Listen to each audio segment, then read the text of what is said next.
In the dead of night, a man returning from overtime work was eating instant noodles to fill his stomach. Looking down at the lone sausage in his bowl, his eyes suddenly welled up with tears, and a strange sense of emotion welled up in his heart.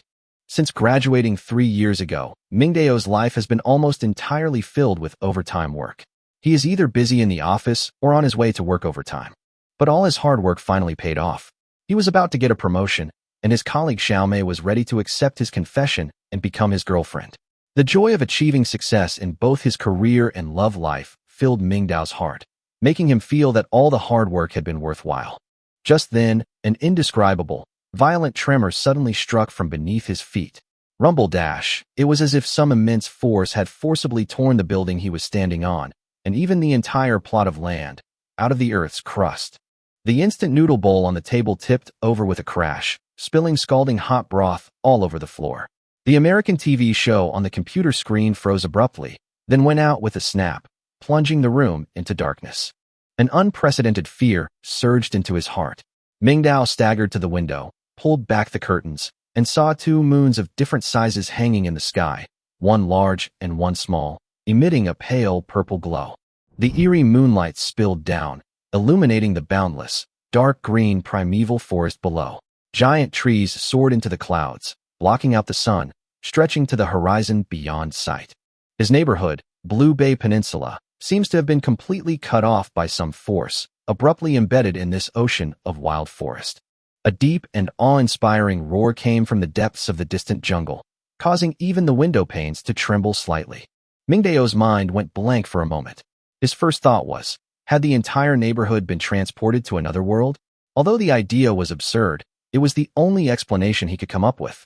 Was his parents, his home, his past of 25 years, and even his future of getting a promotion, a raise, and starting a new life completely severed because of this sudden time travel? He trembled all over, his face filled with disbelief. He couldn't believe that he had been transported to a primitive, alien world inhabited by countless strange beasts, lacking resources and fraught with danger. But he was just an ordinary person with no survival skills. How could he possibly survive in this wilderness? Just as he was sinking into despair, a cold, mechanical voice suddenly rang in his mind. All those who have transmigrated to this other world have activated their construction panels. Please strive to survive. The moment the voice faded, a blue, virtual, transparent screen appeared before his eyes, displaying the following. Survivor. Mingdao today's rating. Unsettled total rating, 0.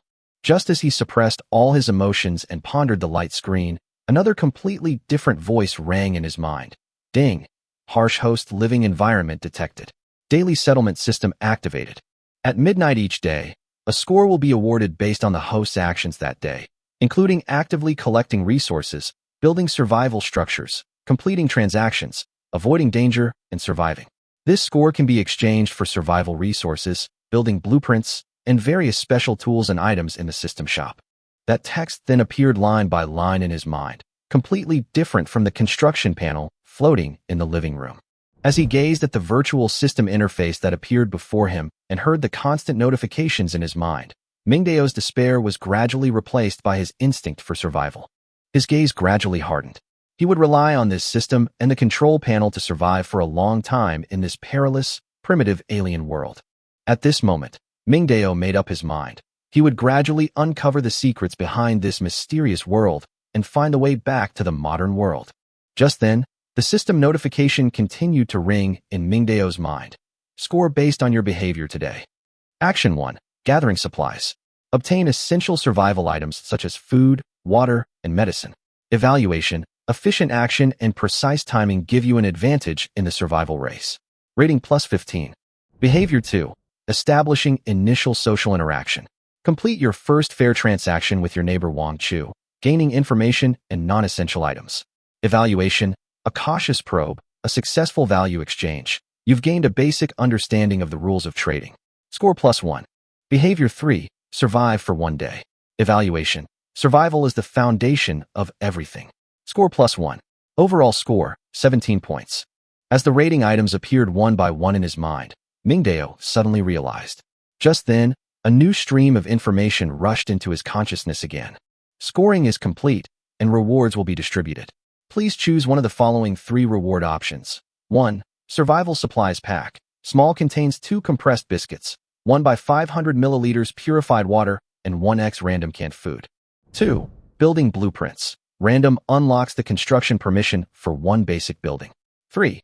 Weapon. Random obtains a random melee weapon or tool. The 3 options floated before him, their surfaces emitting a faint blue glow. Mingdao hesitated almost without hesitation. He immediately ruled out the first reward, a survival supply pack. He had just looted a large number of delivery lockers, and his backpack was stuffed with food and water. He didn't need this much for the time being. He wasn't optimistic about the third reward, a random weapon. The crowbar in his hand was a versatile tool, capable of both prying and smashing. Unless the system could provide a gun, it held little appeal. The only reward was the second one, building blueprints. His eyes lit up. Food and water would eventually run out. But buildings meant a continuous and stable income and the foundation for future survival. Whether it's a defensive shelter or a resource-producing workbench, their value far exceeds short-term supplies. More importantly, his system name is Construction Panel. This blueprint is practically a reward tailor-made for him. I choose number 2, the architectural blueprints. Mingdao made his decision in his heart. As soon as the thought left his mind, the 3 floating reward interfaces in front of him shattered into thousands of points of light, which then slowly condensed into a shimmering blue scroll in his mind. The scroll slowly unfurled, revealing a complex 3D structural diagram in its center, rotating gently, accompanied by lines of explanatory text. Obtained, water purifier diagram. Mingdao immediately focused on studying the blueprint, his eyes gleaming, and he began to conceive his next survival strategy. Unbeknownst to him, at this very moment, everyone else in the Blue Bay Peninsula community was also experiencing the arrival of the rating system. Room 201, second floor of Building 9. The Wong family, who had become the focus of attention because of a batch of cured meat, were sitting around the dining table, gnawing on hard bread by the light of half a candle. He didn't eat a single piece of the remaining cured meat that his neighbors had divided up. He had wrapped it in layers of plastic bags and hidden it under his bed. Suddenly, a blue light appeared out of nowhere above the living room. Brother Wong jerked, dropping the bread he was holding to the ground. He stared in terror at the blue screen that had suddenly appeared in midair, which displayed, Survivor, Wong Defa today's rating, -5. Behavior 1, conspicuous asset possession. Comment. Are you afraid people won't know you have meat at home? Hanging cured meat in the hallway when everyone else is starving. Rating -3. Behavior 2, surrender style asset transfer. Comment. 1 second they're barking like a wild dog guarding its food. The next they're cowering like a rabbit getting kicked. Is your backbone just for show? Rating -3. Behavior 3, lingering on. Evaluation. Congratulations, you're still breathing. This is the bare minimum requirement for a living organism, and you've barely met it. Well done. Score +1. What is this? -5 points. Wong Defa stared at the conspicuous negative number, completely dumbfounded. The hurtful comments in the virtual text made him blush and feel utterly ashamed. Why? He thought through gritted teeth, unable to refute them. Meanwhile, in room 202 across the hall, a burly, shirtless man named Li Laosan was contentedly biting into a large, glistening piece of cured meat, oil dripping from his lips. His 2 sons were also wolfing down their food beside him, their faces beaming with satisfaction. A blue light suddenly flashed.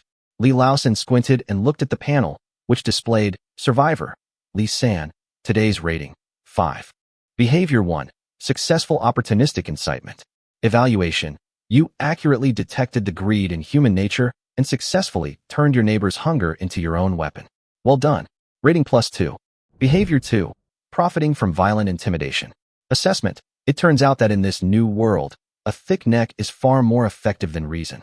You and your 2 good-for-nothing sons perfectly illustrate what simple, brutal, and effective means. Rating +2. Action 3, survive for 1 day. Evaluation. Survival is the foundation of everything. Score +1. Total score, 5. Hey, 5 points. Li Laosan grinned. Doing bad things can earn points? He liked this system. Although he didn't quite understand the specific use of these points, he had a feeling that this thing was definitely unusual. Meanwhile, in the community's guardhouse, security captain Lu Qiudong and his 5 brothers sat around a large pot, drinking a pot of barely heated rice porridge. They had completely pried open the row of delivery lockers. Luckily, they had managed to grab a few boxes of bread and biscuits, as well as some bottled water, which temporarily alleviated the crisis. A blue light simultaneously illuminated in front of the 6 people, displaying their individual rating panels. Lu Guodong looked at his panel. Survivor. Lu Guodong today's rating. 8. Behavior 1. Initial order maintenance. Evaluation. You yelled a few times into the loudspeaker, temporarily calming the panicked sheep. Don't take this uniform too seriously. It's just a slightly intimidating rag right now. Rating +3. Behavior 2. Rent-seeking. Evaluation. Under the guise of mediation, you actually engaged in spoils gathering, turning a neighborhood conflict into the security team's first revenue-generating opportunity. This bears the hallmarks of a ruthless warlord, albeit a miniature one. Rating +4. Behavior 3. Survive for 1 day. Evaluation. Survival is the foundation of everything. Score +1. Evaluation. You are the only one who realized the importance of the group. Keep up the good work and actively exert your initiative. Total score, 8. 8 points, not low. Lu Guodong glanced at his brothers beside him. Their scores were all between 3 and 5. It seemed the leader indeed received a higher reward. He suddenly realized that this score might represent not only a reward, but also influence and future advantages. He needed to firmly control this security team and become the true mastermind of the situation. But he was also confused. What exactly could this score do? There were no reward hints, only a string of cold, hard numbers. Meanwhile, in the neighborhood, over 1,000 homes and thousands of blue light screens simultaneously lit up in the night. Honey, look. What is that? Oh my God. Why did I only get 0 points? What's the use of this? A scoring system? The sudden appearance of the construction panel and the daily rating system ignited panic and unrest throughout the entire community in the darkness.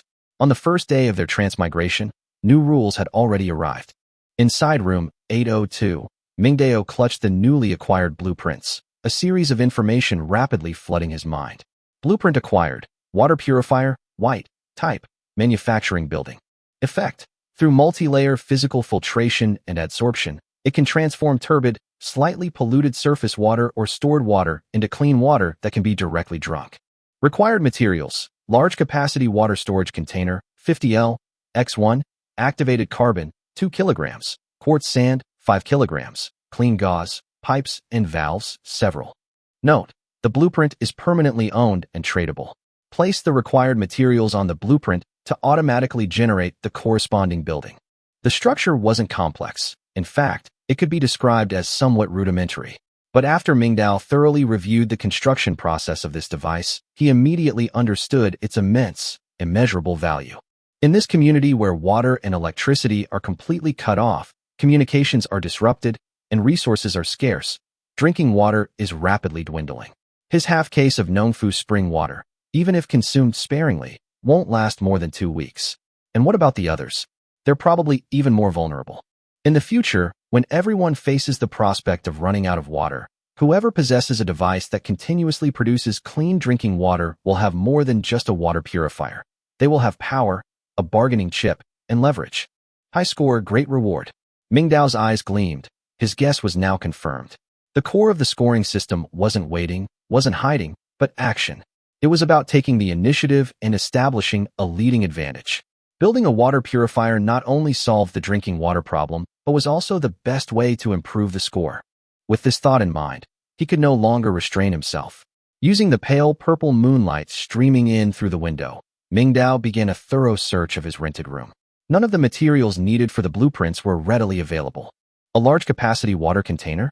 The largest items in his house are a kettle and 2 thermos flasks, totaling less than 5 liters, far from enough. Clean gauze. He immediately rushed into the bathroom and rummaged through his first aid kit. Inside was a roll of medical gauze, no bigger than the palm of his hand when unfolded, with an estimated area of at most 0.2 square meters. Not nearly enough. He quickly scanned the entire bathroom, and suddenly his gaze settled on a plastic bag in the corner, sanitary napkins. A flash of inspiration. He remembered the 5 large packs of deluxe combo packs he'd scavenged from the delivery locker earlier that day. Non-woven fabric, absorbent resin, breathable and skin-friendly surface. Weren't these the ideal substitute for sanitary gauze?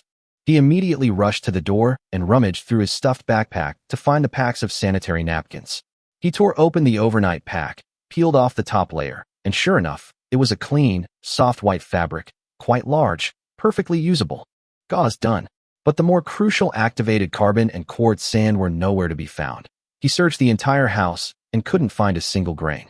These materials are practically uncommon in urban homes, unless someone in the family is involved in aquariums, gardening, or conducting related experiments. As for pipes and valves, he only found a few short PVC pipes left over from the renovation in the toolbox on the balcony. They were too short and of inconsistent lengths to form a complete water system. After searching extensively, the results were disappointing. Aside from solving the gauze problem, he was missing all the other crucial materials. Chapter 10: Treasure Hunt in the Garage. Mingdao stood in the messy living room, his face showing no panic, but rather growing calmer and more composed. He walked to the window, opened it a crack, and outside was still the dark and deep forest, with the occasional low growl of wild beasts. With the meager supplies at home, let alone building a water purifier, even surviving until next week would be a problem. Mingdao had to risk going out again. A key target quickly flashed into his mind: the underground parking garage, which was the only place he could possibly find materials right now. Construction waste, fish tank fragments, car parts, and piles of old items are no longer considered garbage in this world, but rather a source of hope for survival. He particularly remembers that quartz sand was often used for raising fish, and many people's old fish tanks were probably piled up in a corner of their basement. Activated carbon isn't a problem either. Car cabin air filters contain a carbon layer that absorbs impurities, and disassembling a few cars would be enough. Pipes and valves are even less of a concern. You can usually find usable ones in the piles of abandoned building materials near the garage. His thoughts gradually became clearer. The more critical the situation, the more crucial it was to plan meticulously. Mingdao quickly returned to his study, retrieved A4 paper and a ballpoint pen. Under the faint blue light of the construction panel, he began to carefully draw the structural diagram of the water purifier.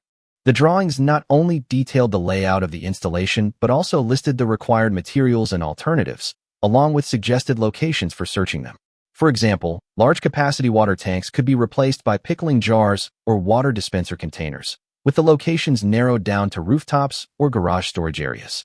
Quartz sand can be replaced with aquarium substrate or clean river sand, or even polished shards of glass.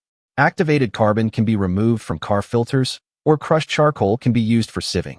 The garage is the preferred search area. He already has a solution for gauze. He uses the outer layer of sanitary napkins he found in a package, clean and convenient. As for pipes and valves, discarded hoses, sprinkler pipes, and fire hoses can all be cut and assembled into simple systems. This entire drawing is not just a list, but more like a battle plan, with materials and their locations arranged clearly. After finishing the last stroke, Mingdao let out a long sigh of relief, folded the paper, and stuffed it into his pocket. He then began to plan his route. He chose to avoid the entrance downstairs from his building and instead planned his route to the most secluded building, number 14, as it would be the safest way to enter the garage. Building 14 is located on the edge of the residential area, usually deserted with a low occupancy rate. Starting from there, one can avoid most people's attention. The operation was scheduled for 5 a.m., when most people are still asleep and least wary. With all the details planned out, Mingdao finally felt a wave of fatigue wash over him. He lay down on the bed, his crowbar and military knife beside him. This time, he slept soundly through the night, without a single dream, as if he had already taken the first step.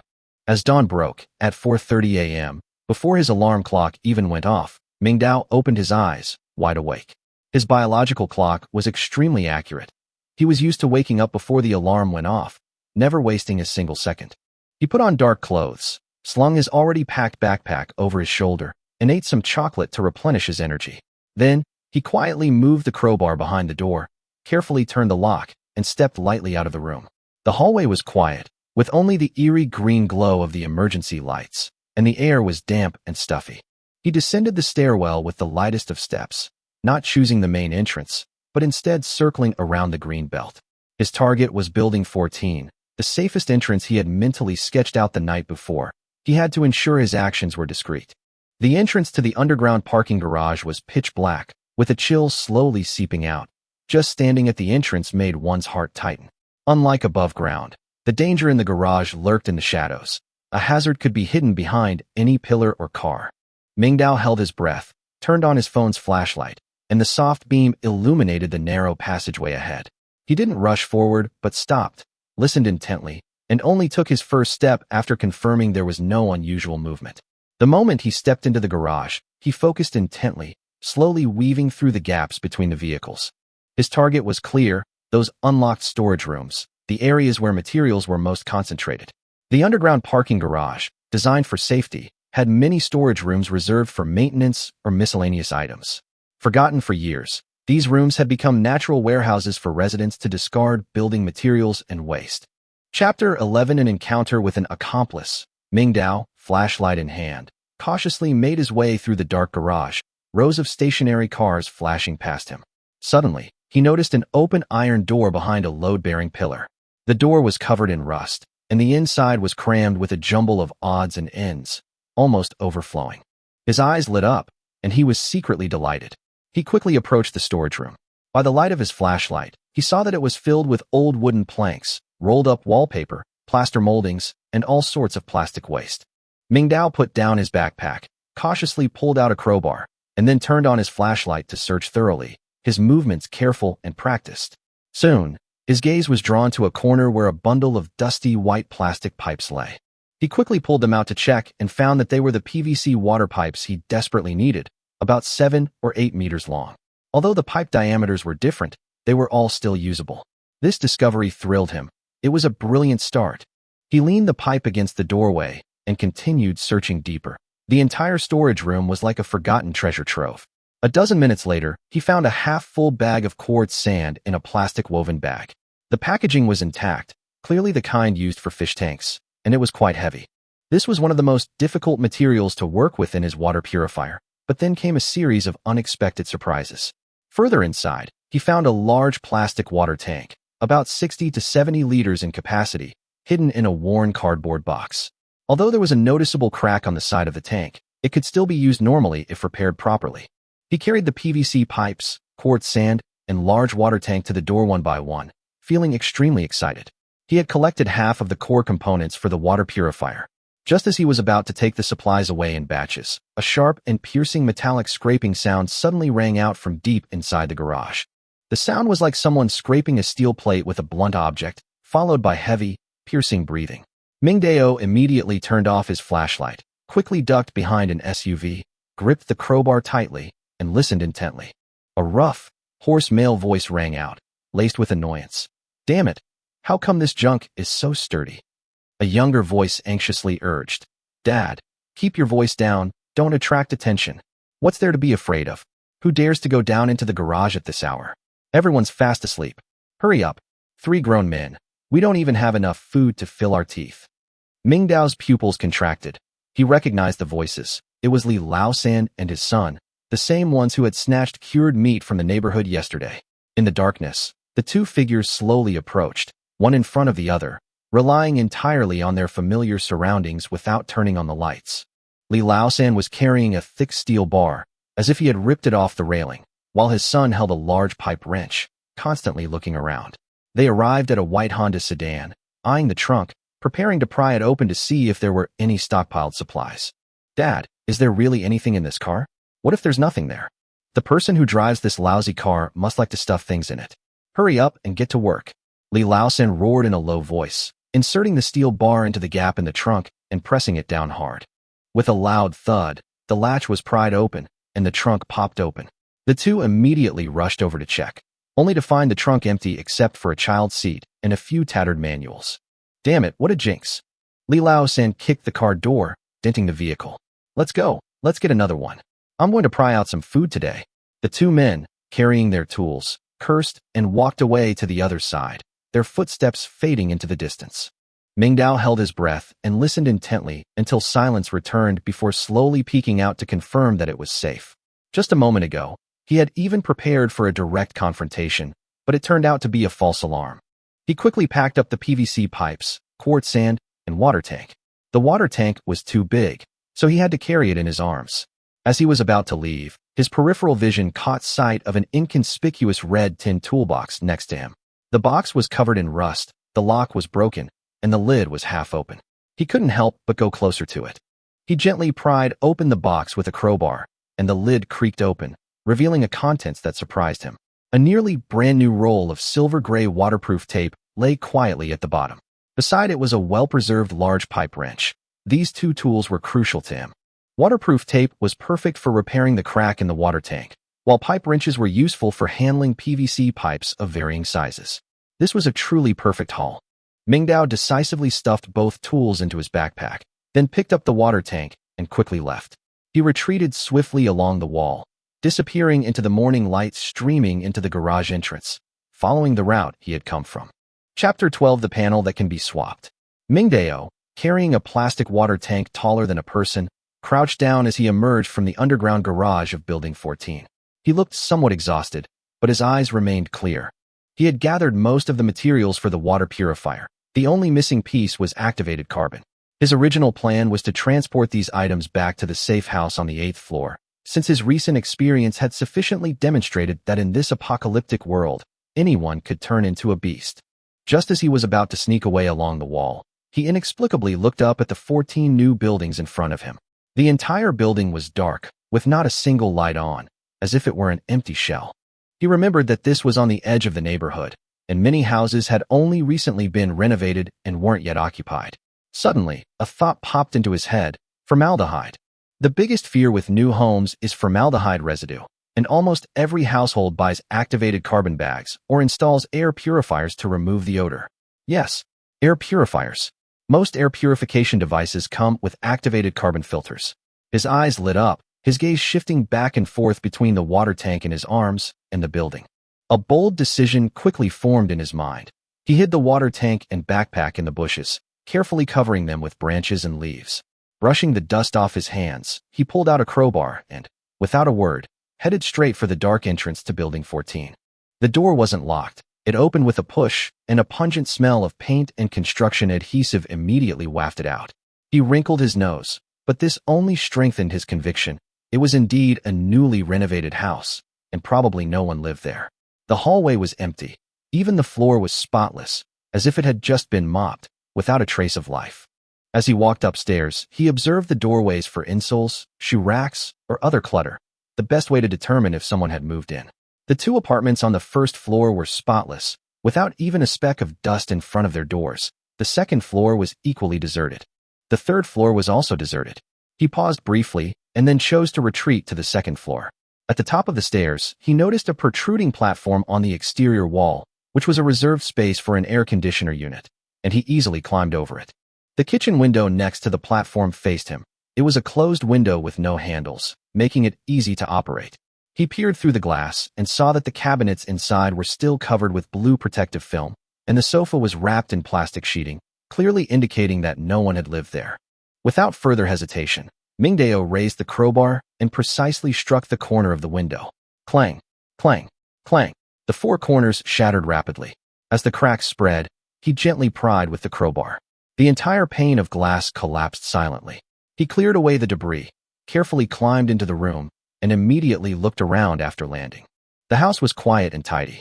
Without delay, he quickly began checking each room. The master bedroom, the second bedroom, and the study were all clean and tidy, but to his disappointment, he couldn't find even a single activated charcoal packet. Perhaps the homeowner hasn't bought it yet, since the renovation was just finished, or maybe they plan to add it before moving in. He quickened his pace, intending to check the storage room again, but his gaze unexpectedly fell on the air conditioner hanging on the wall. Wait, the air conditioner. A thought flashed through Mingdao's mind. Many new air conditioners come with purification functions, and their filters usually contain activated carbon. He immediately moved a chair over, used a crowbar to pry open the plastic casing of the master bedroom air conditioner with a click. He pulled out the filter and saw a layer of black, foam-like material quietly attached to the back of the dust filter. It was the activated carbon filter he was looking for. He quickly pulled out the filter, went to the second bedroom, repeated the process, and got another one that was exactly the same. The two filter screens weren't heavy in his hand, but they had a high carbon content. Although they didn't reach 2 kilograms, they were at least half full. He planned to go back the way he came and take his spoils with him, but he suddenly stopped when he reached the living room. In the center of the living room, a pale blue virtual screen was floating in the air. It was the same construction panel he had seen in his own room, with the exact same appearance and the exact same color. A sudden realization struck him. Did every household have a construction panel? And did he have the settlement system from last night as well? If that were the case, Wouldn't his so-called leading position be a joke? No, something's not right. He remembered that he clearly had a rating system on his panel, but others might not. He suppressed his shock, walked towards the light screen, and carefully reached out to try to touch it. His finger passed through the light screen without any resistance, just like the one at home. But this time was different. When his palm covered it, the light screen suddenly changed. The 4 large characters for construction panel floated upwards, followed by 2 new lines of content. No head of household can be absorbed. His eyelids twitched, and he subconsciously swallowed. He hesitated for a second, but finally reached out and tapped the line, can be absorbed. Almost instantly, the construction panel in his own room suddenly appeared beside him. Then, the 2 panels quickly merged, transforming into a larger, new panel that began to flicker with a faint light. A red countdown timer appeared in the center of the screen. 23 hours, 59 minutes, and 59 seconds. 23 hours, 59 minutes, and 58 seconds. Chapter 13, Synthetic Water Purifier. 24-hour countdown. Mingdao stared at the constantly changing construction panel before him, momentarily stunned, his mind almost blank. So this is what annexation means. He can turn someone else's panel into his own? He didn't know what would happen after the takeover, but his intuition told him it was definitely a good thing. Perhaps this was the true purpose of the construction panels. In other words, the panels and all the empty houses in the community could be taken over by him and become his own resources? This thought made his eyes instantly burn with desire. Without hesitation, he rushed to the door of room 201, pulled it open, and headed straight for the 3rd floor. Using the same method, he pried open another window and climbed into another vacant room. Sure enough, in the living room, he saw that familiar blue light screen again. No occupant, available for annexation. He reached out, about to click, when a new notification popped up, merger and cooldown, unable to execute new merge commands. Sure enough, it wasn't that easy. The system had a cooldown limit. He was somewhat disappointed, but not devastated. A single panel was already a huge gain. At this stage, everyone was confused, and his ability to gain an advantage through information asymmetry already put him ahead of the vast majority. With the takeover process cooling down, he decided to seize the time to gather materials and began searching the room. There were no air purifiers, but he was experienced and easily removed the activated carbon filters from the air conditioners in both bedrooms. He then proceeded to the 4th and 5th floors, moving swiftly like a seasoned worker. An hour later, he climbed out from the 2nd floor again, his backpack bulging with black filter screens. Judging by the weight, it definitely weighed over 2 kilograms. The materials for the water purifier were finally complete. He also confirmed that there were at least a dozen empty rooms on the 14th floor, each with a floating panel. These unactivated panels would be his potential future assets. He picked up the water tank, crouched low, and quickly disappeared into the shadows, making sure no one noticed his movements. As dawn broke and people began to move around the neighborhood, he needed to hurry back to his safe house. Click. The 8th floor wasn't low, and climbing up without an elevator left Mingdao drenched in sweat. He hadn't showered for days, so he smelled a bit off, but nobody cared at this point. Once inside, he locked the door from the inside, then pulled the crowbar from his back and wedged it diagonally between the doorknob and the floor, creating a simple safety barrier. Only back in this space made of concrete, steel, and a lock did he feel a little safer. Mingdao dumped the water tank and his backpack, which were hanging from his arms, onto the living room floor, making a clanging noise. The broken water tank, PVC pipes, quartz sand, waterproof tape, pipe wrenches, and a dozen or so dusty activated carbon filters were scattered everywhere. He wiped his sweat and began repairing the container. This was the first step. He tore off several pieces of silver gray waterproof tape and carefully applied them layer by layer to the crack in the water tank. He pressed each inch of tape firmly with his fingers, ensuring there were no air bubbles or loose spots. After applying 5 full layers, he nodded in satisfaction. The crack was now completely sealed. The second step was cutting the pipes. He picked up his multi-tool and cut the PVC pipes into sections according to the lengths required by the blueprints, striving for precision. The lengths were appropriate, the diameters uniform, and not a single centimeter wasted. With everything prepared, he took out the system blueprint from his pocket and spread it out in the center of the floor. It wasn't ordinary paper, but a special blueprint as tough as parchment, depicting the complete structure of the water purifier. Mingdao placed the repaired water tank, the cut pipes, the quartz sand, the activated carbon filter, and other materials one by one onto the blueprint. When the last filter was placed on top, the entire blueprint suddenly lit up with a white light, and a magical change quietly occurred. All the materials slowly floated up, as if supported by an invisible force, and then gradually blurred and merged into the blueprint. In just over 10 seconds, all the materials were absorbed by the blueprint, leaving only the gleaming blue and white blueprint on the floor. Then, with a soft hum, a burst of intense light erupted. Mingdao instinctively closed his eyes and shielded his eyes from the light. The light came and went quickly. When he opened his eyes, a newly created device was already standing where the blueprints had been. This was the first water purifier he had built himself. It didn't look particularly sophisticated, but it was fully functional. The main water tank was the one he had repaired before, connected to several pipes of different thicknesses, forming a complex filtration loop. Every connection was perfectly sealed, and at the bottom was a long, thin outlet pipe with a small valve thoughtfully attached to the end. Chapter 14: The Heart of the Community. Mingdao's heart pounded like a drum.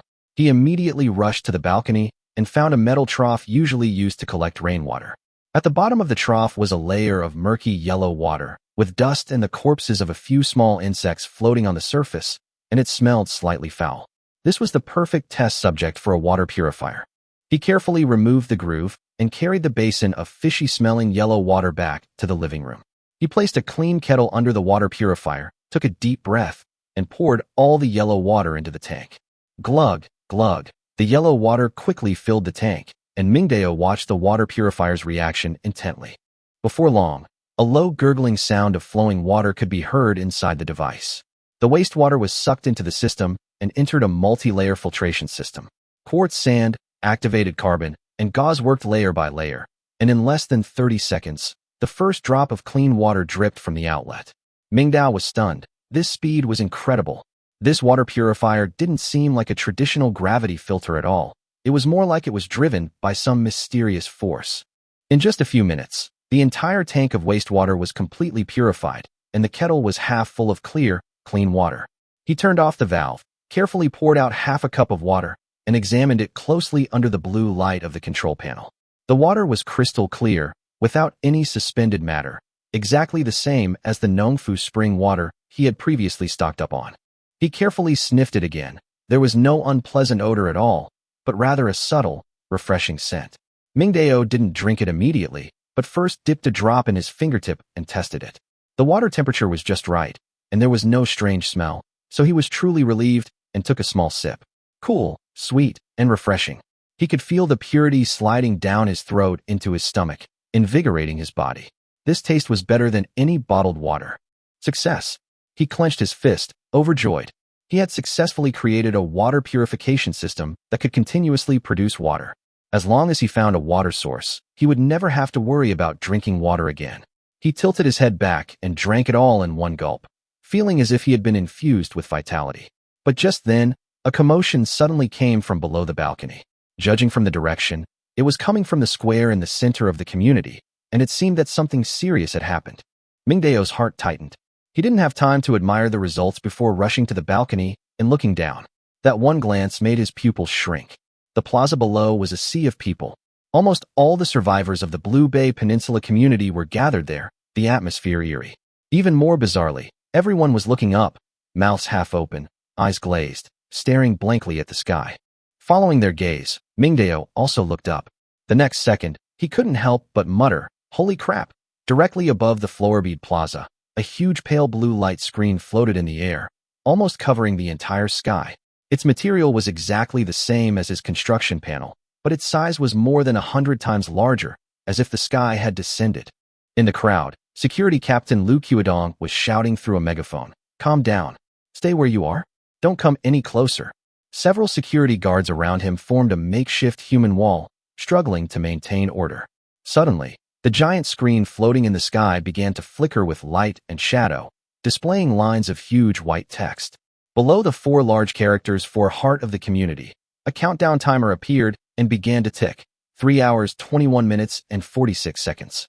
Countdown. Another countdown. The entire neighborhood erupted in commotion, with everyone discussing it. What is this thing now? The heart of the neighborhood? Our neighborhood's core system? What will happen when the countdown ends? An explosion? An elimination mechanism? Many people were nearly driven mad. Some collapsed to the ground and cried, while others frantically took pictures with their phones that had no signal. Just then, a rapid knocking interrupted Mingdao's thoughts. Knock, knock, knock, knock, knock, knock. He quickly left the balcony, returned to the living room, grabbed a crowbar, and cautiously went to the door. Who is it? Brother Ming. It's me, Wang Chu. Did you see that? That giant screamed downstairs. Wang Chu's voice came from outside the door, his breathing a little rapid, but unlike yesterday's timid tone, it carried a hint of pleading. He was clearly terrified by what had just happened and desperately needed someone to rely on. Mingdao didn't open the door immediately, but calmly analyzed the situation. Wang Chu coming to his door at this time clearly meant he considered him a big shot, and he needed manpower and wanted to know more about the construction panel, so he opened the door a crack. Wang Chu's face lit up with surprise. He was about to speak when his gaze swept past Mingdao and landed on the water purifier in the center of the living room. At that moment, he seemed to see something unbelievable. He froze, his small eyes widening, his mouth agape. You have a system too? You activated it too. Chapter 15, Never Destined to be the Protagonist. Mingdao's heart stirred slightly, and he feigned confusion, replying, You mean the construction panel? Wang Chu's emotions ignited instantly, and he excitedly slapped his thigh. Yes, that's it. His face was full of complex emotions, both angry and bitter. I thought I was the chosen one, the only protagonist of this new world. Turns out everyone has one. After saying that, he deflated like a punctured balloon, leaning against the doorframe with a self-deprecating smile. When I saw this thing pop out yesterday, I was so excited I couldn't sleep a wink, fantasizing about building a harem, establishing an empire, and becoming a god. Now I realize this cheat ability is just a common, mass-produced item for everyone. He became increasingly agitated, his voice even trembling with emotion. A fatso like me is definitely not cut out to be the protagonist. Wang Chu sighed, but Mingdao listened with increasing ease, his mood gradually brightening. If what he said was true, it meant that the construction panel was a world mechanism shared by everyone. But the daily settlement system, the one that scored and rewarded, might be something only he could enjoy. Mingdao almost burst out laughing, but remained calm on the surface, pressing for confirmation. So what was your score yesterday? Was there any reward? This was the crucial information he most wanted to know. Wang Chu replied matter-of-factly, I got 2 points. 1 point for surviving a day, and I exchanged cola for water with you yesterday, which counts as a valid resource exchange, so I got another point. Reward? There wasn't. I studied it all night, and besides that score, there was nothing. These words sent a wave of jubilation through Mingdao's heart. No reward? That's right.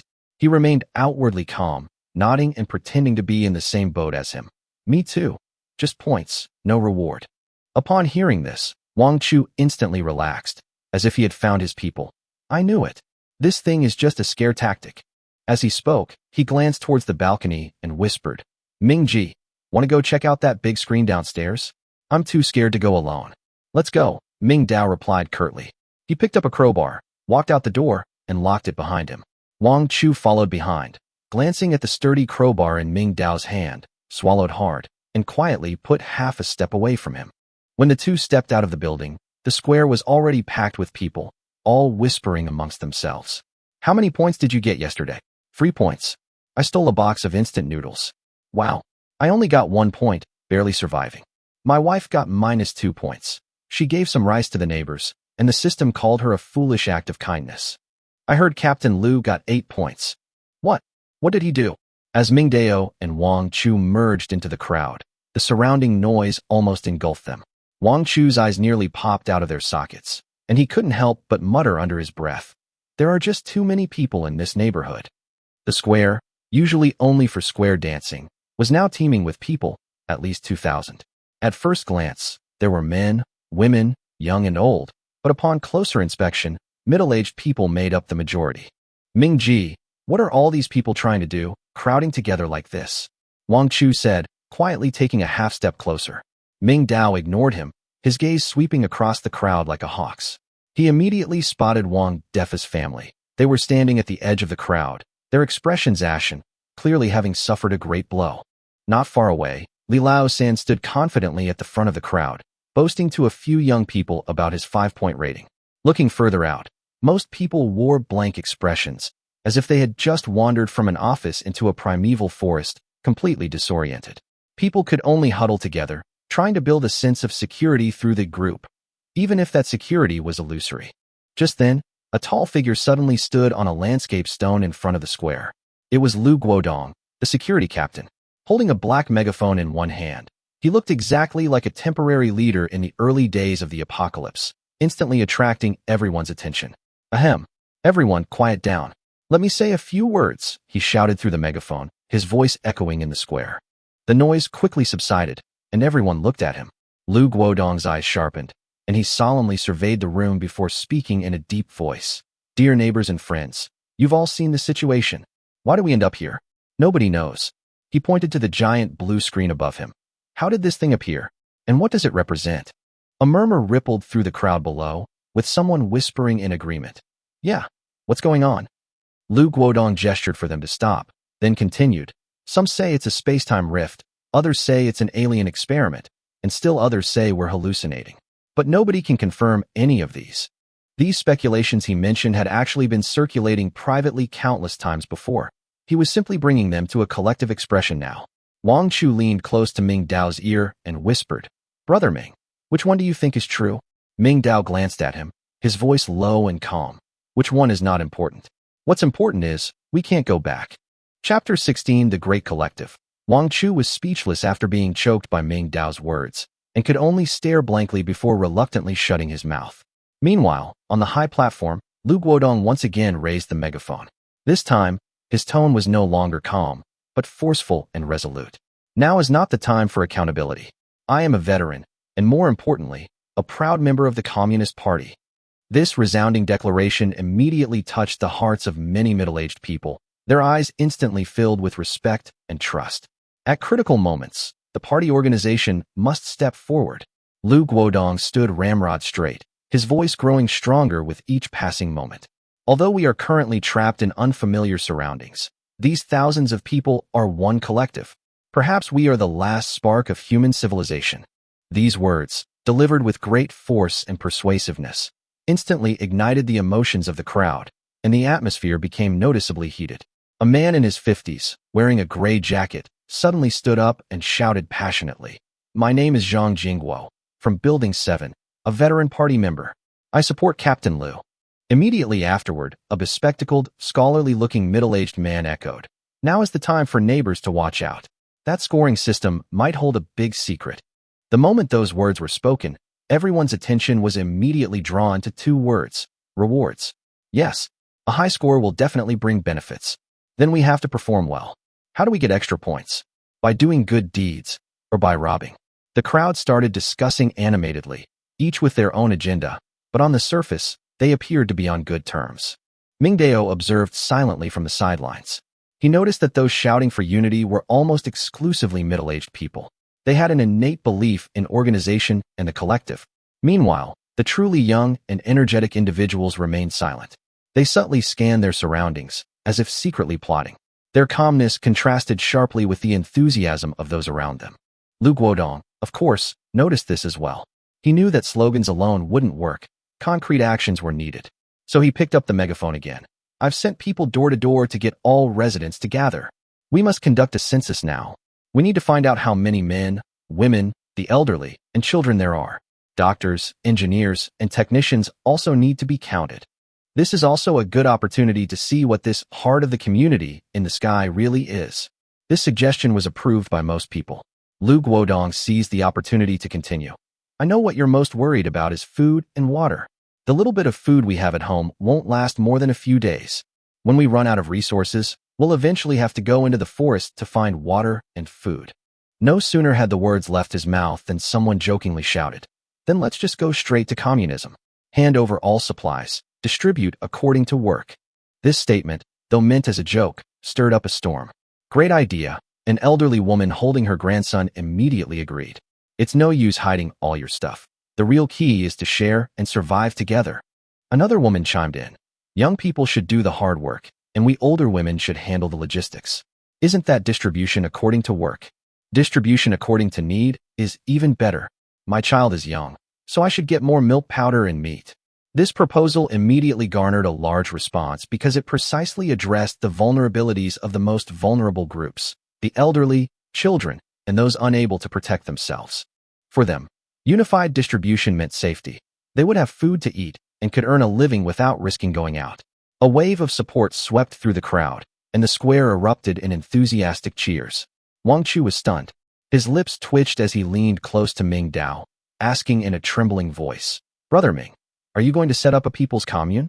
I'm not really going to have to hand over those cases of cola and instant noodles, am I?" His face was filled with pain and resistance. Ming Dao didn't reply, but instead fell into deep thought. Unified distribution? It sounded good, but could it really work? Without absolute order, such a system could easily become legalized robbery. Who would ultimately decide? Who would determine what according to work meant? What according to need meant? In the end, isn't it all about Lu Guodong standing on the platform with the megaphone, saying just one thing? Do you really expect everyone to be selfless? To make sacrifices? Ming Dao didn't believe it. His gaze swept across the crowd again, and behind the excited supporters, the young people's eyes grew increasingly indifferent. Even Brother Feng, the blonde guy who robbed the express delivery locker yesterday, leaned against a tree, arms crossed, watching the scene with a mocking expression. This wasn't unity. It was the prelude to division. Ming Dao knew this perfectly well. The seeds of conflict had been sown, and it would erupt sooner or later. But he wasn't flustered. On the contrary, his eyes gradually brightened. He still had that water purifier at home that could turn waste into treasure, and his unique daily settlement system. These were his true sources of confidence. Ming Dao's lips curled into a slight smile as he murmured, "Let them fight it out for now." Chapter 17, a head-on start. 3 seconds, 2 seconds, 1 second midnight. The instant the countdown reached 0, the entire world seemed to be muted, a chilling silence. Then, a buzzing sound, like ripples on water, spread from the heart of the community, instantly sweeping across the entire plaza. Not only the ground, but everyone's body was swept over, as if forcibly calibrated. The next second, regardless of age, gender, or location, whether in a corner or a hallway, a pale blue interface forcibly appeared before them. These private interfaces, previously hidden within their homes, seemed to be activated by some mysterious force, all popping up. Simultaneously, the giant light screen hanging high in the sky suddenly resonated with these interfaces, creating a connection. Why did my panel light up by itself? The light screen in the sky has changed too. Look. Before the crowd could react, the enormous light atop the heart of the community suddenly receded, transforming into a sky full of starlight that converged within the light screen. As the points of light shifted, an extremely familiar image of a planet unfolded before everyone's eyes. Earth. That familiar blue ocean, that unique continental outline, instantly evoked memories in everyone. It was their home, the cradle of humanity. But then, the entire scene took a sudden and terrifying turn. On the surface of that blue planet, countless densely packed points of light suddenly lit up, scattered across the vast oceans and even isolated islands. And these points of light began to peel away. Streams of light rose from the Earth's surface, as if sucked into the void, detaching themselves from the planet. Those were human settlements. Each point of light represented a neighborhood, village, school, or military camp, all being packaged together. A huge line of text quietly appeared in the center of the light screen. Global Synchronous Time Travel. Welcome to the first phase of the Eden Project, Civilization Selection. A survival competition, with each neighborhood as the unit and the fate of the race at stake, has officially begun. Global Synchronous Time Travel. The moment these words were uttered from a corner of the crowd, it was as if a switch of panic had been flipped. As the image of Earth on the giant screen slowly faded away, new rules began to appear one by one. Rule 1. The total score for a neighborhood is calculated by summing the daily scores of all survivors within that neighborhood's score area. Both positive and negative scores are included in the sum. The leaderboard is automatically updated at midnight every day. The moment this rule was announced, the entire square erupted in chaos. Scoring? I lost 2 points yesterday. Those who snatched things got points. Li Laosan, who had been condemned by everyone yesterday, was now beaming like it was New Year's. Those who had tried to mediate and maintain order with good intentions were now red-faced, feeling like the culprits who had held things back. An atmosphere of panic began to spread, and people subconsciously widened the distance between each other. Just then, the second rule popped up. Rule 2. The matchmaking mechanism operates on a 30-day competition cycle. During this cycle, the community heart will automatically match communities with similar scores as opponents. After the cycle ends, communities will be teleported to new survival areas, such as forests, wastelands, islands, and swamps, to restart the competition. This isn't a sprint, it's a marathon. The environment changes every 30 days, requiring constant readjustment. And the opposing neighborhoods are randomly matched. If you run into a crazy neighborhood or a weapons-laden area, the consequences are unimaginable. The crowd began to stir. Lu Guodong stood at the front, his face ashen. He had wanted to champion unity, but he discovered that under these rules, no one believed in ideals. Survival was the only goal. But that's not all. The third rule follows immediately, like a death sentence. Rule 3. Rewards and penalties. At the end of the competition cycle, the player with the higher score will absorb 20% of the opponent's initial buildings and land and receive a random card reward. The player with the lower score will have 20% of their initial buildings and survivors randomly eliminated. If the elimination requirement exceeds the existing number, all will be eliminated. In the corner, several young people showed no panic. Instead, their eyes gleamed. They understood. This was the threshold of a new world, the starting point of opportunity. Ming Dao stood in the crowd, his expression complex, silently watching the giant screen above him. Beside him, Wang Chu was already pale, repeatedly muttering, "1/5, we'll all die. We'll all die." But the giant screen didn't give them much time to think. The scene shifted again, revealing an aerial view of a massive industrial park. Modern factory buildings stood tall, chimneys towering, alongside somewhat dilapidated employee dormitories. Match successful. First cycle opponent. Jinxing Industrial Park affiliated residential area. Immediately afterward, a glaring number appeared below the opposing team's community. Initial total score, 33-20. The entire arena fell silent. Everyone frantically looked down at their own screens. Blue Bay Peninsula initial total score, 32-20. 100 points short. A disastrous start. How are we supposed to play like this? Chapter 18 Weekly Mission. The Call of the Forest. This isn't over yet. Buzz dash. Another strange ripple swept across the entire area. The construction panel was forcibly popped up for the second time. Countless light screens appeared densely in the sky above the square, from the shame of -5 points to mediocrity of 1 point, and then to a few high-scoring panels, all exposed to the sunlight, with nowhere to hide. This isn't scoring. This is public execution. I only have 1 point. What? I lay around all day and only got 0 points. This is outrageous. Look over there. 8 points. Captain Lu. Amid the commotion in the crowd, gazes turned dangerous. Everyone began subconsciously scanning their surroundings, looking for those who were holding them back. Those with negative scores are like those with a viral label on their bodies, instantly turning them from human beings into enemies. Hey, -5. There's a -5 over there. A sharp scream shattered the silence. An older woman, as if she had discovered a plague, pointed to a shrunken figure at the edge of the crowd. Wang Defa. So it was you scoundrel, who dragged down our neighborhood score by a whole 5 points. The crowd gasped, all eyes turning to that direction. Wang Defa was terrified and hurriedly retreated to try to cover himself, but the -5 light screen was like a brand stuck to his soul, impossible to shake off. You've ruined us. I only got 2 points for rushing to buy food in the rain yesterday, and you're deducting 5? Who do you think you are? A complete waste of space. And he even brought his whole family to harm us. A torrent of insults erupted.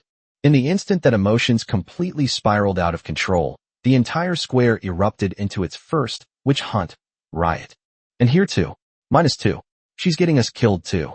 Don't let her get away. A young woman was judged for foolish kindness, for sharing a bottle of water with her neighbor, and was immediately pushed to the ground by several people. The water bottle in his hand fell and shattered on the ground. Her eyes were filled with disbelief. These neighbors who were greeting her and smiling yesterday were now hurling insults at her. You saintly type. You should be eliminated. The crowd erupted in fury, their anger spiraling out of control. Panic, suspicion, and self-preservation all erupted at this moment. At the edge of the crowd, Wang Chu secretly glanced at Ming Dao's panel. The next second, his pupils contracted and his lips trembled. You got 17 points? Shut up. Ming Dao covered his mouth with his hand and shouted angrily in a low voice. Fortunately, the noise had drowned out everything, and Wang Chu's exclamation did not attract the attention of others, only causing a few people who were searching for negative scores to look over in confusion. Ming Dao acted decisively, pulling Wang Chu away quietly from the flank and blending into the back of the crowd. 17 points. Unique in the entire Blue Bay Peninsula area. Even Captain Lu, who scored the highest, only got 8 points. How is this possible? The more chaotic the surroundings, the safer he will be. Just as the conflict was about to erupt, all the construction panels floating in midair suddenly went out, disappearing without a trace with a snap, like lights being turned off. As soon as the light curtain dissipated, the noise subsided abruptly. Without the rating tags, the witch hunt could not find a reason for itself, and the riot came to an abrupt end.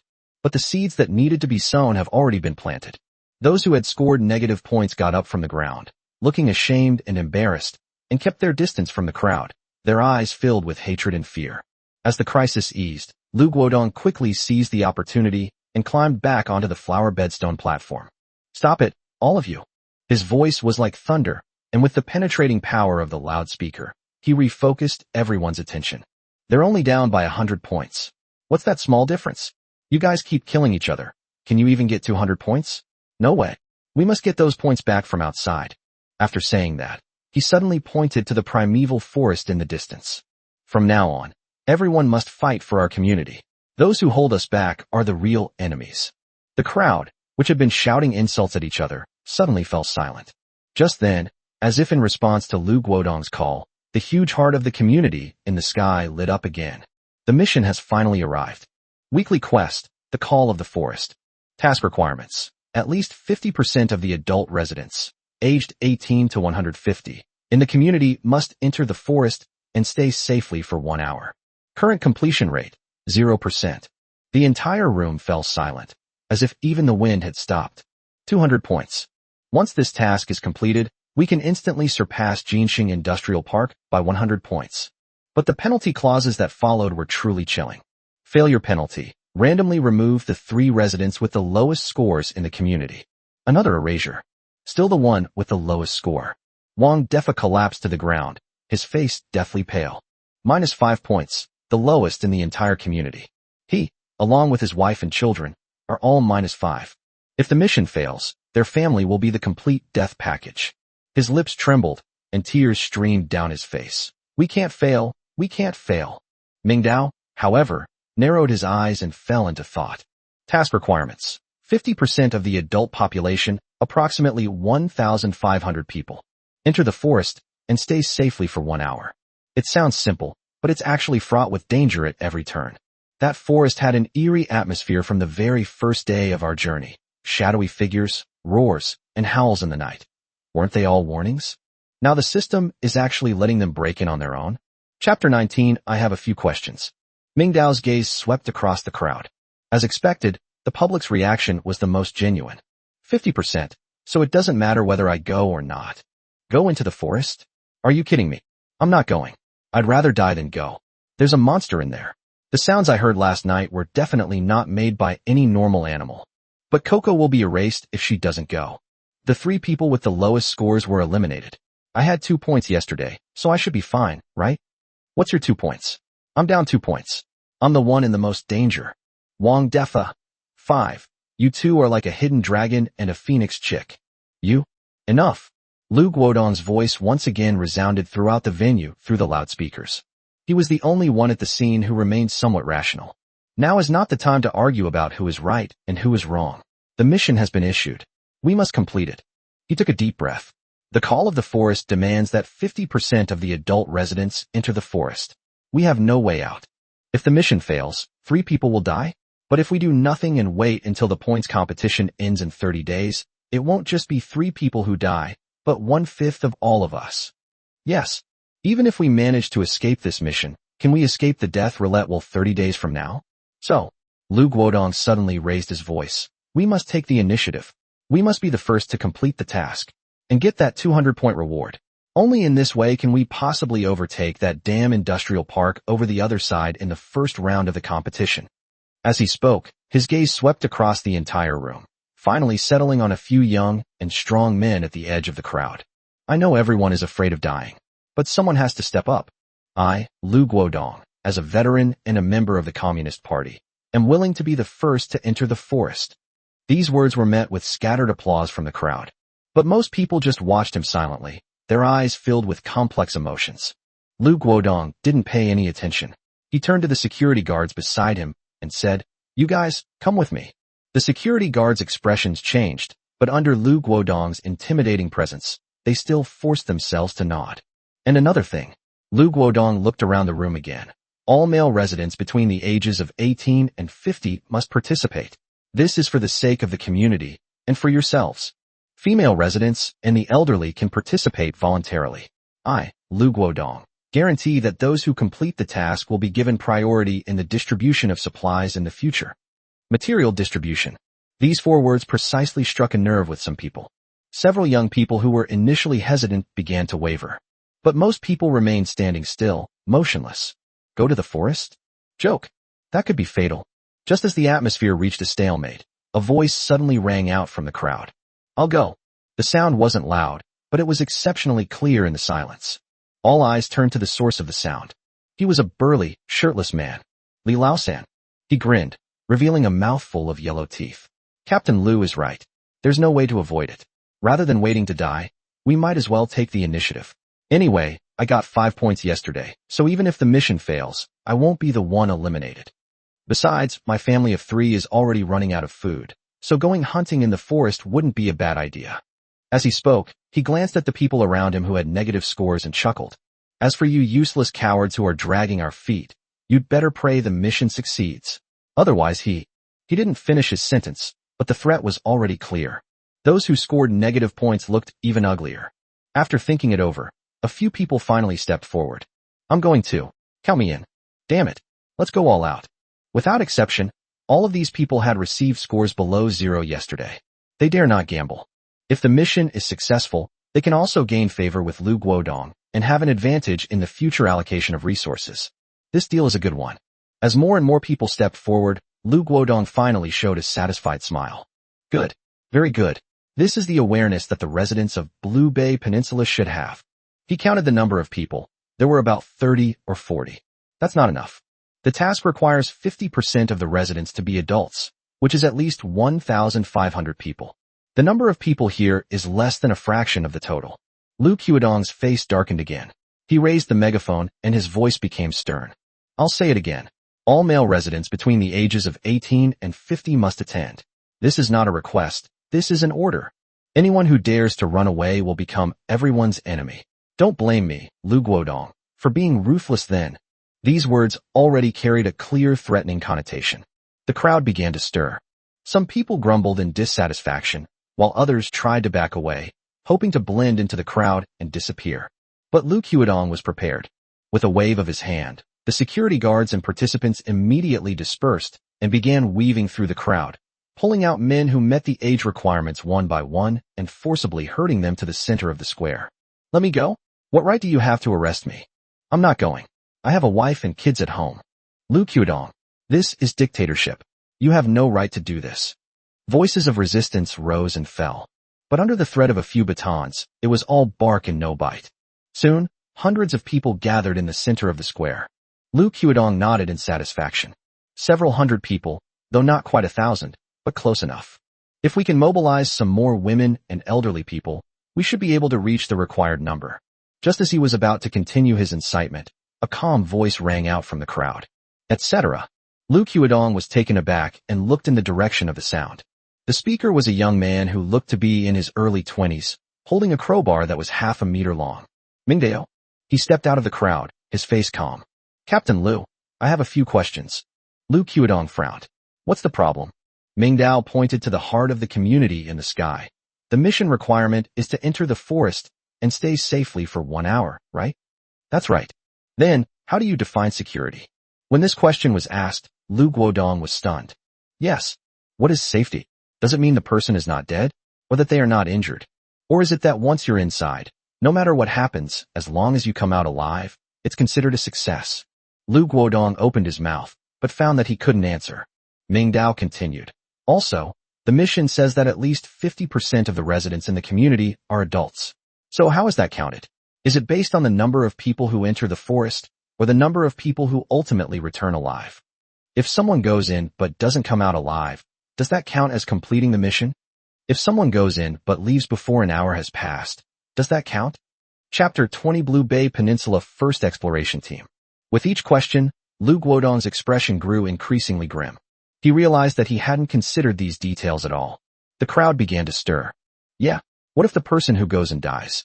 Does that mean the mission is still complete? If it doesn't count, then wasn't his death in vain?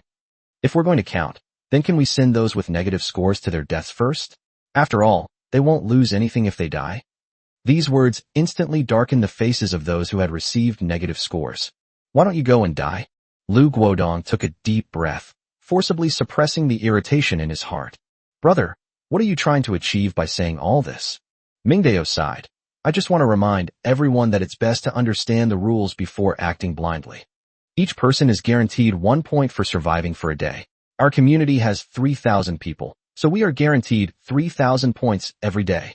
Leaving aside other factors that deduct points, the more people there are, the more points you accumulate each day. If we lose our lives for no reason and lose so many resources for nothing, no matter how many tasks we complete or how well we do them, it won't be as much as the guaranteed minimum. In the end, we will definitely lose the competition. Therefore, human life is the most important thing. These words caused many people's expressions to change. You're absolutely right. When a person dies, everything is gone. What's the use of having a high score? Damn it, we almost got caught in this trap. If a lot of people die, our daily base points will be drastically reduced. Then what's the point of competing? The direction of the crowd's discussion changed instantly. Alarm bells rang in Lu Guodong's mind. When everyone else is swayed by their emotions, he can still maintain such a clear mind. This young man is extraordinary, but his face remained expressionless. Now is not the time to clash with this young man. On the contrary, he must accept his proposal. Because this proposal is not only reasonable, but also in his best interest. Good. Lu Guodong slapped his thigh, as if he had been instantly enlightened. He pointed at Mingdao with an approving expression and said loudly to everyone, "This young man is right. I was confused. Human life is the most precious asset of our Blue Bay Peninsula." Many people's gazes towards him softened considerably. "Young man, what suggestions do you have?" Mingdao was really serious this time. He was also afraid of losing the game and being eliminated if he was unlucky. "I suggest we send a small team into the forest to scout ahead. We don't need many people, 20 will be enough. Start with 10 minutes and gradually increase the time. Let them go in, observe the situation in the forest, confirm whether there is any danger, and determine the specific judgment mechanism for the mission. Meanwhile, the rest of the people should prepare for rescue. If they can stay safely for a full hour, the progress on screen that day will jump by 1%, and then we'll decide what to do next. Simply put, explore the unknown risks with minimal cost." Lu Guodong frowned. "Scout ahead. What if these 20 men go in and don't get out?" Mingdao glanced at him. "That proves that there is indeed danger in the forest. We also have the opportunity to make more detailed arrangements and plans. In short, cut your losses in time. It's better than sending 1,500 people in to their deaths." Everyone nodded in agreement with these words. Really, rather than taking risks with the whole group, it's better to let a few people test the waters first. Lu Guodong fell silent. That makes sense, but the problem lies in who's going? Who should be sent to their death? Just as he hesitated, a meaningful smile appeared on Mingdao's lips. Lu Guodong was taken aback, then suddenly realized what was going on. Those with negative scores are perfect candidates, aren't they? I declare. Lu Guodong raised the megaphone again. We'll do as this young man suggests. We'll first organize a scouting team. We'll find out the situation in the forest with minimal cost. His gaze swept across the crowd and landed on the survivors with negative scores. However, exploring the route is risky. We can't force anyone to their death. Therefore, I've decided that this exploration mission will be conducted on a voluntary basis. Voluntary? A commotion broke out in the crowd. Who would willingly go to their death? But, since it's about contributing to the community, there has to be a reason. I propose that this exploration team should prioritize selecting members from among those in our community who have been holding us back. For various reasons, you have resulted in negative scores, dragging down the overall score of our entire community. Now is your best chance to make amends. If you are willing to step forward and explore new paths for the community, then no matter what your previous rating was, I, Lu Guodong, on behalf of our temporary management organization, will forgive and forget about it. This not only avoids the risk of being erased, but might also greatly improve today's rating. Furthermore, if you return safely, you will be heroes of the community. You will be given priority in the distribution of supplies in the future. Your families will also receive the best care. It must be said that Lu Guodong does have some understanding of the art of language. He held the knife to his neck and then coated the blade with honey. All eyes were once again focused on Wang Defa and his group. Wang Defa's lips trembled. He had no choice. If you don't go, the mission will fail, and your whole family will most likely be wiped out by the system. Go there. Perhaps there's still a glimmer of hope. I'll go. Good. Wang Defa. He's a real man. Lu Guodong immediately praised loudly, afraid that he might change his mind. I hereby announce that Comrade Wang Defa will serve as the captain of the first exploration team of Lanwan Peninsula. Wang Defa stumbled and almost lost his balance. Team leader? Are they trying to kill him already? Once there's a first, there's a second, and a third. Soon, 19 men stepped forward. Without exception, they were all negative scores from yesterday. They dared not gamble, much less entrust their lives to that vague and uncertain, random erasure. Good. It seems our heroes have assembled.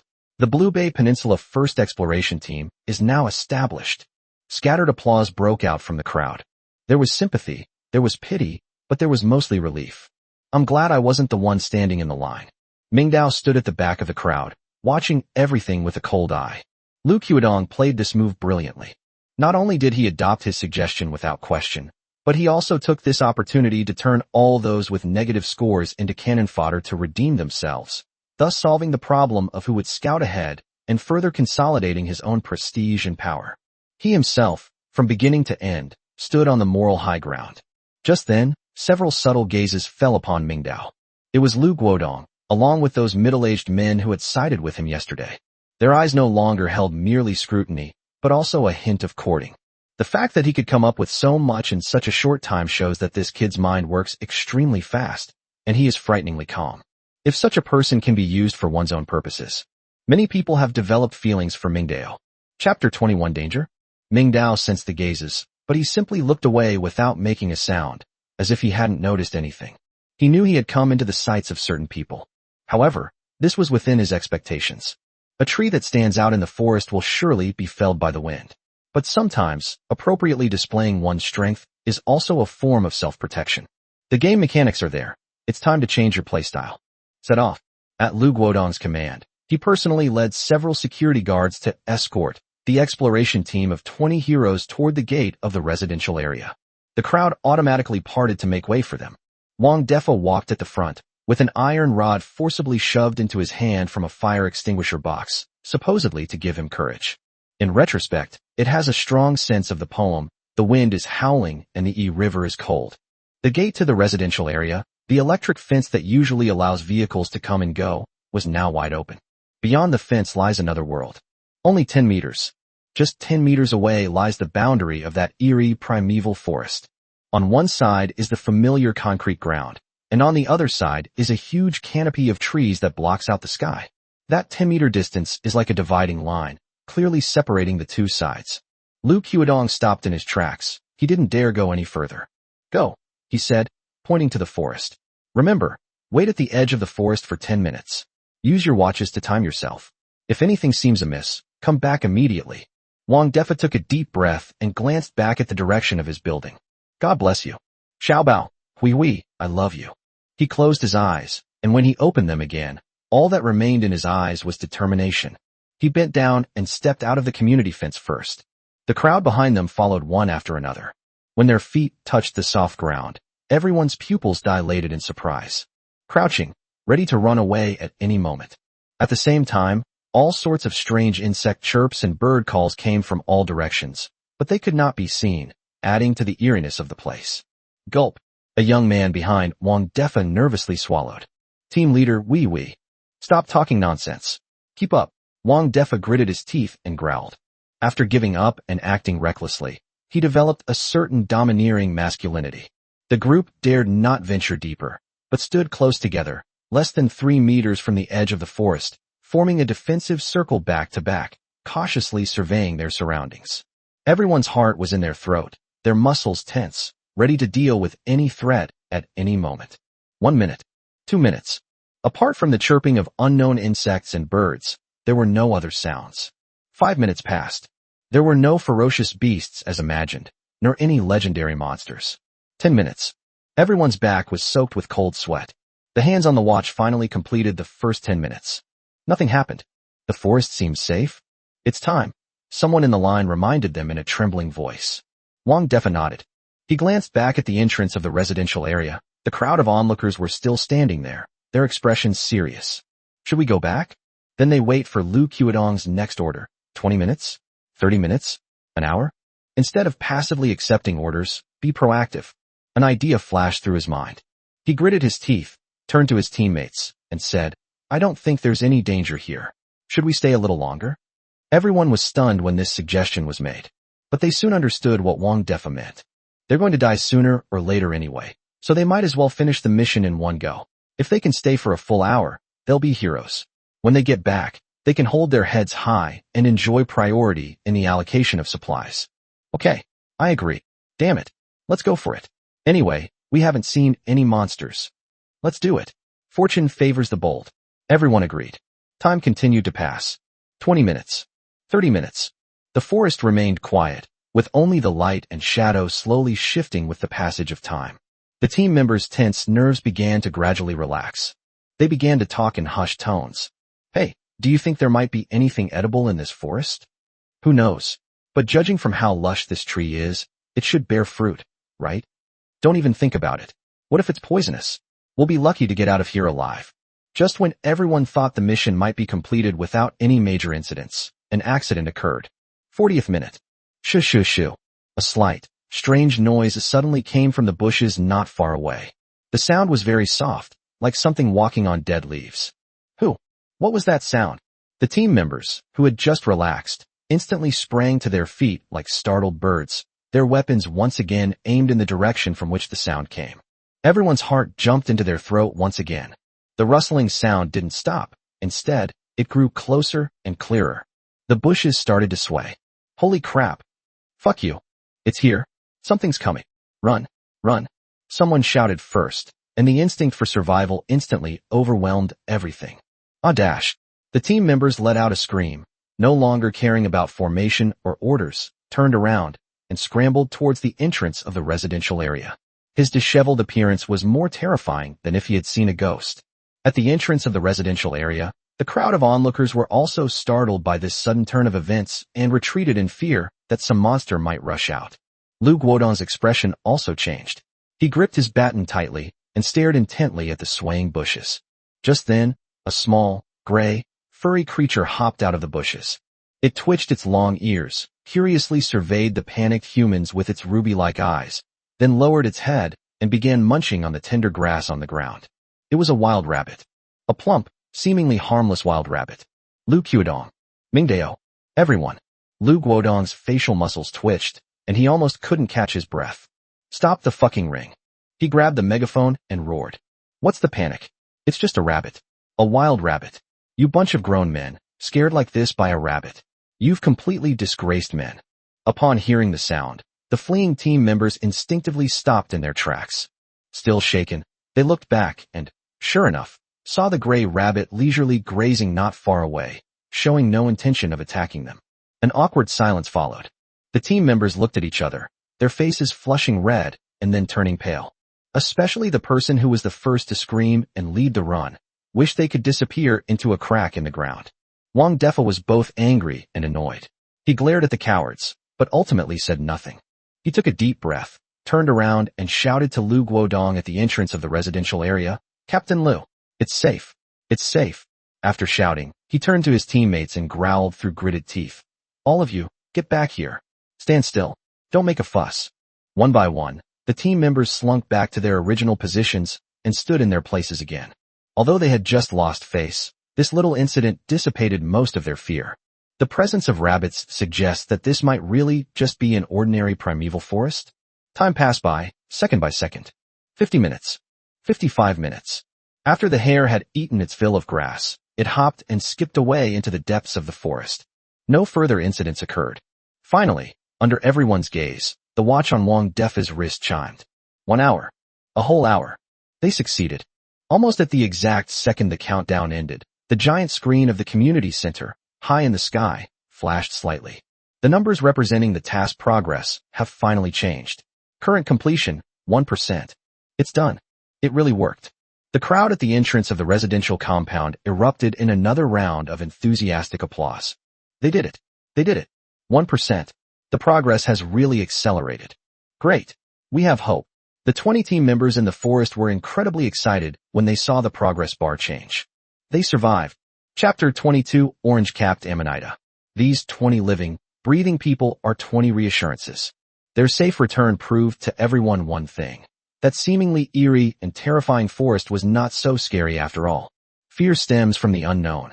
But when a corner of the unknown is lifted, revealing not fangs but a plump rabbit, people's awe of the forest quickly distorts and ferments into another, more primal emotion, desire.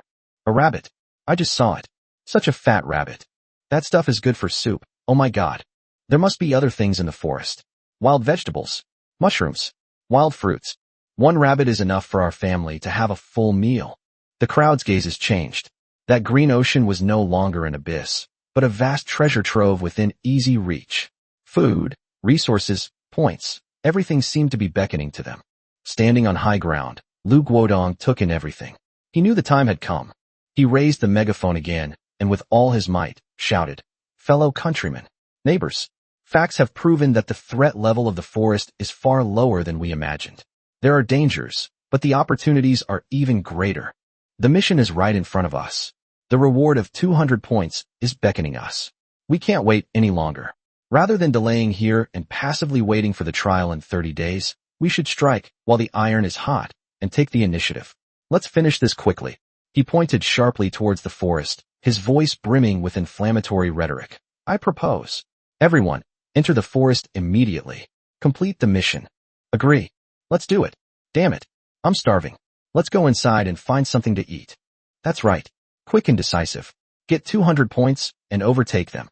Organized by Lu Guodong and his security team, the crowd began to surge into the forest in batches. "Mingji, shall we go too?" Wang Chu's face was full of curiosity as his obese body moved with difficulty through the crowded throng. Mingdao nodded. He remained extremely vigilant, his right hand gripping the crowbar tightly. He knew very well that rabbits weren't the only creatures in the forest. The more moments of collective, unconscious revelry there were, the greater the potential danger. The two mingled with the second group of people and stepped out of the community's boundaries. The soft texture of the soil beneath their feet, mixed with the unique scent of humus and grass, instantly transported them to a completely new world. As soon as they entered the woodland, the crowd dispersed with a whoosh. Most people didn't dare venture too far, instead searching in small groups along the edge of the forest, like treasure hunters. Some tried to break off dry branches from the trees for firewood, while others bent their heads, searching the grass for anything that might be edible. "Oh, there's shepherd's purse here. This is purslane. It's edible. Blanch it and make a cold salad. It's delicious."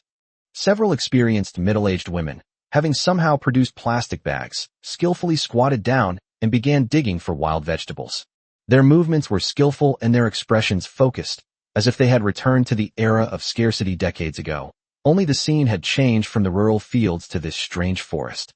"Mingji, shall we go further in?" Wang Chu was clearly not interested in these wild vegetables. His gaze was fixed eagerly on the depths of the forest. Mingdao glanced at the chaotic crowd around him and nodded. There were too many people here. Even if there were some good things, they wouldn't get a chance. The two walked one after the other, avoiding the crowd, and headed deeper into the area. The light in the forest was much dimmer, the branches and leaves of the towering trees blocking out the sky, with only dappled sunlight filtering through the gaps. The air was also more humid, carrying a slight chill. After walking about 100 meters, Wang Chu suddenly stopped beside a shady, damp thicket of bushes, his eyes shining. "Mingji, look!" Mingdao looked in the direction he pointed, and his eyes also narrowed. At the base of the bushes, a vibrant cluster of mushrooms was growing wildly, like an overturned palette of paints. Red, yellow, orange, white, all sorts of colors and shapes, were densely packed together, standing out starkly against the dim woodland. "Wow, I'm rich." Wang Chu's voice trembled with excitement. He rubbed his hands together and immediately reached out to pick the fruit. "Don't move." Mingdao grabbed his wrist with such force that Wang Chu cried out in pain. "Mingji, what are you doing?" Wang Chu looked at him in confusion. Mingdao's expression was serious as he stared at the patch of brightly colored mushrooms. He said in a deep voice, "The weirder the color of these things, the faster they die. You understand?" This was common sense he'd learned from various survival shows and documentaries, almost ingrained in his bones. These mushrooms looked so alluring. They were clearly not to be trifled with and definitely contained deadly poison. Wang Chu paused for a moment, Then a strange smile appeared on his face. He pulled his hand away from Ming Dao's and pointed to one of the most vibrant clusters of mushrooms, golden yellow with wavy edges, and asked, "Then tell me, is this one poisonous?" The mushrooms were so brightly colored, as if they were made of pure gold, that they were almost dazzling in the dim woods. Without a second thought, Ming Dao said decisively, "Nonsense. This color is so yellow it looks like it's been painted. It's obviously poisonous. Absolutely do not touch it.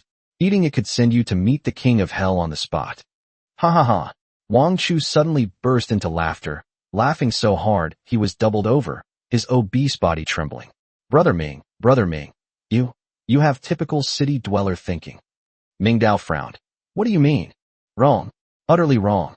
Wang Chu's smile vanished, replaced by an unprecedented confidence and radiance. "This is called chanterelle, also known as apricot mushroom. Don't let its intimidating appearance fool you. It's one of the world's foremost famous mushrooms, a top-tier delicacy. If you take a closer sniff, you'll notice a faint apricot aroma. This stuff can't be cultivated artificially, it's purely wild. In our local market, a pound of dried chanterelle can sell for over 1,000 yuan. The scent of apricots? Ming Dao leaned closer to smell it with some skepticism, and sure enough, a faint, sweet fruity fragrance entered his nostrils. His expression was somewhat stiff.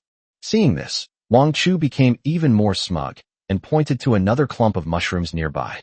The caps of those mushrooms were a bright orange-red, covered with a layer of white scales, while the stems were pale yellow, and they were equally arrogant. "And this one?" Wang Chu asked, as if testing him. This time, Ming Dao learned his lesson and didn't jump to conclusions immediately. He hesitated and said, "This also looks quite dangerous." "You're wrong again."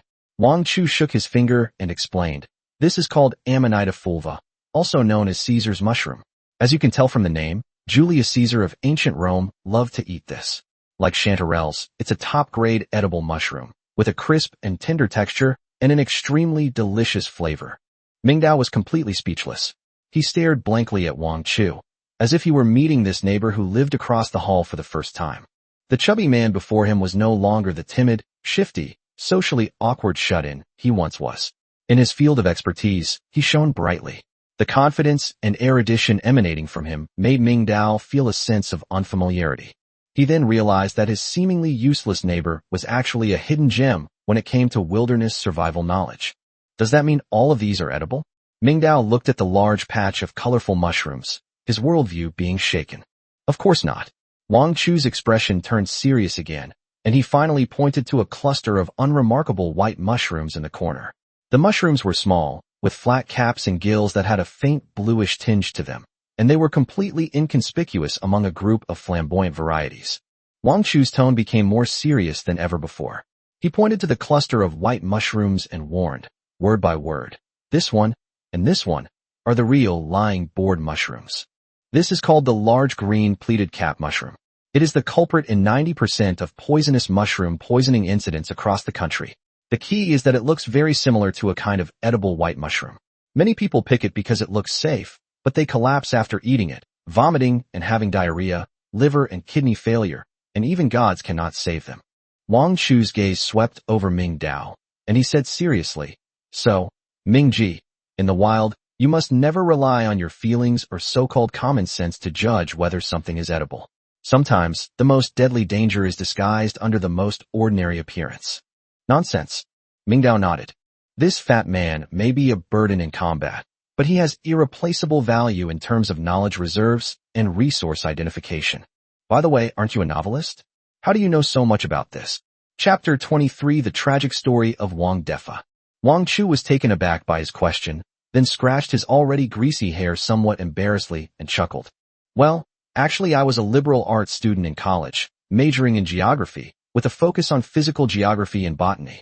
Later, when I wrote novels, to make the plot seem realistic, you have to know a little bit about everything. You have to be familiar with astronomy, geography, history, humanities, and wilderness survival. I actually memorized a lot of these little-known facts that seem useless to ordinary people just to look up information. I never thought they would actually come in handy today." Ming Dao nodded knowingly. This explanation made perfect sense. Online novelists are, in a sense, polymaths. It's common for them to research tens of thousands of words of information just for a single exciting moment. "Okay, then it's up to you today, Teacher Wang." Mingdao rarely made a joke. No, no, no, brother Ming, please don't call me that. It gives me the creeps. Wang Chu quickly waved his hand, but he couldn't hide the smugness on his face. Under the guidance of Wang Chu, this professional, their looting operation became more efficient than ever before. They quickly took off their t-shirts, tied the cuffs and collars with vines, and made 2 simple cloth bags. This is porcini mushroom. You can eat it. It tastes like meat. That broom mushroom looks like coral, and it's excellent for making soup. And this, morel mushrooms. My goodness, this is amazing. Wow. You know what? This forest is amazing. It has everything. Wang Chu was like a child who had entered a candy store, his eyes shining and muttering to himself. He could always find edible treasures among seemingly ordinary plants. Mingdao was responsible for guarding and picking. He worked quickly and carefully placed the mushrooms that Wang Chu had specifically requested into the cloth bag. Their professional and efficient actions quickly attracted the attention of the scattered crowd nearby. Seeing their fruitful harvest, some people began to follow suit, searching through the nearby bushes. However, most lacked the ability to distinguish quality and simply picked randomly, stuffing whatever looked similar into their baskets, resulting in a mix of colors and all sorts of things. Mingdao glanced back casually, his gaze instantly sharpening. Not far from them, a man who looked to be in his 30s was excitedly placing a cluster of mushrooms into his basket. The mushrooms had flat caps and gills with a faint bluish tinge. They were none other than the highly venomous killer that Wang Chu had just mentioned, the large blue-bellied chrysanthemum. The man seemed to think he was lucky and boasted to his companion, "Look how well these white mushrooms are growing. They're definitely edible." Mingdao opened his mouth, but ultimately said nothing. He simply memorized the man's face, then turned back to continue picking. A vague thought flashed through his mind, too fast for him to grasp. "Mingji, over here." Wang Chu's shout interrupted his thoughts. With the support of his knowledge as a writer, Wang Chu's radar expanded its scope. He not only recognized mushrooms, but also led Mingdao to dig up several edible tuberous plants rich in starch, somewhat resembling a combination of yam and taro. They even found a small patch of wild blueberries in a thicket of thorns. Although the berries were small, their sweet and sour taste was enough to soothe the restless soul in the apocalypse. The 2 men's bags grew heavier and heavier, and the joy of their harvest emboldened Wang Chu, who even began humming off-key songs. Just as the residents of the community were enjoying this brief, picnic-like gathering time, a shout full of ecstasy suddenly rang out from the depths of the forest. "I caught him! Ha! I caught him!" The excitement and madness in that voice drew everyone's attention. Everyone looked in the direction of the sound and saw a figure stumbling out of the dense forest 100 meters away. He was dressed in rags, his face covered in mud and scratches, but his expression was extremely excited. It's Wang Defa. What's even more shocking is that he was holding a gray fur ball that was struggling frantically in his arms. It's that rabbit. It's that fat rabbit that scared those 20 heroes so badly they ran away with their tails between their legs. At this moment, the rabbit's hind legs were tightly bound by a vine by Wang Defa. Its front paws were waving futilely in the air, and its ruby-like eyes were filled with terror. Meat. In an instant, everyone's attention was drawn to it.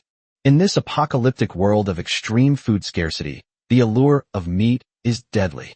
That primal craving for fat and protein instantly ignited the fire of greed in everyone's heart. But reason prevailed. After all, it was Wang Defa who caught the rabbit, and with everyone watching, they couldn't say much. However, those burning gazes felt like knives scraping against Wang Defa, making him feel like he was being pricked by thorns. Wang Defa naturally felt these gazes, and he gripped the rabbit even tighter. The elation of regaining it was quickly replaced by fear. Clutching the rabbit, he staggered towards the entrance of the residential area, wanting nothing more than to get home as soon as possible. However, the person he least wanted to see was the first to stand in his way. "Hey, isn't this the great hero Wang? Not bad. You actually caught him." Li Laosan's burly figure blocked Wang Defa's path like an iron tower.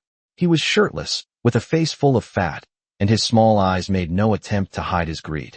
His 2 sons stood on either side of him, like 2 gatekeepers, blocking all of Wang Defa's escape routes. Li Laosan didn't try to snatch it. He just looked the rabbit up and down with a sarcastic expression, smacked his lips, and said, "Tsk, this rabbit is really fat.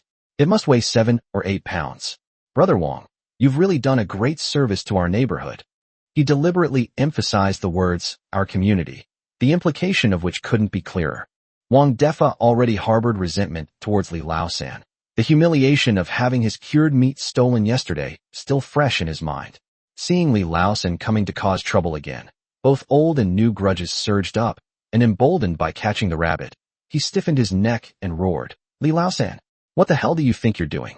I caught this rabbit. It's mine." "Yours? Heh." Li Laosan sneered, his fat twitching. "Wang Defa, have you forgotten what Captain Lu said? This is a collective society now. All resources should be distributed uniformly. Catching the rabbit is your skill, but how it's distributed isn't up to you alone." "Bullshit." Wang Defa trembled with rage. "I almost lost my life in the woods trying to catch this rabbit. Why should I share it with you? Just because my fist is bigger than yours." Li Laosan finally dropped his pretense. He took a step forward and reached for the rabbit with his large, fan-like hand. "You're going to get this rabbit today, whether you like it or not. You dare." Wang Defa, holding the rabbit, retreated repeatedly, but was held back tightly by Li Laosan's son from behind. Chapter 24 Mission complete. Just as a robbery was about to erupt, a dignified voice rang out. "Stop it, all of you." Lu Qiudong arrived quickly with several security guards. His face was grim as he parted the crowd and stood in the center of the conflict. "Old Li, what are you doing?" Lu Guodong first sternly reprimanded Li Laosan, then turned to Wang Defa in a gentle tone and said, "Little Wang, don't get agitated. Let's talk this out. Give me the rabbit first. I'll hold it for you so it doesn't run away." His tone was full of concern, as if he were genuinely thinking of Wang Defa's best interests. Wang Defa looked at Lu Guodong, then at the menacing eyes around him, and felt a chill run through him. He secretly regretted it. "Why did you have to shout it out?" "Captain Lu," he said, his voice tinged with a pleading tone. "Don't worry." Lu Guodong patted his shoulder, his eyes sincere. "I, Lu Guodong, assure you, I will absolutely not let you work in vain. This rabbit is the first prey in our community. It's of great significance. I will take it back and hand it over to the logistics team. When it comes time to reward you, Wang Defa, you will definitely be the one who made the biggest contribution, and you will definitely get the biggest piece of meat. Don't feel like you're losing money. Think about your wife and children. It's because of contributors like you that these groups can have food to eat." His words were presented in a grand and righteous manner, which not only appeased Wang Defa and gave an explanation to those around him, but more importantly, it also smoothly transferred ownership of the rabbit to him, the temporary manager. Li Laosan chuckled coldly to himself. He knew that once Lu Guodong made his move, the matter was settled. He stopped pursuing the matter and looked at Wang Defa with the eyes of a victor, as if to say, "Kid, you're still too green to fight me." Under Lu Guodong's kind gaze, Wang Defa finally let go. That plump rabbit thus fell into Lu Qiudong's hands. On the outskirts of the crowd, Wang Chu watched this scene, quietly leaned close to Ming Dao's ear, and whispered with emotion, "See? Human nature can't withstand the test, especially in front of a piece of protein that can run away." Ming Dao remained silent, sensing the undercurrents in the situation. He tugged at Wang Chu's arm, signaling him to step back. Carrying the two heavy cloth bags filled with mushrooms and tubers, the two quietly retreated to the edge of the crowd. While everyone's attention was focused on the fat rabbit and Lu Guodong, no one noticed that the two big rats, who had returned laden with their spoils, had already broken away from the main group and made their escape along the shadows of the building. Just as they turned and walked a short distance, the edge of the noisy woodland behind them suddenly fell silent. Immediately afterwards, a visible blue ripple spread outwards from the huge community center light screen above the square. The ripples swept silently across the forest, across every tree, and across every person's body. 1 hour later, we're there. Almost simultaneously, the number representing the mission's progress on the sky began to skyrocket. Current completion, 100%. Everyone was unharmed. It's done. The text on the light screen changed again. The status of the weekly quest, the call of the forest, instantly switched from in progress to completed. Immediately afterwards, a line of dazzling golden characters appeared. Task reward, total community points plus 200. Before the words were even finished, the number representing Blue Bay Peninsula on the leaderboard began to jump wildly. 32, 20, 32, 80, 33, 50, 3400. Finally, under everyone's watchful eyes, the number steadily stopped at 3,420. And right below it, the opponent that once made them feel hopeless, Jinxing Industrial Park, with its 3,320 points, seemed so glaring and so ridiculous at this moment. They've overtaken them. In less than a day, They turned around from a 100-point deficit to a 100-point lead over their opponents. We won. We won. We've overtaken them. Ha. We've overtaken them. 200 points. We got them. The group gradually returned to the square. But joy is always fleeting. As the first wave of fervor subsided, a very real question once again surfaced in everyone's minds. How to divide it. As the cheers subsided, all eyes turned to Lu Guodong, or rather, to the rabbit in his hand, and to the considerable piles of wild vegetables, mushrooms, and wild fruits that had been brought out of the forest and piled up at the edge of the square. The crowd fell silent, and the atmosphere became subtle and tense. Lu Guodong took it all in. He knew that the real test was just beginning. He cleared his throat, handed the rabbit to the security guard beside him, and then raised the megaphone. Neighbors, please be quiet. Listen to me. I know what everyone is thinking. This achievement is the result of everyone's joint efforts. But we must understand that we are already in the apocalypse. Absolute fairness does not exist, and it is the greatest injustice to those who have given more. He paused for a moment, observing the reactions of the crowd. Therefore, I hereby announce that all collected wild vegetables, fruits, mushrooms, and other supplies will be temporarily kept in custody by our collective committee. When handing them over, each person and each family's harvest will be meticulously recorded by a designated person. This record will serve as the basis for future distribution. I cannot guarantee absolute fairness, but I can guarantee relative fairness. Our goal is not to feed any one person, but to ensure their survival. To ensure the survival of more people. That is how we maximize our profits. These words were perfectly worded, occupying the moral high ground of collectivism while promising the principle of distribution according to contribution, instantly winning the approval of most neutral parties. However, there are always discordant voices. Why? Chapter 25 Labor-owning proponents versus centralized distribution proponents. A sharp voice rang out from the crowd. Everyone looked in the direction of the voice and saw a young man in his early 20s with blonde hair standing out with a resentful expression. He was carrying a large bundle of freshly dug wild vegetables. He was the same Brother Fong who had clashed with Lu Guodong in front of the express delivery locker earlier. Behind him followed 3 or 4 other equally young and arrogant individuals, each carrying some or less of their spoils. I spent half a day digging through the woods. My hands are covered in cuts, and I only found this little bit. Why should we hand it all over just because you say one thing? Brother Fong stood tall, staring fearlessly at Lu Guodong on the platform. Whoever finds it, it belongs to them. It's only right and proper. I don't want to take advantage of others, and I don't want anyone to take advantage of me. That's right.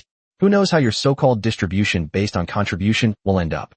What if we work ourselves to the bone and end up with less than what your security team produces? A companion behind him immediately chimed in, drawing a burst of laughter. These words directly tore away the warm veil Lu Guodong had woven with collective interests, bringing the issue of trust to the forefront. Insolence. Before Lu Guodong could even speak, one of the security guards beside him couldn't hold back any longer and pointed at Fong Go angrily. How dare you speak to Captain Lu like that? Without Captain Lu leading everyone to complete the mission, you wouldn't even have dared to enter the forest. Now you have the nerve to question the allocation here. Go to hell. Brother Fong spat on the ground and cursed. Whether I go into the forest or not has nothing to do with you guys. I'm here to save my own life. Not to feed a bunch of trash like you who only know how to talk big. You're asking for it. The security guard roared in anger, grabbing his baton and preparing to charge down. Stop!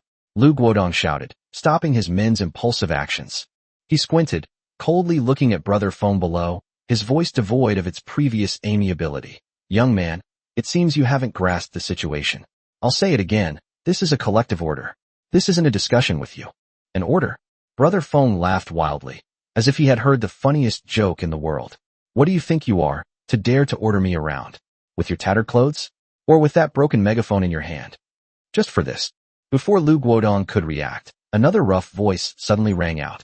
Li Laosan, a burly man with bare arms, squeezed out of the crowd, carrying a thick wooden stick in his hand, followed by his 2 equally fierce-looking sons, and stood directly on Lu Guodong's side. Kid, don't push your luck. Li Laosan pointed at Fong Ge with the other end of his wooden stick, his face trembling with menacing bulge. Captain Lu is the leader of our neighborhood now. His word is law. If you're not happy, you'd better ask this stick in my hand if it agrees. Feng's expression changed. He didn't expect that Li Laosan, who had a conflict with Lu Guodong yesterday, would stand up for him now. But he quickly realized that Li Laosan wasn't helping Lu Qiudong. He was upholding the new order that was most advantageous to him. Under the rule of unified distribution, only those with strength but too lazy to lift a finger could get the biggest share. The situation on the field suddenly became more complicated. The labor private ownership faction, led by Feng Gu, and the centralized distribution faction, represented by Lu Qiudong and Li Laosan, formed a sharp opposition. Most of the residents in the square remained silent onlookers. Some of them actually agreed with Brother Feng, but they dared not say so because they were outnumbered and outmatched. Others, especially the elderly, women, children, and those who had found nothing in the forest, stood firmly on Lu Guodong's side, loudly condemning Brother Feng's selfishness. "Young man, how could you do this? We need to stick together." "That's right. Captain Lu is doing this for our own good. Can't you be a little more understanding? Hand over the stuff. Don't let your actions ruin our unity." A wave of moral blackmail surged toward Brother Feng and his group. Feng was so angry that his face turned red. He looked at the faces around him that were criticizing him and felt disgusted. "Fine. You think you can take it all?" He gritted his teeth, looked around, and said viciously, "I'm telling you this now. Nobody can take what's mine. If you've got the guts, step over my dead body." After saying that, he hugged his wild vegetables and turned to leave. "Stop him." Lu Qiudong's eyes flashed with a cold light as he gave the order in a stern voice. The 5 security guards around him, along with Li Laosan and his son, immediately pounced on him like wolves, instantly surrounding Brother Feng and his group. Police batons and wooden sticks were raised, and a bloody conflict was about to break out. Meanwhile, away from the hustle and bustle of the square, on the 8th floor of 5 buildings. In the hallway, the emergency lights emitted a pale green glow, casting long shadows of the 2 people. Splash dash. Ming Dao and Wang Chu untied the 2 bags made of t-shirts they were wearing, and 2 large piles of spoils instantly spilled onto the floor. For a moment, the entire corridor was filled with a unique, refreshing fragrance that blended earth and fungi. The colorful mushrooms were piled up into 2 small mountains. The golden chanterelles, the ochre of the porcini, and the tender white of the broom mushrooms were scattered around a dozen or so tuberous plants covered in soil and shaped like yams. That's quite a harvest. Looking at the scene before him, Wang Chu's eyes lit up with excitement. He plopped down on the ground, rubbing his hands together, drool practically dripping from his mouth. "We're rich, Mingji. So many mushrooms. And these tubers, how long will it last us? Half for soup, half for barbecue, my God. This is life like heaven." He was so engrossed in his fantasies about the food of the future that he didn't notice the growing, increasingly heated argument coming from downstairs. Ming Dao, on the other hand, appeared much calmer. He squatted down and began to carefully sort through his spoils, separating different kinds of mushrooms and tubers with practiced ease. "Don't just think about eating," he said without looking up. "With so much stuff, it'll all spoil in a couple of days if we don't handle it properly. The mushrooms need to be sliced and dried quickly, or salted. These tubers need to be stored in a cool, dry place." Yes. Mingji, you're right. Wang Chu suddenly realized, slapping his thigh. "Dry them. They must be dried. Dried mushrooms stewed with chicken. The taste is even more amazing." Chapter 26. Lin Yufu. The atmosphere in the center of the square didn't seem so bright. Li Laosan raised his thick wooden stick high, and it seemed that a bloody conflict for survival and dignity was about to unfold in the next second. The onlookers instinctively stepped back, their faces a mixture of excitement and numbness. They were both afraid of being drawn in and secretly hoping that the chaos would bring them something. At this critical moment when things were about to escalate, a calm and powerful voice rang out. "Stop it, everyone. If we keep fighting, we'll perish before the game kills us." A figure slowly emerged from behind the crowd. He was a middle-aged man who looked to be in his 40s or 50s, wearing a faded old shirt and a pair of ordinary black-rimmed glasses. His face was plain, and his demeanor unremarkable. He would have blended into a crowd and gone unnoticed. However, the moment he stepped out, someone quickly recognized him. "Dr. Lin." Someone in the crowd unconsciously let out a low gasp. Lin Yifu is the only doctor at the community clinic. In this secluded place, he is practically the only source of medical care for everyone. He is known for his friendly approach to patients and fair pricing, and is highly respected in the community. Lin Yifu walked steadily, ignoring the raised batons and wooden sticks, and went straight to the center of the conflict. He first glanced at the tense situation between the 2 sides, his gaze lingering for a moment on Feng Ji's slashed arm, and then looked at Li Laosan. Finally, his gaze fell on Lu Guodong and Brother Feng. Captain Lu, your initial intention was good. You wanted to establish order and allow more people to survive. Lu Guodong was taken aback, not expecting the other party to affirm him first. He opened his mouth, but for a moment he didn't know how to respond. Lin Yifu didn't wait for his reply, and turned to Brother Feng, his tone equally calm. Young man, I can understand your thoughts. It's not wrong to not want the fruits of your hard work to be taken away without compensation. Feng Gus stiffened his neck, the hostility in his eyes lessened slightly, but he was still full of vigilance. Lin Yifu pushed up his glasses, looked around at the residents with their various expressions, and sighed. Since everyone has different goals and demands, there's no need to force us to be together. I'll propose a solution that everyone can choose freely. Everyone perked up their ears. From now on, I propose that the community be officially divided into two camps, the collective and the loners. Everyone is free to choose which side to join based on their own wishes. However, once a side is chosen, the rights and responsibilities are clearly defined, and the consequences are borne by the individual. Lin Yifu extended a finger and pointed in Lu Guodong's direction. First, choose to join the group. You'll need to hand over some of the supplies you collect, which will be registered and distributed by the group committee. In return, you'll enjoy the group's protection, including security patrols, information sharing, and most importantly, he said, word by word, this is a free humanitarian medical aid provided by me, Lin Yifu. Whether you are injured or sick, as long as you are a member of the group, as long as I have a piece of gauze or an antibiotic, I will do my best. Upon hearing these words, the expressions of many families in the crowd, who were holding children or supporting the elderly, instantly changed. In this primitive and dangerous world, injury equals infection, and infection equals death. Dr. Lin's promise was nothing short of a life-saving trump card. Then, Lin Yifu pointed at Brother Feng. Second, choose to be a lone wolf. All the resources you gather belong entirely to you. You don't need to hand over a single blade of grass or a single fruit. You can live entirely according to your own will, without being bound by anyone. A glint of light flashed in the eyes of Brother Feng and the young men behind him. Wasn't this exactly what they wanted?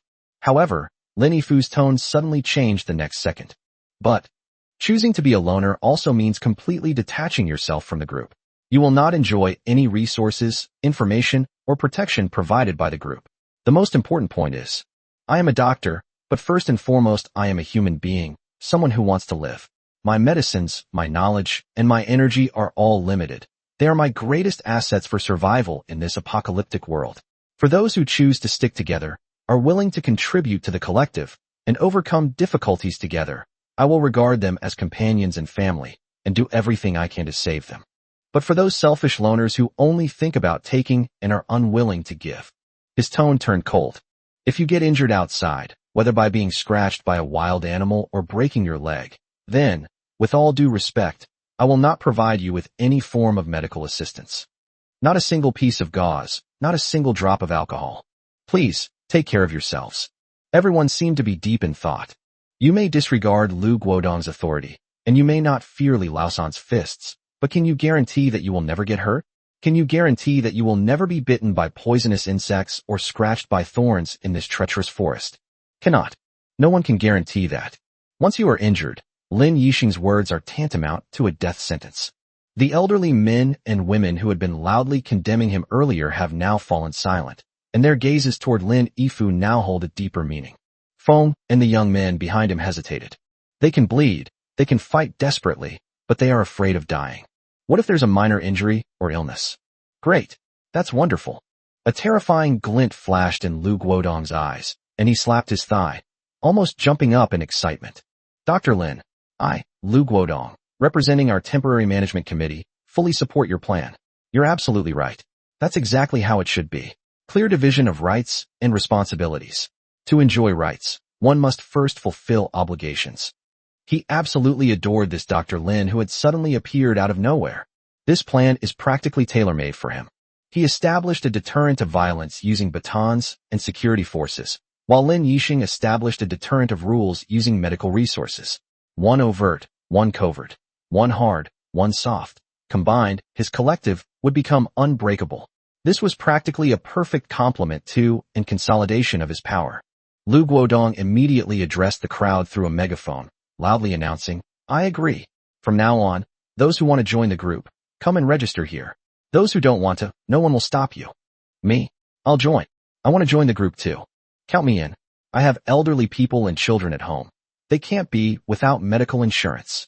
The crowd got what they wanted and instantly erupted in excitement. One by one, residents rushed toward Lu Guodong's direction, almost scrambling to get there. They weren't making any well-thought-out political decision, but rather acting out of the most instinctive desire to survive. Looking at the surging crowd, Brother Feng's face turned from pale to ashen. A young man behind him finally couldn't withstand the pressure. He glanced at Brother Feng, then at Lin Yifu, and finally gritted his teeth, whispering, "Brother Feng, I'm sorry, my mother isn't well." After saying that, he threw down the wild vegetables in his arms and squeezed into the crowd surging towards the collective without looking back. If there's one, there'll be a second. In the blink of an eye, of the 3 or 4 companions behind Brother Feng, only one remained. A bloody conflict that was about to erupt was completely averted with just a few casual words from Lin Yifu. Ultimately, faced with the pressure of survival and the absurdity of personal dignity, Brother Feng did not compromise. He loosened his clenched fist. "Fine, you guys are ruthless. I choose to be a lone wolf." After saying that, he suddenly turned around, pushed through the crowd, and walked towards his home without looking back. His silhouette was filled with a tragic grandeur. Brother Feng, the last remaining companion, hurriedly chased after him. Among the crowd, some equally young people, equally unwilling to be constrained, made the same choice after a brief period of hesitation and struggle. "Damn it, why should I join? I have medicine at home. I'm not joining. Self-reliance leads to abundance. I don't believe we can't survive without you. Count me in." One by one, more than 20 young people quietly left the noisy crowd and followed Brother Feng's back, heading towards another unknown path. The storm has thus subsided. Chapter 27: Population Census and Material Registration. Lu Guodong stood on high ground, taking in the entire scene. Step 1 is complete. The next challenge is how to unite these remaining 2,000+ mouths and 2,000+ people with different thoughts into one cohesive force. He took a deep breath and held the megaphone to his mouth.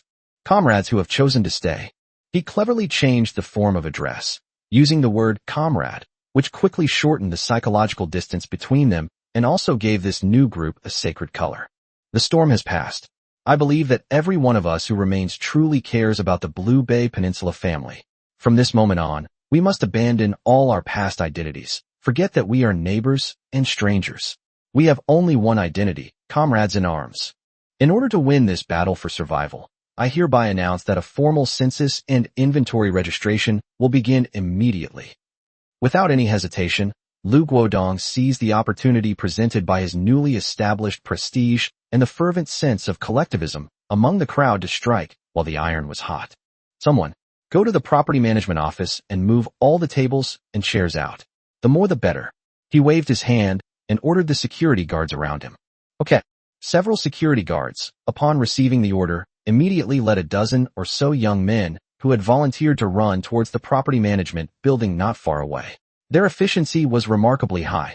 In just over 10 minutes, 7 or 8 old desks and stacks of plastic chairs were moved to the center of the square, lined up to form a temporary registration area. You and you." Lu Guodong randomly pointed to 3 security guards who looked relatively clever and had decent handwriting. "You 3, you're in charge of taking notes. The rest of you, maintain order. Have everyone line up in family units, one at a time." The crowd began to slowly move, and under the guidance of the security guards, they consciously formed several long lines. Lu Guodong walked to the first table and took charge personally. He picked up a visitor registration book he had obtained from the property management office, turned to a brand new page, and asked the middle-aged man at the front of the line in a deep voice, "Name?" "Zhang Jingguo." The man pushed up his glasses nervously. "Age?" 56. "How many family members are there? What are their names, ages, and health conditions?" "There are 3 people in my family. My wife, Wang Guifan, is 54 years old and in good health, except for high blood pressure. My son, Zhang Wei, is 30 years old and has no illnesses or ailments." Lu Guodong asked questions and took notes.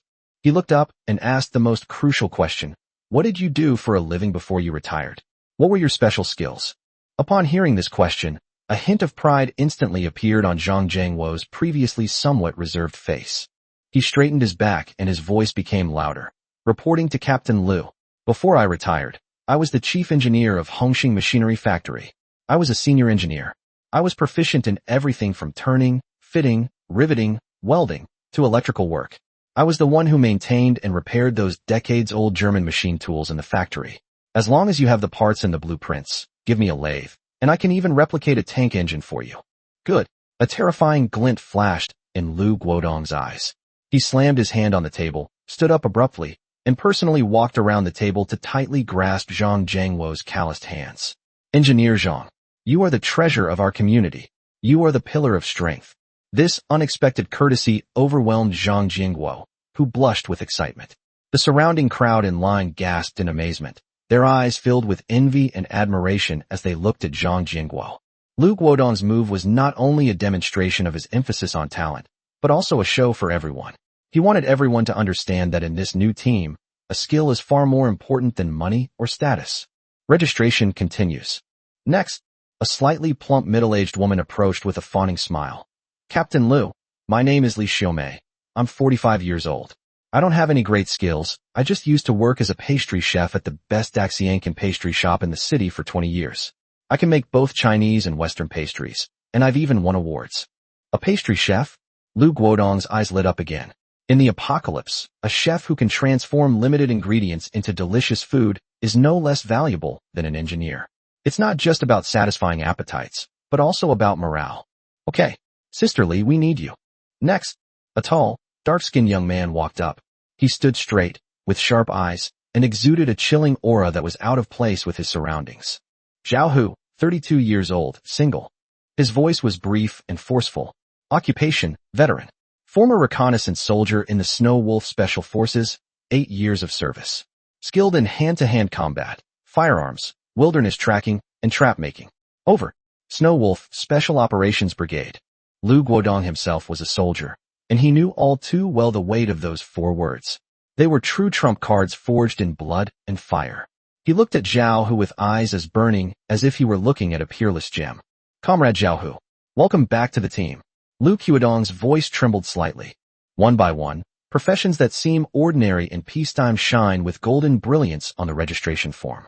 Wang Tao, 38 years old, Deputy Chief Physician of Surgery at the 3rd Municipal Hospital. Sun Dehai, 42 years old, Senior Electrician, with a high-voltage electrician certificate. Chen Fong, 29 years old, kindergarten teacher, can take care of children.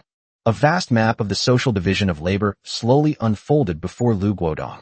As he looked at the names and occupations listed in the register, an overwhelming surge of elation and ambition welled up within him. What he held in his hands was not just over 2,000 starving survivors, but clearly the entire workforce of an industrial society. There were engineers, doctors, soldiers, cooks, electricians, and teachers. If he could organize these people properly, he could even rebuild a miniature modern civilization on this primitive land. A civilization created by Lu Guodong himself. Of course, while there are genuinely sincere people, there are also those with ulterior motives. My name is Lu Ergu, a skinny man, as thin as a monkey, pushed his way forward, puffing out his chest and spitting as he boasted. I used to be the vice president of the Bejiquan Association in our city. 7 or 8 strong men couldn't get close to me.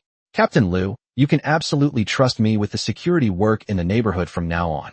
The security guard in charge of registration frowned, suspiciously examining his thin arms and legs, and couldn't help but ask, Bejiquan, how about you demonstrate a few moves for us? Cough cough. Lu Ergu's face stiffened, and he coughed twice. That real skill is a killing technique, and it cannot be easily revealed. Besides, I haven't eaten enough these past 2 days, and I'm a little weak.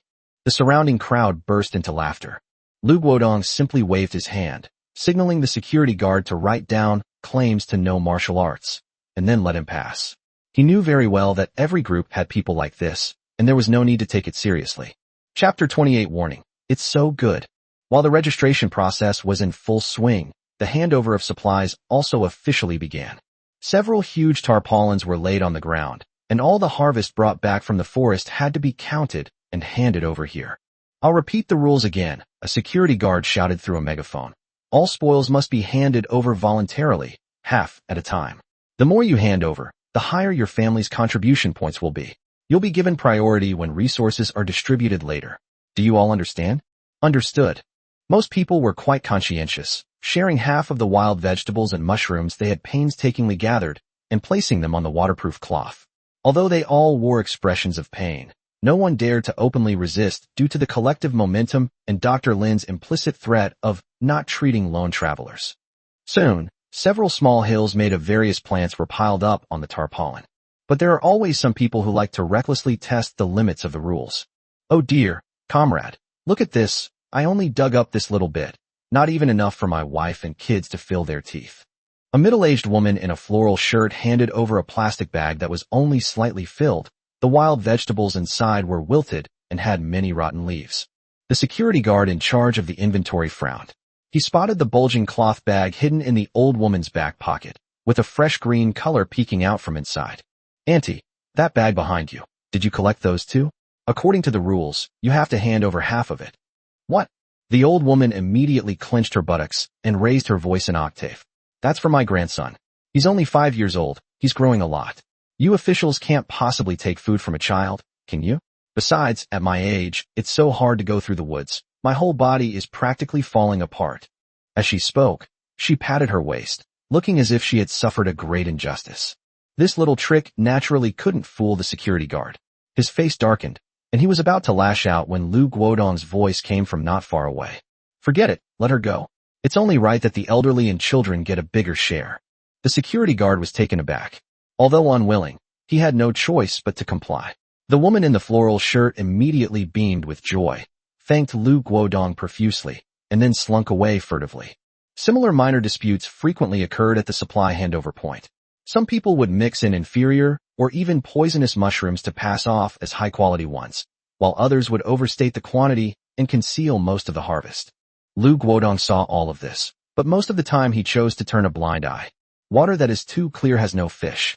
What he needs now is stability, the hearts and minds of the people.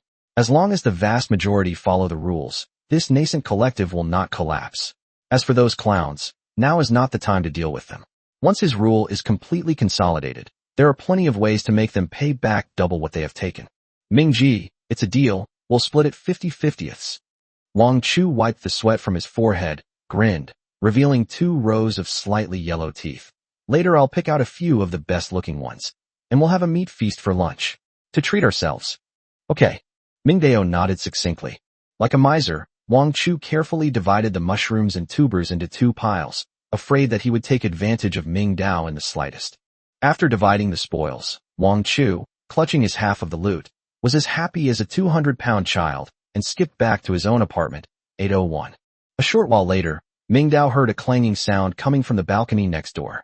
Curious, he peeked over and saw Wang Chu humming an off-key tune as he hung strings of processed mushrooms on the clothesline. His satisfied and blissful expression made it seem as if he were hanging strings of gold bars instead of mushrooms. Mingdao chuckled, shook his head, and turned back to his balcony. In the apocalypse, food preservation is far more important than acquisition. Unlike Wang Chu, he wasn't particular about such things. He simply rummaged through the storeroom and found a few scraps of wood and some wire.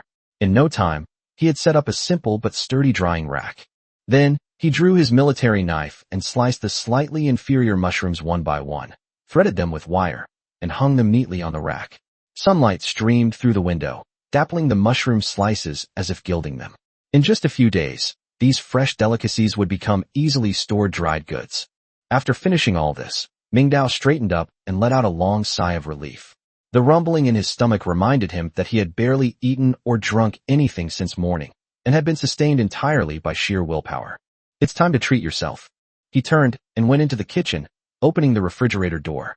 The refrigerator compartment had long since become useless, with only the freezer compartment retaining a trace of icy chill. In the deepest part, several pieces of chicken breast, tightly wrapped in plastic wrap, lay quietly, their surfaces beginning to turn slightly white, with even some signs of thawing at the edges. This is his last reserve of fresh meat. It can probably be kept for another 2 or 3 days, otherwise, it will truly rot.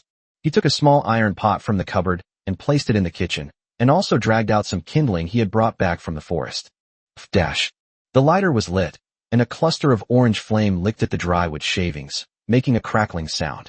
After doing all this, Mingdao still seemed a little uneasy, So he folded the bedsheet in half and stuffed it into the door crack and the air conditioner vent. Then, he unscrewed a bottle of Nongfu spring water, and under the heat of the firewood, it quickly began to bubble. The water has boiled. Mingdao tore open a packet of instant noodles and carefully placed the golden yellow noodle cake into the boiling water. The noodle cake quickly expanded in the hot water, releasing an enticing aroma of wheat. Next up was the seasoning packet. The sauce packets from Lao Tin smell amazing. The seasoning packet and pickled cabbage packet followed closely behind, adding soul to the soup base. And then, today's main character. Mingdao chopped the freshest Amanita fulva and chanterelle mushrooms he had just selected into thick slices and generously tossed them into the pot. The snow-white flesh and golden caps bobbed up and down in the bubbling broth, their essence from the mountains being gradually infused into the soup. Finally, there were the few pieces of chicken breast cut into small pieces. The fresh chicken, upon contact with boiling water, instantly shrinks and turns white, locking in the meat's delicious flavor. The aroma of meat, mushrooms, and noodles, three distinct yet perfectly blended fragrances, mixed with the unique chemical aroma of instant noodle seasoning, creating an intense scent that defies description. The aroma, catalyzed by the flames, stubbornly wafted out of room 802, spreading upwards and downwards along the corridor. Chapter 29, Who is releasing the poison? 7th floor, room 703. A white-collar man in his early 30s sat blankly at the dining table. On the table was his lunch for the day, 2 dry, compressed biscuits and half a glass of water. His name is Li Ku, and he didn't have the courage to go down this morning. I've been staying cooped up at home the whole time. He mechanically picked up a cookie, opened his mouth, and was about to bite into it like a rock. Just then, a rich, almost tangible fragrance entered his nostrils. What does it taste like? Zhang Wei froze instantly. It's meat. It definitely tastes like meat. And mushrooms? No, wait, it's instant noodles too. It tastes like pickled cabbage. The combination of these flavors made his mouth water. Gulp. Saliva dripped uncontrollably from the corner of his mouth, landing on the dry, hard compressed biscuit and leaving a small wet stain. His eyes instantly turned red. He rushed to the window like a madman, sniffing the faint fragrance with all his might. That's right. It came from upstairs. Who is it? Who is it? In this era where everyone is surviving on dry rations and wild vegetables, who the hell is eating instant noodles upstairs? And with chicken and mushrooms added.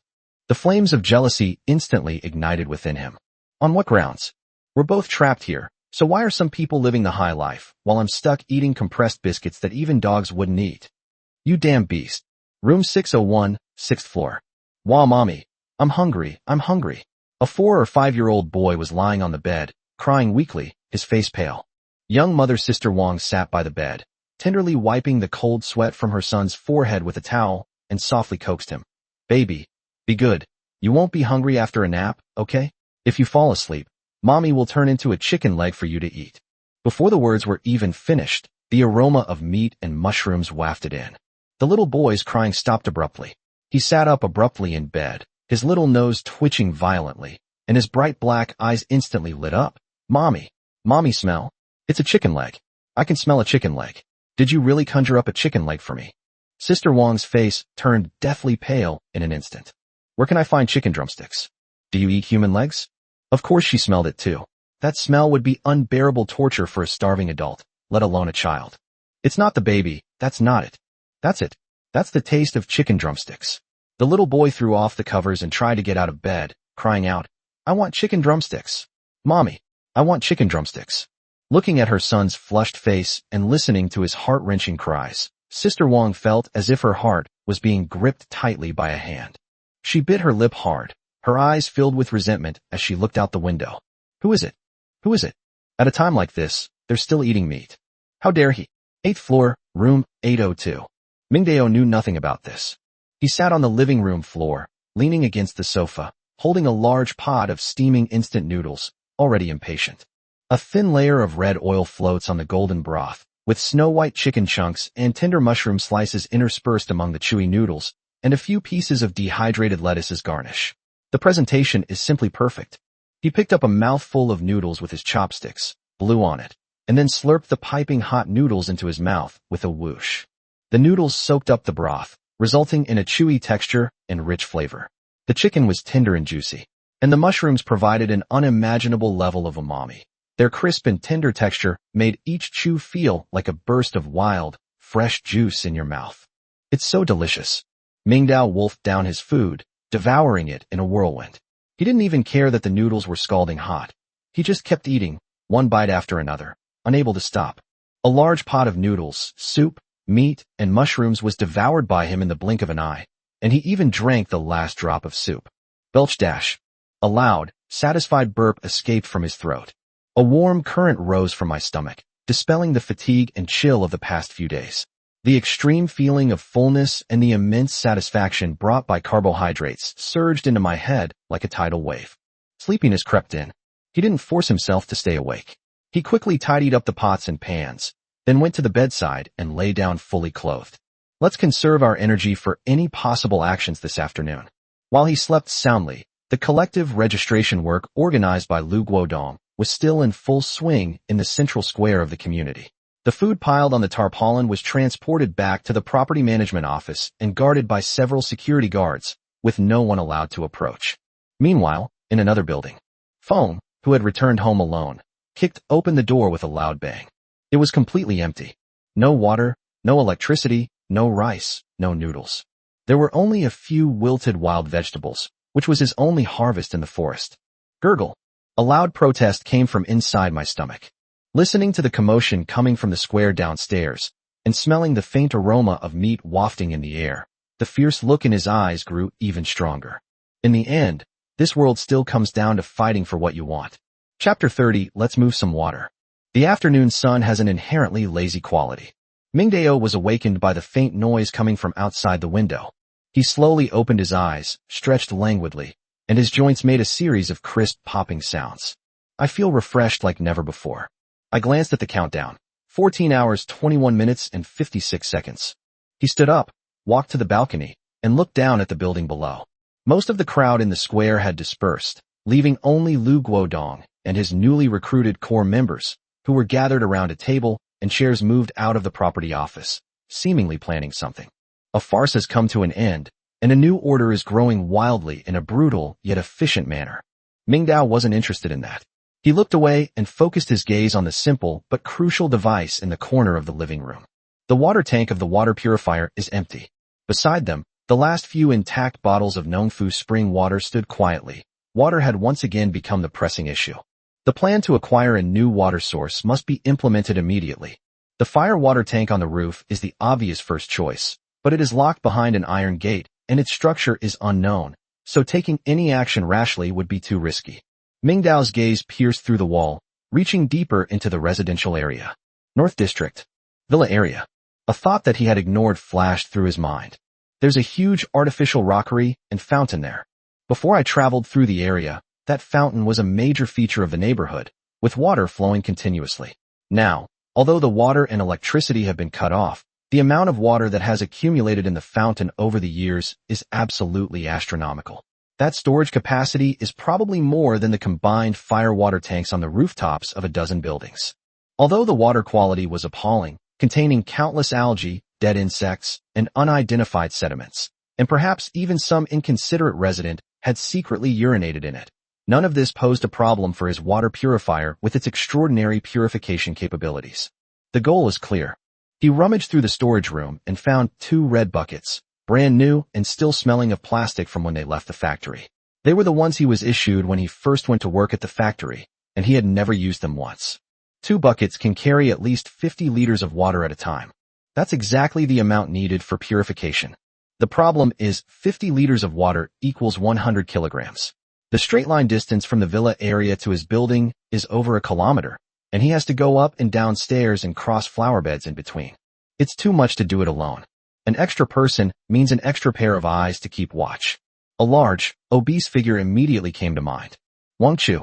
This neighbor, who gave him a huge surprise in terms of wilderness survival knowledge, was practically a zero-power fighter, but was the perfect choice as an assistant and logistics provider. Without further hesitation, Mingdao tucked the crowbar behind his waist, picked up the 2 empty red plastic buckets, and turned to walk out of the room. Thump, thump, thump. Inside room 801. There was a rustling sound of movement, followed by a moment when the peephole dimmed. Who? Wang Chu's wary voice came from behind the door, thick with nasal tone and hoarse from just waking up. I am Mingdao. The breathing inside the door paused noticeably, followed by a flurry of frantic unlocking sounds. Squeak dash. The door was opened a crack, and Wang Chu's huge head peeked out from the gap. His messy hair looked like a bird's nest, and his face still had the red marks of just waking up. When he saw that the person standing outside the door was indeed Mingdao, carrying 2 large red buckets, and looking calm and composed, his vigilance and wariness dissipated. Mingmingji, what brings you here? Without wasting words, Mingdao looked directly over his shoulder and swept his gaze across his living room, which was also filled with various supplies, and asked bluntly, "How much water do you have left in your house?" Water. Wang Chu was taken aback for a moment. Then his face flushed red, and he scratched his head somewhat embarrassedly. "There's still 1.5 bottles left, the ones we swapped with you last time." "What's wrong, Mingji? Are you running out of water?" Seemingly afraid that Mingdao would misunderstand him as stingy, he quickly turned to the side and opened the door completely. Pointing to the mountain of cases of drinks piled up in the corner of the living room, he said generously, "If you're thirsty, I have 2 more cases of drinks here. Iced tea, green tea, cola, Sprite, whatever you want." As he spoke, he turned around and solemnly pulled out a full-liter bottle from a box of already opened Master Kong iced tea, and without saying a word, stuffed it into Mingdao's arms. "Here, Mingji, this will quench your thirst." The action was quite bold and unrestrained. A glint flashed in Mingdao's eyes, but he didn't refuse and took it without hesitation. "I was thirsty." He unscrewed the bottle cap, tilted his head back, and gulped down several large mouthfuls. The cool, sweet liquid slid down his throat and into his stomach, taking away a bit of the afternoon heat. "Not bad, fatty." Mingdao put down the bottle, wiped his mouth, and half-jokingly looked at Wang Chu's living room, which was comparable to a small supermarket. "I suspect that in the entire neighborhood, you are the one with the most supplies." Wang Chu was taken aback by the slightly teasing fatty he was being called, and then a strange excitement welled up inside him. He chuckled and waved his hands repeatedly. "Not at all, not at all. It's all junk food. It can't be eaten as a meal. Compared to you, Brother Ming, this is just small fry." He knew very well that the change in address meant that the relationship was developing in a completely new direction. Mingdao stopped beating around the bush. Since the other party had already expressed their willingness to surrender through their actions, there was no need for him to hide anything anymore. Only by appropriately demonstrating his strength could he more firmly bind this useful neighbor to his side. He looked at Wang Chu and said, "Drinking beverages instead of water is not a long-term solution. I'm going to work on solving the drinking water problem." "Solve it?" Wang Chu didn't react. "How do you solve it? Didn't those people downstairs register and hand over all their wild vegetables and mushrooms? Are you planning to go and exchange them too?"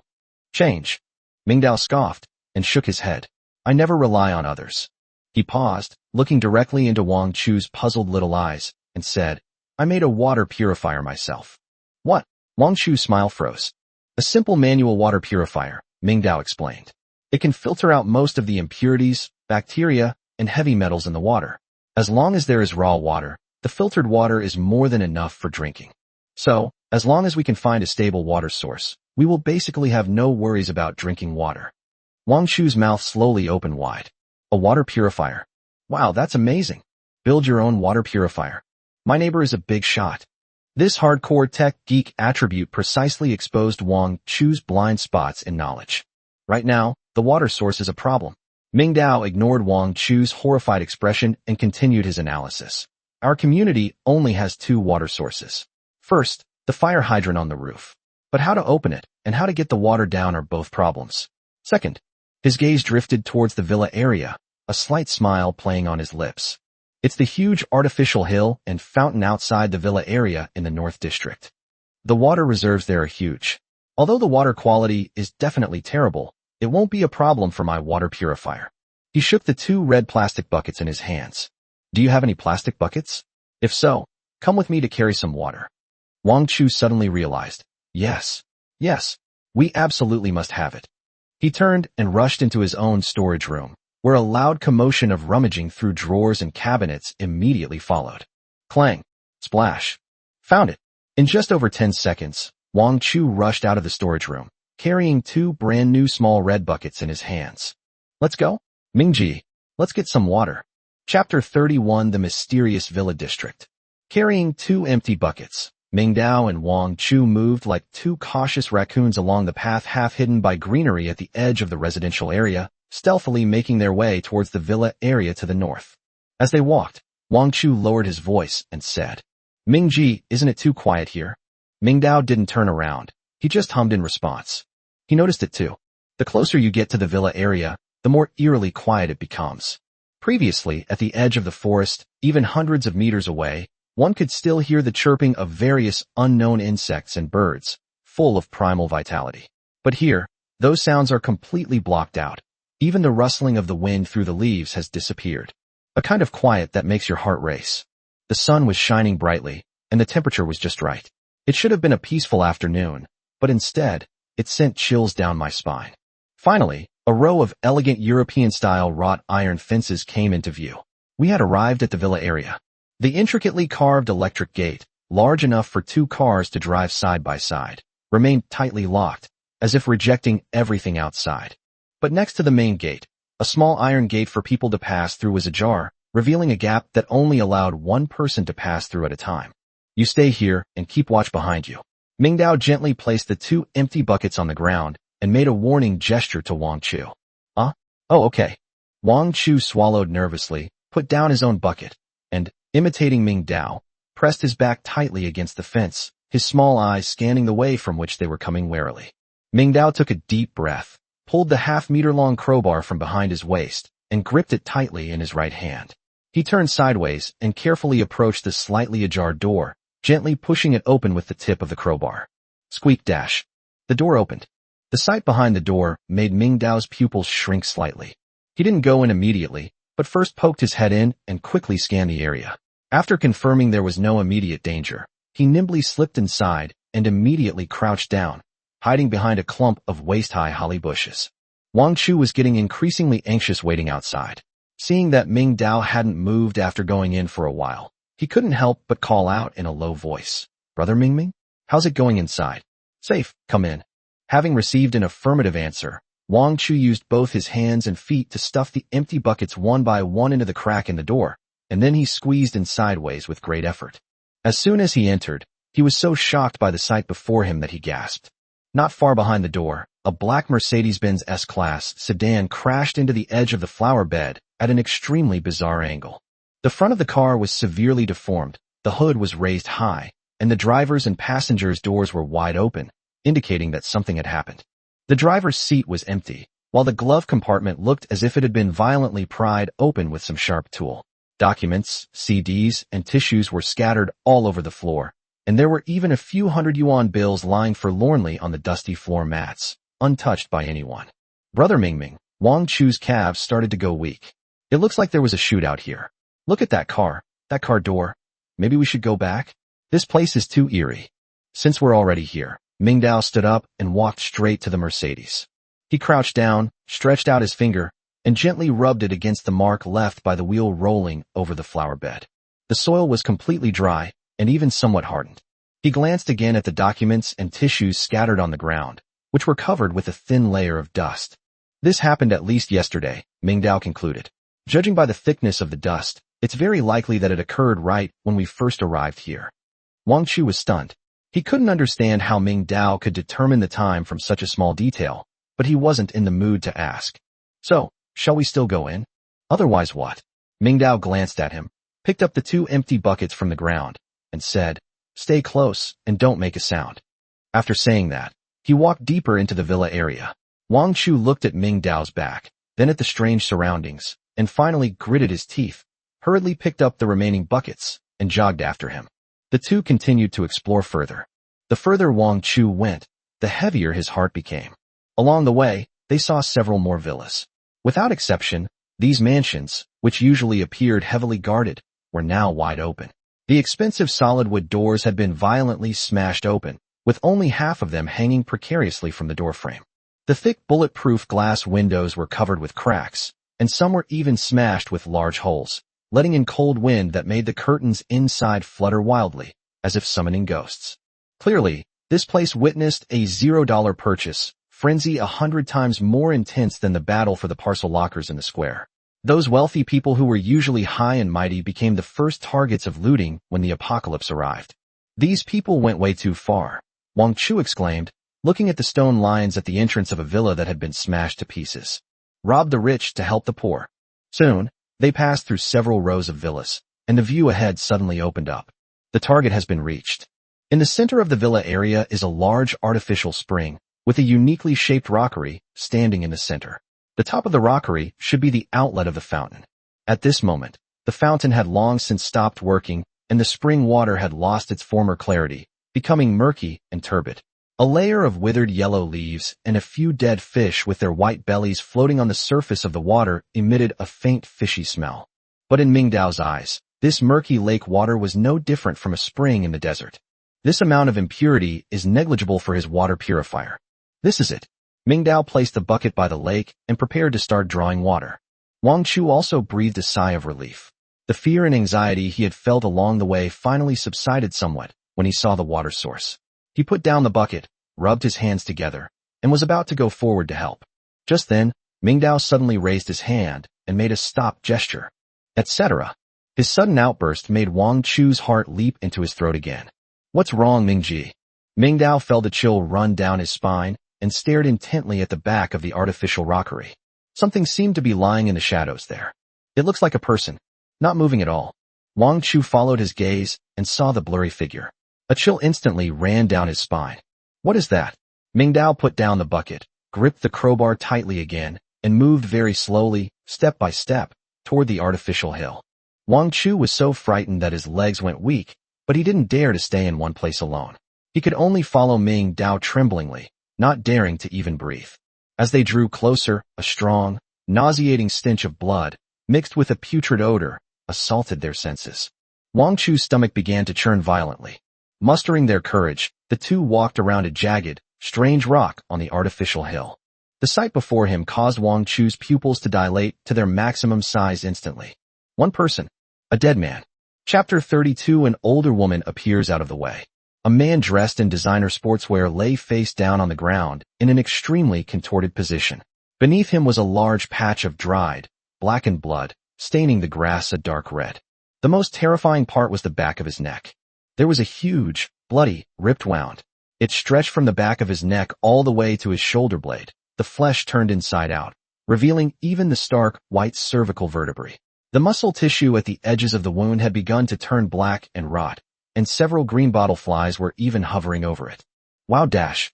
Wang Chu could no longer hold back. He turned around abruptly, grabbed the artificial hill beside him, and felt a churning in his stomach. The precious mushrooms he had eaten at noon, mixed with stomach acid, were now all given to this land in one go. Only the sound of vomiting remained. Mingdao suppressed his stomach discomfort and the visual shock, his face also turning pale. But unlike Wang Chu, he didn't lose his composure. Instead, he squatted down and carefully examined the corpse. His gaze swept over the area quickly. The deceased's wristwatch, which appeared to be quite valuable, was still on. Although the screen of his iPhone was broken, it was still stuck in the wall. In his back pocket, a bulging wallet was also intact. This is not a robbery. Mingdao's gaze finally settled on that fatal wound. He looked at it more carefully. The edges of the wound are not a smooth cut caused by a sharp instrument, but rather present an extremely irregular, tearing-like wound. It was as if something with tremendous biting force had torn a large chunk of flesh from his neck. This is a wound that no human could possibly inflict. This looks more like the work of a carnivorous beast like a tiger or lion. Wang Chu vomited until he felt dizzy and disoriented. Only after he could vomit nothing more did he straighten up, leaning against the artificial hill. Holy crap, someone's dead. Brother Ming, what on earth did this? We have to get out of here. There's a monster here. Mingdao suddenly remembered the roar that came from the depths of the forest at the beginning of his journey. At the time, I only thought it was some kind of threat, but now it seems that the threat was far more concrete and more deadly than I imagined. Oh shit. Mingdao stood up, glanced at the murky pool, then at the corpse on the ground, his expression becoming extremely solemn. Danger was imminent. But that's precisely why we absolutely must get this water. No one knows when that unknown beast will reappear, or whether it will venture into the community. If a conflict breaks out, or if we're completely trapped inside, we might never have the chance to access this nearby water source again. We must stockpile as many supplies as possible before the danger fully erupts. Fetch water first. He paused, glancing at the corpse with a chilling look. Of course, you can choose to run back alone now, but I can't guarantee you won't encounter anything else along the way. Wang Chu's face instantly turned pale. I'll fetch water. I'll help you fetch water. Without further hesitation, the two endured the nauseating smell, picked up the buckets, and rushed to the downwind side of the pool. They quickly submerged the 4 red plastic buckets in the water one by one, then yanked them up. The murky water splashed and filled the buckets, startling a few green bottle flies that were hovering over the corpses, making a buzzing sound that added to the nausea. Wang Chu was as nervous as a quail. Every gust of wind rustling through the treetops sent a shiver down his spine. He hurriedly slammed the lid on the bucket, urging in a low voice. Mingji, that's enough. That's enough, let's go. I feel like there's a pair of eyes watching us. Really, right over there. He pointed haphazardly in one direction, his face deathly pale. Mingdao glanced in the direction he pointed, and there was only a patch of bushes swaying in the wind. This kid is really timid. Walk. The nearly 100-pound load made the journey home extremely difficult. Arriving was easy, but leaving felt like carrying a mountain. 50 liters of water weighs 50 kilograms, and that weight was spread across 2 wobbly, extremely difficult to balance plastic buckets. The 2 men trudged along, each step heavy and labored. The handles of the buckets dug deep into their palms, causing a burning pain. Before long, sweat beaded on their foreheads, and they were panting heavily. Hoo-hoo, Mingji, I can't take it anymore. Wang Chu's already obese body became an even greater burden at this moment. Sweat soaked through his t-shirt, clinging tightly to his back. Wet temptation. Mingdao wasn't in much better shape. The muscles in his arms were already screaming with soreness, but he just gritted his teeth and kept moving forward without saying a word. Finally, just as Wang Chu was feeling numb, the 5 familiar buildings came into view. Back downstairs, Wang Chu could no longer hold on. With a plop, he threw the 2 buckets he was carrying heavily to the ground, splashing out a lot of murky pool water. His chest heaved violently as he gasped for air. Mingdao was also panting heavily as he recovered his strength. His palms were marked with 2 deep red marks from the hard plastic handles, and they were red and swollen. Even the slightest movement caused him excruciating pain. Carrying 100 pounds of water is really overestimating one's abilities. Just then, a middle-aged woman, who looked to be around 50 years old, came out of the stairwell carrying a vegetable basket. She was wearing a floral dress and had her hair styled in fashionable curls. She was planning to try her luck in the forest again to see if she could dig up some wild vegetables to improve her meals. As soon as she stepped out of the building, she bumped into Wang Chu, who was slumped on the ground, Mingdao, who was leaning against the wall and panting, and the 4 particularly conspicuous red buckets. Oh, young man, what's wrong? You've worked hard. You've worked hard. The middle-aged woman approached them familiarly, a warm smile on her face. But her shrewd eyes kept darting around the 4 buckets of water. This is water? She exclaimed as if she had discovered a new continent, her voice filled with surprise and undisguised joy. My goodness, where did you get so much water? Mingdao lifted his eyelids and glanced at her. He was too exhausted to say a word. He just wanted to get the water upstairs as quickly as possible and then get some rest. Faced with this typical, opportunistic neighbor, he chose the most direct approach. I'm warning you, this water is undrinkable, it's very dirty. Upon hearing this, the woman's smile not only didn't disappear, but became even brighter, and she even had a "I understand" look on her face. She pursed her lips, leaned closer, lowered her voice, and said in a tone as if sharing a secret. Oh, young man, this isn't fun. Why keep it a secret? Aren't you just afraid everyone will find out and try to steal it? Thinking she had seen through Mingdao's thoughts, she patted her chest and confidently assured him. Don't worry, I'm not the gossipy type. Just tell me secretly, and I promise I won't tell anyone. You see, my husband isn't feeling well and just needs clean water. Please, just tell me, and I'll appreciate it. Chapter 33 Drink Your Way to Death. Mingdao frowned, his impatience growing stronger. He simply didn't have the energy to argue with this kind of person, so he raised his voice, trying to make her understand the seriousness of the matter. I'll say it again, this water was drawn from that stagnant pond in the villa area. That pond hasn't had its water changed in years. It's full of green algae, dead fish, and even human corpses. Drinking it will kill you. He emphasized the words corpse and will die, in an attempt to use fear to deter the other party. However, he clearly underestimated a middle-aged woman's ability to fill in the blanks and her determination to argue unreasonably. Oh dear child, why are you cursing people?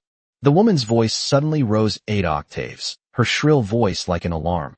immediately attracting the attention of several neighbors who had come out for some fresh air because of the stuffiness in their homes. Her expression instantly shifted from sunny to stormy.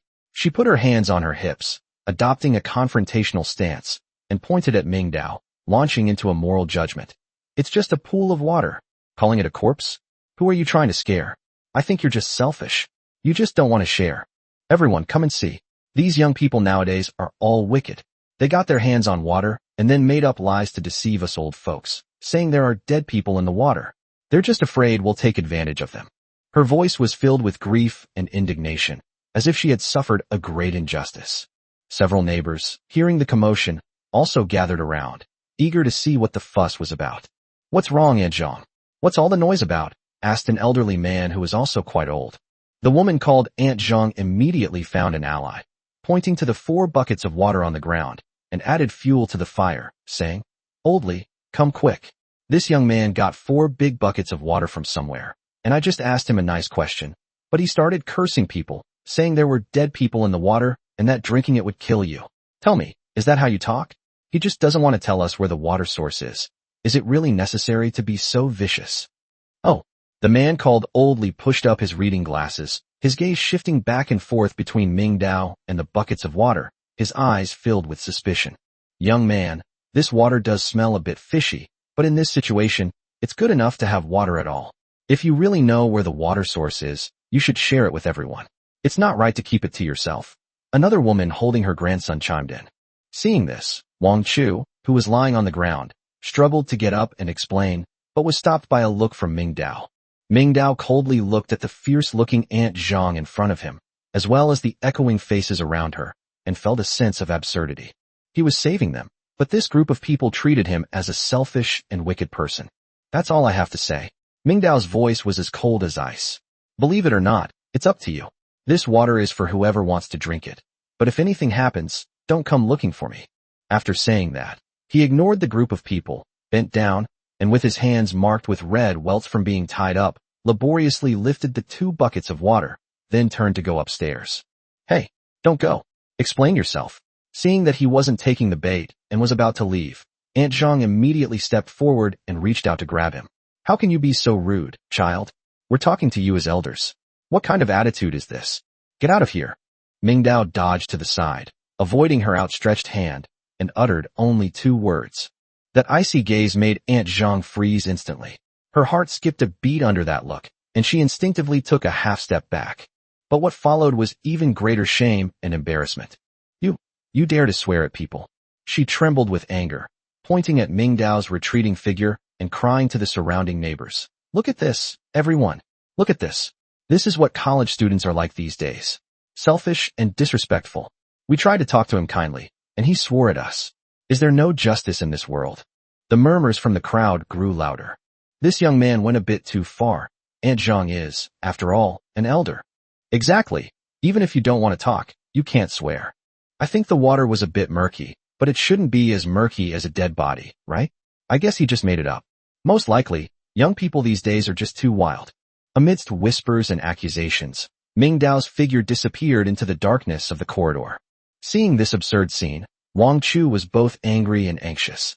He jumped up from the ground, pointed at the group of people, and roared, You're all utterly unreasonable. My brother Ming is telling the truth. We saw it with our own eyes. There really was something in the water. What is it? A dead person? Aunt Zhang immediately turned her anger towards him, crossing her arms and looking him up and down with a mocking expression. Little fatso, you're in cahoots with him, aren't you? I think you two conspire to cheat us. What? You want to save this water and sell it to us at a higher price later? Let me tell you, no way. You. Wang Chu looked at these self-righteous and arrogant people, and his face turned as red as a pig's liver with anger. You son of a bitch. Wang Chu also struggled to get up from the ground. Trying to reason with a fool is a complete waste of breath. Without another word, he bent over with difficulty, picked up the other 2 buckets of water with his hands, which were also red from being tied up, rolled his eyes at Aunt Zhang, and, panting, plunged into the darkness of the stairwell, following in Mingdao's footsteps. What a bunch of idiots. Just 2 buckets of broken water. What's with the attitude? Aunt Zhang spat disdainfully at the ground as she watched the 2 figures walk away. However, when she turned around, Her eyes were fixed on the small puddle of water that had splashed out of the buckets when they had stopped to rest. The fountain. And Jane's mind raced. She immediately thought of the only place in the neighborhood that matched the description. The water there should be drinkable, right?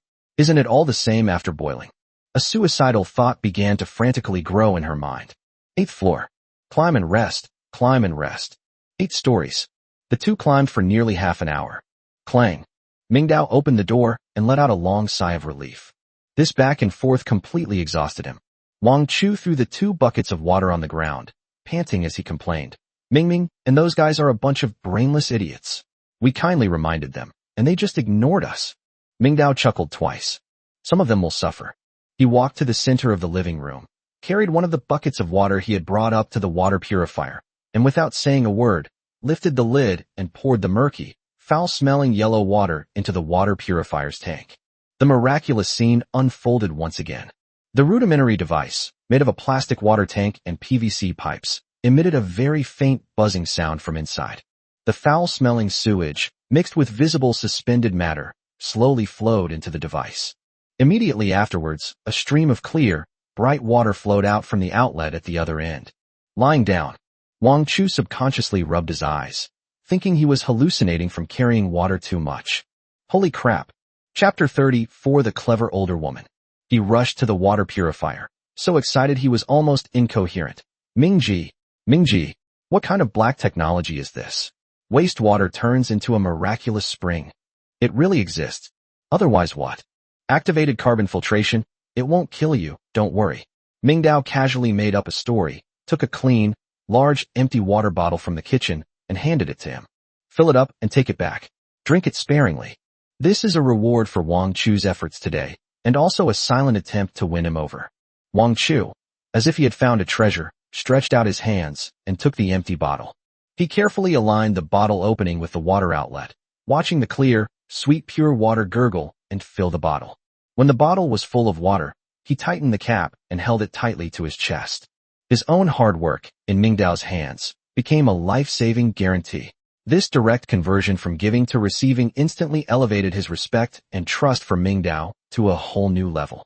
Brother Ming, Wang Chu's voice trembled slightly. From now on, whenever there's anything that needs me, Wang Chu, just say the word. I'll go through fire and water for you. I won't even flinch. Mingdao nodded noncommittally, then casually asked, by the way, do you have any activated charcoal at home? Wang Chu was still immersed in great excitement when he heard this and was stunned. He shook his head in confusion. Activated carbon? What's that for? To remove formaldehyde?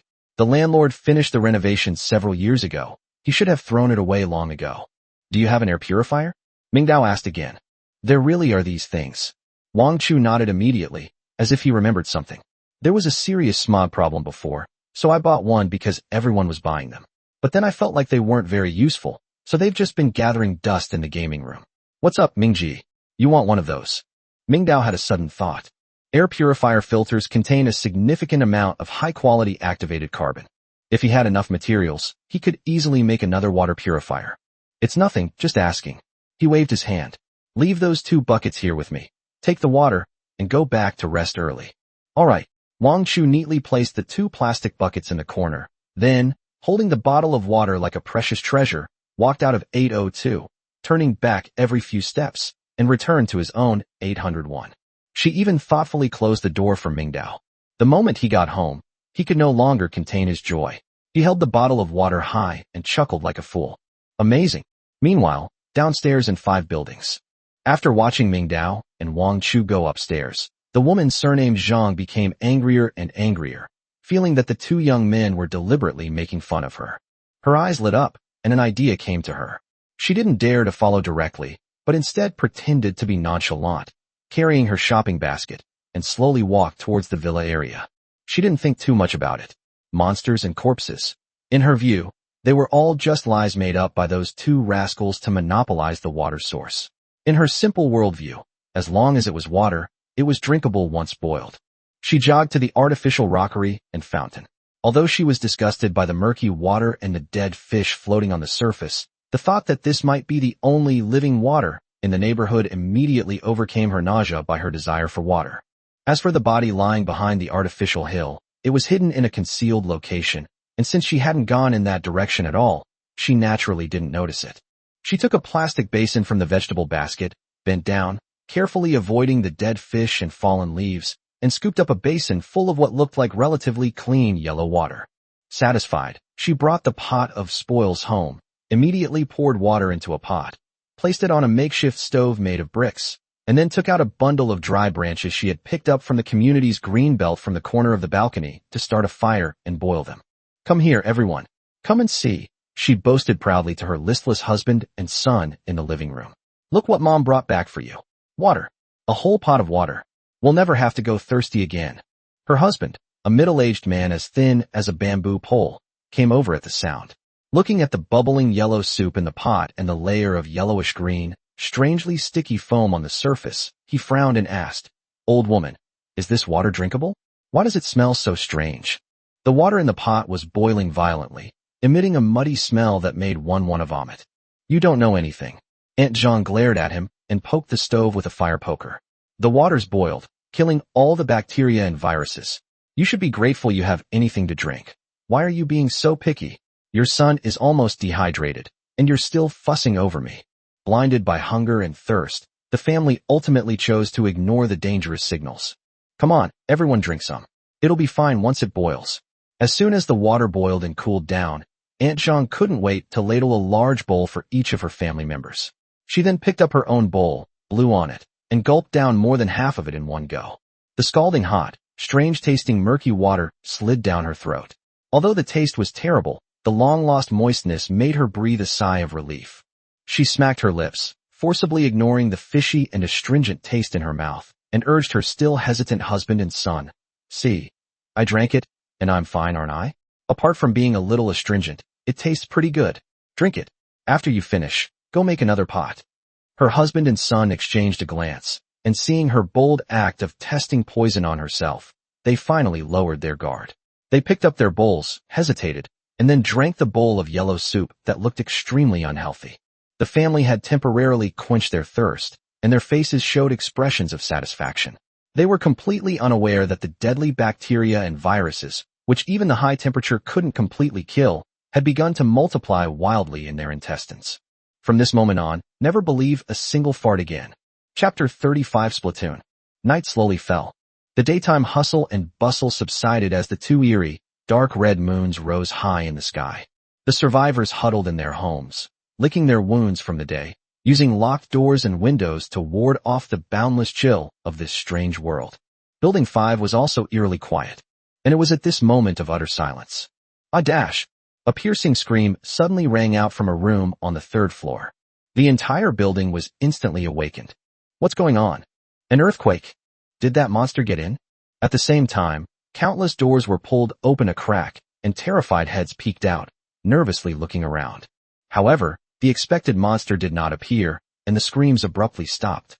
But then, an even more chilling sound rang out from the direction of the scream. Ugwadash. It was a violent vomiting sound, as if the person was about to vomit out their internal organs. The sound was so loud that it could still be clearly heard through the thick walls and floors. Before anyone could react to the disgusting sound, another, even more indescribable sound followed. Plop splash dash. It was a sound that defied description, a mixture of liquid spray and solid excretion, accompanied by a peculiar, resonant, and extremely penetrating noise. A diarrhea storm has officially arrived. My stomach. My stomach is going to explode. Give me water, I'll vomit. I can't take it anymore. I'm going to pft again. The frantic vomiting, painful groans, and incessant sounds of excretion were enough to make anyone want to vomit. Room 301, where Aunt Jing's family lived, had completely turned into a human cesspool. It's 301. It's Aunt Jing's house. Oh my God, what happened to their family? Did they eat something wrong? That noise was terrifying. It was like slaughtering a pig. In the stairwell, the neighbors who had just peeked out all looked deathly pale.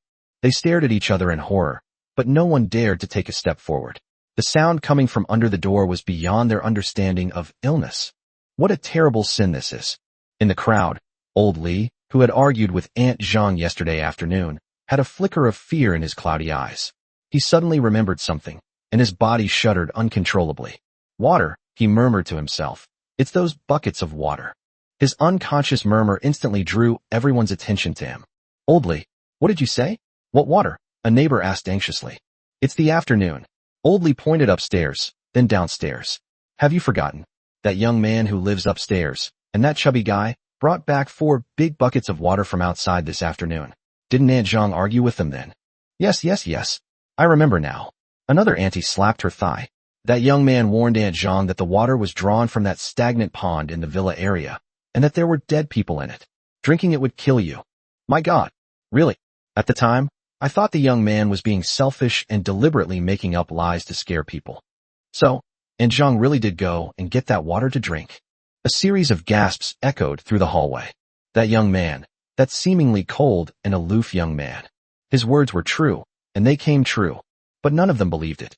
They even mocked him behind his back. TSK. Luckily, I still have a few bottles of purified water at home. What did you say? I said it's a pity, I don't have much water left. Yes. Thankfully we didn't join in Aunt Zhang's commotion, otherwise we might be the ones lying inside now. Go back, everyone, someone said. Yes. Hurry back and lock the door. The crowd scattered like birds and beasts. However, the incessant vomiting sounds continued to haunt them, seeping through the walls and the floor, relentlessly tormenting their fragile nerves. No one in Building 5 is destined to sleep tonight. 8th floor, room 802. The screams outside the window and the commotion downstairs naturally reached Mingdao's ears without missing a single word. He didn't sleep. He brought this upon himself, he deserves it. All of this was within his expectations. He felt no pity whatsoever for the Zhang family's plight. Stupidity coupled with greed, it's not easy to have survived this long. Moreover, he had already given a warning, which was more than enough. He slowly got up and walked to the living room. Next to the water purifier, for large buckets of dirty water have all been purified. He wasn't sure how long the water purifier would last. There's no indication of wear and tear, but whatever, I'll use it for as long as it lasts. He picked up the cup and filled it to the brim. So sweet. Chapter 36, Day 2 Settlement. Midnight arrived precisely on time. Mingdao sat cross-legged on the living room floor, breathing steadily with his eyes closed. Before him, a pale blue construction panel floated in midair, emitting a faint blue light, the only source of light in this darkness. The time was precise, down to the second. The moment the virtual hands of the clock skipped past 12, the daily settlement system activated and began calculating your day's activities. Here you are. Your actions today will be scored as follows. Action 1. Building a water purifier. Using limited resources and tools, you successfully created a basic survival facility surpassing current civilization levels, completely solving the drinking water problem and laying a solid foundation for future development. Evaluation. Excellent creativity and execution.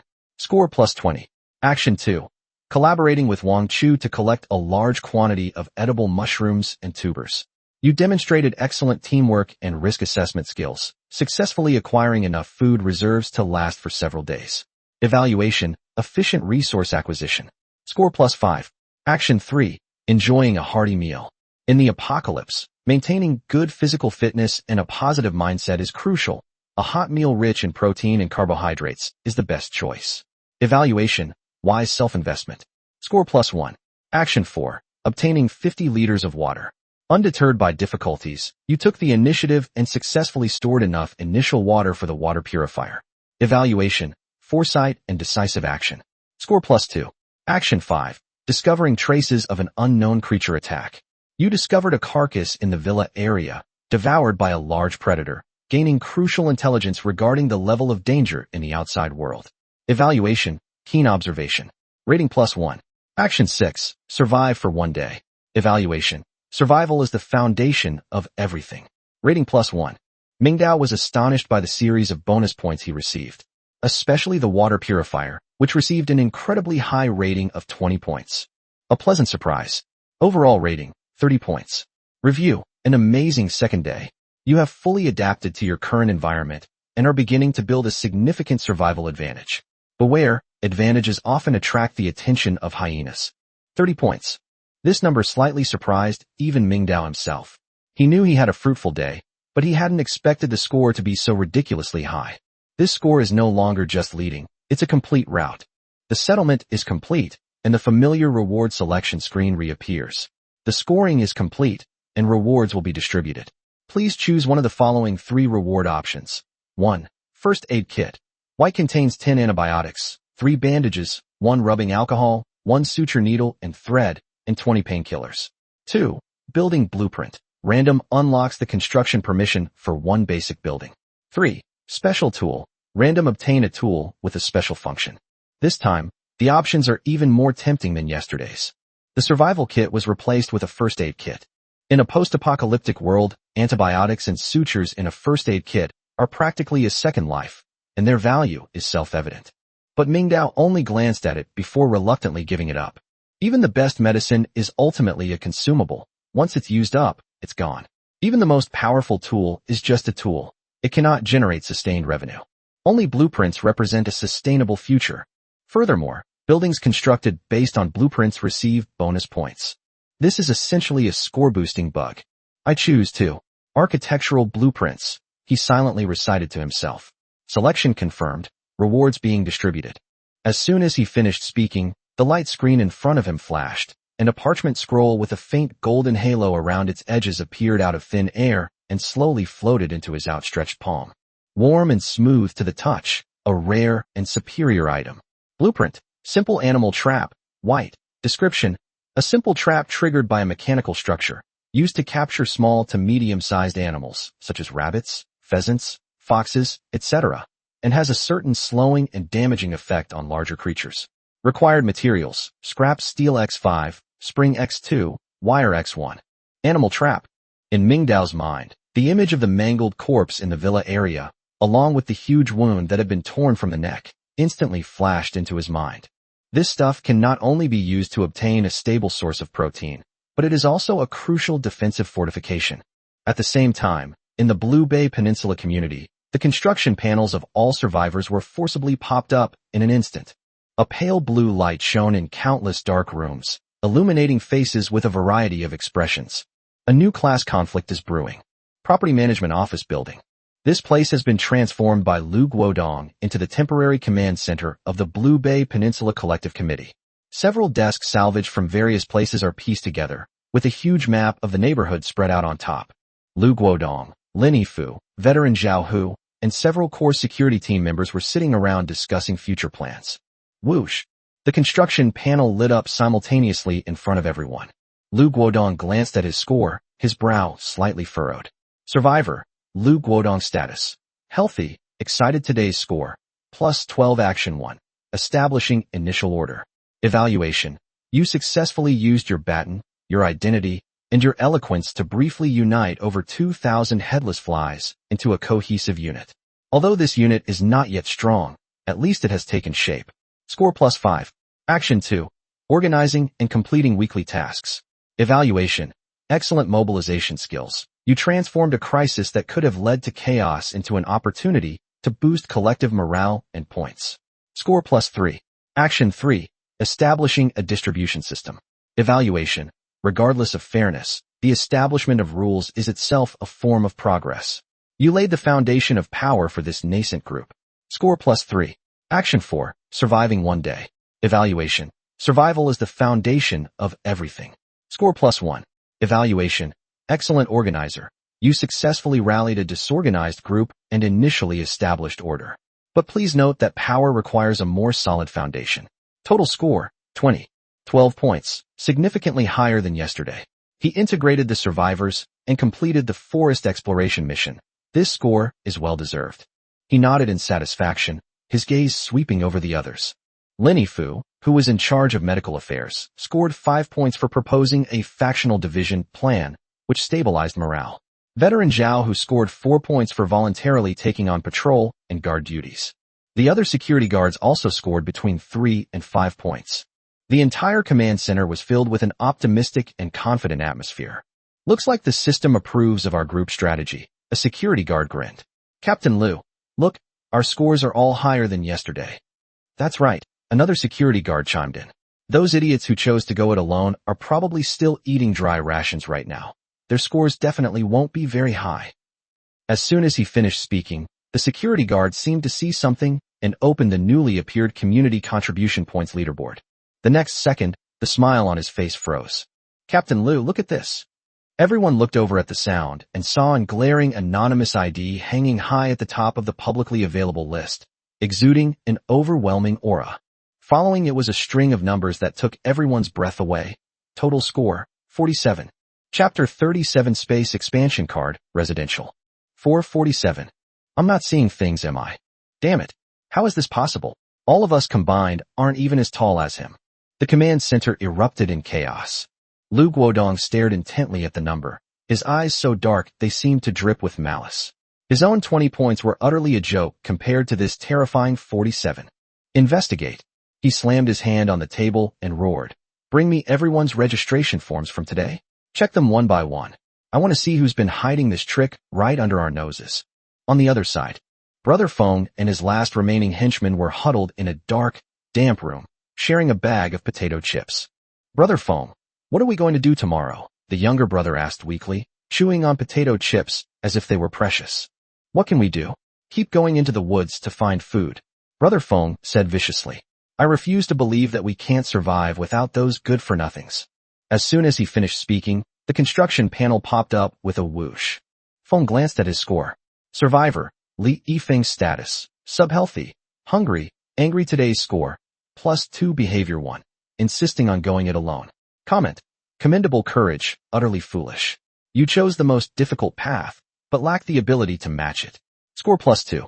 Behavior 2, meaningless wandering. Comment, you've been wandering around the forest like a headless fly for ages, finding nothing but a few unwanted wild vegetables. Score -1. Behavior 3, barely surviving. Comment, congratulations, you've lived another day. Score +1. Comment, the price of freedom is hunger. At least you still have potato chips to eat. Total score, 5. Damn it. He kicked over the broken chair next to him in anger. Only 2 points. I spent the whole afternoon in the woods, and I still got points deducted? His underling fared even worse, with only a paltry 1 point as a safety net, described as a qualified sycophant. When they reluctantly opened the points contribution leaderboard and saw the incredible number of 47 points at the top, the two were completely dumbfounded. 47. The underlings' eyes nearly popped out of their sockets. Brother Feng, is this even a human being able to get that score? Feng stared intently at the number, flames of jealousy almost bursting from his eyes. He couldn't understand it. On what grounds? Why should some people be high above others, while I can only struggle to survive like a dog for a pitiful 2 points? Damn it. He gritted his teeth, squeezing out the words. This person who has food must be hiding a lot of food. Let's rob him. Some are happy, some are sad. Room 801. Wang Chu was so excited when he saw the overall score of 8 on his panel that he almost jumped out of bed. 8 points. He actually got 8 points. Incredible. Comment. Congratulations, you found a really strong backer. Your professional knowledge is your greatest asset. Keep it up. Hee. Wang Chu hugged his pillow and rolled around on the bed. He opened the leaderboard, and when he saw the familiar yet unfamiliar anonymous at the top and the exaggerated number following it, he was first stunned, and then showed an expression of I knew it. Besides Doflamingo, who else could it be? He's practically a godlike man. The best decision I've ever made in my life was trading those bottles of water with Ming.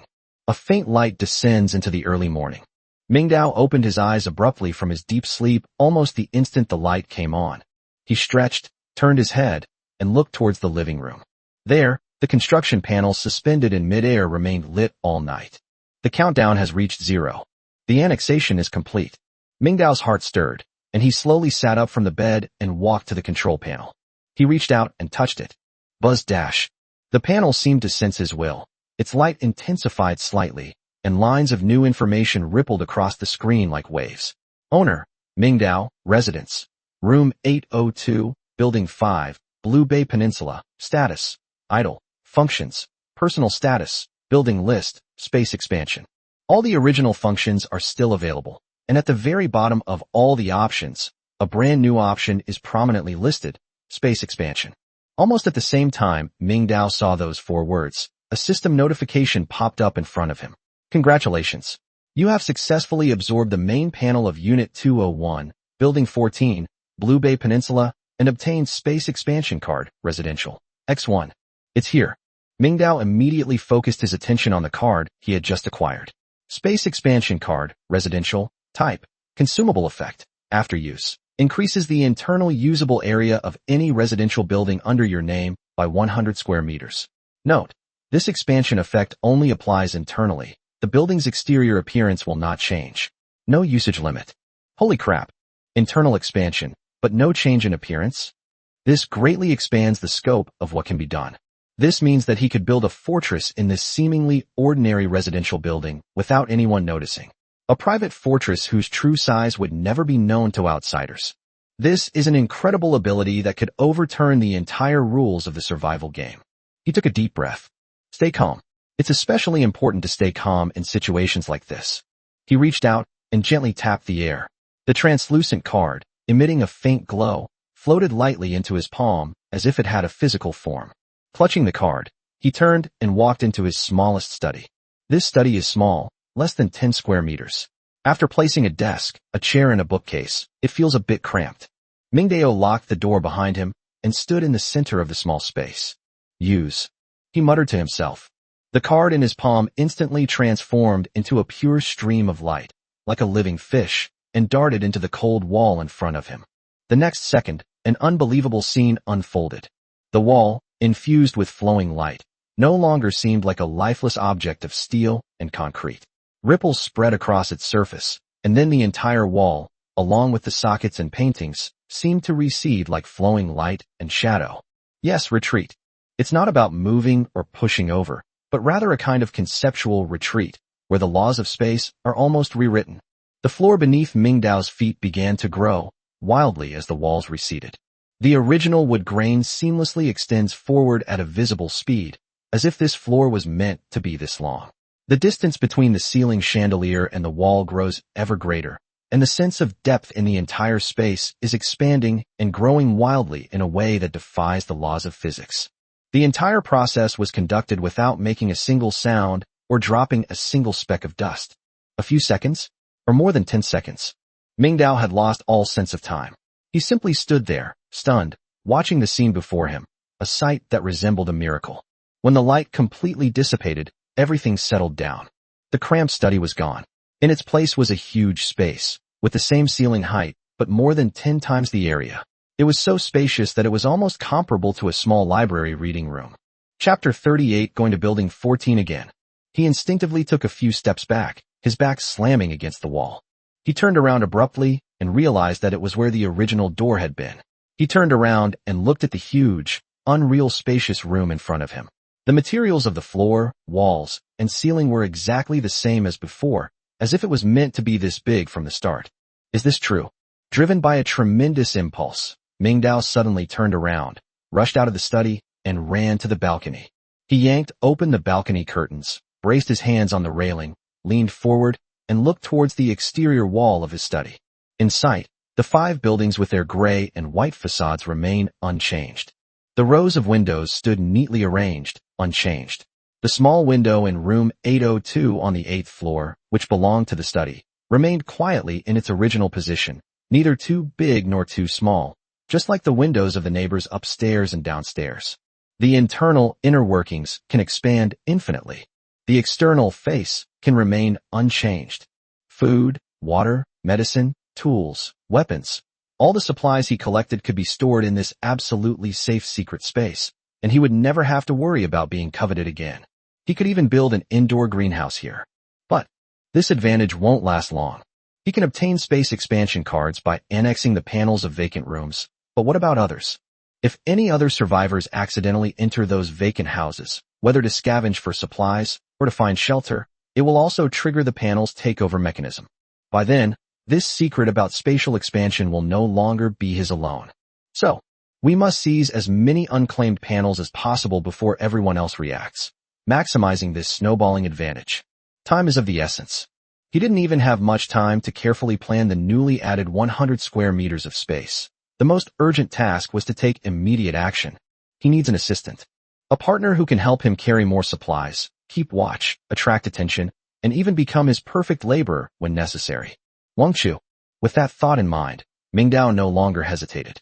He turned and went back inside, first locking the door to the now enormous study from the outside, and then carefully keeping the key close to his body. He then quickly organized his equipment. He tucked the crowbar behind his waist, inserted his military knife into the scabbard on his leg, and picked up an empty bucket. Everything is ready. Thump, thump, thump. Inside room 801, Wang Chu, who was deep in the soft bed and engaged in a fierce battle with the Duke of Zhou, a figure in Chinese mythology associated with sleep, jolted awake. He tiptoed out of bed, not even bothering to put on his slippers, and barefoot, peered through the peephole. Standing outside the door was Mingdao again. He was carrying an empty red plastic bucket in one hand, with the other hand hanging naturally at his sides, his expression showing a hint of excitement. Wang Chu hurriedly unlocked the 3 locks and pulled the door open. Mingji, what's the operation now? Mingdao shook the empty bucket in his hand and said, we've used up almost all the wastewater we purified yesterday. He paused, seemingly choosing his words carefully, before adding, and I've discovered that my water purifier filter needs more activated carbon to maintain efficient purification. It's filtering out too many impurities, and the carbon is being used up faster than I expected. I'm planning to go to Building 14 again. Let's go to Building 14. Mingdao smiled slightly. Last time I went in a hurry and only searched the first few floors. With so many empty houses in Building 14, there must still be a lot of supplies we can use. And he took a half step forward and deliberately lowered his voice. You saw yesterday's scores. If you want a high score, hiding at home won't work.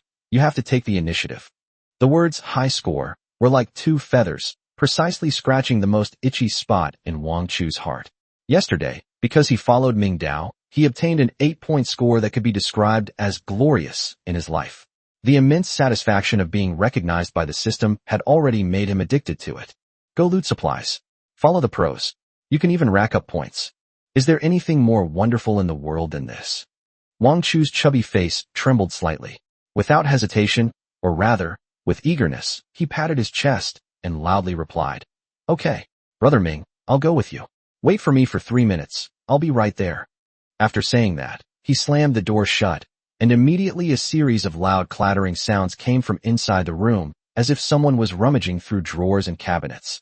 Mingdao leaned against the wall, waiting patiently. A short while later, the door to room 801 opened again.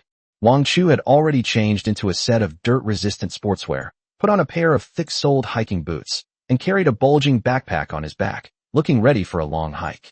Mingji, I'm all better. The two, one after the other, embarked on their treasure hunt once again. It's worth mentioning that after the fermentation of the past 2 days, quite a few survivors have now come out to hunt for food. Looking into the distance, one can see many elderly people lying in the forest digging for vegetables. Everything was thriving. As they passed through a thicket of waist-high bushes, Mingdao seemingly slowed his pace unintentionally, turned his head, and said to Wang Chu, who was following behind him, in a casual tone, Fatty, I noticed yesterday that the construction panels in those vacant houses seem a bit special. They're not quite the same as the ones in our own homes. Special. Wang Chu was focused on his surroundings when he heard this, and was taken aback. How is it special? Hee. Mingdao shook his head. His acting skills were impeccable. If you see it later, you can try touching it, and see if there's any reaction. Oh, okay. Wang Chu was puzzled, but he had developed an almost instinctive trust in Mingdao's words. He didn't ask any more questions, but simply memorized the 2 keywords, special panel, and touchable. Building 14 still stands quietly on the edge of the community, just like yesterday. Mingdao even suspects that no one lives there at all. The two, familiar with the area, slipped directly into the open apartment door. This time, their target was no longer the lower floors, but the 4th floor. The two walked one after the other, their steps extremely light. Mingdao found the stairwell entrance and jumped over it. Wang Chu was stunned. This is Mingji us. Follow me. Mingdao pulled out a crowbar and started banging on the kitchen glass. Wow, Mingji, that's amazing. How come I didn't notice that? Learn more. What if someone is home? Watch more. Soon, they jumped from the stairwell platform, broke the window, and sneaked into room 401. A faint smell of formaldehyde wafted over. Wait for me in the living room and keep an eye on the door, Mingdao instructed before heading straight for the master bedroom. His goal was clear, the air conditioner. Okay, don't worry, Mingji. Wang Chu replied, curiously looking around the empty, unfinished room. In the very center of the living room, that familiar pale blue light screen floated silently. No homeowner. 3 large characters floated slowly at the top of the light screen. Wang Chu immediately recalled what Mingdao had said on the way. The construction panels in those vacant houses seem a bit unusual. What's so special about it? Driven by intense curiosity, He walked step by step toward the light screen. Following Mingdao's description from yesterday, he stretched out his chubby right hand and, with a hint of trepidation, gently pressed it against the line of words that could be swallowed below the light screen. Chapter 39: Arithmetic Progression or Multiple Progression. Buzz dash. The moment his finger touched the light screen, something unexpected happened. His own construction panel appeared out of nowhere and collided with the panel in room 401 with an irresistible force. The two light screens merged instantly like mercury spilling onto the ground. Immediately afterwards, a 24-hour countdown of 23 hours, 59 minutes, and 59 seconds appeared on the new panel after the merging. Before Wang Chu could recover from this futuristic scene, he was shocked to find a new line of small text he'd never seen before at the bottom of his personal information panel. Upgrade progress. 1 to 1. Mingji, come quick. What's going on? My panel seems to have been upgraded. He was so excited that his whole body was trembling, pointing at the line of small text and shouting incoherently. Mingdao, who was disassembling the air conditioner filter in his bedroom, had a slight smile on his lips. It seems that everyone's first acquisition is the same, directly meeting the upgrade conditions. He carried a crowbar and walked out of the bedroom at a leisurely pace. He came to Wang Chu's side and glanced at the panel. Not bad. Just wait. You'll see how useful it is in 24 hours. His nonchalant and unfazed demeanor instantly elevated him to a whole new level in Wang Chu's eyes. Wow. Mingdao ignored Wang Chu, who was still deeply shocked. He walked to the balcony of room 401 and peered into the room next door. The balcony window of room 402 was wide open, clearly indicating that it was also an unoccupied and vacant apartment. The balconies of the two apartments were only a meter apart, which would be a piece of cake for the agile Mingdao. After tucking the crowbar back into his belt, he said to Wang Chu, who was still in a daze, "You stay here and keep watch. I'll go check next door." After saying that, he braced himself on the railing with both hands, and like a nimble cat, he easily flipped over and landed steadily on the balcony of room 402. Stepping into the living room of room 402, the identical household registration panel is suspended in the same position. Mingdao took a deep breath, reached out his hand, and pressed the button to absorb it. The familiar merging scene played out again, with his own panel and 402's panel merging into one, but there was no countdown. What happened? He glanced at the notification at the bottom of his screen. Upgrade progress. 1 to 2. 1/2. A glint flashed in Mingdao's eyes, and he instantly understood the key to it. Another upgrade requires merging two main panels. So here's the question. Is the annexation and upgrade process arithmetic or a multiple? Will it be 3 or 4 next time? Mingdao hopes for an arithmetic progression. Otherwise, in order to fulfill his dream of a fortress, he will have to devour the cores in the later stages. It will be exaggerated to an unparalleled number. This rule is indeed simple and brutal, forcing everyone who wants to become stronger to invade and devour like locusts. He could even imagine that as the number of masterless panels decreased, it would eventually evolve into a situation of self-destruction and mutual devouring. This may be one of the original intentions of that game creator. Mingji, how's it going on your end? Wang Chu's excited voice came from across the balcony. Did your control panel get upgraded too? No. My progress shows 1/2. As he spoke, he began to dismantle the air conditioner in the master bedroom of room 402. He inserted a pry bar into the gap, applied a little force, and with a click, the plastic casing opened, revealing the black activated carbon filter inside. 1/2. Wang Chu was stunned. Brother Ming, you've already leveled up once. Nonsense. Now that the rules are clear, the efficiency of action must be improved. The two began a frantic sweep, centered on the 4th floor. Now that we're here, we can't leave empty-handed. Mingdao's main goal is to gather materials for the simple animal trap blueprints he has just acquired. A secondary objective was to collect as many spare materials as possible for the water purifier. He had a strong premonition that, as time went on and everyone's drinking water reserves were depleted, clean water would become the most important hard currency, even more so than food. Whether used to exchange for supplies, to win people's hearts, or simply to rack up points, water purifiers are bound to become extremely popular. The scrap steel, springs, and wire required on the blueprints were incredibly easy to find in these newly renovated, vacant houses piled high with all sorts of construction waste. Under his remote command, Wang Chu quickly found a large bundle of scrap steel bars left over from renovations and several rolls of binding wire on the balcony of a house that was preparing to seal its windows, perfectly meeting the needs for scrap steel and wire. Mingji, found it. Do you think these are enough? Wang Chu, like a child showing off a treasure, dragged the heavy steel bars and poked his head out from the other end of the balcony. His face was covered in dust, but his smile was incredibly bright. That's enough, leave it there for now. Mingdao's voice came from another house. Be careful. The most crucial spring, however, is relatively difficult to find. Although this thing is common in daily life, it is mostly integrated into various devices, making it extremely troublesome to disassemble. Mingdao stood in a bare room with only a bed in the center of the bedroom. After thinking for a moment, he finally turned his gaze to the brand new Simmons mattress, the plastic wrap still on. This thing is full of springs. Fatty, come here for a second. Mingji is here. Upon hearing this, Wang Chu used both hands and feet to climb over from the adjacent balcony. Go stand guard at the door and listen for any sounds in the hallway. Mingdao drew the sharp military knife from his side. Notify me immediately if you hear anything. Wang Chu looked at the knife in Mingdao's hand, then at the brand new mattress, and instantly understood what Mingdao was going to do. He nodded heavily, immediately ran to the door, pressed his ear against the security door, and acted as a sentry. Having confirmed his concerns, Mingdao no longer hesitated. He walked to the bedside, reached out, and pressed his hand on the thick mattress, feeling the strong rebound force from the internal springs.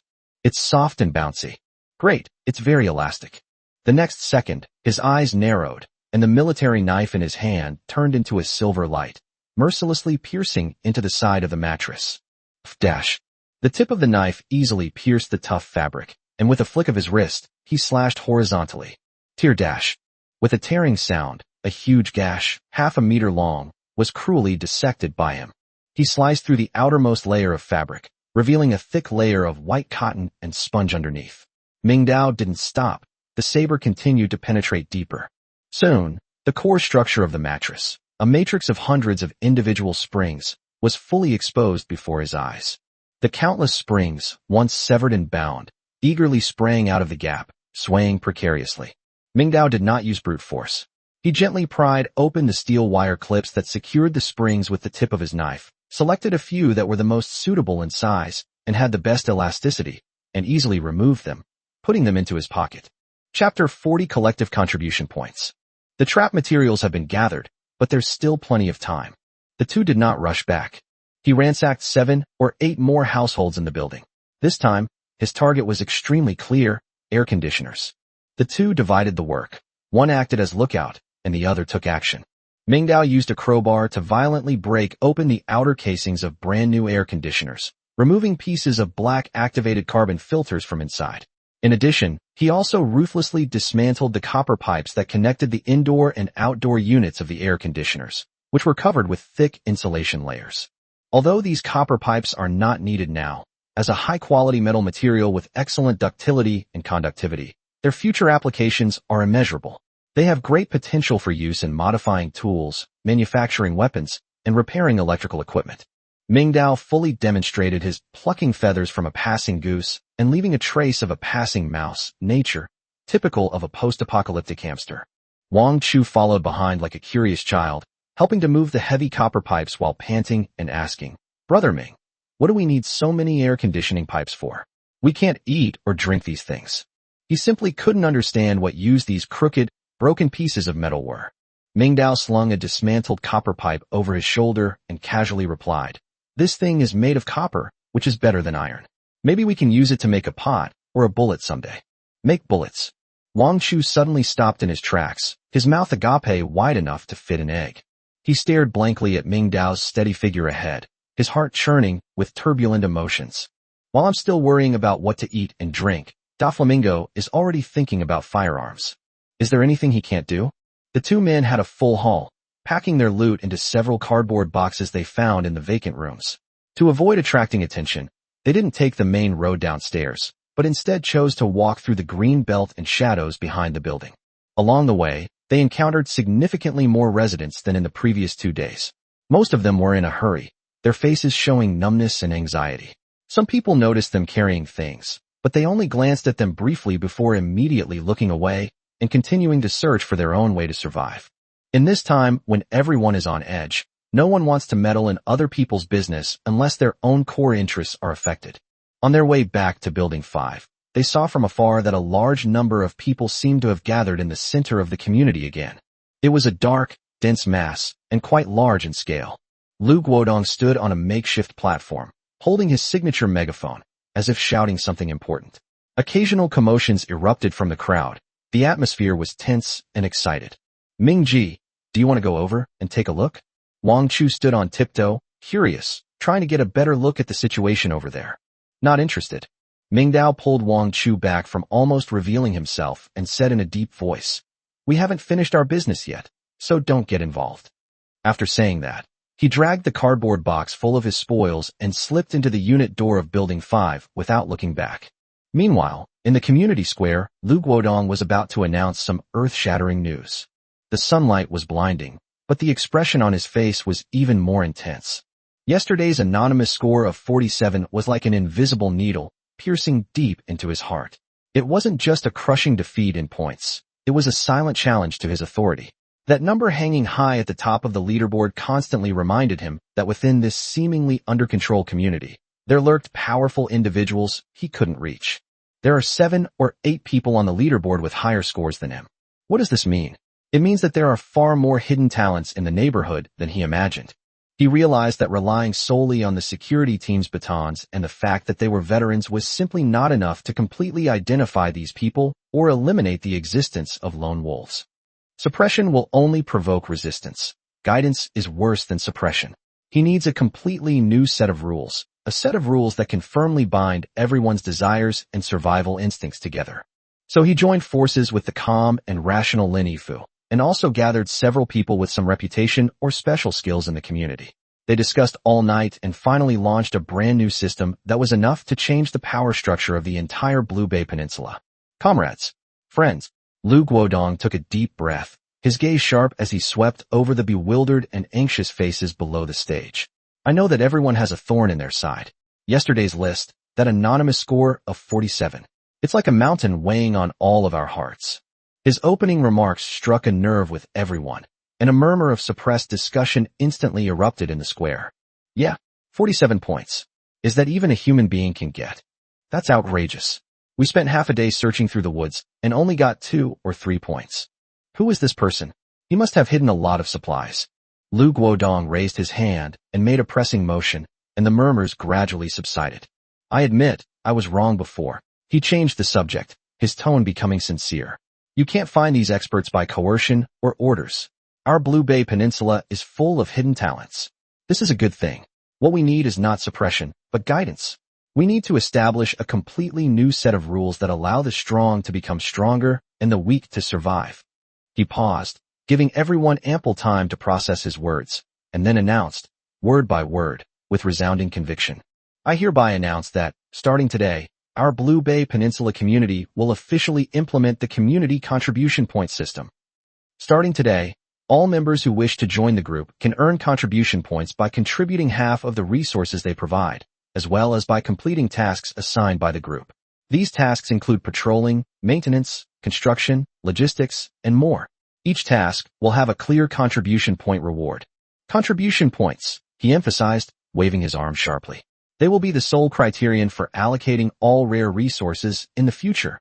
Furthermore, he added immediately, as if knowing what everyone was worried about, for the sake of fairness, my contribution points, Lu Guodong's, and all the manager's contribution points will be publicly displayed daily.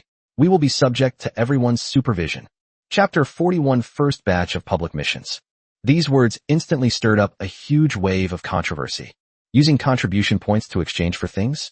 Isn't that just like getting a salary when you used to work? That sounds pretty fair. But what qualifies as a rare resource? A young housewife holding a child couldn't help but ask loudly. Her child was pale and thin, clearly malnourished. Lu Guodong pointed to the 3-story property building behind him. There. It will be transformed into our collective warehouse and logistics center. The list of items that can be redeemed with contribution points will be posted on the bulletin board at the warehouse entrance every day. From a small bag of salt to a large bag of rice. As long as you have contribution points, you can exchange them. He then pointed to a middle-aged man next to him who wore glasses, looked refined, and was somewhat chubby. This is Professor Song Kaming. He teaches economics at our city's key university. Lu Guodong's tone was full of respect. To ensure the absolute fairness of the contribution point system, Professor Song worked tirelessly to design a value conversion model for us based on the minimum energy, vitamins, and proteins required for human survival. Professor Song adjusted his glasses, nervously took the microphone, and bowed slightly to the audience. Hello everyone. Simply put, my model ensures that, at the lowest possible level and in the most reasonable way, the general public can exchange contribution points for basic necessities sufficient to maintain vital signs. It will dynamically adjust prices based on the scarcity and importance of the resources, striving for maximum fairness. Among the crowd, some educated people nodded repeatedly. Although most people did not understand what value model meant, the words university professor themselves represented a kind of authority and credibility. However, it was Lin Yifu who truly brought the atmosphere to a climax. He had been standing quietly behind Lu Guodong, and only now did he slowly walk forward and take the microphone. All my medicines will also be included in the contribution point exchange system.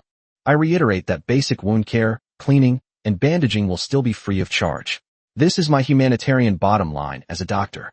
However, he changed the subject. Some essential medicines, from cold medicine, fever reducers, and painkillers to antibiotics, anti-inflammatory drugs, and even some maintenance medications for chronic diseases, must be obtained by exchanging contribution points.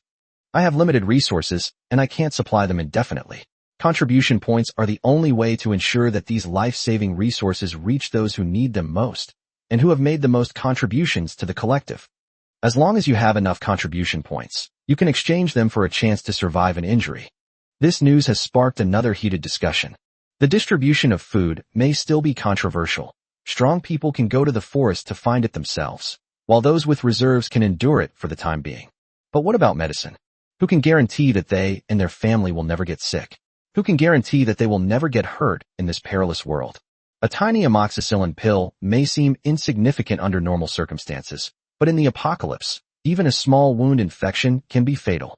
At this moment, the contribution point system is no longer a set of cold rules, but directly chokes everyone's lifeline. A simple monetary system was thus established. Oh my God! Even medicine requires contribution points. The young housewife who had been holding her child earlier had a flash of despair in her eyes, but it was quickly replaced by a strong sense of hope. She could go to work, complete tasks, and as long as she could earn contribution points, her child would have a better chance of survival. I have no choice but to join now. A young man who had originally wanted to be a lone wolf touched the wound on his arm, where a tree branch had scratched him, and his face turned extremely pale. He could endure hunger, but he dared not gamble on whether he would get infected. An elderly man, frail and sickly, regained a glimmer of light in his cloudy eyes with the help of his family. He may not be able to fight, but he can do some logistical work within his capabilities, as long as he can get some food in return. Lu Guodong looked at the faces below the stage, each one caught in a dilemma. A barely perceptible smile curved at the corners of his lips. It's almost certainly true. Lu Guodong took the loudspeaker from the doctor. I know what everyone is thinking. Rules alone are not enough. We also need goals. We need to ensure that everyone can earn the dignity to live by their own hands. He suddenly waved his hand, pointing to another whiteboard that had been prepared behind him. On it, lines of tasks were written in thick black marker. From now on, the collective committee will issue the first batch of public tasks. Task 1. Find new water sources. We need more water for emergencies.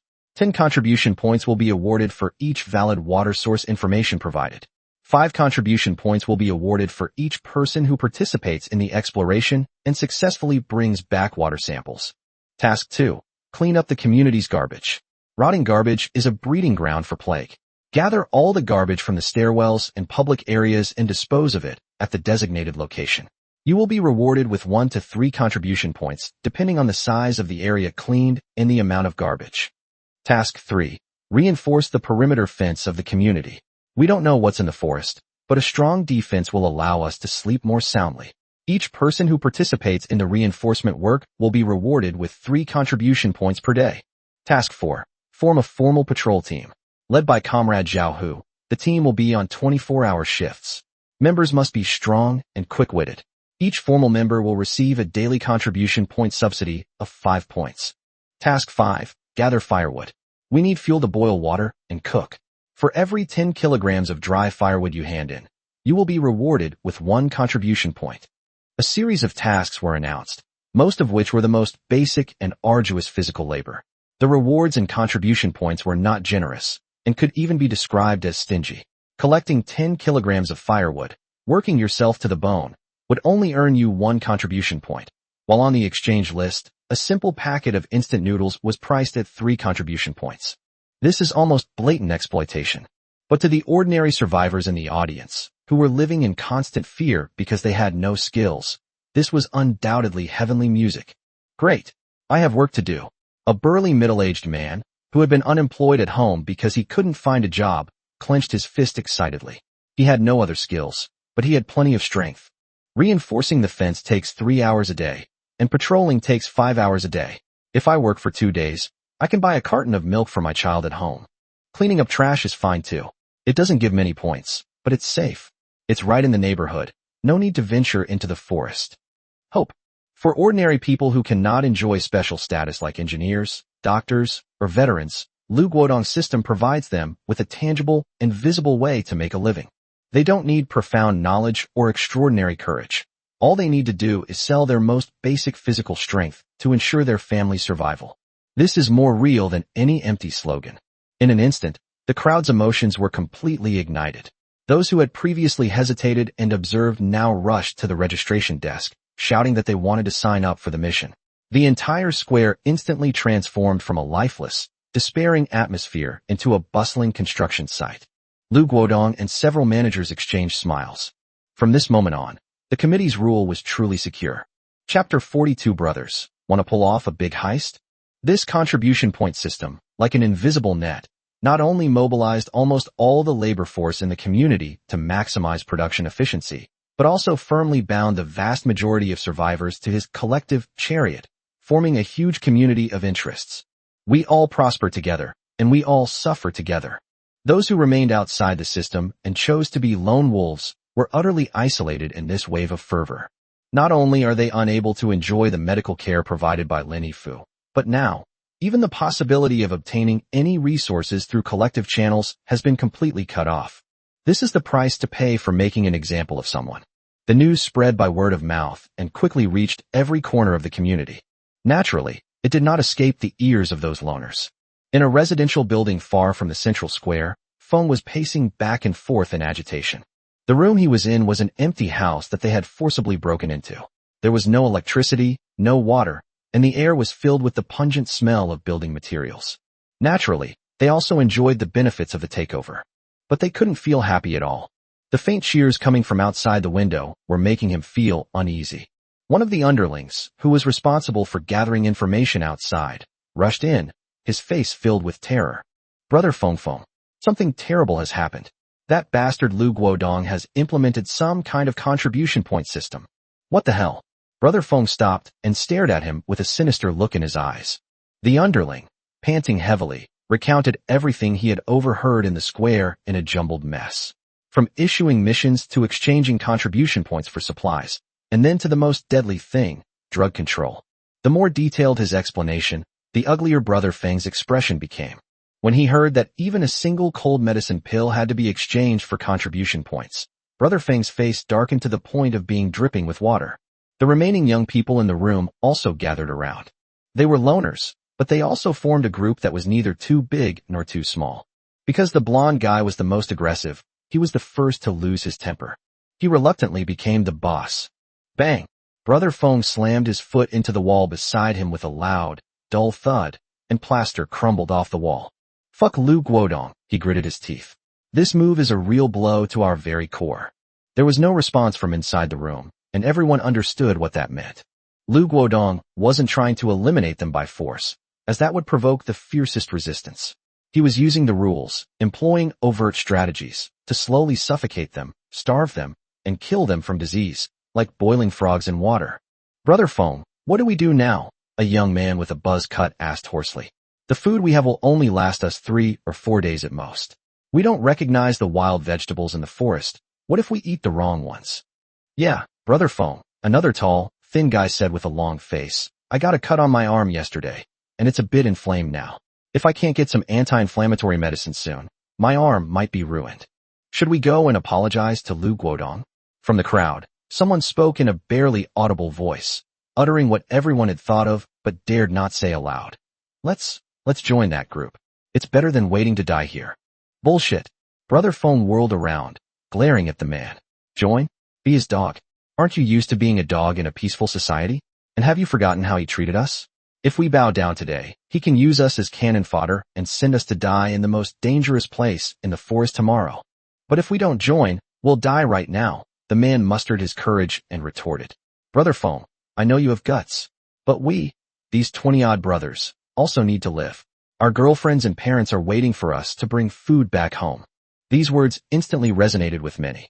Yeah, Brother Feng, we trusted you. That's why we came out with you to go it alone. But now we can't see any way out. Although Lu Guodong wasn't a good person, at least he ensured that everyone had work to do and food to eat.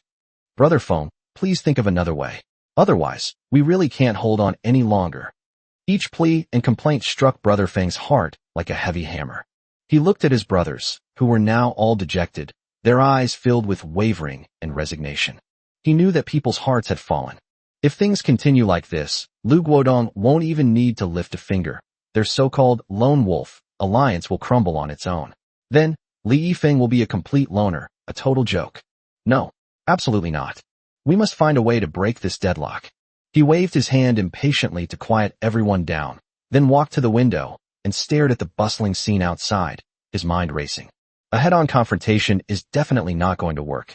Lu Guodong has a security team and veterans under his command, and now he has also taken more than 2,000 survivors hostage. If these 20-odd men rush in, it's no different from an egg hitting a rock. The only way is to find a breakthrough that can allow them to turn the tide instantly. Resource. Yes, it's resources. As long as they can obtain a large amount of food and medicine, they can regain public support and even attract more people who are unwilling to be exploited by Lu Guodong to join them. But where are the resources? Feng subconsciously opened his construction panel, his gaze habitually sweeping over the glaring community contribution points leaderboard. His gaze once again settled on the top-ranked ID. Anonymous, total score, 47. 47 points. What the hell does that even mean? That's twice as much as Lu Guodong, and several times as much as all of them combined. With such an incredible number of points, how much resource must this person control? He began to speculate. Who is this person? He didn't know. But someone with such a high score couldn't possibly be an ordinary person living in a cramped apartment. Even the luckiest ordinary person couldn't possibly create such an incredible score in just 2 days. Therefore, there is only one answer. Villa area. They must be wealthy people living in villa areas. Immediately, Feng Ji's mind conjured up images of those arrogant, wealthy people who drove luxury cars every day. Before the apocalypse, they were high and mighty. After the apocalypse, they would surely continue to live a far more comfortable life than ordinary people, using their luxurious possessions. On what grounds? Why are they born with everything? And even in the apocalypse, can they still ride roughshod over others with those resources? A black flame of jealousy burned fiercely in his chest. Brother Feng, what are you thinking about? The buzz-cut youth behind him asked cautiously. Feng Ji's lips slowly parted into a ferocious grin. I've come up with a great way to ensure that we all have enough to eat.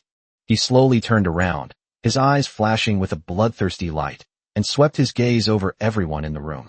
Brothers, want to pull off a big heist? Chapter 43, I'll do anything for you. Back in room 802, Mingdao locked the door behind him, not even bothering to use the crowbar he had used countless times to prop it open again. An unprecedented sense of security filled his chest. He piled all the scrap steel bars, several elastic springs, and a bundle of half-new and half-old wire he had collected today on the living room floor, and then took out the simple animal trap blueprint he had just acquired. Even if it takes a long time to figure it out, such extraordinary abilities still astonished him. Mingdao placed all the materials on the flat blueprint. As the last section of steel bar was lowered, the blueprints suddenly shone brightly. With a flash of white light, all the physical materials were instantly sucked into the blueprint and disappeared. Immediately afterwards, with a soft click, a finely crafted metal clamp covered with jagged serrations appeared out of thin air on the floor. The animal trap was much larger than Mingdao had imagined, almost half the width of a wash basin. The serrated edges on both sides resembled the fangs of a wild beast, gleaming with a cold metallic light. He didn't even need to test it to imagine the terrifying speed and force with which these 2 rows of sharp teeth would snap shut when the slender trigger was pulled, propelled by the powerful spring. With that kind of force, let alone a rabbit or a fox, even the leg bone of an adult wild boar could probably be broken in one blow. Wrong. It's crushed. Looking at this killing machine, Ming Dao felt an even stronger sense of security. This thing was not only a powerful tool for obtaining meat, but also an excellent defensive fortification for protecting his territory. Without hesitation, he made 2 more, using up all the materials he had plundered. The 3 animal traps, placed side by side, looked extremely intimidating. He planned to find some time later to quietly place these 3 treasures on the only road leading from the villa area to the forest. In the neighboring room 801, Wang Chu presented a completely different picture. He opened a bottle of guojiao liquor and was lying on the bed, excitedly studying the construction panel that he had just completed the annexation. He couldn't get enough of the small print at the bottom of the panel that showed the upgrade progress, 1-to-1. He kept poking at it, muttering to himself, "Upgrade. Hee, it's about to upgrade. I wonder what good stuff it'll give me." Gurgle gurgle. Great. Just as Ming Dao was planning how to set up the trap to maximize its killing efficiency, a very slight knocking sound suddenly rang out. Knock knock knock. The voice was urgent. Ming Dao frowned. The sound is wrong. But this was definitely not a sound Wang Chu could make. That fatso's knocking on the door was always like a demolition crew coming in, as if he wanted to smash the door to pieces. Who is it? A sense of vigilance instantly washed over him. He stood up silently, grabbed the crowbar from the side, and tiptoed to the back of the door, pressing his eye against the peephole. Outside the door, in the dimly lit hallway, a woman's figure leaned weakly against the wall of room 801. Her face appeared horribly pale in the distorted view through the peephole. In her arms, she held a little boy who looked about 5 or 6 years old tightly. The child's eyes were closed, his lips were purple, and his small body was motionless. He had fallen into a coma. Ming Dao's pupils contracted slightly. He recognized the woman. She was Sister Wang, who lived on the 6th floor. He had bumped into her a few times in the neighborhood, and they were just casual acquaintances. But at this critical juncture, why is she not staying on the 6th floor, but running up to the 8th floor? And judging from her appearance, she has obviously encountered a huge problem. Alarm bells rang in his mind. Trouble means uncertainty. In this world where human life is as fragile as paper, any uncertainty can bring deadly danger. He didn't open the door, but gripped the crowbar tightly and asked in a deep voice, "What is it?" The woman outside the door seemed startled by the sudden sound, her weak body trembling violently. But then, as if grasping at a straw, she turned towards the door of room 802, pleading in a tearful voice, "Please, please save my child. He's dying." Her voice was hoarse. She had clearly been crying terribly. "I gave him some water yesterday, and he's been vomiting and having diarrhea since last night. The vomit is like water. He's unconscious now. His body is burning hot. I really don't know what to do." Vomiting and diarrhea? Coma? Ming Dao's heart stirred, and he almost immediately understood the whole story. Yesterday, Aunt Zhang's family drank sewage from the villa area, making a huge commotion that could be heard throughout the entire building.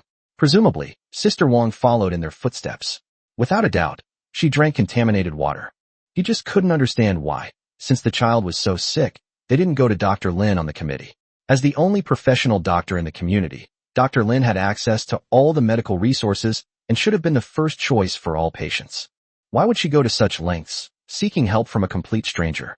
Before he could ask, Sister Wang seemed to see through his doubts and took the initiative to explain, her voice trembling with tears and indignation. I went to see Dr. Lin. I took the child to him first thing this morning. But he refused to save her. He said the child might have acute gastroenteritis or cholera and needed antibiotics. He had the medicine. He had norfloxacin. But he said his supply of medicine was running low. It was a strategic resource for the entire group. Sister Wang looked pitiful and full of grievances. He only gives his medicine to those who have contributed to the community. He said there are no men in my family. I'm not strong, and I didn't go to the forest to gather supplies yesterday, so I haven't contributed anything to the community. That's why he can't give us the medicine. He also suggested that the child should drink more clean water and rely on his own immunity to get through it. But we don't have a single drop of clean water left in our house. It was meant to be brewed and consumed fresh, and we've finished it all in the last 2 days. At this point, Sister Wang could no longer hold back and burst into tears, holding her unconscious son in her arms. Please, I know you have a way. I saw you and that chubby boy carrying 2 big buckets of water up from outside yesterday. You must have clean water, right? Please, share some with me, just a little bit. Save my child. He's so young, he can't die like this. If you're willing to save him, I'll kowtow to you. I'll do anything for you, even be your slave." After saying that, she actually knelt down in front of the tightly closed iron gate while holding the child. Chapter 44, Remember Our Deal. Sister Wang's pleas sounded particularly pitiful. Inside the door, Mingdao was caught in a dilemma. To save or not to save? The thought flashed through his mind, only to be replaced by a deeper calculation. Rescuing him means his secret of having a stable water source might be exposed prematurely. In this early stage of chaos and unpredictable human nature, trouble will follow one after another, endlessly. But not save them. He glanced at the 4 large, fully filled buckets next to the water purifier. Too many. If resources cannot be transformed into benefits and advantages in a timely manner, their value will approach 0. 4 large buckets of water, placed here, besides quenching thirst, what difference is there between them and 4 buckets of stones? In the apocalypse, any surplus resources should be used as stepping stones to climb higher, not as capital to allow him to lie in place and wait to die. Just as he was weighing the pros and cons, outside the door, the little boy in Sister Wang's arms, who had been silent all along, suddenly let out a faint groan. Well, immediately afterwards, the small body began to twitch slightly and uncontrollably. That groan and convulsion sealed his final decision. He has his own principles. The Virgin Mary is one of the fastest dying beings in this apocalyptic world. Saving lives is acceptable, but at a price. Equivalent exchange is the only truth still worth believing in this crumbling world. He slowly took a step back, creating some distance between himself and the door, making sure his voice wouldn't sound too soft from being too close. "I can give you water." The woman outside the door froze, as if she couldn't believe her ears. Overwhelmed with joy, she was speechless for a moment. "But there's no such thing as a free lunch. What can you offer in return?" "Exchange? What does she have left to exchange for her son's life?" She was sweating profusely, her mind blank, and could only rely on instinct to say what little she had left. I still have some rice and noodles at home. Not much, but I can give you it all. Just save my child. Please. I have no shortage of food." Mingdao thought for a moment. "What I need is information." Information? Sister Wang was completely bewildered. She couldn't understand what value this word had in the current climate. Can you eat information? Can you drink it? Before she could figure it out, Mingdao's voice rang out again. "How long have you lived in this building?" "It's been over 5 years, Sister Wang answered instinctively, her voice tense. "Very good." Mingdao's voice revealed a hint of satisfaction. "Then, listen carefully. I have 2 conditions. First, from now on, you will monitor the movements of Lu Guodong and his group downstairs. What they say, what new plans they have, even which leaders they are. Any clues that you suspect are amiss must be reported to me immediately. From now on, your eyes and ears are mine." Sister Wang gasped. "A surveillance committee? This?" "Second, I want you to tell me everything you know about the residents of this building." "That's pretty simple. In this building, information such as who has elderly people who need care, who has able-bodied men who can be used as laborers, who might have stockpiled a lot of supplies, whose couples are at odds and could be easily turned, and who is the kind of spineless person who would betray their neighbor for half a loaf of bread, is useless under normal circumstances, but now it is more valuable than gold. I want you to draw all of this into a map and give it to me clearly." Sister Wang was utterly shocked by these words. She had never imagined that such mundane gossip could be used as bargaining chips. Just how deep were this young man's thoughts? But at this moment, she had no choice. Her son's breathing grew weaker and weaker in her arms. She had no room for hesitation, let alone just providing some information. Even if Mingdao asked her to kill Lu Guodong right now, she would probably pick up the knife without hesitation. "Good. Okay, I'll tell you everything.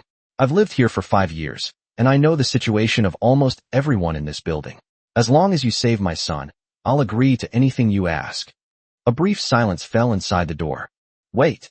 Then she heard light footsteps coming from inside the door, seemingly heading towards the balcony. Mingdao didn't open the door immediately, but turned around and walked quickly to the balcony. He pushed open the window and whispered to the balcony of room 801 diagonally opposite, "Fatty." A moment later, Wang Chu's obese figure appeared on the balcony. He had clearly also noticed the situation at the door. "Brother Mingming? What's wrong?" Without further ado, Mingdao picked up an empty Nongfu spring bottle from beside him, unscrewed the cap, and quickly filled it up at the water purifier. He weighed it in his hand, his arm muscles bulging slightly, calculated the trajectory, and then hurled it. The water bottle traced a precise arc in the air and landed steadily on Wang Chu's balcony with a thud. "If someone knocks on your door later, give her this bottle of water," Ming Dao commanded succinctly. Although Wang Chu didn't understand why, he still nodded subconsciously. "Oh, okay." After doing all this, Ming Dao turned around and walked back to the door, saying to Sister Wang through the door, "Go knock on the door across the street." Sister Wang was taken aback, but she immediately did as she was told. Holding the child, she staggered to the door of room 801 and knocked on the door with all her might. Squeak dash. The security door to apartment 801 was opened a narrow crack, and Wang Chu's chubby face was revealed warily behind the door. He saw Sister Wang outside the door, looking disheveled, and her unconscious child in her arms. A hint of pity flashed in his eyes, but he still followed Ming Dao's instructions and handed the bottle of purified water he had just received through the crack in the door. Just as Sister Wang's hand trembled as she reached for the bottle of water, a cold voice came again from inside room 802 behind her. "Remember our deal." Sister Wang's body stiffened. "I have water. But your mouth and your eyes, from now on, belong to me. If you forget, or try anything," Ming Dao paused, "I can save your child's life the first time, but I can also make sure he never wakes up again." I remember. I remember." She turned around and nodded repeatedly at the door of room 802. Thank you, thank you, thank you." Holding the child, she thanked him profusely and incoherently, not daring to linger for even a second longer. She staggered around, turned around, and practically fled towards the stairwell, disappearing into the darkness. The door to room 801 slammed shut. Ming Dao stood behind the door, listening quietly to the sounds outside. Only when Sister Wang's footsteps completely disappeared did he slowly loosen his grip on the crowbar. One informant, an intelligence network covering the entire building. Trading a bottle of water for all of this is a very worthwhile deal. Chapter 45 Brother Shui. I had a quick breakfast, a few pieces of chicken breast jerky with some water, and the feeling of fullness chased away my weariness. Ming Dao dragged out 3 heavy animal traps, and Wang Chu found a huge backpack and carefully put the 3 traps inside. Fortunately, the backpack had enough capacity. "Let's go. Let's get to work," Ming Dao said to Wang Chu, patting his backpack. Wang Chu looked at the bulging backpack and was about to ask, "Brother Ming, where did this thing come from?" But he swallowed the words back. He's learned his lesson now. Ming Dao has too many secrets. He absolutely shouldn't ask questions he shouldn't.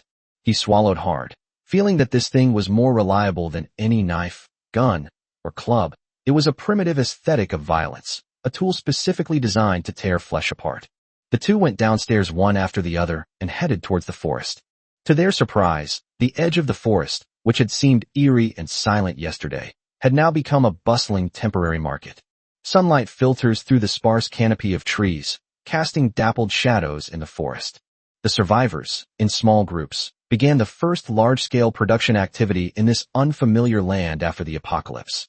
Some older women carried baskets, skillfully searching for shepherd's purse and purslane in the grass. Some young people used small shovels they brought from home to dig up unknown tubers under the damp tree roots. And even a few children who could climb trees carefully picked wild berries from the bushes under the supervision of their parents. Amidst the buzzing conversations and playful banter, Ming Dao even momentarily doubted whether he had actually traveled through time. But you could tell from their dark circles and chapped lips. The fear remains, but we find a way to cope with it. In this somewhat chaotic production army, one group of people stood out from the crowd. It was a team of 7 or 8 strong men. Unlike the others who were looking for wild vegetables on the ground, they each carried a weapon, such as a fire axe, a machete, or even a steel pipe more than 2 meters long with its tip sharpened to a razor-sharp point. They stood ramrod straight, their eyes scanning the depths of the forest warily, as if there were an invisible wall separating them from the other survivors. This was clearly an organized and purposeful hunting party. The leader of the hunting team was a middle-aged man in his 40s, whom everyone around him respectfully called Brother Shui. He was tall and burly, at least 1.9 meters tall. He was dressed in professional outdoor camouflage clothing, wearing military-style leather boots, and his face bore the marks of a weathered soul. But the most outrageous thing was the complex-looking professional compound bow he carried on his back. The bow was entirely black, with its sophisticated pulley system and shock absorbers gleaming. The quiver was filled with rows of brightly fletched carbon fiber arrows. This equipment, whether before or after the apocalypse, would be enough to get any man's blood pumping. As expected, Brother Shui and his compound bow immediately became the focus of the entire audience. Countless envious, jealous, and flattering glances were directed at him. Brother Shui, your bow is a real treasure. It looks terrifying. Yeah, Brother Shui, this thing must have cost a lot of money, right? It's way better than those broken knives and axes. With Brother Shui here, we're sure to get some meat today. Everyone's meals depend on you. A little smug from the praise, Brother Shui smiled modestly, cleared his throat, took the compound bow off his back, held it in his hand, and skillfully demonstrated it to everyone.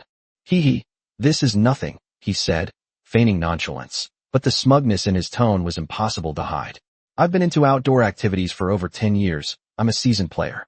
This bow is a Matthews from America. The bear bow alone costs close to 20,000. Those wild boars and roe deer in the forest, once my cloud-piercing arrow has its sights on them. Within 100 meters, one arrow, one kill, without a single miss. He spoke at length, spitting as he talked, portraying himself as an all-powerful jungle hunter, claiming he would lead everyone to hunt wild game and improve their meals, as if he were the savior of this forest. The survivors around him nodded repeatedly, their eyes filled with admiration and hope, as if following this sharpshooter would guarantee them meat at every meal and free them from the torment of hunger. Mingdao and Wang Chuan were at the very back of the crowd, taking in all of this. Looking at Shui Ge, who was surrounded by everyone and practically flying in the air, Wang Chu couldn't help but lower his voice and whisper to Mingdao, Minggu, is this guy reliable?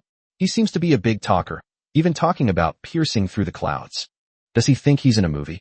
Mingdao laughed heartily, his gaze lingering on the fine composite bow for a moment, and said, this is a good thing.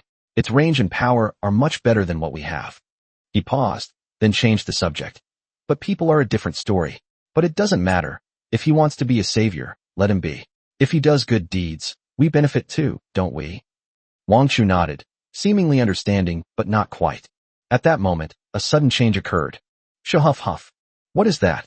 Look everyone, something's coming. Suddenly, the bushes not far ahead shook violently, and then a huge wild boar covered with coarse black hair charged out of the woods with a grunt. This wild boar weighed at least 180 or 190 pounds, with two slightly protruding tusks and a pair of small eyes flashing with a ferocious red light. It seemed to have been disturbed by the voices in the woods and was now in a state of extreme agitation. Wild boar? It's a wild boar. Run! The crowd erupted in chaos. The once bustling market instantly descended into disarray.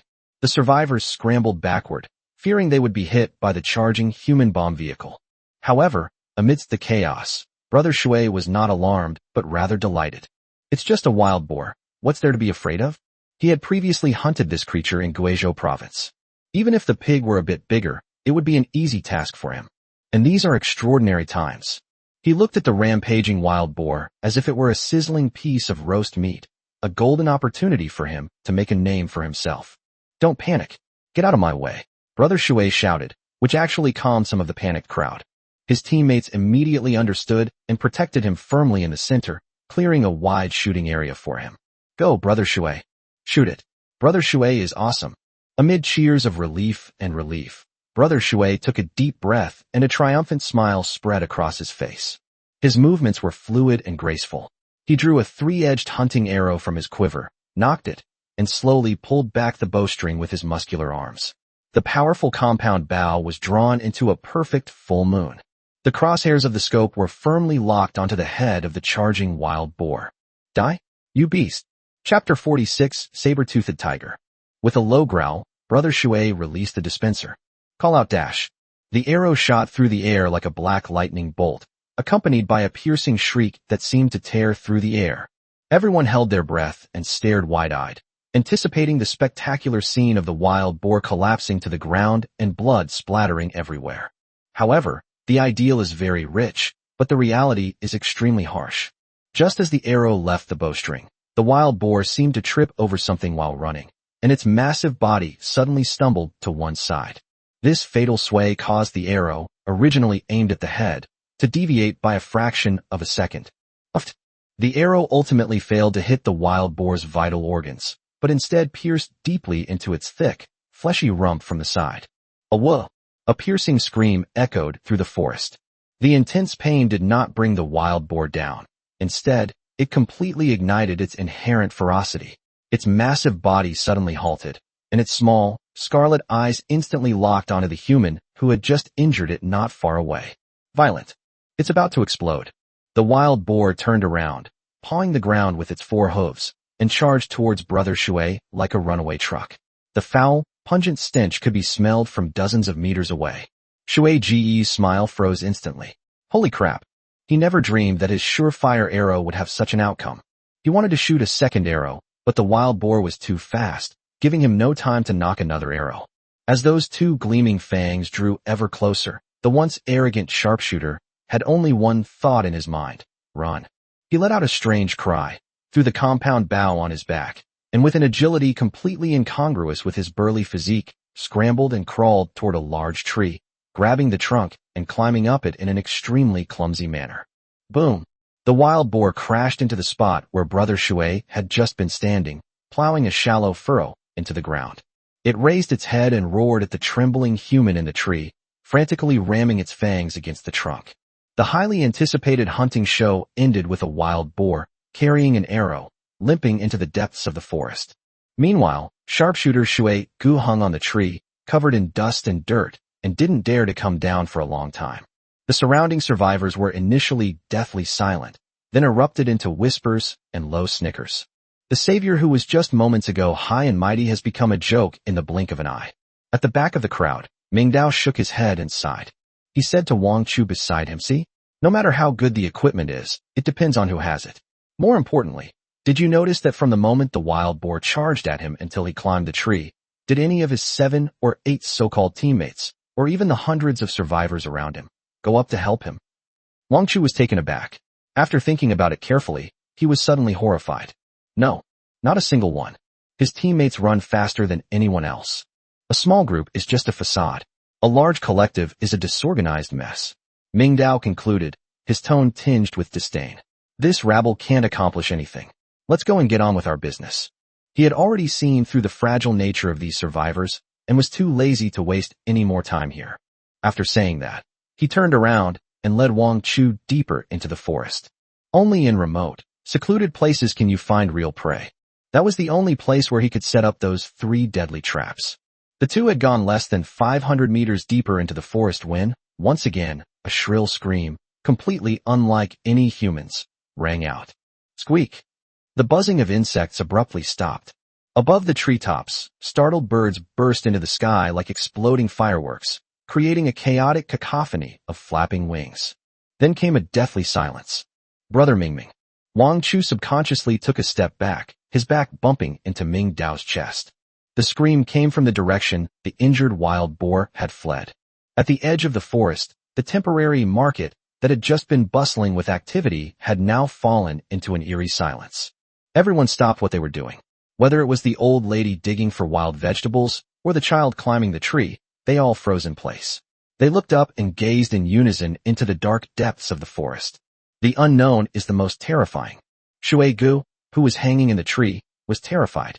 He knew better than anyone the size and ferocity of that wild boar, yet that nearly 200-pound human bomb let out such a desperate howl after escaping into the depths of the forest. What does this tell us? This means there are things in the forest that are far more terrifying than that wild boar. His hands gripped the rough bark so tightly that his fingernails split open and bled, but he felt nothing. He dared not look down any further, fearing that the unknown monster might emerge from beneath the tree. Don't move. A calm voice rang in Wang Chu's ear. Ming Dao quickly pulled Wang Chu behind him, and the 2 of them pressed themselves tightly against the back of a giant tree that required 2 people to hug, using the tree trunk to completely hide their figures. Calm your breathing. Something is coming. Ming Dao's expression was more solemn than ever before. His right hand gripped the crowbar tightly, and the veins on the back of his hand bulged.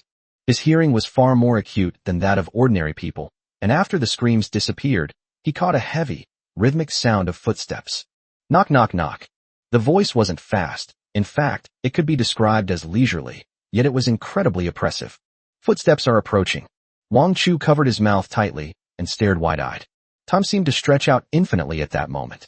A moment later, a huge figure slowly walked out from the dense forest 100 meters away. The moment they saw the figure clearly, everyone panicked. That was a wild beast. A behemoth whose size far exceeds that of any known feline on Earth.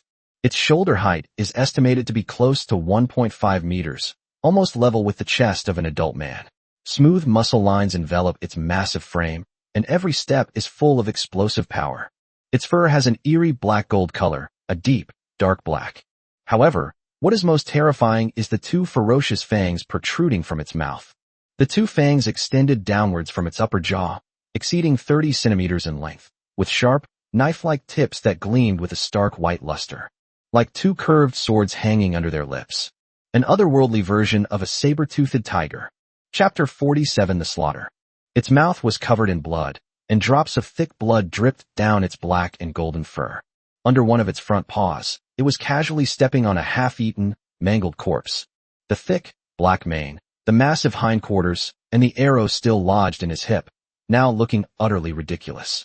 It was the wild boar that had just escaped. At this moment, this ferocious beast, weighing nearly 200 pounds, had been torn in two. The saber-toothed tiger lowered its head and, with its two scimitar-like tusks, elegantly tore a large chunk of bloody muscle from the wild boar's hind leg, chewing it slowly and deliberately. It ate slowly, as if savoring a delicate meal. After finishing its meal, it stretched out its scarlet tongue covered in barbs and carefully licked the bloodstains remaining on its fangs. Then, it slowly raised its head. A pair of cold, golden vertical pupils indifferently scanned the surroundings. That was the gaze of an apex predator, looking down upon all living things with absolute confidence and disdain.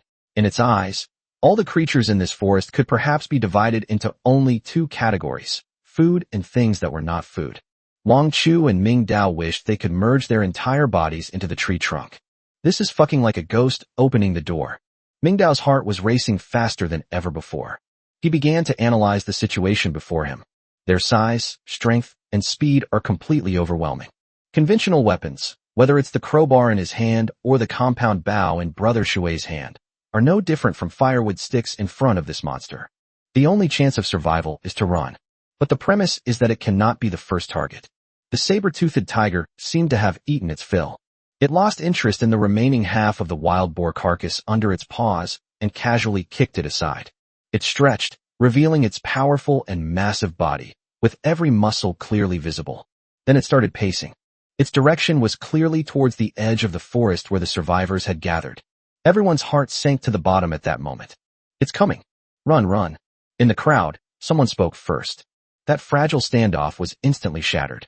A young survivor who came closest to the saber-toothed tiger, only about 70 or 80 meters away, finally broke down under the constant pressure of fear. A dash. He suddenly turned around and, like a headless fly, ran wildly towards the gate of the residential area, using both hands and feet. The saber-toothed tiger, which was strolling leisurely, paused.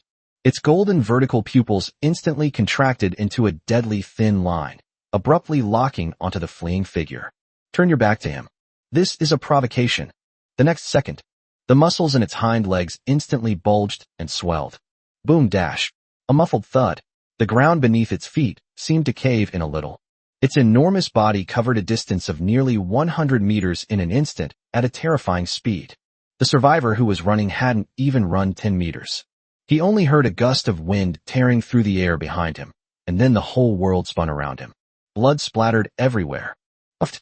The saber-toothed tiger's massive front paw, carrying immense force, slammed down on his back. The young man didn't even get a second scream out before he was sent flying like a tattered sack, crashing heavily into a large tree and falling silent. One strike. Just one strike. A living, breathing person is gone just like that. This bloody scene became the last straw that broke the camel's back. Monster. Murder. A monster is killing people. Run. Get back to the neighborhood. The survivors didn't care about any of that. He ran frantically towards the residential area, disregarding everything. The saber-toothed tiger stood beside the fresh corpse and slowly raised its head. It has only one thought in its head. Food. Many. The saber-toothed tiger carried out an elegant massacre. Every dive means the end of a life. 1 second the survivors were running for their lives. The next second their necks were easily pierced by those razor-like fangs, and warm blood gushed out, staining the humus beneath their feet red. Run, run. Don't worry about me. Let's go. Mommy, mommy, where are you? Cries, screams, and pleas for mercy filled the air. In the chaos, Mingdao did not run around with the fleeing crowd. He grabbed Wang Chu, who was already terrified and completely disoriented, and hissed, "Don't fucking run into the neighborhood. Come with me." Wang Chu's brain had completely shut down, and he could only follow behind him, stumbling and relying on instinct. Instead of fleeing to the residential area, Mingdao pulled Wang Chu along, using the thick trees and low bushes as cover, and quickly moved in the opposite direction into the deeper part of the forest. His route was cunning. With each turn, he managed to hide himself perfectly in the saber-toothed tiger's blind spot. Running back into the residential area right now would be the most foolish thing to do. That would only lead the beast to more densely populated areas with fewer shelters, causing even greater casualties. The most dangerous places are often the safest. Retreating deeper into the forest, though equally dangerous, at least offered the advantage of complex terrain. As long as the saber-toothed tiger didn't immediately lock onto them, their chances of survival were actually greater. Mingdao pondered in his heart, but his feet never stopped moving. The saber-toothed tiger's killing spree also enraged some people. Or rather, they were driven into a corner. "You fucking beast. I'll fight you to the death. Defend our homeland." Several middle-aged men, who thought they had some strength, perhaps with nowhere to retreat, or perhaps with the smell of blood igniting their ferocity, brandished fire axes and machetes they had brought from home, roaring as they charged at the saber-toothed tiger. Their courage is commendable. However, this courage appears so laughable and so pathetic in the face of absolute power. The saber-toothed tiger didn't even pause when faced with the three humans charging at it. It simply swung out one of its front paws casually. Bang! A muffled thud. The burly man at the front, his seemingly intimidating fire axe and the thick arm holding it, were sent flying by a tremendous force. The axe spun several times in the air before embedding itself deeply into the trunk of a large tree nearby. The burly man's entire chest caved in. He just flew straight up into the air, and while he was in midair, he was already spitting out blood and foam mixed with fragments of internal organs. Upon landing, there was no sound. Before the other two could even react, the saber-toothed tiger's massive body had already passed right through them. Uft, uft. Two soft sounds. Two fine heads shot into the sky. The headless body stood frozen in place for a moment. Then a fountain of blood gushed from its neck, more than 3 feet high, before collapsing to the ground with a thud. Its fangs can be used not only to stab, but also to cut. What happened in Chapter 48? Sold out instantly. Another instant sellout. Who could beat that? We're doomed. Those we can't beat, we simply can't beat. Zhao Hu, a veteran who witnessed all of this, had an unprecedentedly solemn expression. He was far away, so he didn't run away immediately, nor did he rush into his death like those reckless men. He knew very well that, unless they had heavy firepower, humans were no different from lambs to the slaughter in the face of a beast of this size. But he knew even more clearly that things couldn't continue in this chaotic state. If they continue to run around in different battlegrounds, it will only lead to unnecessary sacrifices. "Don't you fucking run around," Zhao Hu shouted. It actually made some people subconsciously stop in their tracks. "Don't expose your back to it while running. That's suicide. Everyone back up. Look at it, back up. Find cover. Find a thick tree. It can only attack one target at a time. As long as you can see it, it won't be so easy for it to ambush you. Scatter. All of you scatter. Don't huddle together. Rather than being caught and killed one by one, we'd rather hide so it can't find us." Zhao Hu is actually quite capable. Some of the more level-headed people began to follow his example, no longer fleeing for their lives, but instead leaning against the thick trees, keeping a close eye on the saber-toothed tiger's movements while carefully moving backward. Zhao Hu himself pulled out a riot control fork issued by the security team. Although that thing wasn't very lethal, it was at least long enough to deter wild beasts from getting close to some extent. He held the fork in both hands, assumed a standard defensive stance, locked his eyes on the saber-toothed tiger, and retreated step by step in an orderly fashion. He set the best example for those around him through his actions. Zhao Hu's calmness and professionalism played a certain role. The chaotic situation seems to be showing signs of stabilizing. Right at that moment, Shui Gu, who had already escaped over 100 meters and climbed up a big tree, almost out of danger, must have lost his mind. Perhaps they were inspired by Zhao Hu's courage. Or perhaps they felt that their desertion was too shameful and wanted to regain some face.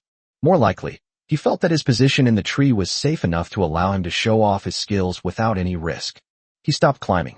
He trembled as he took the compound bough back off his back.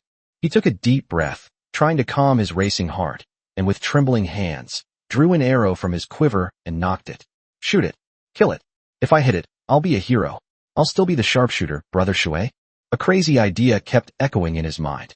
He drew back the bowstring. The crosshairs of the scope swayed back and forth across the saber-toothed tiger's massive body due to the violent trembling of his arm.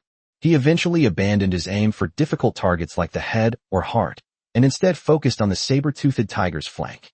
Go to hell. Release your fingers. Call out. An arrow was shot. That arrow was quite accurate.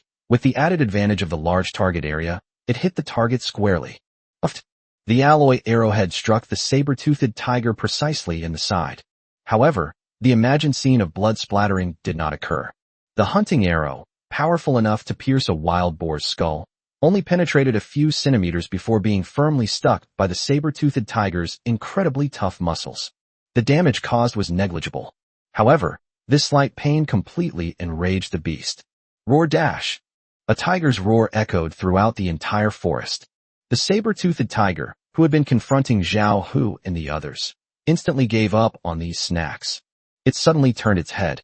The golden vertical pupils instantly pierced through 100 meters, locking onto the distant tree. That tiny being who dared to provoke it. Water bro. Holy crap. Brother Shui panicked again. This is not realistic. He was terrified. I just tried to be a hero, and now I've become a moving target, drawing all the fire. Damn it. He opened his mouth, but could only watch helplessly as the enraged beast, with a sudden burst of power from its hind legs, charged towards him like a black gold lightning bolt. Boom, boom, boom. The earth was trembling.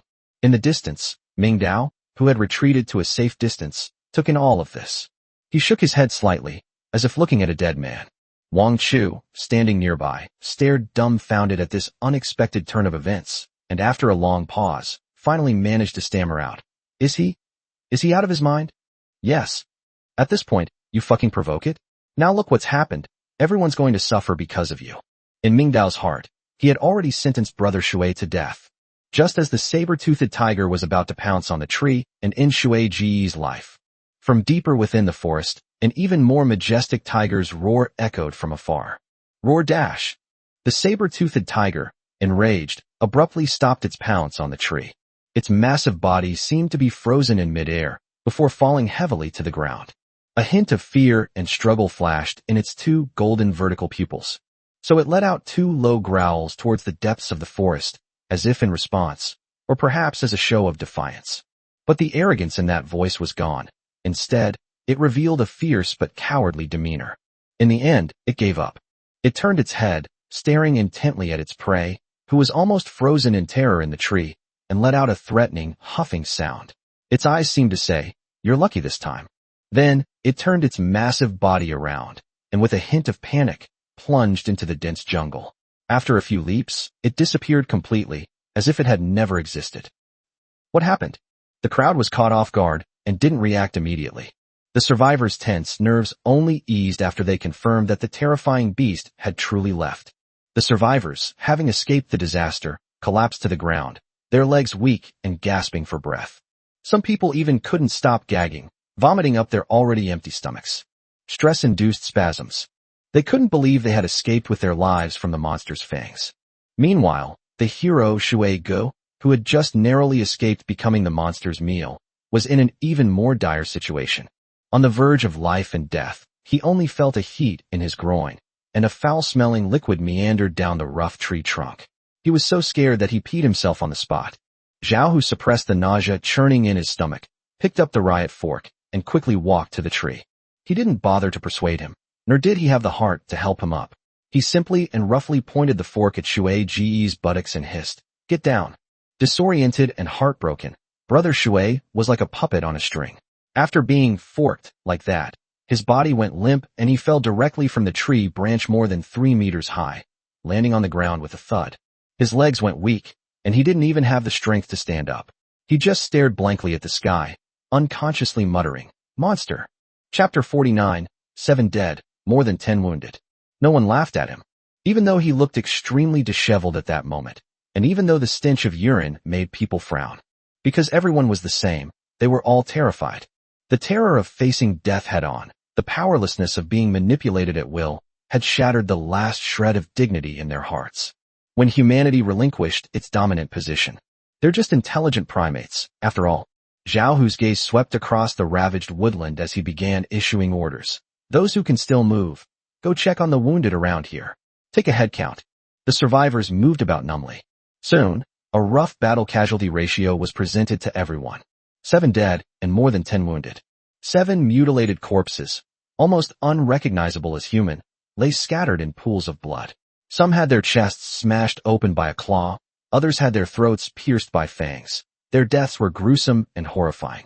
There were a dozen or so survivors who, though they had miraculously survived, had fallen and suffered head injuries or sprained ankles in the chaos of their desperate escape, and were now lying on the ground groaning in pain.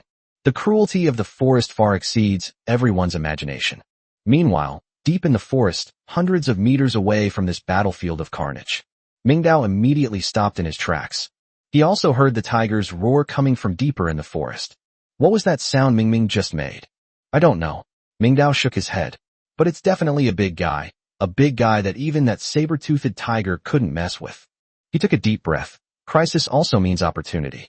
The retreat of the saber-toothed tiger and the intimidating roar it emitted meant that this area had, for a short time, become the safest place. No foolish wild beast dared to roam near the territory of this mountain king. He surveyed the surrounding terrain. The area is densely wooded, dimly lit, and covered with a thick layer of dead branches and leaves. Several indistinct animal trails, worn into shape by wild beasts, converge here. It is a place rarely visited by humans, but is rich in animal tracks. This is the perfect spot to set a trap. Give me the backpack. Mingdao held out his hand to Wang Chu. Wang Chu subconsciously handed over the heavy hiking backpack. Mingdao unzipped the zipper and took out the 3 animal traps. Holy crap. Mingji, you're going to put this thing here. Otherwise what? Mingdao didn't explain further. He picked up a trap, stepped on one side, and pried it open with both hands. With a click, the serrated jaws were secured. He pointed to the thin trigger in the middle of the clip and warned Wang Chu sternly. See this thing? This is the trigger. You can trigger it with the force of a single hair. When you're setting things up later, absolutely, positively do not touch it, or you'll lose your foot, understand? Wang Chu stared at the metal bar that exuded a dangerous aura, his scalp tingling. He nodded frantically like a chicken pecking at rice. I understand. Let's split up. Mingdao handed the other 2 animal traps to Wang Chu. Along this animal trail, every 100 meters, find a hiding spot and bury them under the dead leaves. Remember to camouflage them well so that neither humans nor wild animals can spot them at a glance. I'm fine. The 2 immediately got to work. Mingdao chose a spot under a bush at a bend in the animal trail, dug a shallow pit with his military knife, and carefully placed the open animal trap inside. Then, he used a thin twig to gently lift the surrounding dead leaves and loose soil, meticulously covering it completely, leaving only the deadly trigger cleverly hidden under an inconspicuous fallen leaf. On the surface, this place appears no different from the surrounding ground. But if any animal of even slightly larger size were to pass by and step on that fallen leaf, it would be met with steel fangs that tear flesh apart. Although Wang Chu was clumsy, he learned quite well under Mingdao's demonstration and carefully completed the setting of the other 2 animal traps. After doing all this, the 2 did not return the way they came, but instead chose another route and quietly made their way towards the residential area. Along the way, they encountered several groups of survivors who had also escaped from the depths of the forest. When those people saw that Mingdao and Wang Chu had emerged unharmed from the most dangerous depths, and that they looked so calm, as if they had just escaped a life-or-death situation, their eyes revealed surprise, doubt, and a hint of awe. When Lu Guodong arrived late with his security team, his face instantly turned ashen. What the hell is going on? Lu Guodong's voice was filled with suppressed anger. He rushed up to Zhao Hu and growled. Didn't I tell you to operate on the outskirts? Why are so many people dead? Zhao Hu's face was expressionless. He simply stuck the riot fork into the ground and briefly recounted everything that had just happened. From Brother Shui's boastful attempt to shoot a wild boar, to enraging the boar, to attracting an even more terrifying saber-toothed tiger, and finally Brother Shui's superfluous, fatal arrow that almost led to the team's annihilation. He didn't embellish the story, he simply stated the facts. After hearing this, Lu Guodong's face was beyond gloomy. His fists clenched so tightly they cracked, and his chest heaved violently. He was clearly furious. His gaze swept across the crowd and landed on the distraught Shui Ge. A good-for-nothing who's good for nothing, but causing trouble. If looks could kill, Brother Shui would have been tortured to death at least 100 times over by now. But now is not the time to assign blame. We can't leave them here. Lu Guodong made a quick judgment and ordered the security guards and Zhao Hu beside him. The smell of blood will attract more things. Immediately. Right now? Dispose of these 7 bodies on the spot. Dispose of it. A young security guard was taken aback and asked instinctively. Captain Lu, how should we dispose of it? Bury them. Lu Guodong roared. Are you suggesting we find them a lucky spot, erect a tombstone, and carve inscriptions? Dig a hole. Bury them. Quickly. Upon receiving the order, the security guards and some male survivors who were still able to move immediately began to act. Lacking specialized tools, they used the back of fire axes to smash, cleaved with machetes, and dug with their hands. On this land that had just witnessed a bloody massacre, they held the first simple funeral for their comrades since the end of the world. There was no mournful music, only suppressed weeping. A young woman knelt beside her husband's body, weeping uncontrollably. Old Wang. Wake up, Old Wang. Look at me. Look at our children. How could you just leave like this? Her husband was the first reckless man who shouted, "Fight the beasts," and charged forward. His courage did not bring him glory, but only left him with a broken family. Don't cry. Dr. Lin Yifu walked over, squatted down, gently patted the woman's shoulder, and comforted her. Let him leave with dignity. Dignity? What the hell is this dignity? The woman suddenly raised her head, glaring at Lin Yifu, Lu Guodong, and everyone present, screaming hysterically. You bunch of murderers. It's all your fault. You insisted on this mission. You tricked us into coming to this godforsaken place. How will you compensate for my husband's life? Her question struck a nerve with everyone present.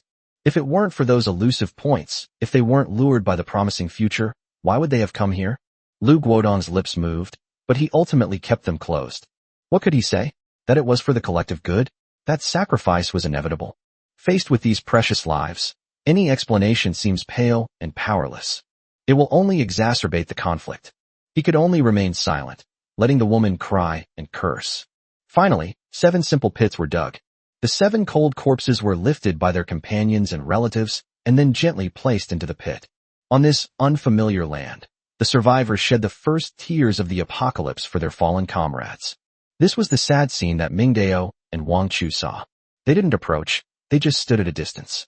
Wang Chu looked at the people who were weeping with their faces covered, his lips trembling, and after a long while he finally managed to say, Mingji, did we do something wrong? Ming Dao remained silent for a moment, then shook his head. We did nothing wrong. The world is wrong. Weakness is the original sin. Chapter 50 Announcement Backstabbing. It was exactly midnight. The giant canopy hanging above the central square of the community lit up on time. A pale blue light spilled across the ground like mercury, and the familiar construction panel was forcibly displayed in front of all the survivors, whether they were mourning the dead or watching indifferently. On the panel, a line of numbers was clearly updated. Blue Bay Peninsula's points today, 3680. Jinxing Industrial Park's points today, 3479. The points gap has widened to 201 points. Meanwhile, the total points below have also changed. Blue Bay Peninsula, cumulative 7100. Jinxing Industrial Park, cumulative 6799. We won. We're in the lead again. Over 300 points. Haha. We've widened the gap. A cheer erupted from the crowd. This seemingly insignificant lead was like a shot in the arm for the survivors, whose morale had just plummeted after a bloody massacre. It was as if it were telling everyone that their struggles and sacrifices were not in vain. Even Lu Guodong's ashen face softened slightly at this moment. However, the real challenge is yet to come. System announcement. Some survivors have discovered the ability to merge unclaimed building panels. The relevant rules are now being released. Rule 1. Any uninhabited house has its building panel in an unclaimed state. Rule 2. Survivors can merge unclaimed panels by directly contacting them. Rule 3. Merging unclaimed panels can be used to upgrade your personal building panel, unlock new features, and earn rewards. The more panels you merge, the higher the panel level and the more powerful the functions. The announcement was not complicated. In fact, it could be described as simple and blunt. However, The information contained within is anything but simple. Annexation. Upgrade. Unlock new features. You've won a reward. These words instantly ignited the desires deep within everyone's hearts. If the previous points leaderboard only instilled a sense of competition in people, then this announcement has laid out a shortcut to extraordinary achievements for everyone. That so-called survival game has finally shown its charm. Pairs of eyes that were previously dull and lifeless suddenly lit up with a terrifying gleam. People's breathing became heavy. They subconsciously clenched their fists, and they all turned their gazes to the rows of residential buildings in the community.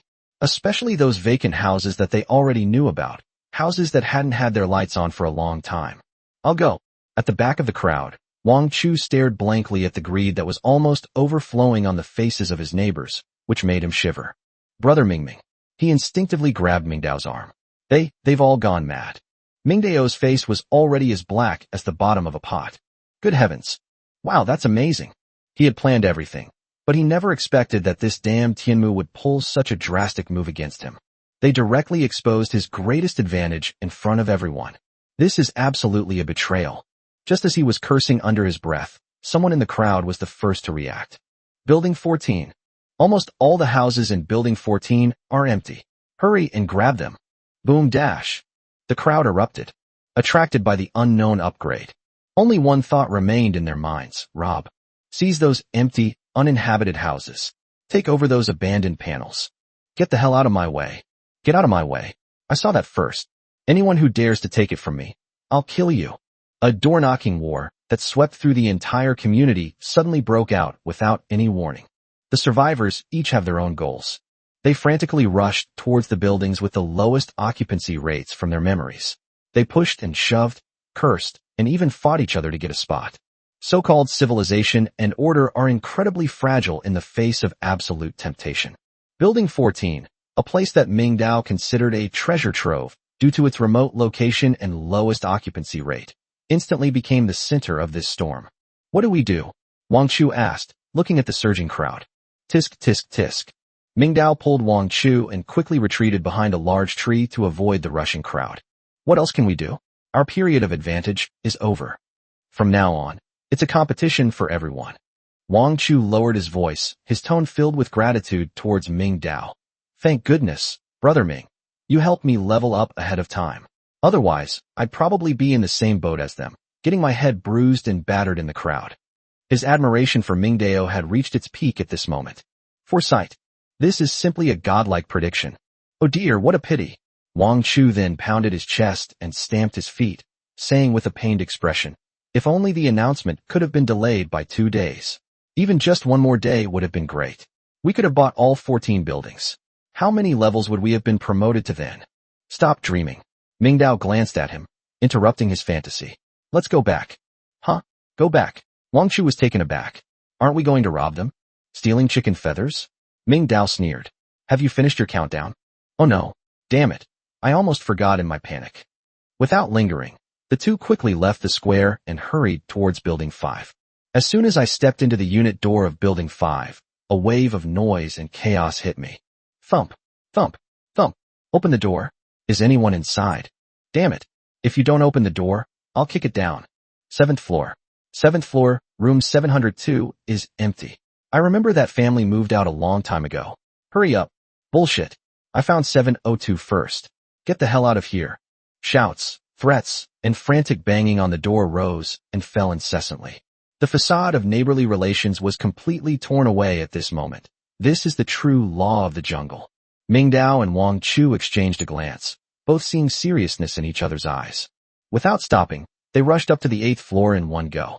As soon as I reached the entrance of the building, I saw a tall, thin man holding a baseball bat and smashing it repeatedly against the security door of apartment 801. Open the door. Fuck you. I know no one's inside. I know this family well. They're a total shut-in. They must have starved to death a long time ago. Open the door for me now. Wang Chu's face turned green in an instant. A shut-in? Starved to death? You're the one who's starving to death. Your whole family is starving to death. A surge of anger rushed to his head. Without thinking, he rushed over in 3 strides and shouted at the top of his lungs from a distance of more than 10 meters. Someone's there. The figure banging on the door suddenly froze, turned around, and saw Ming Dao holding a crowbar with an unfriendly expression, and Wang Chu, who was red-faced and furious. A hint of embarrassment and frustration flashed across his face, but he refused to admit defeat, muttering, "If someone was there, you should have said so earlier. I knocked on the door for ages and no one answered." After saying that, he dared not look at Ming Dao's cold eyes any longer, and slunk away with his baseball bat, turning around and running downstairs, obviously to find his next target. Wang Chu looked at the security door, which was smashed and dented, and his heart ached. But since the other party had weapons, he didn't dare to attack. He could only take out his key, grumbling as he opened the door, and said to Ming Dao, "Brother Ming, why don't you come in and sit for a while? It's too damn chaotic outside." Ming Dao shook his head and pointed to room 802 across the street. "No, I need to go back and prepare some things. By the way, the upgrade reward is a space expansion card. You can use this time to plan ahead and clear out some unused items to make it easier to expand the capacity later." Chapter 51 Official Locksmith Team. Clang, clang, clang. A burly man was frantically hacking at a dark red security door with an axe he had pried out of a fire extinguisher box. The door panel was dented, but the door, made of galvanized steel and filled with soundproofing material, only made a dull thud and remained completely still. Damn it! How can this broken door be so sturdy? The man was panting heavily, spat a mouthful of phlegm on the ground, and then slammed it hard against the door lock. With a crack, the axe blade snapped. On the other side, two young men were working together to ram the door of another house with a thick wooden beam, trying to break through the defenses using the most primitive battering ram tactics. 1, 2, charge. Boom. The loud noise echoed through the narrow corridor, making people's eardrums ache. But the door, apart from a metallic twisting sound coming from the lock, remained firmly locked in the frame. The door-knocking war quickly encountered a bottleneck. These modern creations, designed for theft prevention, have ironically become the biggest obstacle for survivors to access resources in the apocalypse. Without professional tools and techniques, it's nothing short of a pipe dream for an ordinary person to try to break open a qualified security door by brute force. Furthermore, with the exception of a few apartment layouts, most high-rise residential buildings do not have platform points, making it impossible to use the window-breaking method, unless you want to perform a freefall from a height of tens of meters. For a time, the entire neighborhood was filled with the sounds of banging on doors and furious curses. The loud noise quickly alerted Lu Guodong, who had just returned from the forest. "Stop it, all of you." A roar, amplified by a loudspeaker, began to play on a loop. Lu Guodong, along with Zhao Hu and several security guards wielding batons, charged into Building 14, the area most engulfed in chaos, like a pack of tigers descending a mountain. Who the hell dares to smash it again? Lu Guodong's face was ashen, and the megaphone in his hand was almost shoved into the face of a man who was holding a wrench to pick a lock. The man was so frightened that he shuddered and the wrench clattered to the ground. Zhao Hu and his team acted even faster. They spread out in unison, using batons and their bodies to forcibly separate several groups of people who were fighting, and drove all those who were trying to break down the doorway downstairs. Faced with a well-rested and well-equipped security team, the survivors, who had just been fighting tooth and nail for a vague upgrade, instantly calmed down. "Captain Lu," someone retorted, unwilling to give up, "the system has already announced that these empty houses can be upgraded, So, the system announcement is for you." Lu Guodong sneered, surveying the greedy faces around him. "Let me tell you, from this moment on, all unclaimed houses in the community will be under the unified management of the collective. No one is allowed to damage or occupy them for any reason. Violators will have all their contribution points deducted and be expelled from the collective." These words were like a bucket of ice water, extinguishing the flames that had just ignited in everyone's hearts. Expelled from the group? In this world overrun by monsters, everyone knows what that means. The crowd stirred, but no one dared to voice their opposition. Lu Guodong clearly felt that this statement was a bit too much and not very democratic. So he changed his tune and said, "Of course, the team won't let everyone sit idly by. I know everyone is eager to upgrade. So, I've decided to form an official lockpicking team. Property Management Office Building, temporary command center of the committee."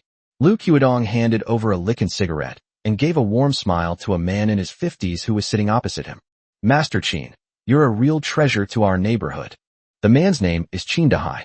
He owns an appliance repair shop outside the residential area. He usually fixes TVs or unclogs drains, and nobody pays much attention to him. But few people know that this Master Qin traveled all over the country in his youth and learned a unique skill in lockpicking. At this moment, this usually unremarkable repairman was sitting nervously in front of Lu Guodong, holding a cup of hot tea, which Lu Guodong had brewed using his own stock. "Captain Lu, you're too kind," Master Qin said, feeling flattered. He waved his hands repeatedly. I only know a few mediocre skills, nothing to brag about." "Oh, that's not right." Lu Guodong personally picked up the kettle that had just been heated over a wood fire and refilled it with water for Master Qin. He adopted an extremely humble posture, and his words were full of the meaning of treating the virtuous with respect. "Master Qin, what time is it now? It's the apocalypse.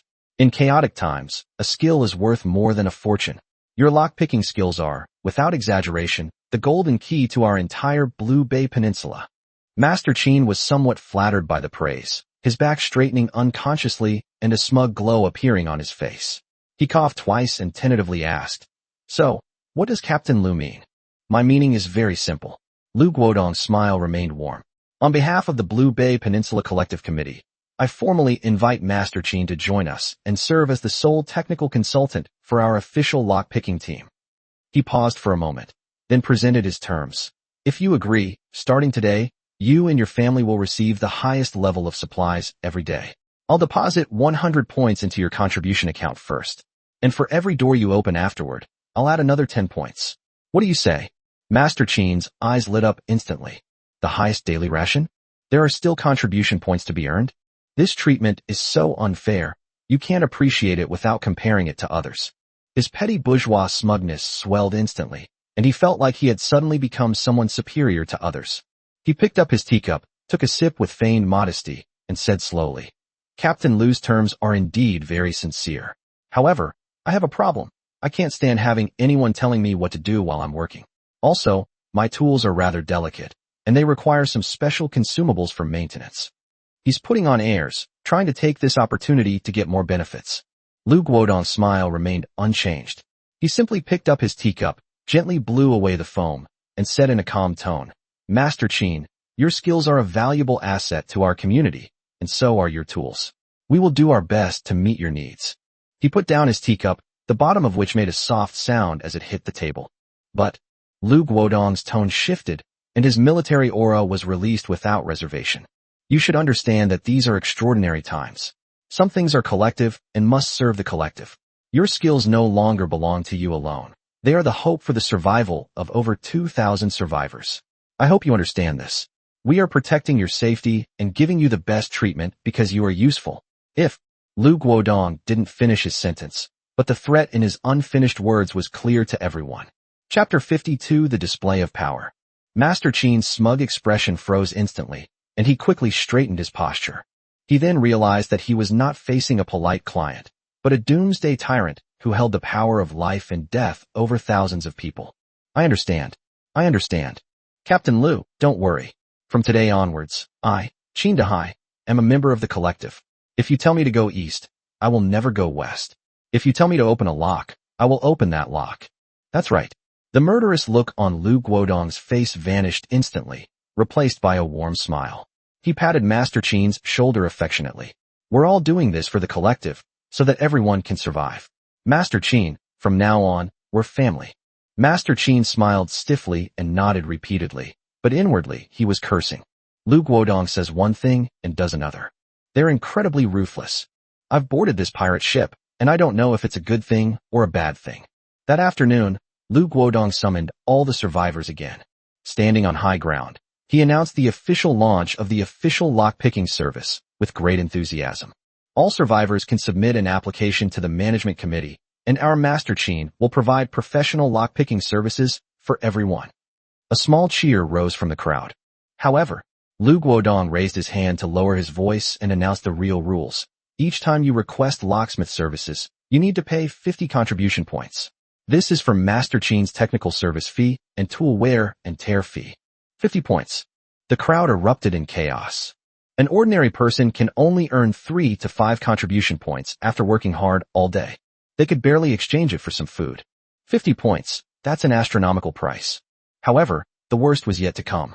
Not only that, for all unclaimed houses opened through official channels, half of all supplies inside, including food, medicine, tools, and even the construction panels that you are most concerned about, must be handed over to the collective as a public reserve. A blatant commission. And the commission is as high as 50%. Why should we? We've already paid our contribution points. Why should we have to share half with you? How is this any different from outright robbery? Finally, someone in the crowd couldn't help but protest. Lu Guodong stared coldly in that direction. Before he could even speak, Zhao Hu and several security guards standing beside him had already locked their icy gazes onto the person who had spoken. You can choose not to accept it. Lu Guodong's voice echoed across the square through the loudspeaker. You can also choose to smash that security door open yourself. I, Lu Guodong, will not stop you. I can't stop those who love the collective. A combination of kindness and severity. With just one sentence, he shut everyone up. What can you do if you don't accept it? On your own, you can't even get through the door, let alone touch the panel. There's even a possibility of being beaten. Accepting Lu Guodong's unfair terms might mean being skinned alive, but at least you'd still have half left. That's already pretty good. The survivors fell silent. Humans have always been a submissive group. As long as most people don't resist, they will accept even the harshest conditions. In short, it can be summed up in one word: cowardly. Lu Guodong enjoys this feeling. What he wanted was this absolute control. He wanted everyone to understand that in this community, the rules he set were law. Contribution points were the only hard currency. The display of power has begun. Lu Guodong didn't give everyone much time to process or complain. He immediately announced that the official lock-picking team would start work right away. Our first stop was Building 14, where the riots had just been most severe. A strange procession, under the watchful eyes of the crowd, drove into Building 14. Leading the way was Lu Guodong himself, his hands behind his back, exuding official authority despite holding no official position. Following closely behind was Master Qin, who was carrying a black toolbox. He held his head slightly high, enjoying the envious or jealous glances from the survivors around him, as if he were the core of the team. Behind them were several fully armed security guards, led by Zhao Hu himself. They were responsible for clearing the area and maintaining order, keeping all the survivors who had rushed to the scene outside the building and corridors, and preventing anyone from getting close. At the back of the line were several young people carrying pens, paper, and folders. They were temporary clerks, assigned to register and count the supplies. The entire process was orderly and imbued with the authority of legitimacy and coercion. They arrived at the door of a house on the ground floor. "This is the house, number 101. A survivor shouted from outside the cordon. "I know this family. They're on vacation. It's definitely empty." Lu Guodong nodded and gestured for Master Qin to proceed. Master Qin cleared his throat and stepped forward under the watchful eyes of the crowd. He took out a complete set of lock-picking tools from his toolbox, squatted down, placed something resembling a stethoscope against the lock cylinder, and with his other hand, he held a thin hook and slowly probed into the keyhole. The only sound in the entire corridor was the click of him fiddling with the lock. Less than a minute. Click. A crisp unlocking sound rang out. The security door that had baffled countless people opened with a click. "Good. Master Qin is amazing." Outside the cordon, a burst of exclamations and cheers erupted. Master Qin stood up, smiled reservedly, and stepped aside. Lu Guodong waved his hand. "Go in. Take inventory." Two clerks rushed in immediately, and a moment later they came out with registration forms. Reporting to Captain Lu, a case of bottled water, half a box of instant noodles, and about 3 kilograms of rice were found indoors. "Where's the control panel?" This was what Lu Guodong was most concerned about. "It has no main panel. It can be absorbed." "Very good." Lu Guodong nodded in satisfaction. He said to the person beside him who was in charge of recording the contribution points, "Give half the contribution points to the kid who found this household. 6 bottles of water, we'll take 3, give him 3 points. 12 packs of instant noodles, we'll take 6, give him 6 points. Rice, cut in half, and put it on the cutting board." Lu Guodong paused for a moment, then coldly announced, "The panel is a strategic resource and belongs entirely to the collective. However, the discoverer will be rewarded with 10 contribution points. We will officially begin the panel redemption process based on its rewards and rarity." He then ordered a security guard to step forward and, in front of everyone, press the button to take over. The security guard's panel immediately displayed the upgrade progress, 1-to-1. "Let's go next door." The news that Lu Guodong and his official lock-picking team had started going door to door to unlock doors quickly spread throughout the entire community. Those lone wolves who choose to go it alone like Brother Feng, cursed fuck it after hearing the news. One of his underlings ran back to report, Brother Feng, that bastard Lu Guodong has monopolized the lockpicking business. Now if you want to get into an empty house, you either have to break it down yourself, or you have to give him half of the stuff. They even have the control panels. Bang! Feng kicked over the chair next to him. Hold! What a fucking shameless person. Does he really think this neighborhood is his home? Let's go, let's keep looking. Chapter 53 Sister Wang's Intelligence. Building 5, Room 802. Mingdao listened to Sister Wang's report and nodded. That's how it is, Sister Wang said, her voice tinged with fear. Lu Guodong is now treating this Master Qin like a ransacking house. Many people are cursing him, but no one can do anything about it. Oh, and by the way, he stipulated that he has to take half of everything that's sold. Understood. Mingdao nodded, took out a mineral water bottle filled with water from behind him, and handed it to her. This is your payment for today. Thank you for your hard work. Thank you. Thank you, Mr. Ming. Sister Wang accepted the water as if it were a treasure, thanked him repeatedly, and then left in a hurry. Mingdao closed the door, walked to the window, looked at the 14 buildings in the distance, and a cold smile appeared on his lips. What a brilliant, open scheme. They monopolize core technologies, and then use these as a basis to establish pricing standards and tax systems, thereby appropriating all scattered resources and productivity.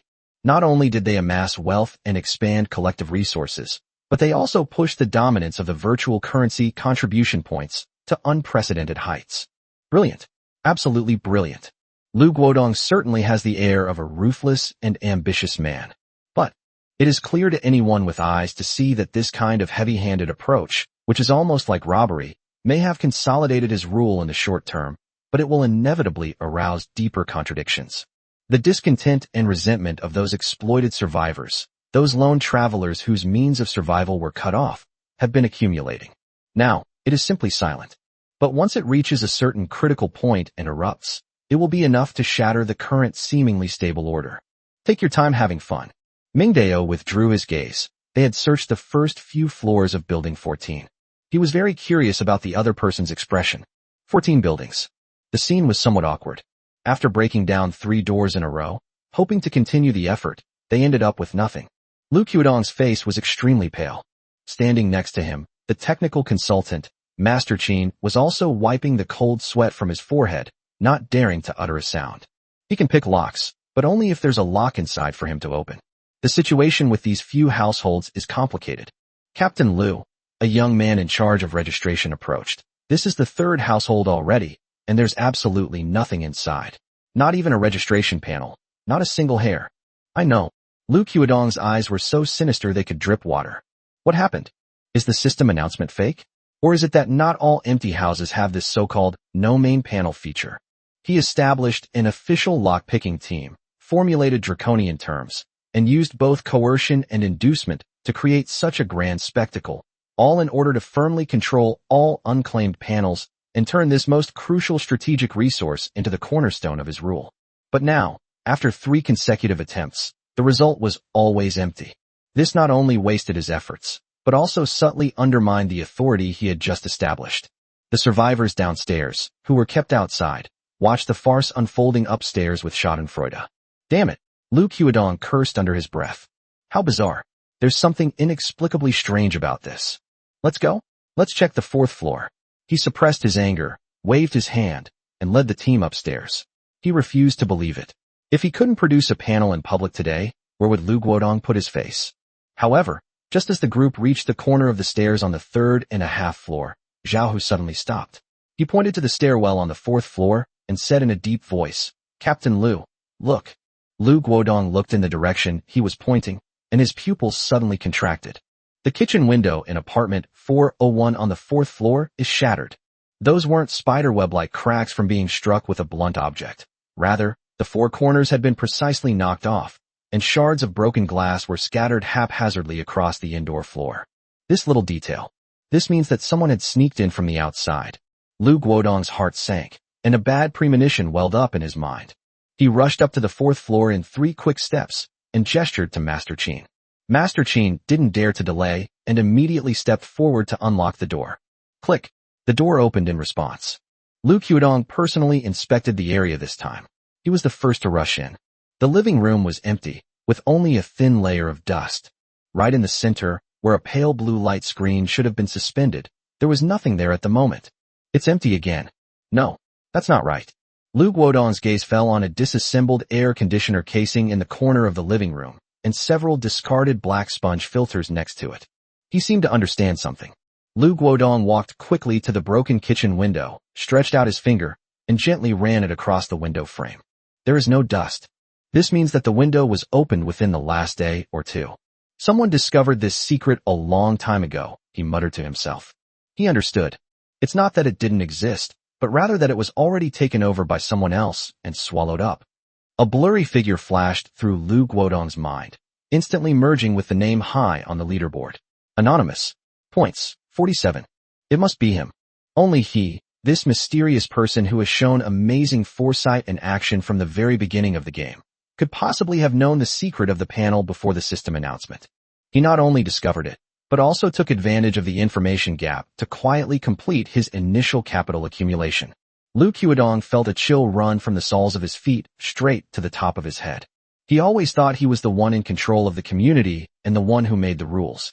But only now did he realize with horror that there was a pair of eyes watching everything coldly from the shadows he couldn't see, and that they were always one step ahead of him. Who is this person? Who the hell is he? This lurking opponent made him feel threatened for the first time. The afternoon sunlight streamed obliquely through the windows of room 802, illuminating the enormous study that had been expanded many times over.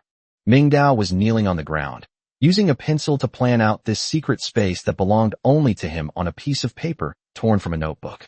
On the left, against the wall, he drew several boxes labeled Materials Storage Area, Tool Processing Area, and Trap Making Table. He wrote, Physical Training Field, on the most open area in the middle.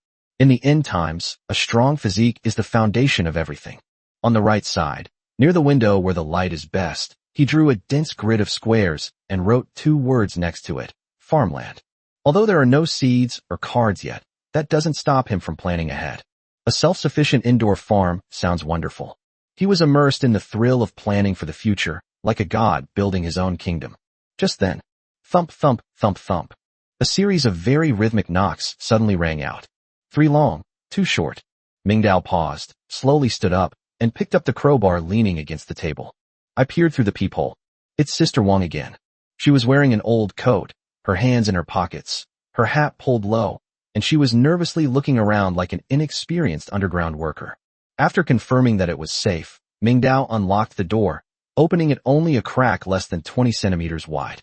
His tall figure blocked everything inside the doorway. What's up? Chapter 54 Night Raid on the Villa.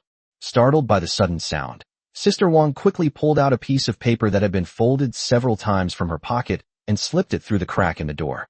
Mr. Mingming, here is what you requested. Mingdao unfolded the paper.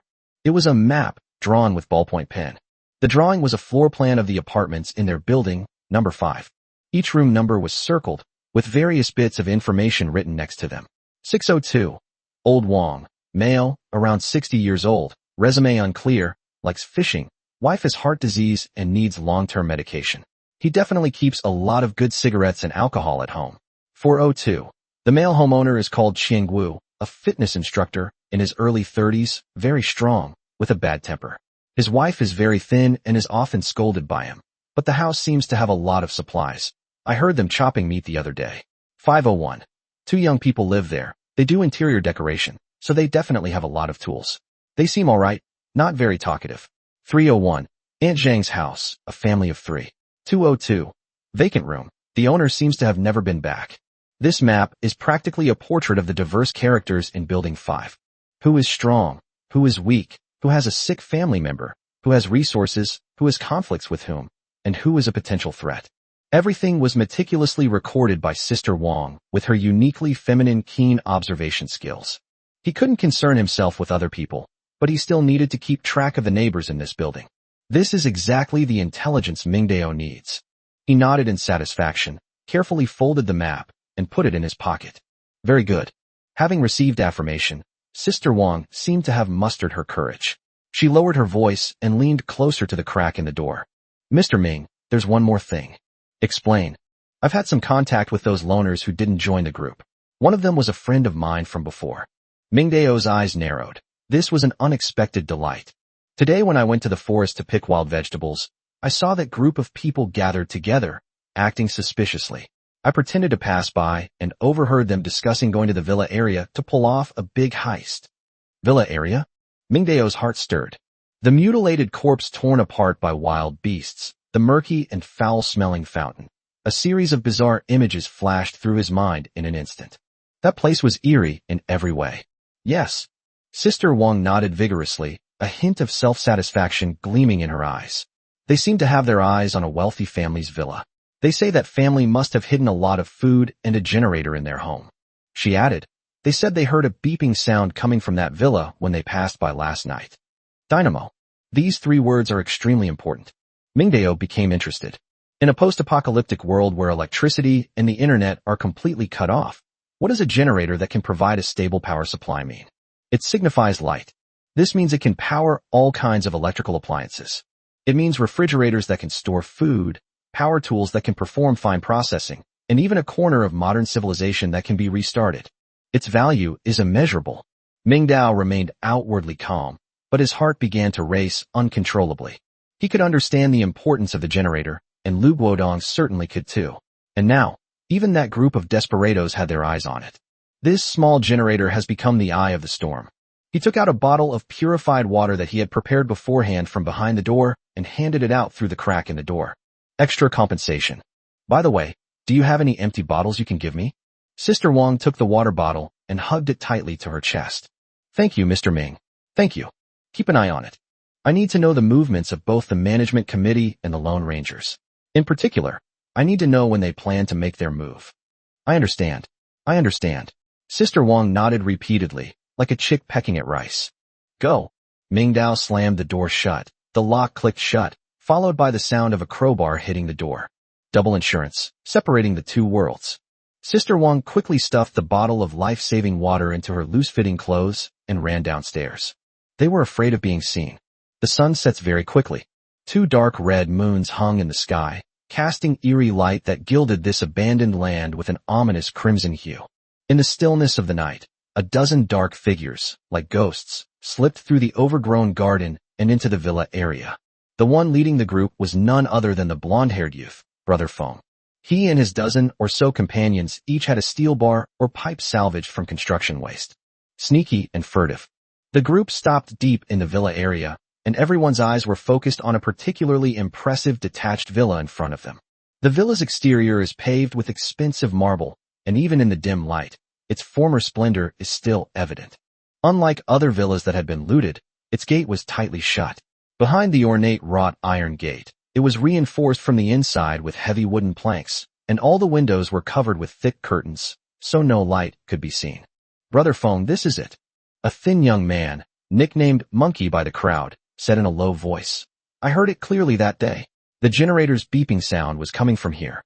Feng raised his head, squinting as he examined the building in front of him, which resembled an iron turtle. He glanced at the iron gate nailed shut with wooden planks, then swept his gaze over the tightly closed windows, and grinned, his smile appearing particularly eerie in the moonlight. The tighter the defenses, the more valuable the contents inside.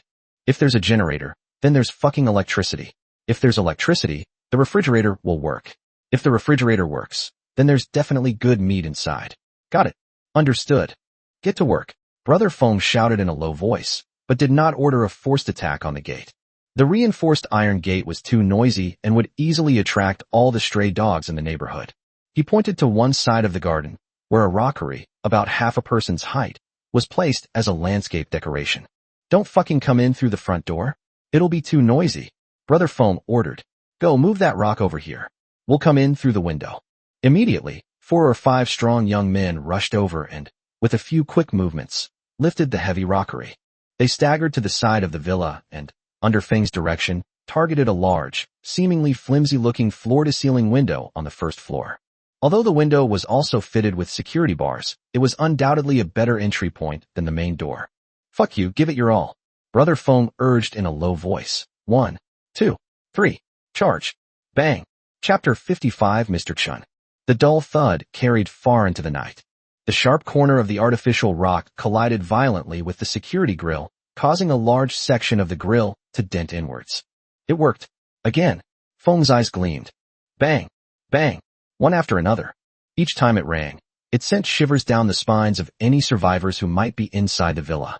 Just as the third impact landed, the faint light that had been filtering through the curtains inside the villa was instantly extinguished. Then, the intermittent beep-beep sound abruptly stopped. Hey, we've been spotted.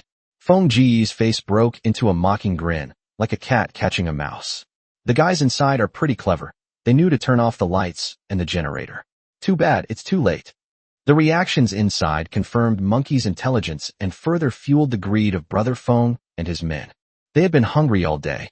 Everyone wants to have a good meal. Hurry. Damn it. Don't let them get away, or hide the stuff. Brother Feng urged sharply, and his men worked even harder. They pulled the artificial rocks back even further, and then, with all their might, launched a final, powerful ramming attack. Boom. Crash. A loud bang. This time, the deformed security grill could no longer hold up, and the screws at the joints were knocked out of the wall by the enormous force. The entire security grill, along with the double-pane glass behind it, was smashed open with a huge gap. It's done. Superior. A ruthless glint flashed in Feng's eyes. He threw the steel pipe in his hand to the ground and took the lead, using both hands and feet to climb over the hole. The others followed closely behind, rushing into the dark villa one after another. Just as expected, a rich aroma of meat instantly filled their nostrils. This smell was the most irresistible temptation in the world for them, who were starving. Damn, it smells so good. One of the henchmen couldn't help but swallow hard. Come out. Brother Feng took out the flashlight he had prepared beforehand and turned it on with a snap. He arrogantly scanned the luxurious living room with his flashlight, revealing the leather sofa, LCD TV, and marble floor wherever the beam of light passed. Hand over everything the hell you eat and drink. His voice echoed in the empty living room. I'm in a good mood today. I might consider sparing your lives. But if you dare to hide anything. He shone the beam of light fiercely towards the second-floor stairwell and said menacingly, then don't blame me for being ruthless. However, Feng and his men, engrossed in the thrill of the robbery, were unaware that not far behind them, in a dense thicket of bushes in the villa garden, two other pairs of eyes were watching everything unfold. Ming Dao remained motionless in the shadows of the bushes. Wang Chu, standing beside him, was in a much worse condition. He was dragged out of bed by Ming Dao late at night and led to this godforsaken place, and he was still completely bewildered. When he saw Brother Feng and his gang violently breaking the window and heard the heart-stopping impacts, his heart was in his throat. At that moment, he crouched in the bushes, not daring to breathe, for fear of being discovered. Seeing that Feng Ji's group had already rushed into the villa, he nudged Ming Dao with his elbow and whispered in his ear, Ming go. Should we go now? Ming Dao slowly turned his head. In the dim light, Wang Chu could not see his expression, but he could see his eyes, which were surprisingly bright. He shook his head, then put a finger to his lips as a shushing gesture. Wang Chu immediately shut his mouth, but the doubt and anxiety in his eyes deepened. Can you win? Wang Chu was stunned. Can we win? The other side consisted of more than a dozen people, each wielding steel pipes and bars. They were clearly desperate criminals. And what about our side? There were only two of us, armed with crowbars and pieces of fat. What difference was there between charging in and suicide? Wang Chu chuckled and said no more. No rush. Let the dog bite for a while. Dog. Wang Chu's eyes widened, momentarily stunned. Who's the dog? Lu Qiudong and the others should be arriving soon. Let's be the audience first. Ming Dao patted Wang Chu on the shoulder, signaling him to relax and watch the show. He then turned his gaze back to the villa, a slight smile playing on his lips. The mantis stalks the cicada, unaware of the oriole behind. But who is the mantis, who is the cicada, and who is the oriole wielding a slingshot? Until the very last moment, no one can say for sure. Damn, rich people really know how to enjoy life. One of his men rubbed his mud-stained shoe sole hard on the expensive Persian carpet and let out a satisfied whisper. That feels fucking good. A burst of laughter erupted from the surrounding area. Right at that moment, Feng suddenly raised the arm holding the flashlight, and the beam of light fixed on the second-floor stairwell. There were three people standing there. An elderly woman wearing navy blue silk pajamas, her hair gray but meticulously combed. Behind him, a well-dressed middle-aged woman was tightly holding a young girl of about 20 years old. The girl's face was streaked with tears, and her body was trembling with fear. The old man stood at the front, shielding his wife and daughter behind him with his own body. Although he was afraid, He tried his best to maintain the last shred of dignity and composure. Feng's flashlight beam shone directly into his face, without any attempt to hide it, and was full of provocation. After a long silence, the old man spoke first. "Young man, let's talk this out," he said in a deep voice. "These are extraordinary times, and everyone is having a hard time. If you want food, I can give you some. We'll keep to ourselves. There's no need to push things to the extreme." He tried to solve the problem with reason, a rule he had relied on for survival over the past few decades and the way of communication in the civilized world he was familiar with. However, he was facing a beast that had long since abandoned civilization. "Heh." Feng Ge let out a contemptuous sneer. He waved the steel pipe in his hand, indicating the strength of his side. "You old bastard, you have no right to negotiate with me now. I'll give you two choices. Either hand over everything in this house that you can eat, drink, and use, and then you and your family of 3 get out of here right now." He paused, his smile growing increasingly sinister, and his tone suddenly turning menacing. "Either I kill your entire family of 3, and the stuff will still be ours." Chapter 56: The Doomsday Shelter of the Rich. This threat instantly shattered the young girl's last line of defense. She cried out without even realizing it. "Ugh, ugh, ugh." Her mother behind her reacted extremely quickly, almost instantly covering her daughter's mouth with her hand the moment the scream rang out. The middle-aged woman's body was trembling, and tears were streaming down her face like broken beads, but she knew that any action that provoked the other party at this moment could lead to her death. Mr. Chen's face also looked very unpleasant. He had anticipated that the other party would be greedy and domineering, but he never imagined that the other party would be so unreasonable and treat human life so lightly. "Mimi, have you thought it through, old man?" Brother Feng tapped the ground impatiently with his steel pipe. "My patience is limited. Don't do it." Mr. Chen finally broke down, raising his hands to indicate that he posed no threat. "I'll give it all to you. I'll give it all to you." Faced with the threat of death, he ultimately chose to compromise. Dignity, wealth, and decency are worthless in the face of survival. He pointed tremblingly to one side of the living room, behind a huge oil painting. "The basement. The generator and supplies are in the basement." Feng looked in the direction he was pointing, and the beam of his flashlight shone on the painting. The painting depicted a graceful and elegant woman, just like Mrs. Chun from upstairs when she was young. "Monkey, Ollie," Brother Feng ordered without turning his head. "Go check it out." The 2 henchmen immediately responded and rushed over excitedly. They roughly tore the oil painting off the wall and threw it on the ground, revealing a well-disguised hidden door behind it. There is no key, nor is a key needed. One of the burly men, named Ollie, took 2 steps back, then suddenly raised his foot and kicked the door lock with all his might. Bang dash. A loud bang. Wood chips flew everywhere, and the door shook violently, but the lock stubbornly held its position. "Damn it," Ollie cursed, rubbing his numb ankle. "Make way. Let me do it." Another skinny young man called Monkey squeezed forward. He had a crowbar in his hand, the same one he had used to pry open the security bars earlier. He forcefully wedged the flat end of the crowbar into the doorway, then pressed it down with his entire body weight. Squeak creak dash. The monkey's arms were bulging with muscles and veins, and its face was flushed red. "Open it for me, you bastard." Clang.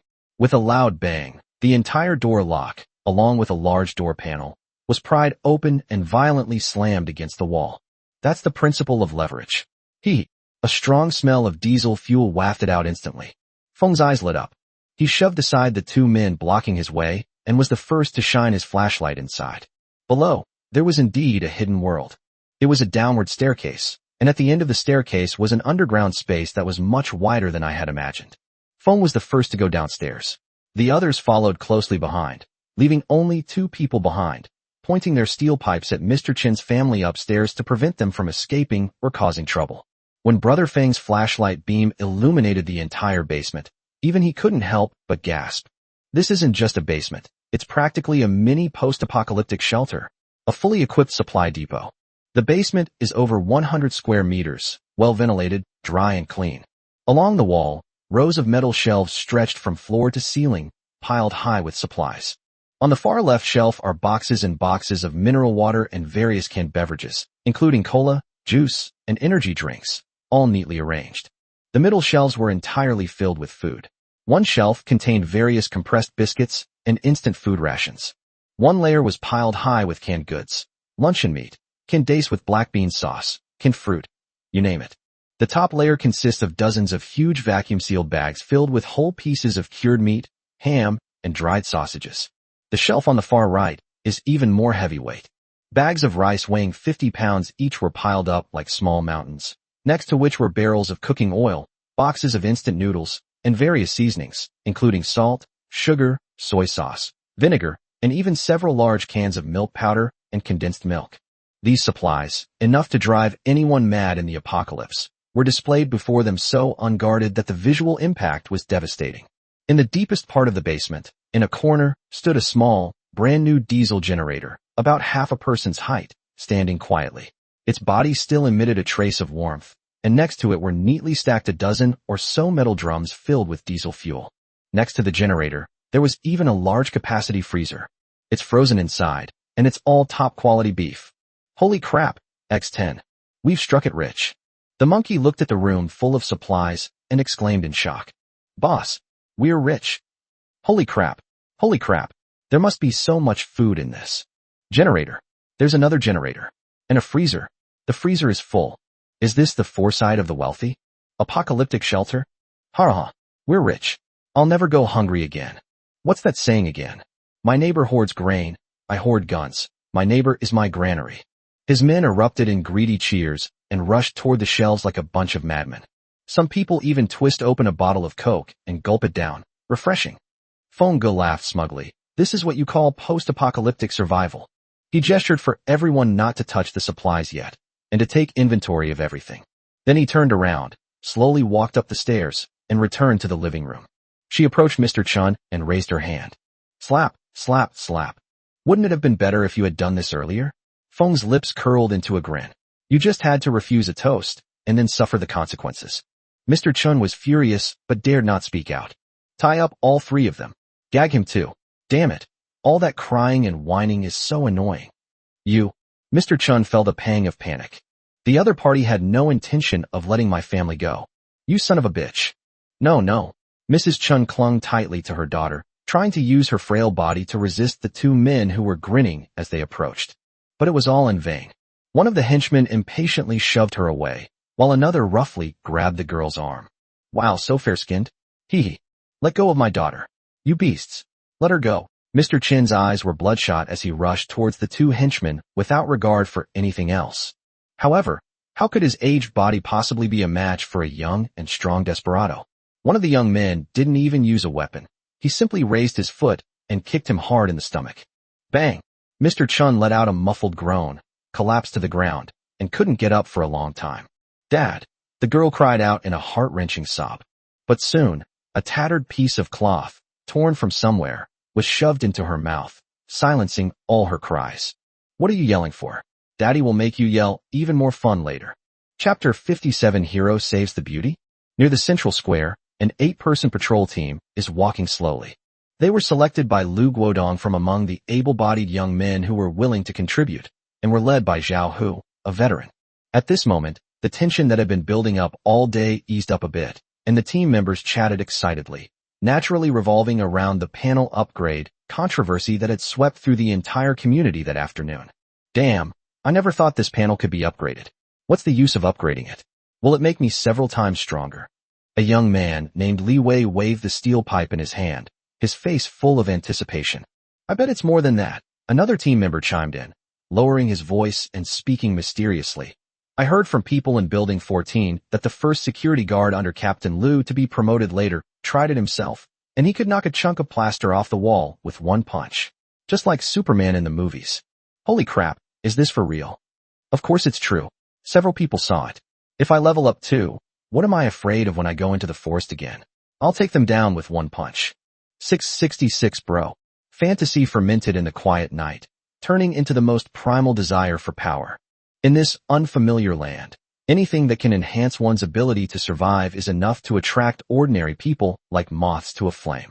As they talked, they dreamed of accumulating enough contribution points to get a chance to level up, become someone of high status, eat meat every day, and never have to worry about anything when they went out.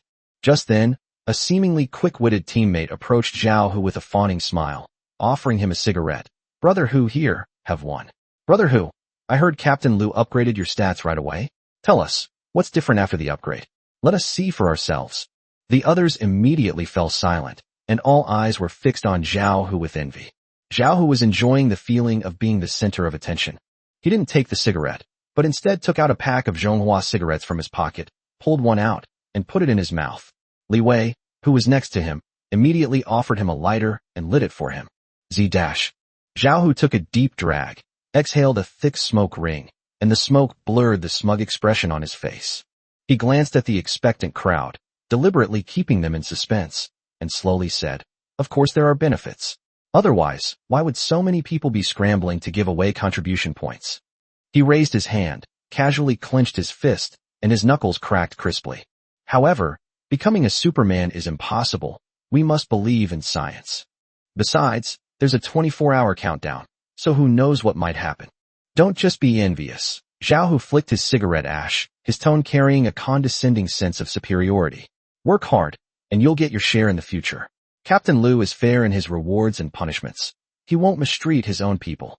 These words, seemingly encouraging, inadvertently revealed the class privileges and resource allocation that had already formed within Lu Guodong's camp. The so-called insiders clearly enjoyed privileges unattainable by ordinary survivors.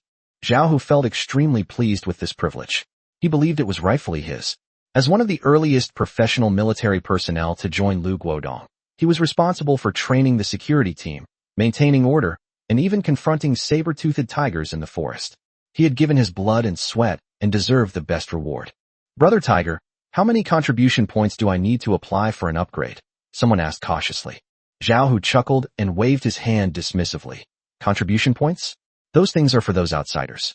Besides me, Dr. Lin, Master Qin, and other technical talents have also been prioritized for upgrades. As for contribution points, it's just a matter of Captain Liu's word." These words stirred up a great deal of emotions among the team members. The envy on their faces quickly turned into awe and even jealousy. It turns out that the few contribution points they earned after a day of grueling patrols were utterly worthless in the eyes of the true core circle. Lu Guodong's authority had grown so great that he could arbitrarily allocate these extraordinary resources that could change one's destiny. Their gazes toward Zhao Hu burned even brighter, as if they were looking at a living, breathing model of the future. Just as everyone was lost in their own thoughts and the atmosphere of the conversation became somewhat awkward, a series of muffled bang sounds faintly came from the direction of the villa area to the north. The sound wasn't loud, but it was extremely penetrating, and it sounded exceptionally clear in the still of the night. Most people were still pondering Zhao Hu's words and didn't notice the subtle noise. But a team member with keen hearing suddenly raised his head, listened intently, and his expression instantly turned serious. "Brother Tiger, listen," he nervously nudged Zhao Hu's arm. "What's that sound?" Everyone quieted down and listened attentively. Bang, bang. The dull thuds of impact came again, one after another, rhythmic and distinct. "It sounds like the sound of something being smashed against a wall," Li Wei said uncertainly. "Bullshit. Who the hell is going to break down a wall in the middle of the night?" Another team member retorted. "It sounds more like someone is banging on a door." Zhao Hu frowned. He slammed the half-smoked cigarette to the ground and crushed it out with his toe. As a veteran, he judged almost immediately upon hearing the sound, relying on his ingrained military intuition that it was definitely not a natural sound. This is the sound of deliberate sabotage.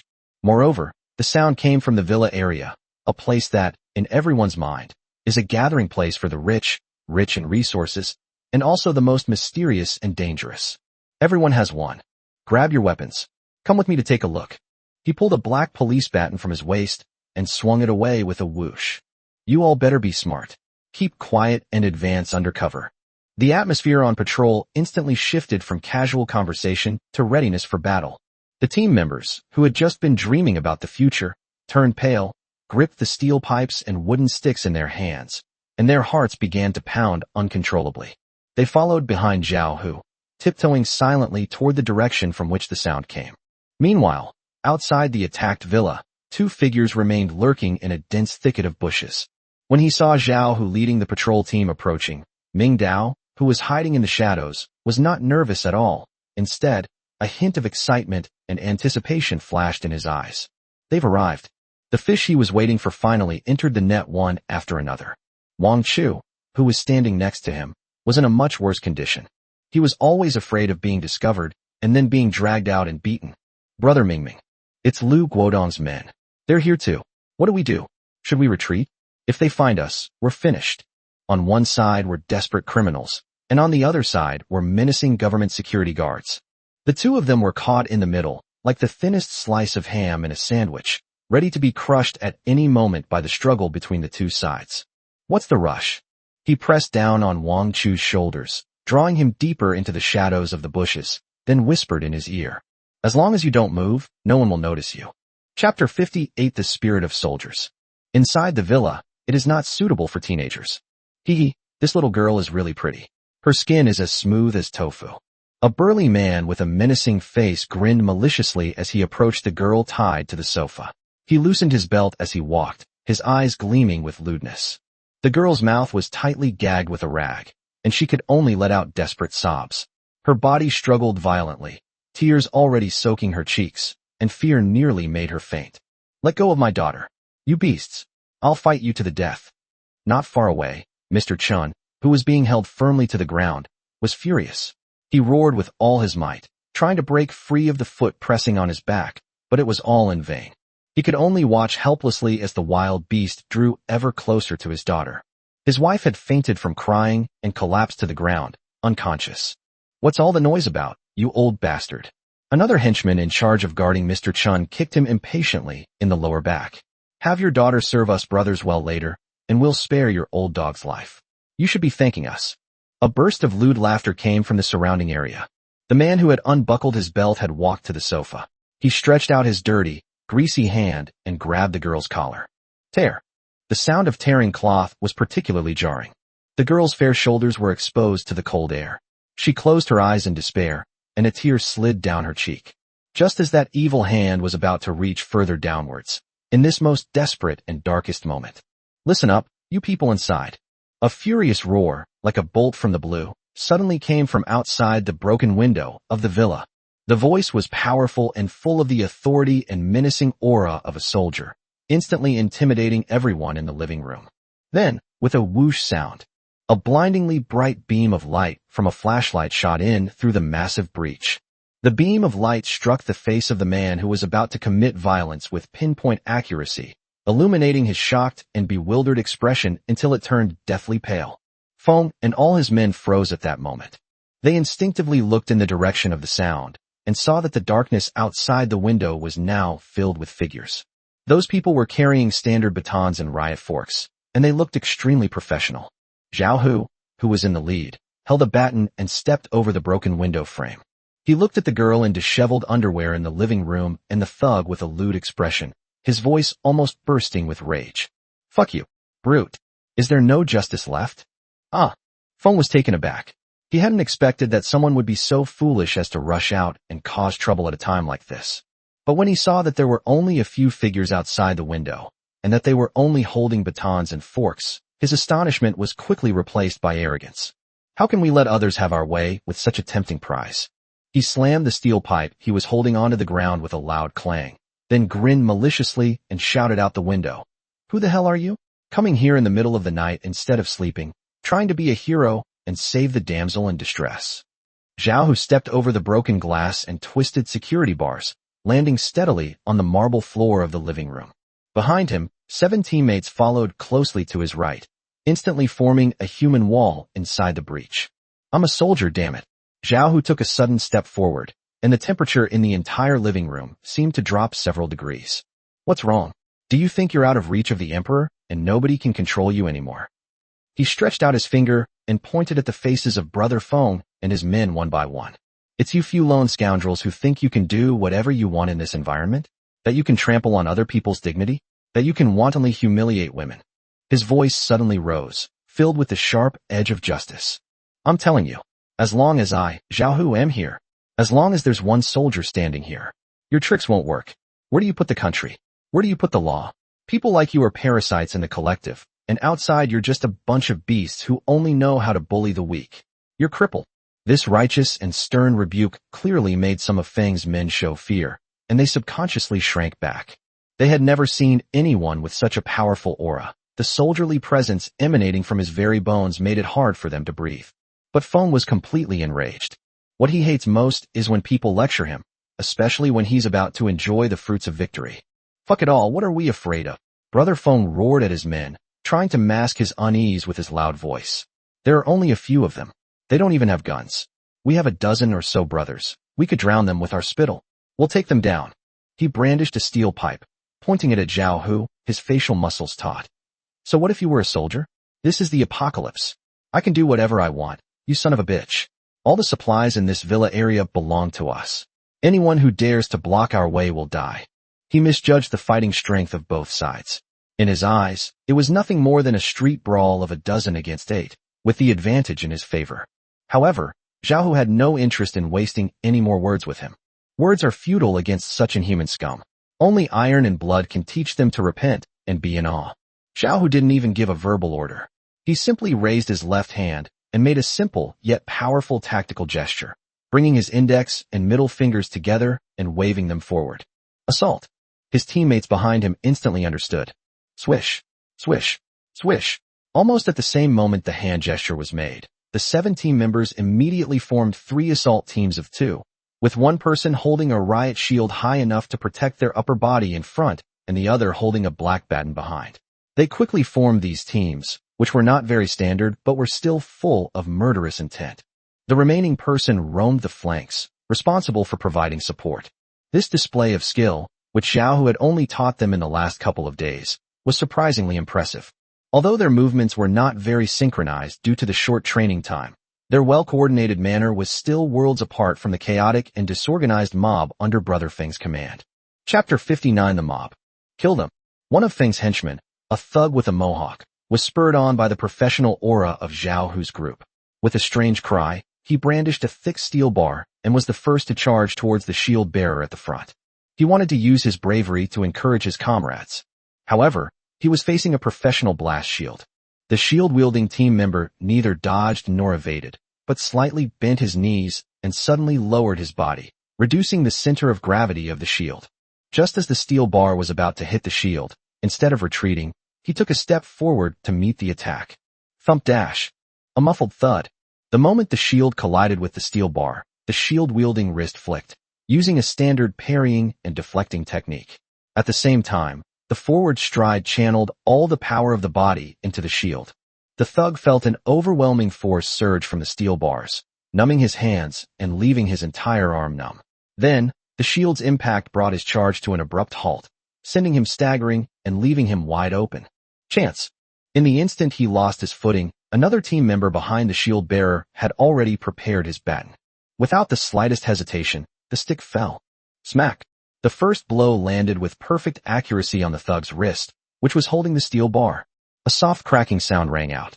A dash. The thug let out a shrill scream, and the steel bar in his hand fell to the ground. But that's not all. Smack. The second blow followed immediately, striking the outside of his right knee, the legs supporting his body. Another muffled thud. The thug screamed incessantly, his legs instantly lost their support, his body went limp, and he uncontrollably knelt on the ground, losing all fighting ability. All he could do was clutch his deformed wrists and knees, rolling and howling in agony on the ground. From the moment he charged forward to the moment he fell to the ground, the entire process took no more than 3 seconds. Clean and efficient. Pretty. Zhao Hu's voice rang out, his tone carrying a hint of approval. Fight like this. Use the formation I taught you this afternoon. Don't be afraid. Hold your shields in front. Use your shields to counterattack. Use your shields to ram. Consider this practice for you. His words greatly boosted the team's confidence. For Feng Ji's side, these words were a blatant insult. The battle was one-sided from the very beginning. After their first successful case, Zhao Hu's team members were completely unleashed.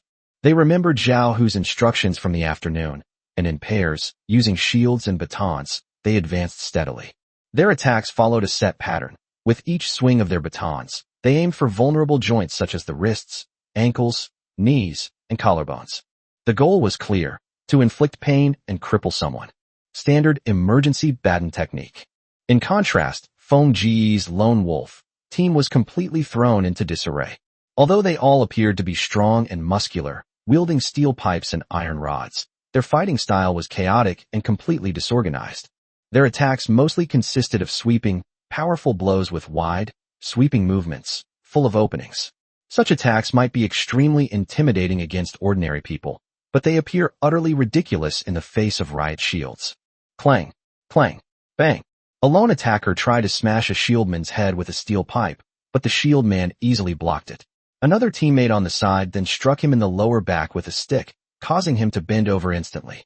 Another lone individual attempted to flank and ambush, but was kicked in the shin by a teammate flanking him, causing him to fall face-first into the mud. Immediately afterward, a police baton struck the back of his neck, causing him to black out and lose consciousness. The team members all laughed. They never imagined that fighting could be done this way. That's truly impressive, as expected of military techniques. As for Zhao Hu himself, he grabbed a riot control fork and, like a tiger descending a mountain, headed straight for the bewildered Brother Feng. Fuck your mother. Seeing his men fleeing in panic, Brother Feng was driven to a dead end. His instinctive ferocity was fully unleashed at this moment. He gripped the steel pipe tightly with both hands and used all his strength to smash it down on Zhao Hu's head. This strike was powerful and heavy, creating a whistling sound. However, Zhao Hu showed no fear whatsoever. Perfect timing. Just as the steel pipe was about to fall, he flipped his wrist, and the riot control fork in his hand rose from below, precisely meeting it head-on. Clang dash. A piercing clang of metal clashing. Feng's all-out attack, which he was determined to win, was firmly blocked by the unique crescent-shaped blade of the riot control fork. The steel pipe was embedded in the crescent blade as if it had been welded shut, and no matter how hard Feng Ge tried, he couldn't move it an inch. Feng's pupils suddenly contracted, his face filled with disbelief. Before he could react, Zhao Hu suddenly shouted and twisted and pushed forward with his wrist. An irresistible force surged through the steel pipe. Feng felt a sharp pain in his wrist, and his thumb and forefinger were instantly shattered, making it impossible for him to hold the weapon. Clang! The steel pipe flew out of his hand and rolled a long distance on the ground. Disarm. Just as Feng was stunned by losing his weapon, Zhao Hu's attack came one after another. A lightning-fast whip kick landed hard on Brother Feng's lower abdomen. Bang! Feng felt as if his internal organs had been displaced. A sharp pain came from his abdomen, and he flew backward like a kite with a broken string, crashing heavily to the ground. He curled up in a ball, unable to even scream. Zhao Hu slowly stepped forward, stepped on Feng Ge's chest with his toes, and looked down at him with disdain and contempt on his face. I thought you were some big shot. Yellow hair will always be yellow hair. He'll never amount to anything. If I weren't retired now and had to follow the rules while wearing this uniform, I could give you a handicap and still beat you to a pulp. Feng was coughing violently, and with each cough, a mouthful of saliva mixed with blood spilled from the corner of his mouth. He raised his head and stared at Zhao Hu with a pair of eyes filled with resentment. The shame of defeat drove him to madness. He suddenly gathered up the blood and foam in his mouth, and with a huff, spat it towards Zhao Hu's trouser leg. Pa, you're Luke Wodong's dog. What's so great about that? You. Before he could finish speaking, a loud slap landed hard on his face. Asterisk smack. Asterisk. The slap was crisp and loud, and extremely insulting. Feng's face swelled up at a visible speed, his ears were ringing, and he was completely stunned. Zhao Hu slowly withdrew his hand, looking at him coldly, and said, word by word, "You bastard, if you can't speak properly, then don't speak. I'm not anyone's dog. I am maintaining order, and you are scum who disrupts the collective order." After saying that, he ignored the useless man who had completely lost the ability to resist and turned to walk towards Mr. Chun and his family, who were tied to the sofa. With the dagger he carried, he quickly cut the ropes binding the girl and her mother, and then untied the rags stuffed in their mouths. It's all right now. His voice softened unconsciously, a stark contrast to his previous rage.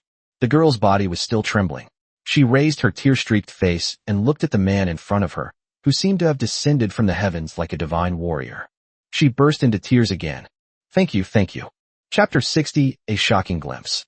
Once freed from his restraints, Mr. Chin scrambled over, grabbed his wife and daughter, and burst into tears. After crying, he immediately turned to Zhao Hu and was about to kneel down. My savior. My savior. Zhao Hu reacted quickly and caught him. There's no need for that. Thank you. Thank you so much. Mr. Chin stammered, gripping Zhao Hu's arm tightly as if it were his only lifeline. I'm willing. I'm willing to hand over all my supplies to the collective. All of them. I just beg you to protect my family's safety. Seeing their leader, Brother Feng, subdued in one move, The remaining lone travelers who could still move dared not even think of resisting. They exchanged horrified glances, scrambled to their feet, ignoring their own injuries and the fallen companions, grabbed a few bags of biscuits and canned food they had just brought up from the basement, and fled like madmen toward the broken window. Brother Tiger, they're trying to escape. A security guard immediately rushed forward to give chase. Stop chasing. Zhao Hu raised his hand to stop him. Don't pursue a cornered enemy. Let them get lost, he said coldly, watching the fleeing figures. I will report this to Captain Lu for handling. In the distance, in the bushes of the villa garden, Mingdao witnessed the entire battle from beginning to end. Wang Chu, standing beside him, was already stunned by the rapid and brutal battle scene, his mouth agape, unable to close it for a long time. He was just a novelist. He had never seen such realistic and efficient violence before. I'm going to lie down. Wang Chu stammered out 2 words, his eyes filled with admiration as he looked at Zhao Hu. This is too amazing. Is this some kind of movie? Mingdao didn't speak, but his gaze lingered on Zhao Hu for a few more moments. He saw more than Wang Chu did. He saw discipline. He saw tactics. He saw a soldier who, even in the end times, still adhered to certain bottom lines and principles. Zhao Hu's violence was purposeful. It was to maintain order. Feng Ji's violence was a result of plunder to satisfy his personal desires. This is the essential difference between the two. Compared to Lu Guodong, who was becoming more and more like a politician and increasingly ruthless, the retired soldier Zhao Hu in front of him, a man who maintained his soldierly character and sense of justice even in the apocalypse, was definitely someone Mingdao could win over, or rather, someone worth getting to know. This person is indeed quite good. In the darkness, a meaningful smile slowly curved the corners of Mingdao's mouth. Zhao Hu's gaze swept across the messy living room, confirming that all threats had been eliminated. His team members were methodically and skillfully using plastic cable ties to bind the groaning lone travelers who had collapsed to the ground. He nodded in satisfaction. His teaching had indeed paid off. He turned around, preparing to ask Mr. Chun and his family about the specific situation, his powerful flashlight unconsciously swaying in the surrounding darkness. A beam of light pierced the night, swept across the messy garden, and finally, casually passed over the particularly dense thicket. Just as the beam of light was about to move away, Zhao Hu suddenly stopped. When the beam of light swept across that patch of bushes, he seemed to see an abnormal reflection. It wasn't dew, nor broken glass. It felt more like a pair of eyes peering into the darkness. Is it just my imagination? Or is there something else in the woods? Having experienced the terror of the saber-toothed tiger, Zhao Hu remained extremely vigilant about the slightest disturbance on this land. He would rather believe it exists than believe it doesn't. The beam of light suddenly changed direction and became firmly fixed on the bushes. Who's there? A loud shout. Wang Chu, holy crap. It's over. We've been discovered. He could clearly feel the blinding beam of light piercing through the gaps in the branches and leaves, with a few streaks of light falling on his pale face. His muscles stiffened instantly, and he even forgot to breathe. A sense of impending doom made him feel like he was suffocating. I'm going to get beaten to death. Just as he was terrified, a large hand gently pressed on his shoulder. This is the way. Mingdao remained in a half-squatting position, his body almost blending into the darkness. He made a shushing gesture. The two locked eyes. It was as if it were saying, don't move, don't make a sound, don't breathe. Wang Chu understood the command from those eyes. He bit his lip hard, mimicking Mingdao, pressing his body even lower and curling up motionless in the deepest shadow of the bushes, not daring to even blink. Time seemed to stretch on endlessly at that moment. 1 second, 2 seconds, 5 seconds. The bushes were quiet, with no movement except for the occasional rustling of leaves in the night breeze.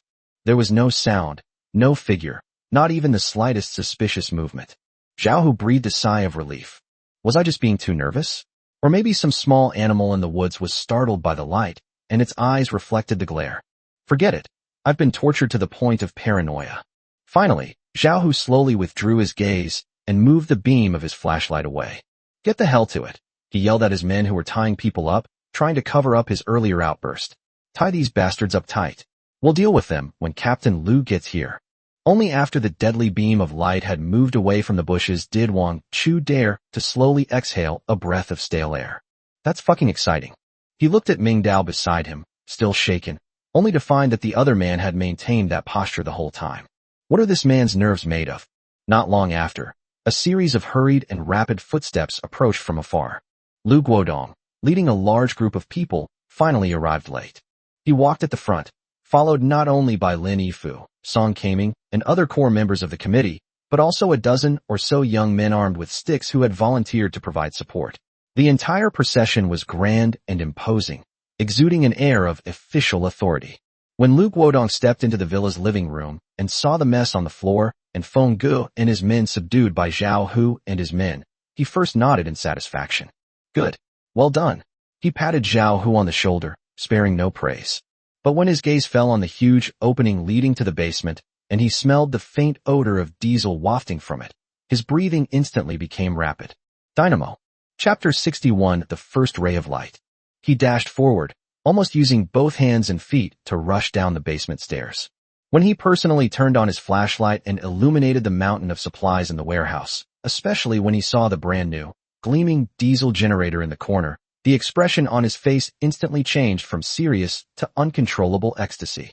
It's no less significant than Columbus discovering the New World. Ha ha ha. Lu Guodong's laughter echoed in the basement, sounding somewhat manic. He walked quickly to the generator, touched the cold metal casing with his hand, and felt the last trace of warmth remaining on it. Great. Great job. He turned around abruptly and praised Zhao Hu, who had followed him down. Zhao Hu, you have made another great contribution to the group. A tremendous achievement. Zhao Hu simply gave a somewhat awkward military salute. It's my duty. Lu Guodong took a deep breath, forcibly suppressing his inner excitement. He knew that now was not the time to celebrate, but the best time to demonstrate power and win over people's hearts. He went back up the stairs and returned to the living room. At this moment, he was in high spirits, like a general who had won a great victory. His gaze swept over the lone travelers who were bound like dumplings, some unconscious and others groaning, and finally landed on Brother Feng, who was half dead after being kicked by Zhao Hu. He walked up to Brother Feng, looking down at the blonde youth who had once tried to challenge his authority, with a hint of mockery on his face, like a cat playing with a mouse. What? Weren't you supposed to be a tough guy? Weren't you supposed to be arrogant? Lu Guodong kicked Feng Ji's face with his toe, his tone full of contempt. Now you're like a dead dog. Feng glared at him with resentment, but because of the blood and pain in his mouth, he couldn't utter a single word. Lu Guodong sneered and ignored his defeated opponent. He cleared his throat and announced his decision to everyone present. I hereby declare, from today onwards, a brand new penal system will be established in Blue Bay Peninsula. These social scum and degenerates who disregard collective rules, commit arson, murder, and looting, and attempt to undermine our unity, can no longer simply isolate them as before. That would be too lenient on them. He pointed his finger sharply at Brother Feng and his unfortunate accomplices. From today onwards, you are the first batch of labor camp prisoners in our Blue Bay Peninsula. You'll do all the dirtiest, hardest, and most dangerous work. Digging toilets, cleaning up garbage, disposing of corpses, and acting as bait on the outskirts of the forest. You'll have to atone for your crimes with your sweat and labor. Only when your contribution points turn positive can you become human again. These words were resolute and powerful. It heralded the birth of a completely new class within the community, labor reform prisoners.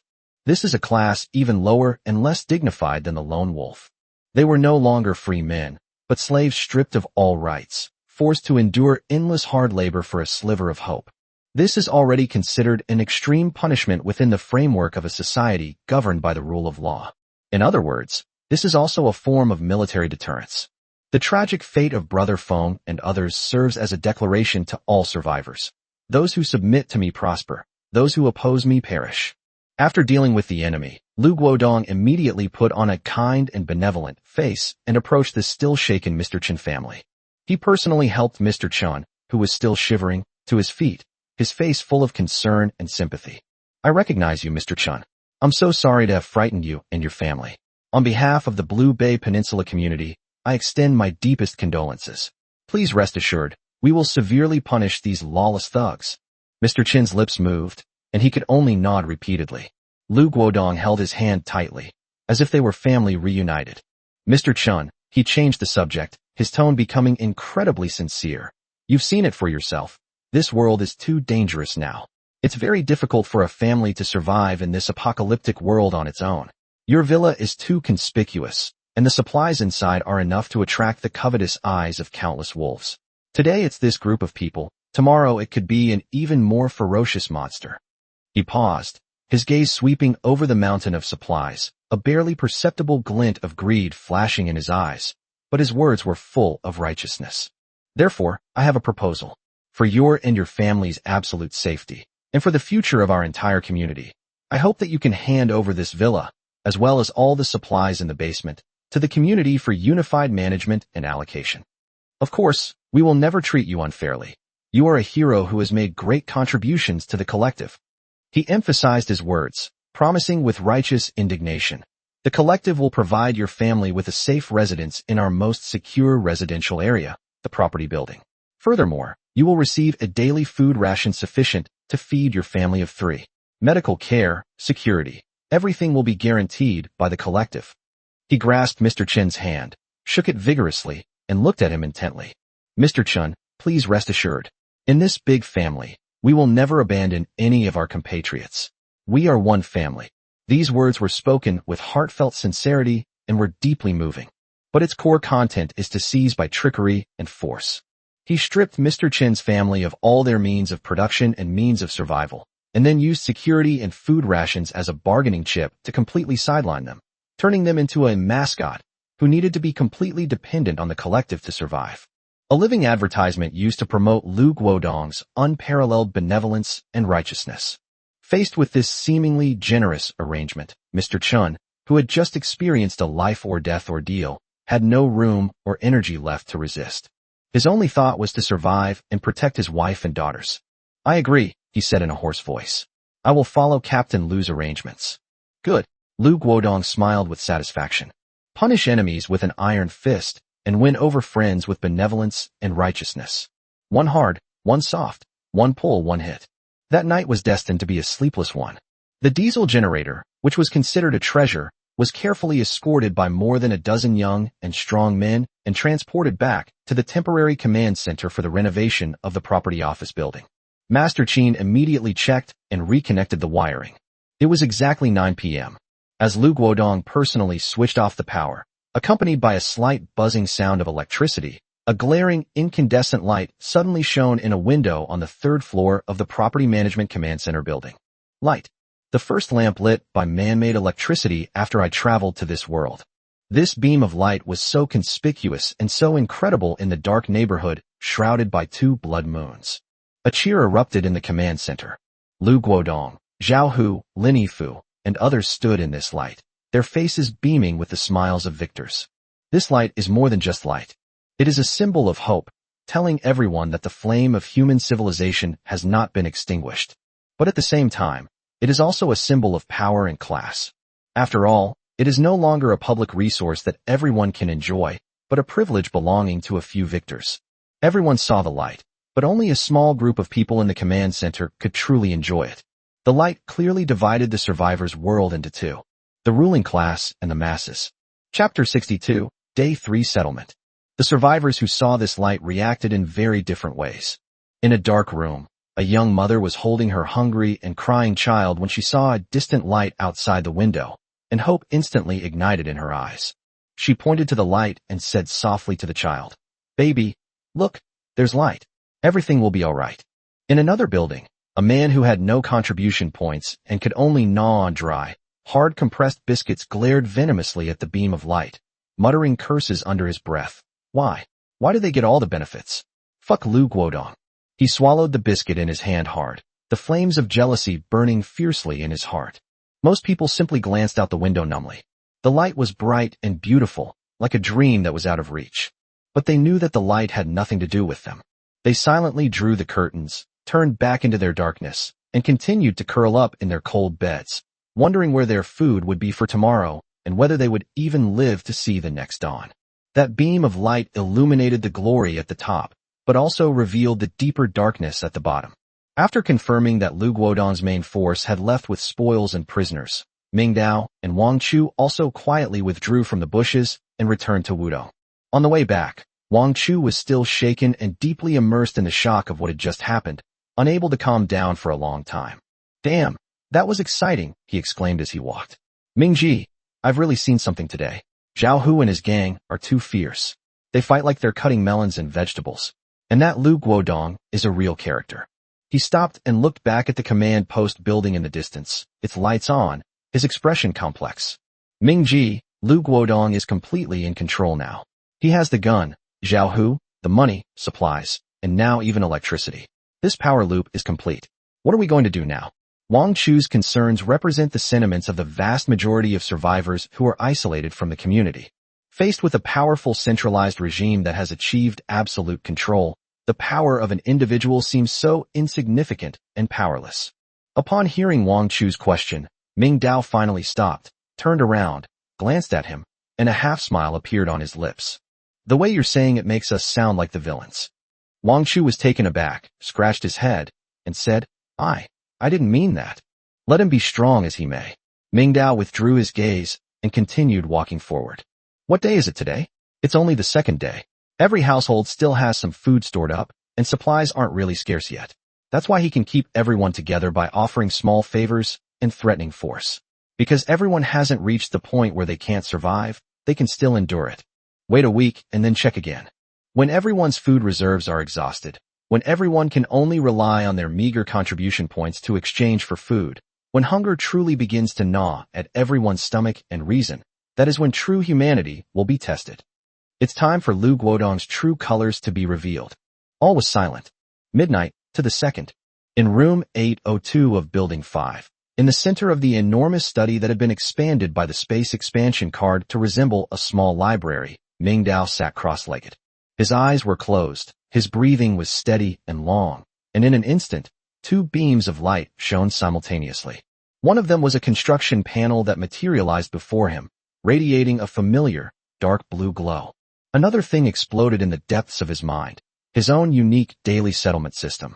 A ghostly blue light pierced the darkness, and a cold, mechanical voice echoed in my mind precisely on time. Daily settlement begins. Based on your actions today, a comprehensive evaluation will be conducted. Action 1. Witnessing and analyzing the power shift.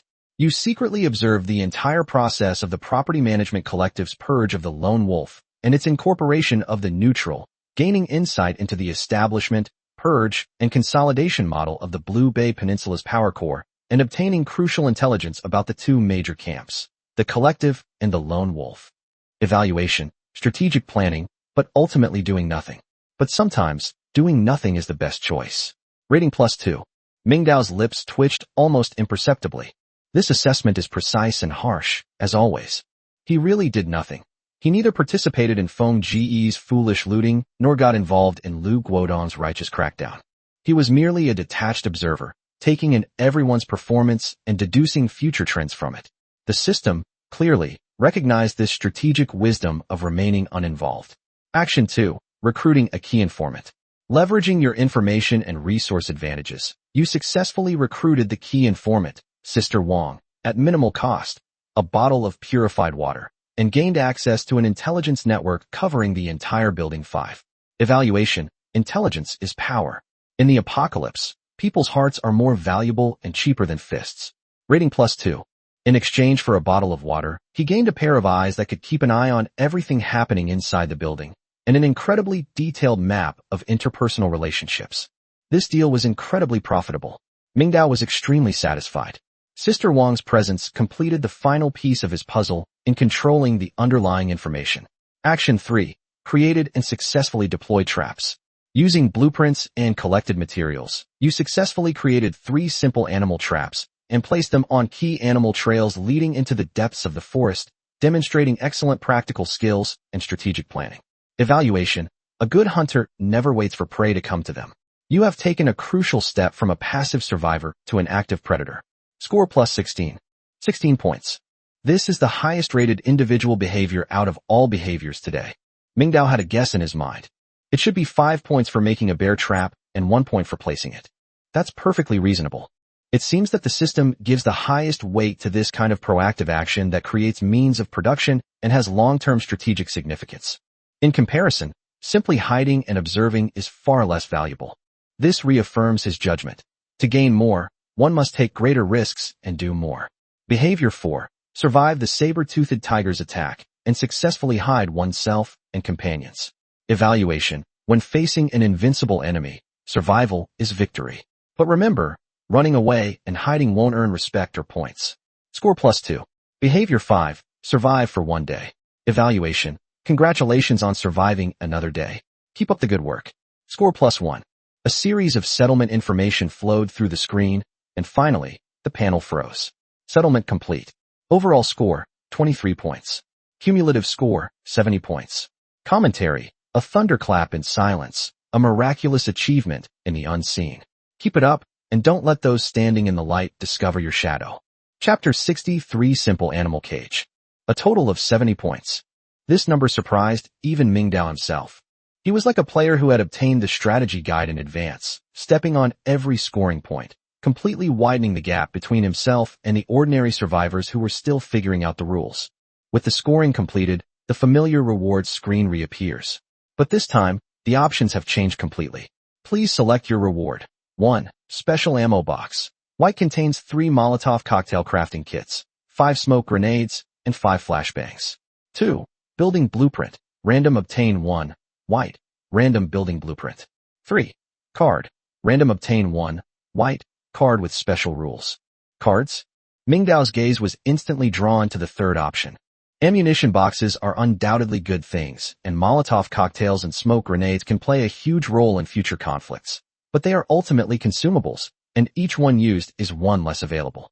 Architectural blueprints are his most familiar score-boosting tool, the foundation of sustainable development.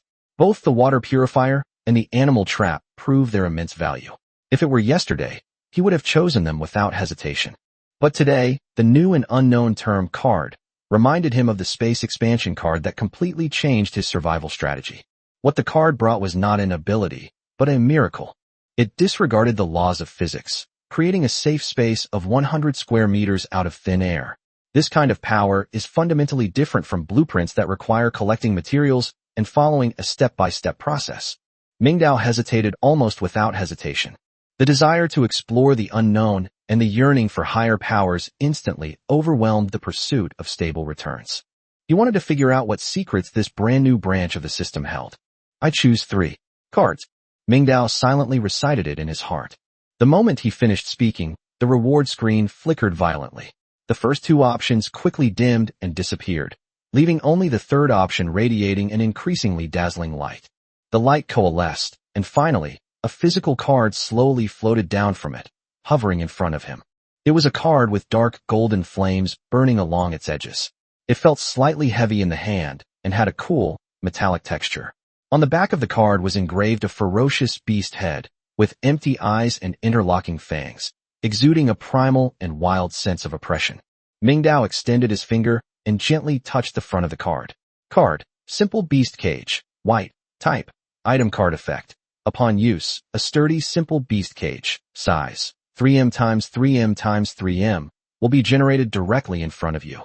This cage is made of an unknown metal, is indestructible, and can be used to imprison or transport small to medium-sized creatures. Special effect. Has a slow taming and restoration effect on the creatures inside the cage. Domesticate. Restore. Mingdao's heart skipped a beat. He instantly understood the fundamental difference between cards and blueprints. Blueprints are like teaching a man to fish. They give you knowledge and methods, enabling you to utilize the world's resources for sustainable production. But they require time, materials, and your hands-on involvement. Cards, on the other hand, are like giving a man a fish. They give you the result directly, a miracle that ignores the rules and appears out of thin air. Just like this cage, it doesn't need any steel bars or iron plates, nor any welding technology. With just a thought, an indestructible cage can be created instantly. This is a one-time use item, a consumable, but it brings immediate, rule-level power. If blueprints represent industry, then cards represent magic. Mingdao gripped the card tightly. A daring plan was already taking shape in his mind. This animal cage was practically a tailor-made complement to his 3 animal traps. Meanwhile, at the central square of Blue Bay Peninsula, the massive central canopy of the residential complex lit up again at midnight. Everything else remained largely unchanged, except for the individual rankings. First place, Anonymous, total score, 70. Second place, Anonymous, total score, 49. 70 points. The strong will always be strong, and the weak will always be weak. This number, like a merciless slap, struck the face of every survivor. In particular, the slaps landed on the faces of the collective committee members who had just experienced a great victory and were basking in joy and power. In the Property Management Command Center, in the only brightly lit room in the entire community powered by a diesel generator, the atmosphere was at its peak. Lu Guodong held a cup of hot tea, his face glowing with pride and high spirits. Zhao Hu, you did a great job today. You showed the spirit of our team. You showed the courage of soldiers. He patted Zhao Hu's shoulder heavily, sparing no praise. I've already arranged for someone to settle Mr. Chun and his family. The supplies they voluntarily handed over have been registered and put into storage by Professor Song. Tomorrow, we'll allocate a portion based on their contributions to reward all the comrades who participated in and contributed to today's operation. Especially you, Zhao Hu. I'll give you the biggest credit. I'll add 300 contribution points to your account. Thank you, Captain Lu. Zhao Hu straightened his back, his face beaming with pride. And Dr. Lin, Master Qin, Professor Song, Lu Guodong looked around, his gaze sweeping over each of the core members present. Today, we not only dealt with those social scum, but more importantly, we obtained the generator. We obtained electricity. This is the first step for our Blue Bay Peninsula towards a new era. It is the cornerstone of our reconstruction of civilization. Come, I propose a toast to our victory today. Cheers. For the collective. In the room, everyone raised their water glasses, their faces filled with anticipation for the future. They seemed to see a powerful, orderly homeland rising around them. At the height of the excitement, a bystander suddenly let out a surprised, off-key exclamation. Captain Lu, look at this. The standings. Everyone froze in their tracks. Lu Guodong's smile froze for a moment. He frowned and brought up his control panel. The list of community leaders is being displayed on the screen in real time. Then, he saw that number. 70. That glaring, lofty number, seemingly mocking all his efforts. The atmosphere in the room, which had just been incredibly lively, instantly plummeted to freezing point. Everyone's smiles froze on their faces, replaced by shock, astonishment, and disbelief. Is this right? Chapter 64 Disassembly and Synthesis Platform. 77 points. Lin Yifu pushed up his glasses. Even he, who was usually calm, could not remain composed. He got 23 points again today. 23 points. Today, Lu Guodong led everyone to quell the internal strife, seize the generator, and establish a penal system. He accomplished so many earth-shattering feats, yet his personal panel only yielded a comprehensive score of 18 points. This is a level that is difficult for ordinary people to reach. But that anonymous one, that bastard hiding in the shadows, what exactly did he do? How does he deserve a higher evaluation than himself? A sense of humiliation from being ruthlessly crushed instantly overwhelmed Lu Guodong's rationality. He felt like a clown performing on stage, while the anonymous person sat in the front row of the audience, coldly watching him with the look of someone looking at a fool. Impossible. Absolutely impossible. Lu Guodong's breathing became heavy as he stared intently at the name. Today we've arrested people, seized generators, and established new order. We've handled all the major events in the entire neighborhood. He alone, how could he possibly get a higher score than all of us? No one could answer him. Zhao Hu's expression also became extremely solemn. He recalled the strange reflection that flashed through the bushes in the villa garden that evening. Could it be? Check. A low growl, suppressed to the extreme, burst forth from Lu Guodong's throat. He slammed his fist on the table with a dull thud. Investigate this for me. Get all the residents' information. Go door to door and check their points. Especially those who live alone. Don't go out much and have high points. Don't let any of them slip by. I don't care who he is. I don't care what methods he used. Even if you have to turn the entire neighborhood upside down, you have to find this anonymous first-place person. He would never allow any uncontrollable individual, or even one stronger than him, to be outside his rule. That anonymous person must die. The first rays of dawn pierced through the gaps in the curtains, casting a golden ribbon of light across the vast study. Dust particles floated and sank in the band of light, like glittering stars. Mingdao slowly opened his eyes. With a thought, the construction panel silently unfolded. Panel upgrade countdown, midnight. It's over. Almost the instant he realized this, two completely different streams of information, like two converging rivers, surged into his mind. Upgrade conditions detected. Personal panel is upgrading from LV2 to LV3. Upgrade successful. Congratulations. You have received upgrade rewards. Space expansion card, residential, X1. Congratulations. You have unlocked a new feature module, disassembly and synthesis table. It's here. Mingdao clenched his fist tightly, suppressing his inner elation. Just as he predicted, the panel upgrade brought about a qualitative change. One expansion card. Another one. This means he can add another 100 square meters of usable space to his apartment out of thin air. An ordinary 3-bedroom, 2-living-room apartment, after 2 expansions, will have an interior area of over 300 square meters. Without hesitation, he took out the card that was emitting a faint glow. Without the slightest hesitation, he stood in the center of the now enormous study and silently recited in his heart. Use. Buzz dash. Mingdao witnessed once again the miracle that defied all common sense in physics.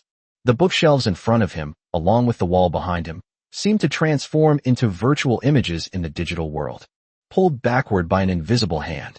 The wooden floor beneath our feet and the suspended ceiling above us are growing into the distance at a speed visible to the naked eye.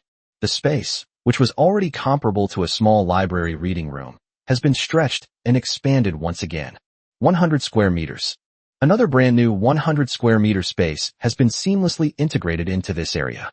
The area of the entire study has increased dramatically from 120 square meters to 220 square meters. A massive underground base, large enough to house a small factory, has taken shape. Mingdao strode to the end of the study and touched the cold, brand new wall with his hand. It feels solid and has no flaws. He rushed to the balcony and looked down. The exterior of building number 5 remains unchanged. The position and size of the windows have not been altered in the slightest. From the outside, his room 802 was still just an ordinary, unremarkable apartment. No one knows what enormous secret lies hidden beneath this ordinary appearance. Call. Mingdao exhaled a long breath, the shock in his heart lingering for a long time. This power to create space was beyond his comprehension. But after the initial shock came a deeper level of excitement. He turned his gaze back to his control panel, focusing on the new functional module, the disassemble and craft. What is this? Filled with intense curiosity and anticipation, he gently touched the entry with his mind. In an instant, the whole world seemed to change before his eyes. A virtual control panel, composed of countless interwoven blue rays, slowly emerged from the void and finally hovered steadily in front of him. This control panel is full of minimalist aesthetics that embody futuristic technology. On the semi-transparent surface, there were no physical buttons, only 2 huge icons emitting a soft glow, floating quietly. One icon is a downward-pointing arrow, with the words "Decompose" written next to it. The other icon is an inward-converging arrow, labeled "Composite." There was nothing else besides that. Mingdao reached out his hand and tentatively crossed the virtual control panel. His hand passed right through it without any resistance, as if it were just a projection. But he could clearly feel a faint, electric-like sensation at his fingertips as his fingers traced the decomposition icon. So that's how it works. He understood and withdrew his hand. He thought for a moment, then turned and walked to the corner. There were piles of all sorts of junk he had scavenged yesterday. He found a spring in a pile of scrap. This is it. He took a deep breath and gently placed the spring in the center of the control panel. A bizarre scene unfolded. The metal spring did not fall to the ground, but instead remained steadily suspended in midair, supported by a blue halo that was almost imperceptible to the naked eye. Without further hesitation, Mingdao extended his index finger and precisely pointed at the decomposition icon. The springs on the control panel were instantly enveloped by a blue beam of light that descended from the sky. Immediately afterwards, the metal spring, under the illumination of the blue beam of light, began to disintegrate rapidly in a way that defied common sense. Countless tiny specks of light peeled off the surface of the spring, transforming into streams of blue data that were frantically sucked into the bottom of the control panel. Just 2 seconds. A complete spring with a complex physical form simply vanished into thin air. At the same time, a brand new message popped up clearly on Mingdao's personal panel. Disassembly successful. Obtained 3 inferior iron blocks. Obtained 1 inferior steel. Chapter 65. Wang Chu is overjoyed. Holy crap. So that's how it's played. He understood. The so-called decomposition means that it can ignore the original physical form and chemical structure of any material and directly reduce it to the most basic and standard industrial units. A spring was broken down into iron blocks and steel. What about a car engine, a computer, or even an abandoned reinforced concrete building? They are no longer unmanageable scrap metal and garbage. They will be transformed into standard steel plates, aluminum ingots, copper wires, rubber, plastics, and rare parts. What is the biggest pain point in the apocalypse? It's not a lack of resources. The abandoned cities scattered everywhere are themselves a huge treasure trove of resources. The biggest pain point is the lack of ability to precisely process these resources. You might be able to remove a steel plate from a car, but you can't hammer it into a sharp knife. You might find countless discarded electrical wires, but you can't melt the copper wires inside into copper casings that can be used to make bullets with your bare hands. This requires a complete industrial system. It requires stamping presses, blast furnaces, CNC machine tools, and countless skilled technicians. But in the apocalypse, all of that will be gone. But now, Mingdao looked at his empty hands, then at the futuristic virtual control panel. He, one person, is an entire industrial system. Everyone can be a mobile super factory. He can break down anything he can find into basic building blocks, and then use the synthesis function to perfectly assemble these building blocks into anything he wants, according to the blueprints. Sharp. Mingdao opened his mouth, wanting to burst into laughter, but in the end he held it back. Invincible. With this decomposition and synthesis platform, he has the potential for limitless creation. Given enough raw materials and powerful enough blueprints, he could even build a tank and a Gundam all by himself. Calm down, calm down. Mingdao pinched his thigh. Now is not the time to be happy. This feature is incredible, but it still requires raw materials. Raw materials won't magically appear and come to you. He needs more garbage. Just then, thump, thump, thump, thump, thump, thump. A series of urgent, frantic knocks came from outside, interrupting Mingdao's thoughts. Mingji, Mingji, open the door. It's amazing news. It's amazing news. It was Wang Chu's voice. Just by listening to that excited, distorted voice, you could tell that this guy must have also received the reward for the panel upgrade. Mingdao put away the virtual control panel, took a deep breath, and regained his calm and composed expression. He walked to the door and opened it. Outside the door, Wang Chu's plump face was filled with excitement and admiration. Mingji, Mingji, you're simply a god. As soon as Wang Chu entered the room, he eagerly pulled out a card from his pocket and held it high in front of Mingdao.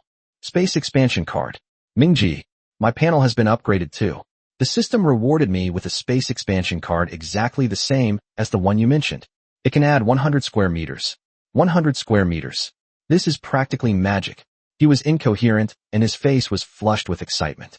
All right, stop making a fuss. Check the system announcements more often and look for patterns. A pattern?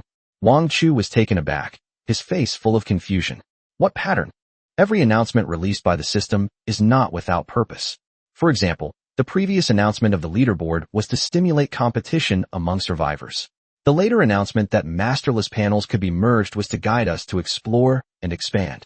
Mingdao's voice was calm and composed, which was convincing. I've simply pieced together this information and made some reasonable inferences. Since the system encourages us to absorb the panel and upgrade, this upgrade must bring enormous benefits that could fundamentally alter the landscape of survival. And for us survivors trapped in cramped apartments, what could be a more tempting reward than expanding our living space? Wang Chu was stunned. Although he felt that something was not quite right, he couldn't find any reason to refute it. In the end, he could only give a thumbs up in complete admiration. Brilliant. Mingji, absolutely brilliant. Seeing Wang Chu's prostrate posture, Mingdao chuckled inwardly, but his face remained calm. He patted Wang Chu on the shoulder, then changed the subject, his tone becoming serious. It's good that you received the cards. Use them as soon as possible. Remember, this is a secret between you and me. Absolutely do not reveal it to a third person, including any expansions you make later. Be discreet, and don't let anyone notice anything unusual. Understand? Understood. Understood. Wang Chu nodded repeatedly like a chicken pecking at rice. I understand the principle of not flaunting wealth. Don't worry, Brother Ming. I'm very tight-lipped. Mingdao nodded, then asked casually. By the way, which room are you planning to expand? Have you decided yet?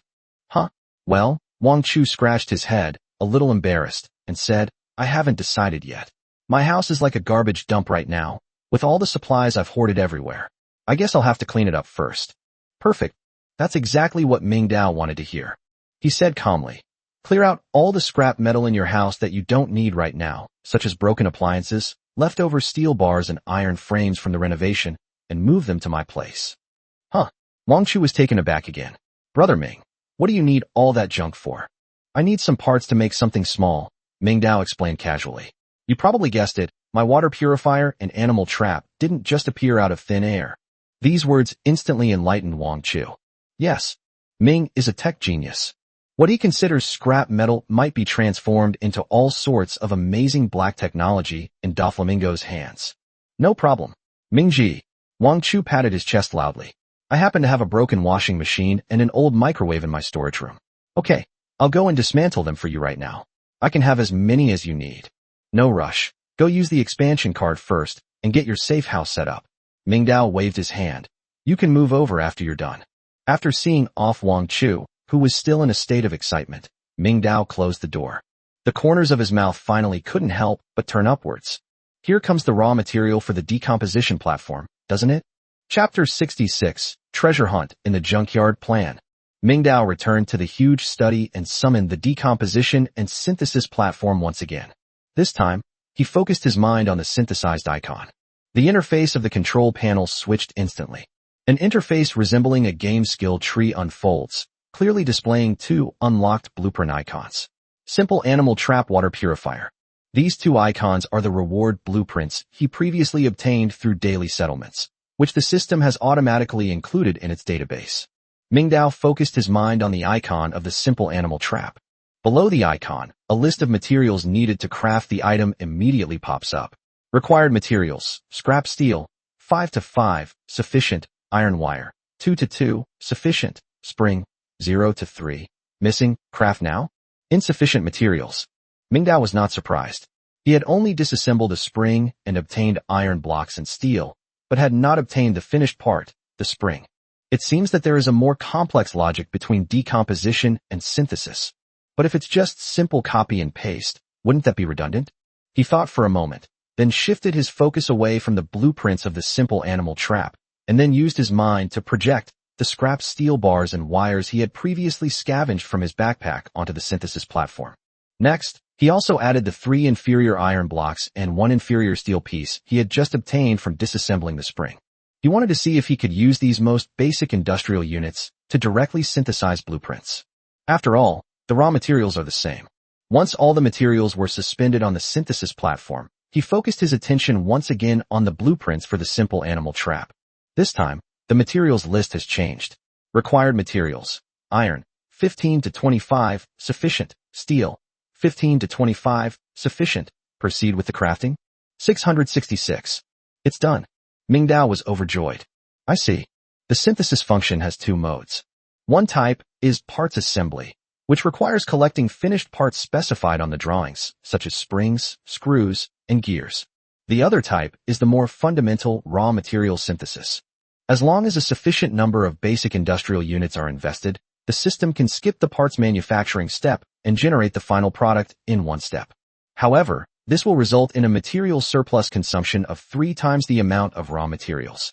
Furthermore, it seems that the amount of raw material surplus consumed will vary depending on the difficulty of generating the item.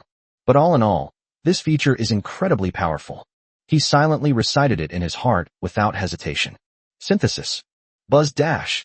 All the materials on the synthesis table, whether scrap steel bars, iron wires, or those invisible iron and steel elements, instantly transformed into a dazzling ball of light. The light contracted and condensed violently. 1 second later, the light faded. A perfectly structured, menacingly designed animal trap appeared out of thin air on the workbench. Its serrated edges gleam with a chilling sharpness. Its spring structure exudes an explosive sense of power, and every connection is seamless, clearly a product of a higher dimension. It's worth mentioning that this is slightly better than the one he assembled by hand using blueprints and actual materials before.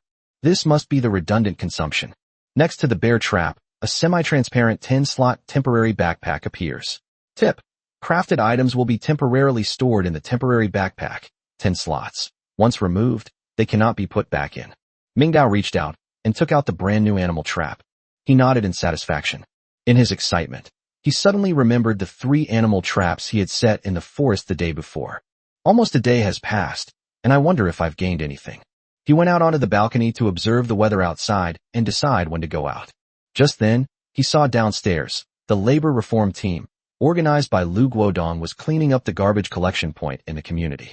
The leader was none other than the blonde-haired youth, Brother Feng, who had been beaten black and blue. He and several other equally unfortunate lone wolves were being watched by a few security guards as they grumbled and threw piles of foul-smelling household and construction waste into a community garbage truck. Damn it, I can't live like this anymore. As Feng struggled to lift a rusty metal filing cabinet, he spat on the ground. You'll get what's coming to you, Lu Guodong, if you make me do this kind of work. Another inmate chimed in with a complaint. Brother Feng, stop talking and get to work. If you don't finish, you won't get any food today. We don't even have enough to eat, okay?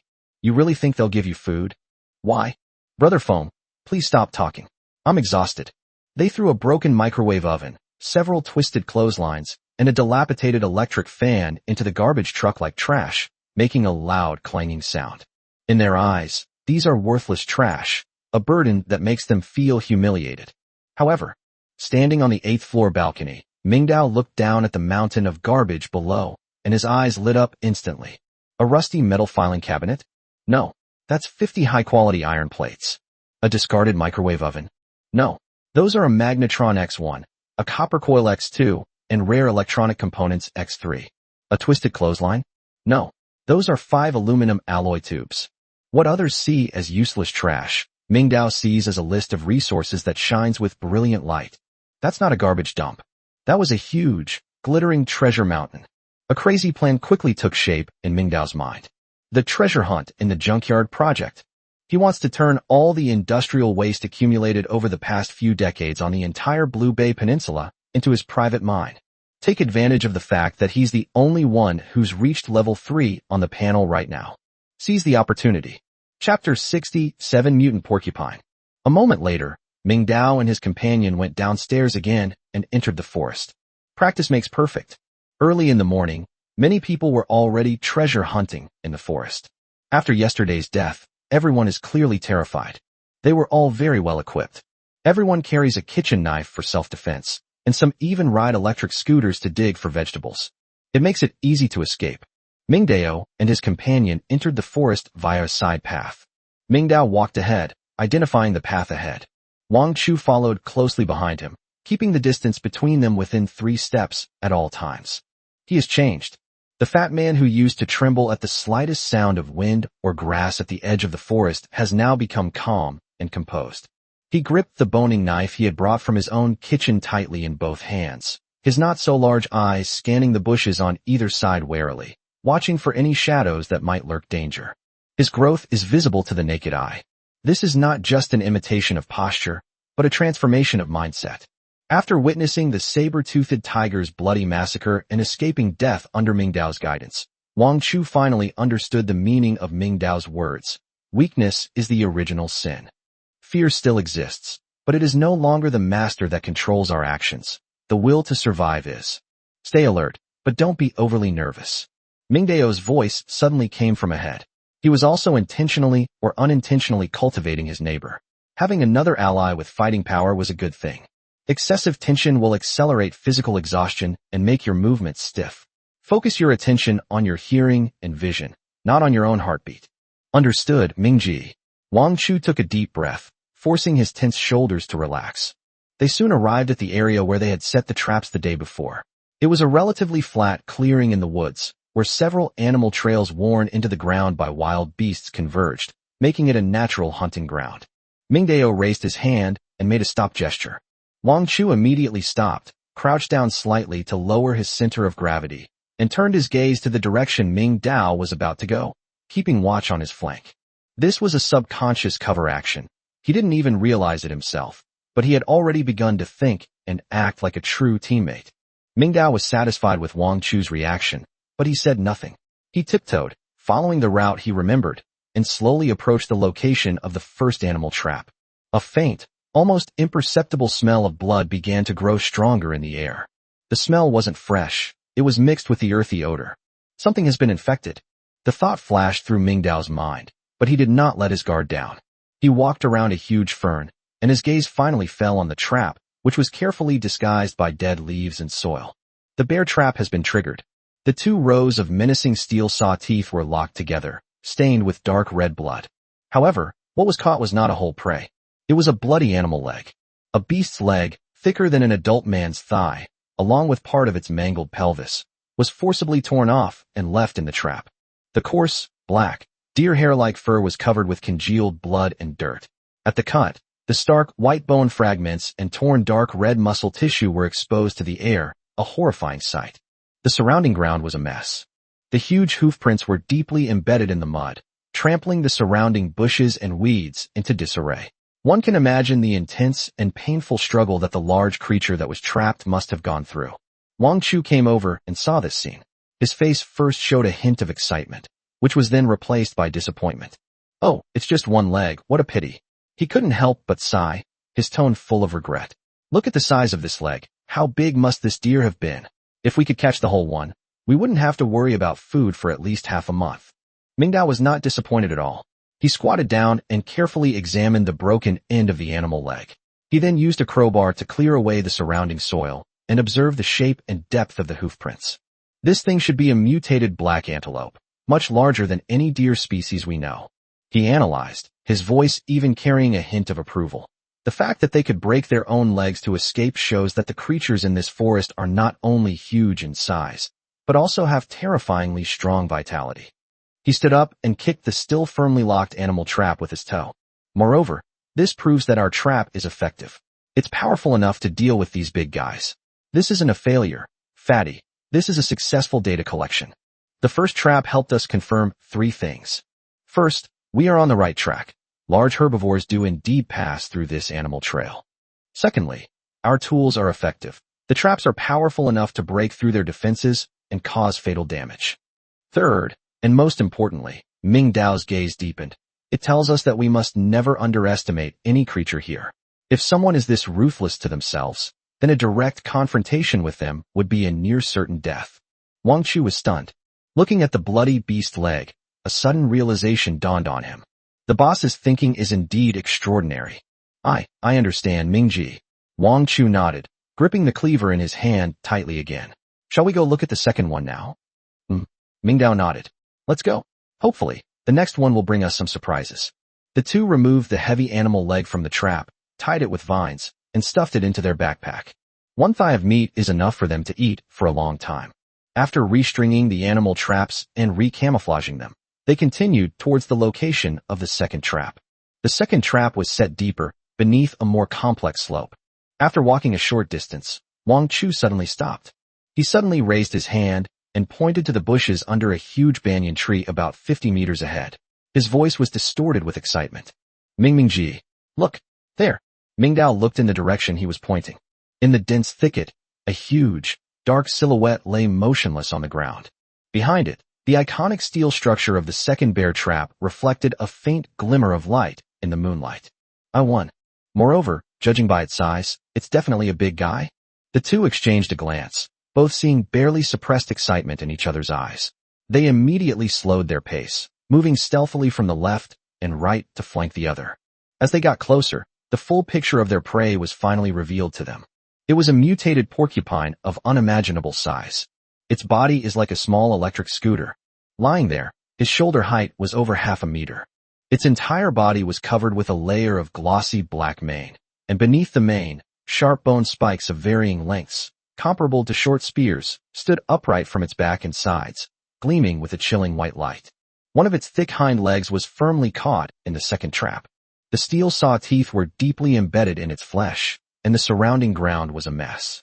It had dug several large pits in its struggle, and countless bushes as thick as bowls had been broken and crushed. It was clear that it had unleashed a terrifying force when it was trapped. But clearly, it is now exhausted. Chapter 68: An Encounter with Brother Feng. The enormous head drooped limply to the ground, its 2 small eyes half open and half closed. With each breath, his massive body rose and fell slightly. Several of its bone spurs broke during the struggle, and the blood flowing from the wounds stained the soil beneath it a dark red. Even from dozens of meters away, Wang Chu felt a chill run down his spine and his legs go weak when facing this monster that looked so formidable. Its body covered in bone spurs was enough to send chills down your spine just by looking at it. If you were hit by one, you'd definitely be turned into a bloody mess. "Brother Ming, how do we kill this thing?" Wang Chu's voice trembled slightly. Don't panic, it's out of strength. Mingdao pulled out a crowbar. Instead of approaching from the front, he crouched low and, using the cover of trees and rocks, quietly circled around to the porcupine's side and rear, a blind spot in its field of vision. Wang Chu. Mingdao's voice came from the shadows. Here. Wang Chu straightened his back instinctively. Listen to my command. When I count to 3, you stay where you are and make some noise, the louder the better, to attract its attention. Huh. Wang Chu was taken aback, then immediately understood Mingdao's intention. This was a feint. But, he looked at the sharp, bony quills on the porcupine's body, still feeling a little apprehensive. What if the beast got enraged and charged at him? No buts. Mingdao's voice suddenly turned stern. Its hind legs are trapped, it can't go far, and it's already exhausted. Trust my judgment. Execute the order. Yes. Wang Chu gritted his teeth and made a firm decision. Fortune favors the bold. If you can't even take this small risk, how can you possibly follow Brother Ming in the future? He took a deep breath and gripped the boning knife tightly in his hand. 1. Mingdao's voice rang out. He had already stealthily moved to a position less than 10 meters away from the porcupine, his whole body poised and ready to pounce, his muscles taut. 2. Wang Chu raised the kitchen knife high and aimed it at a hard rock in front of him. 3. The moment the order was given, Wang Chu used all his strength to smash the kitchen knife down hard against the rock. Clang. Crash. Immediately afterwards, Wang Chu let out a strange yell. Hey, you stupid pig. Look over here. Your grandpa's right here. This trick worked. The mutated porcupine, which was already on the verge of death, was startled by the sudden loud noise and provocation. It let out a low growl, struggled to raise its head, and its blood-red little eyes were fixed on the direction from which the sound came. Wang Chu. Now, the moment the porcupine turned its head, Mingdao made his move. He burst out of the shadows. A few meters can be covered in an instant. Lousy dash. I'll fuck you to death. He gripped the crowbar tightly with both hands, twisting his body suddenly as he charged forward at high speed, channeling all his strength from his feet to his waist and arms into an unparalleled explosive force, which he then poured into the iron tool in his hands. I'm not sure if it's just my imagination. He always felt that his strength had increased. Call dash.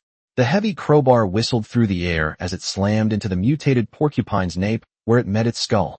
Bang! Weakness strike. A muffled thud.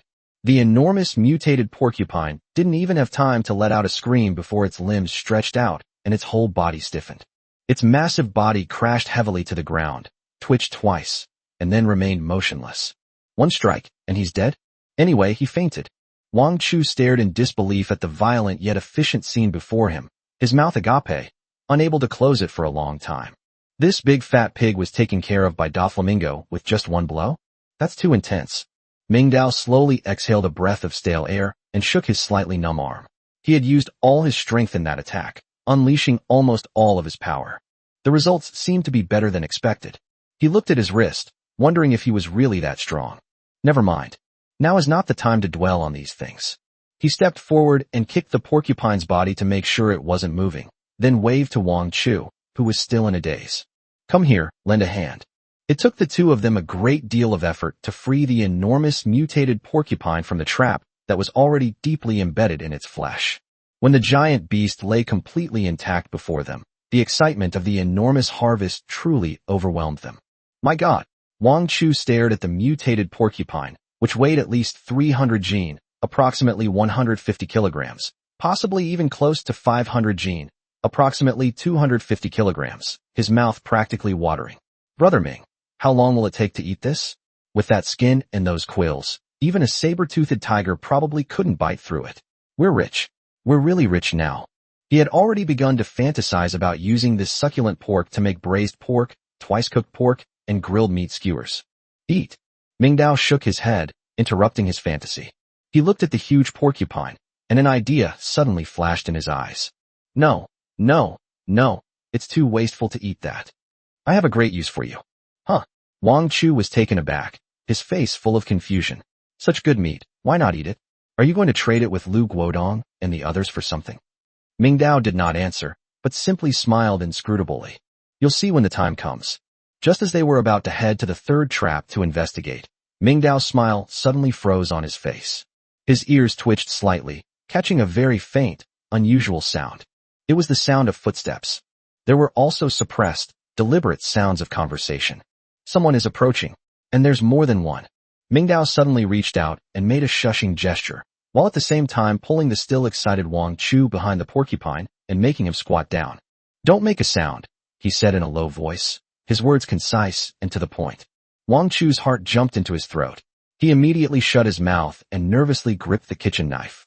Mingdao pointed in the direction from which the sound came from. That was the way they had come. Not far away, several swaying figures were walking towards them, stumbling along. The leader had a distinctive head of blonde hair. His face was covered in bruises, and there was still an unhealed wound on the corner of his mouth. He walked with a limp and looked extremely disheveled.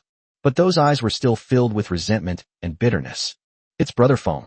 He somehow managed to escape from Lu Qiudong's surveillance with several labor reform prisoners at some point. Chapter 69. A pie falls from the sky. The wind in the woods, carrying the rustling of leaves, quietly shifted direction. The stench of blood finally carried by the wind to the noses of the figures dozens of meters away.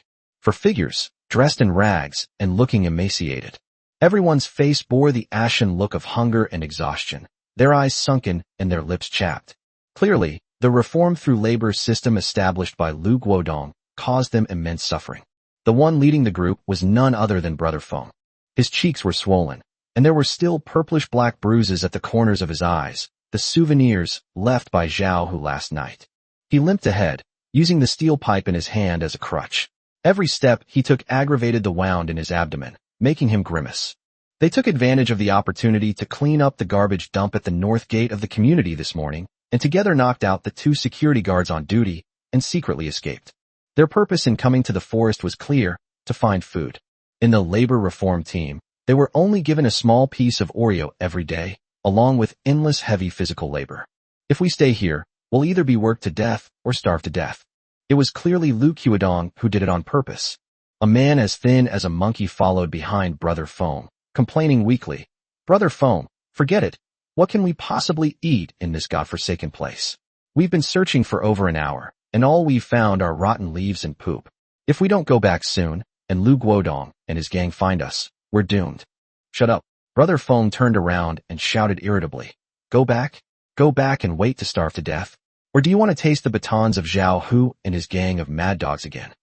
He glanced around at his 3 equally dejected subordinates, and his anger burned even brighter. "Get the hell out of here. Look carefully. That wild boar died around here yesterday. Even if that monster ate such a big pig, there would definitely be some bones and scraps of meat left. As long as we can find a little bit, we can survive." They had witnessed the terror of the saber-toothed tiger yesterday, but faced with extreme hunger, fear had long been overwhelmed by the instinct for survival. They dared not provoke any living creatures, but they still had the courage to scavenge for scraps.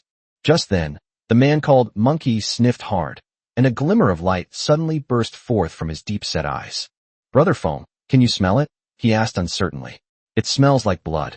The other 2 also stopped and looked up, twitching their noses like hunting dogs. "It really does. It smells of blood. It came from over there." Feng Ji's spirits lifted instantly. He stared intently in the direction the wind was blowing. Walk. He no longer needed the steel pipe as a crutch, and the pain in his abdomen seemed to have disappeared. He limped and led the way towards the direction from which the smell was coming. The 4 of them, as if on adrenaline, scrambled through the woods on all 4s. They quickly found the source of the bloody smell. When Feng Ge pushed aside the last layer of ferns, his pupils contracted sharply, and then he was overwhelmed with immense joy. That was the first animal trap, and a piece of scrap meat that was stuck inside. Holy crap! Feng Ge let out an uncontrollable exclamation and lunged forward. His 3 henchmen rushed up behind him, and the 4 of them surrounded the piece of minced meat, their eyes gleaming with a greenish light, their throats bobbing uncontrollably as they swallowed. "Meat! It's meat!" The monkey trembled with excitement and reached out to touch it. Feng snatched the piece of meat, ignoring the dirt and congealed blood on it, and tried to stuff it into his mouth. But reason ultimately prevailed over impulse. He knew that this thing had to be cooked before it could be eaten. His gaze fell on the triggered bear trap and the messy traces of struggle on the ground around it. His eyes suddenly became frighteningly bright. "A trap! There's a trap here. Someone has set a trap here. Do you even understand what that means?" The 3 subordinates looked at each other, completely bewildered. Looking at their foolish appearance, Brother Feng sneered disdainfully, but he was in a very good mood, and too lazy to bother with them. He stuck out his tongue and licked his chapped lips, explaining, "This means there are definitely other traps around here. If there are traps, there's definitely prey. That's our real target today. How could one piece of meat be enough for 4 people to share? But if a whole prey can be found?" This thought instantly ignited the appetites of the 4 starving ghosts. "Let's go. Follow this road. Search carefully. There must be more." Feng took the lead, following the animal trails to continue searching deeper into the forest. This time, they weren't aimlessly wandering around like before. They stared intently, carefully examining any suspicious camouflage on the ground. They soon discovered traces of a second trap, as well as even larger signs of destruction left by the mutated porcupine as it struggled. The stench of blood in the air grew stronger. As they rounded the enormous banyan tree, finally, the massive porcupine, lying on the ground like a small mountain, appeared completely before them. A moment of deathly silence. Brother Feng, Monkey, and 2 other henchmen, 4 men, 8 eyes, stared intently at the enormous prey, their minds blank. What did they see? A colossal beast, its body covered in bone spurs, its ferocious appearance enough to terrify any normal person. But they are not normal people. They were 4 madmen who were starving to death. In their eyes, it wasn't a monster. That was a walking mountain of meat. It was juicy pork belly.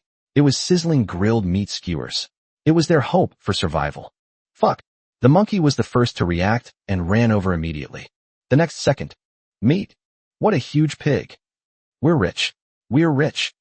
The 4 of them were instantly overwhelmed by the immense joy that had fallen from the sky. All caution, all reason, all fear were thrown to the winds at this moment.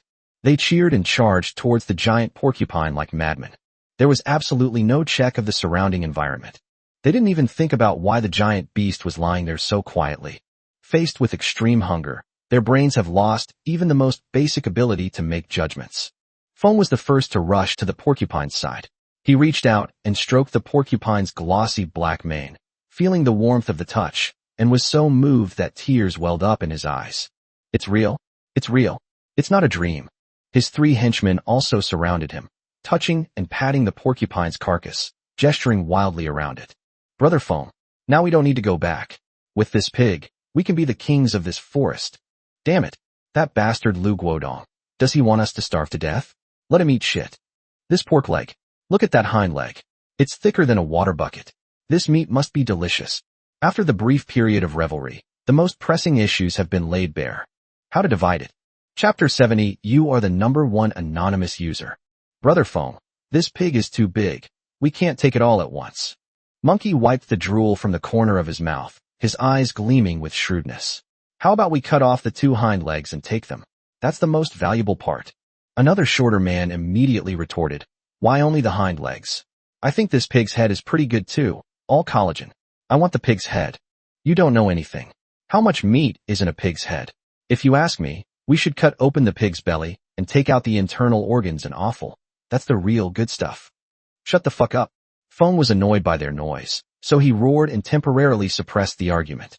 He walked around the porcupine and made a decision. This hind leg is mine.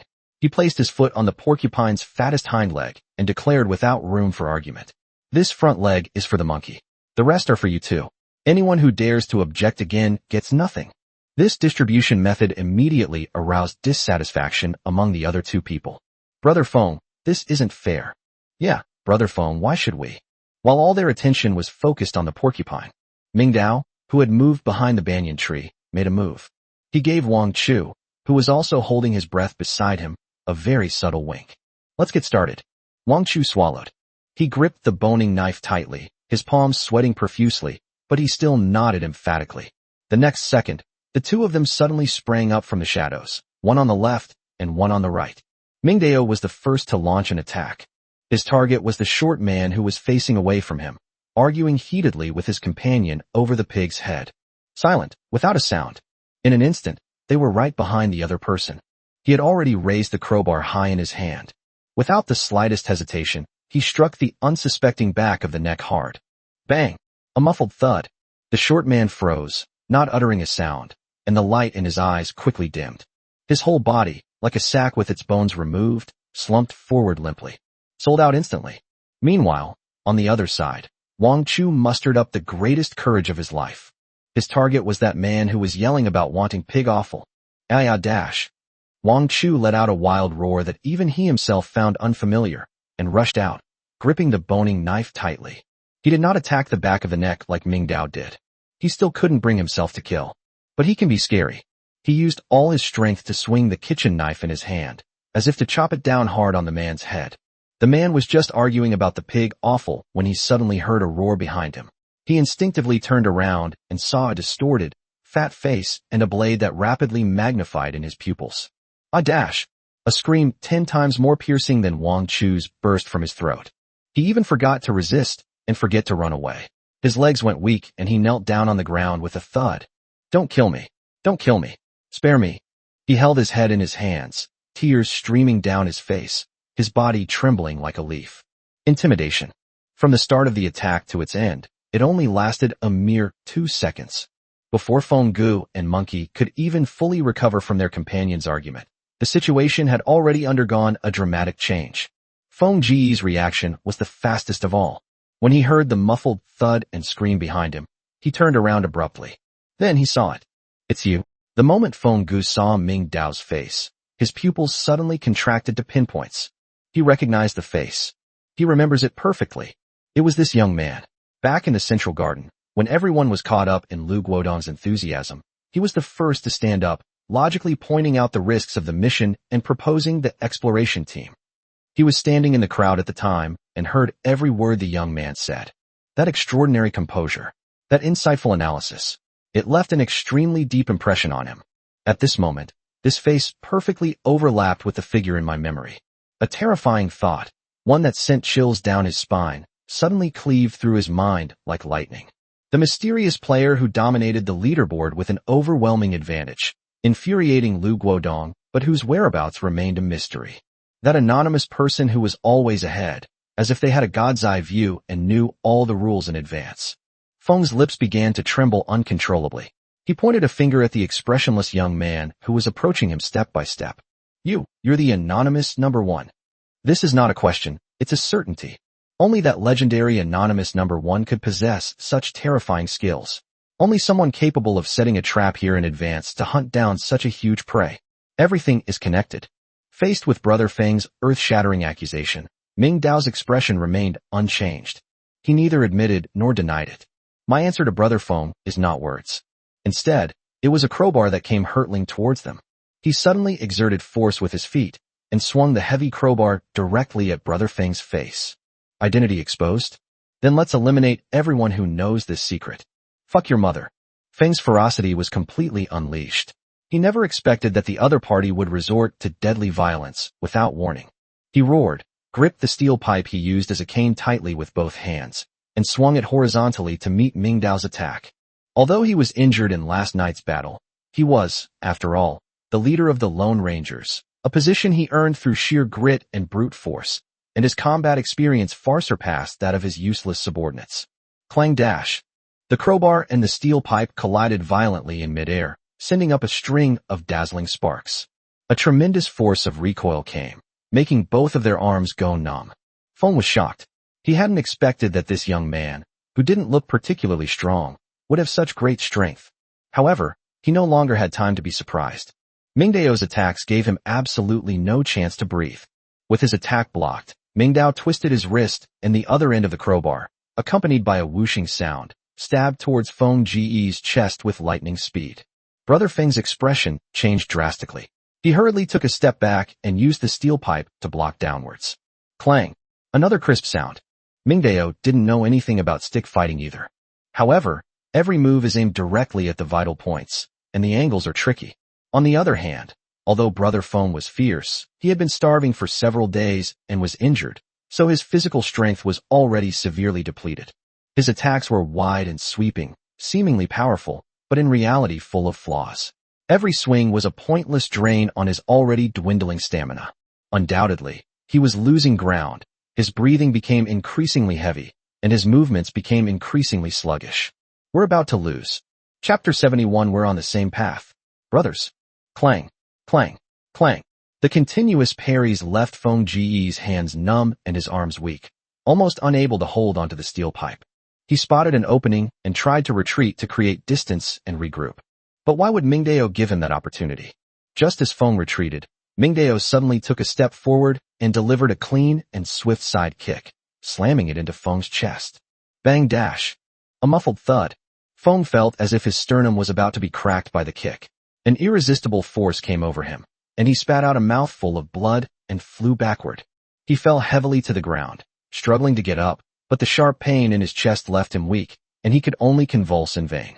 Mingdao slowly stepped forward, raised the crowbar in his hand high, and aimed it at Feng Ji's head. But just as he was about to swing, he stopped.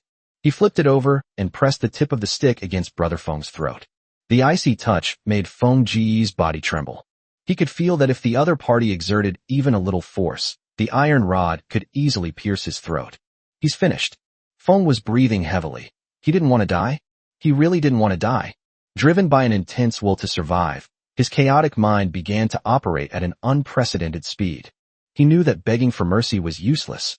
This young man was hard-hearted and decisive. We must give him a reason why he can't kill himself. A reason that carries significant weight. Suddenly, a flash of understanding appeared in his eyes. He's got it. He realized the only way to survive. Feng raised his head, suppressing his fear, and said something that surprised even Mingdao. Don't kill me. I'm the same kind of person as you. You wouldn't want the things you worked so hard to hunt to be forcibly divided up by Lu Guodong and his gang in the name of the collective, would you? Me too. I didn't want to either. We're on the same path. Brothers. He looked into Mingdao's eyes and said urgently in a heartfelt tone, Brother, listen to me.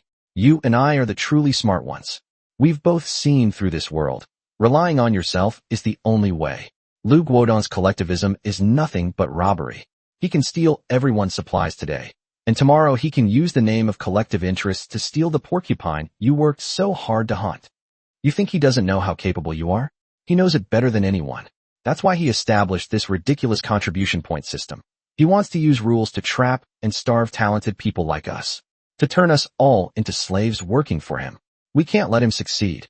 Feng struggled, trying to sit up a little from the ground so that his posture wouldn't seem so humble.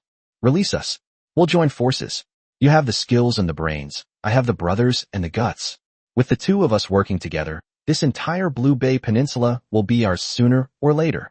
When that time comes, you'll be the boss, and I'll be your deputy. No, I'll be your dog. I'll do anything for you. It's better than being played to death by that hypocrite Lu Guodong. He talked on, using all his eloquence to try to paint a grand picture and bring Mingdao into his camp. However, Mingdao simply listened quietly. The crowbar pressed against his throat remained completely still the entire time. It wasn't until Feng Ji's voice gradually weakened due to lack of oxygen and exhaustion that Mingdao slowly uttered a few words. Are you done talking? Feng was taken aback, then nodded subconsciously. With a slight exertion of force, Mingdao pressed the tip of the crowbar into Feng Ji's Adam's apple, leaving an even deeper mark. The intense feeling of suffocation instantly filled Feng Ji's eyes with bloodshot veins. Dog. It can also be used for guarding the house. He leaned down and asked softly in return. Where does your value lie? Value. My value. Feng's mind went completely blank. Yes, what value does he have? In a one-on-one fight, I wouldn't last 10 rounds against this young man.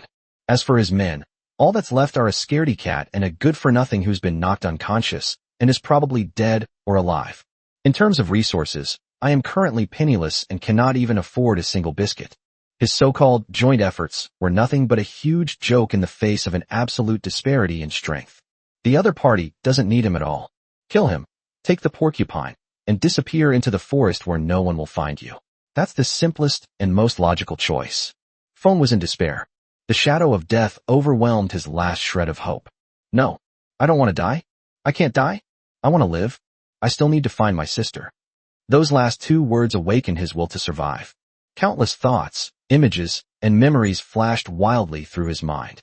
Lu Guodong's hypocritical face, Zhao Hu's cold riot control fork. And there's more. Villa area. Yes, a villa area. That's secret. A secret. I know a secret. He coughed as he spoke, the blood and foam gushing from his mouth, making him look even more disheveled. One huge secret after another.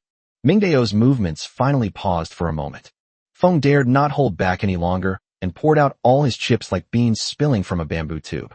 Villa area. It's Mr. Chen's house in the villa area. It's the second house in the middle. His basement. It was filled with a massive amount of supplies, piled up like a mountain. Most importantly, he also had a generator. A diesel generator. I saw it with my own eyes. And there were more than a dozen barrels of diesel. After saying that, he looked at Ming Dao with anticipation, believing that no one could resist the allure of the words generator. In a post-apocalyptic world where there is a complete power outage, a generator that can provide a stable power supply is even more valuable than food and water. Then, he saw the corners of Ming Dao's mouth slowly curve into a smile. That wasn't excitement, that was mockery. I know. Ming Dao casually uttered 3 words. I was there last night. What dash? Was he there last night? Feng's pupils contracted to their limit in an instant due to extreme shock. An absurd idea exploded in his mind. Could it be that this man was orchestrating last night's elaborate scheme of the mantis stalking the cicada, unaware of the oriole behind it all? Did he notify Lu Qiudong's men to come and enforce the law justly? Who exactly is this man? How does he always seem to know everything in advance? Just how terrifying is he? In that brief moment, Brother Feng thought about many, many things. No, I can't give up. I still have a chance. There must be another. He must have some weakness I don't know about. He must need something else. Food.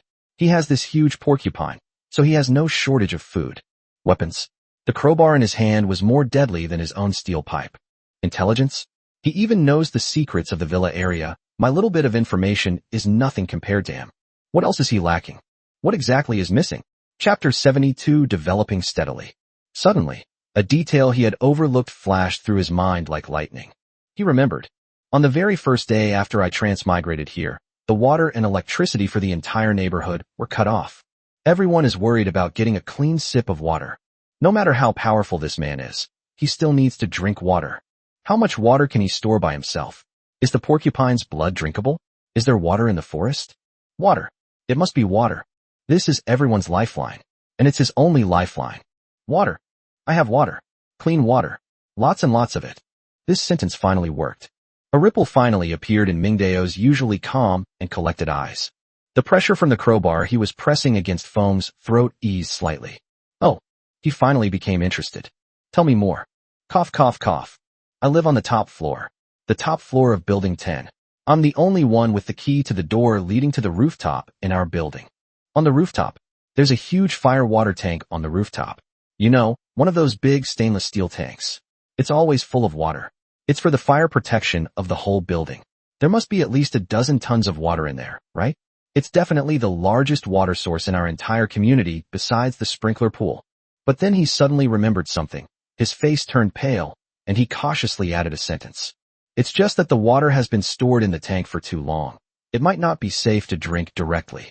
After saying that, he nervously shut his mouth, staring intently at Ming Dao's face, observing every change in his expression. He was terrified that this last truth would cause the glimmer of hope he had just won to vanish once again. However, Ming Dao did not show any disappointment. He fell into deep thought. A huge fire water tank. A water storage capacity of over 10 tons. A stable, large, and strategically located water source that is easy to defend and difficult to attack. These keywords quickly combined in his mind, outlining a blueprint of great strategic value. Water quality? That's not a problem at all. Even if it's just been stored for a long time, sewage mixed with corpses and mud is no different from pure water in front of his water purifier. An inexhaustible fire water tank, coupled with his high-tech water purifier capable of infinite purification. What does that mean? This means that he will completely monopolize the drinking water supply of the entire Blue Bay Peninsula. For food, survivors can try their luck in the forest. But clean water is an absolute necessity that no one can replace.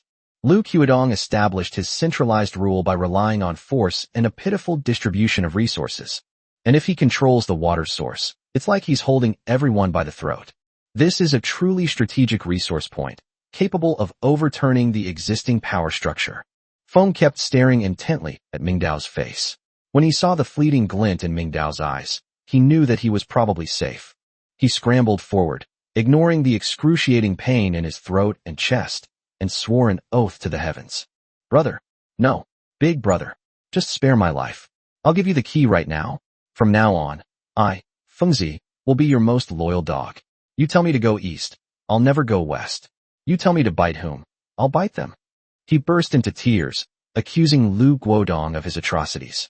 That Lu Guodong is not human. He locked us in the labor camp, gave us only a small piece of biscuit each day, but made us do the heaviest and most tiring work. He just wanted to torture us to death. Boss, believe me, there are many people in the neighborhood like me who refuse to submit to him. They're just temporarily intimidated by Lu Guodong's tyranny. As long as you step forward and rally the masses, I guarantee I can raise a team for you. I have a dozen or so trustworthy brothers under my command. They've all been forced to join the group, but their hearts are with me. With just one word from me, they can rebel immediately. He raised his head, his eyes flashing with a morbid, vengeful fanaticism. Boss, do you want to take down Lu Guodong? Do you want to be the real king of this neighborhood? If you do, then we brothers are the sharpest knife in your hand. We can do all the dirty work you don't want to do or can't do. Scouting, assassination, cannon fodder. Anything is fine with us. He lay on the ground, looking up at the young man, lowering himself to the lowest position and dissecting his own worth thoroughly. He no longer talks about joining forces or brothers.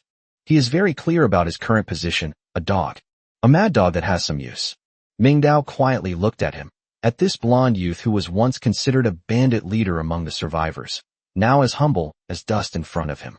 He knew that what Brother Feng said was half true and half false. The so-called more than 10 brothers is mostly an exaggeration. The so-called call to arms from a high place is nothing but wishful thinking. But one thing he said is true. He and his gang of cronies were indeed a group of desperados. They are unscrupulous and ruthless, willing to do anything to survive. Such people are natural cannon fodder, the most useful black gloves. It might have unexpected and miraculous effects in dealing with Lu Guodong's already well-established regular army. Brother Mingming. It is Wang Chu. He stood to the side the whole time, not daring to breathe. Only now did he finally muster the courage to quietly approach Mingdao. His face was still pale, and his hand holding the boning knife was still trembling slightly, but there was a clarity in his eyes that he himself did not realize. Mingji, Wang Chu said in a very low voice, almost audible only to the two of them. What he said seems to make some sense. Mingdao did not turn back. Seeing this, Wang Chu mustered his courage and continued. Lu Guodong's influence is too great. He now has supplies, generators, doctors, and he's tied everyone down with contribution points. We can't keep going alone forever. Recruiting a group of people is always better than fighting alone. His voice carried a hint of urgency, not only because he was pleading for Brother Feng, but also because he was worried about his own and Mingdao's future. And I heard that Lu Guodong's census team will soon begin a door-to-door, carpet-style search. They're going to register everyone's information and supplies. At that time, our Building 5 definitely won't be able to escape it either. Mingji, your secret, and our supplies will definitely be at risk of being exposed. Wang Chu's breathing became rapid, and he poured out all his worries from the past few days. We need a force that can openly draw attention to us and confuse the situation. Although Feng and his gang are scum, they're willing to do anything. Let them cause trouble outside and muddy the waters, and Lu Guodong's attention will be drawn to them, giving us time to develop peacefully. Chapter 73 Garbage Recycling Team. These words were like a match struck in the darkness, instantly illuminating a vague corner of Mingdao's mind. Wang Chu's analysis pinpointed precisely the point that had been causing him unease for a long time. He consistently pursued a strategy of concealment, development, and accumulation of strength. However, this strategy had a fatal weakness. It required a relatively stable external environment. Lu Guodong's rule is becoming increasingly tight and aggressive. That vast network centered around contribution points is tightening inch by inch, constantly squeezing the living space of all lone wolves. Population census and inventory registration are swords that will inevitably fall on our heads sooner or later. He can't hide in room 802 forever. To safely farm and develop under this closing iron curtain, one must use a sharp knife to tear open a gap of one's own from the outside before it completely closes. An opening that lets light in. Feng Gu and his group of labor reform prisoners, whom Lu Guodong regarded as trash and a thorn in his side, aren't they the perfect, readily available, and most useful knives? They were natural destroyers under Lu Guodong's rule, fighting viruses with viruses, using chaos to cover up development. This may be the only way to break the deadlock right now. Thinking of this, the killing intent in Mingdao's eyes slowly faded. He finally withdrew the crowbar that was pressed against Brother Feng's throat. Whoosh! Fresh air rushed into his lungs, and Feng took deep breaths. Overwhelmed with joy at surviving the ordeal, he trembled uncontrollably. Mingdao looked down at him and said, "I can spare your life. I can even give you food." Food. These two words instantly awakened the four of them. They stopped pretending to be dizzy and stopped crying out in pain. They suddenly looked up, their eyes flashing with disbelief, astonishment, and longing. They haven't had a proper meal in far too long. Big brother, Feng struggled to get up and show his loyalty. But Mingdao simply raised his hand to stop him. He turned around and pulled something out of that huge backpack. Then, he casually tossed the thing in front of the four hungry ghosts. Bang! A muffled thud. That was a leg. A bloody, black beast leg, thicker than an adult's waist. It's huge. So thick. Gulp. For distinct sounds of swallowing saliva rang out simultaneously in the forest. Their eyes turned red the moment they saw the beast's leg. Want some? The four of them jolted awake, instantly jolted from their primal appetite. They then realized that this young man was the sole master who determined whether they could get their hands on the meat. Yes, big brother. We want it. Feng Gu reacted the fastest. He crawled to Ming Dao's feet on all fours, his posture extremely humble. Very good. Mingdao nodded in satisfaction. Only the most extreme hunger can give rise to the most thorough loyalty. He issued the first task. Didn't Lu Qiudong tell you to clean up the trash? Feng and the others were taken aback, not understanding why this was suddenly brought up. Keep picking them up. Take all the metal scraps they deem useless. Remember, all of them. Whether it's rusty metal cabinets, broken washing machines, twisted steel bars, or broken aluminum alloy doors and windows, as long as it's metal and they've thrown it away, secretly transport it all to the underground garage of Building 5. Hidden in the innermost fire pump room. Is that possible? Transporting garbage? Or should it be transported secretly? Feng and the others looked at each other, their minds momentarily blank. They had absolutely no idea what the order was about. This mysterious and powerful man sent them to smuggle worthless scrap metal?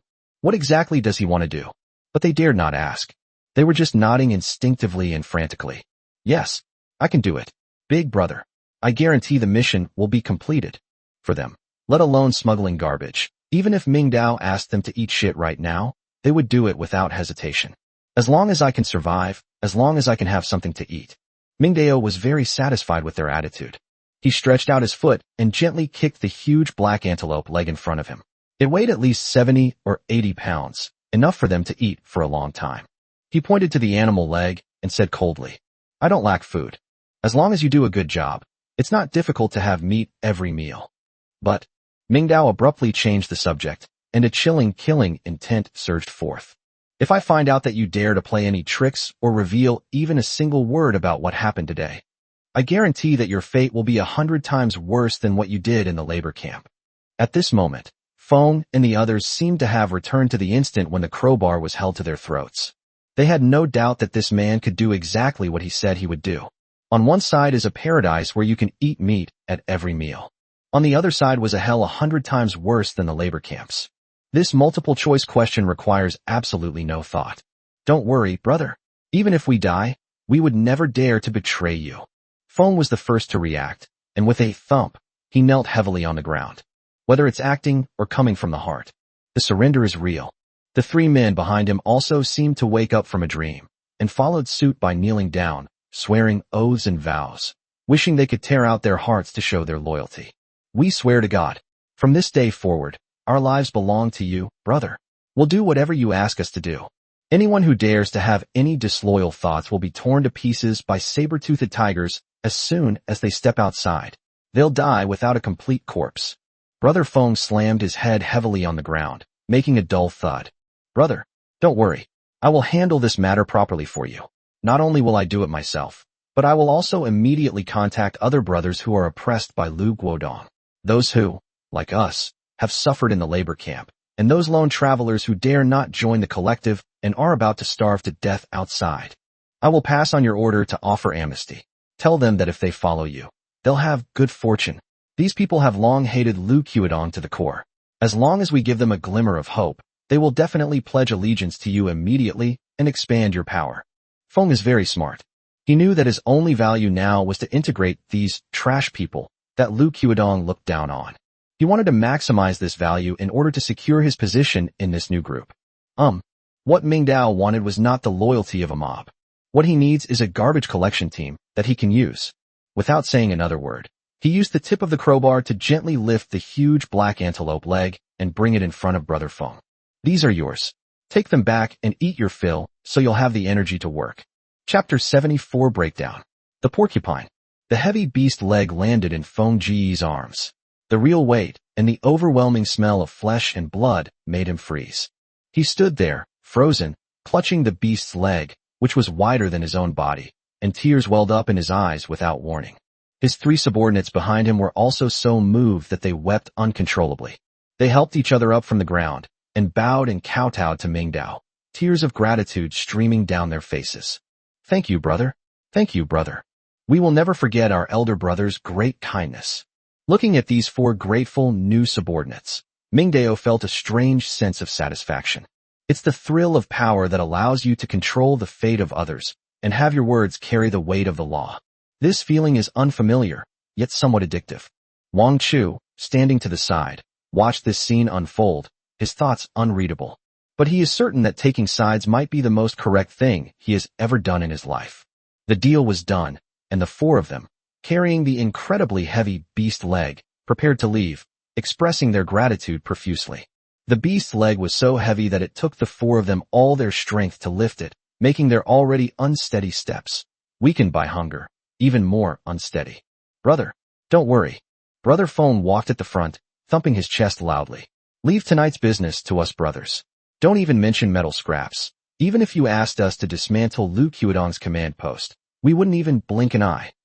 The monkey behind him and the other two echoed his sentiments, swearing oaths with such loyalty that it seemed as if Mingdao were their long-lost father. Mingdao simply nodded noncommittally and waved his hand, indicating that they could leave. 10 o'clock at night, underground parking garage, fire pump room. He succinctly reiterated the time and place. Understood. Understood. I guarantee it will be delivered on time. Feng and his three companions felt as if they had been granted a pardon and dared not utter another word. Lifting the enormous beast leg, they stumbled and disappeared into the shadows of the forest. Even after their figures were completely out of sight, their suppressed, excited, and distorted discussions could still be faintly heard. My goodness, these legs are enough for us to eat for a month. Big Brother is truly a god descended to earth. He just made such a grand gesture. Keep the fuck down. Don't let Big Brother hear us. From now on, anyone who dares to have a disloyal heart to Big Brother, I'll be the first to twist their head off. The wind blew through the woods, scattering their voices and dispelling the last trace of tension in the air. Only now did Wang Chu, who had been standing by like a ghost, finally let out a long, long sigh of relief. The brief standoff and confrontation of just over 10 minutes had taken a toll on his mental strength even more than when he faced the mutated porcupine. He looked at Mingdao, opened his mouth as if to say something, but ultimately asked nothing. He steadied himself, turning his gaze away from the direction where Brother Feng and the others had disappeared. Then, his eyes inevitably fell on the massive porcupine carcass lying on the ground like a small mountain. A new problem, a more real and more troublesome one, emerged before him. Wang Chu, nicknamed Brother Mingming, had a strange expression. He pointed at the enormous beast, his face full of worry. What are we going to do with this big guy? He walked around the porcupine's carcass, kicked its hind legs which were as thick as iron barrels, and felt their astonishing weight, his sorrow deepening. I reckon this thing must weigh at least 400 or 500 pounds, right? It's twice as heavy as when I was at my heaviest. The two of us can't carry it back by ourselves. Wang Chu began racking his brains for a solution, and his imagination as an online writer was fully mobilized at this moment. Should we break it down first? Cut the meat into pieces and transport it back in batches? Coco, this is too much work. By the time we finish cutting all the meat, it will be dark, and then the forest will be even more dangerous. Besides, with so much meat, the smell of blood will definitely attract other monsters. In that case, forget about transporting the meat. We'll both end up as someone else's meal.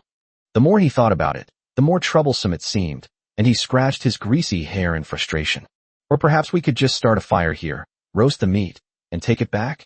Cooked meat is lighter and easier to preserve than raw meat. But no, the smoke from a fire would be too much. I'd be a sitting duck. How about we just take the best parts? Like the two hind legs and the tenderloin? Coco, that's such a waste. Look at the skin, the thorns, the bones. They're all good stuff. It hurts me to just leave them here. Wang Chu was in a frantic state, sometimes thinking the plan was feasible, sometimes rejecting it, trapped in a vicious cycle of indecisiveness. This enormous fortune, at this moment, had become a hot potato in his eyes, a sweet burden.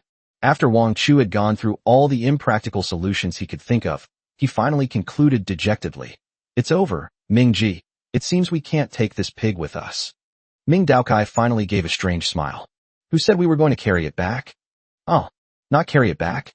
What are we supposed to do then? Just leave it here? That's impossible. Ming Ji is definitely not the kind of person who would waste things like that. If Coco doesn't carry it back, does she expect this 500-pound pig to grow legs and run back on its own?" Under Wang Chu's bewildered and perplexed gaze, Ming Dao made a move. He took a step and slowly walked to the side of the huge porcupine carcass. Wang Chu held his breath, his eyes fixed on Ming Dao's every move. He had a strong premonition that he might soon witness an incomprehensible miracle. Ming Dao stopped in front of the porcupine's head. He stretched out his right hand and slowly pressed it against the porcupine's forehead, which was covered with coarse bristles. The next second, Ming Dao slowly closed his eyes. With a thought, the futuristic virtual interface of the decomposition and synthesis platform in his mind instantly unfolded. His thoughts precisely locked onto the downward decomposition icon. Breakdown. Chapter 75 Immortal Methods? Buzz. A deep blue light screen, visible only to Ming Dao himself, burst forth from his palm in an instant. The light curtain spread rapidly along the porcupine's body outline in a way that defied all the common sense of physics, completely enveloping the mountain-like behemoth in less than half a second. Then, in Wang Chu's eyes, which widened in utter shock, a miracle occurred. No, that wasn't a miracle. That was a divine intervention. It is a powerful force capable of completely crushing the worldview that a materialist has built up over more than 20 years. What did he see? The giant mutated porcupine began to disintegrate in a way that cannot be described in words, starting from the head, where Ming Dao's palm touched it. Everything, the moment it was touched by the blue light, seemed to turn into a sand painting washed by the waves on the beach, its physical form losing its meaning in an instant. Countless tiny blue specks of light were frantically peeling off the porcupine's body surface. The whole process was so fast it was breathtaking. Starting from the head, the disintegrating blue wave swept towards the porcupine's tail at a visible speed. Neck, forelimbs, hard-bone spurs, massive torso, and thick hind legs. Everything vanished silently in that blue light. 1 second, 2 seconds, 3 seconds. The disintegrating blue light finally spread to the last bristle of the porcupine's tail, turning it into countless points of light, before abruptly stopping. All the blue light spots transformed into a dazzling blue galaxy, swirling back and ultimately disappearing into Ming Dao's palm, which was still pressed against the air. The wind is still blowing. The sunlight was still dappled. But before their eyes, that enormous creature, as large as a small mountain, had completely vanished. Not a single hair, not a drop of blood, was left. Where it stood, only a patch of grass crushed by the immense weight remained, along with a pool of dark red blood that had already seeped out before the decomposition even began. Meanwhile, on Ming Dao's retina, a massive stream of information flashed by like a waterfall. Disassembly successful. Gains, 350 mutant beast meat. Gains, 15 tough beast hide. Gains, 88 porcupine spikes. Gains, 45 beast bones. Gains, 12 special beast tendons. Gains, 30 mutant beast blood. Gains, 1 low-level beast core. In an instant, the massive amount of resources poured into the temporary backpack attached to the decomposition and synthesis table. The temporary backpack, with its 10 compartments, was instantly filled to more than half. Where's the pig? Wang Chu's legs went weak, clearly terrified, and he plopped down on the ground with a thud. He pointed to the empty patch of grass with his trembling fingers, which resembled those of someone in the late stages of Parkinson's disease. The pig is gone. Such a huge pig just disappeared like that. Not far away, the 4 new subordinates, who had just walked a short distance, had already been attracted by the commotion and stopped in their tracks. They happened to witness this miraculous scene in its entirety. Their reactions were no better than Wang Chu's. When the giant porcupine vanished into nothingness in the blue light, they didn't even notice the black antelope leg they were holding falling to the ground. Thump, splash, splash, splash.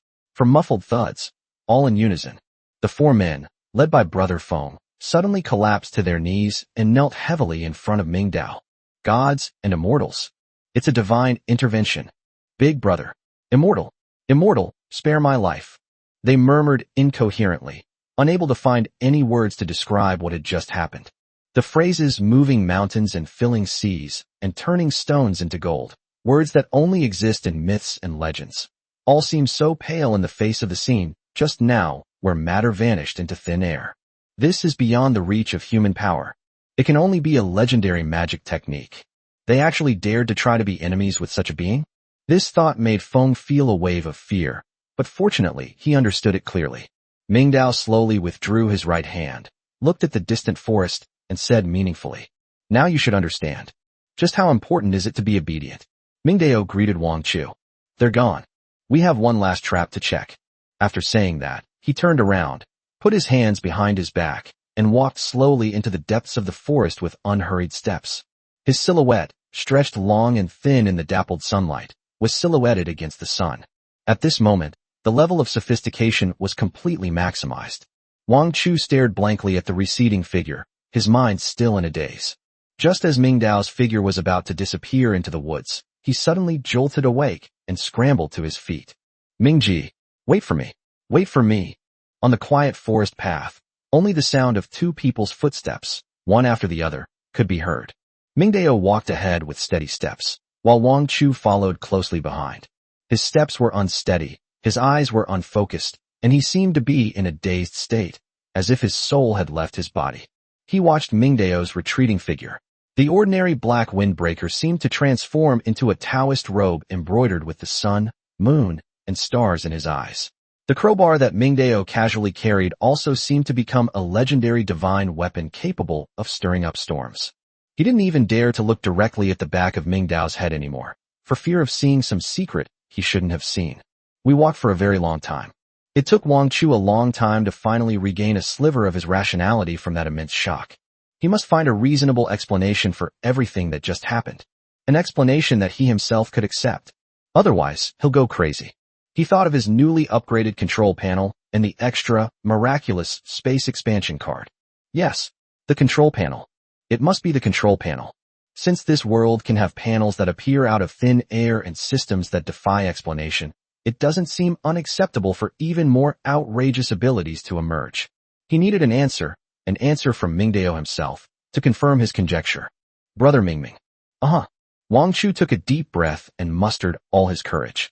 "Was that move you just used a new ability after the panel upgrade?" Chapter 76 Drones. His heart was in his throat when he asked that question. He waited for that answer with both intense longing and immense fear. If Mingdao says yes, then his newly established logic can still be barely self-consistent. If Mingdao says no, Wang Chu dared not think any further. Mingdao casually replied, "I guess so. You'll have it when your panel level is higher. Don't make a fuss." He paused, then added, "Basic operation, don't be silly." This seemingly casual explanation, even carrying a hint of Versailles, finally relaxed his tense nerves. So that's how it is. So this godlike skill was actually an ability after the panel was upgraded. It turns out that as long as you reach a higher level, you might be able to achieve that one day too. Overwhelmed by immense joy and relief, he was instantly engulfed. Okay. It turns out, Minggu isn't a god. He simply walked ahead of everyone else. Without realizing it, Wang Chu's waist bent even lower. Being able to follow such a person is the greatest fortune of his life. Soon, they arrived at the location of the third trap. The trap was set in the bushes beside a stream, a path that wild animals would inevitably take to drink. Before they even got close, they heard a rustling sound of struggling, as well as the terrified squeaking of some small animal. The trap lived up to expectations. New player perk. None of the three are Air Force units. A lively gray hare was caught in a trap, its hind leg firmly clamped. Perhaps because it was too small and struggled weakly, its injuries were not serious. Its skin and flesh were only pinched, and it bled a little. It stared in terror with its ruby-like eyes, kicking its legs in vain in the trap, trying to break free from the steel confinement. Mingdao stopped and glanced at the rabbit, a surge of joy welling up inside him. Instead of doing it himself, he turned his head and gave the order to Wang Chu behind him. "Go, get it out, but don't kill it. I have a great use for you." "Yes, Brother Ming." At this moment, Wang Chu would not question any of Mingdao's orders. He quickly nodded and bowed in agreement. carefully skirting the trap and approaching the rabbit. He first gave a few reassuring shoo sounds, and then, with an extremely professional and skilled posture, stepped on the spring arm of the animal trap with one foot and used both hands to slowly pry open the 2 rows of menacing serrated teeth. Throughout the entire process, he deliberately avoided the rabbit's wounds and moved very gently. After the rabbit was rescued, Wang Chu immediately used the vines he had prepared to tie its limbs and body tightly, leaving only its small head sticking out, twitching its nose in fear. Mingji, it's done. Yes, let's go home. Mingdao nodded, glanced at the rabbit, and then turned and began his return journey. On the way back, there were several times more people at the edge of the forest than when they had come. Almost everyone who could walk came out.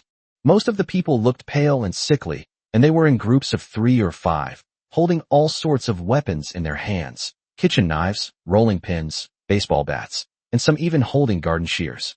They dared not venture deep into the forest, but only cautiously dug up the wild vegetable roots that had been dug up countless times by their predecessors, or scraped the bark off the trees with a knife at the outermost edge of the forest. Hunger and anxiety were written all over everyone's face. Clearly, on the 3rd day of the apocalypse, everyone's food supplies were running low. There might still be rice left, but the vegetables are almost all gone. When Mingdao and Wang Chu emerged from the forest path, they instantly became the center of attention. In particular, the lively, plump gray wild rabbit in Wang Chu's hand attracted everyone's attention. Countless envious and jealous gazes were focused on them. Those who were painstakingly digging for wild vegetables also stopped what they were doing. They stared at the rabbit, their throats bobbing uncontrollably as they swallowed. Finally, an elderly woman carrying a basket couldn't resist squeezing out from the crowd. In her basket were only a few thin, toothpick-like black tree roots. She walked quickly to Mingdao, forcing a fawning, even obsequious, smile on her face. "Oh my, young man, you're so lucky." The woman's voice was high-pitched and strained, full of deliberate enthusiasm. "Such a fat rabbit, that's rare. Where did you catch it? Could you show me? Our whole family hasn't had anything decent to eat for almost 2 days." As she spoke, she stared intently at the rabbit in Wang Chu's hand with her cloudy eyes, wishing she could pounce on it and take a bite. Mingdao stopped and looked at her expressionlessly. He raised his hand and pointed to the dark and deep forest behind him. "Just lucky. However, let me give you a piece of advice. It's not safe inside. When we came out, we could still hear the roars of wild beasts. If you don't want to die, you'd better not go in." The roar of a ferocious beast. She immediately remembered yesterday. It reminded me of that terrifying saber-toothed tiger. I remembered those 7 corpses that had been torn to pieces. The woman's face turned deathly pale in an instant, devoid of any color. "Oh yes, thank you. Thank you for reminding me, young man. Thank you." She thanked him repeatedly, her voice trembling, and dared not look at the rabbit again, much less ask another question. She turned and shrank back into the crowd as if avoiding a plague, shouting in terror to those around her as she retreated, "Don't go in. Don't go in. There are monsters inside. Man-eating monsters." The already subdued murmurs among the crowd instantly became even quieter. Fear filled everyone's eyes as they looked into the depths of the forest. They knew there were supplies in the forest, but they just didn't have the courage to go in. Which is more important, hunger or life? Without a doubt. Mingdao shook his head as he watched this scene. He ignored the terrified survivors and, with Wang Chu in tow, walked straight through the crowd toward building number 5. Just then, a unique buzzing sound, completely out of place with all the other sounds, suddenly came from not far away, attracting Mingdao's attention. The sound was very soft, but extremely penetrating, carrying a frequency unique to machinery.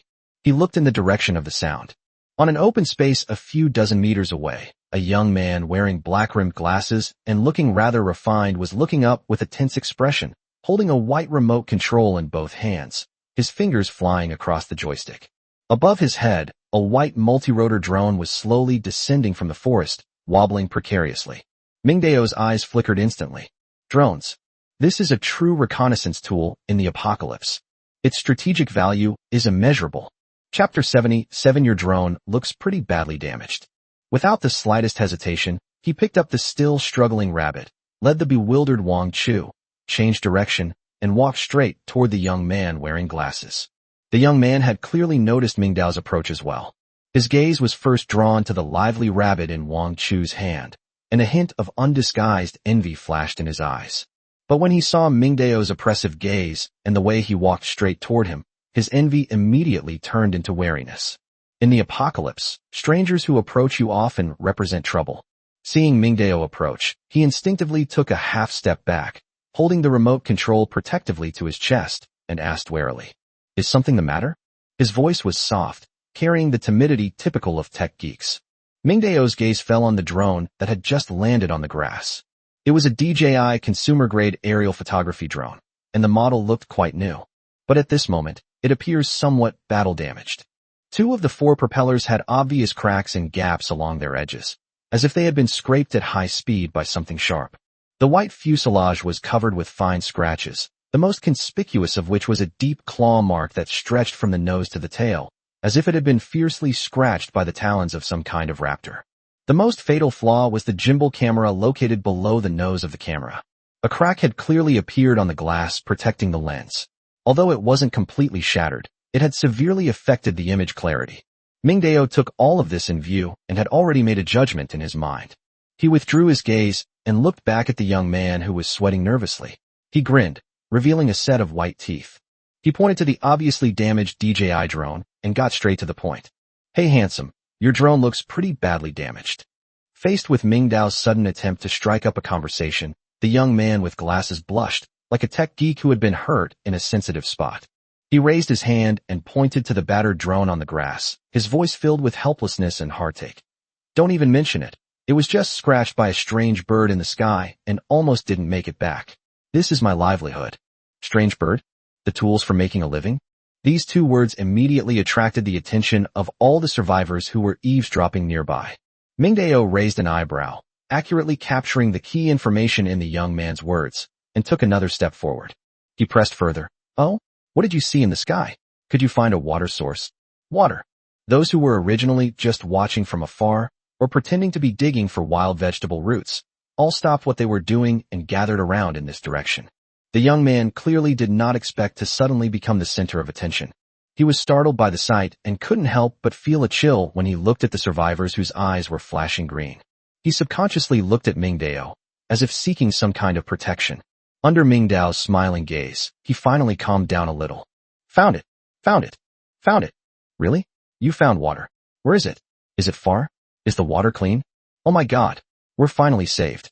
We don't have to drink that dirty water anymore." This was the first truly good news they had heard in the 3 days since the apocalypse began. Amidst the barrage of questions from those around him, and barely suppressed excitement flashed in Li Yuan's eyes. He raised his voice, drowning out all the noise. "Found it. North. Just north of here, about 3 or 4 kilometers away, there's a stream. The stream isn't wide, but the current is quite rapid. I zoomed in with the camera, and the stones at the bottom are clearly visible. It looks very clean."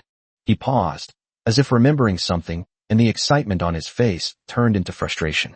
"Unfortunately, just as I was preparing to return, a strange black bird appeared out of nowhere, and it was incredibly fast. It swooped down directly at my drone. I desperately pulled up to dodge, but its claws still scratched my drone hard." Pointing to the menacing claw mark on the drone, he said with lingering fear, "The whole plane was spinning wildly in the air and almost went out of control and crashed. I barely managed to stabilize it and fly it back. But now the flight control system seems to be malfunctioning. You saw it when it landed just now. It was wobbling and completely unresponsive. I guess it's probably ruined." The people, who had just been immersed in the great joy of finding a new water source, suddenly froze. What's the use of finding a water source? 3 or 4 kilometers, what does that mean? It means crossing a completely unfamiliar area, fraught with unknown dangers. Yesterday, right on the edge of this forest, a saber-toothed tiger slaughtered 7 people. Who knows what kind of monster lurks near that stream? Now, the only eyes that could provide aerial reconnaissance and map safe routes for everyone are also broken. Without drones to scout the way, who would dare risk being attacked by wild animals to go to unfamiliar territory 3 kilometers away? Send someone to scout ahead. Who should go? Who should be sent? The crowd fell silent again. The despair that follows hope is often the most agonizing. However, just when everyone was disheartened, Mingdao did something that surprised everyone. He crouched down and carefully examined the battle-damaged drone, extending his finger to gently trace the deep, bone-revealing claw mark on its fuselage. "Perhaps I can fix this." "What?" Li Yuan suddenly looked up and froze. His eyes were filled with absurdity, and he even suspected that he was hallucinating because of the high level of mental stress he had just experienced. He pointed at the drone on the ground and yelled in the tone of a professional being challenged by an amateur. "Dude, are you kidding me? Do you think this is as simple as replacing a battery? Look closely. This is a problem with the flight controller motherboard. It's the core control unit. And the gimbal camera is also broken. The stabilizing axis inside is probably broken. This requires professional testing equipment, original replacement parts, a cleanroom workbench, and precision soldering tools. Unless you have an official DJI service center, even a god couldn't fix it." His voice sounded somewhat sharp. In his view, Mingdao's words were not only ignorant, but also an insult to his professional field. The surrounding survivors also cast questioning glances at them. "That's right. This thing looks very precious. How could it be repaired so easily?" "Young man, stop bragging. This is no joke." "Sigh, never mind. It seems like I can't count on him." A low murmur arose from the crowd. Faced with Li Yuan's doubts and the ridicule of those around him, Ming Dao did not argue with him. He countered with a question. "It's important to you, isn't it?" Li Yuan was taken aback.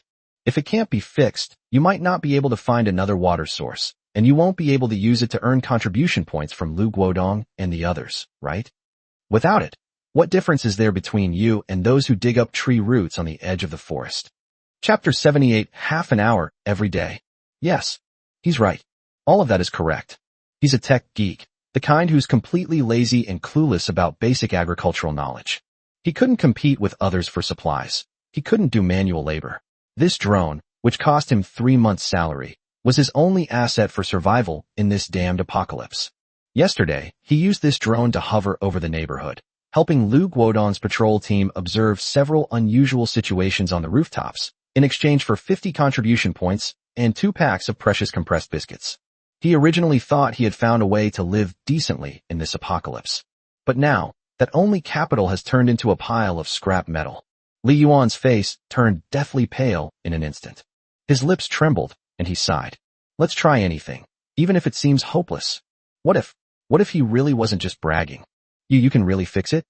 Li Yuan stared intently into Ming Dao's eyes, trying to discern even the slightest hint of deception. "What kind of payment do you want?" He asked the most crucial question. In this world, there's no such thing as a free lunch. You have to give to receive. He was prepared to be ripped off. Upon hearing this, Ming Dao smiled. "I don't accept contribution points. I'm not sure if I can fix it, since I'm not a professional. I just have a DJI drone at home that I lost a long time ago and crashed, so it's been sitting and used in the storage room ever since. In this situation, maybe I can take it apart and use it as a spare part."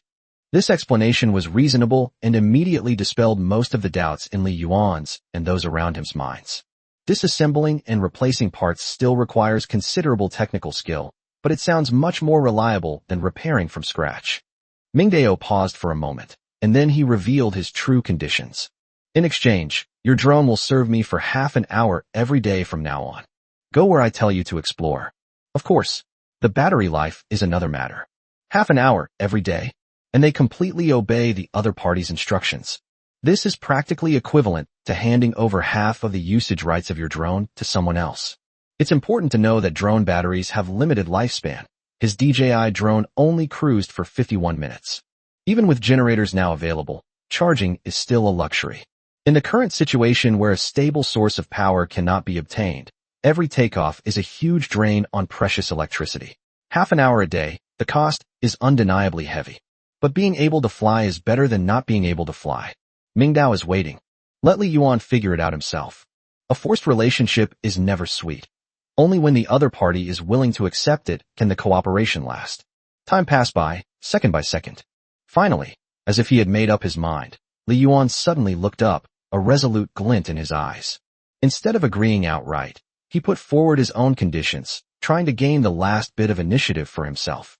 Deal. He first agreed to the general framework of the deal, then changed the subject, saying in a professional tone, "However, you can let me take a look at your drone. I'm a professional, and as long as the parts are in order, I can fix it myself.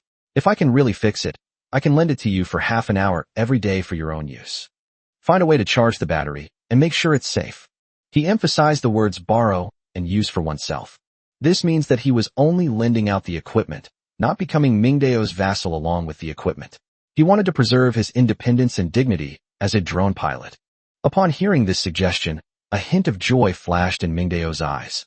He originally thought he would need to use more words, and might even have to reveal some of his abilities as a deterrent. Unexpectedly, Li Yuan was much more sensible than he had imagined. There are still good people among the masses. At the very least, he is a smart person with whom you can communicate and make deals. Mingdao readily agreed, reaching out to pat Li Yuan on the shoulder. Then it settled.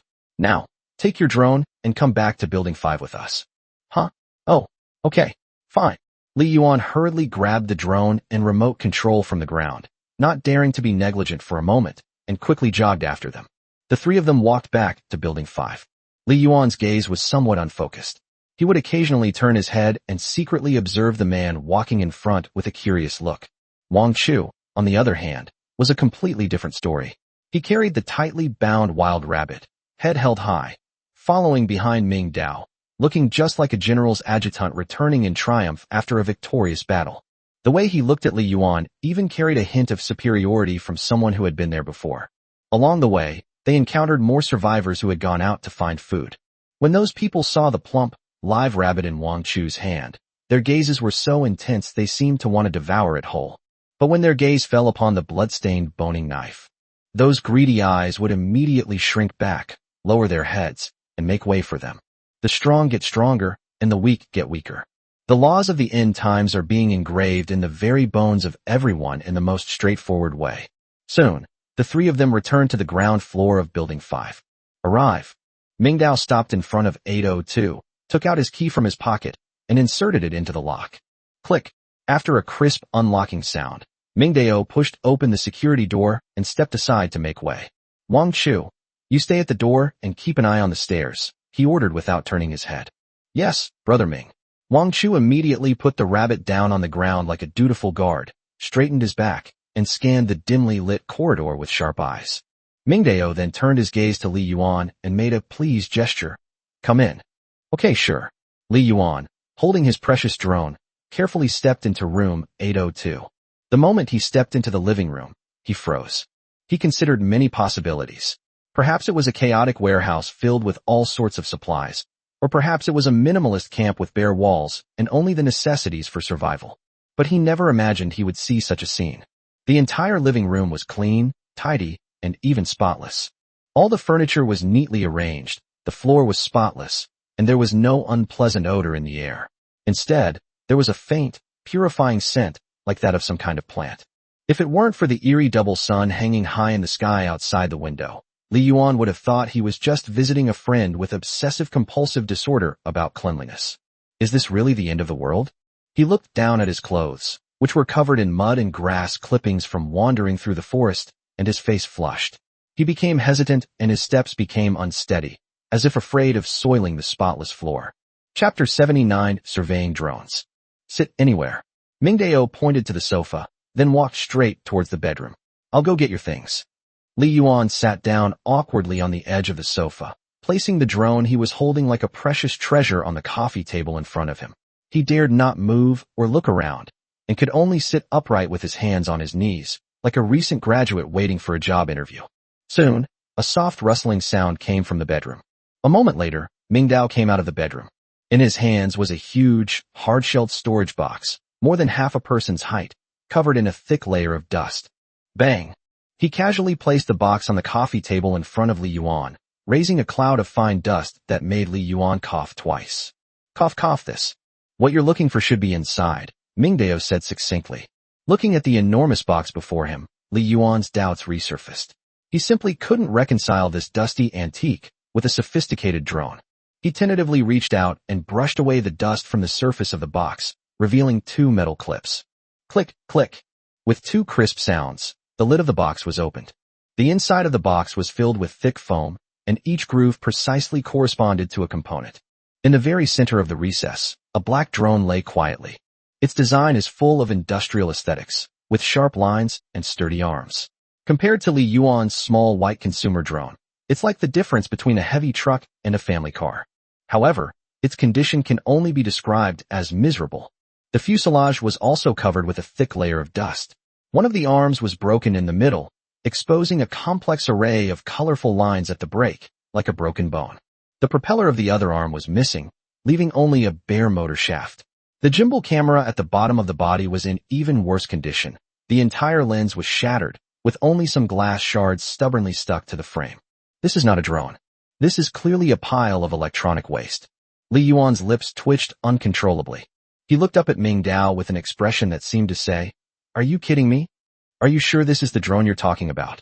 His voice was filled with an incredulous sense of absurdity. This thing, let alone as an accessory, would even be classified as hazardous waste if it were recycled, right?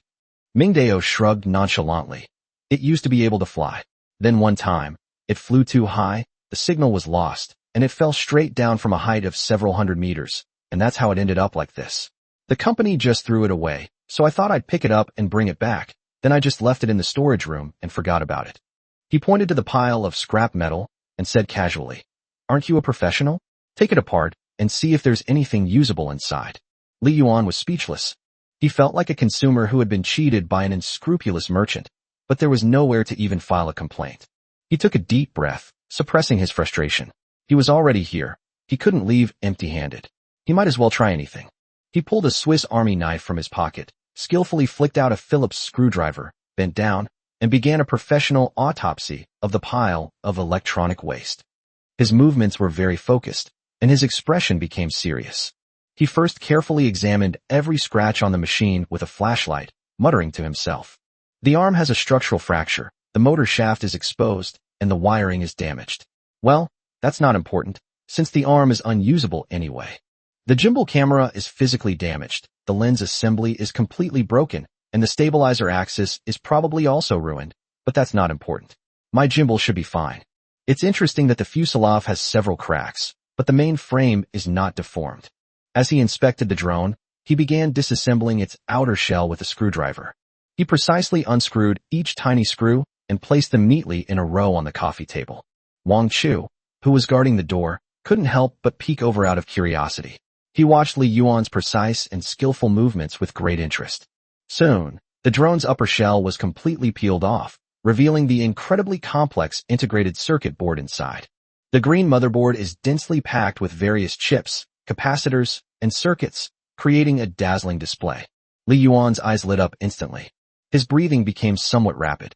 "My God!" he exclaimed, unable to contain his surprise, and carefully brushed the dust off the motherboard with his finger. "So beautiful. Did you see that? This flight controller motherboard. It's an industrial-grade custom motherboard. Whether it's the chip manufacturing process or the circuit design, it far surpasses the consumer-grade level.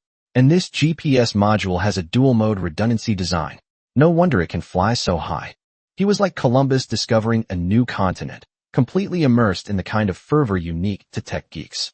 He completely forgot where he was and his original purpose, and was simply immersed in the enormous shock that the intricate circuit board brought him.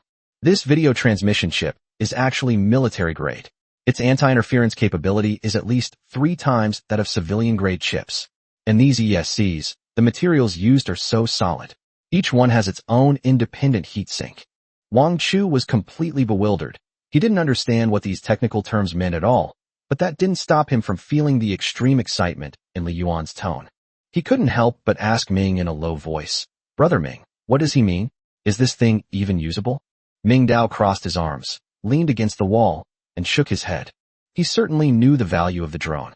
Otherwise, they wouldn't have been thinking of finding a bargain. This is a professional-grade surveying drone that his company acquired at a high price. Its performance, anti-interference capabilities, and battery life are far superior to ordinary drones on the market. To put it simply, Ming Dao explained to Wang Chu in a straightforward way, his car is a family sedan. Mine is an armored personnel carrier. Although this armored vehicle is now reduced to just an engine and a few intact wires, we can still use its engine to install in that sedan. Even a small car can have the power of an armored vehicle. Wang Chu understood instantly. "I understand. Ming, you mean to use the best parts from your drone to replace the broken parts in his, and give him an upgrade?" That's roughly the idea. Chapter 80. Humans, too, are a kind of living being. While they were talking, Li Yuan carefully used the small tweezers on his Swiss Army knife to pick up a black chip the size of a fingernail from the motherboard. He brought the chip close to his eyes and, using the light of his flashlight, carefully examined the model number on it. I knew it. It was the PMU power management unit that burned out. He was so excited, his voice trembling, as if he had finally found the culprit. I knew it. The plane's attitude was so unstable when it landed. It must have been a power supply problem. Falling from a height of several hundred meters, the huge instantaneous current surge is the thing that's most likely to burn out. He raised his head and looked intently at Mingdao. Although your drone also crashed, its PMU was well protected and completely undamaged. All I need to do is replace this chip in my drone and reflash the firmware, and it will be able to fly again. I have the tools at home. But there's no electricity. All these tools need electricity. Doesn't Lu Qiudong have a diesel generator? Mingdao spoke. Just say that you found a water source with your drone, but you can't pinpoint the exact location, and the drone is damaged and needs repair before you can continue exploring. I don't believe he won't give you electricity. Li Yuan hesitated. All right. Very good. Mingdao nodded. While it's still early, you go and get it repaired. If there are any other problems, you can tell me. It would be best if it could be fixed today, as I want to use it today. He paused, then added, if you need anything, just knock on my door. 3 long knocks followed by 1 short knock. I understand. Li Yuan nodded. Since things had come to this point, he quickly picked up the suitcase, stood up, and prepared to leave. Oh right. Which building do you live in? I'll come to you when I need your help. Building 9. Building 9, Unit 601. Mingdao nodded, memorizing the address. Building 9, Room 601. He waved his hand, signaling them to leave. All right. Take your things, and be careful. Yes, Mingji. I'll be going now. Please feel free to contact me anytime if you need anything. With a large pile of things in his arms, Li Yuan, with Wang Chu's help, walked out of room 802, looking back every few steps. Only after their figures disappeared around the corner of the stairs did Mingdao slowly close the door. Click. With the sound of the door lock clicking shut, the world returned to silence. His main purpose in helping Li Yuan repair the drone was to detect unclaimed construction panels. Vacant units in the community are limited. As time goes on, the remaining amount will decrease. Time is running out for him. Mingdao turned around and walked straight into the study without lingering in the living room. He walked to the center of the study and took out a card from his pocket that shimmered with a faint bronze light. It was that simple animal cage. He looked at the lifelike cage pattern on the card, and a thought struck him. Use. The card in his hand instantly transformed into a stream of light and merged into his palm. Immediately afterwards, countless bronze-colored light spots appeared out of thin air on the open ground in front of him. These points of light, in a mysterious trajectory, rapidly intertwine, outline, and combine. In less than 3 seconds, a huge metal cage appeared in the corner of the study. It was a cube-shaped metal cage, exactly 3 meters long, wide, and high, made of unknown metal pieces as thick as a baby's arm. These metal bars connect seamlessly, forming an impregnable cage. One side of the cage has a gate that can be pulled outwards. The overall design of the animal cage is simple yet rugged, giving it a rather impressive appearance. Simple animal cage type. One-time use item description. Generates a sturdy, simple animal cage. Size. 3m x 3m x 3m, in front of you. This cage is constructed of an unknown metal, is indestructible, and can be used to imprison or transport small to medium-sized creatures. Special effect. Has a slow taming and restoration effect on the creatures inside the cage. Mingdao walked to the animal cage, reached out, and gently tapped the cold metal bars. Clang. He could even feel a slight tingling sensation in his fingertips. Indestructible. The system is not deceiving me. He nodded in satisfaction, turned, and walked out of the study into the living room, where he carried in the gray rabbit that was still struggling in vain on the ground. He opened the cage door and casually tossed the rabbit inside. With a bang, the gate closed automatically. The rabbit that was thrown into the cage was clearly terrified. It frantically charged and leaped inside the enormous cage, trying to escape. Its hind leg, injured by a trap, reopened from the violent movement, staining a small patch of ground red with blood. However, at that moment, a miraculous scene unfolded. A faint, soft white light, like ripples on water, rose from the bottom of the cage, enveloping the irritable rabbit. Under the white light, the wound on the rabbit's leg, which was still bleeding, began to heal slowly at a speed visible to the naked eye. Although the process was very slow, so slow that it required careful observation to notice, the torn skin was indeed gradually closing up, and the bleeding was slowly stopping. This should be the effect of recovery.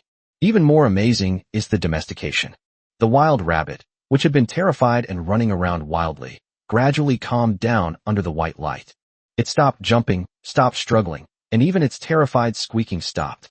It slowly crouched down, displaying a docile and peaceful posture. In the end, it curled up in the corner of the cage like a domesticated pet rabbit, quietly licking its front paws, as if it had already regarded the cage as its nest. Mingdao watched all of this, his heart filled with shock. Domestication and restoration. The effect is just too good. If we can capture a powerful mutated creature, like that saber-toothed tiger, and lock it in this cage, given time, wouldn't he be able to possess a powerful battle pet comparable to a mythical guardian beast? This thought made his heart skip a beat. Wait a minute. It has a slow taming and restoration effect on cage creatures. Biology. Humans are a type of living being, aren't they? What would happen if you locked a person in this cage? Could he, like this wild rabbit, be restored or domesticated? An injured person, locked up, will have their wounds heal automatically. If a disobedient person is locked up, will they, like this wild rabbit, have all their edges smoothed out, all their wildness stripped away, and eventually become an absolutely loyal pet? As Mingdao pondered, the corners of his mouth involuntarily turned upwards, eventually forming a silent smile. Oh, I'll definitely try it next time I have the chance. Chapter 81. The Hell of the Dung Pit. Since they traveled to the present day, no one has had the habit of eating breakfast. Even more extreme, some people only eat one meal a day. Mingdao chose to treat himself. He took down several pieces of chicken breast jerky that were already half-dried from the balcony. The meat was firm and savory. I found a few more dried mushrooms, soaked them in water, and their unique mountain fragrance instantly filled the air. A simple wood-burning stove was lit in the corner of the balcony, with orange flames licking the bottom of the pot. The water is purified pure water, and the pot is a fine iron pot. Once the water boiled, he first put the sliced dried chicken breast and mushrooms into the pot, and simmered them over low heat. The fat and saltiness of the chicken are gradually extracted under high temperature, perfectly blending with the umami flavor of the mushrooms. The rich aroma of the broth begins to expand restlessly. A few minutes later, the soup turned milky white, and the aroma became even richer. Mingdao tore open a packet of pickled cabbage, snapped the flatbread into 4 pieces, and dropped them into the boiling broth. Finally, there is the soul. He squeezed the seasoning packet and sauce packet into the pot together. Sizzle. Here we go again. The aromas of meat, mushrooms, and noodles, along with the unique charm of pickled cabbage, wafted out from the balcony window of apartment 802. It slipped through the gaps in the building and into the doors and windows of one household after another. On the 7th floor, Li Ku, who was using the last bit of rice to cook a thin porridge that was almost completely dry, took a deep sniff. The smell was like a hooked hand scratching at his stomach, making his already hungry stomach protest. He clenched his fists tightly, his eyes filled with jealousy. Damn it, they're eating again. On the 6th floor, Sister Wang had just fed the feverish child the water that Mingdao had given her. She only ate half of the hardened biscuit herself. When that domineering aroma wafted into the room, she was first stunned, and then a complex emotion appeared in her eyes. There was gratitude, but more than that, there was a sense of powerlessness and longing for this drastically different life. She wanted to eat too. The residents downstairs were driven almost mad by the aroma. Damn it, who the hell is cooking meat? Are you trying to kill us all? It smells so good. It smells so good, I can't resist. And the one who started all this, Mingdao, is now enjoying his doomsday feast with a clear conscience. The noodles absorbed the essence of the meat broth, making each strand chewy and springy. The chicken breast jerky was stewed until tender and flavorful, and the mushrooms were crisp and delicious. He ate with gusto, soup and noodles alike, until he was sweating.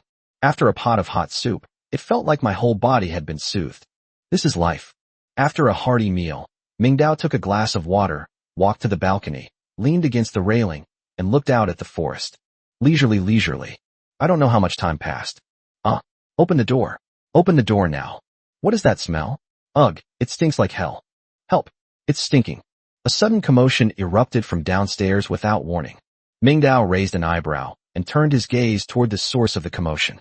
Are units 4 and 3 downstairs? The commotion was centered in room 301. Aunt Zhang's house. Something terrible has happened. Downstairs, a large crowd had gathered. They all covered their mouths and noses with their hands or sleeves, pointing and gesturing at the tightly closed security door of 301 with terrified expressions. The aroma of instant noodles brought out the stench. I had gotten used to the smell over time, but this fragrance made me vomit. This stinks like hell. Soon, several figures approached from afar. Lu Guodong and Dr. Lin Yifu, along with a patrol team, quickly arrived at the scene. What's going on? Lu Guodong's voice boomed. A neighbor living on the third floor, seeing Lu Guodong arrive, seemed to have found his pillar of support and rushed forward, pointing to the door of 301 and saying, Captain Lu, you finally arrived. Take a sniff. I don't know what's wrong with 301. It's been howling like ghosts since the night before last. It's been quiet all day, but tonight, a stench started coming out from under the door. The smell is just. Before he could finish speaking, he seemed to recall the smell again, and immediately bent over, gagging violently. Without him saying anything, Lu Guodong and Lin Yifu could smell it too. It was a stench that was simply indescribable.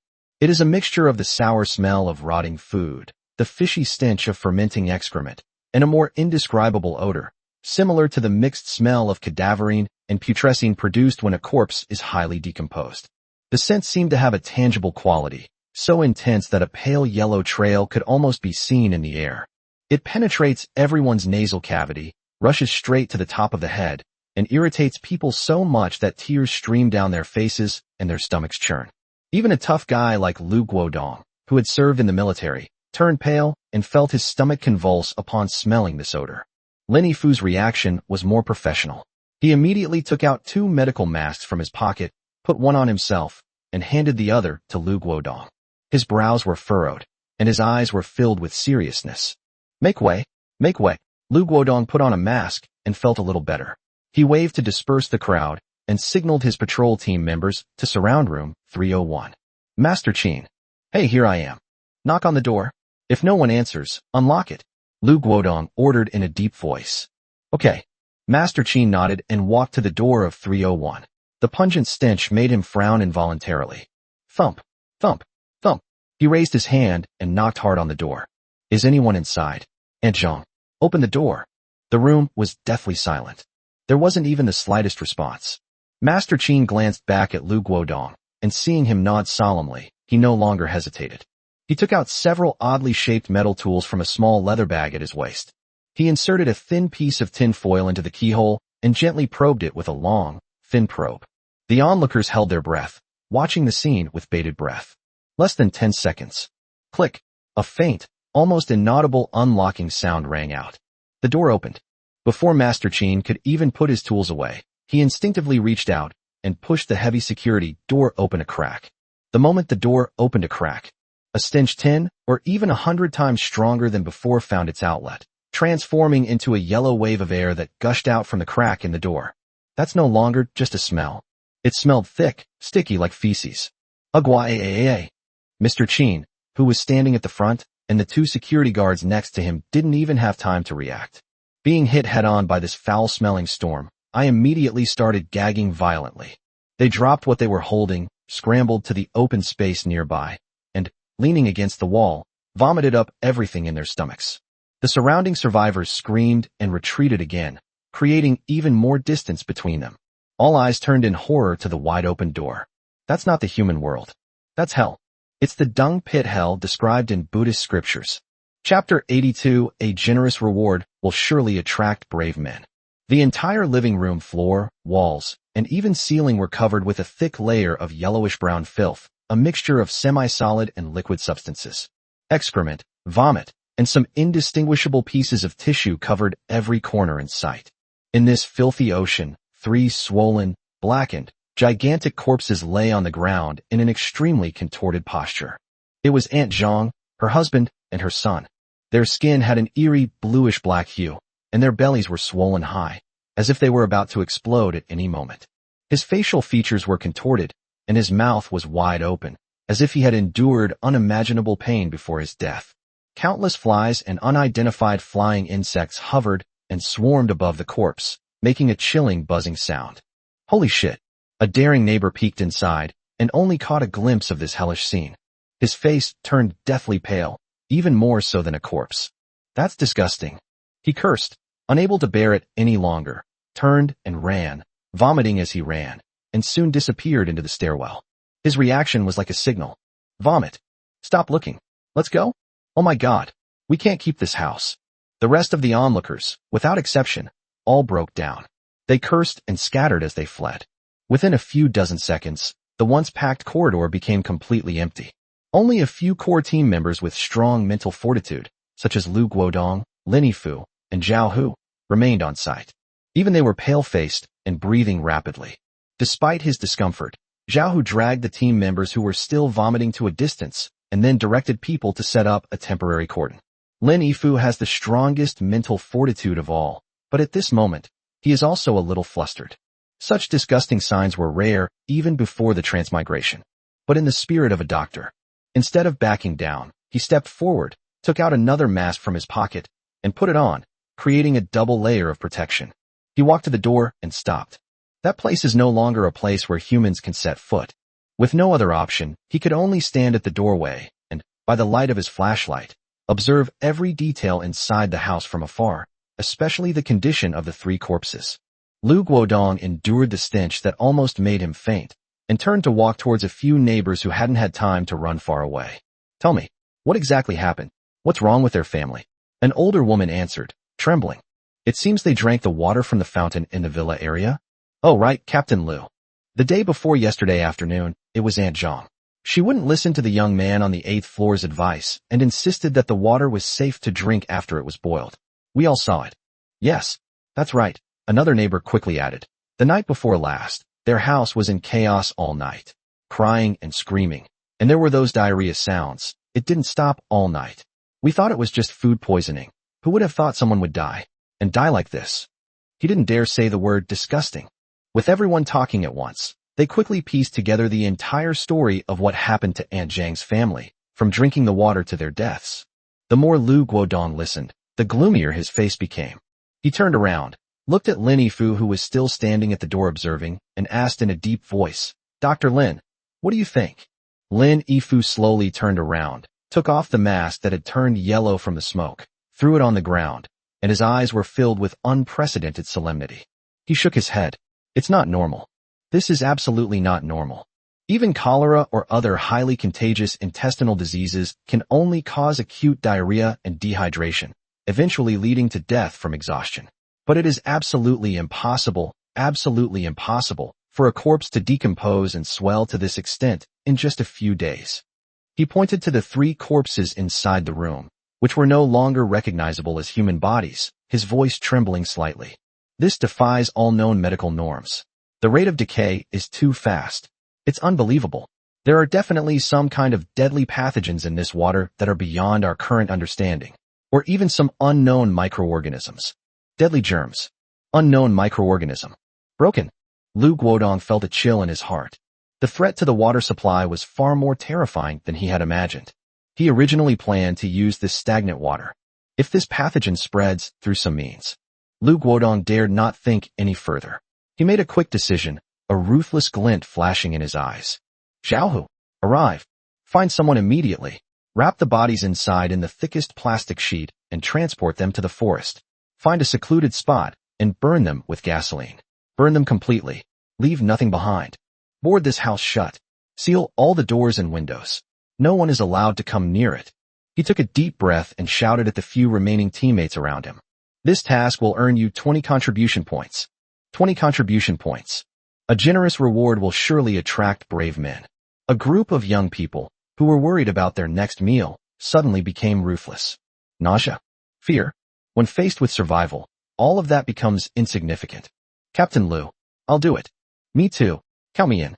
3 young men immediately stepped forward. "Good. Very good." Lu Guodong looked at them and nodded. "Remember, after you're done, burn all the clothes, along with the body." "Yes." Spurred on by the 20 contribution points, the 3 young people who stepped forward quickly took action. They obtained 3 blast forks with crescent-shaped tips from the security team and rummaged through the storeroom to find a huge, thick roll of industrial plastic sheeting. Everything was ready, and the 3 of them wore 3 masks on their faces, their expressions resolute.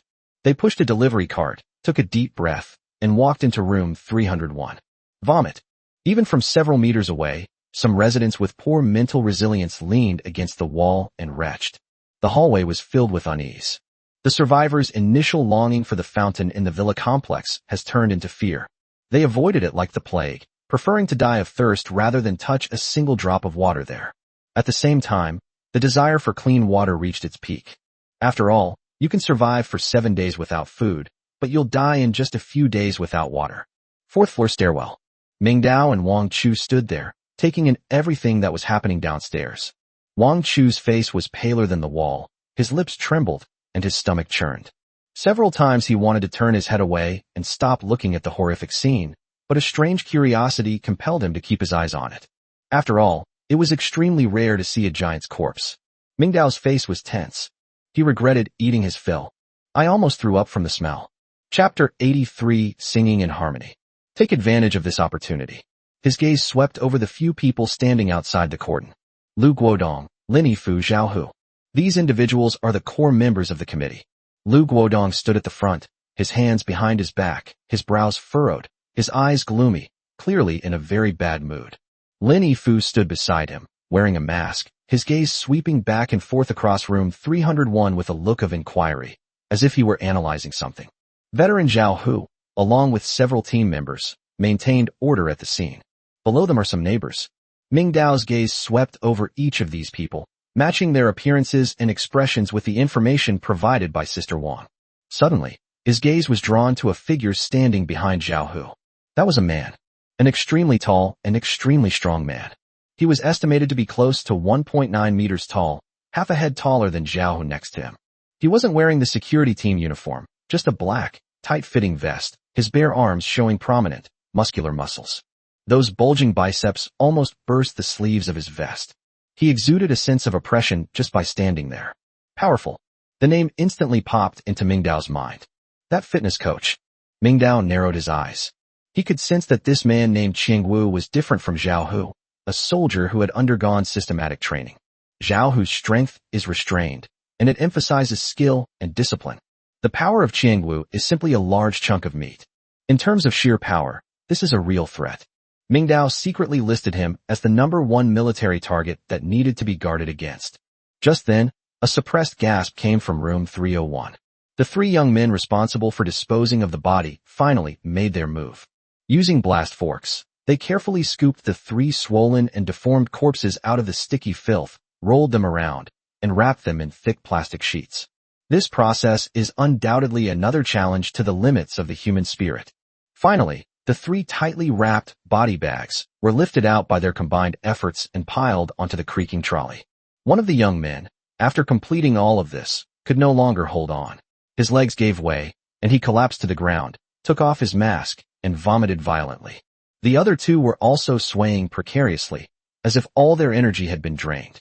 Those 20 contribution points are indeed hard to get. They pushed the cart carefully over the stairs. The crowd dispersed, avoiding it at all costs. Lu Guodong spoke quietly with Lin Yifu beside him for a moment. Lin Yifu nodded. Then, as if sensing something, Lu Guodong suddenly raised his head. His gaze inadvertently locked onto Mingdao, who was standing at the top of the stairs on the 4th floor. Their eyes met. The air seemed to freeze at that moment. Young man, please wait a moment. Lu Guodong's voice was not loud. In fact, it could be described as gentle. But there was an indescribable meaning in that gentle tone. After he finished speaking, he started walking and went straight upstairs. Lin Yifu adjusted his glasses and followed with a smile. Brother Mingming. Wang Chu's breath hitched. His heart pounded as he watched the 2 figures climbing the steps. That's Lu Guodong. He came looking for us. Wang Chu subconsciously took a step forward, using his large body to shield Mingdao, like a mother hen protecting her chicks, even though he himself was trembling. His palms were already covered in cold sweat. He dared not look Lu Guodong in the eye, and could only stare intently at the other man's approaching toes. Mingdao punched him directly. Are you fucking guilty? What are you afraid of? Relax. Oh right. Don't be afraid, don't be afraid.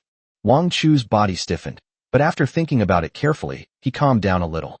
He hesitated for a moment, then took a step back and made way for him. Mingdao stepped out of the shadows and stood in the light at the top of the stairs to meet the 2 figures, waiting for the other party to arrive. Lu Guodong stopped on the last step. He was half a head shorter than Mingdao, looking up at the young man in front of him. With a perfectly timed smile on his face, he extended his right hand. Young man, we meet again. My name is Lu Guodong, and I am the temporary head of the committee. Mingdao extended his hand and shook hands with him. The texture separates instantly upon touch. Mingdao, His calmness contrasted sharply with Lu Guodong's deliberately displayed enthusiasm. Wang Chu stood behind, not daring to breathe. He could feel an invisible pressure permeating the air. This was no ordinary neighborly greeting. It was more like a series of clashes.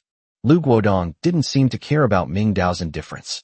He naturally withdrew his hand, his smile unchanged, but his gaze was subtly scrutinizing Ming Dao. This is a very young man, who looks to be no more than 20 years old. He has a well-proportioned build, not particularly strong, but he stands very steadily, and what stands out most is his calmness.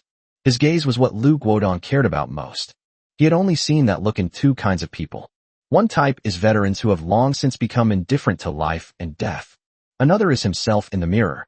Which type is this young man named Ming Dao in front of us? Lu Guodong's mind raced, but he had already begun his second round of verbal attacks. He adopted a more approachable tone, like an elder caring for a younger person. Young Master Ming Dao, are you getting used to living alone? Fine. Is there enough food? I see you're quite skilled. You often venture into the forest, so you must have reaped considerable rewards. However, the forest is dangerous, so please be extra careful. If you encounter any difficulties, feel free to tell the committee. We are a group now, and helping each other is our duty. Lu Guodong's words had an air of trying to win him over. His attitude was completely different from the condescending authority he displayed when dealing with ordinary survivors. He had a very good impression of this young man. Whether it's in the central square, calmly analyzing the mission rules, or proposing the Pathfinder team suggestion. Just now, while everyone was terrified by the horrific scene in 301, he remained calm and collected, standing upstairs and observing the situation with a detached eye. This kind of mindset and courage are not something that ordinary people can possess. If such a person cannot be used for one's own purposes, then one must. A barely perceptible hint of murderous intent flashed deep in Lu Guodong's eyes. Ming Dao seemed oblivious to the hidden meaning in his words, and answered calmly as before. Enough. 2 words again. It fits Ming Dao's personality perfectly. Lu Guodong felt like he was talking to a wall, a feeling that made him very uncomfortable. But these days, it's normal for young people to have a temper. His son from his hometown had an even bigger temper than Ming Dao. Lin Yifu, who had been standing silently to the side, stepped forward at the opportune moment. He pushed up his glasses, a gentle smile on his face, and played the role of the good cop. Brother Ming Dao, don't misunderstand. Captain Lu didn't mean anything by it. He was just genuinely concerned about you. His voice was much gentler than Lu Guodong's, making it easy for people to lower their guard. To be honest, I have a very deep impression of you, Brother Ming Dao. Lin Yifu's eyes revealed admiration. Last time in the square, your interpretation of the mission rules was logically clear and went straight to the core. At that time, I thought to myself, this is definitely a talent. He paused, then his tone became even more sincere. Brother Ming Dao, you've seen the world now. It's chaotic, dangerous, and full of unknowns. Individual strength is ultimately limited. The committee is just getting started, and everything needs to be rebuilt. This is precisely the time when we need intelligent and capable young people like you. He took a step forward, bringing him closer to Ming Dao. On behalf of the committee, I formally extend an invitation to you. You are welcome to join us at any time if you wish. We will not require you to hand over all supplies. You will simply need to assume a portion of the collective responsibility, just like Zhao Hu and the others. In return, you will become a core member of the committee, with priority in the allocation of supplies and the highest level of medical care. Core members will be given priority and the highest level of medical care. Ming Dao looked at Lin Yifu's sincere face, and then at Lu Guodong, who was standing next to him with an expectant look on his face. He understood. This back-and-forth performance was indeed quite well done. Unfortunately, they chose the wrong audience. I'll keep a copy of Chapter 84 for you personally. Ming Dao smiled slightly. Although no statement was made, the tone softened. He didn't engage in small talk and went straight to the topic he was truly interested in. Thank you for your kindness, Brother Lu and Dr. Lin. We have enough to eat and drink for now, but we lack water. He didn't finish his sentence, but paused at just the right moment, deliberately putting on a troubled expression as if he were genuinely worried about the matter. The moment the word water was uttered, the smile on Lu Guodong's face froze for a moment. Lin Yifu's movement of pushing up his glasses also stopped. The two exchanged a quick glance within half a second, but ultimately nodded. Water. This word is taboo at this moment on Blue Bay Peninsula. The hellish scene from room 301 downstairs still lingers in everyone's nostrils.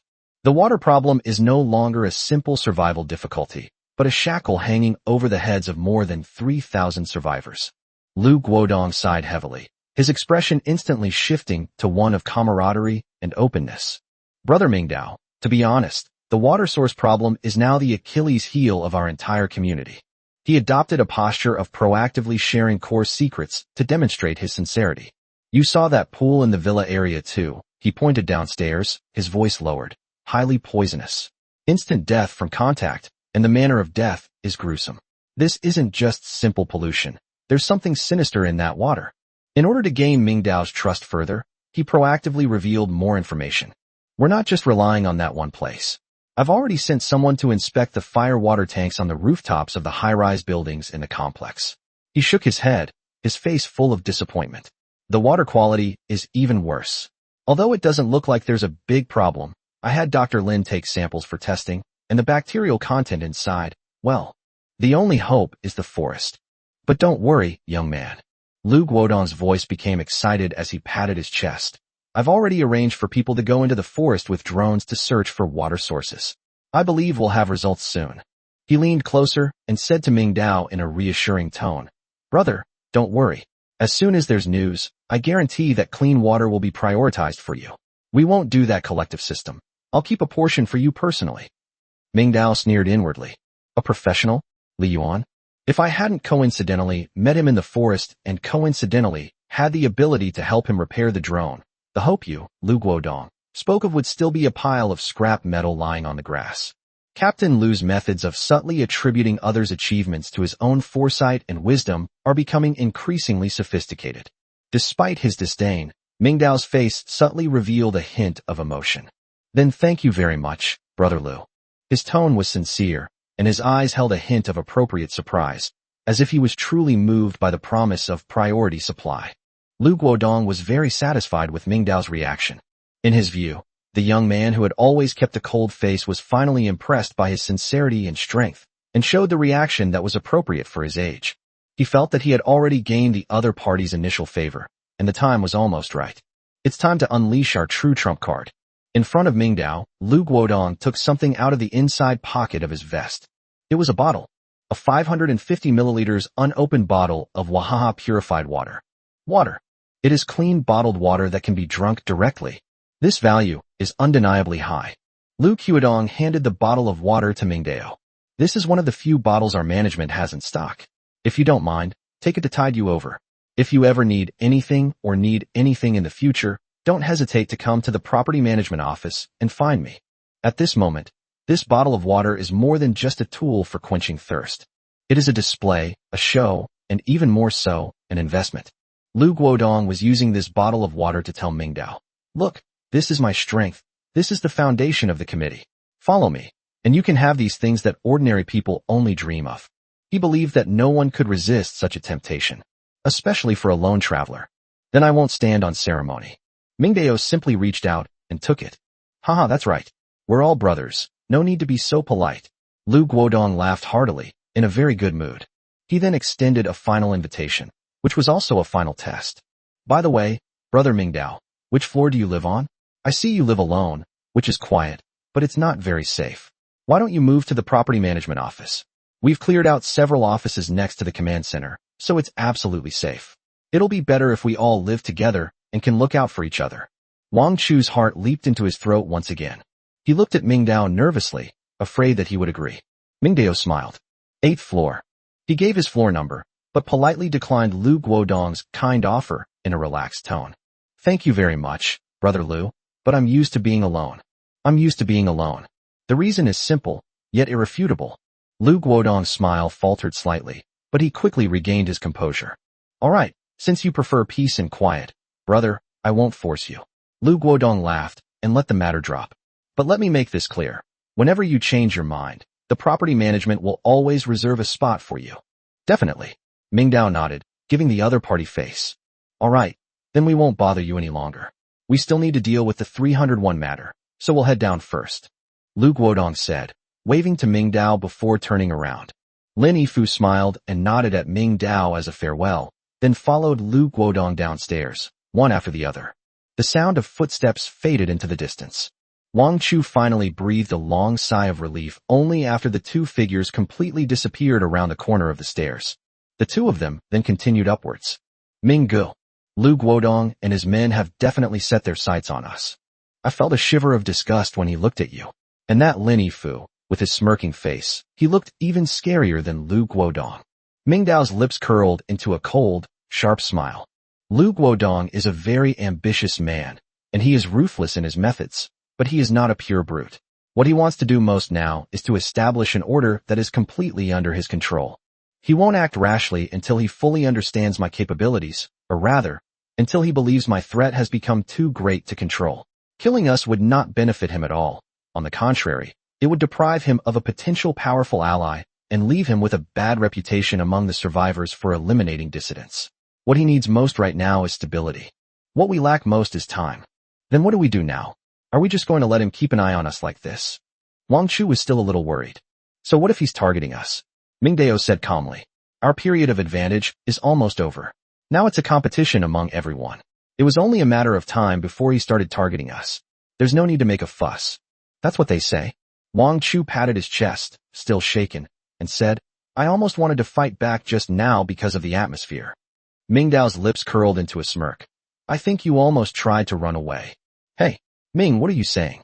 Whom do you look down on? The two arrived on the 8th floor. Ming Dao stopped and glanced back at Wang Chu. Go and rest for a bit. We have important business to attend to this afternoon. Bang! The door was closed. Ming Dao walked to the sofa in the living room and casually placed the bottle of Waha purified water on the coffee table. He looked at the bottle of water, a hint of amusement flashing in his eyes. Through that brief exchange, he had basically figured out Lu Guodong and Lin Fu's styles of doing things. One plays the good cop, and the other plays the bad cop. One is a stick, the other is a carrot. They cooperated quite well. But this is for the best. At least for now, they see themselves as a high-quality ally that can be won over, rather than a major threat that must be eliminated. So, when they found out that they were the so-called anonymous number one, I wonder what kind of expression that is. Chapter 85 Extreme Escape. It was just past 3 o'clock that afternoon. The underground parking garage of Building 5 was dark and damp. Most of the car windows were broken, and the supplies inside had been looted. It's worth mentioning that Ming Dao also tried disassembling a car directly. It's unclear why. Perhaps the car doesn't belong to him.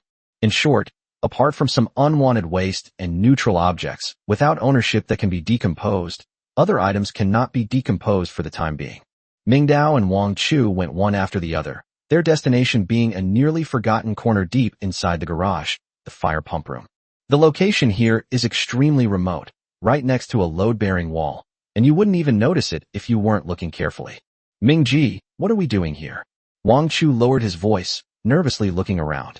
The place was eerie, sending chills down his spine. This place feels like it could be haunted. Receive the goods. Ming Dao said succinctly. He chose a corner that was blocked on 3 sides by pipes and walls. It was the darkest place, and even if someone passed by from the main passage, it would be difficult for them to find out what was going on inside. He stopped, leaned against a fire hydrant, and closed his eyes, pretending to doze off. Seeing this, Wang Chu dared not ask any more questions. He could only follow his example, holding the kitchen knife and guarding it vigilantly to the side. Time passed by, second by second. After an unknown amount of time, a series of creaking and scraping sounds came from afar, breaking the silence of the garage. It's here. Wang Chu's spirits lifted. He gripped the kitchen knife tightly and subconsciously moved closer to Ming Dao. Ming Dao also opened his eyes and looked in the direction from which the sound came. At the edge of the dimly lit horizon, 7 or 8 figures pushing garbage carts appeared. Leading them was none other than Huang Maofeng Go. They pushed several old sanitation garbage trucks and walked quickly to the corner of the fire pump room. Without any unnecessary words, at Feng Ji's gesture, everyone worked together to tilt the truck bed. Crash. Bang. Piles of scrap metal were dumped down. Rusty metal filing cabinets, a flattened microwave oven shell, twisted aluminum alloy window frames, the drum of a discarded washing machine, entangled electrical wires, countless industrial waste that seem worthless to outsiders, were piled up in this corner in just a few dozen seconds to form a garbage mountain, nearly 2 meters high. After doing all this, Brother Feng immediately signaled his underlings to step back, and then he took 3 steps at a time and quickly walked up to Ming Dao. The arrogance and haughtiness of the past were gone from his face. Instead, His expression was full of flattery. He bowed slightly and said respectfully, "Brother Mingming, the first batch of what you requested is here. It was all secretly transported from the garbage collection points in the other buildings. Absolutely no one will notice." He wiped the sweat from his brow and continued his report. "As you instructed, I've contacted a few more trustworthy brothers. There aren't many, but they're all tough guys. From now on, they'll find a way to get all the metal scrap from the entire neighborhood here. This is just the first batch. There will be more to come." After finishing his report, he looked up at Ming Dao with an expectant gaze. "What should we do next? Please advise." "Well done." Ming Dao gave him a word of encouragement. This simple affirmation from someone in a superior made Feng Ge so excited that his face turned red. "Take your men and leave. Be careful to stay hidden and don't leave any trace." Ming Dao waved his hand, issuing an order to leave. Yes, don't worry." Brother Feng nodded and bowed, then turned around and shouted at his men who were still watching from a distance. "What the hell are you all standing there for? Let's go." The group pushed the empty garbage truck and, with a creaking sound, quickly disappeared into the darkness of the garage. Only after their footsteps had completely faded into the distance did Wang Chu look at the garbage mountain in front of him, which reeked of rust, and finally, he couldn't hold back his questions any longer. "Ming Ge, what are we going to do with all this junk? We can't eat it or drink it." In his view, Ming Dao's behavior was simply incomprehensible. Why go through all that trouble, risking being discovered by Lu Guodong, just to collect a pile of unwanted junk?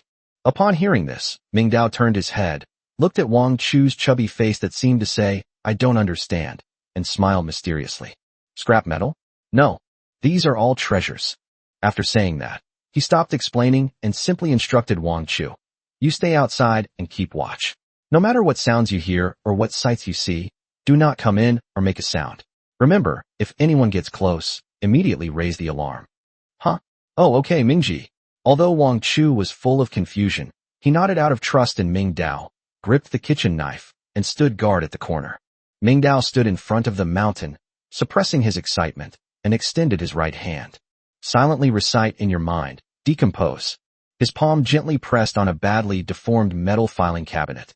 The moment his palm touched the metal, something unexpected happened. A faint blue light appeared once again.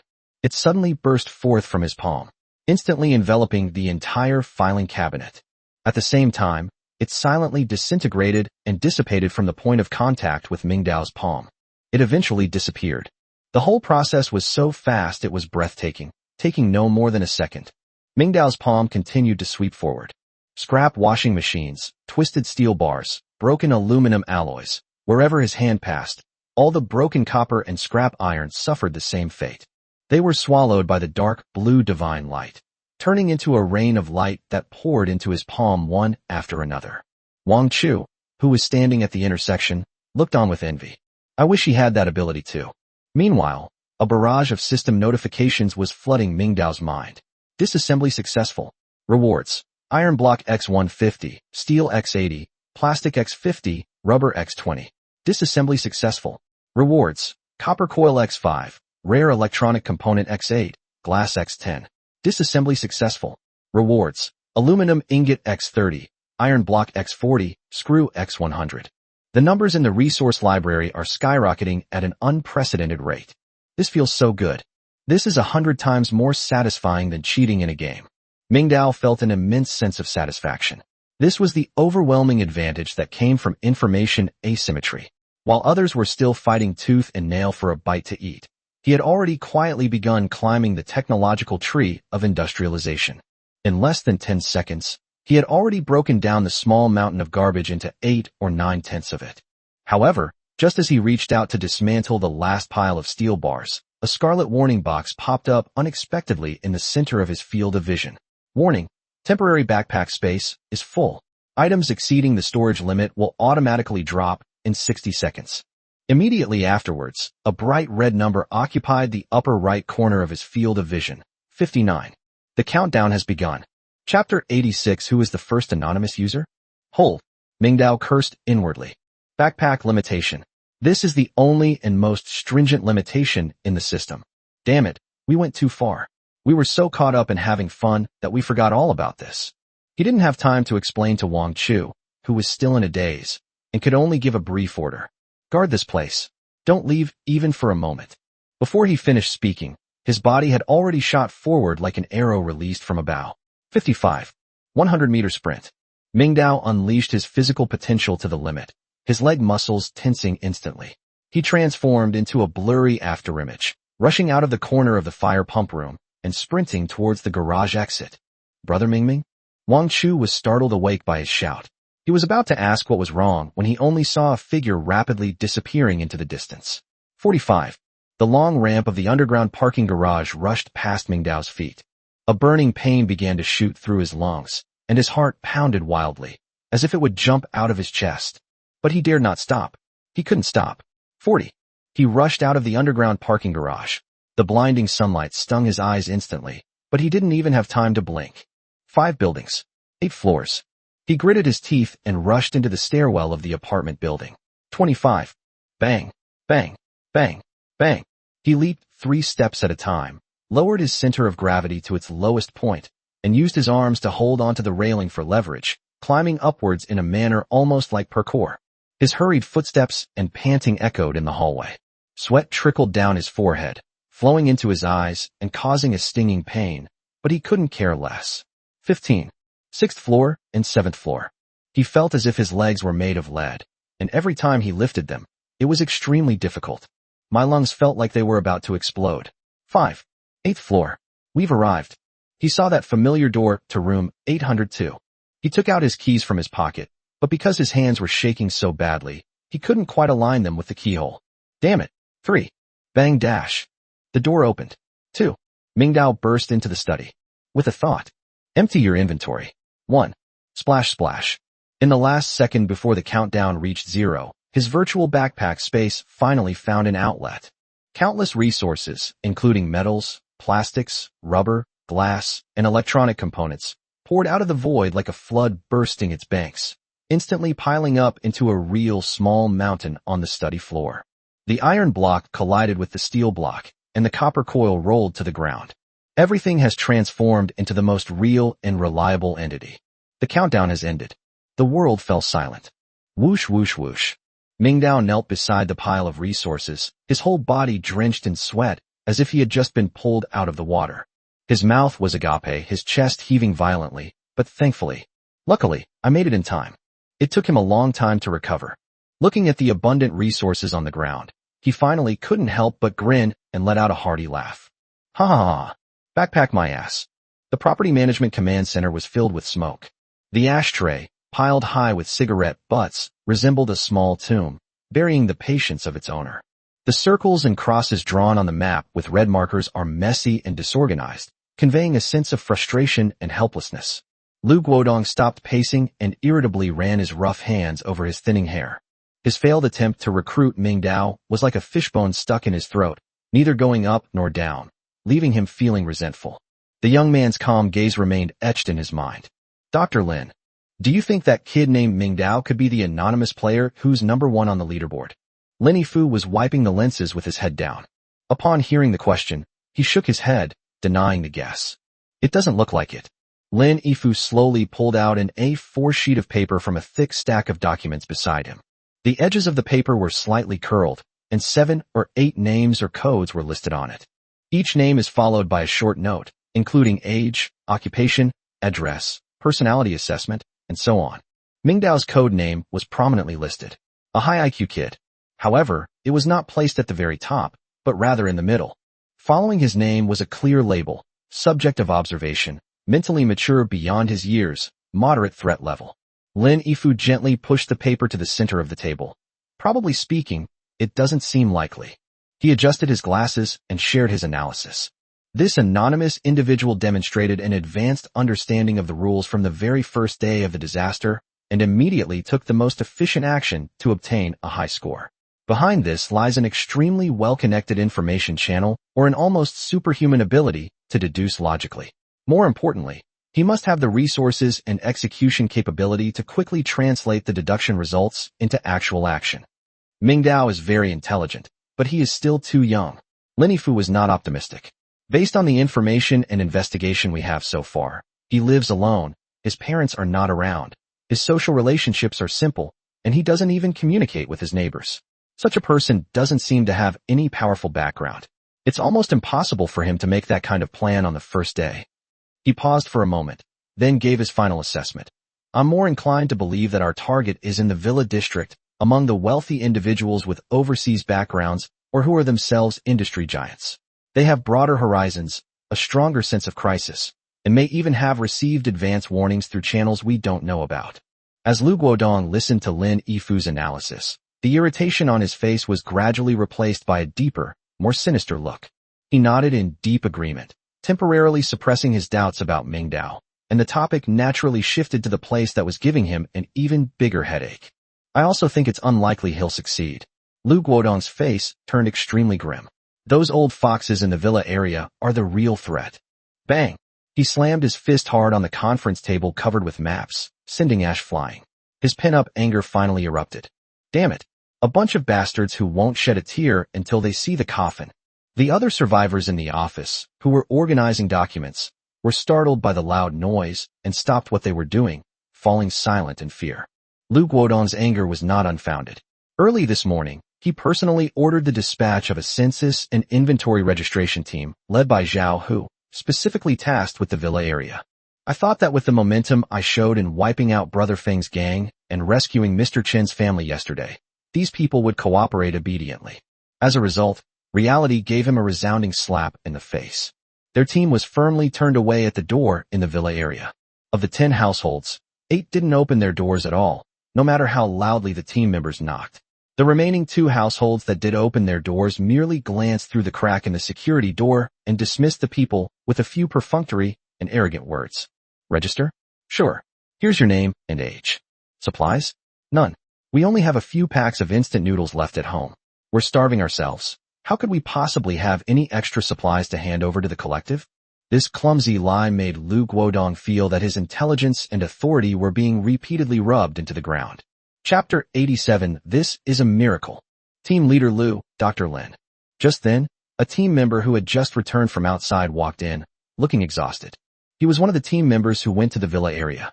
He took off his hat, his face contorted with humiliation, and reported to the 2 men. Captain Lu, things are going just as we thought over at the Villa area. Those bastards. Not one of them told the truth. He described what he had witnessed.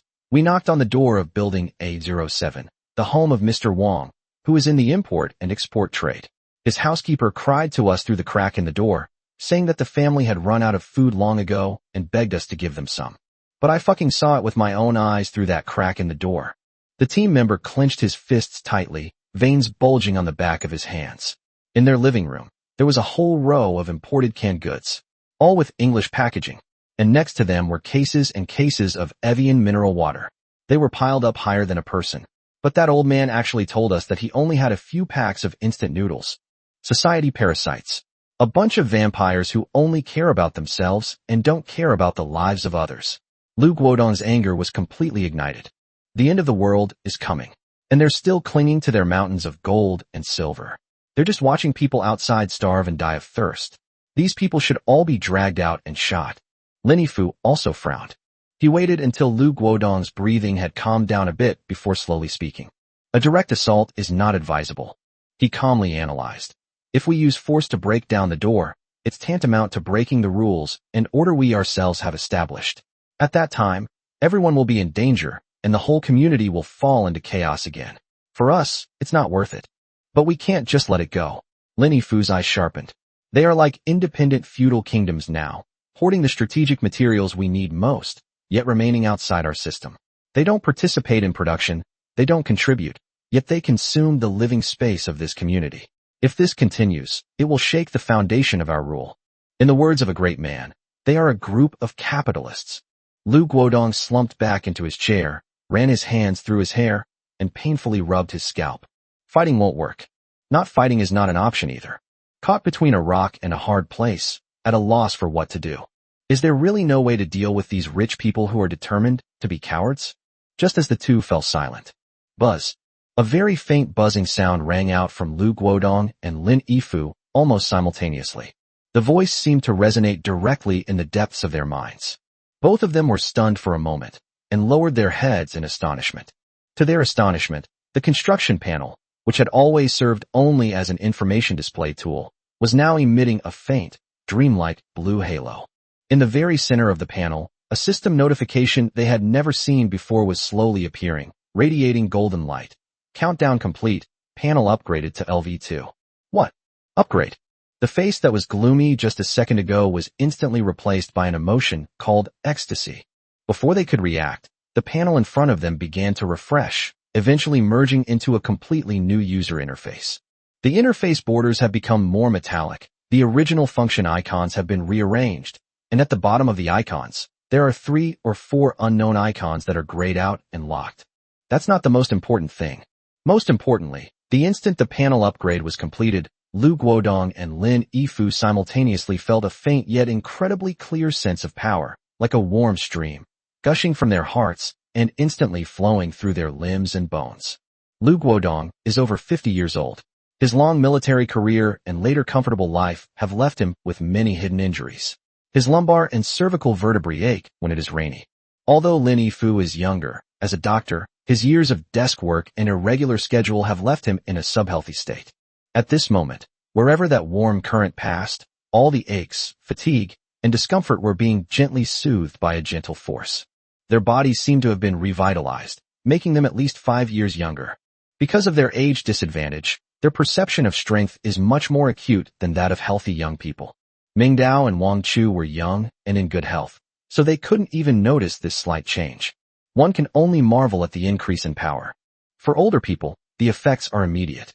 This is... Lu Guodong felt an unprecedented sense of ease within his body, his lips trembling with excitement. However, before he could finish speaking, an even bigger surprise was coming.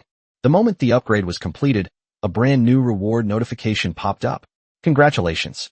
You have successfully merged the main panel of Unit XXX, Building 14, Blue Bay Peninsula, and obtained Space Expansion Card, Residential. X1. Annexation. Space Expansion Card. Almost without hesitation, they simultaneously reached out their fingers and tapped the card icon called Space Expansion Card. The next second, the card's details were clearly displayed before them. Space Expansion Card, Residential, Type, Consumable Effect, After Use. Increases the internal usable area of any residential building under your name by 100 square meters. Note, this expansion effect only applies internally. The building's exterior appearance will not change. This card can be used repeatedly on the same building without limit. Holy crap! Sharp! Both of them exclaimed in surprise. Increase the usable internal area by 100 square meters? Will the building's exterior remain unchanged? What does that mean? This is a miracle. Created out of thin air. Space folding. From the outside, it looks like the same room. But once you step inside, the space has suddenly increased by 100 square meters. This completely exceeds their understanding of the laws of physics. Gulp. Lu Guodong swallowed hard, then turned to look at Lin Yifu beside him. Lin Yifu also slowly turned his head to look at him. The two stared at each other in shock, seeing the same astonishment, and, beneath that shock, ambition in each other's violently contracted pupils. They realized that this was more than just a game, more than just a post-apocalyptic survival game. This is a stairway to God. And the only way to climb this ladder is to take over those unclaimed panels. A long time. Lu Guodong slowly opened his mouth, his face contorted with madness. Keep unlocking. Chapter 88 The Shock in My Heart. Lu Guodong and Lin Yifu made their decisions almost simultaneously. They hurried downstairs and went straight to the storage room on the first floor that was filled with supplies. Right here. Lin Yifu nodded and locked the door behind him. The two stood in the center of the cramped storage room, surrounded by cluttered supplies, leaving almost no room to move. Use it. Lu Guodong took out the card, which quickly dissipated. Lin Yifu also completed the operation simultaneously. The world before their eyes began to distort. The wall directly opposite them had turned into a piece of rubber being stretched by an invisible hand. The stains and cracks on the wall were stretched and extended evenly in a way that defied the laws of physics. The few broken office chairs piled in the corner looked like they had been stretched out in a movie. While the chairs maintained their original shape, the distance between them and the wall was visibly increasing rapidly. The length of the room is increasing silently. The dim light bulb on the ceiling was spreading its light further and further, stretching the shadows longer and fainter. Lu Guodong subconsciously took a step back, only to find that the ground beneath his feet also seemed to extend.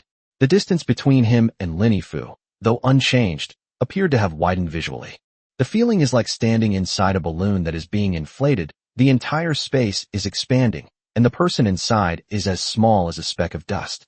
In just a few seconds, the small storage room, which was originally only a dozen square meters, was transformed into a spacious hall the size of a basketball court. Apart from the area near the entrance that was still cluttered with miscellaneous items, the deeper part of the area was a vast, unsettling open space. Magical arts. It really worked. Lu Guodong's breathing became heavy. He reached out, his hand trembling as he touched the wall, then took several dozen steps forward to the deepest part of the room, before turning back to look at Lin Yifu. It's all true. He spread his arms wide, pacing back and forth in this vast space that had appeared out of nowhere, like a madman, feeling the solid ground beneath his feet and the echoes brought by the emptiness. This is magic. It's magic. Lin Yifu, did you see that? This is the power of an immortal. His eyes burned with an unprecedented flame of ambition. As long as we keep upgrading, as long as we keep absorbing those panels. Don't even mention a small industrial park like Jinxing. Unifying the whole world isn't impossible. At this moment, Lu Guodong's ambition was completely ignited by this extraordinary power and expanded infinitely at an unprecedented speed. He was no longer a lowly security captain, no longer a retired veteran. He saw the possibility of becoming an immortal. Compared to Lu Guodong's madness, Lin Yifu, though equally agitated, possessed strong mental fortitude and quickly regained his composure.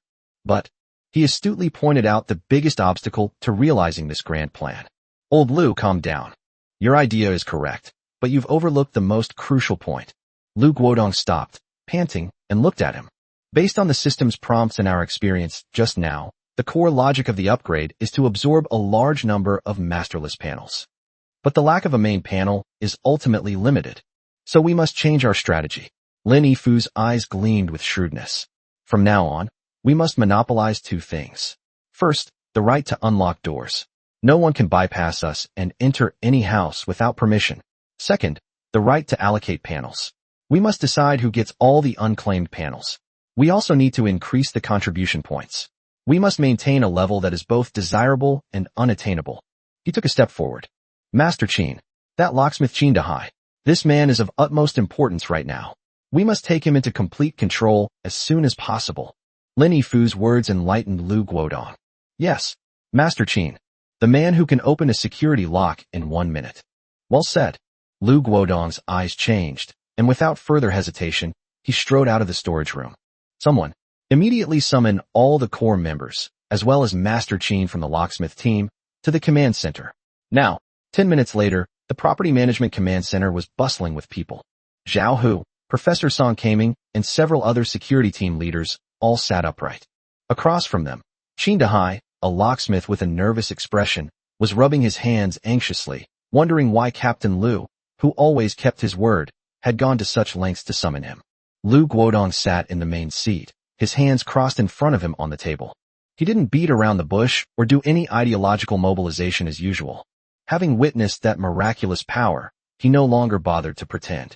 Everyone, presumably some people, have already experienced the benefits of the upgraded panel. I'm not going to hide it anymore.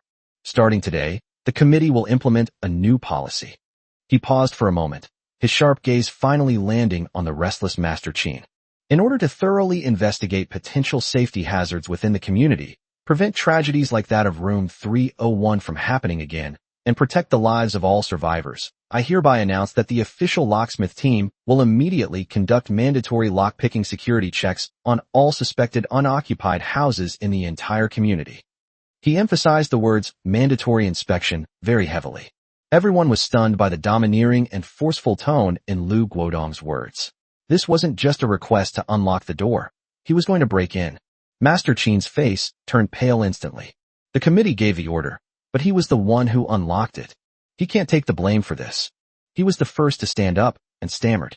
Captain Lu, this won't do. The workload is too much. The entire community has over 1,000 households. Buildings 5 to 15 are relatively low-rise. My old back got there pretty quickly. But buildings 1 to 4 are all high-rises. A full 30 floors. 4 units per floor. And 2 separate units per floor. Even if most of them are occupied, there would still be dozens, even hundreds, of empty units. I, alone, couldn't possibly manage all of them, even if I didn't eat or drink. And what if there's someone inside who just didn't hear the knock?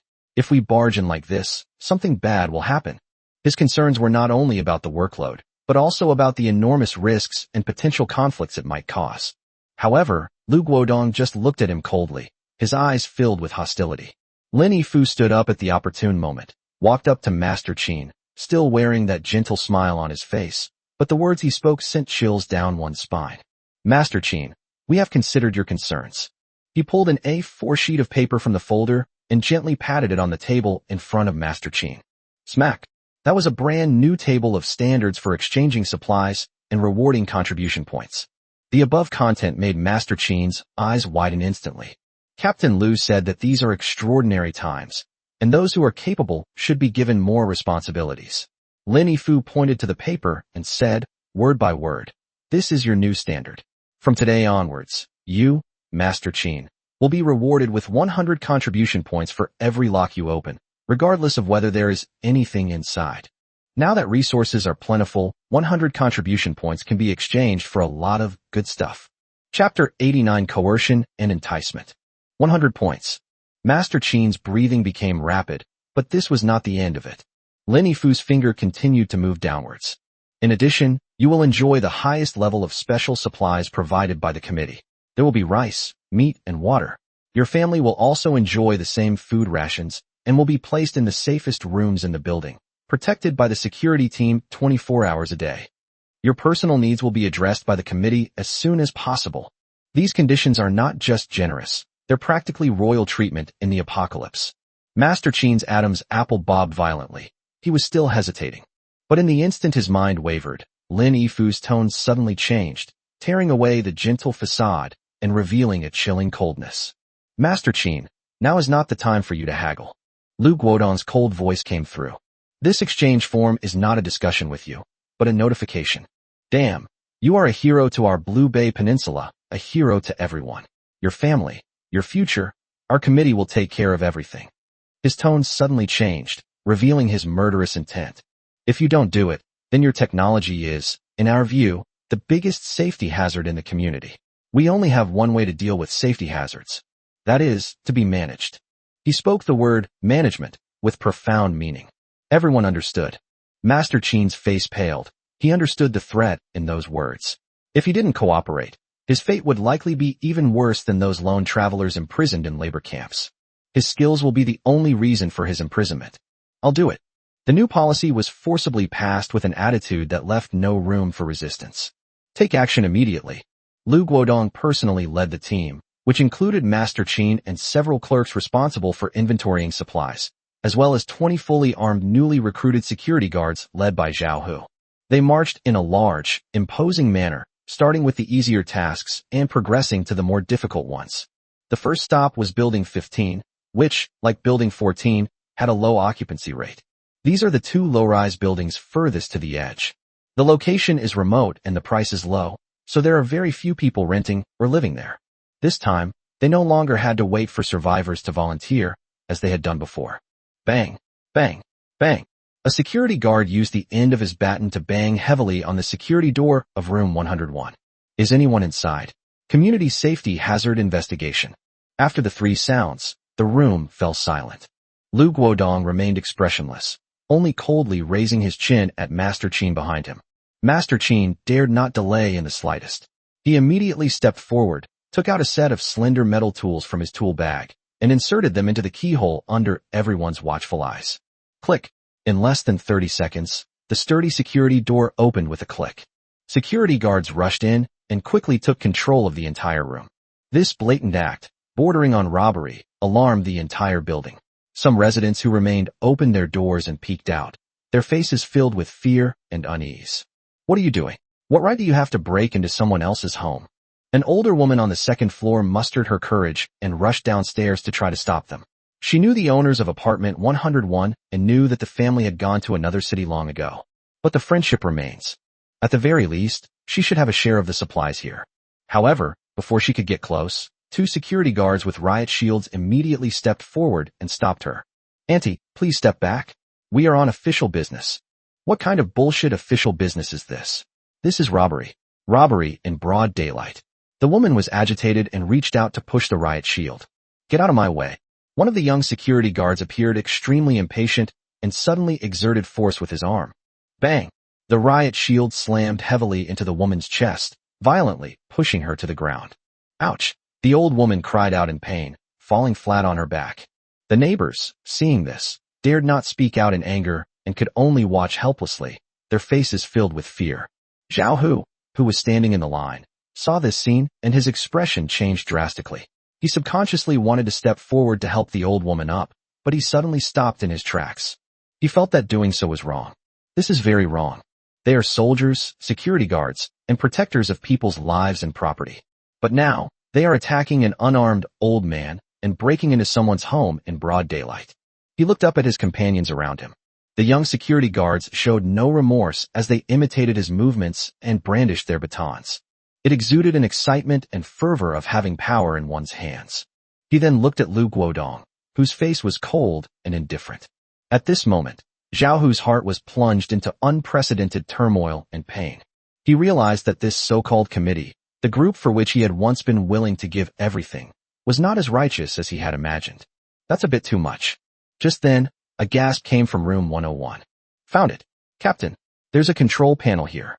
Lu Guodong's spirits lifted, and he immediately led his men inside.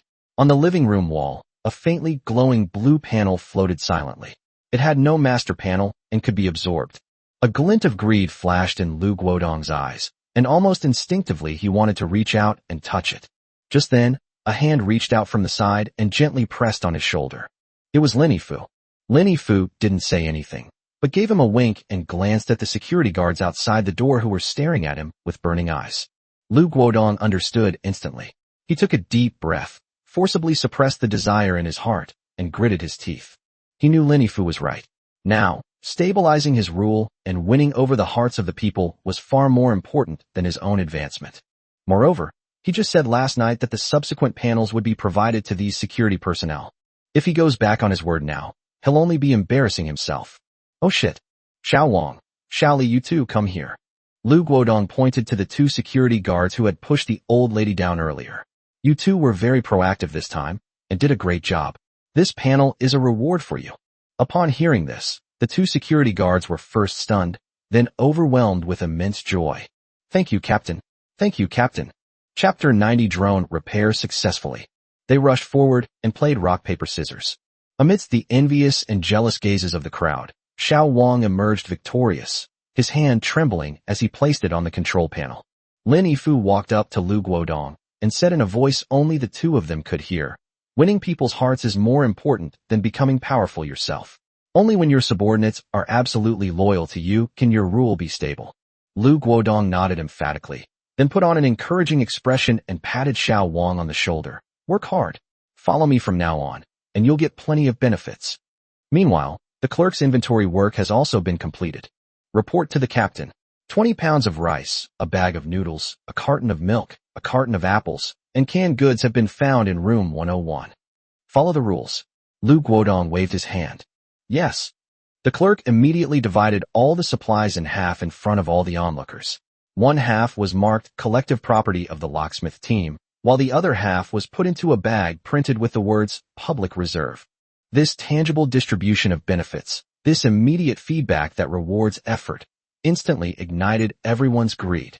Captain, I know 302 must be an empty house too. They didn't come back for the Chinese New Year. There's still 401. 401 hasn't been sold at all. The 11th floor. It seems like the 11th floor has been under renovation for a while now. The crowd erupted in cheers. Since they can't unlock it anyway, I might as well do them a favor. Those residents who had previously dared not speak out were now scrambling to provide information about their neighbors, hoping to get a share of this plundering feast. The ugliest side of human nature is fully unleashed under the temptation of self-interest. As Lu Guodong watched the growing crowd, his mind raced, and he decided to deliver a passionate speech. He asked everyone to make way, then stepped onto a stool and stood up. Cough, cough, dash. Fellow countrymen, our actions today are not robbery, not looting. We are pooling resources. It's so that each of us can live a better life. It's for the future of our entire Blue Bay Peninsula. Those vacant houses, those wasted resources and panels, Instead of letting them mold and malfunction, let's put them to use. Let the strong become stronger, and let the weak also find shelter. This is true collectivism. His speech was met with applause and cheers. However, at the edge of the frenzied crowd, several figures with resentful expressions were staring intently at him. Those were the remnants of Brother Feng's forces, the remnants of the Lone Ranger. Hatred burned in their eyes. Some survivors, accustomed to working alone, also silently gripped their weapons, their eyes cold. Standing behind Lu Guodong, Zhao Hu looked at the absurd scene before him and felt a tightness in his chest. Although he enjoyed the convenience and rights brought by the collective, but is this right or wrong? He didn't know, but the seed of doubt had already been planted deep in his heart. Wait patiently for it to take root and sprout. At 4 o'clock in the afternoon, a series of knocks with a specific rhythm, 3 long and 2 short, interrupted Ming Dao, who was planning resources in his study. This study can no longer be called a study. It's more like a huge warehouse. Ming Dao put down the sketch he was drawing, walked to the door, and looked out through the peephole. A young man was standing outside the door. It was Li Yuan. He held the drone tightly in his arms, his face beaming with barely suppressed joy. Ming Dao opened the door. Brother Mingming. As soon as Li Yuan saw Ming Dao, he lowered his voice, but the excitement in his voice was impossible to hide. He squeezed through the doorway to the side, then quickly closed it behind him, the movement swift and precise, demonstrating extreme caution. It's fixed. Mingji, I fixed it. The drone's shell still shows the hideous scratches left by the strange bird, but several key parts have clearly been disassembled and reassembled. The previously exposed circuitry and chips have been properly stored away, and the seams have even been carefully treated with black waterproof tape. Although it's still not very aesthetically pleasing, at least it's usable. The power's fully charged too. Li Yuan's voice was even lower, tinged with a hint of boastfulness and slyness. I went to find Lu Guodong's gang. As soon as they heard I was going to the forest to find water, their eyes lit up. Without saying a word, they took me right to the generator and told me to charge it as much as I wanted. They even assigned 2 people to guard it, making sure no one else could take it from me. He mimicked the obsequious expressions of the security guards perfectly.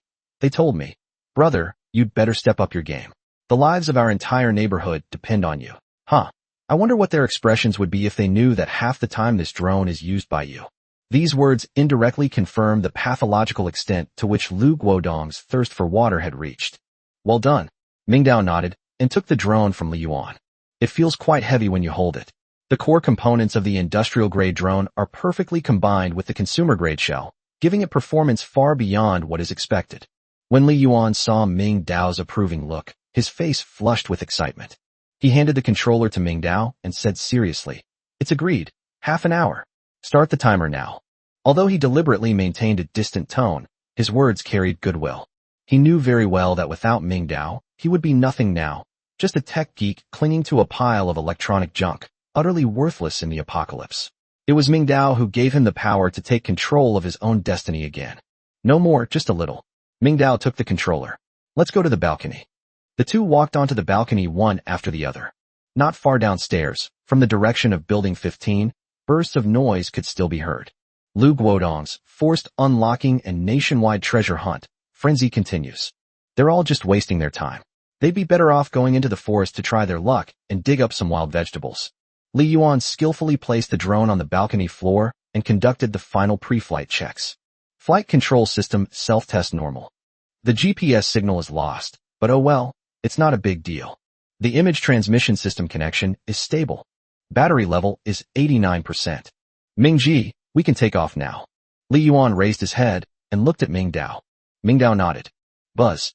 Accompanied by a crisp and melodious buzzing sound, the 4 carbon fiber blades began to spin rapidly, generating a strong airflow that made the animal hides drying on the balcony rustle.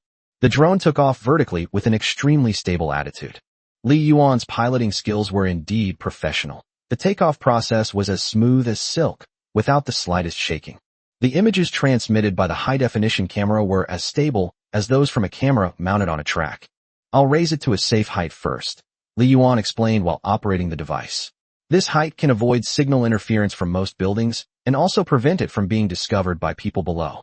Chapter 91 Dead Men Drop Panel. The drone quickly climbed to an altitude of about 50 meters and hovered above and to the side of Building 5. From this angle, one could overlook most of the residential area. On the screen, The chaotic scene in the 15 buildings downstairs was clearly visible. A dense crowd, like ants, surrounded the entrance to the building, while several men in security uniforms were violently smashing the windows with crowbars and hammers. What are they doing? Are they crazy? Li Yuan stared at the scene on the screen, his mouth agape in shock. Let them loot and vandalize, Ming Dao said casually, taking the controller from Li Yuan. He didn't waste any time. The goal was crystal clear from the very beginning. Ming Dao lightly pushed the joystick, and the drone drew a graceful arc in the air, silently descending and getting close to the outer wall of Building 5. His reconnaissance began in his own building. Starting from the top floor, proceed downwards floor by floor. The high-definition camera, like a divine eye, peeled back the layers of the building's secrets, revealing them to him inch by inch. He flew slowly and patiently, close to the windows of every house, especially those rooms with their curtains drawn, balconies empty, and clearly uninhabited. The 15th floor is vacant. On the 14th floor, there was someone in the east-facing apartment, with clothes hanging on the balcony. The west-facing apartment seemed empty, with the curtains drawn. However, when the drone camera zoomed in, through the gaps in the glass, it could be seen that the living room was empty, with only some construction debris. On the 13th floor, in the west-facing apartment, a man in pajamas stood by the window, smoking a cigarette with a blank expression, watching the chaos below. The drone silently flew past his window without him even noticing. In the east room, the curtains were tightly drawn, but when Ming Dao pointed the camera at the locked kitchen window, his pupils contracted slightly. On the kitchen wall, a construction panel emitting a faint blue light is quietly suspended. Another one. Ming Dao remained unmoved, silently memorizing the location, Building 5, 13th floor, East Unit. He continued downwards. 12th floor, 11th floor, 10th floor. When the drone flew over the 10th floor east-facing unit, another panel without a main panel appeared on the screen. 9th floor, 8th floor. He could even see his own balcony, and Wang Chu standing by the balcony railing, nervously watching the drone fly. Wang Chu seemed to sense something and hesitantly waved in the direction of the drone. He even gave me the middle finger. Ming Dao's face darkened, and he continued downwards. 7th floor, 6th floor, 5th floor, 4th floor. He flew with great skill, basically circling in all directions. Make sure nothing is missed. Soon, the drone hovered at the height of the 3rd floor. A very familiar window appeared in the center of the screen. Room-301, Aunt Zhang's home. The spot where the window should have been was nailed shut from the outside by several thick wooden planks, leaving only a few finger-width gaps at the joints. An ominous, deathly silence seeped out from those cracks. Standing behind Ming Dao, Li Yuan looked at the sealed window on the screen and couldn't help but shiver. Ming-ji, is this the house where the accident happened the night before last? I heard that the deaths were particularly gruesome, and the whole house was ruined. Ming Dao did not answer. His entire focus was on the screen. He piloted the drone, slowly, very slowly, approaching the gaps, peering curiously inside. The camera zooms in little by little. Through that narrow gap, the camera peered into that hell on earth. The scene in the living room flashed by. Although the light was dim, the mess and traces of filth were still visible. Just as rumored. Ming Dao's fingers made slight adjustments on the controller, and the drone shifted half a meter to the side, its lens aimed at another gap.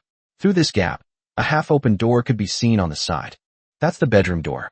Those who were handling the bodies were all focused on the 3 gruesome corpses in the living room. No one dared to step into any other corner of the house. The bedroom has become a forgotten, completely enclosed space. The drone's camera lens pierced through the crack in the door, probing into the deeper darkness. The scene was initially completely black, with only some blurry furniture outlines visible. Ming Dao adjusted the camera's sensitivity, turning the ISO to its highest level. The noise in the image began to increase, but the scenery also became clearer. It was an equally filthy bedroom, with the bedding on the bed tangled and tangled, reeking of mildew. Clothes and trash were scattered on the floor.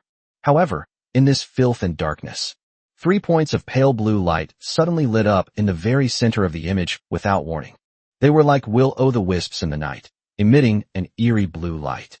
Ming Dao's breath hitched slightly. He suddenly zoomed in. The image instantly zooms in and becomes clear. In that untouched, filthy bedroom, 3 construction panels emitting a faint blue light were quietly floating. Not one more, not one less. 3 in total. The body was in the living room, and the panel was in the bedroom. No one went in, so no one found out. They just stay here quietly, waiting for their discoverers. Boom! In Mingdao's mind, it was as if a thunderclap had exploded, stirring up a monstrous wave. A bold guess, so audacious it made even his own heart pound, came to mind. 3 people died in Aunt Zhang's family. Here, 3 unclaimed construction panels appeared. The vacant houses that were previously acquired were, because the houses themselves had no owners. And here, do characters' character data explode when they die? This discovery is chilling. It is no longer a simple resource plunder and survival competition. Behind it lies an even bloodier underlying rule. A staircase paid for with lives. Mingji? Mingji? What's wrong? Li Yuan's voice came from behind, tinged with worry. He saw Mingdao frozen in place, motionless, and thought there was something wrong with the drone. Mingdao suddenly came to his senses. Fine. He subtly tilted the controller screen slightly to the side, avoiding Li Yuan's view. The signal was a bit interfering. It froze for a moment. Oh, that's good. That's good. Li Yuan didn't doubt it, and just breathed a sigh of relief. To him, this drone was now his lifeline. Without a word, Ming took control of the drone, quickly ascended, and left the troublesome area on the 3rd floor. He continued to carry out the established reconnaissance plan, searching the 2nd and 1st floors. But a storm was brewing in his heart. He was frantically calculating and deducing. If this speculation is true, what does that mean? This means that in this world, human life will become a quantifiable strategic resource. Lu Guodong and his group are causing chaos in the entire community as they fight over the panels for the vacant houses. Meanwhile, he had discovered another, more efficient, and even darker vein. No wonder it's called a survival game. The system passively explodes more masterless panels to stimulate competition and conquest among survivors. What a wonderful Eden project this world is. That's fucking cruel to the extreme. The drone quickly completed a comprehensive reconnaissance of the 5 buildings and found nothing new except for the few that had been discovered earlier. There are 10 minutes left. Mingdao didn't stop, controlling the drone and turning it towards Building 6 next door. He must learn the location of as many of these panels as possible within a limited time. The drones flew precisely over window after window, marking each of the blue dots of light hidden in the darkness. 6 buildings, 7 floors, 1. 9th floor, 1. Chapter 92, Li Yuan's heart returns. Time flies. Mingji, there are only 3 minutes left, Li Yuan reminded him from the side. No. Mingdao responded and began to control the drone to return to base. Buzz. The drone landed smoothly on the balcony floor, and its propellers slowly stopped spinning. The half-hour, Eye of God, experience has come to an end. Mingdao returned the controller to Li Yuan. Thanks. You're welcome, Mingji, it's all I should do. Li Yuan was flattered as he took the controller and carefully put it away. He looked at Mingdao, hesitated for a moment, but couldn't help asking, Brother Ming, have you discovered something? He had a feeling that Mingdao's reaction just now was very strange. Mingdao turned around and leaned against the balcony railing. A dead body has been found. Ah. Li Yuan trembled all over. I should have known better than to ask. Li Yuan had naturally heard about the tragedy that occurred at 301. I heard the corpses were all giants. He recalled the time Mingdao had hovered the drone for dozens of seconds in front of the window on the 3rd floor that had been boarded up. So that's what he was looking at. A wave of intense nausea surged up from his stomach. Li Yuan instinctively gagged, but nothing came out. Only the acrid stomach acid burned his esophagus. So hungry. Li Yuan's gaze inadvertently swept across the other side of the balcony. There, a row of dark brown jerky hung, strung together with thick hemp rope. Bathed in the glow of the setting sun, the surface of the dried meat gleamed with an enticing sheen. They are air-dried to perfection, retaining the firmness of the meat while concentrating all the flavors within.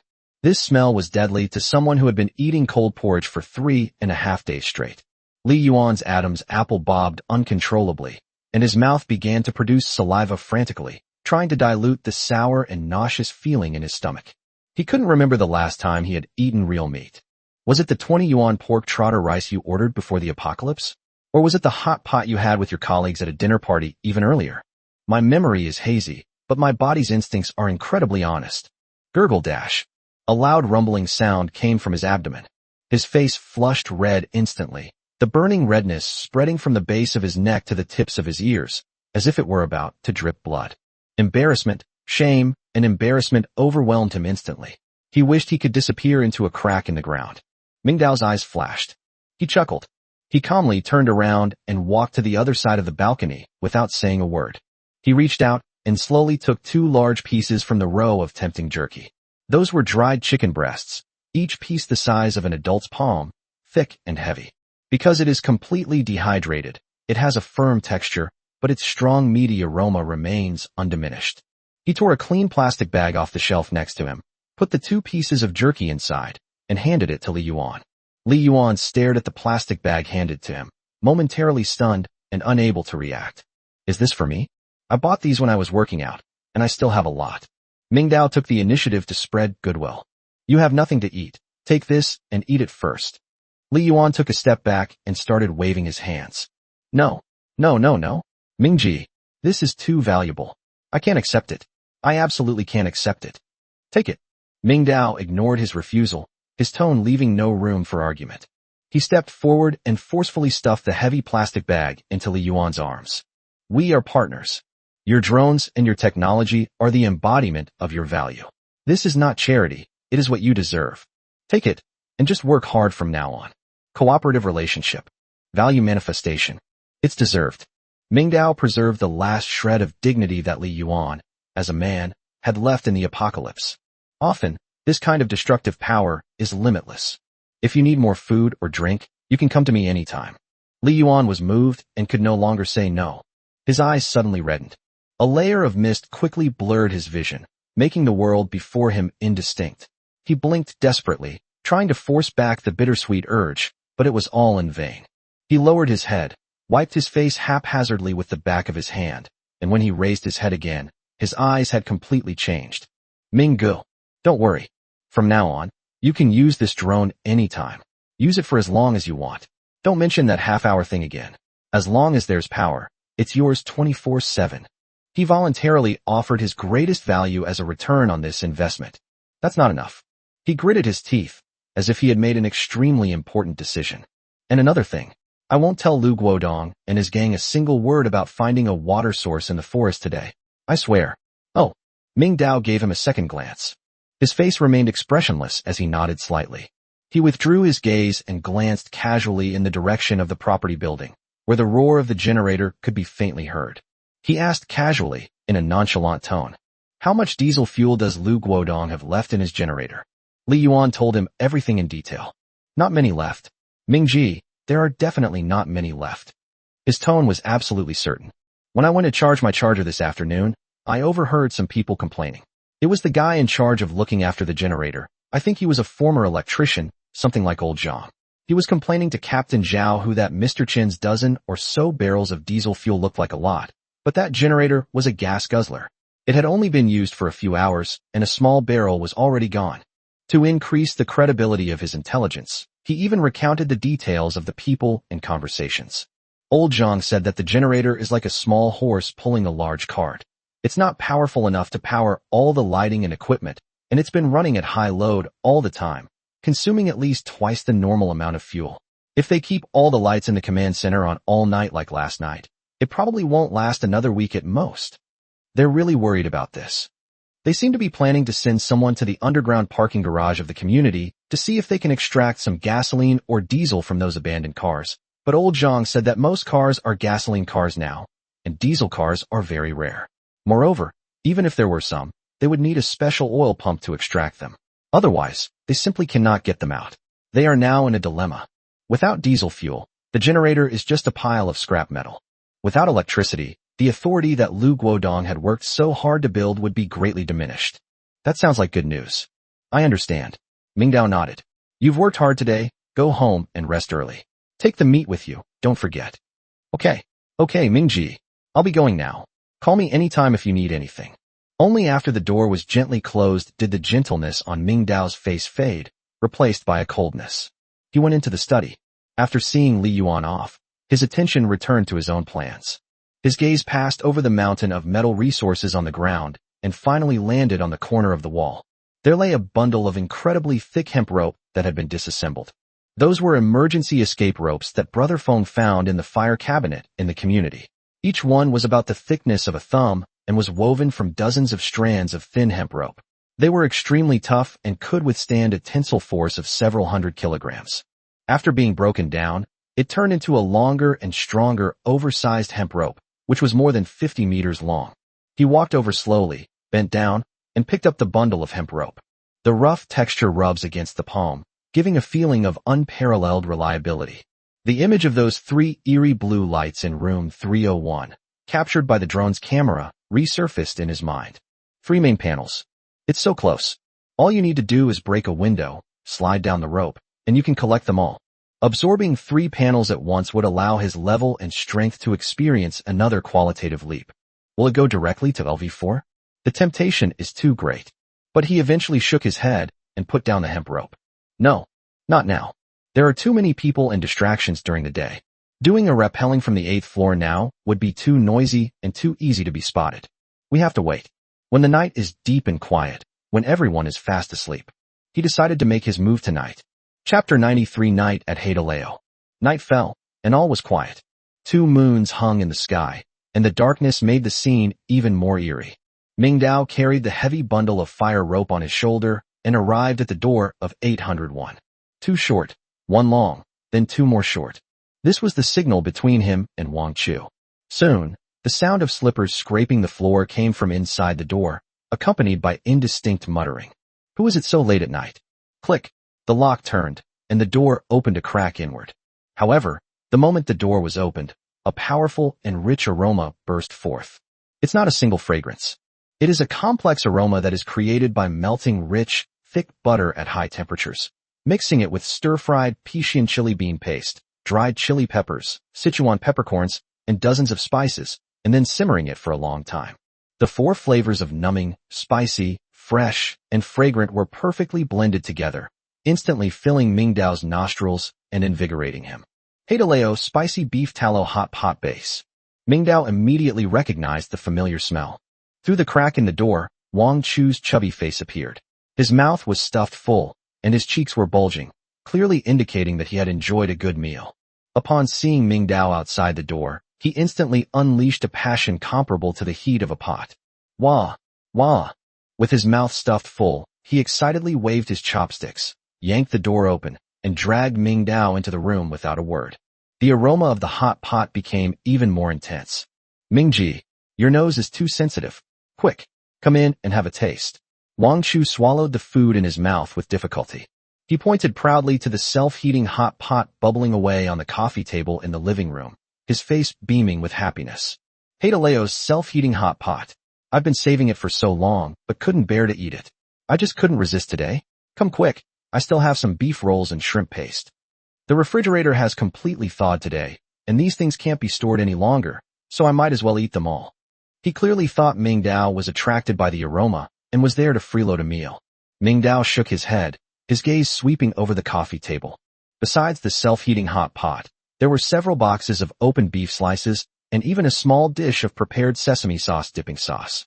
In this apocalyptic world where everyone is in danger and even a sip of clean water is a luxury, this guy actually locked himself in and prepared such a lavish and extravagant hot pot meal for himself. They're living a much more comfortable life than most people before the apocalypse. Wow, you're something else, Mr. Wang. Mingdao couldn't help but tease. People outside are practically fighting tooth and nail for food, and you're just hiding at home, eating all by yourself, and enjoying it so much. Wang Chu chuckled and scratched his head somewhat sheepishly. It's just that I feel more at ease following you, Brother Ming. Besides, I just want to be well fed so I have the energy to work for you. As he spoke, he deftly unpacked a new pair of chopsticks and enthusiastically handed them to Mingdao. Don't stand there. Mingji, sit down. This beef slices are freshly cooked. They'll get tough if you wait any longer. This is my last stock, authentic Australian Wagyu beef. I won't eat it.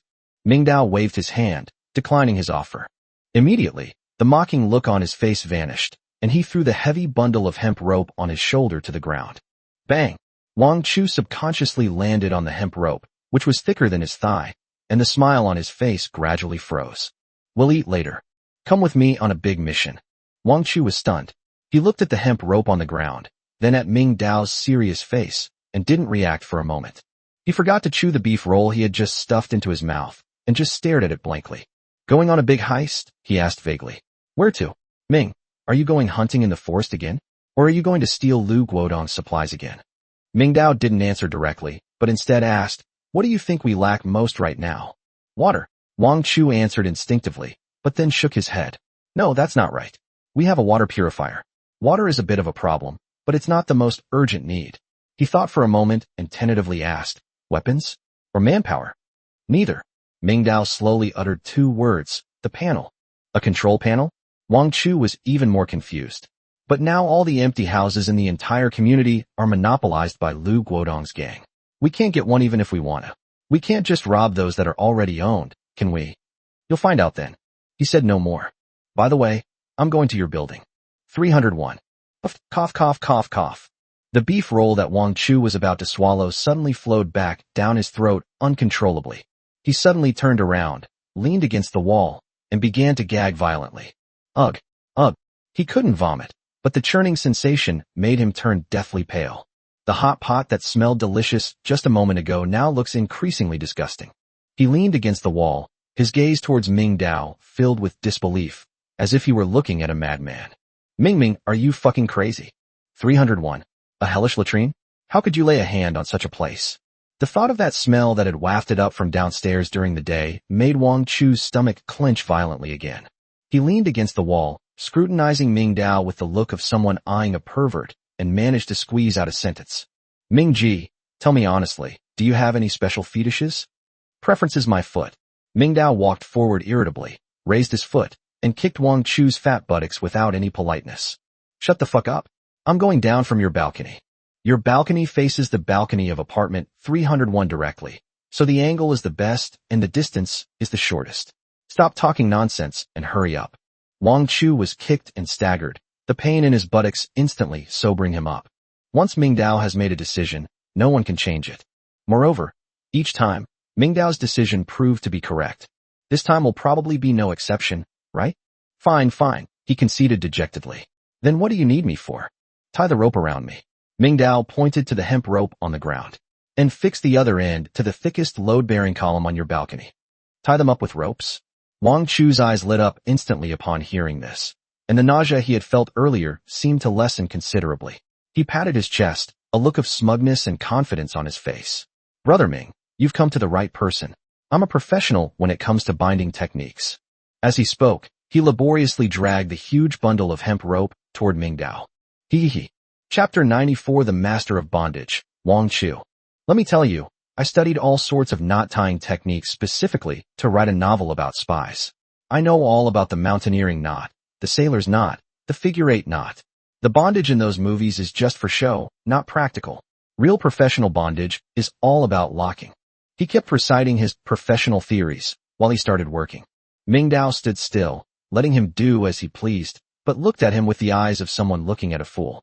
Wang Chu's technique was indeed very strange. Instead of using any conventional knotting method, he first wrapped the hemp rope around Ming Dao's waist 3 times, and then used a piece of the rope end to weave and wrap around Ming Dao's back in an extremely complicated way, forming a structure similar to the character She 10. Look, Ming, this is called a cross-type power lock. It's an improved version I learned from an old movie. Its core principle is to use a cross-shaped structure to distribute all the stress points to your core muscles.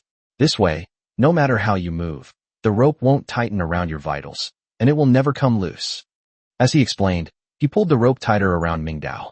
Then, he grabbed another end of the rope, and, using a more elaborate technique, wove a structure resembling a fishing net across Ming Dao's chest. This is called a multi-point safety net. The inspiration comes from He. Its function is to provide secondary fixation, preventing you from losing your center of gravity due to body roll during descent. You see, each of these nodes is an independent sailor's knot, interlocked and mutually reinforcing. Ming Dao felt like a suckling pig about to be roasted, bound hand and foot, his whole body covered in ropes. He could even feel that Wang Chu had secretly pinched the soft flesh on his waist a couple of times while tying him up, muttering, "Brother Ming, your waist is so thin, and your muscles are so firm." The veins on Ming Dao's forehead began to throb uncontrollably. If he didn't need his help right now, he would have loved to kick this guy off the 8th floor. After struggling for a full 5 minutes, Wang Chu finally completed his artistic creation. He took 2 steps back, put his hands on his hips, and admired his masterpiece with a smug look on his face. Ming Dao was tightly bound with hemp rope, his chest and waist covered with all sorts of strange knots, making him look safe enough. The most outrageous thing is that Wang Chu actually used the last bit of rope to tie a huge and incredibly flamboyant bow on Ming Dao's waist. Ming Ji, look. He pointed to the bow and proudly introduced it. The finishing touch. This isn't just for looks. It's called a double-locking knot. Look at its structure. Once stressed, the two loops lock together, getting tighter and tighter. Unless you cut it with a knife, even a god couldn't untie it. Absolutely safe. Ming looked at him expressionlessly. Are you sure? Of course. Wang Chu patted his chest and guaranteed. I swear on my happiness for the rest of my life. All right, enough talk. Go to the balcony. The two walked onto the balcony one after the other.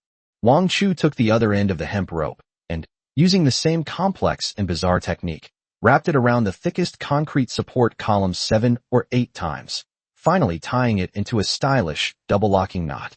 After doing all this, the grin on his face finally disappeared. He repeatedly pulled on the rope, checking every joint to make sure the supporting column showed no signs of loosening. His chubby face was filled with unprecedented solemnity and seriousness. He knew that this rope now held Ming Dao's life in its grasp. After confirming it 3 times to ensure everything was perfect, he turned around and looked at Ming Dao solemnly. Ming Gu. He took a deep breath and, in a tone that suggested entrusting his final affairs, said in a solemn voice, If you can't come back, I'll eat all the supplies in your house for you. Fuck you. Ming Dao rolled his eyes at him, annoyed. He walked to the edge of the balcony, grabbed the railing with both hands, and without the slightest hesitation, flipped over and leaped over the balcony. His body hung suspended in the night sky on the 8th floor, with bottomless darkness beneath his feet and only the howling night wind blowing past his ears. Tighten it. Ming Dao shouted in a low voice. Wang Chu immediately gripped the rope tightly, braced his feet against the supporting pillar, and pressed all his weight onto it, providing Ming Dao with a stable fulcrum. Ming Dao pushed off the outer wall of the 8th floor with both feet, his body swinging outwards. Then, he released one hand, controlled the rope, and his body began to slowly slide down. The rappelling has begun. He pressed himself against the cold, rough wall, like a gecko in the night, silently darting past the 7th floor window. The 7th floor, Li Ke's house, was pitch black. There was no light, no sound. Despair and numbness seemed to have devoured the owner of this house. He continued downwards. From the 6th floor window, you can see Sister Wang's home. The heavy curtains were drawn tightly, and he could even faintly hear a low sob coming from behind them. Is it Sister Wang, or her sick child? Nobody knows. That was a mother's silent struggle and lament in the end times. 5th floor, 4th floor. Windows flashed past him. Soon, the balcony on the 3rd floor came into view. He stopped his descent, his body swaying gently in the air. Just as his feet were about to touch the ground of the 3rd floor balcony, a terrifying stench, indescribable in any language, filled the air. It surged upwards in an overwhelming rush. Vomit.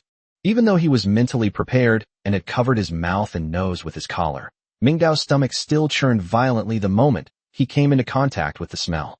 A strong wave of dizziness rushed to his brain, and he forced himself to bite his tongue before regaining a sliver of clarity. Is this fucking shit?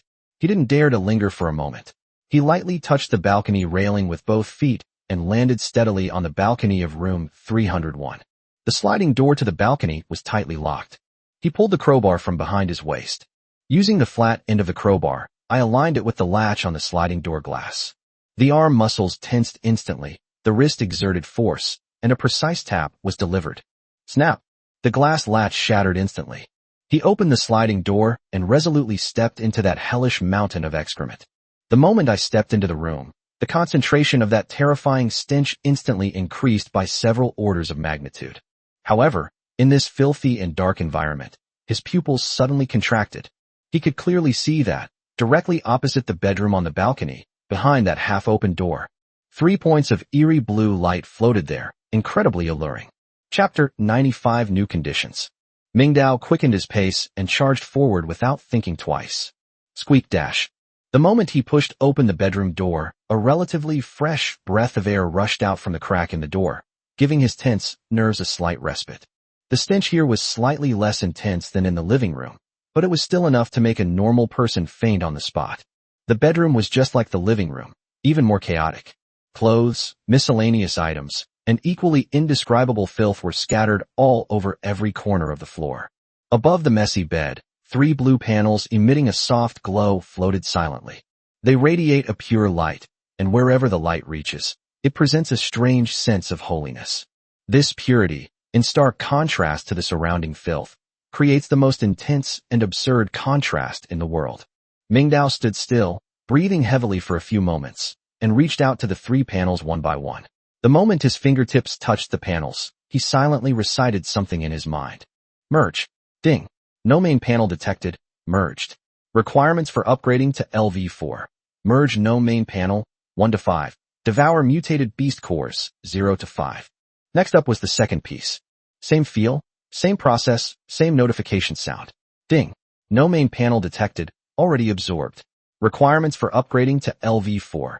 Absorb no main panel, 2 to 5. Devour mutated beast cores, 0 to 5. What? The conditions for panel upgrades have changed. Mingdao then realized this. He suppressed his shock and reached for the last panel. Ding. Unclaimed panel detected, absorbed. Panel level. LV3 upgrade requirements for LV4. Absorb unclaimed panels, 3 to 5. Consume mutated beast cores, 0 to 5. Really? Upgrading to LV4 not only requires absorbing up to 5 masterless panels, but also introduces a completely new and unheard of condition, absorbing mutated beast cores. Beast core. In Mingdao's mind, the image of the enormous mutated porcupine that he had dismantled flashed through his mind. He remembered clearly that after the decomposition was completed, the system notified him that he had obtained a large amount of beast meat, beast hide, and a low-level beast core. So that thing was used for upgrades. Holy crap. He instantly understood the system's logic. The leap from LV3 to LV4 is a huge hurdle. It no longer only tests the survivor's exploration and information gathering abilities, but also begins to test their combat capabilities. To continue becoming stronger, you must hunt down those terrifying mutated creatures. The days of hiding at home hoarding supplies and quietly taking over empty room panels are over. Mingdao shook his head. Just as he was about to leave this troublesome place immediately, his peripheral vision caught a glimpse of a corner under the bed. There, a half-open cardboard box, seemingly used to store shoes, was lying there. The box seemed to contain some model toys. Out of caution, he did not touch it with his hands, but instead used the tip of the crowbar to gently pry open the edge of the box. A black object rolled out of the box and fell to the ground with a plop, almost getting covered in feces. Mingdao looked closely and his heart skipped a beat. It turned out to be a pistol. A Glock 17 pistol model with an extremely realistic appearance, almost identical to the real gun. He crouched down, used a crowbar to move the gun model to a relatively clean spot, and then carefully picked it up by pinching the end of the handle with 2 fingers. It was quite heavy, and the frosted texture of the gun body and the cold metal slide gave him an almost realistic feeling. The level of detail is extremely high. Even the engravings and serial numbers on the gun are clearly visible. If you didn't know beforehand that it was just a model, it would be indistinguishable from the real thing in dim lighting.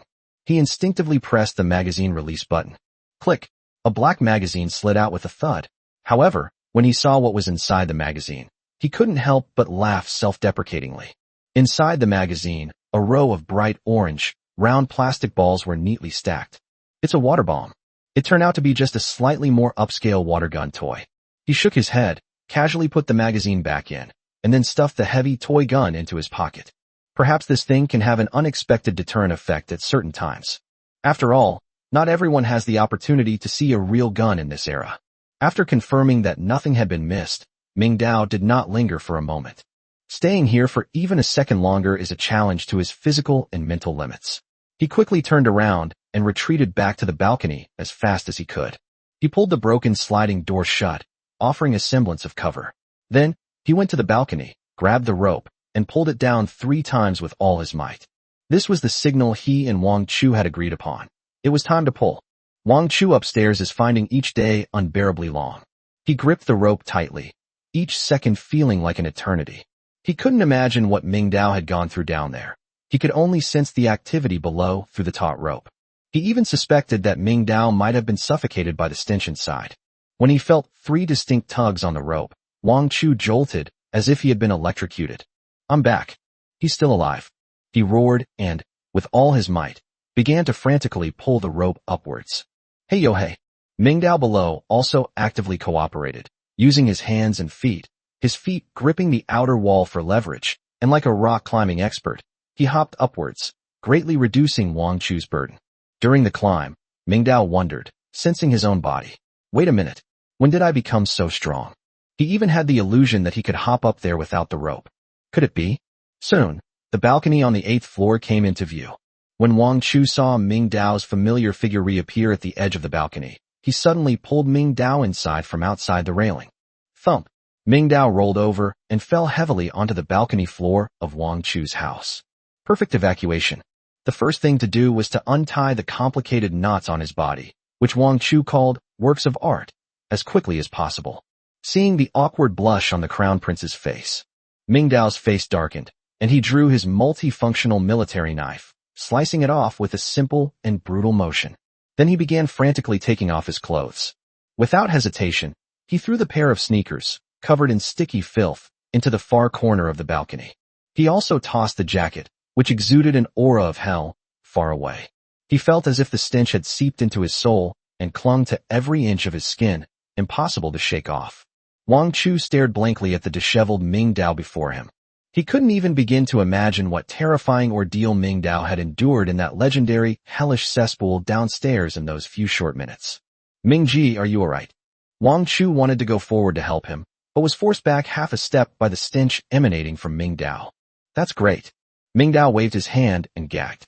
Chapter 96. Where did you get this thing from? A few minutes later, Mingdao came out of his bathroom. He changed into a spare set of clothes and quickly wiped himself down with water. Back to 801.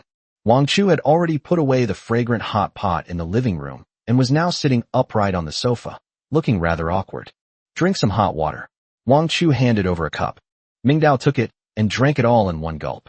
The warm water slid into his stomach, making him feel a little better.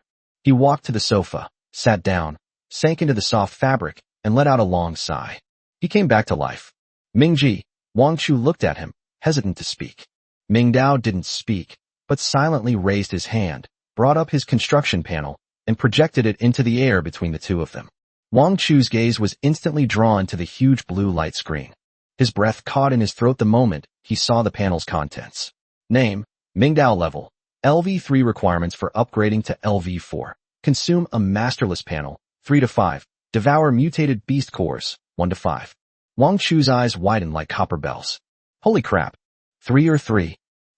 You swallowed 3 panels at once. This means that Mingdao really did find 3 unclaimed construction panels in that hell. How is this possible? An empty house, with only 1 panel. This is a fact verified by all the survivors in the entire community. Why are there 3 rooms in room 301? Wang Chu's mind raced, and he connected this incredible number with the tragedy that had occurred in room 301. A terrifying thought, one that sent chills down his spine, crept into his mind. 3 people, he muttered to himself, his eyes beginning to glaze over. Room 301. 3 people died. Aunt Zhang, her husband, and her son. 3 dead men. 3 panels. His voice grew softer and softer, and his face grew paler and paler. A character's stats explode when they die. Mingdao looked at him and slowly nodded. It seems you're not too stupid. Upon receiving an affirmative answer, Wang Chu felt a chill run from his tailbone straight to the top of his head, making all the hairs on his body stand on end. This discovery does more harm than good. He couldn't imagine how bloody and fierce the competition would be in the future. What the hell is this? Killing people for loot? Turning the real world into a bloody, live-action battle royale. Mingdao shook his head, correcting him. I think it's even crueler than that. He took a sip of water. In the game, killing and looting equipment is an active behavior between players. But now, it is this world, or rather, the so-called Eden Project, that is passively catalyzing all of this. It's forcing us. It forces us to kill each other in order to survive and become stronger. Wang Chu blurted out a sentence out of the blue. This is the ultimate embodiment of social Darwinism. Survival of the fittest, natural selection. Mingdao clapped his hands. The writer is indeed a writer. He does have some skill. Wang Chu couldn't laugh at the teasing. He thought of Lu Guodong and his theory of collectivism. An even more terrifying thought surfaced in his mind. What if Lu Guodong and the others also discovered this secret? Could it be that, in order to obtain the panels, they might start actively eliminating survivors they deem worthless? For example, what about the elderly without special skills? What about children who cannot provide labor? Or even those disobedient troublemakers? The moment this thought popped into Wang Chu's head, It sent chills down his spine. And this opportunity will come soon. Ming Dao's gaze fell on his own panel again. He pointed to the new upgrade conditions. Mutant Beast Core. Wang Chu's attention was drawn to it. He looked closely at the line of text and frowned. Beast Core? What is that? It sounds like something from those mutated monsters. That's right. Ming Dao nodded. When I was dissecting that mutated porcupine, I obtained a low-level beast core from its body. I see. Wang Chu suddenly realized. So, the key to upgrading is not just absorbing the panel, but also hunting mutated beasts, and then using the decomposition ability to extract this thing called the beast core from their bodies. He understood the true strategic value of the decomposition and synthesis platform. It's not just for handling garbage and making tools. It is also the only way to extract upgrade materials. Yes, I roughly know the exact locations of the 5 main panels. I can't absorb more than that, but I can give you enough to level up to level 3 and unlock the decomposition platform. Wang Chu was secretly delighted. Brother Ming, how can we do this? Before he could finish speaking, he saw Ming Dao pull a black Glock pistol from his pocket and place it on the coffee table. Holy crap! Holy crap! Mingji, where did you get this thing? Ming Dao smiled as he looked at him, raised his hand, and pressed the gun against his forehead.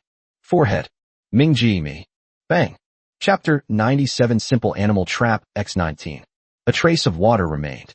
Is it a water gun? Wang Chu was startled and almost instinctively took a half step back, but then his curiosity made him come closer. He reached out and took the black Glock pistol from Ming Dao's hand. This feel. Wang Chu examined the gun from all angles, clicking his tongue in admiration. The quality is amazing. It's practically identical to the real thing. Mingji, where did you get this? Was it also disassembled and reassembled? As he spoke, he brought the gun to his nose and sniffed it forcefully. The next second, his expression twisted instantly. Ugh, it stinks so bad. He disdainfully moved the gun further away, his face full of conflict. Was this gun soaked in that cesspool of Unit 301? Seeing his comical expression of both love and dislike, Ming Dao felt much more relaxed. All right, stop playing around and let's get down to business. Ming Dao's relaxed expression gradually faded. You've also seen the new conditions for panel upgrades. Upon hearing this, Wang Chu immediately dropped his playful smile and his expression became serious. He nodded. I saw it, Mingji. To annex the panel, we still need to devour the cores of mutated beasts. This means that if we want to continue upgrading, we must take the initiative to hunt down those mutated creatures. And hunting requires weapons and traps. Although I've unlocked the dismantling platform and can create traps, materials are a big problem. It's too inefficient for just the 2 of us to collect them. Wang Chu immediately understood Ming Dao's meaning.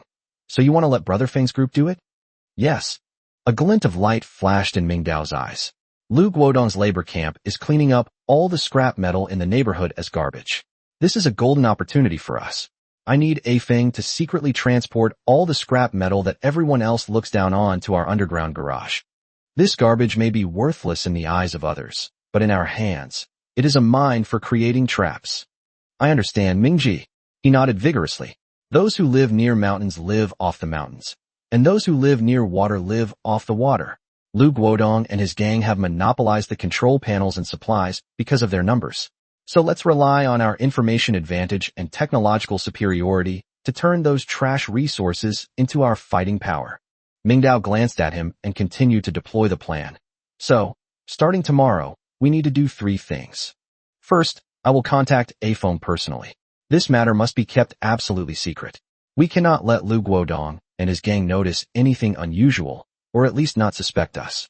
Lu Guodong's promotion is inevitable, and the timing is very tight. Secondly, once the materials are in place, I will begin mass-producing simple animal traps. We can no longer just set up 2 or 3 along the animal trails as before. I want to use traps to turn our chosen hunting area, and even deeper into it, into a trap zone. Luck is too unpredictable. We need to rely on sheer numbers. Ming Dao's gaze seemed to pierce through the wall and look towards the forest. What he wanted was to turn that forest into his own exclusive hunting ground. As Wang Chu listened, he subconsciously swallowed. He could imagine how terrifying it would be when dozens or even hundreds of animal traps were set in the forest. Even that saber-toothed tiger would be in deep trouble. And what about the third thing? Wang Chu pressed. Ming Dao's gaze fell on Wang Chu, and that look made Wang Chu feel a little uneasy. Third, it's you. Me? Wang Chu pointed to his nose, looking completely confused. Yes, you. You will soon reach LV3 and unlock the dismantling and crafting table. At that time, the system will give you a temporary 10-slot backpack. I'll tell you what it's used for later. There's no rush. Mingdao then changed the subject. By the way, if you have some free time, use your knowledge from writing novels to research those mutated creatures. I need a detailed mutated monster encyclopedia of their habits, weaknesses, and attack methods. Knowing yourself and your enemy is the key to victory. Like today, if I hadn't happened to know that the porcupine's weak point was the nape of its neck, we wouldn't have been able to deal with it so easily. But what about next time? Next time we might encounter a mutated creature we know absolutely nothing about. To be honest, I know very little about this. What about you? Wang Chu was stunned. He never imagined that the knowledge he had haphazardly acquired while writing novels, which was considered unproductive by those around him, would one day become the means to survive in the apocalypse. An unprecedented sense of recognition and value instantly filled his heart. No problem, Mingji. He straightened his back, his face flushed with excitement. I'm an expert in this. Let alone ordinary pigs, cows, and sheep, even dinosaurs and those ancient gods from the Cthulhu mythos. As long as you give me some time, I can analyze their physiological structure and theoretical weaknesses for you. He pointed to the pile of books in the study. Mingdao nodded in satisfaction. Then it settled. Get a good rest tonight. You'll be busy starting tomorrow. He got up and left. Mingdao returned to room 802. He first threw the bundle of cut hemp rope and the set of clothes that reeked of stench into a corner. After doing all this, he locked the door and went into the study. This place is now his secret base, his true safe house. He first took everything out of the makeshift backpack except for the meat and core of the dismembered mutated porcupine. After emptying his temporary backpack, Mingdao sat cross-legged on the ground, closed his eyes, and focused all his attention on the decomposition and synthesis platform in his mind. He skillfully skipped the decomposition interface and went directly to the synthesis interface. Among countless gray icons, the icon of the unlocked Simple Bear Trap is emitting a soft white light. Mingdao focused his mind on the icon. The next second, a list of materials needed to make the item popped up below the icon. Redundant version. Required materials. Iron, 15 to 465, sufficient. Steel, 15 to 288, sufficient. Crafting. Seeing the long list of material reserves, Mingdao felt an unprecedented sense of satisfaction. This is what it feels like to own a mine. He calculated that he now had enough iron and steel to make 19 simple animal traps. All synthesized. Synthesizing 19 simple animal traps. Synthesis complete. As soon as the system notification sounded, Mingdao immediately turned his attention back to the temporary backpack. To his surprise, the 19 freshly made animal traps did not take up 19 storage slots as he had imagined. They simply remained quietly below the original bear trap icon, the number changing from X1 to X19. Each item occupies only one slot. Moreover, it seems there is no upper limit to this number. This is an unexpected surprise. Mingdao's lips curled up slightly. This discovery greatly relieved his worries. He could manufacture and stockpile the same item in large quantities without any concern about his backpack being full. Use them one by one when you need them. After doing all this, an indescribable sense of exhaustion washed over me. From morning till night, and then the late-night descent into the cesspool, his mental and physical strength have been pushed to the limit. He doesn't want to do anything right now. He just wants to get a good night's sleep. I didn't have much of an appetite. After returning to my bedroom, I took out a piece of chocolate from the bedside table, tore open the wrapper, and popped it into my mouth in a few bites. The sweet taste melted in his mouth, quickly turning into heat to replenish his depleted body. Outside the window, 2 moons hang high in the sky, and the night is deep. There are still several hours until the daily settlement at midnight. But Mingdao couldn't wait any longer. He pulled the blanket over himself and fell into a deep sleep almost the instant his head touched the pillow. Chapter 98, Reminiscing about the past. At the same time, on the second floor of the property building, a once spacious staff lounge was brightly lit. This place has now been converted into temporary dormitories for the security team, with several simple cots crammed together. The air was thick with the stench of sweat and smoke. It smelled awful. The stated purpose was to facilitate nighttime patrols and ensure the safety of the entire community. But everyone knew perfectly well that its true purpose was to serve as the last human defense line protecting the command post on the 3rd floor, safeguarding the leaders who were enjoying the light and power. Zhao Hu dragged his tired body through the noisy corridor and returned to his bed by the window. Unlike others who casually tossed their clothes aside, he silently took off his black security uniform, meticulously folded it into a perfect tofu block, and placed it neatly beside his pillow. Next, he unbuckled his belt and placed the rubber baton next to it, precisely parallel to the edge of the bed. His bed, and the pair of combat boots neatly arranged with their toes pointing outwards, stood in stark contrast to the surrounding environment. In the next bed, a pile of cigarette butts and peanut shells lay scattered at Xiao Wang's feet. Under Xiao Li's bed across the street, there were various snack wrappers and crumpled, dirty socks. Zhao Hu's area, however, was clean, tidy, and austere, as if it were not a corner of a doomsday shelter, but a model room for the military camp 3 minutes before an internal inspection. This sense of incompatibility is no longer just environmental. "Hey Tiger, you're back?" Xiao Wang, who was in the next bed, rolled over. Today, he had followed Lu Guodong in forcibly unlocking the door and was assigned a panel without a main control panel. The feeling was quite something. His optimism about the future kept him so excited that he couldn't sleep, and his face glowed with a sickly redness. "I'm exhausted. I've been running around with Captain Lu and the others all day. My legs are about to break," he complained, but his voice was full of boasting. "But it was fucking worth it. Tiger, you know what? After the takeover, wow, my back doesn't ache anymore, my legs don't hurt anymore, and I can climb 15 floors in one go without getting out of breath. I'm full of energy." Xiao Li, who was in the bed opposite, also sat up. He was also one of the lucky ones today. He rubbed his arm, his face full of ecstasy. "More than that, I feel like my eyesight has improved. Before, I had to squint to see a girl even from 10 meters away, but now I can see her eyelashes clearly from 50 meters away. This panel is simply a divine artifact." The two of them hadn't even finished the countdown when they started bragging. "That's right." Xiao Wang's voice rose even louder, his gaze sweeping unabashedly over the ordinary team members in the dormitory who hadn't yet been upgraded and were casting envious and jealous glances. "Now we're different from those ordinary survivors. What are they? Livestock waiting to be herded. Mobile supply packages. From now on, won't we be the ones calling the shots in this neighborhood?" Xiao Li let out a lewd laugh, leaned closer, and lowered his voice. "Tiger, you didn't see the way those women looked at us today. TSK. They were both scared and eager to get close. Especially that one in building 15, the little widow whose husband disappeared on the very first day. The way she swayed her waist, and the way she stuck out her butt, it made my heart itch."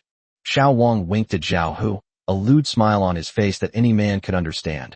"Brother Hu, it's the apocalypse anyway. The law's gone. And what can morality put on the table?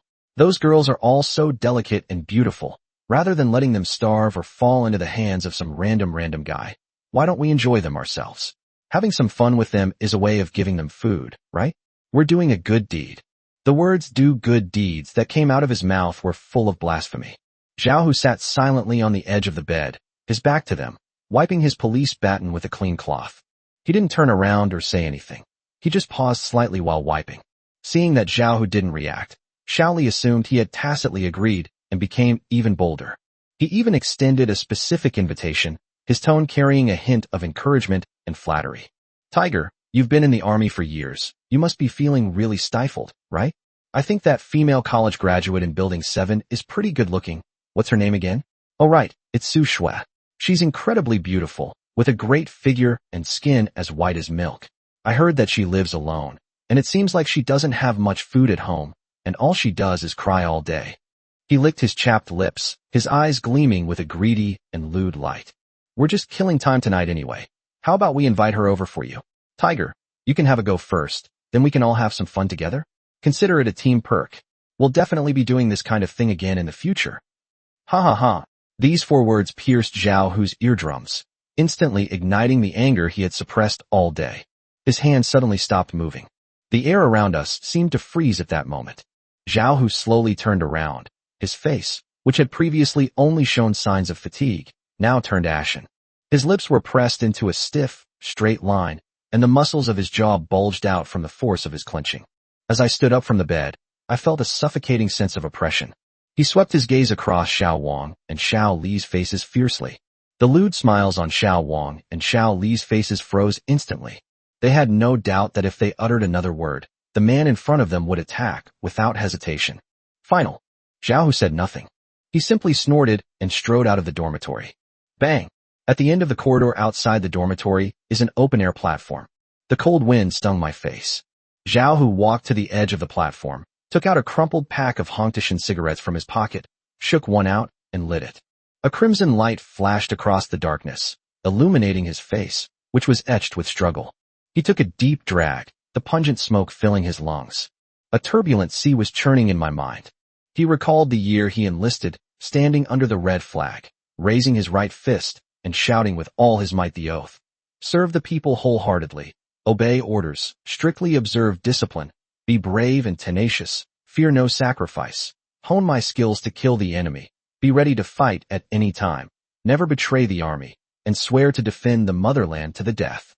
He recalled the scene on the border where, to protect a herdsman who had fallen off a cliff, everyone held hands and carried the terrified child back step by step.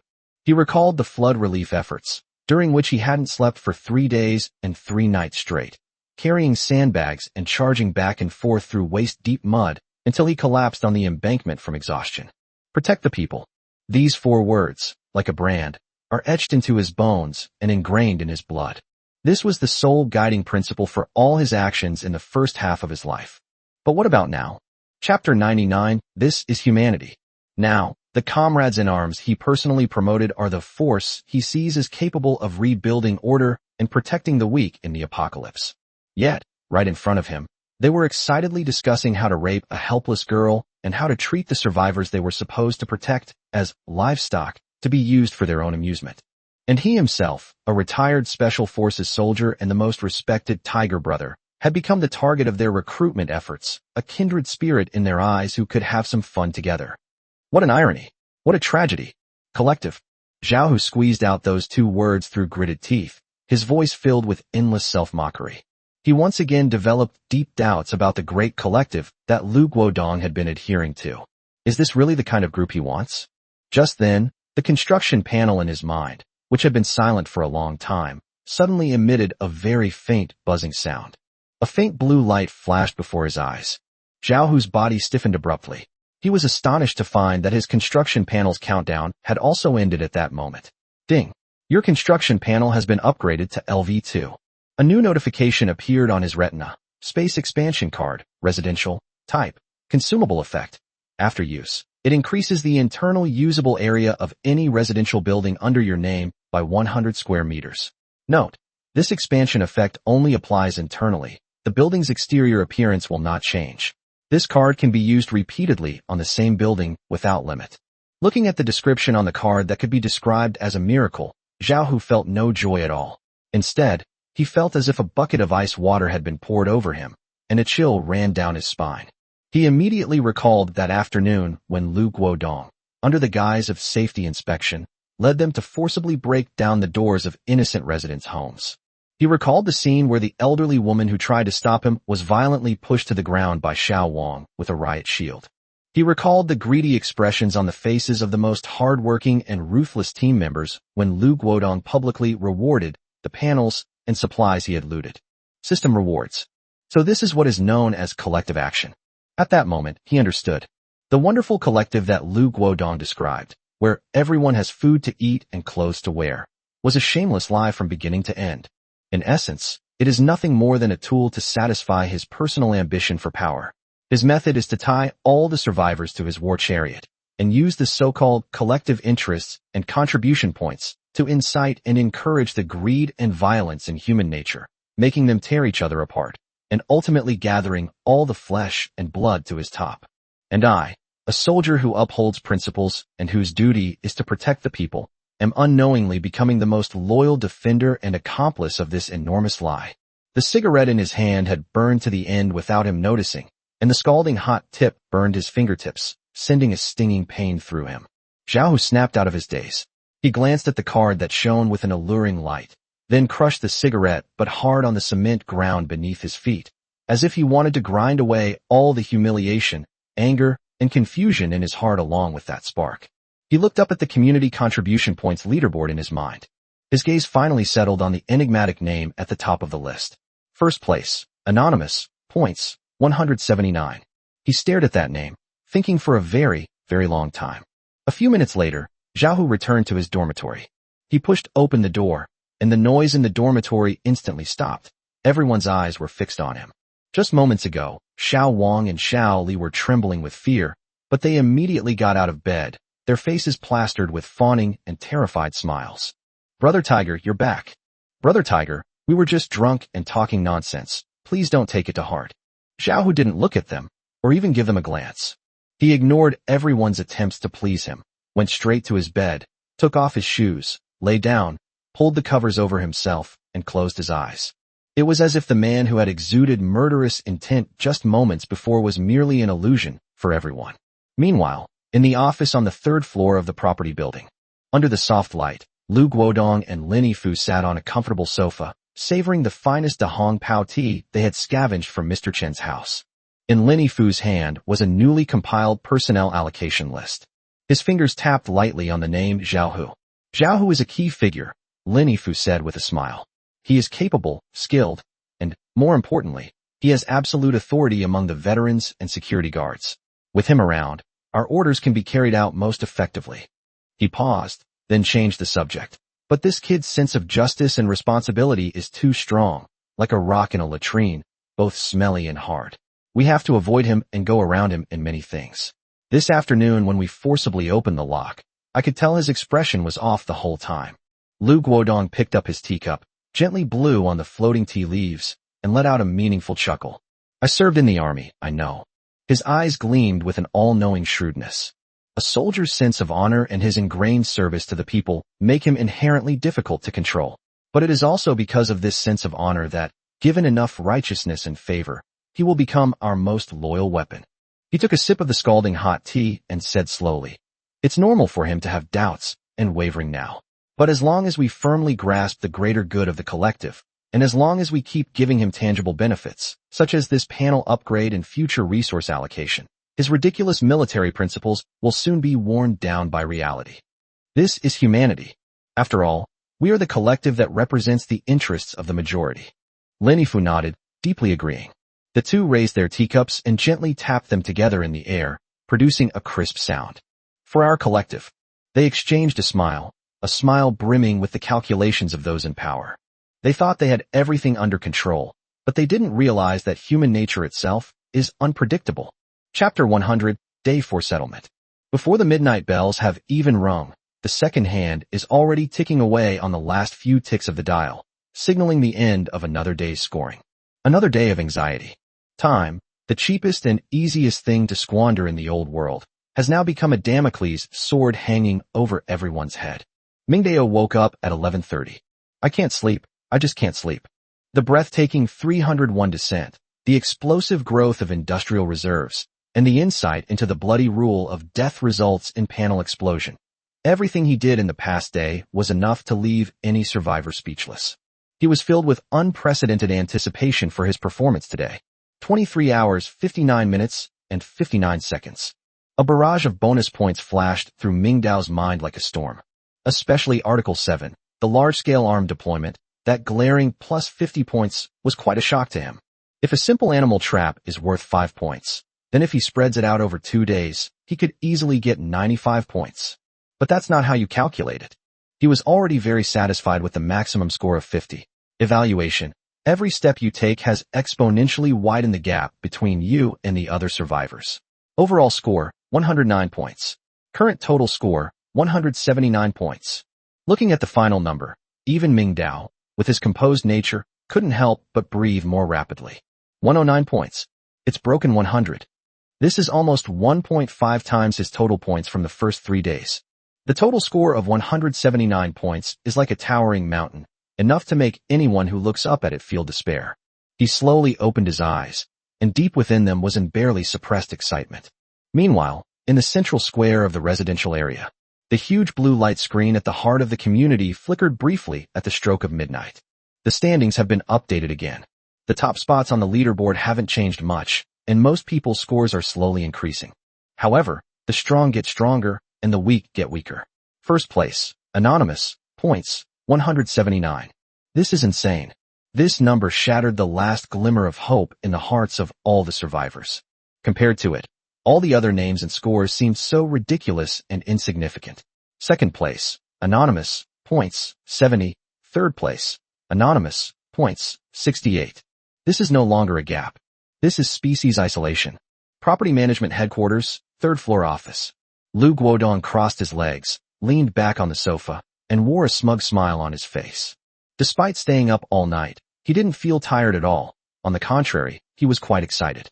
The successful forced unlocking operation and the leap in physical fitness after absorbing the panel immersed him in a sense of control and exhilaration. Just now, the panel in his mind completed its daily settlement. Survivor, Lu Guodong status.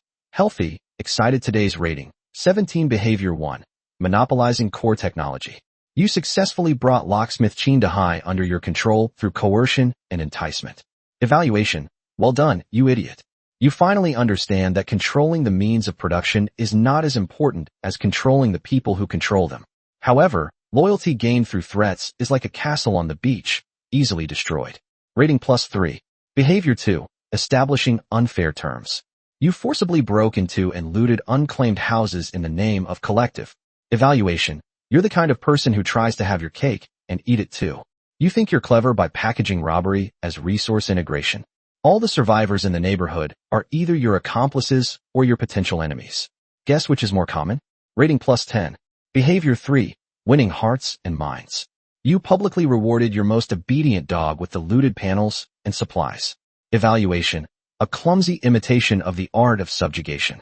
You've managed to get a pack of hungry dogs to fight for you with just a few bones. It seems like a success. But don't forget, dogs will bite others for bones, and they'll turn around and bite you for a bigger one. Rating +3. Behavior 4. Survive for one more day. Rating +1. Commentary. A nouveau riche who's just escaped low-level interest thinks he rules the neighborhood, when in reality, they're all a bunch of rabble. Your ambition doesn't match your intelligence. Keep performing, don't stop. Total rating, 65. Chapter 101. The boss is amazing. Looking at the high daily score of 17, Lu Guodong's joy was almost overflowing. Although the system's evaluation was as foul as ever, he didn't care at all. Grades are the only true measure of success. These 17 points are enough to prove how wise and correct his decision was today. He had even planned to double the scale of forced unlocking tomorrow, so that his score would once again be far ahead of everyone else.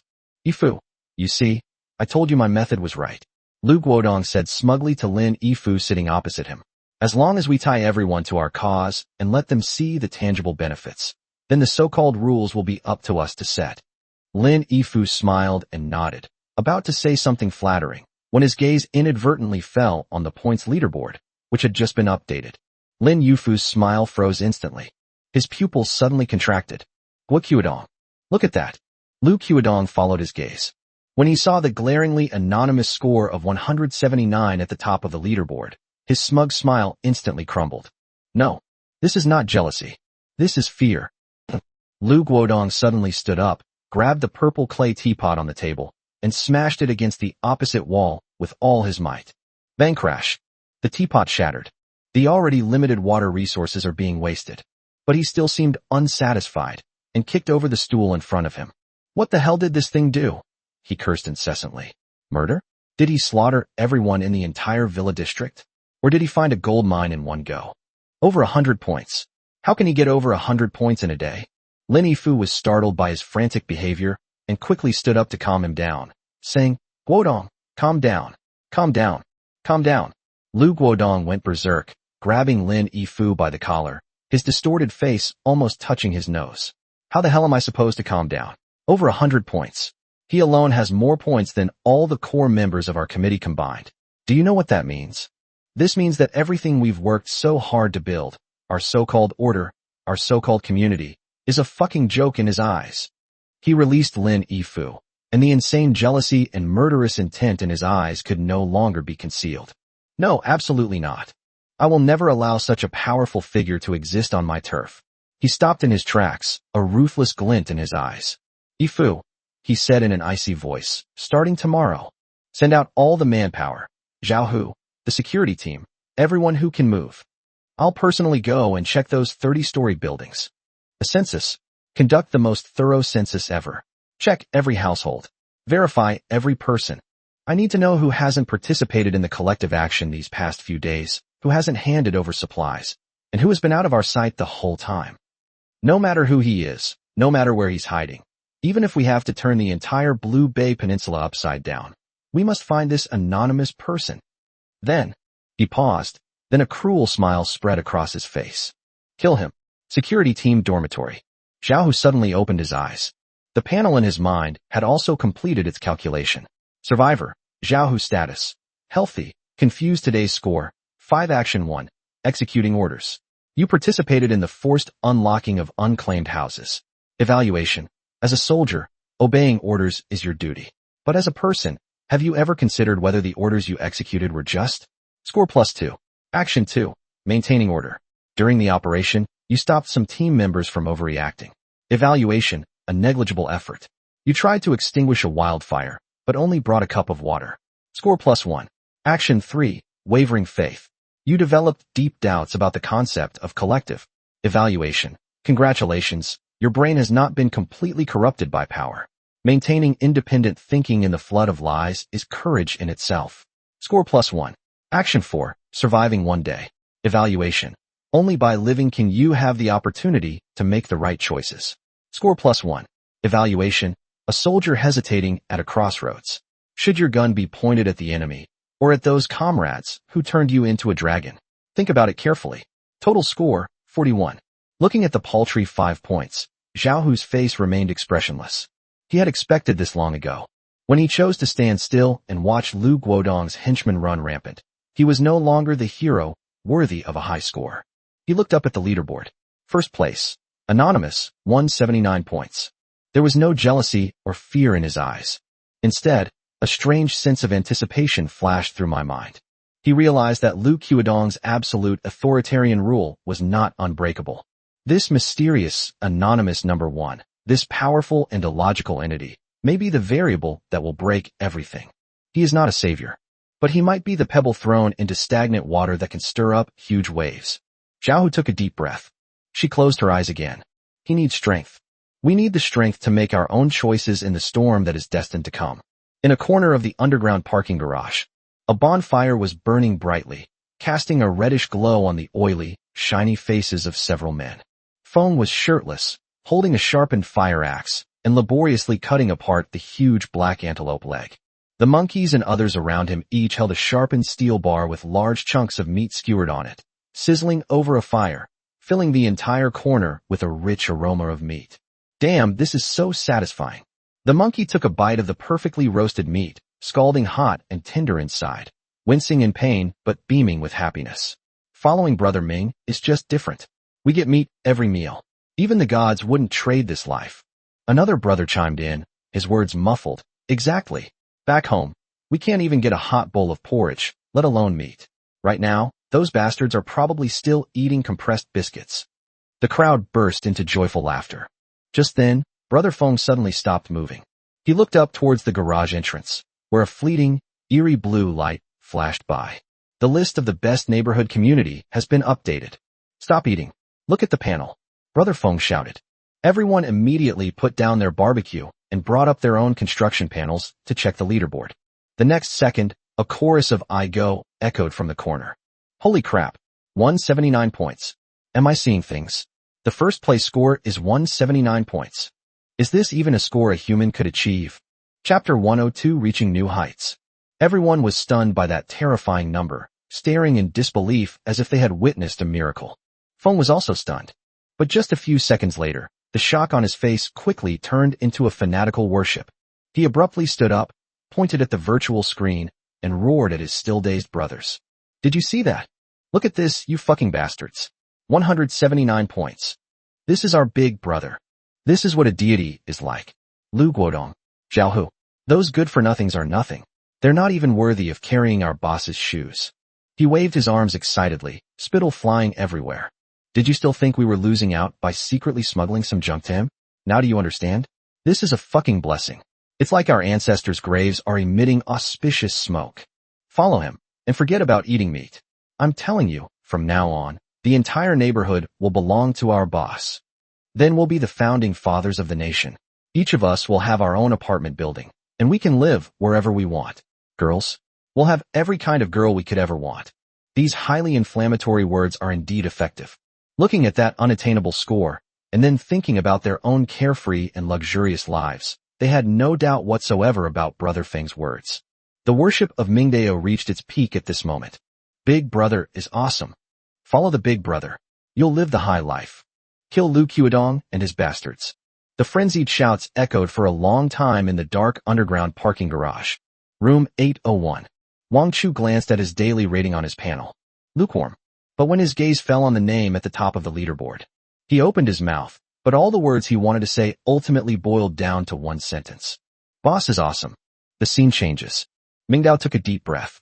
No matter how high the score was, it was just an empty number. But now, the real big prize is claiming the reward for breaking the 100-point mark. His attention shifted from the leaderboard to the unique daily settlement system panel in his mind. Congratulations. Your daily overall score has surpassed 100 points for the first time. Hidden achievement achieved. Reaching new heights. Reaching new heights. Random rewards have a 1% chance of increasing in quality, generating your exclusive reward. It's here. Mingdao's heart skipped a beat, and his fists clenched unconsciously. A pale blue light screen flickered slightly before his eyes, shimmering with iridescent light, as if it were performing complex calculations and selections. Mingdao waited patiently. What could it be? More advanced architectural drawings? For example, what about automatically defensive sentry turrets? Or hydroponics greenhouses that can reliably produce food? These are things he desperately needs, things that can greatly improve the security and endurance of his territory. Or perhaps an even more powerful card. For example, a universal repair card that can fix any machine? Or a swimming pool card that can create a water source out of thin air? Just as his thoughts were churning, the flickering of the light screen finally stopped. 3 reward options slowly appeared before his eyes. Please choose one of the following 3 rewards. A. Random building blueprint, white. B. Random item card, white. C. Random weapon, green. Mingdao's breath hitched the moment he saw the third option. Green. Breakthrough achieved. Looking at the familiar white stars representing the normal level next to the first 2 options, he even felt a bit aesthetically fatigued. That's so low, bro. White is no longer enough for him. He craved a higher level of power, and the kind of rare reward that could bring about a qualitative change and create a generational leap. And now, it has appeared. Green. Arms. A crowbar is ultimately just a tool. It cannot bear the weight of one's ever-growing power, much less one's ambition. He desperately needs a real weapon, a blood-drinking blade, to extend his power and to be his trump card. Without the slightest hesitation, not even for a second of consideration. I choose C. Almost the instant he made his decision, the 2 white options dimmed and disappeared, leaving only the emerald green option, shining brightly. Congratulations on obtaining the weapon, Tang Hengdao, green. Immediately afterwards, a fist-sized emerald green light, as pure as the finest jade, condensed in the air in front of Mingdao. The light was as warm and smooth as jade, and inside the ball of light, countless tiny points of light merged at high speed. Buzz dash. The light faded. A long sword silently hovered in front of Mingdao. That was a knife. The blade is straight and narrow, unlike the curves of ordinary knives, giving it a cold and hard edge. The blade, illuminated by the moonlight, reflected a chilling glint, leaving only a dark, unsettling line of light. The thick back of the blade gives one a feeling of utmost reliability. The knife has a simple and grand design, full of the iron-blooded spirit of the Tang dynasty, which was about conquering new territories and breaking through enemy lines. A chilling killing intent emanates from it, making the temperature in the entire study seem to drop a few degrees. The handle is wrapped with rough, black anti-slip rope in a simple yet practical knot, ensuring a firm grip in any situation. At the end of the handle is a simple, round metal counterweight ring to balance the knife's center of gravity. It floated there quietly, like a sword king that had been sleeping for 1,000 years, waiting for its master to awaken it. Mingdao extended his right hand, looking slightly nervous. The moment his hand gripped the hilt of the knife, a solid feeling spread from his palm throughout his entire body. That feeling was incredibly wonderful. It wasn't like he was holding a cold weapon. It was more like he was holding a part of his own body. It was as if the knife was an extension of his arm, connected by blood and mind. A heavy, substantial feeling penetrated his palm. He could clearly feel the sharpness of the blade, the toughness of the body, and the immense power contained within it, as if it were about to burst out of his body. He gently took the knife from the air. It felt slightly heavy in his hand, the weight just right. He didn't even need to consciously search for it. With just a slight movement of his wrist, the knife's center of gravity naturally fell onto his most comfortable point of leverage. This is a really good knife. Mingdao couldn't help but let out a sigh of admiration in his heart. He held the knife in one hand and gently swung it forward in the cramped study. Call dash. A very faint whistling sound arose, as if the air itself had been easily sliced apart by this incomparably sharp blade. Talk is cheap. Actions speak louder than words. The true power of this knife must be tested in practice. Mingdao's gaze swept across the room and landed on the mountain of scrap metal piled up in the corner. He pulled a steel plate out of the pile of materials. This steel plate is a full 3 millimeters thick, with burrs on the edges from cutting, and it feels quite heavy in your hand. In the old world, cutting through a steel plate of this thickness would require at least a grinding wheel or a plasma cutter. Ordinary knives, let alone splitting it, would struggle to even leave a decent scratch. This is undoubtedly the best testing ground. He steadied the cold steel plate with his left hand and stood it upright on the ground. His right hand gripped the hilt of the Tang sword tightly. He didn't immediately swing his knife, but instead closed his eyes and regulated his breathing. He could clearly feel that with each breath, a force was gathering from his limbs, passing through his core muscles in his waist and abdomen, transmitting to his arms, and finally condensing on the long sword in his hand. He could sense that the knife was eager. You want it? Then I'll give it to you. Chapter 103. Let's practice our swordsmanship. Suddenly, Mingdao opened his eyes. A terrifying glint flashed in his eyes. Drink. He let out a low shout. The muscles in his right arm instantly bulged, and he used his waist to rotate his entire body. The Tang horizontal sword in his hand drew a simple arc in the air, and with the force of thunder, he slashed down fiercely. There's nothing fancy about it. It's just the purest and most direct combination of power and speed. Clang! A crisp sound, like metal striking stone, exploded in the quiet study.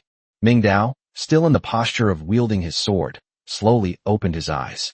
He saw that the hard, thick steel plate had been split in two. He looked down at the cut. Smooth as a mirror.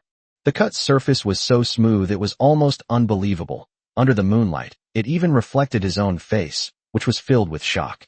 The edges of the cut are perfectly smooth, without any curling or burrs, as if they had been processed by the most precise laser cutting machine. It's breathtakingly perfect.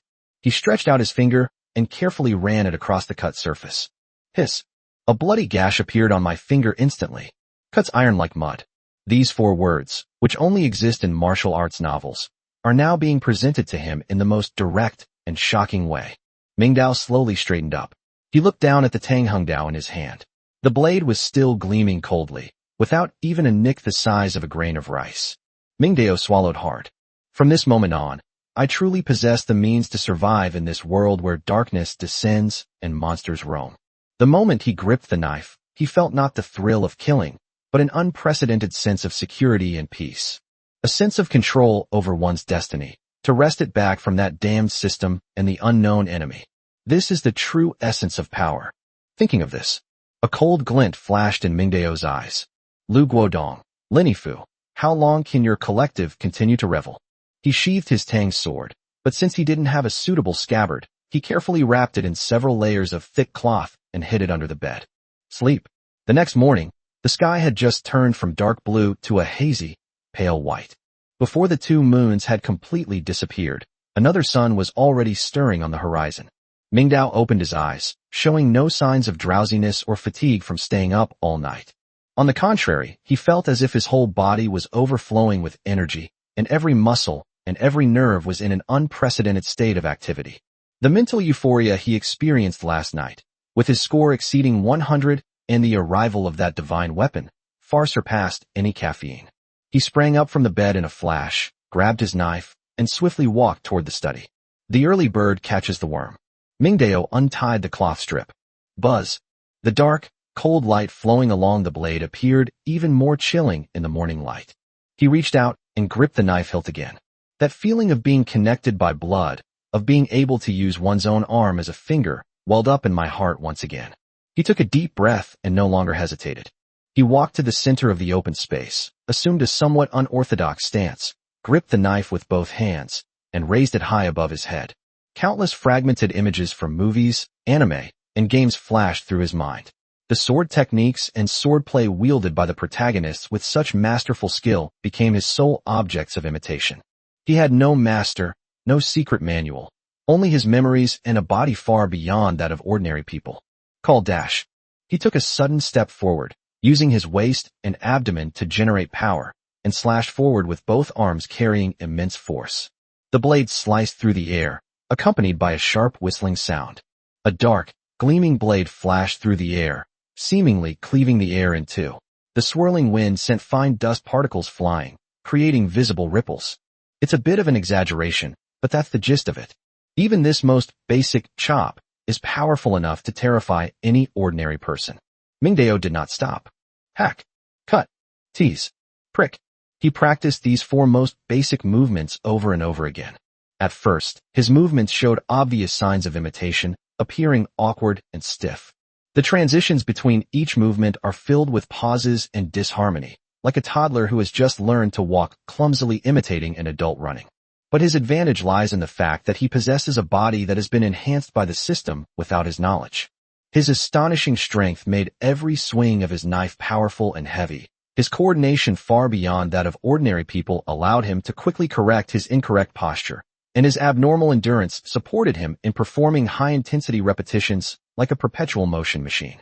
In just 10 minutes, his movements had become much smoother, instead of the initial awkwardness and stiffness. The flashes of blades were continuous, and the whistling of swords never ceased. He began to try combining different basic movements. A sideways slash followed by a fierce upward sweep, the blade tracing a strange Z shape in the air.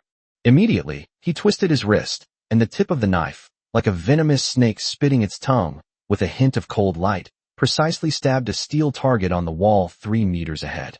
Duh! The blade stopped abruptly just before it touched the wall, without missing a beat. Pretty.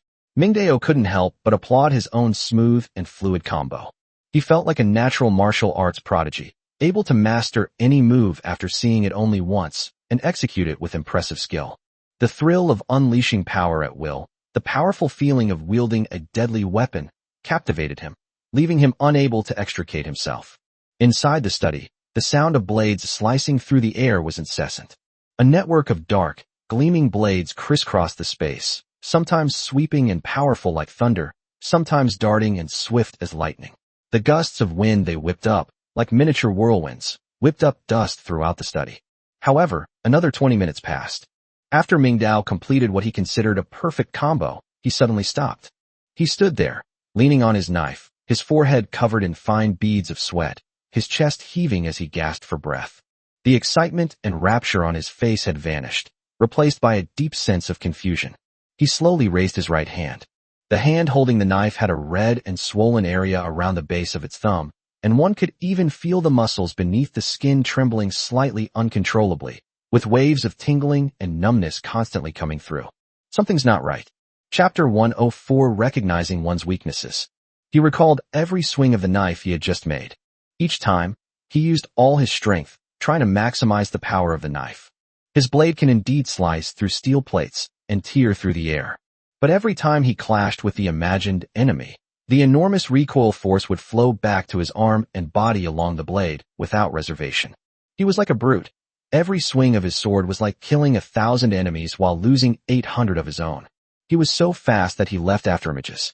However, when he tried to execute a quick change of direction and pursuit move, he was unable to effectively control his explosive speed and momentum, resulting in chaotic footwork that nearly caused him to trip over.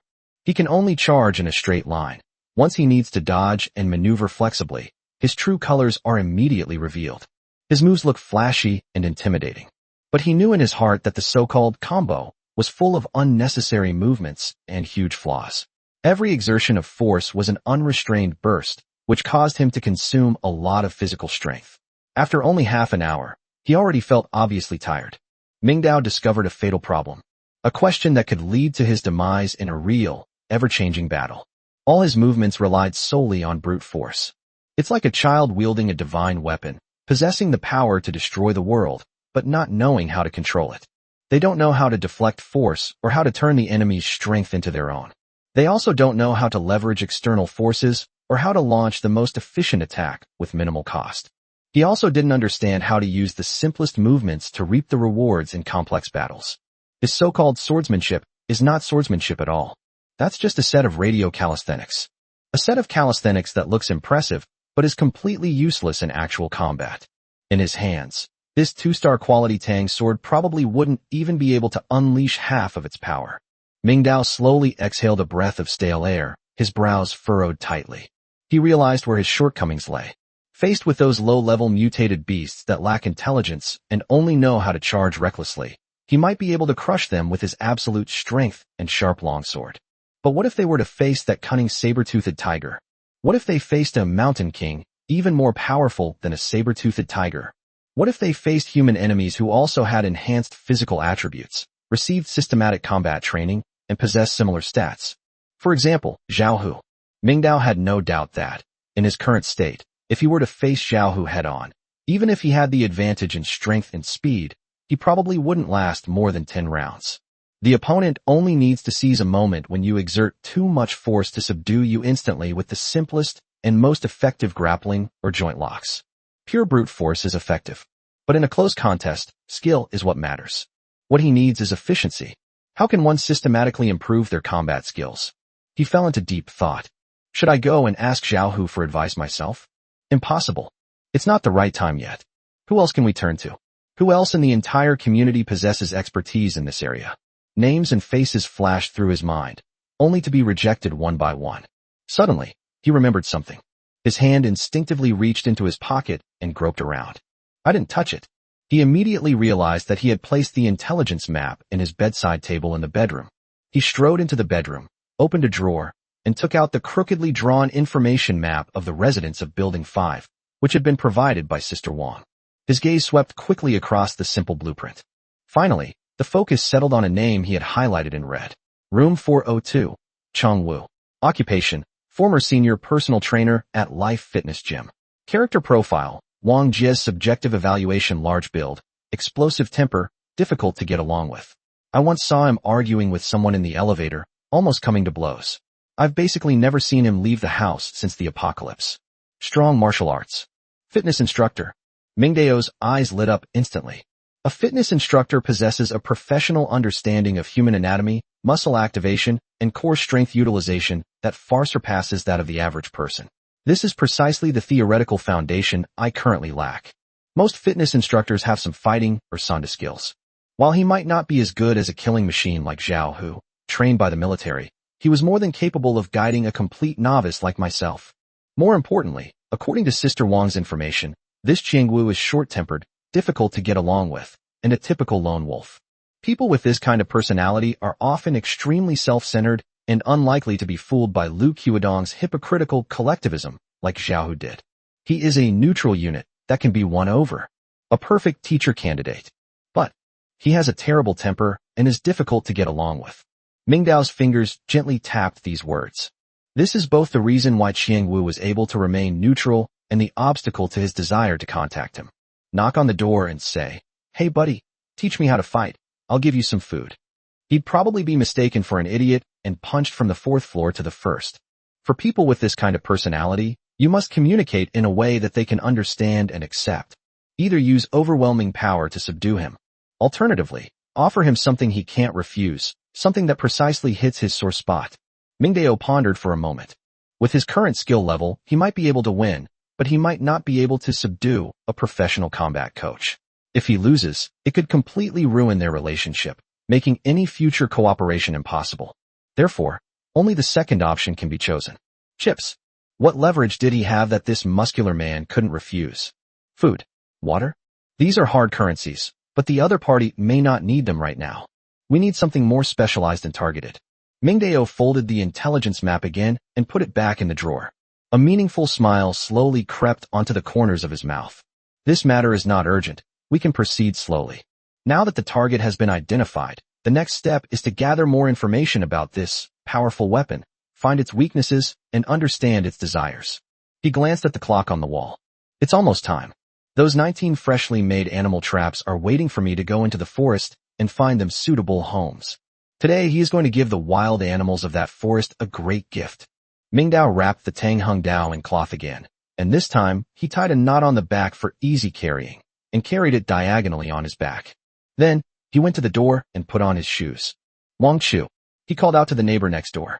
A few seconds later, the door to room 801 creaked open, and Wang Chu poked his sleepy head out. Brother Mingming, so early? Early my foot. If you didn't have your phone to play with, how could you sleep for so long? Get dressed and get to work. Chapter 105 The Thief. Before the morning mist had even dissipated, the edge of the forest was already bustling with activity. Ming Dao and Wang Chu, one after the other, stepped into the forest area through the slippery, decaying leaves, and were immediately frowned by the sight before them. This was completely different from their previous visits. In the past, the survivors mostly only dared to move around on the outermost edge of the forest, like a group of timid groundhogs, who would panic and flee back to their community at the slightest disturbance. But today, their activity range has clearly expanded inward by at least 100 meters. No, there might be more. Groups of people were scattered throughout the woods, carrying a variety of tools, kitchen knives and fruit knives brought from home, fire axes pried out of fire extinguisher boxes, and even a sharpened steel bar, as they cautiously surveyed their surroundings. They no longer simply searched aimlessly for wild vegetables and mushrooms as they had before.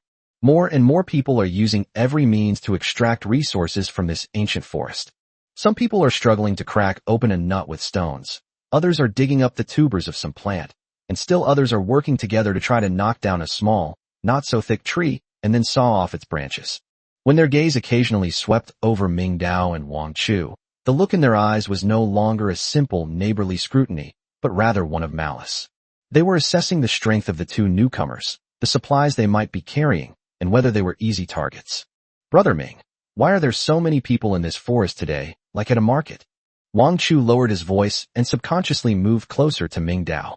Although he had experienced several battles and had become much bolder, he still instinctively felt fear in the face of this group atmosphere that seemed to be on the verge of spiraling out of control. After all, he hadn't brushed his teeth, and his mouth was full of the aroma of food. Ming Dao also carefully observed his surroundings, taking in every detail. The food shortage has worsened, Ming Dao finally spoke. They've almost dug up all the edible things on the outskirts. If we don't go in, we'll go hungry for another day. These 100 or so people probably really have no food left at home. You know what? I'm actually looking forward to seeing what Lu Guodong will do. Ming Dao withdrew his gaze and stopped paying attention. The expansion of the survivors' activity range means intensified competition for resources.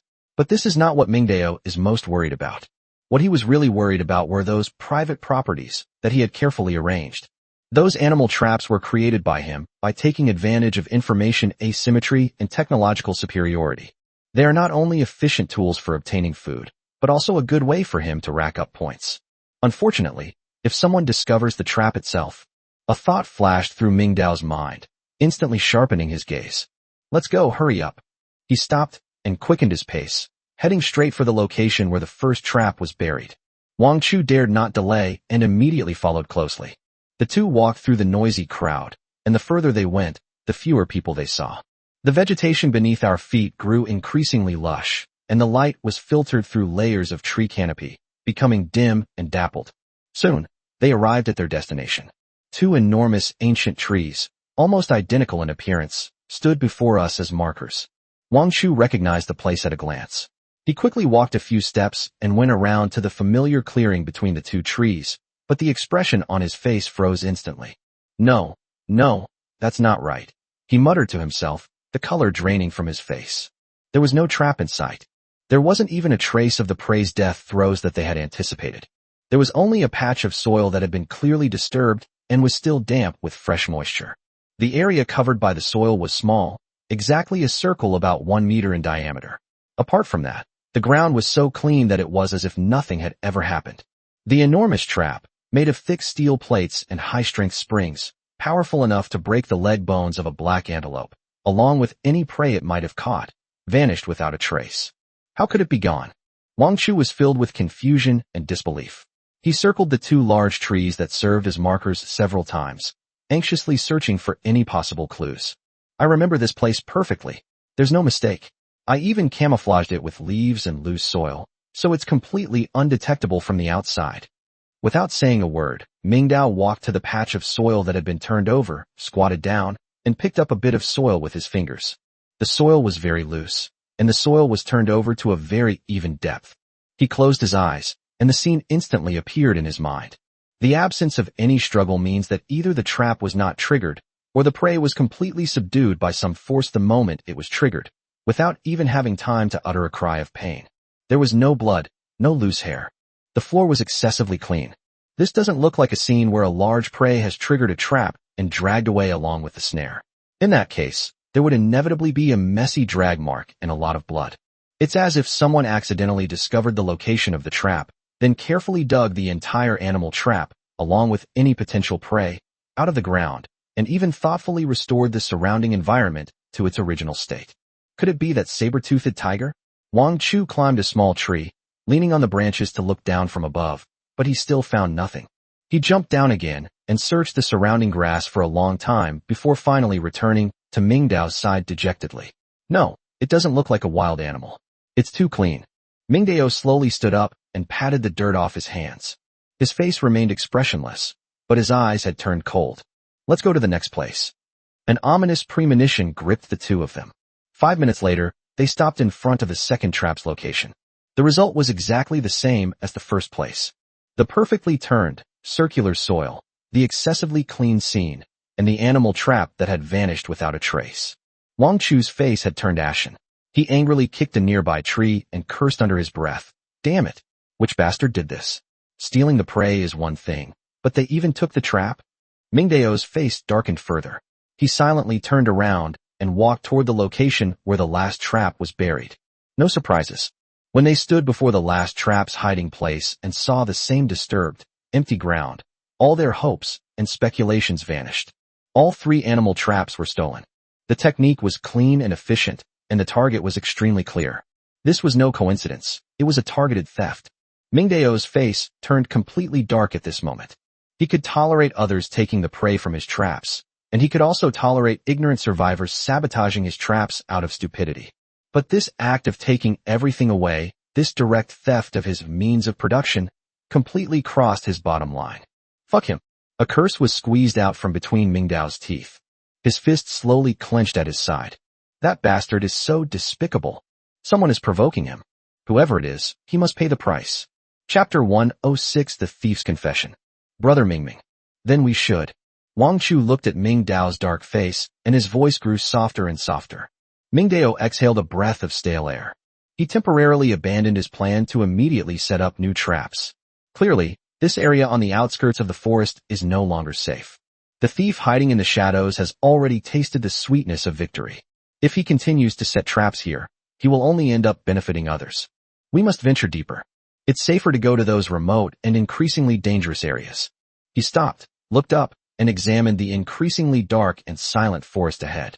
The sunlight here is sparse, and the huge tree canopies overlap, like an impenetrable canopy, blocking out the sky. A damp, rotten smell permeated the forest. The surroundings were eerily quiet, with only the occasional dripping of dew from the leaves and the deliberately amplified heartbeats of myself and Wang Chu. At that very moment, an extremely strong feeling of being watched arose from behind me without warning. The feeling was like a cold, venomous snake slowly slithering down his back through his clothes. It was as if, in the darkness, a pair of eyes were watching him from some corner. Mingdao's muscles tensed up instantly. The next second, he made his most instinctive reaction. He reached behind his back and untied the cloth bag he had been carrying. With a flick of his wrist, the thick cloth covering him was instantly untied and tossed away. Zheng dash. A sharp, piercing metallic sound echoed through the silent forest. A chilling ray of light suddenly pierced through the darkness.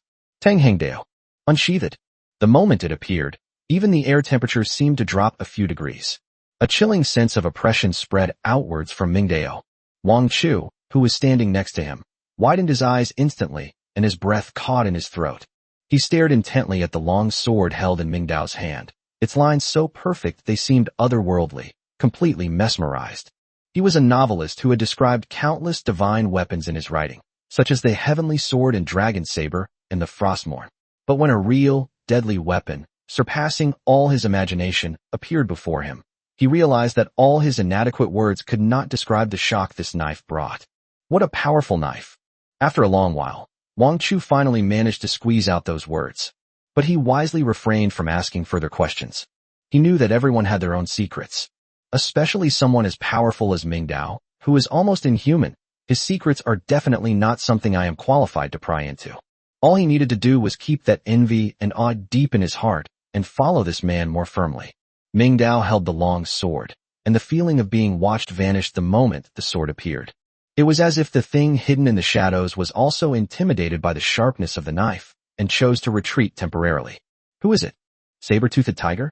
Still, he did not let his guard down. He said to Wang Chu beside him, "The trap has been stolen, and the outer perimeter is not safe." Wang Chu immediately withdrew his gaze, his expression turning serious. "Let's go further in and place new traps where they'll never find them." Ming Dao turned his head, his dark eyes shining with an astonishing light. "Be extremely careful. It might not be clean inside."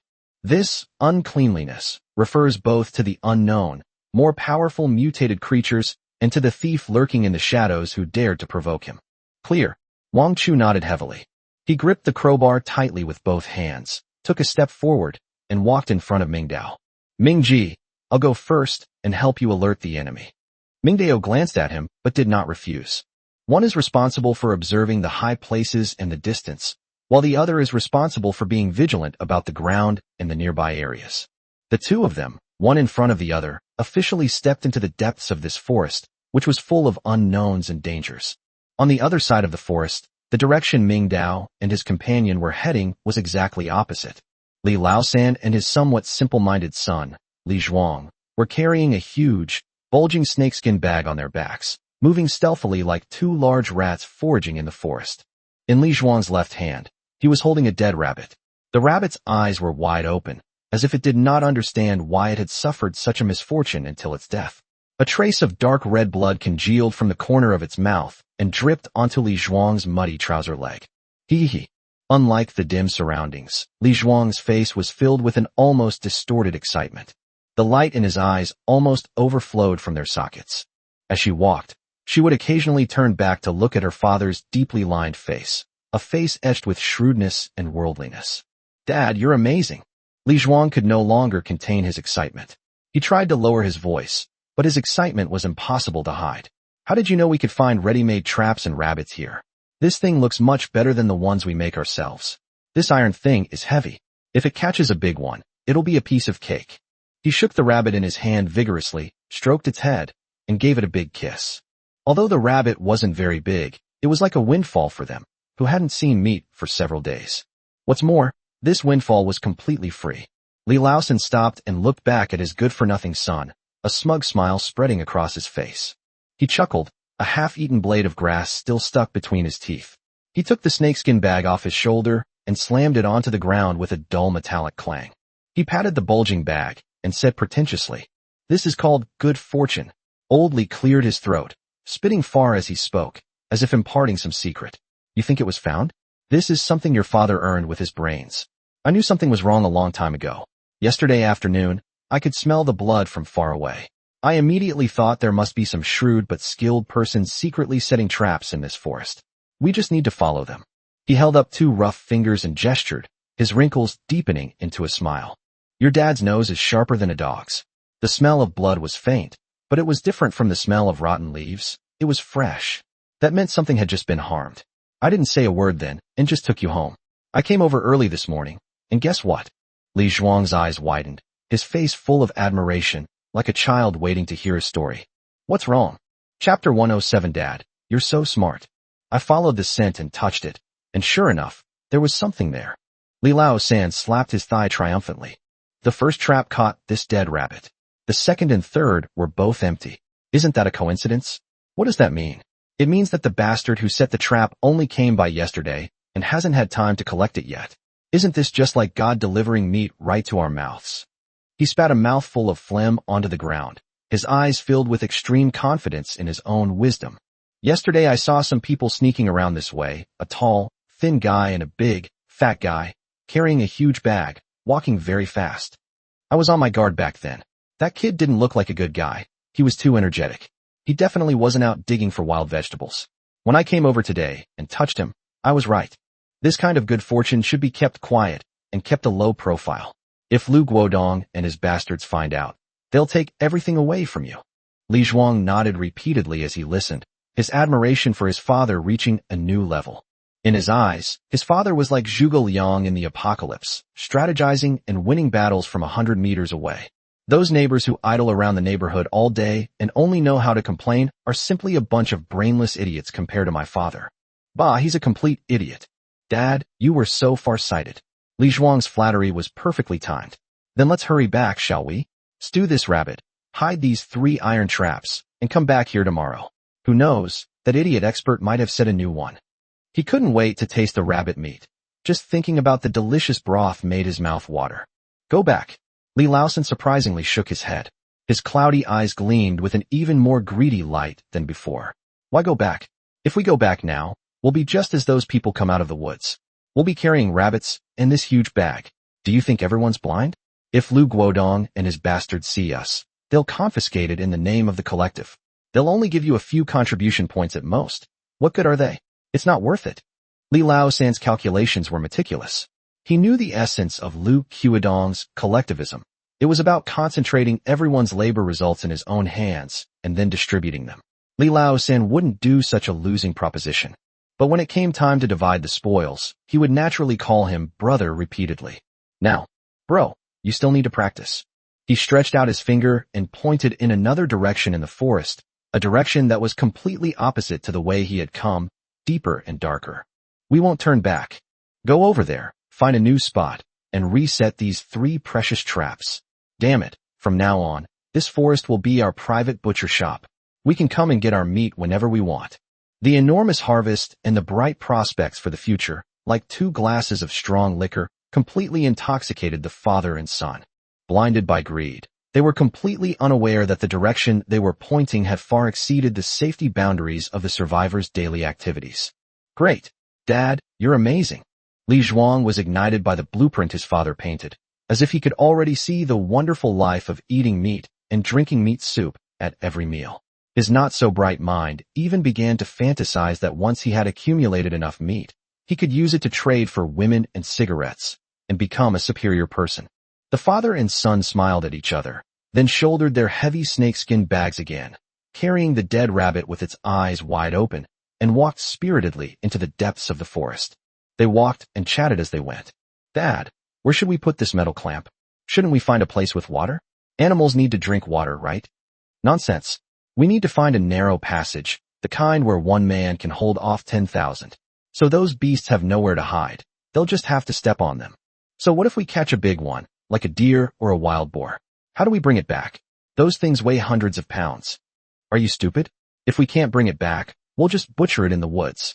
We'll cut off the meat, salt it, and make jerky. We can even make soup from the bones. Nothing will be wasted. You carry the meat, I'll carry the bones. We'll make a few trips like ants, and that'll be it. Dad, you're so smart. That's right, your dad has eaten more salt than you've eaten rice. In this world, strength alone is useless, you need brains. They were so engrossed in their own beautiful dream that they were completely unaware of the strange changes taking place in their surroundings. The path beneath their feet became increasingly difficult to traverse. The once relatively clear animal trail gradually disappeared, replaced by tangled tree roots and slippery moss. The trees around them had changed from ordinary pine and birch trees to towering ancient trees that they had never seen before, requiring several people to encircle them. The air became unusually damp and cold, carrying a heavy, lingering smell of humus that seemed to have been there for 1,000 years. The scariest thing is that the sound disappeared. The bird song, insect chirps, and the noisy voices of the survivors in the distance that could be heard before had all vanished without a trace. The whole world seemed to have been muted, leaving only the heavy breathing of the father and son. It was a deathly silence, a silence that sent chills down your spine.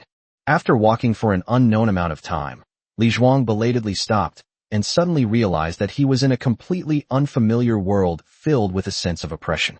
He leaned against a thick tree trunk, panting, and looked up to see only a dark green canopy that stretched as far as the eye could see. He looked back, but the path he had come from was already swallowed up by the overlapping shadows of the trees, let alone the shadow of the neighborhood. Not even a trace of it could be seen. A strange sense of panic made him stop in his tracks. Dad, have we gone too far? Li Laosan also stopped, panting heavily, and looked around warily. Oh shit. The unfamiliar towering trees and dim light sent chills down his spine. He estimated that they had walked at least several miles from where they discovered the trap, which was far beyond his comprehension. An emotion called fear finally broke through the thick shell of greed. His heart started to pound. Besides 2 kitchen knives they brought from their home kitchen and a half-meter-long steel pipe that Li Zhuang had picked up, they had nothing else for self-defense. If we were to encounter any large, mutated beasts here, such as the saber-toothed tiger we saw in the distance that day, the consequences would be unimaginable. Chapter 108, I heard the sound of water. What's there to be afraid of? Li Laosan suppressed his panic and used a harsh curse to cover up his guilty conscience. He glared at his son, as if Li Zhuang's cowardice was a challenge to his authority. Get off here, then head back quickly. As he spoke, he hurriedly pulled a trap from the snakeskin bag. Li Laosan clearly hadn't used this thing much before. He clumsily studied it for a long time before finally finding the mechanism. He used all his strength, stepping on the steel plates on both sides of the clamp with his feet, and using his hands to pry open the 2 deadly jawbones. His face turned bright red, and veins bulged on his forehead. With great effort, he finally managed to open the animal trap with a loud click, and carefully fastened the small safety pedal. Huff, huff, he said, sweating profusely. He placed the open trap in a depression under a tree root, and carefully disguised it with fallen leaves and loose soil. Even after doing all this, he still didn't seem satisfied. To increase his chances of success, he glanced at the rabbit in his son's hand, a flicker of heartache and struggle crossing his eyes. But in the end, greed triumphed over reason. Give me the rabbit. He took the rabbit from Li Zhuang, drew the cleaver from his waist, and with a swift stroke, chopped off the rabbit's 2 long ears. Fresh blood gushed out instantly. A strong, pungent smell of blood quickly filled the air. He hung the 2 bloody rabbit ears on a drooping branch directly above the trap. The blood dripped down the edges of the ears onto the camouflage layer below, maximizing the allure of that area. Done. Old Li clapped his hands in satisfaction, looking at his masterpiece, his face regaining its smugness. Just wait. Come back tomorrow. There's definitely something big here. Just then, Li Zhuang, who had been nervously looking around, suddenly twitched his ears. He turned his head sharply, listened intently, and a look of extreme confusion appeared on his face. In the deathly silence, he seemed to hear something else. The sound was faint and distant, but it definitely existed. Gurgling, gurgling. It sounds like flowing water. Li Zhuang's eyes lit up instantly. Fools sometimes have good luck. Water. This is water. Dad, I hear water. I fucking heard water. That sound was like heavenly music to his parched throat. Gurgling, gurgling. Dad, it's true. There's water. Li Laosan was engrossed in his little trap when his son's sudden shout startled him. He frowned and listened intently for a moment, but heard nothing but the rustling of leaves in the wind. A sense of vigilance stemming from his years of experience made him instinctively feel uneasy. This forest is too deep, too quiet, and there's an eerie feeling about it everywhere. The unknown means danger. You fucking misheard me. Li Laosan lowered his voice, grabbed his son who was about to rush out, and a hint of vigilance flashed in his eyes. Stop yelling. Something's not right here. Let's take down the last 2 traps and leave immediately. Let's not cause any more trouble. However, Li Zhuang was not listening to any of this at that moment. His mind was filled with that cool liquid. He completely forgot about any danger or vigilance. It's true. I didn't mishear. Li Zhuang flung his father's hand away with astonishing strength. It's over there. Not far. I heard it clearly. You little rascal. Come back here. Li Laosan shouted sternly. But Li Zhuang was completely deaf to reason. He threw away the dead rabbit in his hand, recklessly pushed aside the bushes taller than a person in front of him, and rushed frantically towards the increasingly clear sound of water. The sharp branches scratched his cheeks and arms, leaving bloody marks, but he seemed oblivious. The tangled tree roots nearly tripped him several times, but he always managed to regain his balance in a disheveled manner and continue forward. Watching his son's crazed retreating figure, Li Laosan stomped his feet in anger, cursing under his breath. You little bastard. You're asking for it. I'm not going to bother with you anymore. Even so, he still picked up the rabbit from the ground, grabbed the kitchen knife, and quickly followed after it. Li Zhuang's sprint did not last long. After running less than 100 meters, the view in front of me suddenly opened up. He suddenly burst out from a dense thicket of ferns, and a clearing in the forest appeared before him without warning. Not far in front of him, a stream that had never appeared on any map meandered, its crystal clear water shimmering with a layer of fine, dazzling light under the dappled sunlight filtering through the gaps in the trees. The pebbles along the stream were smooth and rounded by the water, and a few unidentified red leaves floated on the surface, swirling gently with the current. A fresh, earthy scent filled the air, a stark contrast to the oppressive, humus-like odor that had just filled the room. As luck would have it, this was the very water source that Li Yuan had discovered a few kilometers away using a drone. He. Li Zhuang stopped in his tracks, staring blankly at the scene before him that resembled paradise. He threw away the cumbersome steel pipe in his hand and lunged forward. With a plop, he fell face first onto the stream bank, splashing a large spray of water. He didn't even have time to cup his hands before impatiently burying his entire head in the cool, clear stream. Glug glug. The icy stream water instantly enveloped his head, washing over his burning skin and dispelling the heat and thirst of the past few days. He opened his mouth and swallowed the life-saving spring water in large gulps. That feeling was more wonderful than any delicacy in the world. He was so thirsty. He drank deeply, feeling the vitality returning to his body, completely immersed in this bliss. He was completely unaware that, not far from him, in the shadow of a giant rock, hidden by a massive canopy and perpetually shrouded in darkness, a pair of golden vertical pupils slowly opened. It was a saber-toothed tiger of unimaginable size. It was lying in the shadows, dozing and enjoying the tranquility of the early morning. The arrival of this uninvited guest and the rude, disruptive noise clearly disturbed its peaceful slumber. It stood up silently, its limbs long and agile, exuding an explosive sense of power.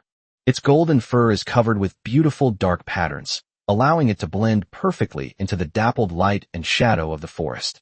The most striking feature is its two enormous canines, each over 30 centimeters long and resembling two curved daggers, protruding from its upper jaw.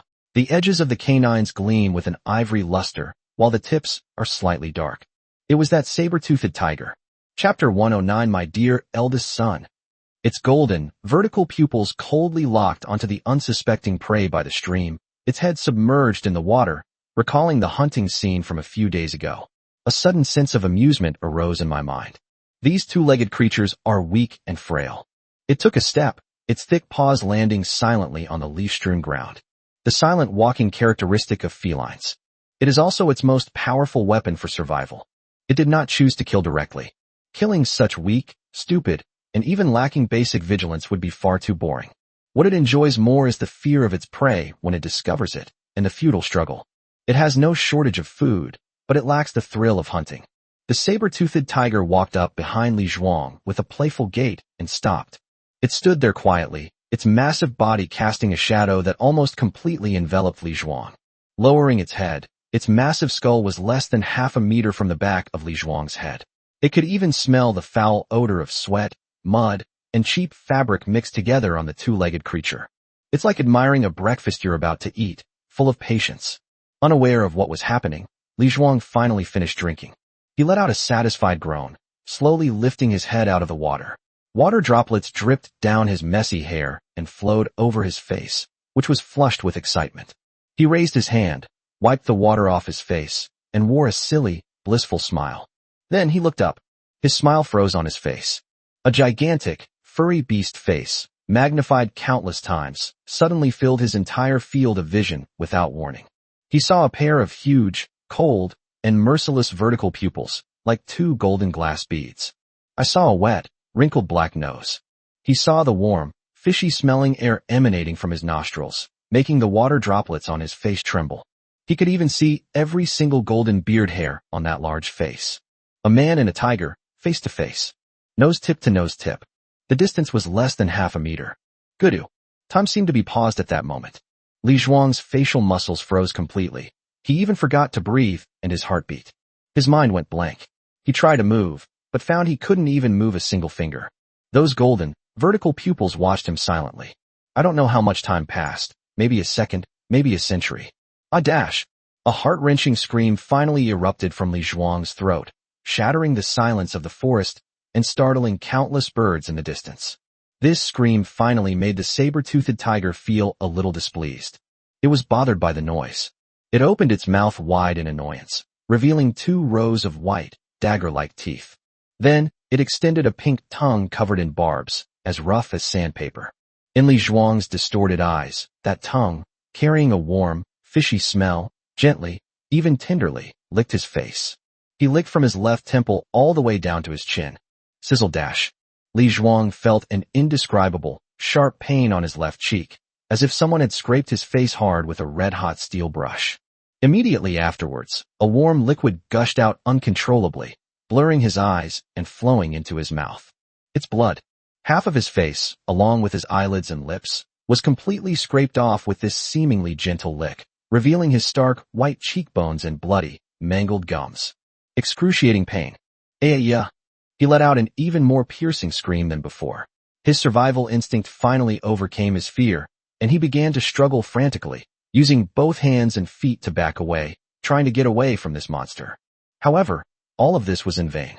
It seems they've gotten tired of playing with saber-toothed tigers. It raised one of its front paws with some impatience. The paw was larger than Li Zhuang's head and covered with thick pads, but the sharp claws protruding from the pads looked like 5 knives. It pressed down casually. Bang! A muffled thud. Li Zhuang's struggle came to an abrupt end. The enormous claw casually pressed his entire upper body onto the pebbles by the stream. That unparalleled, crushing force instantly shattered his shoulder blades and ribs, leaving him unable to put up even the slightest resistance. He was pinned to the ground, unable to move an inch except for meaningless gurgling sounds coming from his throat. The son's screams pierced Li Laosan's eardrums instantly. His heart tightened suddenly. The fear and pain in that voice were unlike anything he had ever heard before. Something's happened. He hurriedly dropped the trap in his hand, not even having time to think about what dangers he might encounter. He instinctively grabbed the gleaming kitchen knife and rushed towards the direction from which the sound came. You little brat. What are you yelling about? As he ran, he shouted fiercely, trying to dispel the growing sense of foreboding in his heart. He rushed to the stream, panting. The sight before him, however, made him feel a sudden sense of relief. He saw his son, Li Zhuang, lying by the stream, not moving at all. His head was almost touching the water's surface, his back rising and falling slightly, as if he were still drinking water. Li Laosan breathed a sigh of relief. He stopped, put his hands on his knees, and gasped for breath. That scared the hell out of me. Looking at his son's focused back, his anger suddenly flared up. It turns out the kid was so excited to find water that he was yelling like that. I was worried for nothing. He straightened up, his expression shifting from worry to annoyance. He strode towards his son, cursing and swearing, raising his rough, calloused hand as he went, ready to give his son a hard whack on the back of the head as punishment. You little bastard. You found water, and now you don't want your dad anymore, huh? You're screaming like your parents died. You'll scare me to death one of these days, you little bastard. He laughed and complained, his hand whistling as he slapped down on that familiar, messy back of the head. However, the palm fell. He missed. What came from the palm was not the familiar dull touch of striking the skull, but a void. Li Laosan was stunned. The smile on his face froze on his lips. He blinked in confusion, then looked closer. The body that had been lying by the stream is still there. He was wearing his familiar clothes, covered in mud. He remained in that bent-over drinking posture. However, the neck of that body was completely empty. A headless corpse. Fresh blood gushed out like a fountain from the jagged, bowl-sized severed neck, turning the clear stream into a shocking, ever-spreading crimson stain. In that instant, Li Laosan's pupils suddenly contracted to the size of pinpoints. His breathing stopped. His thoughts seemed to freeze at that moment. He couldn't comprehend what he was seeing. I can't understand this. He stiffly raised his head, his gaze slowly moving upwards along the red-stained stream. Then he saw it. It's on that huge rock not far away. The golden, mythical beast lay there lazily. Between its 2 front paws, a human head was pressed down. A human head that he still knew all too well. That was his son, Li Zhuang's head. The head's eyes were still wide open, and the expression of extreme terror on its face was frozen on it forever. The enormous saber-toothed tiger lowered its head, as if savoring a freshly picked, juicy apple. It opened its gaping maw, aimed at the head, and bit down. Click-dash. A chilling sound of bones cracking echoed through the silent forest. A satisfied gurgling sound came from the saber-toothed tiger's throat. Bright red blood and white brain matter dripped slowly from its hideous mouth, leaving a sticky and glaring stain on the rock. Li Laosan just stood there, not moving at all. The kitchen knife in his hand fell to the ground with a clang. He opened his mouth, but no sound came out. His legs began to tremble uncontrollably, like a sieve. A warm liquid flowed down his trouser leg. The whole world before his eyes began to spin. Son. Big Brother, Big Brother. Chapter 110. The Fat Pig is tough, tougher than a steel plate. Ming Dao and Wang Chu continued deeper into the forest, where the surrounding vegetation grew increasingly lush. Huge ferns stretched out their feathery leaves, almost completely obscuring the ground where one could step, while there were even more towering ancient trees, some of which were so large that it would take several people to encircle them. Various kinds of mushrooms emerge endlessly in the humus soil. Some are shaped like canopies and are colorful, while others emit a faint, will-o'-the-wisp-like blue fluorescence, flickering in the dim forest. The sheer variety of mushrooms and wild vegetables alone was enough to dazzle Wang Chu, the walking encyclopedia of plants, who kept muttering wow and amazing. Ming, look at that one, the purple one with a net-like pattern under the cap. That's a purple-netted bolete. Top quality. Back where we're from, a pound of wild, dried ones can sell for over 1,000 yuan. Wang Chu pointed to a cluster of mushrooms growing on a fallen, rotten tree and quickly ran over to cut some off. And that one, the white one, like a little hydrangea, is a monkey head mushroom. It's definitely a monkey head mushroom. This stuff is good for the stomach and very nutritious. Ming Dao ignored his loud chatter, instead gripping the hilt of his knife tightly and scanning every shadow that might be hiding danger. Stop looking. Ming Dao coldly interrupted Wang Chu's food appreciation. These things won't escape, but we only have one life. We need to find an absolutely safe place to set up the rest of the traps. Upon hearing this, Wang Chu immediately shrank his neck. The two walked forward for about half an hour, and the surrounding environment had become completely unfamiliar.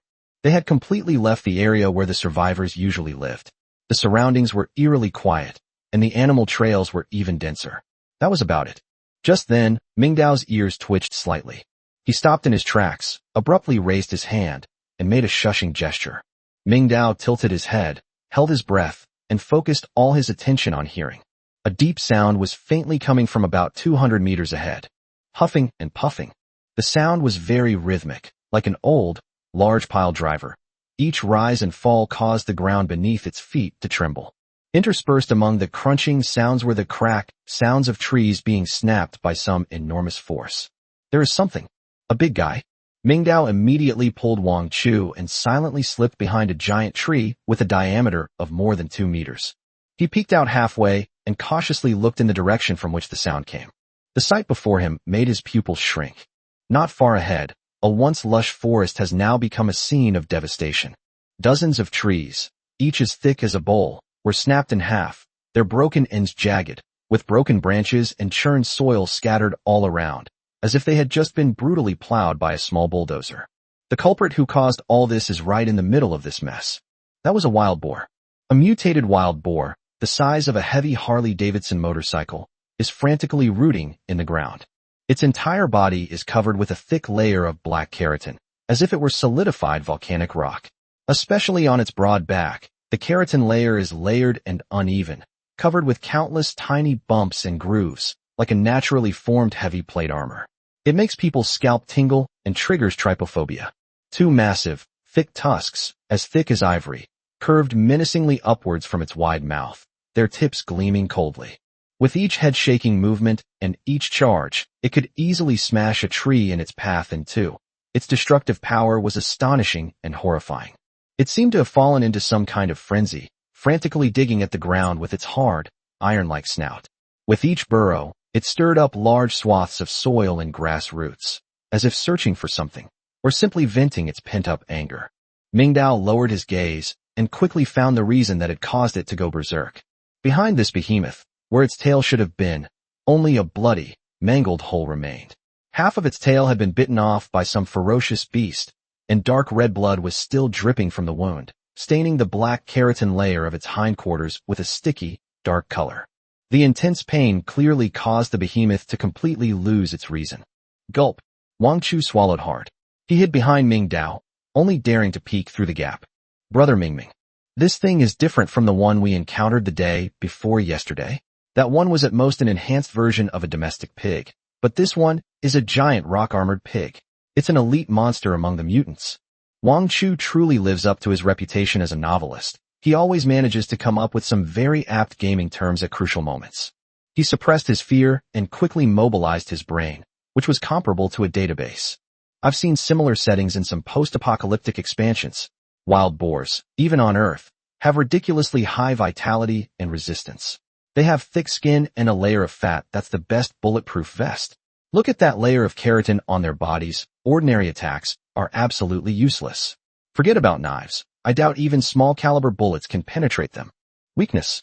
Its weak point is its eyes and its abdomen. The area near the base of its hind legs is not covered by a keratin layer. It's the softest part of its body. Mingdao listened calmly and nodded slowly. This is indeed a tough nut to crack, a mobile light armored unit. Given his current strength, a head-on confrontation would definitely not be a wise move. The best option is to leave immediately, leaving this behemoth, driven mad by excruciating pain, to the other unfortunate creatures in the forest. He was about to pull Wang Chu back when he paused slightly. His gaze fell once again on the rock-armored boar. Watching the terrifying power it displayed with each charge, seeing its indestructible black carapace, and its eyes turning crimson with rage. There was no fear in Mingdao's eyes. On the contrary, a burning, fighting spirit inexplicably ignited.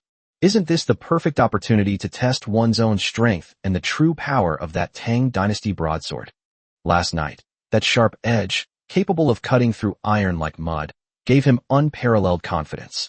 In the early morning, the sword technique, that was comparable to radio calisthenics, made him realize his shortcomings. Theory and practice are ultimately separated by a chasm, and this massive, thick-skinned beast before us is the perfect whetstone to bridge that chasm. And even if this fat pig is tough, can it be tougher than a steel plate? Joke. He needs a real battle. Use the most intuitive method to identify all your weaknesses, and then correct them one by one. Chapter 111. Calm down. Calm down. Calm down. Thinking of this, Mingdao's heart began to race uncontrollably, and his blood seemed to be boiling slightly. A long-dormant surge of passion welled up in his mind. He took a deep breath, forcing himself to calm down, but the fighting spirit in his eyes grew even more intense. He turned his head and gestured to Wang Chu beside him to stay put and don't make a sound. When Wang Chu saw Mingdao's frighteningly bright eyes, he instantly understood what he wanted to do. He stared wide-eyed in horror, about to speak to stop him, but Mingdao's icy gaze silenced him. There was no other way but to grip the cleaver tightly, ready to deliver a finishing blow at any moment. Mingdao lowered his body and used the dense vegetation around him as cover, silently flanking the rock-armored boar that was still raging. He recalled every movement and every detail of exertion during his morning practice. He lowered his center of gravity to an extremely low position, bent his legs slightly, and his muscles, like springs compressed to their limit, were accumulating explosive power. Now, seize the brief moment of sluggishness after the rock-armored boar has vigorously rooted itself in the ground, when its old strength has been exhausted and new strength has not yet been generated. A glint flashed in Mingdao's eyes. He took a deep breath and kicked the ground, creating a shallow crater. Like an arrow released from a bow, he instantly tore through the air, charging straight toward the rock-armored boar's massive side belly with an indomitable and resolute momentum. The Tang sword in his hand drew a dark, shadowy line through the dim forest. The blade was aimed at that most vulnerable and fatal weakness that Wang Chu had just mentioned. However, actual combat and training are ultimately worlds apart. Facing such a colossal beast for the first time, the overwhelming sense of oppression and the surge of adrenaline made Mingdao's emotions more excited than ever before. I'm so excited. He was so excited that he forgot to control himself. He poured all his strength into this one strike, achieving extreme speed, but it was precisely because of the excessive force that his body became uncontrollably unbalanced during the high-speed sprint. The seemingly swift and powerful strike had an extremely slight deviation in its trajectory. It was this slight deviation that prevented his determined blade from accurately piercing the soft, unarmored abdomen. Instead, it struck hard and solidly at the black keratin layer next to it, which was as hard as rock. Clang dash. A deafening sound, like a heavy hammer striking an anvil, echoed through the forest. A string of dazzling sparks burst forth the instant the black blade collided with the black armor, illuminating Mingdao's astonished face. The sharpness of Tang Hengdao exceeded everyone's expectations. Even when it struck the hardest part, the unparalleled sharpness still tore through the tough keratin layer with overwhelming force, leaving a terrifying wound several inches deep. The black armor plates rolled to the sides, and dark red blood gushed out instantly. You could even hear the dull thud of the blade cutting into bone. But the immense, overwhelming force of the shockwave emanating from the blade instantly shattered Ming Dao's arm. He felt an indescribable pain suddenly come from the tiger's mouth, and the terrifying force went up his arm, making half of his body go numb. He almost lost his grip on the knife. Awooh! The rock-armored boar roared in pain. The sound, like rolling thunder, echoed through the forest, making eardrums buzz and even causing the leaves to tremble. What the hell did they do to deserve this? My tail got bitten, so I was just venting my anger here for a bit. And then some two-legged creature popped up and cracked my skull open. Holy crap! Intense pain overwhelmed its cerebellum. It suddenly turned around, its massive body bringing with it a foul stench, and its two huge fangs, carrying immense force, slammed into Ming Dao, who was right next to it. Wild boar charging. Hole! Ming Dao cursed inwardly. At this moment, due to the enormous recoil, his body was in a very brief state of stiffness, and he had no time to make any effective blocking or dodging movements. In the blink of an eye, he could only rely on his superhuman reaction speed to make the most awkward, yet most effective, choice. He suddenly rolled to the side. The posture was utterly devoid of any grace, like a drunkard who had accidentally tumbled down the stairs, rolling several times on the ground covered in decaying leaves and mud before finally coming to a stop, his body covered in filth. Boom! Almost the instant he rolled away, those two enormous fangs slammed into the spot where he had just been standing. A dull thud echoed from the ground, and the force of the impact sent dirt and grass flying, leaving behind a shocking crater. Ming Dao got up from the ground with lingering fear, looking at the deep pit, his back instantly soaked with cold sweat. If this collision were to hit solidly, I would definitely be split in two on the spot. His so-called swordsmanship was full of flaws in real combat. All that talk of flowing grace and unbroken momentum becomes a joke in the face of absolute power and speed. His seemingly perfect strike just now, in a life-or-death struggle, was nothing more than a reckless brute's tactic relying on the sharpness of his weapon and his own brute strength.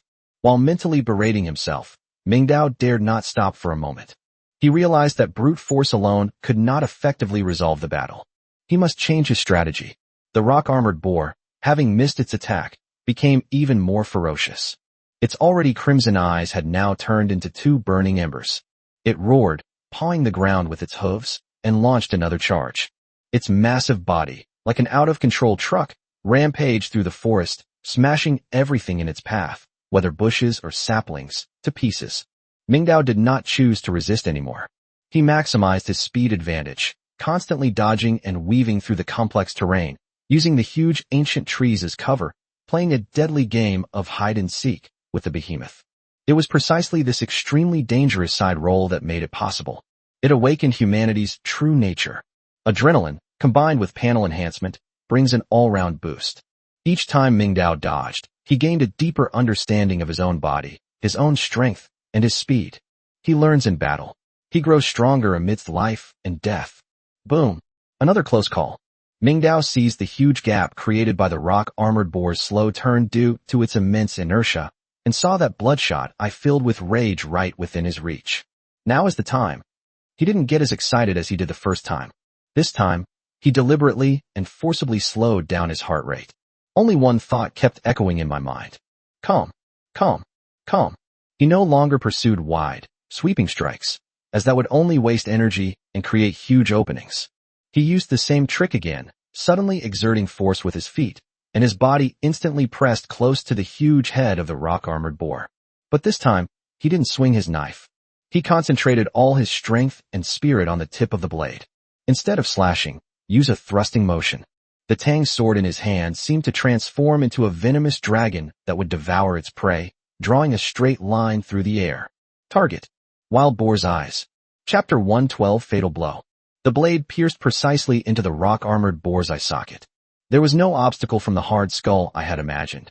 The feeling was like a red-hot knife cutting into a piece of butter, smooth and fluid. Extremely comfortable. The warm liquid sprayed out instantly. Brain matter mixed with blood formed a thick, foul-smelling waterfall that smeared Ming Dao's face. Awoo! A heart-wrenching scream rang out. The wild boar frantically shook its enormous head. It tried to shake the large knife off its head. That unparalleled force was transmitted to Ming Dao through the hilt of the sword, without reservation. According to Newton's third law, forces act in pairs. The more pleasurable it felt when you were stabbing him, the more pathetic you are now. Mingdao gritted his teeth and flew up into the air. His arm muscles instantly bulged, veins popped out, and he gripped the knife hilt tightly to prevent himself from being thrown away by the violent force.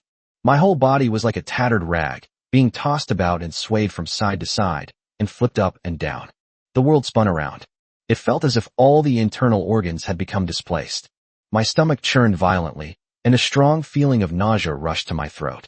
Even worse, everything in his field of vision turned into blurry blocks of color, and he couldn't even distinguish where the sky ended and the ground began. He could only rely on his superhuman physical abilities and his relentless determination to keep the dying wild boar pinned to him. Stalemate. This is a brutal struggle between willpower and brute force. Wang Chu, hiding behind a giant tree in the distance, was already terrified by the bloody scene before him. He looked at Mingdao as if he were a small boat in a raging storm, which could be swallowed up at any moment, and his heart was in his throat. He wanted to help, but didn't know how.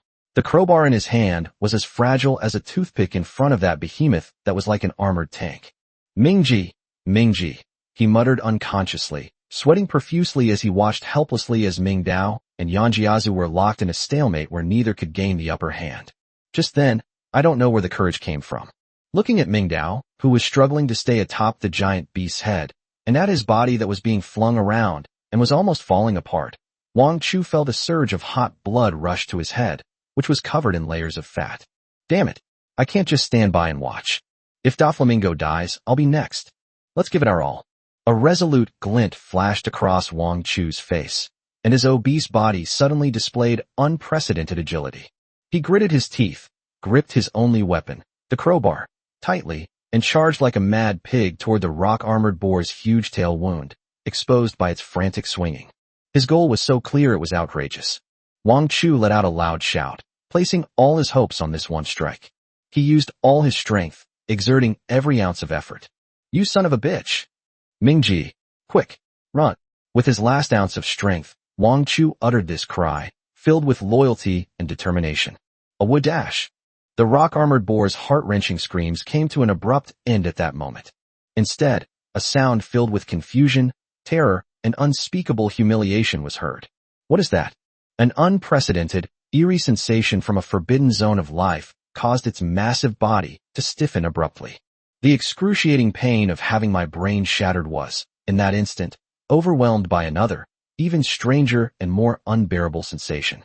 Its wildly thrashing head stopped, and its single, intact eye, filled with boundless rage and murderous intent, turned fiercely toward its back. Wang Chu yelled, and, without thinking, immediately let go, took off running with his two thick legs. He had never run so fast in his life.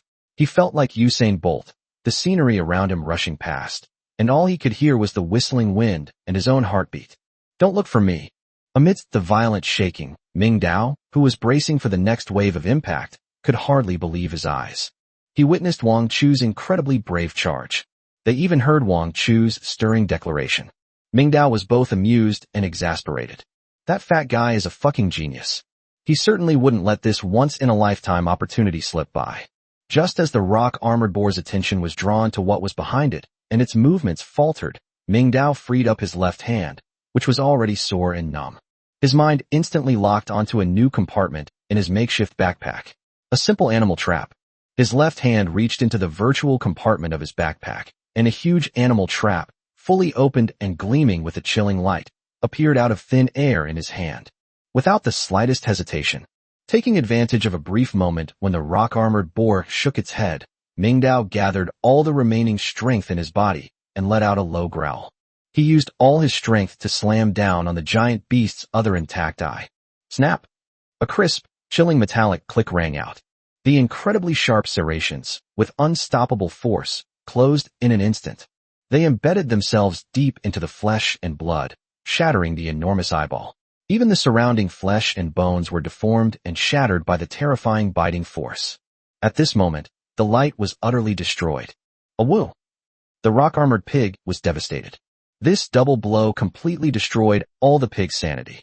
It abandoned the tiny human above it, like a leech, and forgot the fat man behind it who had inflicted such a humiliation upon it.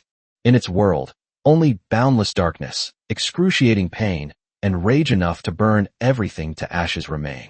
It began to rampage wildly in all directions, indiscriminately charging around, without distinguishing friend from foe or direction. Boom! A giant tree that required two people to hug was broken in half by its impact, as fragile as a matchstick. Wood chips flew everywhere, and the broken tree trunk, carrying enormous kinetic energy, hurtled dozens of meters away, smashing through countless bushes along its path. Boom, boom, boom. One after another, giant trees collapsed under its impact, and the earth trembled as if a small earthquake had occurred. Ming Dao and Wang Chu, who were in the distance, had already retreated to what they considered a safe distance at the first moment. They watched with lingering fear as the giant beast ravaged the forest, turning patch after patch of woodland into ruins beneath its feet. Their faces were filled with lingering fear and shock. This is no longer a battle. This pig is simply extraordinary. Chapter 113, Wang Chu's Loyalty. Fortunately, the rock-armored pig's frenzy didn't last long. After destroying everything within its range, its massive body finally slowed down due to excessive blood loss and the rapid depletion of its life force. Its charge became unsteady, and its roars became weak and feeble. Finally, with a dull thud, its massive body crashed to the ground. The ground was smashed into a huge, shallow crater, kicking up clouds of dust.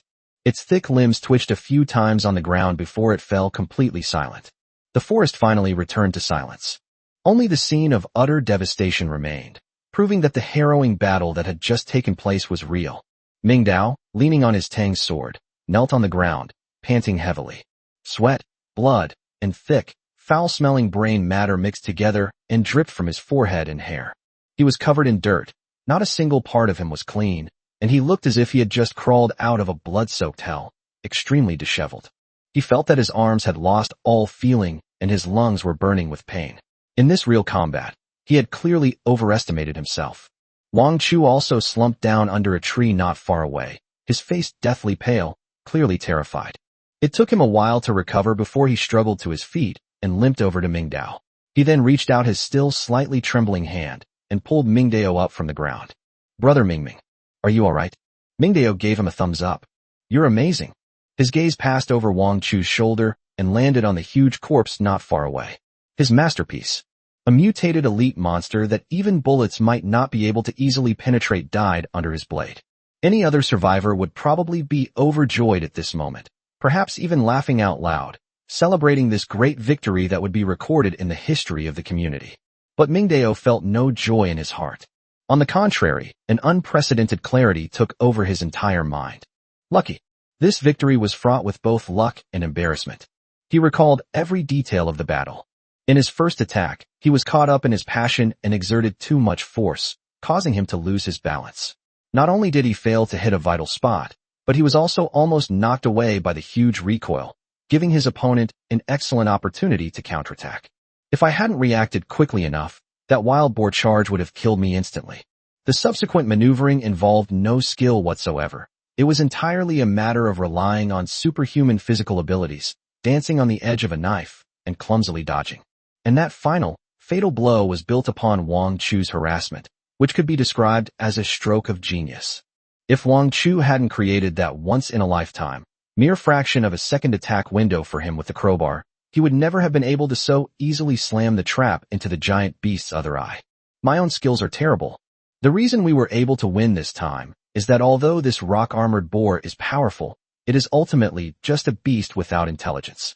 Its attack methods are simple and ferocious and full of flaws. But what about next time? What if you're facing that cunning saber-toothed tiger that knows how to lie in wait, how to ambush, and is incredibly sly? What if you were facing a mountain king who is even more powerful than a saber-toothed tiger, a tiger that could be scared away by a single roar? No. Change is necessary. This fighting style, which relies on brute force and luck to win, is too unstable. He can't possibly have such good luck forever. He needs real combat skills. He needs a teacher. Room 402, Kang Yu. It needs to be put into progress. We must learn real combat skills from him at all costs. This thought became clearer than ever before at this moment. Mingji. Wang Chu looked at Ming Dao's ever-changing expression and called out again with some concern. Are you really all right? Why aren't you saying anything? Are you hurt somewhere? Ming Dao finally came to his senses. He slowly exhaled a breath of stale air, shook his head, and said in a slightly hoarse voice, "I'm fine." He turned his head and looked at Wang Chu, whose face was full of concern. For the first time, a serious and solemn look appeared in his dark eyes. "Wang Chu," he said slowly, "thank you for today." Wang Chu was stunned. He never expected that Ming Dao, who was always cold and domineering, would say thank you to him. He was somewhat flattered and quickly waved his hands, forcing a smile that looked more like a grimace on his chubby face. "Hey, Mingji, what are you saying? Aren't we brothers? It's only right. It's only right." Ming Dao didn't say anything more. He patted Wang Chu on the shoulder, then turned and walked toward the huge pig carcass. Now is not the time for sentimentality. The spoils of war are still waiting for him to collect. He stood before the mountain-like corpse, reached out, and placed his hand on the cold, hard rock armor. Break down. The familiar blue light surged forth like a tide, instantly enveloping the massive pig carcass. Under Wang Chu's worshipful gaze, the enormous corpse rapidly melted and decomposed in the blue light, turning into countless tiny specks of light. A few seconds later, the light faded. Ming Dao's intent swept over. Obtained 876 units of mutant pork, 1 green rock armor hide, 1 low-level beast core. Ming Dao suddenly realized. No wonder it's so hard. Turns out it really was an elite monster. 2-star animal hide, damn it. Leave the rest of your belongings in the temporary backpack. He took out the low-level beast core he had just acquired. He then took out another low-level beast core from another compartment in his backpack, which he had obtained when he dismantled the mutated porcupine and had not used until now. 2 crystal-clear beast cores, each the size of a fingernail, lay quietly in his palm, emitting an alluring glow. "Mingji, what's this?" Wang Chu asked curiously as he approached. "Energy blocks," Ming Dao explained succinctly, the stuff needed to upgrade the panel. After saying that, he no longer hesitated and tried to throw the 2 beast cores directly into his mouth, swallowing them cleanly and decisively like eating candy. The beast core melted upon entering his mouth, transforming into 2 cool, slightly sweet warm currents that slid down his throat into his stomach and then quickly spread to his limbs and bones. He wasn't sure if it was just his imagination, but he felt incredibly refreshed at that moment, as if the fatigue of the past few days had been washed away by this warm current. At the same time, a clear notification sound came from his panel. Detected devouring 2 mutated beast cores. Current upgrade progress. Devouring no main panel, 3 to 5. Devouring mutated beast cores, 2 to 5. Chapter 114, A Mix of Surprises. Meanwhile, at the central square of Blue Bay Peninsula, a mournful wail, growing louder as it approached, filled the air with anguish. The fear and despair contained in that voice were so intense that every survivor who was awakened in the square felt their hearts skip a beat. Everyone's gaze involuntarily turned to the source of the sound, the dark green forest. A staggering figure scrambled out of the shadows at the edge of the woods. "It's Li Lao-san." No, that can no longer be considered a complete person.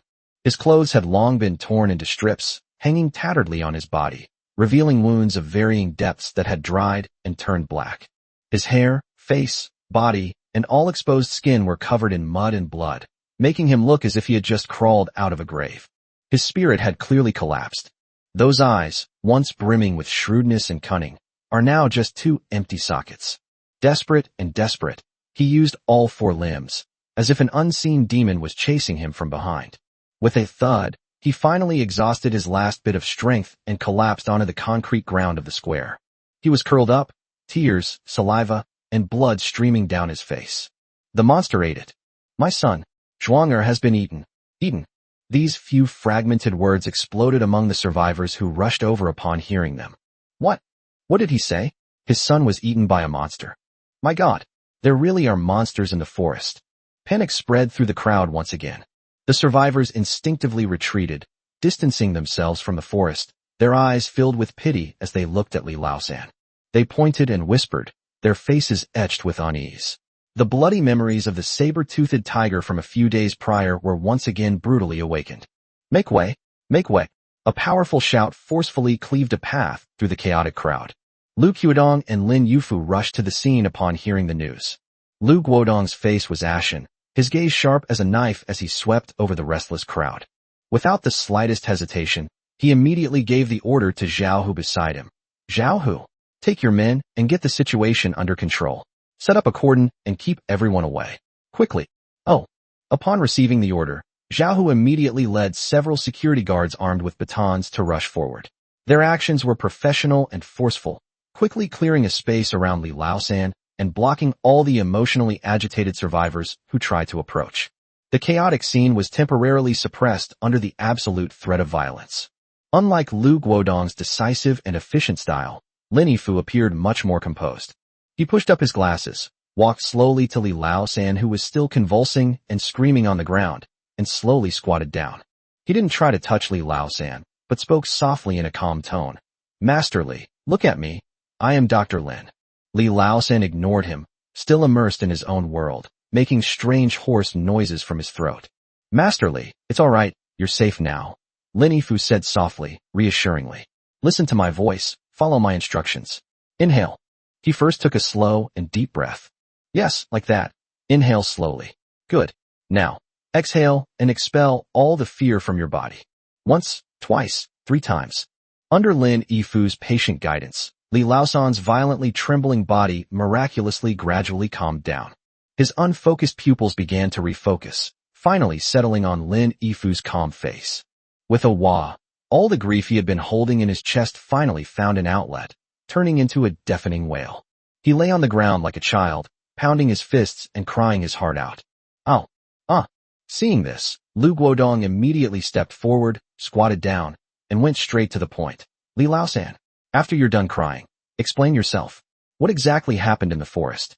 Which son of yours is it?" He was assertive, and his sole purpose was to obtain intelligence. When his son was mentioned, Li Laosan's sobs paused for a moment, then became even more heart-wrenching.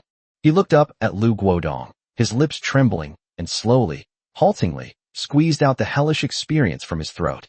"Water is water. Deep in the woods, there flows a stream with crystal-clear water." The word water instantly stirred up a tidal wave of emotions in the hearts of all the survivors who were watching. "What? There's a water source? He found a water source? Really?" An incredulous gasp and commotion erupted from the crowd. Everyone's eyes lit up, and their chapped lips moved uncontrollably. However, what Li Laosan said next made them deflate. "Zhuang'er, my son, he just wanted a drink of water. He was so thirsty." Li Laosan's eyes became vacant again, the pain of the memory making him tremble all over. "That thing was lying behind the rock. I didn't even see it clearly." His voice was shrill with fear, and his hands were gesturing wildly in the air. His big, golden teeth were as long as knives. Just one bite. He suddenly grabbed his hair and howled. "Zhuang'er's head will be gone. Gone." Crunch, crunch, like biting into a watermelon. The monster is a saber-toothed tiger. That beast guards that stream. Anyone who goes there dies. Anyone who goes there dies. This news plunged the entire square into an eerie silence. A mix of surprise and delight. The immense allure of water and the deadly threat of saber-toothed tiger arrived simultaneously. Everyone's expression was extremely complicated. I can't quite describe the feeling. There's water. They won't die of thirst anymore. However, that water is guarded by a monster. To fetch water, you have to risk your life. Lu Guodong's face turned extremely ugly at this moment. He thinks more than anyone else. As a leader, he knew better than anyone that the water problem was the sword of Damocles hanging over his head. If this problem is not resolved, the ruling order he has painstakingly built will sooner or later collapse due to internal strife.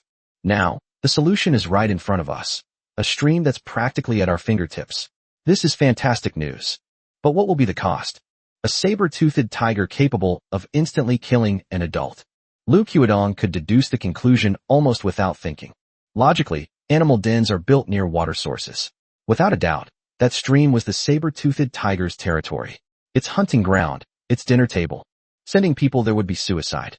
If we don't send anyone, we'll all just wait to die. What to do? Chapter 115. If all else fails, we'll have to use human lives to fill the gap. Lu Guodong weighed the pros and cons. He saw the longing yet fear in the eyes of the survivors around him, and heard their suppressed murmurs. What should I do? There's water, but I'm too scared to get it. Captain Lu and his team must have a way, right? Don't they have weapons? What's the use of weapons? Didn't you hear what Li Laosan said? That monster can bite a person's head off in one bite. What can a riot fork do with a hook? We can't just sit here and wait, can we? We can't let them talk about it anymore. If panic gets out of control, or if someone is blinded by the desire to survive and forms a group to go and die on their own, then his authority will be completely destroyed. Lu Qiudong made a quick decision and stood up abruptly. He took a deep breath, gathered his inner energy, and loudly announced to all the survivors present. "Quiet down, everyone. Listen to me." The noisy square fell silent instantly, and all eyes were on him, awaiting his decision. "I've learned about the water issue. This is fantastic news. It proves that there is hope for our Blue Bay Peninsula to survive." He began by affirming the value of the water source with a highly persuasive statement, igniting everyone's hope.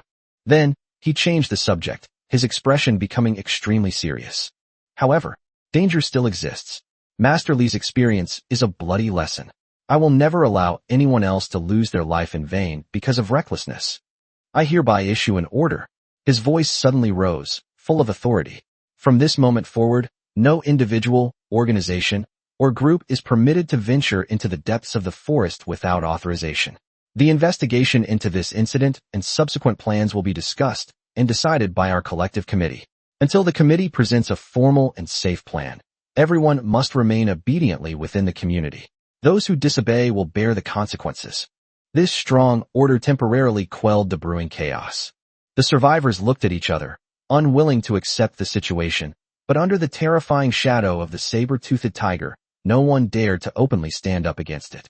Lu Guodong's order gave them a way out, but also a reason to avoid making a choice. "All right, everyone disperse. Go do whatever you need to do." Lu Guodong waved his hand, signaling Zhao Hu and the others to disperse the crowd. The crowd slowly dispersed, but the eerie atmosphere lingered in the air for a long time. While this order temporarily stabilized the situation, it also caused the survivors to develop their first doubts and dissatisfaction with the committee's incompetence. "We're all parched from waiting for them to come up with a result in meetings again," a young man complained quietly to his companion. "Exactly. What's the use of just talking without doing anything? It just leaves us waiting around. I heard that the anonymous big shot who's number 1 on the leaderboard has almost 200 points. He must have a way. If he were the leader, he might have already gotten us some water by now. Shoo, keep your voice down. Want to get arrested and sent to a labor camp?" These seemingly casual remarks, like tiny needles, pierced Lu Guodong's ears one by one. His face remained calm, and he didn't lash out, but his increasingly furrowed brows and the slowly clenching fists at his sides betrayed his inner turmoil and anger. Have a look. Now some people are even comparing him to that anonymous number 1. How could he possibly tolerate this? He turned his head and glanced at Li Laosan, who was being helped up by 2 security guards and was still crying and shouting in a daze. A hint of disgust flashed in his eyes.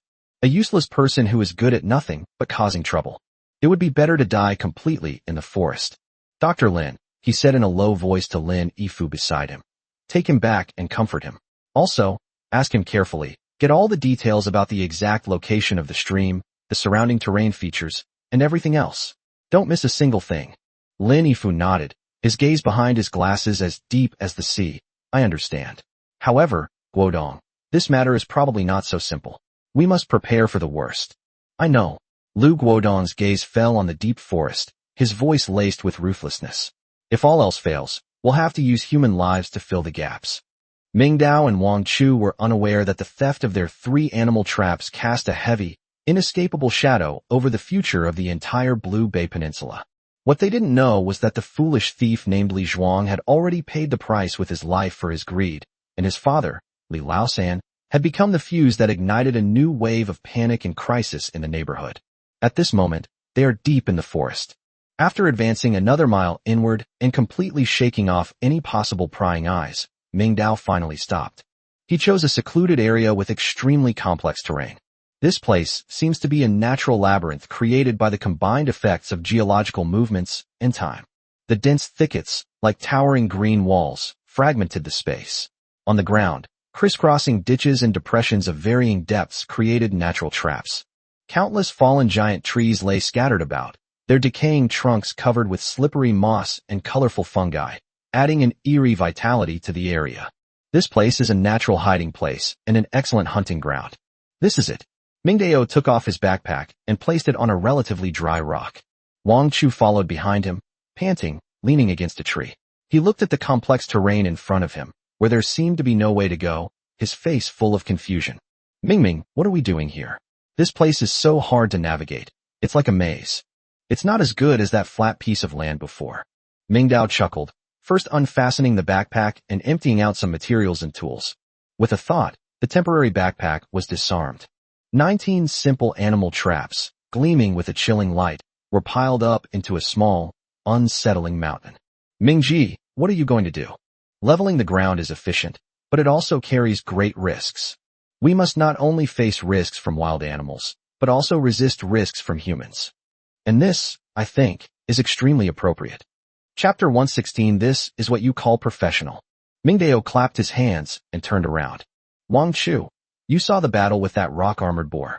I won, but it was a very ugly, embarrassing, and lucky victory. I underestimated the strength of these mutated creatures. If there are such tough-skinned wild boars just on the outskirts, the depths of the forest must be even more terrifying. That kind of fighting style that relies on brute force and luck to fight head-on is too stupid and too dangerous. These words sent a chill down Wang Chu's spine.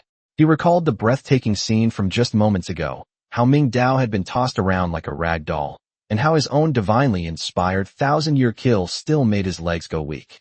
He had to admit that what Ming Dao said was true.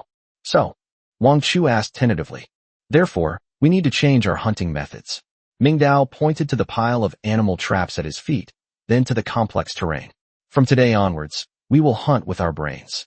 Animal traps will be the main focus. We humans are only good at finishing off the prey.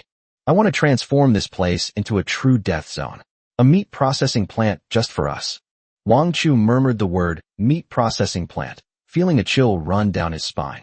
You, Ming Dao looked at Wang Chu. Your botanical knowledge is the most important part of this plan. I'll handle the physical labor and tactical planning, and you'll handle the detailed camouflage and biological induction. The two of us are a team. The word team struck Wang Chu like an electric current. He was stunned, and the slight chill in his heart was replaced by a sudden surge of warmth. He was no longer the trembling burden who could only follow behind. He was an indispensable member of this grand plan, and his knowledge and value were affirmed by Ming Dao like never before. I understand. Mingji. A strange light shone on Wang Chu's face as he nodded emphatically. Leave it to me. I guarantee the mission will be accomplished. Ming Dao nodded in satisfaction. This was exactly the effect he wanted. Very good. He bent down, picked up the first animal trap, and weighed it in his hand. Now let's get started. Without the slightest hesitation, he immediately began his plan. For his first animal trap, he chose to place it on an extremely narrow animal trail. This trail, less than half a meter wide, was sandwiched between two huge rocks and was the only way for all the small and medium-sized animals in the area to travel between north and south. Ming Dao used a steel plate combination shovel to dig a perfectly shallow pit and carefully placed the open animal trap inside. Instead of using the surrounding loose soil, he took soil from a slightly farther place that was exactly the same color and moisture, carefully covered the trap, and then grabbed a handful of fallen leaves from the surrounding area and seemingly casually sprinkled them on top. The whole process was smooth and seamless. In just 1 or 2 minutes, the deadly trap completely disappeared from the ground, blending into the surrounding environment without leaving any trace. This is for those brainless idiots. Ming Dao patted the dirt off his hands and explained to Wang Chu beside him, some low-intelligence wild animals are used to walking in straight lines and have the lowest vigilance. This is the most basic prey selection. Next up was the second one. He hid the second bear trap under a thicket of bushes. It was right next to a fallen giant tree, creating a natural blind spot. This is for those cautious prey. Ming Dao explained as he set up the trap. Some animals are naturally timid and like to walk close to obstacles, which gives them a sense of security. I didn't even bury this trap completely in the ground. I left one side slightly raised, hidden by a few weeds. From their perspective, they will only see a protruding tree root. The fourth. Ming Dao's schemes became increasingly cunning and insidious. He even placed a trap in a shallow mud puddle no bigger than a wash basin. The puddle was filled with a layer of murky rainwater. He submerged the trap to the bottom, leaving only the small, mud-covered foothold visible beneath the murky surface, looking like an ordinary stone for animals to step on. What's this for? Wang Chu had completely transformed into a curious child. Thirsty. Ming Dao said only one word. All animals need to drink water. When they find a water source, their vigilance will be at its lowest. Although this mud puddle is small, it is enough to quench the thirst of many small animals. When it lowers its head and its attention is on the water, its feet will naturally step on the stone I prepared for it. Wang Chu was amazed. He felt that Mingdao was more suited to using underhanded tactics than to confront people head-on. Mingdao was clearly not satisfied with this. After setting up more than a dozen traps to block off all possible routes he could think of in the area, he stopped and looked at Wang Chu. All right, the physical aspects are taken care of. Next, it's time to bring on the chemical weapons. Now it's your turn to shine. Wang Chu's spirits lifted, and he immediately straightened his back. Mingji, what effect do you need? Is it simply to mask your scent, or do you need to attract specific prey? I need both, Mingdao said succinctly. I need one or more plants with a strong enough scent to completely mask the smell of rust from the steel and the sweat we've left behind. At the same time, this scent should ideally be attractive to large, herbivorous, meaty creatures. No problem. Wang Chu readily agreed, as this was entirely within his area of expertise. He began to move quickly through and identify the complex woodland. I've got it. In less than 5 minutes, Wang Chu excitedly ran back, holding several strangely shaped plants. He was holding 3 different plants in his hand. The first type has thick leaves that are an eerie, deep purple, with fine hairs growing along the edges.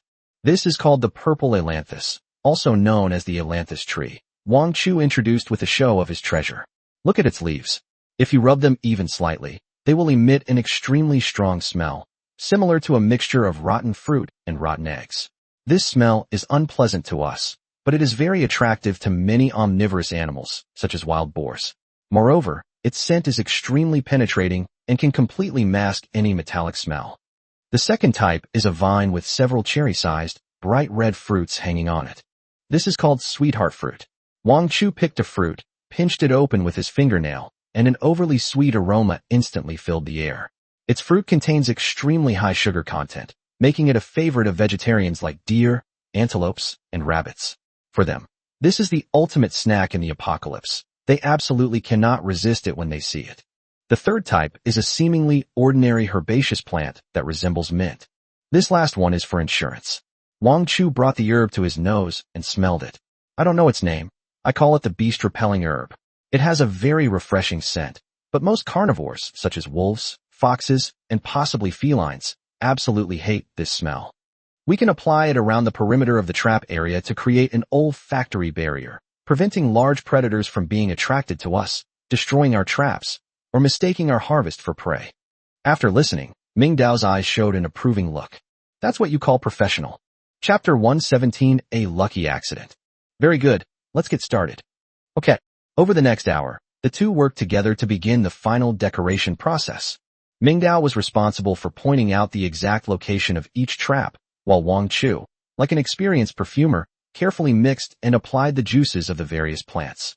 He coated the traps around the omnivorous animals, such as wild boars, with a thick layer of purslane sap. Near the traps located in open areas that might attract deer, he would crush the pulp of the sweet fruit and smear it on nearby tree trunks to create bait. At the outermost edge of the entire trap area, he evenly sprinkled the juice of the beast-repelling grass, creating an invisible olfactory wall. With the final trap's camouflage completed, this area, spanning hundreds of meters in radius, has quietly transformed into a true trap hell. On the surface, this place still appears to be a tranquil and pristine forest, full of natural wildness. However, beneath that calm surface, 19 giant steel pincers lay dormant. Any creature that steps into this place will face deadly attacks from all directions, which are impossible to defend against. You can escape the first obstacle under your feet, but not the second one around the corner. You can hide from the temptations of the open, but not from the dangers lurking in the shadows. He's lucky to have escaped one of them. He managed to escape with 2 lives. It seems his fate wasn't to die. If one can get through all 19 interconnected traps unscathed, then let alone Jesus, even the Creator himself would probably have to call him cheater. Mingdao stood atop a massive, fallen tree, looking down at his masterpiece. A gentle breeze blew, dappling the sunlight through the woods. The land he had meticulously transformed looked so peaceful and serene, yet so deceptively so. Perfect. Let's go. He leaped down from the giant tree and called out to Wang Chu, who also looked very proud of himself. We'll see what tomorrow's harvest brings. After completing all this, the two cleaned up any possible traces and labeled the items. He returned quietly, feeling both exhausted and satisfied. They had no idea that shortly after they left, on the other side of the forest, in the area where the stolen animal traps that Li Laosan had hastily set up welcomed their first guest. The golden saber-toothed tiger had just finished its dessert. Almost half of Li Zhuang had been swallowed by it. It let out a burp, clearly having enjoyed its meal. However, its golden vertical pupils showed no trace of languor after a good meal. Instead, they held a hint of mockery. That big, two-legged creature escaped. It clearly remembered the scent of that two-legged creature. It has an almost obsessive dedication to its prey. It leaped down from the rock, its massive body landing silently on the ground. It twitched its black nose, scrutinizing the air. Soon, it caught the scent that was gradually fading away. It started walking, following the scent left by Li Laosan when he fled, and chased after him at a leisurely pace. It's not in a hurry. It enjoys the process of hunting, relishing the thrill of its prey fleeing in despair, only to be caught and torn apart. It moved through a thicket, its lithe form like a ghost. Just then, it paused slightly. A strong smell of blood, mixed with the scent of rabbits, wafted into its nostrils. Following the scent, it saw a bloody rabbit ear hanging from a tree branch not far away, with blood still dripping down. A hint of disdain flashed in the saber-toothed tiger's eyes. Such a clumsy bait. It didn't even bother to pay attention, preparing to bypass the area and continue searching for the scent of the two-legged creature. However, just as it raised its right front paw, preparing to step onto the seemingly safe patch of fallen leaves next to it, an unexpected change occurred. Snap! A crisp metallic click rang out. Li Laosan is actually quite skilled. Its right front paw, covered with thick pads, stepped squarely into the animal trap. 2 rows of incredibly sharp steel serrations, under the force of a powerful spring, snapped shut with tremendous force. Excruciating pain. It suddenly came from the soles of my feet. That terrifying bite force is no joke. It easily tore through its tough flesh and embedded itself deeply into the bone. It could feel one of its toes being snapped off by that immense force. A woo! A deafening roar erupted from the saber-toothed tiger's throat. Countless birds were startled into flight, and wild beasts in the forest fled in panic. The king is furious. It lowered its head and looked at the steel monster that was biting its foot tightly, causing it to feel a long-lost pain. In its golden vertical pupils, an endless hatred for humanity, enough to incinerate everything, instantly ignited. It's that same two-legged trick again. It's them again. The excruciating pain completely ignited the ferocity of this apex predator. It did not struggle frantically like an ordinary wild animal, trying to pull its paws out of the trap. It committed a violent act that no human being could have imagined. It actually bit into the steel trap. Clang dash. The collision of teeth and steel produced a deafening roar. Its 2 indestructible, enormous canine teeth have now transformed into the most terrifying hydraulic shears. Crunch crunch. A chilling metallic creaking sound rang out. The sturdy trap, strong enough to snap a bison's leg bone, began to deform and twist at a visible speed under its terrifying bite force. The steel shaft connecting the 2 saw teeth was bitten off. The sturdy spring steel plate was bitten and cracked. It actually used its own teeth to bite the trap to pieces. A few seconds later, there was a loud bang. The once deadly bear trap was now a pile of completely ruined, shapeless metal fragments, clattering and clanging across the ground. The saber-toothed tiger raised its head and released its jaws. It glanced at its own mangled right forepaw, missing a toe, then at the pile of metal junk on the ground, and let out a low, dangerous growl. The excruciating pain at the wound site constantly stimulated its nerves, pushing its overwhelming hatred to its peak. It slowly raised its head, its golden vertical pupils looking towards the distance, not far ahead. The scent of that two-legged creature was coming from that direction. It started walking again, dragging its injured paw, and chased after the neighborhood. The figure quickly disappeared into the dense bushes. Chapter 1:18 Sister Wang's Intelligence. When Mingdao and Wang Chu reappeared downstairs at building number 5, the atmosphere suddenly felt eerie. It was quiet, but not truly quiet. It was a noise that had been forcibly suppressed.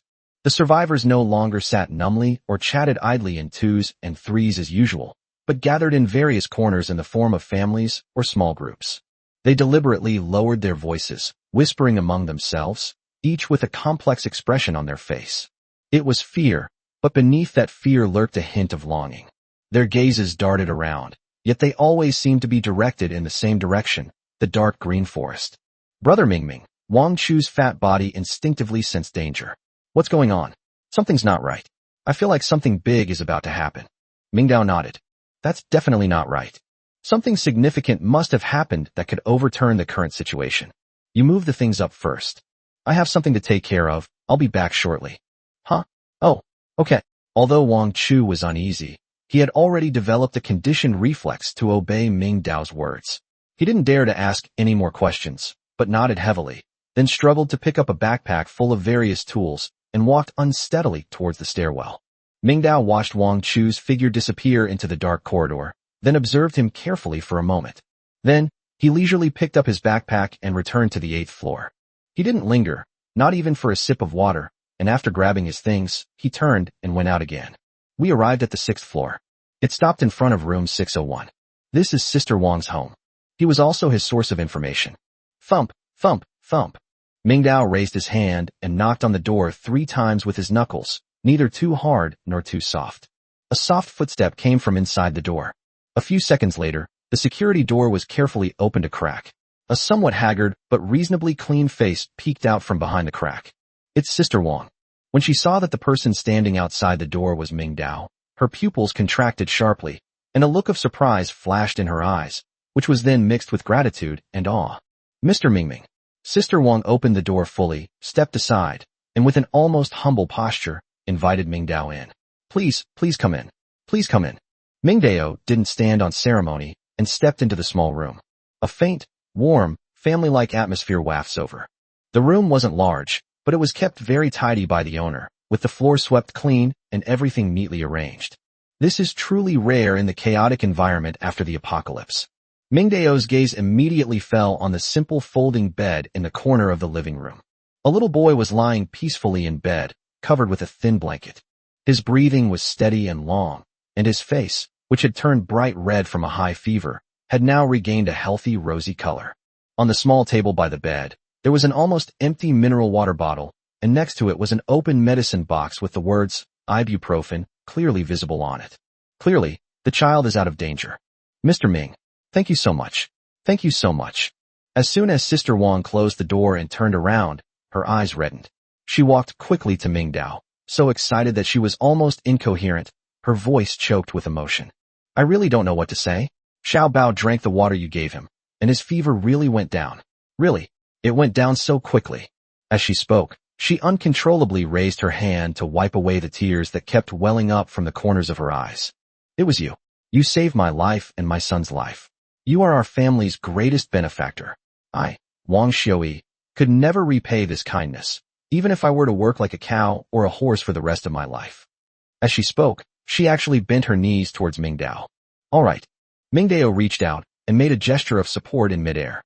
He dislikes these empty expressions of gratitude and doesn't need others to be thankful to him. What he needs is value, an equal exchange. I didn't come here to hear your thanks, Ming Dao said directly.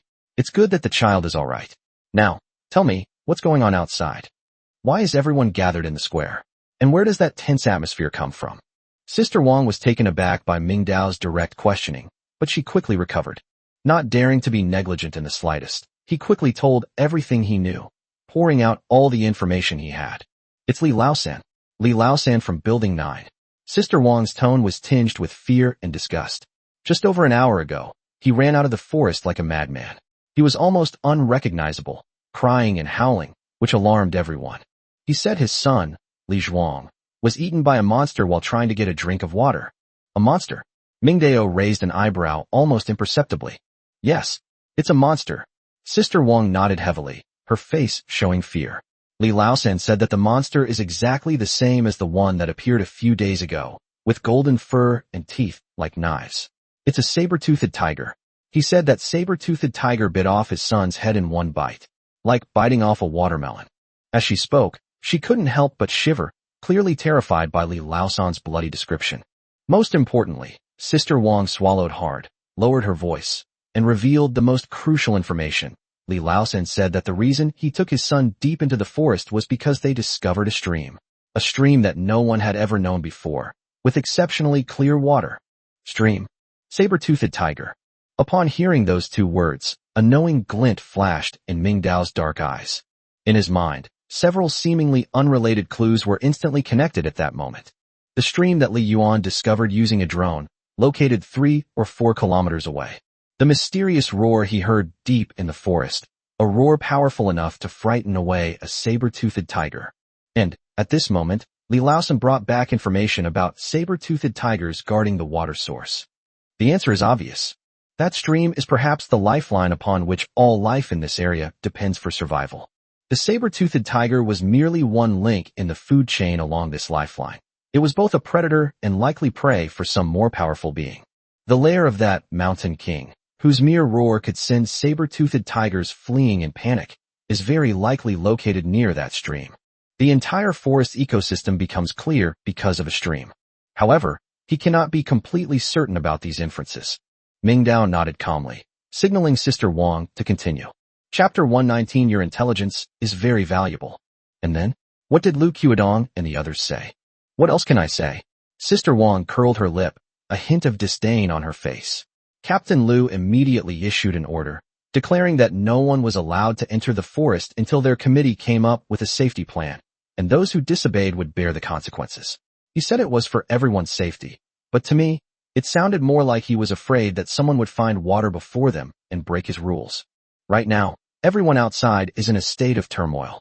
They want to get some water, but they're also afraid of being eaten by that monster, and even more afraid of being caught by Lu Guodong's men and used as examples. They're stuck in this limbo, looking like they're half dead. Although Sister Wang's analysis was tinged with personal emotion, it accurately captured the conflicted mindset of the survivors at that moment. After listening, Ming Dao had already formed a complete judgment in his mind. The water crisis was brought to the forefront because of Li Laosan's reckless actions. Lu Guodong's oppressive policies may stabilize the situation in the short term, but in the long run, they will only exacerbate the conflict between him and ordinary survivors. When the torment of thirst outweighs the fear of death, a riot is only a matter of time. He suppressed his turbulent thoughts, abruptly changed the subject, and asked a seemingly unrelated question. How much do you know about Changwu, the guy in room 402 of our building? Changwu. Sister Wang was taken aback, clearly not expecting Ming Dao to suddenly ask about this person. She tried hard to search her memory for anything about this neighbor. Just then, Ming Dao slowly took out something carefully wrapped in a clean plastic bag from his pocket and gently placed it on the table. It's 2 pieces of smoked chicken breast jerky. The 2 pieces of jerky had an extremely tempting, oily, dark brown color.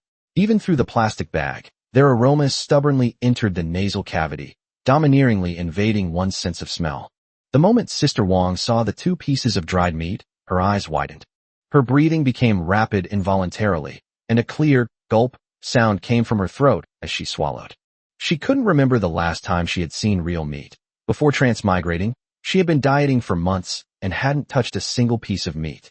She had been drooling over it for a long time. This is the intelligence fee. Ming Dao tapped the table lightly with his finger. I need all the information about Changwu, the more detailed the better. Every word you say must be true and reliable. Understand? When Sister Wang came to her senses, she looked at the 2 pieces of dried meat on the table, and then at Ming Dao's cold and stern face. The awe she felt instantly rose to its peak. This man is terrifying. He not only possessed water resources, but he could even offer strategic resources like meat as intelligence fees, like snacks. His strength has exceeded the limits of his own imagination. At this moment, Sister Wang's admiration for the strong reached its peak. She realized that clinging tightly to this incredibly thick leg was her and her son's only hope of surviving in this damned world. Understood. Understood. Mr. Ming, please rest assured.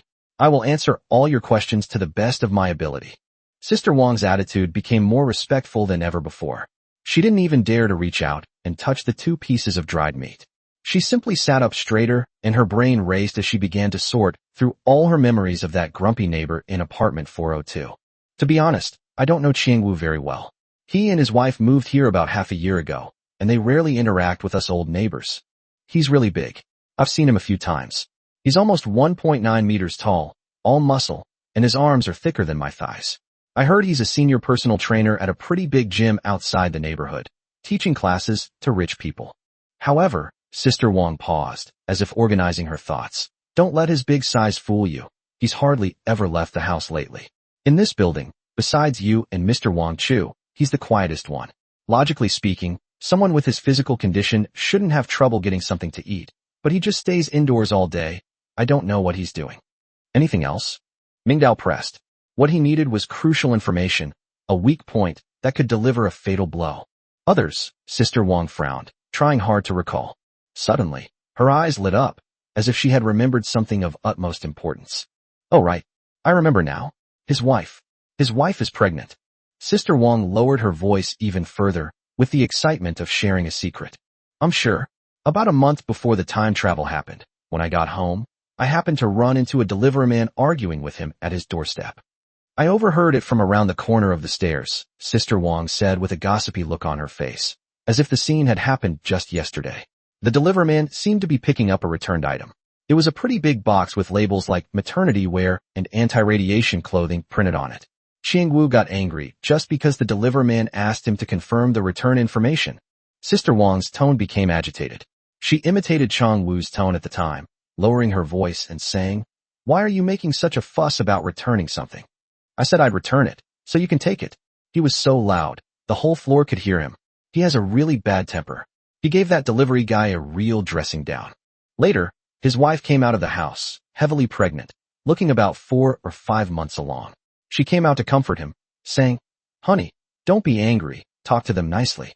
But that Qiang Wu turned around and started yelling at his wife too. He said some really nasty things. Like, "What do you know? Go back inside. This shipping fee costs money, don't you understand?" His wife's eyes immediately welled up with tears. She didn't say a word and just went back into the house silently.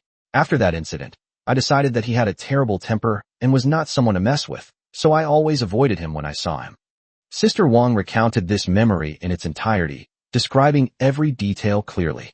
She was simply stating a fact, an argument she used to support the claim that Qiang Wu has a bad temper. However, she didn't know that what seemed like ordinary neighborhood gossip to Ming Dao was nothing short of a thunderclap. My pregnant wife. A hot-tempered, aggressive, and muscular man. A pregnant woman about to give birth, extremely vulnerable in a post-apocalyptic environment. These two images instantly combined in Ming Dao's mind to form a complete and clear picture. He instantly understood why a powerful individual like Qiang Wu, with top-tier physical abilities, would choose to remain secluded after the apocalypse. For such a chauvinist, it's not that he doesn't want to, it's that he doesn't dare. He dared not leave his wife for even a moment, until they were out of ammunition and food. All his strength, all his rage, all his aggression, perhaps stemmed from his protective instincts towards his wife and children. This protective instinct, however, became his weakness. A complete plan instantly took shape in Ming Dao's mind. A barely perceptible curve appeared at the corner of Ming Dao's mouth. He stood up. Very good. He looked at Sister Wang and nodded slowly. Your information is very valuable. After saying that, he turned to leave. Mr. Mingming. Sister Wang quickly stood up as well. She looked at the 2 pieces of dried meat on the table, somewhat at a loss. Ming Dao stopped and looked back at her. Then, as if he suddenly remembered something, he took 2 more things out of his pocket and casually tossed them onto the table. They were 2 chocolates wrapped in delicate candy wrappers. This is for your son. His voice remained calm, but his words were like a warm current, instantly touching the softest part of Sister Wang's heart. She stared blankly at the 2 chocolates, then looked at Ming Dao, and her eyes welled up with tears again. This man, though cold and domineering. Just as Sister Wang was filled with excitement, Ming Dao had already reached the door. He opened the door, paused just before taking a step, didn't turn around, but left behind a sentence that was enough to make Sister Wang fall completely in love. If you run out of water, come to the 8th floor to find me anytime. All you need to do is help me gather more and more accurate intelligence. After saying that, he took a step and his figure quickly disappeared into the corridor. Sister Wang stood there blankly, staring at the empty door, unable to come to her senses for a long time. Chapter 1: First encounter with a powerful martial artist. He never fights a battle unprepared. Returning to room 802, Ming Dao headed towards the study. The extra 200 square meters of space has been meticulously planned by him. The deepest part is the supplies storage area, where the original wardrobes have had their shelves removed and are now used as shelves. All the spoils he had amassed over this period were neatly stacked on top. Food, medicine, tools, and materials were categorized, along with a temporary backpack. It's no exaggeration to say that if we only consider him, it's enough for him to eat and drink for a year. Ming Dao's gaze swept across the shelves. In his eyes, these were merely fuel to keep his survival plan running. He stopped at the very front of the food section, where some luxury items he had deliberately reserved were stored. He took a whole case of unopened Menu organic pure milk from the shelf. The packaging was brand new. It was a blind box from a courier company. In this post-apocalyptic world where even a sip of clean water is hard to come by, the value of a box of such high-quality milk cannot be measured in contribution points.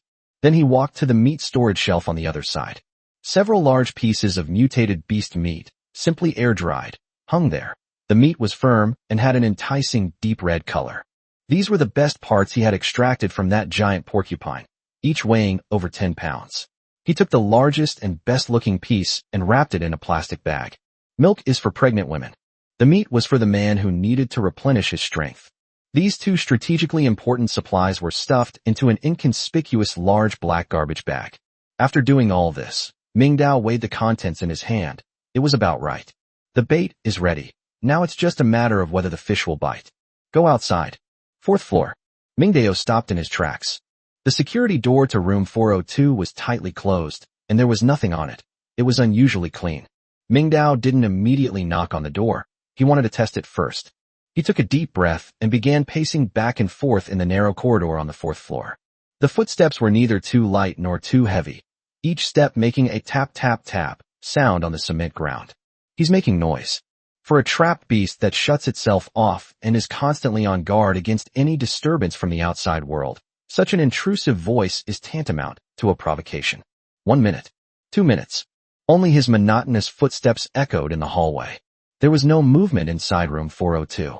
Mingdao's eyes narrowed slightly, but he was not in a hurry. He was more composed than anyone else. Sister Wang's information couldn't be wrong. A hot-tempered man and a pregnant wife. Such a combination meant their mental state was bound to be like a taut string. Finally, squeak dash. A screeching sound of door hinges scraping together broke the standoff. The security door of apartment 402 was suddenly pulled open, leaving only a gap wide enough for one person to squeeze through sideways. A tall, imposing figure, like a wall, instantly filled the gap. A shadow fell, bringing an immense sense of oppression. A head with a buzz cut peeked out from behind the door, and the face that should have been full of masculinity now had an extremely unhealthy sallow color. His lips were cracked and peeling, and his eye sockets were sunken. Clearly, the torment of dehydration had left its mark on this strong body. However, all these signs of weakness could not conceal the fierce energy that was about to burst forth from his eyes. Those were eyes filled with vigilance, irritability, and violence. They didn't look like someone to be trifled with.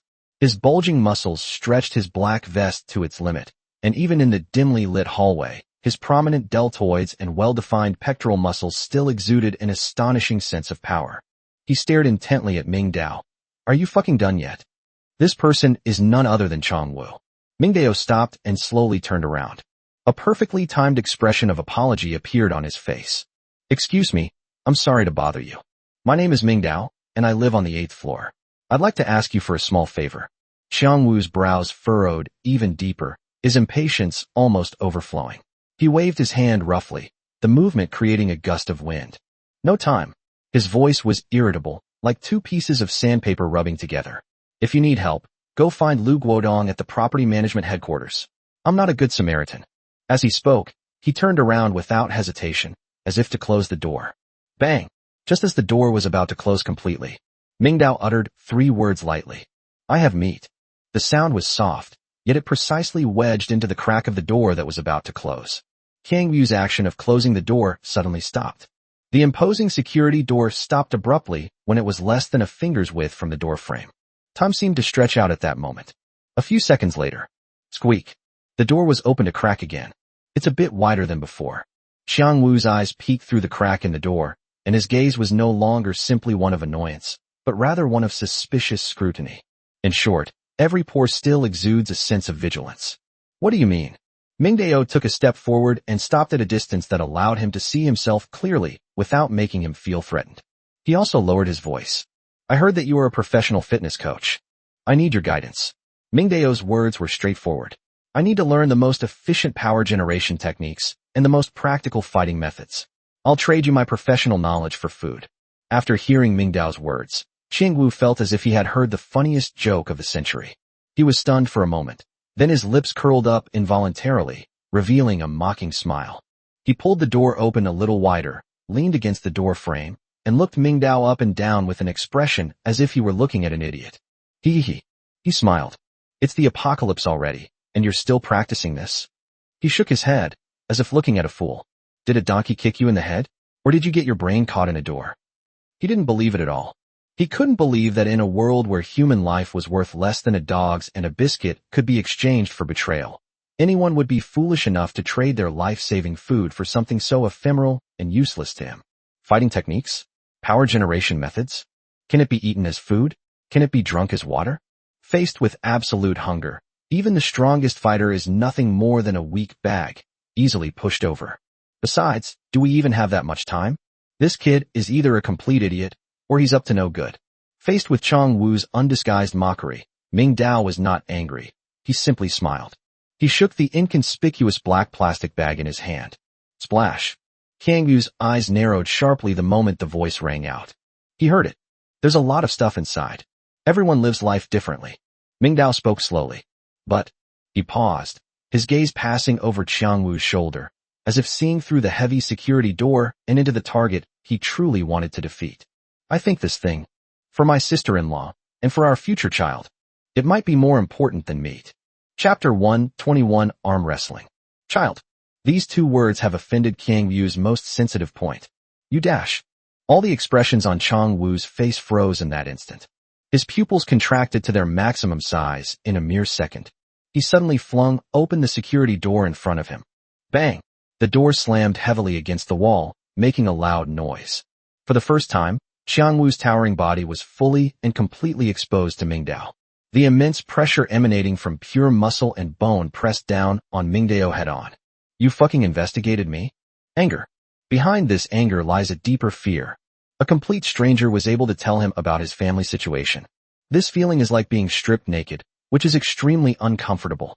He instinctively wanted to use violence to cover up his panic. Chang Wu took a step forward, extending his arm, which was thicker than Ming Dao's calf, with his index finger almost poking Ming Dao's nose. Kid, I don't care who you are or where you heard this bullshit. I have a bad temper, really a bad temper. Do you believe I can snatch what's in your hand right now and throw you out of this fourth-floor window? At that time, no one will know what happened here. They will just think that there is another unlucky person who is thinking too much. Threaten. Death threat. The situation is becoming increasingly tense. Ming Dao still wore that calm smile. He didn't seem flustered at all. Sudden. Ming Dao extended his left hand. It wasn't for blocking, nor for counterattacking. He opened his palms facing upwards, making an inviting gesture. To just hit them directly is too vulgar. Let's try a more civilized approach. Arm wrestling. Ming Dao looked at Chang Wu's eyes, which were slightly widened in shock, and his smile deepened. You won. All of this is yours. I'll double it. I won. Shall we continue our discussion? Kang Yu smiled. He actually smiled. It was a laugh that seemed to come across as offensive. He scrutinized Ming Dao from head to toe. He has a well-proportioned physique, is about 1.8 meters tall, and is dressed in ordinary casual clothes, looking clean and neat.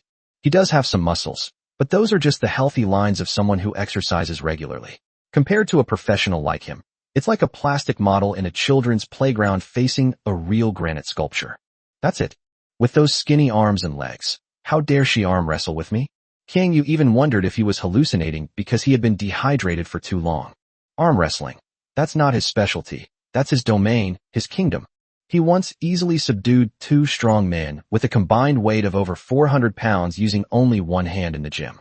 He can clearly feel the contraction of every muscle fiber in his body and can precisely mobilize every bit of strength from his fingertips to his waist and abdomen. Power is his belief. And now, a seemingly frail young man actually wants to challenge him in the realm of his beliefs? This is no longer a provocation. This is easy money delivered to my doorstep, a windfall from heaven, a real idiot. Are you sure? Chang Wu's smile faded, his eyes gleaming with a determined light. He couldn't even be bothered to think about what kind of conspiracy or trickery Ming Dao might be behind it. In the face of absolute power, all conspiracies are paper tigers.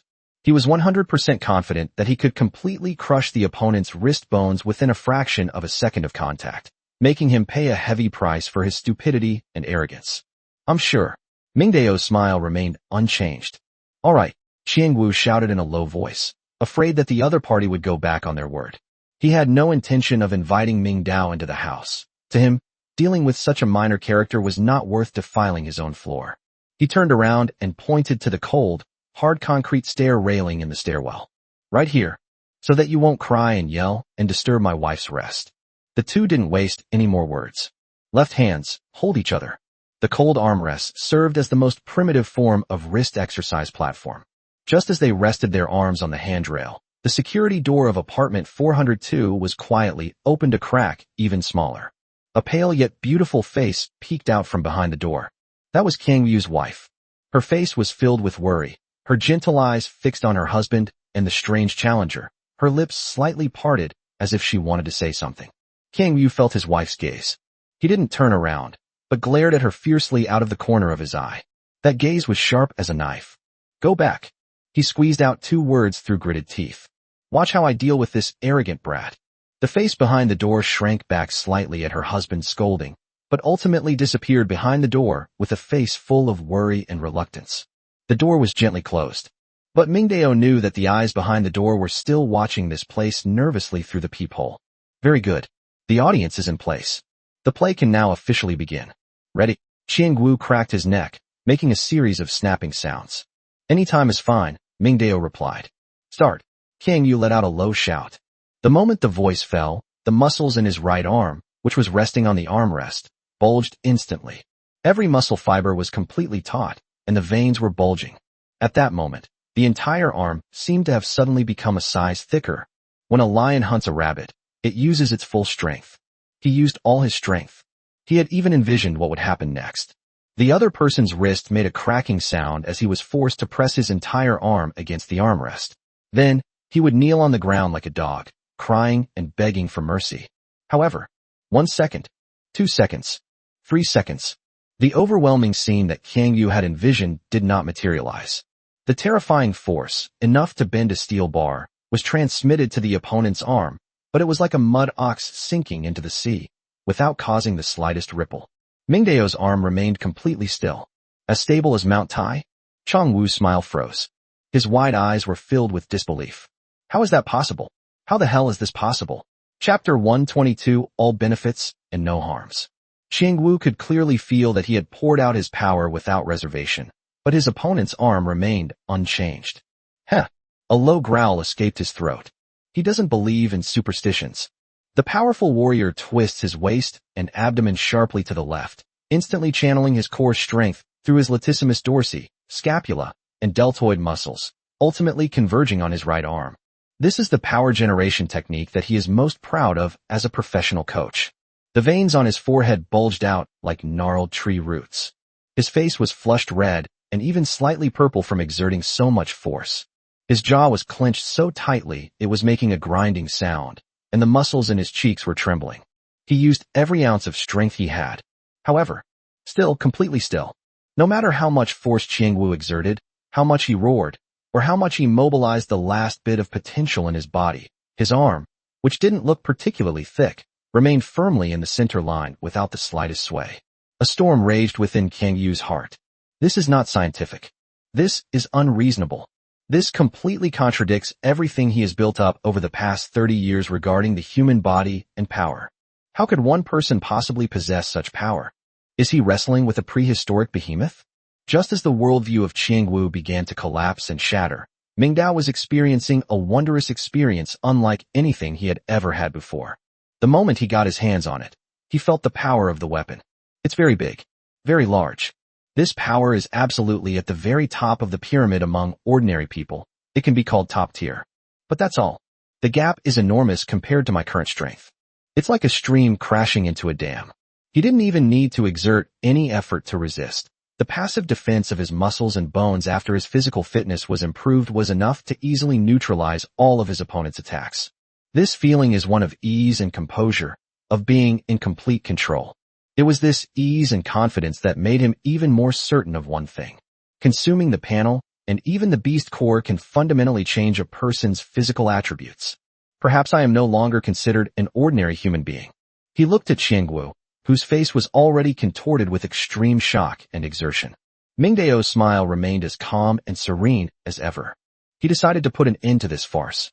This also serves as a gift to this proud fitness coach, one that is enough to shatter his entire worldview. Good. Mingdao slowly spoke. It has about 1/5 the strength of a wild boar. Wild boar. Etc. Wild boar. Xiang Wu's face, which had been flushed from holding his breath, turned even purple. He actually claimed to be a wild boar. Fuck you. No. Let her. He suddenly raised his head, his whole body trembling. They even started to foul, using their body weight to forcefully press down. However, Mingdao also began to exert his strength and grit his teeth. Still no progress. King Yu was shocked. He suddenly realized that the other person wasn't lying. As a senior fitness coach with over a decade of experience, he understands the upper and lower limits of a normal person's strength better than 99% of the world's population. A person's maximum strength is inextricably linked to their weight, muscle mass, neural recruitment ability, testosterone levels, and even bone density. All of this is based on scientific evidence, but it has its limits. He once coached a provincial weightlifting champion whose maximum squat weight was 300 kilograms and deadlift weight was 320 kilograms. That was almost the ceiling of human strength that he had ever seen. Even the champion might not be able to beat himself in arm wrestling. Wrist strength is not just about pure power, but also about technique and the strength of specific muscle groups. And the man in front of me, the power he has displayed has completely and thoroughly transcended the scope of the human species. That was an absolutely overwhelming brute force. 1/5 of a wild boar. Xiang Wu even felt that this assessment was somewhat conservative. He had personally witnessed how the survivors in the neighborhood described the mutated wild boar that rampaged through the forest. That was a monster the size of a motorcycle, capable of easily crashing into and breaking large trees. A whole wild boar. Is that even human? Even if someone told him that Mingdao, who was standing in front of him, was actually an alien in human skin, he would believe it. At this moment, Xiang Wu's worldview collapsed. Mingdao gave him no more time to think or react. It's over. He muttered something under his breath and exerted his strength again. Click. Bang. A muffled thud. King Yu's thick wrist was pressed down on the stair railing without any doubt. King Yu froze on the spot. He was lost in thought. He looked down, staring blankly at his arm. The muscles were still trembling violently and uncontrollably. It was a nerve spasm caused by the instantaneous collapse of strength. A searing pain shot through his wrist. He could even feel that his wrist bones might have been sprained. But the physical pain was nothing compared to the mental shock he suffered. We lost. He actually lost. Moreover, he lost so badly that he couldn't even muster the slightest thought of resistance. You? What exactly do you want? Xiang Wu realized that if Mingdao really wanted to kill him or take him away, he wouldn't need to make things so complicated. With that inhuman power just now, breaking down the door and forcibly suppressing me would have been a piece of cake. He chose to use arm wrestling simply because to kill someone is to destroy their spirit. Such ruthless methods. Mingdao withdrew his hand. I told you. I need a coach. A coach who can teach me how to fight effectively and how to unleash 100% of the power in my body. He paused, his gaze falling on the black plastic bag he had casually placed on the ground. I paid for my tuition with food. Milk, to supplement your wife's nutrition. Meat, to replenish your strength. This deal is entirely beneficial to you and your family. King Yu remained silent. He kept his head down, and no one could see the expression on his face. The hallway fell silent. Mingdao did not urge him. He knew that this man needed time to process all of this. For a long time. Xiang Wu slowly raised his head. The violence and ferocity in his eyes had vanished. Instead, there was a sense of confusion and a hint of resignation. He glanced at Mingdao, then at the black plastic bag on the ground. It contains more than just milk and meat. That is hope. It was the hope for him, his wife, and their unborn child to live. Final. He nodded. Good. You? Please come in first. Chapter 123, Every family has its own troubles. Mingdao went inside. A stuffy, unventilated atmosphere, carrying a faint, almost imperceptible stench of blood, wafted towards us. This taste is the most common family symbol in the apocalypse, a product of the combined fermentation of resource scarcity and mental tension. The room wasn't large, with a 2-bedroom, 1 living room layout, but it was exceptionally tidy, which showed that the wife was a very virtuous person. This contrasted sharply with the image of the irritable man outside the door. The bedroom door was ajar, but with Xiang Wu's movement, it was pulled open completely. A figure peeked out from behind the door, Xiang Wu's wife. She was young and beautiful, the kind of gentle woman with a scholarly air. But at this moment, her beauty was shrouded in a layer of paleness and timidity. Her hair was a little messy, and she was heavily pregnant, She didn't know where to begin. The wife first glanced timidly at her husband, but after seeing Qiang Wu's taut jawline and tacit acceptance, she dared to turn her gaze to Ming Dao, the uninvited stranger. Ming Dao smiled at her. He slowly handed over the unassuming large black garbage bag. Qiang Wu's wife's gaze was instantly drawn to the bag. Her gaze shifted back and forth between the bag and her husband's face, filled with confusion and questions. Qiang Wu's Adam's apple bobbed, as if he were struggling with some kind of pride and inner turmoil. Why? Finally, he nodded. Qiang Wu's wife's eyes lit up instantly. The moment that heavy bag of hope fell into her hands, her eyes instantly welled up with tears. It's meat and milk. They have food. Ming Dao took in the whole scene. Sympathy? Pity? He is more accustomed to viewing everything as a transaction. Perhaps it lacks a bit of human touch. He pulled a crumpled pack of Lacoon cigarettes from his pocket, and with a flick of his thumb and forefinger, a cigarette popped out of the pack with pinpoint accuracy. He offered the cigarette to Qiang Wu. Want one? Qiang Wu raised his head, a long-lost sense of relaxation flashing in his eyes. Cigarette. He couldn't remember the last time he had touched this thing. He quit smoking after his wife became pregnant. He didn't even dare to think about time travel after that. Perhaps having a nicotine cigarette at this moment wouldn't be so bad. Silence. In the end, he reached out and used two thick fingers to take the cigarette from Ming Dao's hand. Thanks. The two didn't say another word, but it was as if they had reached some kind of tacit understanding unique to men. Ming Dao turned and walked towards the balcony at the end of the living room. Qiang Wu hesitated for a moment, then silently followed. Pushing open the glass door, a cool, grassy scent rushed in, instantly invigorating the senses. Ming Dao took a lighter out of his pocket. Qiang Wu leaned forward, lit a cigarette, and then took a deep, greedy drag. Call dash. The bluish-white smoke, like months of pent-up frustration, burst forth from his lungs, carrying a pungent, acrid smell. The allure of nicotine needs no further explanation. Qiang Wu's tense nerves finally relaxed. He leaned against the railing, gazing out the window. Safety aside, the forest itself is actually quite beautiful. A bluish-white mist rose between the two, slowly drawing them closer. My name is Qiang Wu. I'm from the north, from Heilongjiang province. I've been in Haiqing for over 10 years. He paused, took another drag of his cigarette. Cough, cough. All for my wife. Ming Dao didn't speak, but simply leaned quietly to the other side, a cigarette between his fingers, letting the smoke swirl around him. This man needs a listener, not a lecturer. Qiang Wu didn't seem to need a response. He just needed an outlet for his emotions. He chuckled self-deprecatingly, as ash fell onto his fingertips, burning them, but he seemed oblivious. Her name is Lin Hui. She's a local, highly educated, with a master's degree.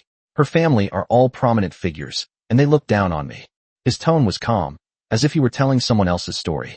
A poor guy from out of town, a high school graduate, who works hard at the gym. In their eyes, someone like me is not good enough for their well-educated and sensible daughter. To give her family an explanation, and to give her a real home. Qiang Wu's gaze became somewhat distant. He looked at the two bright suns outside the window, as if he could see those days and nights of desperate struggle in the past. I bought this house with a lot of loans. I thought that with our own house, we could get married. We could be together legitimately, and no one could gossip anymore. His voice carried a hidden tenderness. I have a short temper, and I'm a chauvinist, I admit that. He took a deep drag on his cigarette, the smoke blurring his expression. But I've never laid a finger on her. I've always supported whatever she wants to do. She likes to paint, so I turned the best-lit study in the house into her studio. She said she wanted to pursue a doctorate, and I said, okay, just go for it.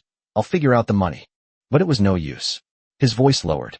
After she got pregnant, her family made even more trouble. They said I couldn't give her and the child a good life, that people have different social classes, and that I would only be a burden to her. They even wanted her to have an abortion.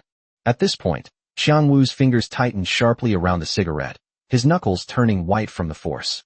His suppressed anger rekindled in his eyes, which had just relaxed. Ming Dao listened quietly, piecing together a complete story from Qiang Wu's fragmented narration. A modern love tragedy between a man from a poor background and a woman from a wealthy family. But this tragedy was abruptly paused by the sudden and irresistible force of the apocalypse, and then switched to an even more cruel mode. No, perhaps reality isn't as cruel as it seems. He flicked the ash from his cigarette between his fingers. Every family has its own troubles, Ming Dao said softly. This seemingly ordinary sentence acted like a key, precisely unlocking the lock in Qiang Wu's heart. Yes, every family has its own problems. Chang Wu's tense body relaxed a little. He hadn't expected that this man, who looked much younger than him, would say such a thing. In the apocalypse, protecting the people you care about is more important than anything else, Ming Dao's voice continued. Let bygones be bygones. Now that you've survived, that's enough. These words struck a chord with Kang Yu. Yes. What do those so-called dignity, face, and other people's opinions matter in the face of survival? The house he painstakingly bought with a loan, the money he worked so hard to earn to prove himself. All of this has become a joke in a world where even a sip of clean water is hard to come by. The only things that truly exist are the woman beside him who is willing to suffer with him, and the unborn child in her womb. Protect them. This thought became the only obsession in Kang Yu's mind. Chapter 124. Let me see what you're made of. Qiang Wu took a deep drag on his cigarette, then forcefully stubbed it out on the railing, as if trying to sever all his past resentment and frustration with that last wisp of smoke. Brother, he turned his head and looked at Ming Dao with a serious gaze for the first time. Thank you for today. This word, brother, signifies that he has completely let go of all his defenses and pride. If we're careful with the food at home, we can last a few more days. His voice carried a hint of lingering fear and relief. But last night, the two of us ate raw rice. Raw rice. He spoke those two words with extreme difficulty. For a man who values his wife and children more than his own life, admitting that he is so incompetent that he can only force his pregnant wife to eat raw rice with him is more painful than death.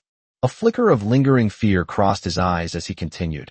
I was actually planning to go to the property management headquarters today to report to Lu Guodong. I figured I could use my strength to get some food and drink, but I just couldn't bear to leave her alone at home.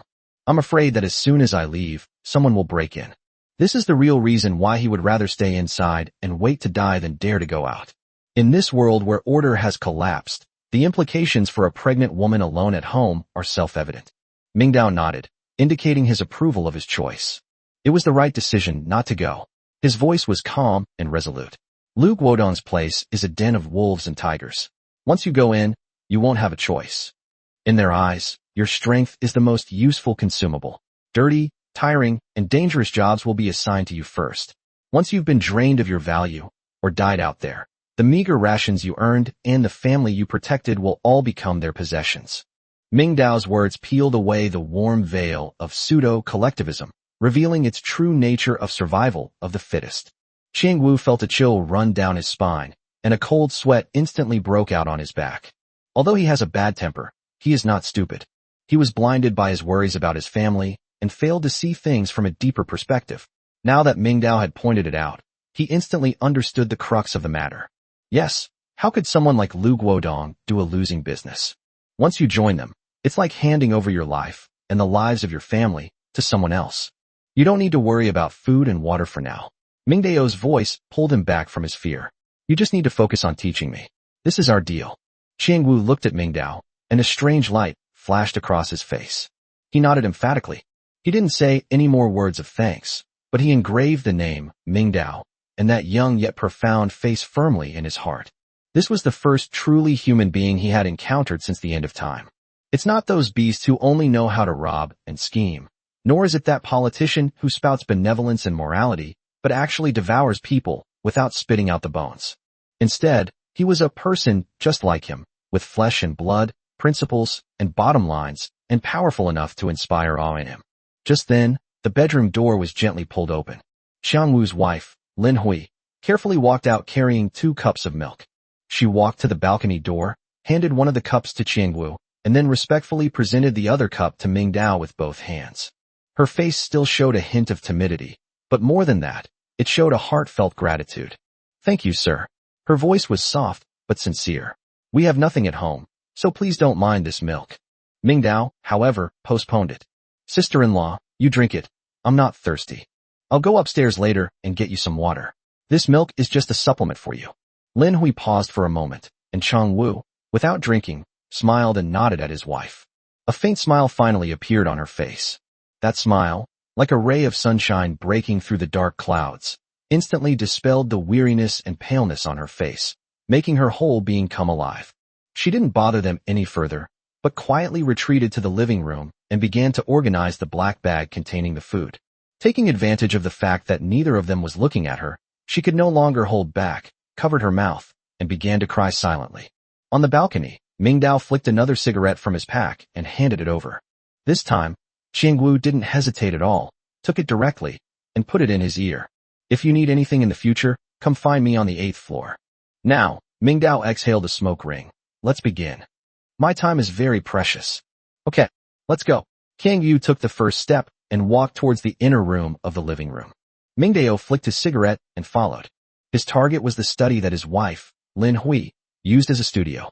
Pushing open the door, you'll find the room isn't large, but it's incredibly well lit, with unique floor-to-ceiling windows letting in plenty of sunlight. The easels, canvases, and various bottles and jars of paint that were originally placed in the center of the room were now neatly gathered in the corner and covered with a large dust cloth. It was clear that Lin Hui had tidied them up in advance while they were talking. Nevertheless, several unfinished oil paintings still hung on the wall. The painting depicts a tranquil beach, a gentle sunset, and sunflowers blooming on a windowsill. The bright colors and delicate brushstrokes silently tell the story of the woman who once possessed a soft and hopeful inner world. Qiangyu's gaze lingered on the paintings for a moment, a fleeting hint of tenderness and guilt flashing in his eyes. For the sake of survival, he had no choice but to temporarily requisition this spiritual haven of his wife. He took a deep breath, suppressed his emotions, and turned to face Ming Dao, completely switching to the state of a professional coach. Take off your coat. Let me see what you're really made of. Stop holding back and show me your best moves. Let me see what your so-called 1/5 the strength of a wild boar is based on. Ming Dao did as instructed, taking off his coat to reveal a close-fitting black, quick-drying t-shirt underneath. Although he was thin, the improved physique from the panel made his body more proportionate and his muscle lines smooth. Although it doesn't rise as dramatically as a powerful attack, it still contains a restrained explosive force. He stretched his arms and legs without the slightest hesitation. The next second he moved. Please give me your guidance. Chapter 125. This deal was totally worth it. Who cares about the consequences? Ming Dao first simplified the chaotic, broadcast gymnastics sword technique that he had practiced countless times in his mind into fist and foot techniques. As soon as the boxing stance was adopted, he took a sudden step forward and his right fist shot out like a cannonball. A loud bang was heard in the air. Immediately afterwards, the body was forcibly twisted in an extremely awkward posture, and the left leg was whipped out like a whip, bringing with it a gust of evil wind. He forcibly imitated the movements that originally belonged to swordsmanship, such as chopping, slashing, thrusting, and stabbing, using his fists, palms, elbows, and knees. From a layman's perspective, this set of movements is incredibly powerful. Each strike was powerful and heavy, swift and forceful, full of power. However, all of this was nothing short of a disaster in the eyes of Qiangwu, a top professional. He only watched it for less than 30 seconds. It might even only last 20 seconds. His expression quickly shifted from professional scrutiny to astonishment, then disbelief, and finally to a heart-wrenching, occupational hazard-like frenzy. Stop! Qiangwu couldn't stand it anymore. He felt that if he looked at it for even one more second, his eyes and his 30 years of professional knowledge would suffer irreversible and humiliating damage. Ming Dao stopped abruptly, exhaling a long breath, his chest rising and falling slightly, and fine beads of sweat appearing on his forehead. Although he only moved for less than half a minute, this unrestrained, all-out burst of energy was incredibly taxing on his stamina. He looked at Qiangwu, his eyes calm, awaiting judgment. Qiangwu strode up to him, stretched out his finger, almost poking Ming Dao's nose, and his look of disappointment and frustration seemed genuine. You call this a technique? That's fucking self-harm. You're not boxing, you're killing your own joints and ligaments. He began his criticism without any hesitation, speaking rapidly like a machine gun, each word hitting Ming Dao precisely where it hit. What you're using is brute force, not technique. Do you even know what technique is? The core of technique is efficiency. It's about inflicting maximum damage with minimal cost. And what about you? You're full of openings. Every punch and kick you threw just now wasted an enormous amount of energy. Qiangwu seemed to be ignited. He walked around Ming Dao, poking and prodding him with his fingers without any restraint, each point aimed at the joints where Ming Dao was exerting force. Your strength is immense. I admit that, ridiculously so. But your body, your muscles, your nerves, simply don't know how to use it. They're like a bunch of scattered soldiers without a commander, fighting their own battles and wasting each other's time. In this situation, if you go all out, it will only result in one outcome. You'll hurt the enemy 800 while losing 1,000 of your own. So every time you erupt, in my opinion, it's not a blow to the enemy, but a damage to yourself. Qiang Yu's voice suddenly rose in pitch. Perhaps you are still young now and take advantage of your good physical condition to not feel anything. But once you reach my age, or even sooner, after you turn 30, you will find that all the hidden injuries accumulated from improper exertion will erupt. By then, your shoulders will become habitually dislocated. Your knees will ache like they're being stabbed with countless needles on rainy days, and your lumbar vertebrae will protrude and compress nerves due to long-term compensation. Believe it or not, with the way you're training now, in less than 3 years, you'll become a walking pharmacy where even bending over to pick something up is difficult. This inhuman strength of yours will only destroy you in the end. These words were utterly merciless. Mingdao felt a chill run down his spine. He knew he had a problem, but he never imagined it had gotten this serious. The scenes Qiang Wu described sent chills down his spine. However, Qiang Wu's diagnosis was far from over. His keen eye as a professional coach had seen through Mingdao inside and out. And your entire posture is problematic. Qiang Wu's gaze traveled down Mingdao's face, across his shoulders, spine, and pelvis, finally settling on his ankles. His eyes were like those of a high-precision 3D scanner. I can imagine that you must have been an office worker, the kind who sat in front of a computer for more than 10 hours a day. He made his judgment in an unquestionable tone. Look here, he said, walking behind Mingdao and pressing his palm firmly against the upper edge of his pelvis. Anterior pelvic tilt. Very typical. Your core muscles, especially the transverse abdominis and gluteus maximus, are extremely weak, while your iliopsoas and erector spinae muscles are overly tense. This causes your pelvis to be pulled forward, not only making your lower abdomen appear protruding, but more importantly, it prevents you from effectively utilizing your body's engines, your hips and core, when you exert force. All your power is fragmented. Then, his hand moved to Mingdao's shoulder. And here, the humerus is shifted forward, which is commonly known as rounded shoulders and kyphosis. Look at the position of your shoulders. They're almost in front of your chest. This severely restricts the range of motion and stability of your shoulder joint, causing the force transmission chain to be completely broken when you do pushing, pulling, or lifting movements. Every punch you threw just now wasn't powered by your core. It was just the muscles in your shoulders and arms tearing at you. That's suicide, brother. The most obvious thing is that you also have uneven shoulders. Qiang Wu walked around to Mingdao's front and pointed to his left and right shoulders. Your right shoulder is obviously higher than your left shoulder. This not only affects your appearance, but also has a fatal impact on your overall body balance and the symmetry of your power generation. You can imagine that your right trapezius and levator scapulae muscles must be as tense as a rock. Qiang Wu finished explaining all the issues in one breath, then took a breath and gave a final summary. Each of these postural problems requires long-term, deliberate training to gradually correct. Before you resolve these basic physical framework issues, discussing any fighting techniques is like building castles in the air. If the foundation is crooked, how can you expect to build a skyscraper? Silence fell over the studio. The air was filled with the immense shock of those words. Mingdao stood quietly in place, feeling neither humiliation nor anger at the merciless criticism. On the contrary, a surge of ecstatic joy was welling up within him. It was worth it. This deal was absolutely worth it. Every extra word Qiang Yu spoke made him feel that the box of milk and the piece of meat were well worth the money.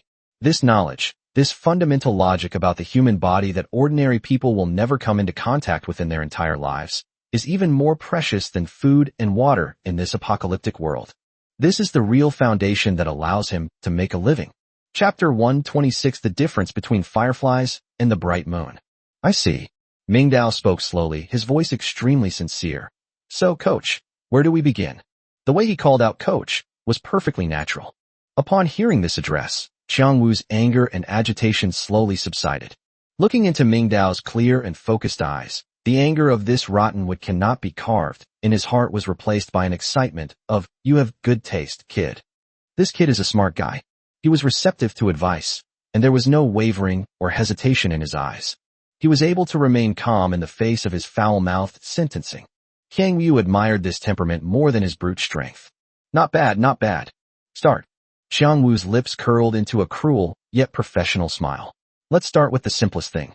Forget all that fancy nonsense you just spouted. Now, you only need to do one thing. Straight punch. He walked up to Mingdao, and personally began to adjust his posture. Feet shoulder-width apart, lower your center of gravity, tuck your chest in, straighten your back, tilt your pelvis back, and tighten your core. Yes, like someone is about to punch you in the stomach. Tuck your chin slightly, look straight ahead, and relax your shoulders. Relax. Your trapezius muscles are so tense they could hold soy sauce. With Qiangwu's help, Mingdao assumed a standard fighting stance. Now, throw a right straight punch.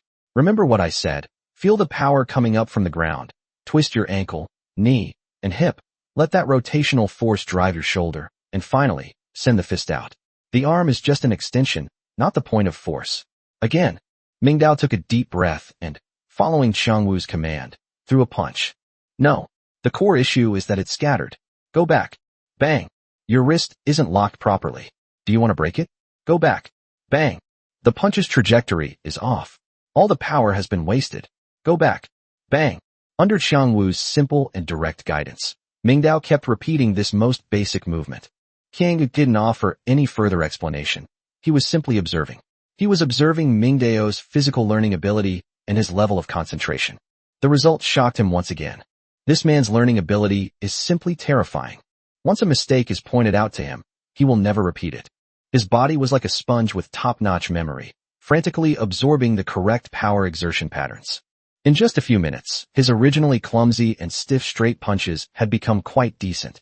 Although they were still far from good, at least they had gone from garbage to recyclable garbage.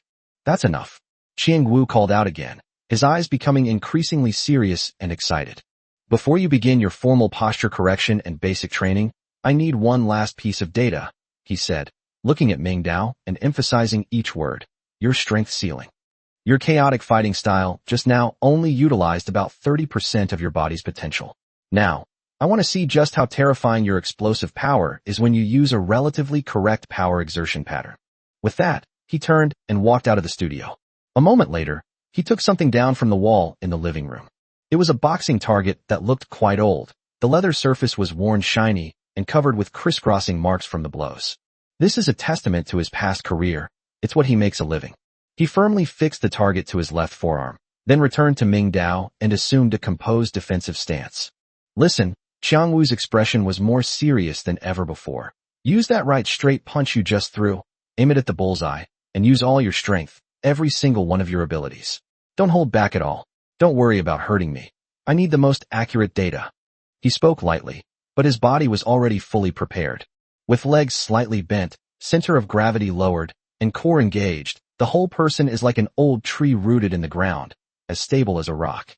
He had estimated that, given the power Mingdao had just displayed, coupled with his relatively accurate exertion, the impact of that punch would be considerable.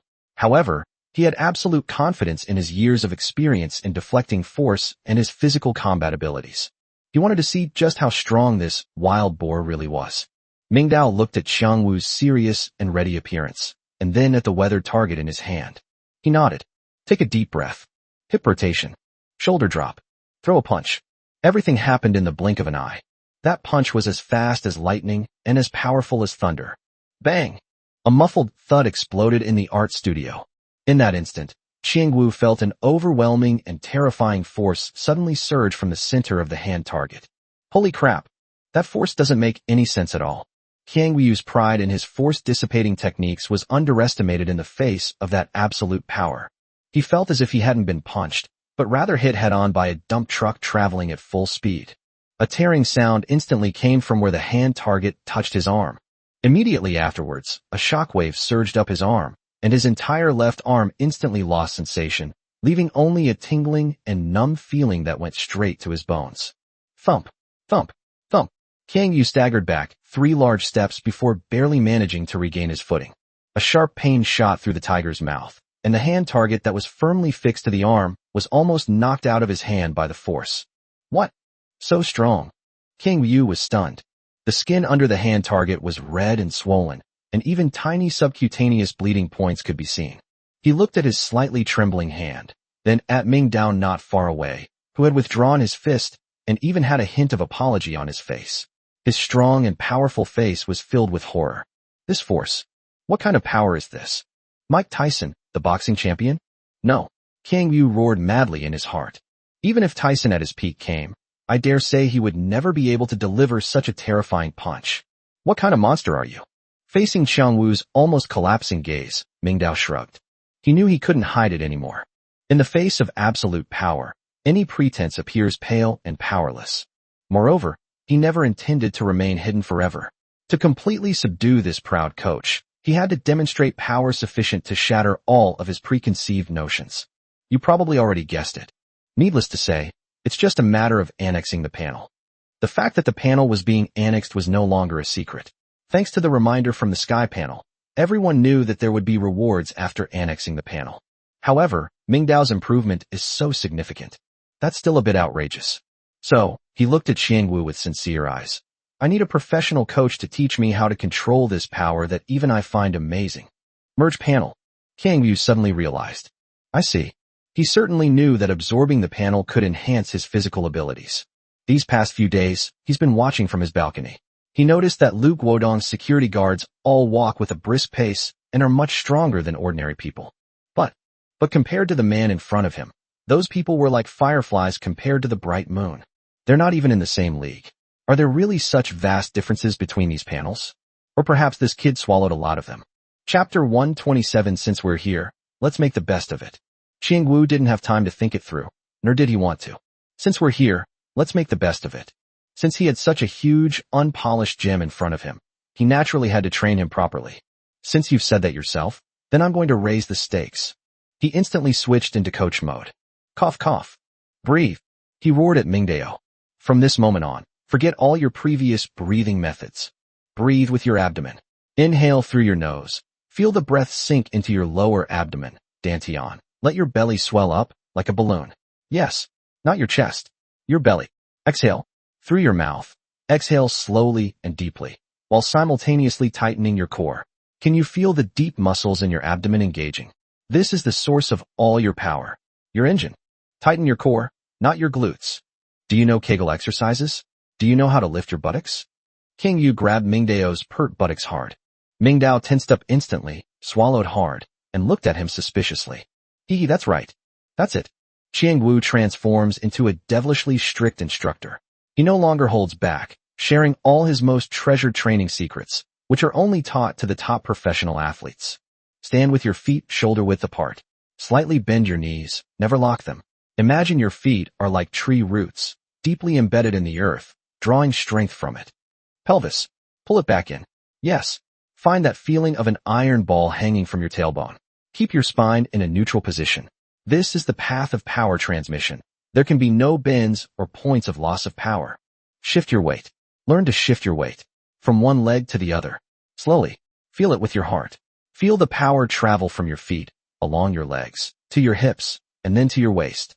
Your body is a whole, a precise, interconnected system. The teaching methods used by Qiangyu are nothing short of devilish. One taught with fervor, the other studied with undivided attention. Although there are some inexplicable little actions from time to time, the flaws do not outweigh the merits. Standing meditation. The simplest horse stance. Stand there for half an hour. Qiangwu personally corrected Mingdao's subtle muscle exertion habits, which were so subtle that ordinary people could not even perceive them. Toes. Grip the ground hard. Knees. Knees should not go past your toes. That's common sense. Do you want to ruin your meniscus? Open them out a little more. Yes. Make your inner thighs feel like they're tearing. Hips. Sit down. Hey, I told you not to stick your butt out. It's to sink your hips. Imagine there's a stool under your butt. Sit tight. Engage your core. Engage your abs. Xiangwu's palms, like iron clamps, mercilessly slapped at various parts of Mingdao's body. Each strike was accompanied by an angry shout, and every command struck at the heart of the matter. Mingdao gritted his teeth, sweat pouring down his forehead, nose, and chin like a stream, quickly soaking the floor in front of him. The horse stance, which seems to be the simplest and most monotonous movement, has now become a double torture for his body and will. The muscles are burning, and the joints are groaning. If it were an ordinary person, or even Mingdao before he transmigrated and before his panel was enhanced, he probably wouldn't have lasted even 5 minutes. But at this moment, Mingdao displayed an astonishing level of endurance that even the most powerful martial artists couldn't help but admire. His extraordinary physical condition allowed him to maintain basic physical stability even under extreme conditions.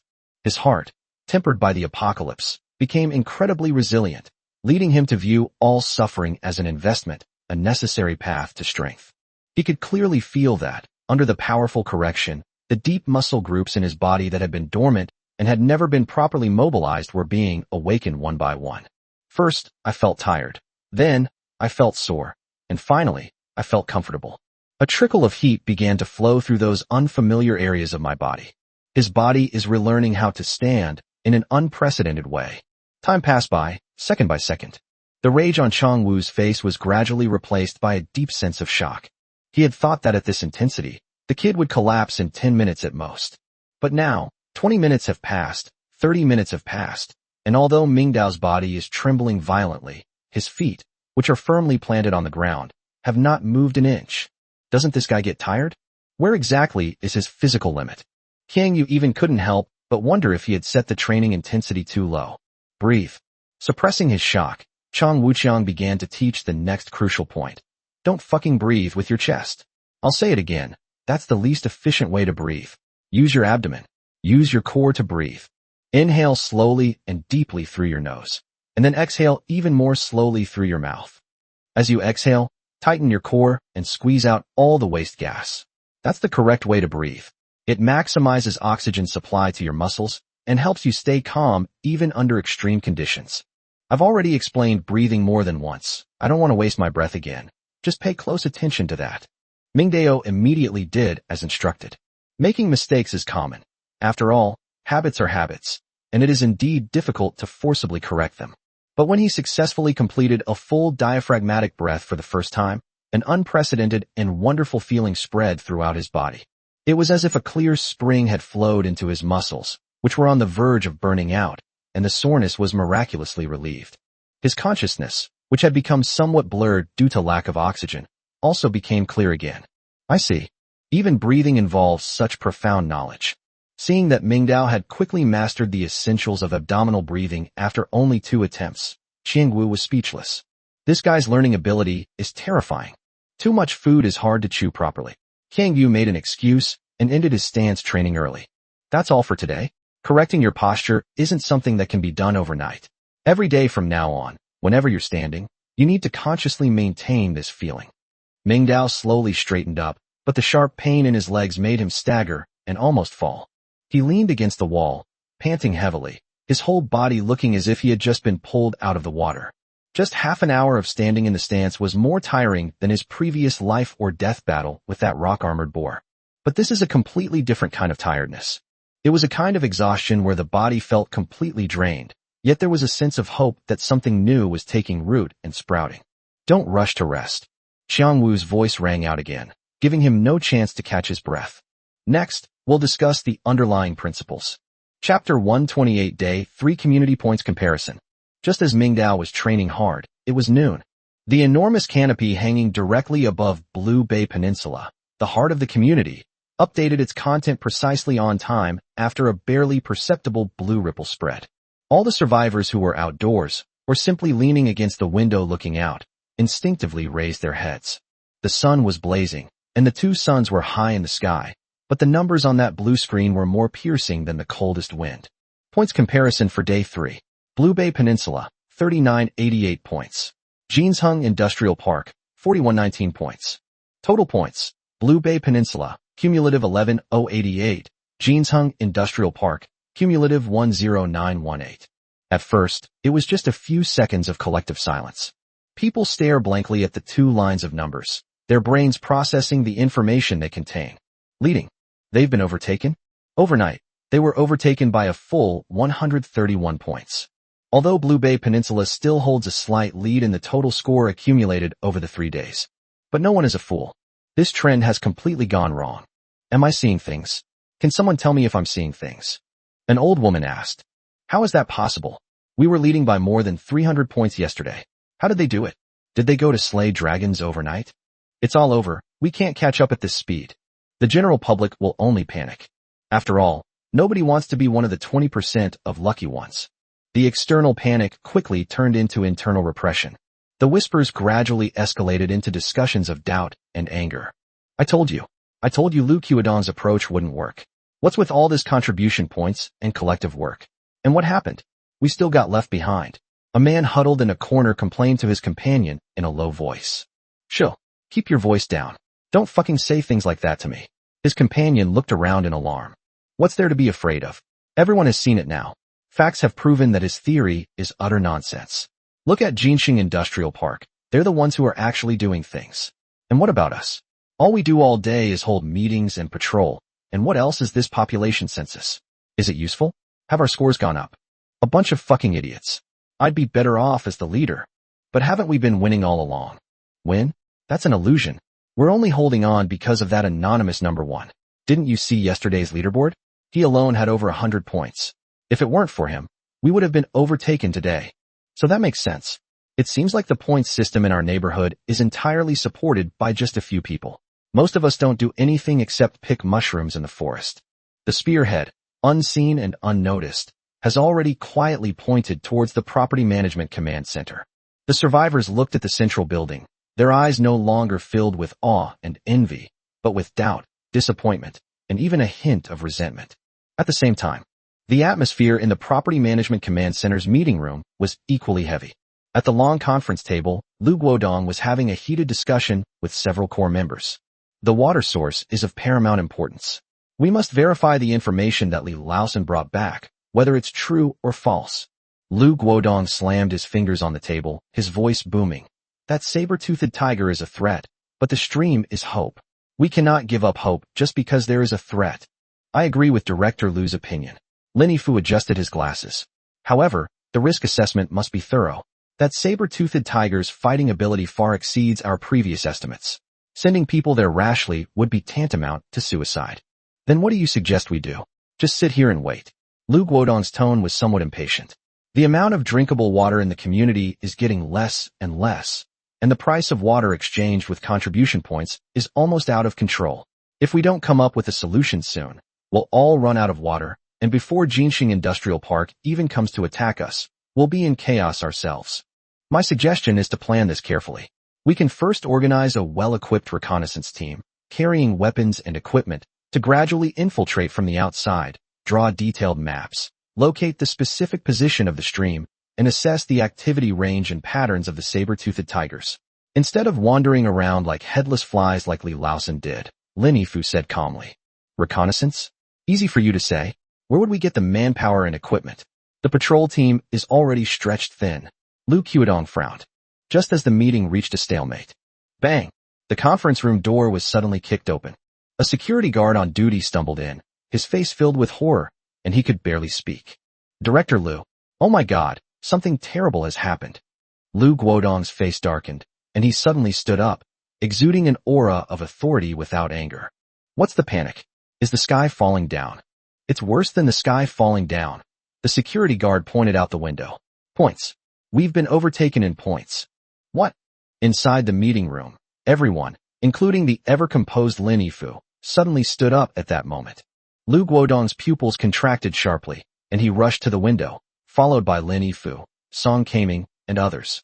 As they stood on the steps at the entrance of the command center, looking up at the blinding blue light screen, everyone's face instantly turned as black as the bottom of a pot. Blue Bay Peninsula, 3,988 points. Jinxing Industrial Park, 4,119 points. That deficit of 131 points was like a resounding slap in the face to Lu Guodong and all his core members. It hurts like fire. There is a water crisis, and people are restless. With a powerful enemy pursuing them from the outside, their momentum is unstoppable. Beset by internal and external troubles, these four characters have become concrete. How could this happen? Economics professor Song Kaming muttered to himself, unable to accept this fact, which was completely inconsistent with the integral growth model he had established. He took a deep breath, forcing himself to calm down, and tried to stabilize morale with rational analysis. Don't panic, everyone. This is likely just a coincidence. I suspect that the Jinxing Industrial Park just happened to complete a weekly task with extremely high reward points, which led to a sudden surge in points. He looked at the crowd, trying to persuade them. This scenario is highly likely. It's not a sustainable growth model. We just need to stay grounded and stick to our established strategy, and final victory will surely be ours. These words calmed down the several committee members who were looking flustered. Yes, perhaps they were just lucky and completed a weekly task. However, Lu Guodong directly rejected this optimistic, even naive, idea. Chapter 129, The First Friction. Professor Song, put away your theory. He slowly turned around. This is most likely not a coincidence. He paused for a moment, as if organizing his thoughts, before dropping a bombshell. I know someone in Jinxing Industrial Park. Before I traveled through time, he worked there as a security guard. That's not an ordinary residential area, Lu Guodong said, enunciating each word clearly. That place is a complete and systematic industrial park. It has lathes, stamping machines, and various production lines. More importantly, it has mountains of steel, plastics, chemicals, and countless industrial raw materials. The information gap has been updated. Industrial park? A systematic approach. The meaning behind these 4 words left everyone feeling suffocated. Looking at everyone's expressions, Lu Guodong made his worst, and closest to, judgment. They have very likely already started small-scale, systematic industrial production using the equipment and materials in the park. They're producing something that the system deems valuable, allowing them to rack up points like crazy. Lin Yifu frowned deeply, and he raised a logical objection. Industrial production requires a lot of electricity. Even if they have diesel generators, they can't possibly support that scale of consumption. Our generators are almost out of diesel fuel just to keep the command post lit and communicating. Dr. Lin, you're wrong. A slightly hoarse voice came from the edge of the crowd.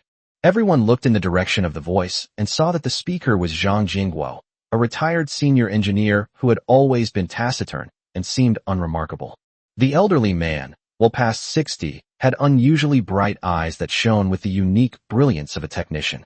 He stepped forward, adjusted his reading glasses, and explained to Lin Yifu and everyone else. You're overcomplicating industrial production.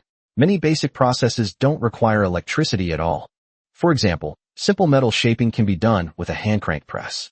Cutting thin sheet metal can be done with a large shearing machine, which can be operated by an adult using the lever principle. Even some simple turning and grinding can be done with hand crank machine tools. Zhang Jingguo looked around at the bewildered office workers and security guards, a hint of arrogance typical of a technical professional curling at the corner of his mouth. He even half-jokingly said, "Forget all that. Give me enough steel, springs, some simple chemical raw materials, and a hand crank drill, and I can even handcraft a very primitive single-shot pistol for you. Construct a gun with your bare hands." These words struck like a thunderbolt, exploding in everyone's minds. The way everyone looked at Zhang Jingguo instantly changed. For the first time, they realized the terrifying value of an engineer who possesses real technology in this apocalyptic world. This is no longer a simple matter of repairing appliances and maintaining equipment. This is creation. Creation from nothing. The cornerstone of civilization. The focus of the meeting shifted decisively at that moment. No one cared about the ethereal stream and the ferocious, saber-toothed tiger anymore. Water crises are indeed terrible, but they are natural disasters. However, the technological crushing of Jinxing Industrial Park was a man-made disaster. It is a fatal blow that can fundamentally and completely eliminate Blue Bay Peninsula from the market. The atmosphere in the meeting room became tense once again. Just when everyone was racking their brains but couldn't come up with a solution, a calm and loud voice broke the dead silence. It's Zhao Hu. The former Special Forces soldier stood by with his arms crossed the entire time, observing coldly. Only now did he finally speak. "Distinguished leaders," he said, looking straight ahead without glancing at anyone. "I've been leading patrols these past few days, covering the entire neighborhood. I've discovered a problem. In our community, not counting the missing and dead, I estimate there are still more than 3,000 people.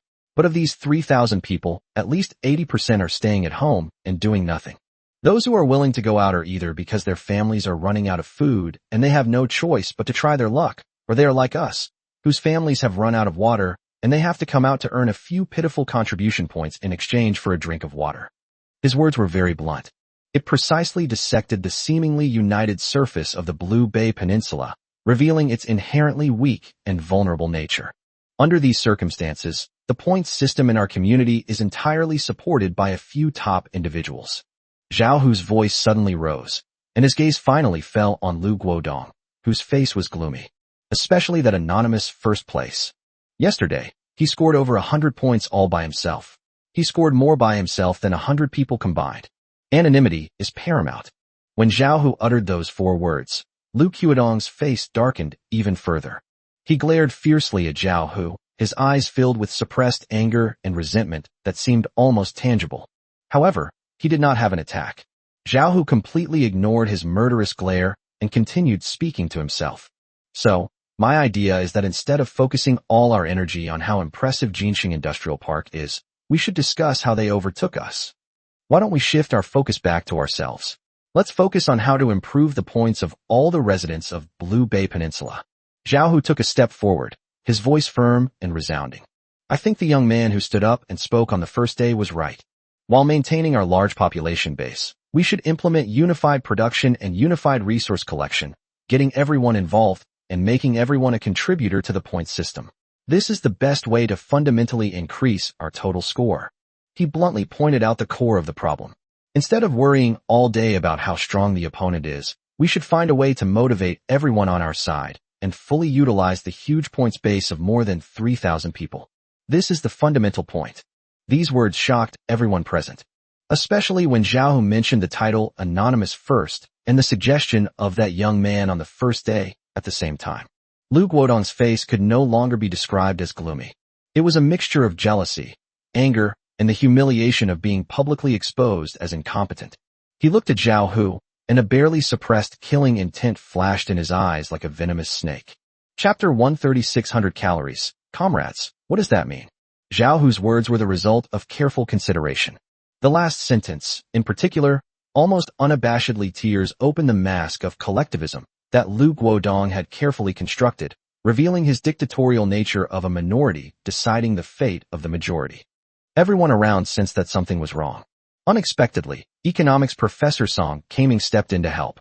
He adjusted his glasses, cleared his throat, and his face, which always carried a hint of scholarly worry, now revealed a rare expression of agreement and excitement. I agree with Comrade Zhao Hu's opinion. Song Kaming is a purely academic talent. He doesn't have many hidden agendas. He didn't even notice Lu Guodong's face, which was as black as the bottom of a pot. Instead, he turned his gaze to Zhao Hu, his eyes filled with the appreciation of a kindred spirit. From an economic perspective, our greatest advantage at present is not how many weapons we have, nor how many elites we have, but our population base. He held up 3 fingers, his tone becoming urgent and certain. More than 3,000 people. That's a huge pool of labor resources and a massive production base. Why was Jinxing Industrial Park able to surpass us? Engineer Zhang's analysis just now makes a lot of sense. They may have utilized industrial equipment. But what is the essence of industrial production? It's scale. It's the assembly line. It's turning the individual labor of each worker into enormous productivity. And what about us? Song Kaming's voice held a hint of heartache. We're completely wasting our greatest advantage. We have 80% of the workforce idle at home. In any economic model, this is the most unforgivable waste of resources. Our current growth in points depends entirely on the high output of a small elite, which is an extremely unhealthy and unstable inverted triangle structure. If any of the top elites encounter problems, like that anonymous number 1, if he gets sick or has an accident today, our points growth will collapse instantly. Song Kaming's words completely ripped away the fig leaf. As soon as he finished speaking, Zhang Jingguo, a retired engineer on the other side, nodded heavily and echoed, Professor Song is right. That makes perfect sense.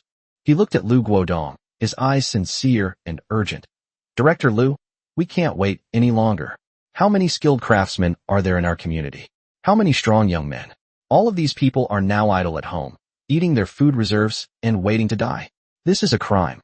As long as we organize these people, let alone any complicated work, we can get them to dismantle old cars, smash walls, and collect steel and cement.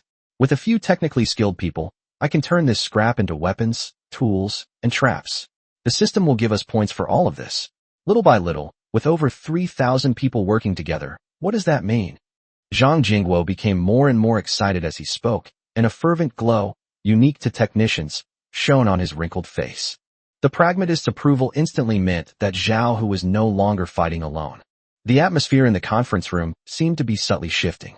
Several committee members who had been keeping their heads down began to whisper among themselves, clearly moved by these words. Lu Guodong remained silent. He sat there quietly, watching Song Kaming and Zhang Jingguo sing in unison, and seeing Zhao Hu's face grow even more resolute with the support he had received. The anger in his eyes gradually subsided. He was in no hurry to retaliate. He was waiting for an opportunity. The person who offered him this opportunity was none other than his most trusted ally, Lin Yifu. Comrade Zhao Hu, Professor Song, Engineer Zhang. Lin Yifu spoke slowly, still in his peacemaker manner. Your ideas are very constructive, and they are for the future of our entire Blue Bay Peninsula. Theoretically speaking, if we can mobilize all 3,000 survivors and put them into unified production and construction, our point's growth rate will indeed see a qualitative leap. He first gave full affirmation, which brought a hint of joy to the faces of Zhao Hu and the others. However, the next second, Lin Yifu changed the subject. But theory is ultimately just theory. At the implementation level, we face a huge, almost insurmountable obstacle. He looked around, his gaze lingering briefly on each person's face before finally settling on Zhao Hu. Comrade Zhao Hu, your idea is indeed good. But have you considered why ordinary people should come down? Why should they listen to our call, leave their relatively safe homes, and engage in high-intensity, high-risk collective labor? Zhao Hu frowned and said in a deep voice, we can use contribution points as an incentive. As long as people participate in labor, they will be given contribution points, which can be exchanged for food, water, and medicine. Incentives? Lin Yifu laughed, a laugh tinged with the naivety and helplessness of an adult looking at a child. Incentives are based on the premise that the benefits outweigh the costs. Comrade Zhao Hu, you only considered the benefits they would receive, but have you accurately calculated the costs they would incur? At this moment, Lin Yifu's expression became extremely serious and professional. Our Blue Bay Peninsula, excluding the villa area, consists of a total of 16 buildings. Among them, for our super high-rise residential buildings with a total height of 32 floors. These 4 buildings house more than 60% of our community's population. This is the majority of our population and the main force we want to mobilize. To be honest, he gave a wry smile. I haven't been home for 2 days. My home is on the 28th floor of one of those buildings. The night before last, my wife and kids ran out of food, so I brought them some compressed biscuits, instant noodles, and a few bottles of water from the command center. Just that one trip, round trip, up 56 floors. Comrade Zhao Hu, you are a former Special Forces soldier, and your physical strength far exceeds that of ordinary people. But even for me, someone who has been exercising regularly for many years, after climbing this route, I sat on the stairs in front of my house for a full 10 minutes before I could recover. My legs are still trembling, as if they were filled with lead. His words were full of everyday details, so real that they resonated with the listener. In the conference room, everyone fell silent, imagining the scene in their minds. The terrifying prospect of climbing a nearly 30-story building in a post-apocalyptic world without elevators. Lin Yifu didn't stop. He quickly transformed that emotional description into precise data. I've done a rough calculation. An adult male weighing 70 kilograms, carrying a 5-kilogram load, would need to burn about 15 to 20 calories climbing one floor. Climbing to the 28th floor would burn about 400 to 500 calories.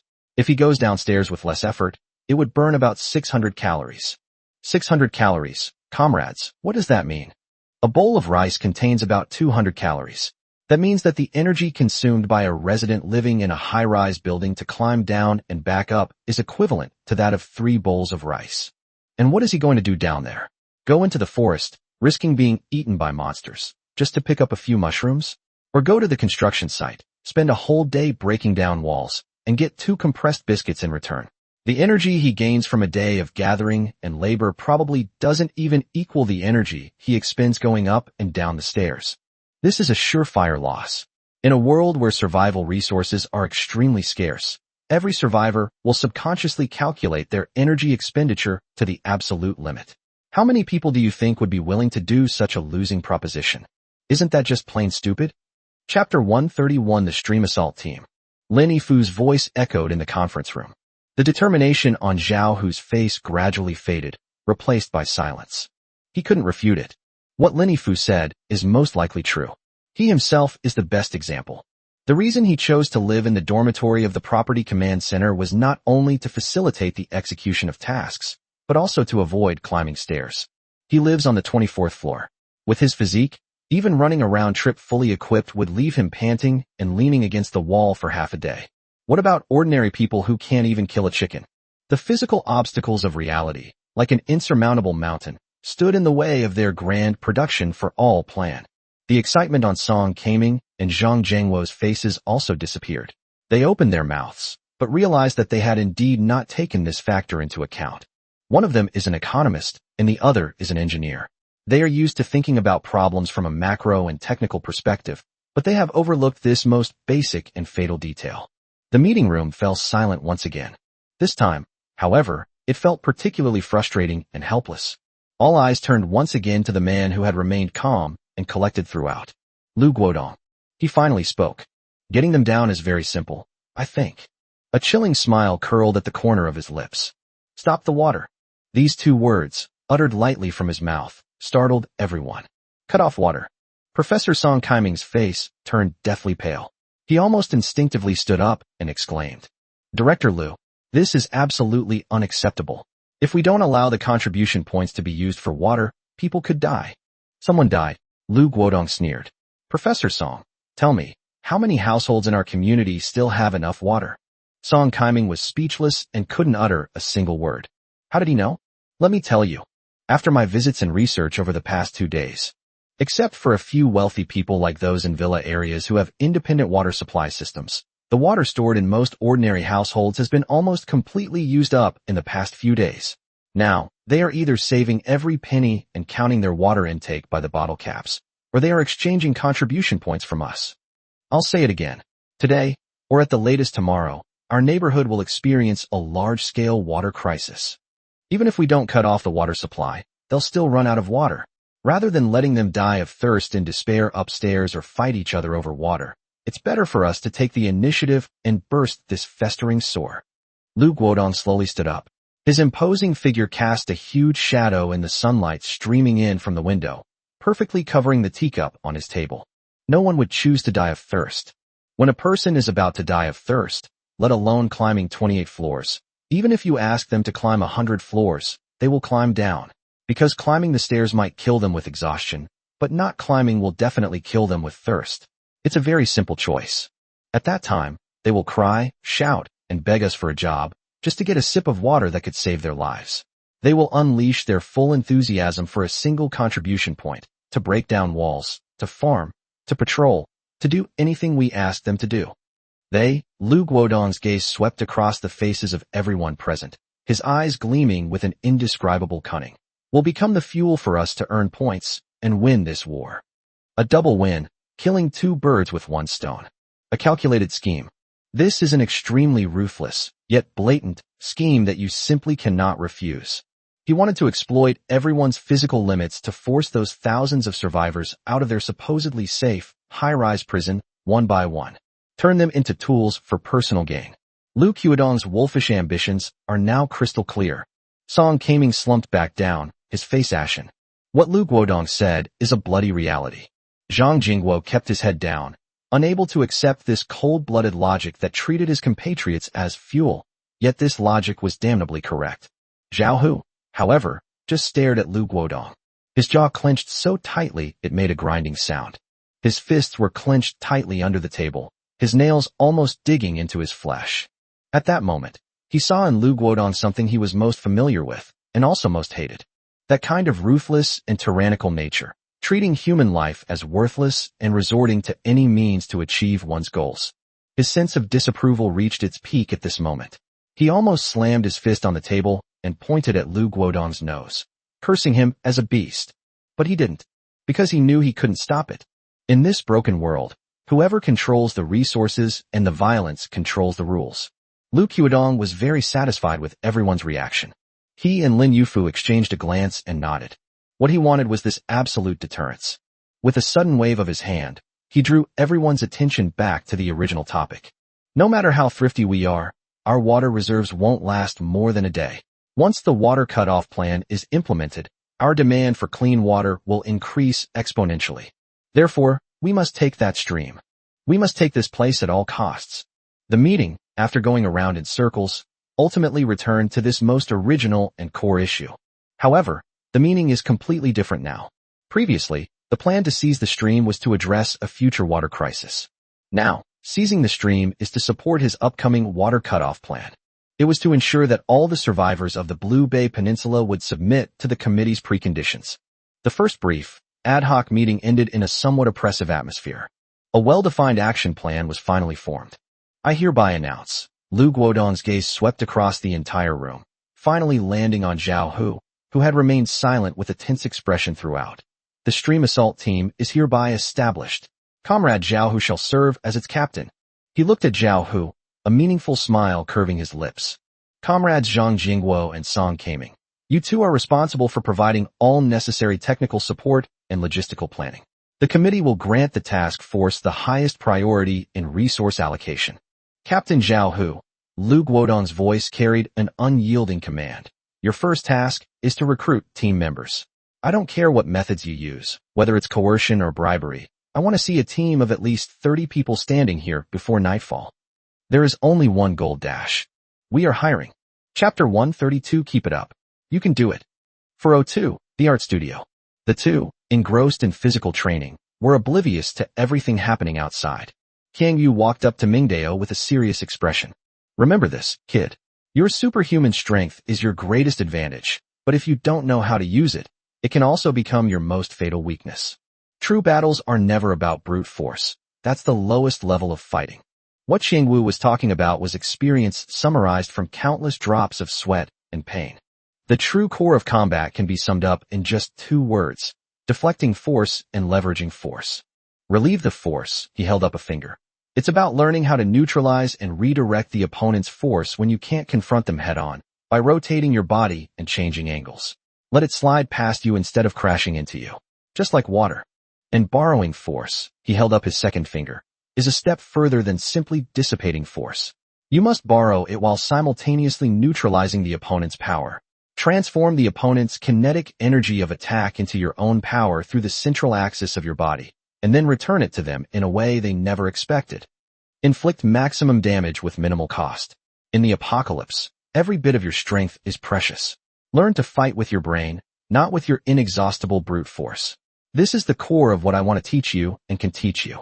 These words cleared the fog in Mingdao's mind. All his previous battles, whether against the delivery locker or the rock-armored boar, were essentially about using his own hardness to meet the opponent's hardness. He never imagined that power could be played within this way. I understand. Mingdao nodded heavily. You understand, my ass. Qiang Wu interrupted him rudely. You only understand in your head. Your body is still far from it. Now let's do it again. It's still a straight punch. Put all the feeling you had when you were standing in the stance, all your understanding of deflecting and using force, into this punch. He raised that weathered target once again.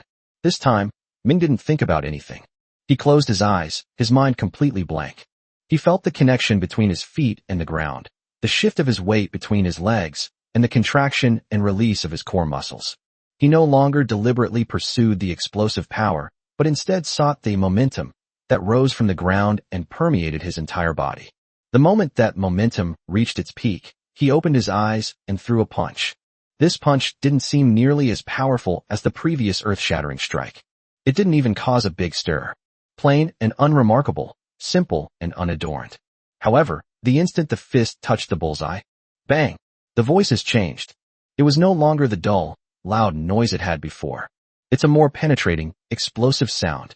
Qiang Yu felt a power completely different from before coming from the bullseye. That was no longer a brutal, overwhelming force. Instead, it's a spiraling, drilling force. Although it's not strong, its methodology is correct.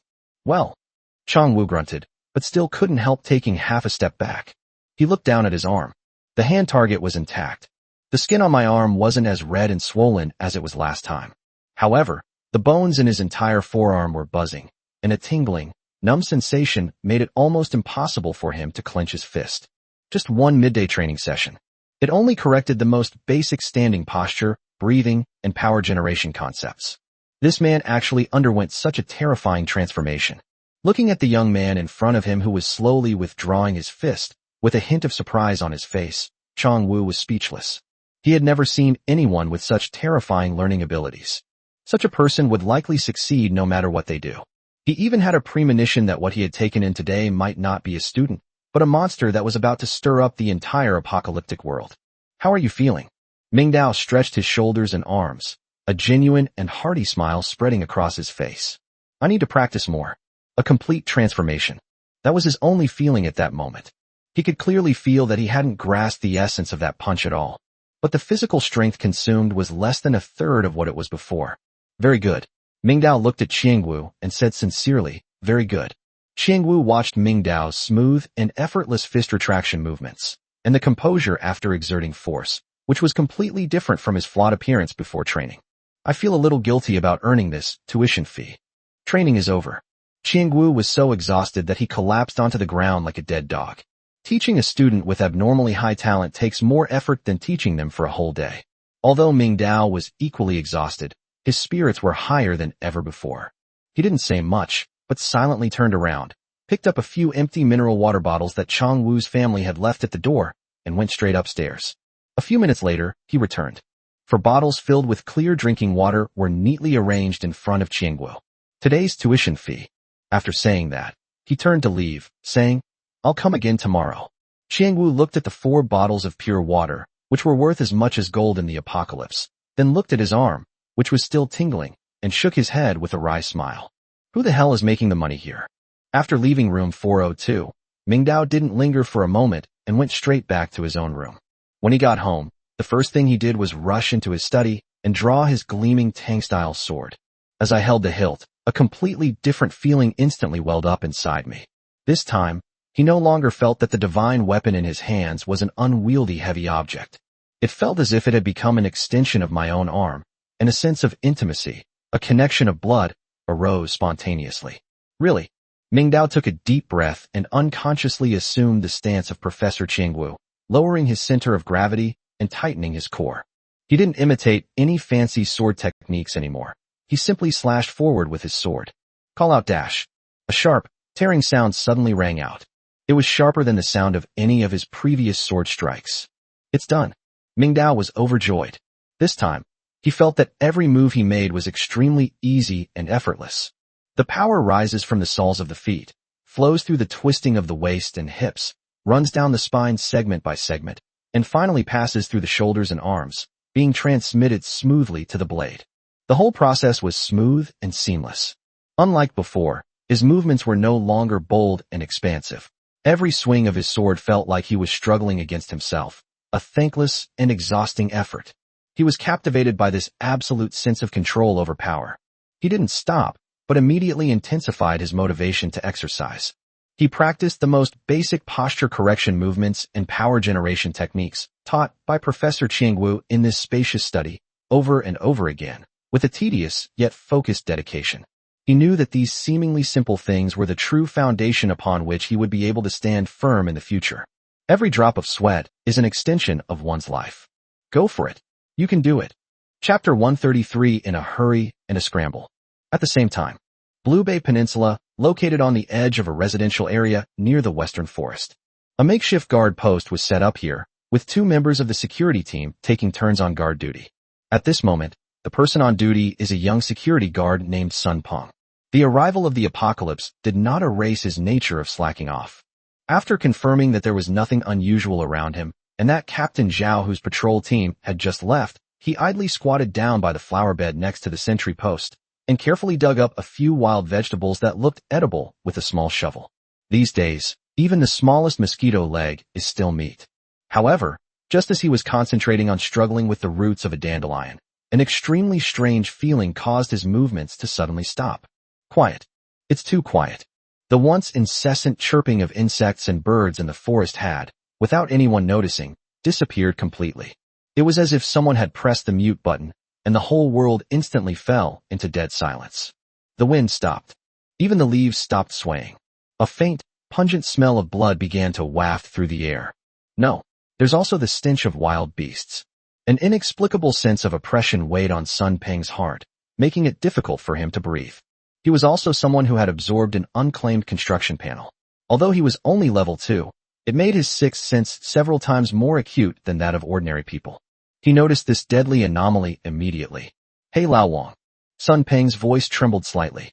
He didn't even dare to turn around, but stiffly shouted at his comrade who was dozing in the sentry post. Don't you feel something's wrong? However, there was no response from the sentry post. Sun Peng's heart sank little by little. He suddenly turned his head. His companion, Old Wang, was still leaning back in his chair, dozing off, But there was a huge, deep gash in his throat, the bone exposed, and blood was staining his clothes. His eyes were still wide open, filled with fear. He didn't even have time to scream before his throat was slit in his sleep. Ah dash! Sun Peng's pupils shrank to their maximum size, and he screamed. He subconsciously raised his head and looked at the forest. In the distance, from the bushes, a pair of golden, emotionless vertical pupils were coldly watching him. That look in his eyes was full of mockery. Team captain. With the last ounce of strength in his body, Sun Peng let out a heart-wrenching roar towards the center of the community. Brother Zhao, something seems off. Before the words were even finished, those golden vertical pupils moved. A golden afterimage, so fast that it was almost impossible for the naked eye to catch it. It didn't even make a sound. It just silently leaped out of the bushes a dozen meters away. The saber-toothed tiger leaped to Old Wang and bit down on his body. Snap! Sun Peng's eyeballs almost popped out of their sockets. He witnessed firsthand how that enormous, ferocious tiger head, as if picking up a tattered rag doll, easily swallowed Old Wang's entire upper body into its gaping maw. Warm blood, mixed with shattered internal organs, spurted from between the fangs, splashing all over Sun Peng's head and face. Ah! A stream of scalding liquid instantly soaked his crotch. Sun Peng was so scared he peed his pants. He had never run so fast in his life. The instinct to survive overwhelmed everything. He even forgot that he was holding a riot control fork and just scrambled around, using both hands and feet, like a terrified stray dog, and ran wildly toward the center of the neighborhood. In a rush, stumbling and crawling. All he knows is how to run. Run with all the strength you have in your life. He dared not turn around. He was afraid that if he turned around, he would see those cold, golden vertical pupils. He was afraid that if he turned around, he would see his companion Old Wang's miserable death. He will never forget that scene for the rest of his life. Old Wang died too quickly. It was so fast that he didn't even have time to let out a scream. 1 second, he was snoring in the sentry chair. The next second, he was dead. That beast. When did it appear? How did it manage to approach silently? Sun Peng couldn't understand it, and he didn't dare to think about it. All he knew was that if he stopped, his fate would be 100 times worse than Old Wang's. Ah dash! He was like a madman, using all 4 limbs. When he fell, he would immediately get up on all 4s and continue forward. He wants to go to a crowded place. Go to the property management office. Head to the central square. Captain Zhao is there. There's a security team. There are weapons. Only there could he possibly survive. The sharp roar carried far through the neighborhood, like a knife slicing through the drowsy midday tranquility. In front of the Property Management Command Center building, Zhao, who had just stepped down the stairs, his brows furrowed and his face so gloomy it could drip water. Behind him followed several equally dejected security guards. The meeting that had just ended left him feeling more frustrated and disgusted than ever before. Lu Guodong's ruthless scheme to exploit the water crisis and force all survivors to become fuel sent chills down his spine. That's not the kind of decision a leader should make. That was a vicious scheme devised by a butcher who treated human life as worthless. What annoyed him even more was the last task Lu Guodong gave him, recruiting people. Before nightfall, recruit a stream assault team of at least 30 people. What tactic should we use? Should we use contribution points as bait, or use force to coerce? Zhao Huguang felt nauseous just thinking about it. He was a soldier, not a tyrant who forced women into prostitution. Oh shit. Zhao, who cursed under his breath, pulled a crumpled cigarette from his pocket and was about to light it to dispel his frustration. Just then, ah dash! The piercing scream came without warning from the western edge of the residential area, tearing through the sky. Zhao, who paused in his act of lighting a cigarette. What was that sound? Which brat is yelling like that? It looks like it's heading towards the western outpost. The team members behind him looked at each other, somewhat puzzled. Zhao, who ignored them and listened intently, quickly realizing that something was wrong. This was not an ordinary argument or fight. This is a sound that only a person would make when they are in extreme fear. Not good. Chapter 130, For the Only Retrograde. Zhao Hu's alarm bells rang, and he was about to order his team to go and check it out.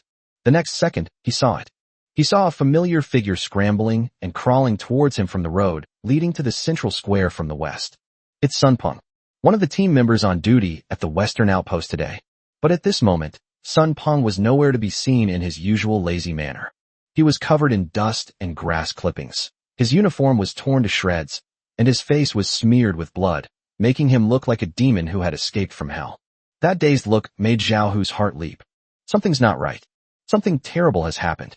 All personnel on high alert. Zhao Hu issued the order almost instantly.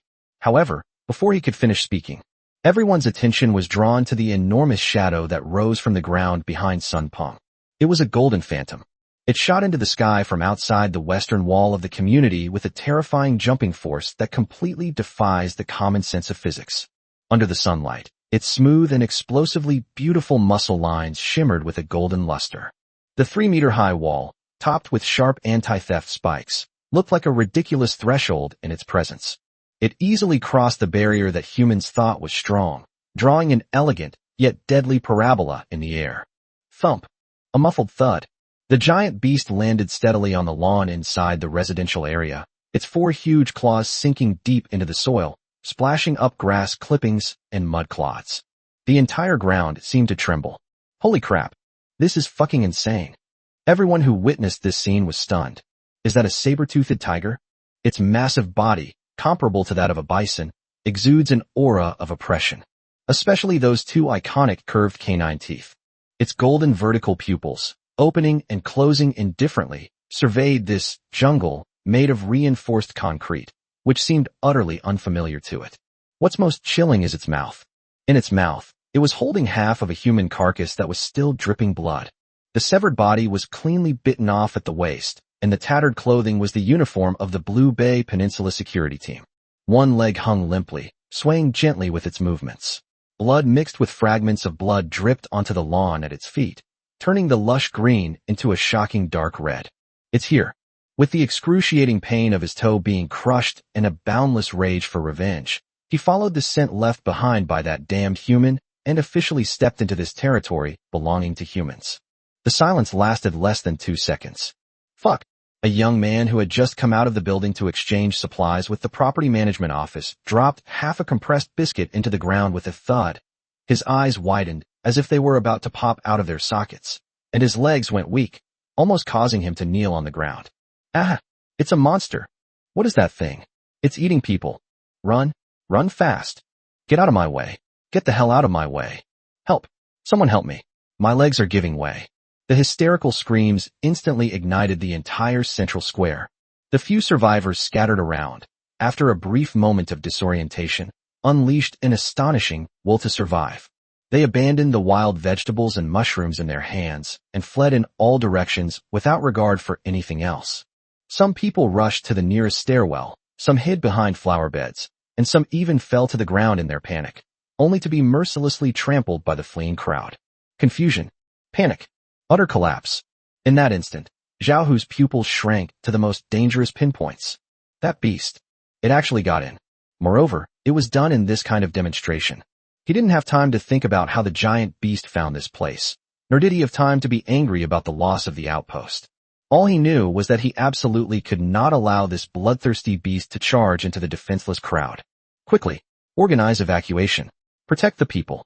Zhao Hu roared hoarsely at the several pale and stunned team members behind him.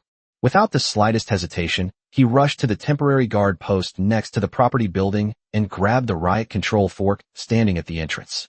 The cold metallic touch restored sensation to his hands, which had gone numb from shock. However, when he gripped the steel fork and turned to fight back, what he saw was a scene that enraged him. None of the team members he had placed high hopes on were keeping up. Their faces were deathly pale, and their legs were trembling like leaves.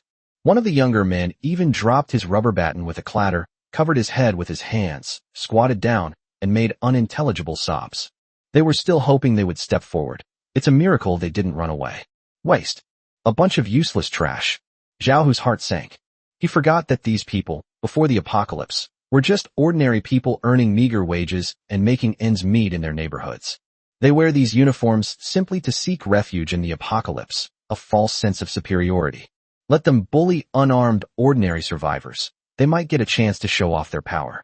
But if you ask them to face a real predator, they don't even have the courage to stand up straight. A bunch of useless trash. Zhao Hu cursed angrily, a deep disappointment flashing in his eyes. Alone, he tightened his grip on the riot control fork, a fierce, resolute fire igniting in his eyes. He turned around, his back to the group of comrades who were running away with their heads in their hands, and his back to the few comrades in arms who were trembling. He went against the flow of people. They also went against the tide of fear. Alone, he charged towards the bloodthirsty beast that had just fixed its gaze on the densest part of the crowd. The saber-toothed tiger seemed completely uninterested in the scattered snacks around it. It raised its head slightly, its huge nostrils flaring, greedily inhaling the scent in the air that it both loathed and craved. It was that human who injured it, and then used those despicable iron clamps to break its toes. The scent is coming from that direction. That direction has the most people. It let out a tiger's roar, took heavy steps, ignored Sun Peng who was right next to it, and walked straight towards the place where the survivors were most concentrated. It will crush everything there until it finds that damned two-legged creature, and then, in the most cruel way, tear him to pieces. You beast. Hey, Zhao Hu was shocked to see this. If it gets through, it will be a complete massacre. A surge of bloodthirst and courage, seemingly from nowhere, suddenly rushed to the top of Zhao Hu's head. He forgot his disappointment with Lu Guodong, forgot his confusion about the future, and forgot his fear of life and death. At this moment, he was no longer the security captain under Lu Guodong. He was just a soldier. A People's Liberation Army Special Forces soldier who watched helplessly as innocent civilians were about to be slaughtered. Zhao Hu poured all his strength into his legs, and his speed exploded to the extreme in an instant. I called you. Stop. Chapter 135 Know yourself and know your enemy, and you will never be defeated. At the same time, Lu Guodong, Lin Yifu, Song Kaming, and others, who were intensely discussing the exact formation plan of the stream assault team, stopped talking almost simultaneously and looked up abruptly. What's going on? Lu Guodong frowned, a hint of displeasure at being interrupted showing on his face. Judging from the direction, it seems to be towards the western outpost. Lin Yifu listened intently, a hint of wariness flashing in his eyes behind his glasses. Before the words were even finished, a second and a third, even more chaotic and terrified scream rang out one after another, and quickly spread toward the central square. An ominous premonition arose spontaneously. Let's go take a look. Lu Guodong made a decisive decision and was the first to rush out of the conference room. He rushed up to the third floor, where there was a window with the best view, overlooking almost half of the central square. Lin Yifu and Song Kaming followed closely behind, and several core members of the committee also caught up with trepidation. As they crowded to the window and turned their gaze toward the source of the riot, everyone witnessed the hellish scene. They saw a figure covered in blood, Sun Peng from the security team, crawling on the ground, looking extremely disheveled. Behind Sun Peng, on the lawn of the central square where survivors usually exchanged supplies and sunbathed, stood a massive golden figure. What terrified Lu Guodong and the others even more was that the beast was carrying half a human carcass in its mouth.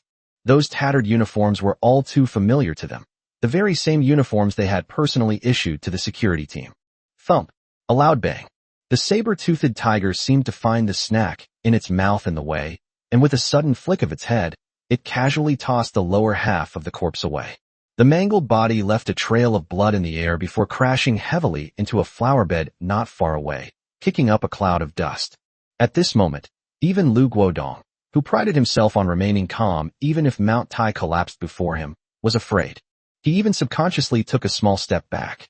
This small step shattered all his authority, shrewdness, and even ambition. Lin Yifu, standing next to him, reacted even faster. Upon seeing the blood dripping from those fangs, Lin Yifu's brain completed a risk assessment in a fraction of a second.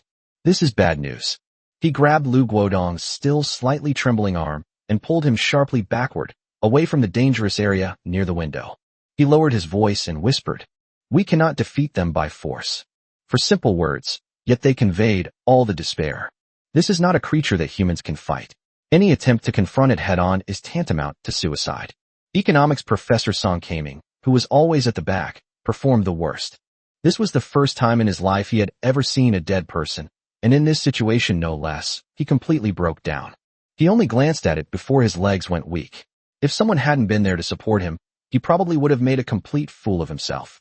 He leaned against the wall, lost in thought, his lips repeatedly murmuring to himself, "Oh no, this is terrible. Monster! Monster! It's entered our neighborhood. We're all going to die? We're all going to die." Downstairs, Zhao Hu was going against the flow of people, charging alone towards the giant beast. His not-so-tall figure stood out against the chaotic crowd. Upstairs, hidden behind thick curtains, were the leaders who only dared to peek out with terrified eyes. They nominally possessed the highest power, but in reality, they would never dare to step out of the safe zone. One is in the light, the other in the dark. One faced death head-on, the other eked out a living. Building 5, 8th floor, room 802. When that piercing scream rang out, Mingdao had just finished a round of sword-swinging practice. He was standing in the center of the spacious study, closing his eyes and feeling the wonderful changes that the power techniques taught by Qiangwu brought to his body. Sweat soaked through his vest, but his mind was more focused and serene than ever before. Until I was awakened by a strange noise. Mingdao opened his eyes, a hint of coldness in them. He rushed to the balcony and instantly pinpointed the direction from which the sound was coming. Saber-toothed tiger. Mingdao's hand gripping the hilt of Tang Hungdao tightened unconsciously. Even from hundreds of meters away, he could still feel the suffocating, terrifying pressure emanating from the behemoth. It was a pure, kingly aura that transcended the top of the food chain. Then he saw another figure. A solitary figure charging against the crowd, facing death head-on. It's Zhao Hu. Seeing Zhao Hu's resolute charging posture, even Mingdao couldn't help but feel a tightness in his heart. What? Is this guy out of his mind?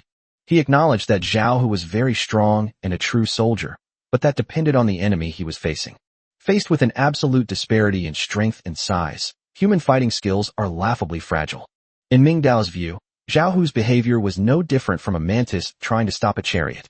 An impulse flashed through his chest. Shall we go down and help? With his current strength, combined with the sharpness of Tang Hungdao's sword, perhaps. Maybe not even a hair's breadth. The thought only existed for half a second before it was forcibly extinguished by his absolutely rational thinking. Zhao Hu is indeed a rare talent. If he can win them over, they will definitely become his right-hand man in his future plans. But this opportunity. A wise man does not stand under a crumbling wall. He didn't move. But unconsciously he tightened his grip on the knife hilt and began to think. This is definitely not that simple. He certainly felt fear too. But his fear had long been honed by the apocalypse into a survival instinct called caution. How dare this beast barge into our residential area? The wall was practically useless to it, which is understandable.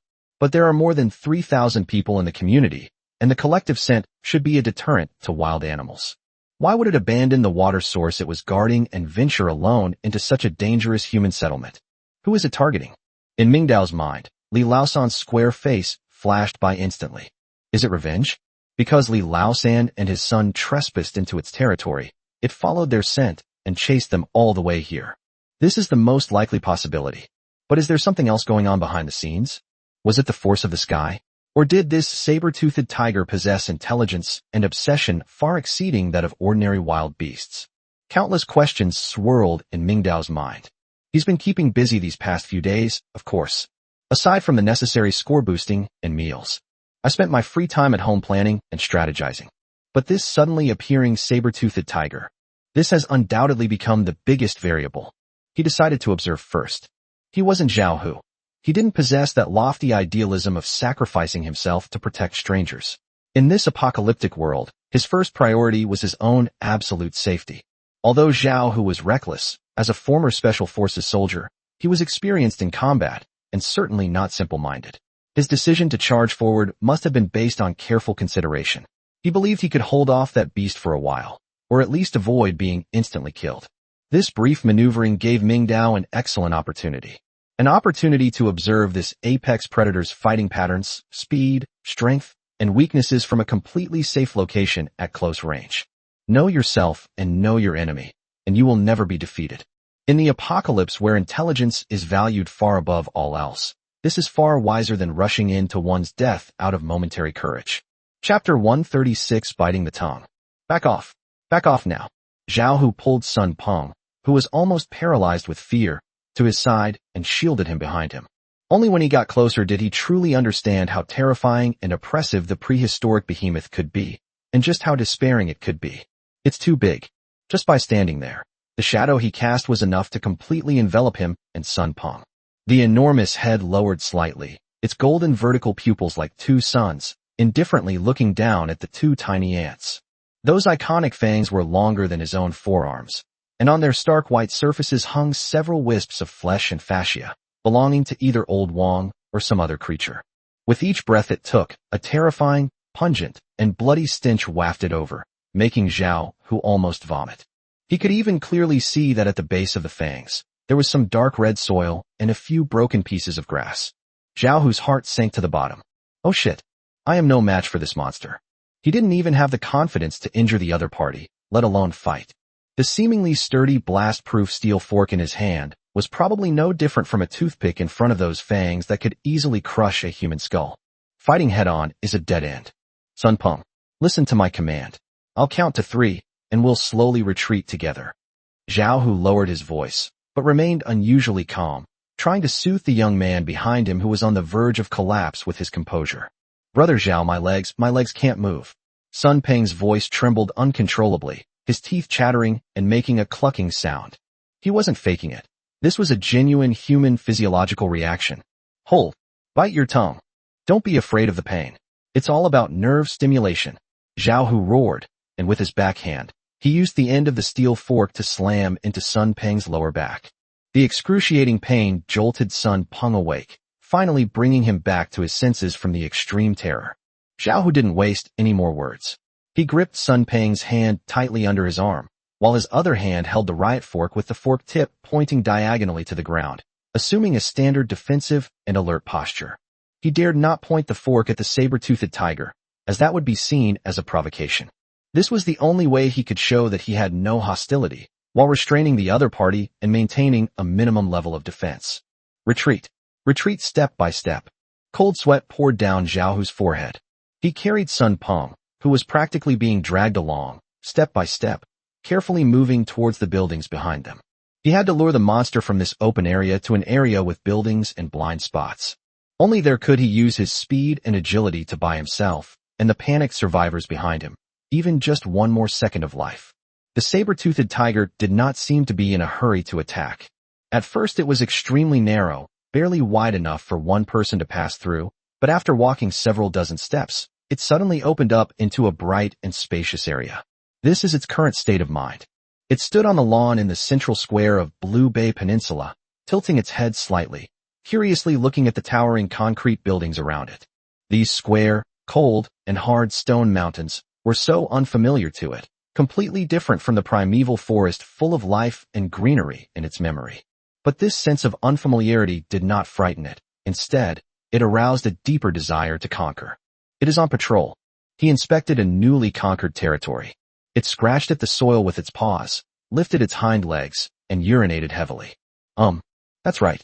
Its massive nostrils twitched slightly, catching the unfamiliar scents mixed in the air. It has a sour smell, a rancid smell, and a cloying sweet smell of blood. But it couldn't find the taste it hated most.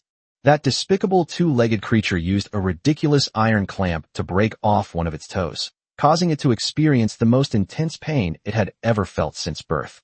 That flavor has been firmly imprinted in the depths of my soul. Cannot find it. This made it feel a little impatient. Its thick, whip-like tail swept unhappily behind it, slapping the lawn with dull smack sounds. Since the main course hasn't been found yet, let's use these two appetizers in front of us to console our wounded dignity. These two-legged creatures, their torsos and legs aren't tasty. Only their heads are delicious. Slurp them up. It was absolutely delicious. Its gaze finally shifted downwards, landing on the two little desserts, less than 10 meters ahead. One of them stood fairly straight, holding a ridiculous metal rod in his hand. Although he was afraid, his eyes still burned with a sliver of defiant rebellion. The other one was trembling like a leaf in the wind, and his crotch was emitting a foul, pungent odor.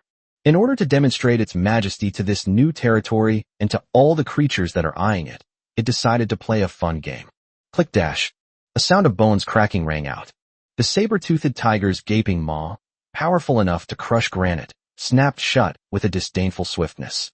The remaining upper half of Old Wang's body, which it was carrying in its mouth, along with the cervical vertebrae connecting the head and neck, was instantly severed.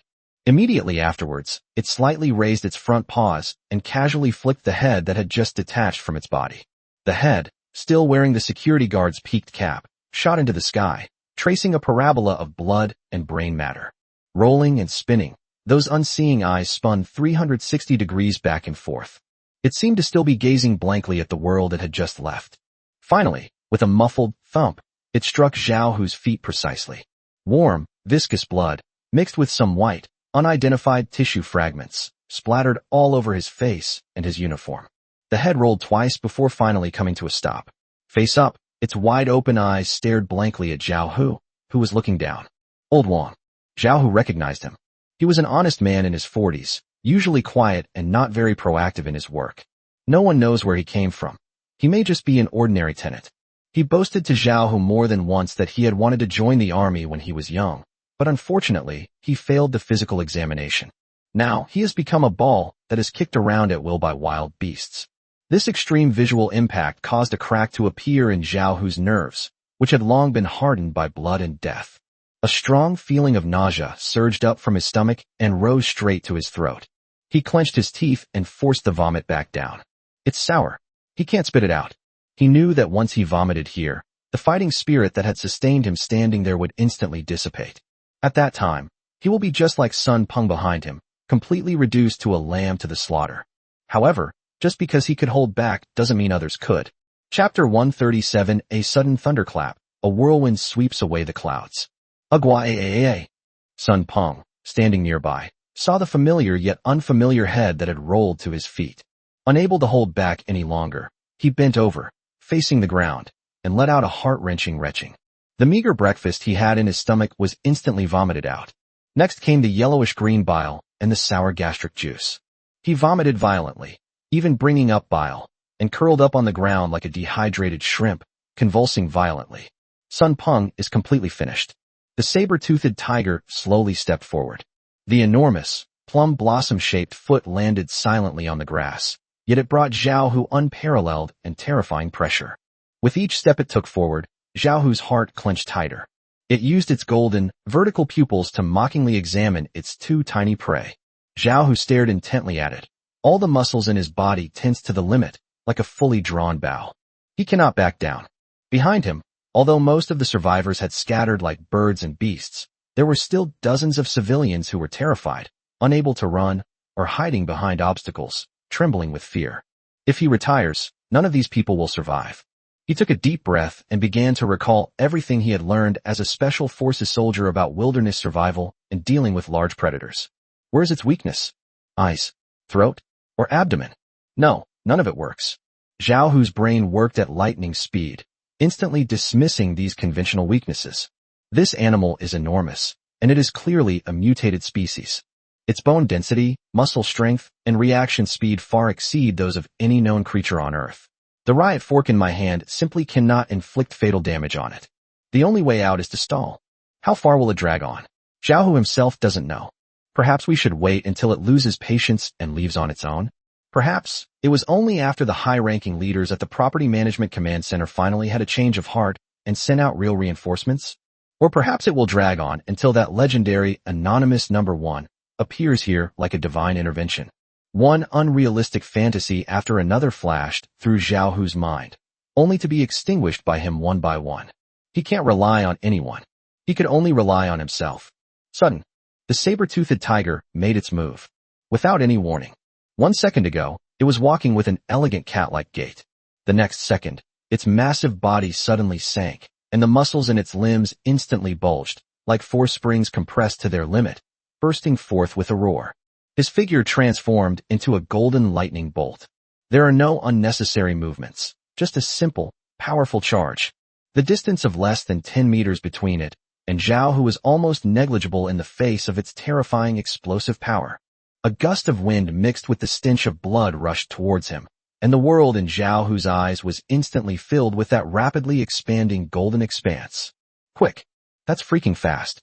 It was so fast that Zhao Hu's brain didn't even have time to issue any effective tactical evasion commands. His body operates entirely on its own, relying on his battle instincts honed through countless trials. Drink it! Zhao Hu roared, his voice filled with a tragic determination to die. He poured all the superhuman strength he gained from upgrading the panel, along with his last shred of dignity and courage as a soldier, into the riot-proof steel fork in his hand in that instant. He held the steel fork horizontally in front of himself. You fucking come here. Clang dash. The fork tip of the blast-proof steel fork clashed violently with the sharp claws of the saber-toothed tiger in midair. Holy crap. Puff. A terrifying force, comparable to being hit head-on by a 100-ton king, surged into Zhao Hu's body through the steel fork. Snap! That riot control fork, made of special alloy steel and strong enough to withstand the full force of a thug's slashes, was as fragile as a twisted rope in front of that seemingly casual tiger claw. It didn't even last a fraction of a second before it was forcibly slapped into an exaggerated U shape. Instant bending and deformation. Next, it was Zhao Hu's body. Hiss dash. Zhao Hu's tiger's mouth burst open on the spot. His thumb was broken, and the fork slipped from his hand. Blood gushed out, instantly staining his entire palm red. That's not all. He felt as if his internal organs had been shaken into a mess by this force. The whole person was like a baseball hit at home run, sent flying backward by the force of the impact. 1 meter, 2 meters, 3 meters. He left the ground with both feet, tracing a clumsy arc in the air before finally crashing heavily onto the concrete ground more than 3 meters away with a thud. Pua! A mouthful of scalding blood, which he could no longer hold back, spilled from his mouth. His vision blurred, his ears rang, and he felt nothing but excruciating pain. Just one strike. It was just a very casual tackle. Zhao Hu, a former Special Forces member and the pinnacle of individual combat prowess on Blue Bay Peninsula, suffered a complete defeat. The saber-toothed tiger slowly retracted its claws and shook off the bloodstains on them. Those golden, vertical pupils were still filled with disdain. It took a step forward, ready to deliver the most fatal blow to this two-legged beast that dared to defy it. At this critical moment, roar dash. Deep in the forest, in that unknown area where no survivor dared to set foot, a familiar roar of a beast echoed once again. The saber-toothed tiger's foreleg, which was about to step out, came to an abrupt halt in midair. The massive body stiffened. Those golden vertical pupils, which were originally full of mockery, were instantly replaced by an extremely complex emotion. There was some apprehension. There was resentment. There was even a hint of fear stemming from the suppression of bloodline. It abruptly turned its head, looking into the depths of the forest from which the roar had come, and let out a low, threatening whoosh from its throat, as if it were making some kind of silent protest and confrontation. However, it was defeated in just a few seconds. It slowly withdrew its gaze, the savagery and murderous intent in its eyes replaced by unwilling humiliation.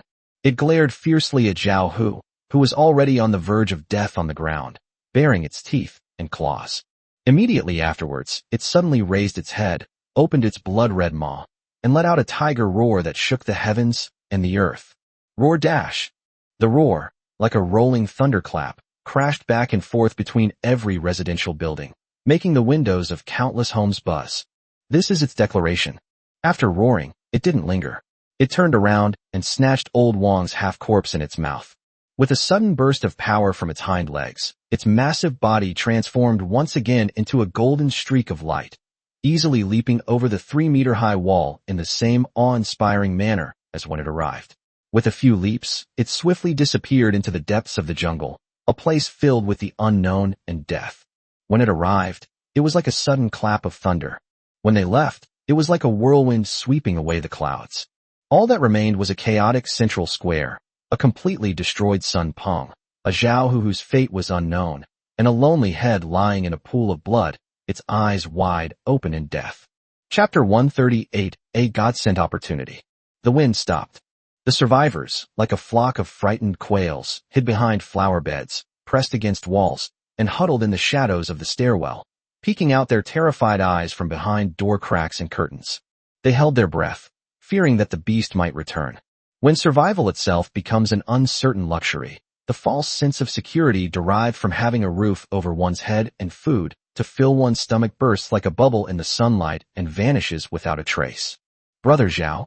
Sun Peng scrambled to his feet, ignoring the filth covering his body, and crawled towards the figure lying in a pool of blood not far away. He hadn't forgotten. It was Zhao Hu who saved his life. Zhao Hu coughed up a mouthful of blood with difficulty, but his enhanced physique prevented him from fainting on the spot. He struggled, trying to prop himself up with his arms, but felt a piercing pain. Don't you dare touch me. Zhao Hu stopped him. Just one strike. The area between his thumb and forefinger was violently shattered, bleeding profusely.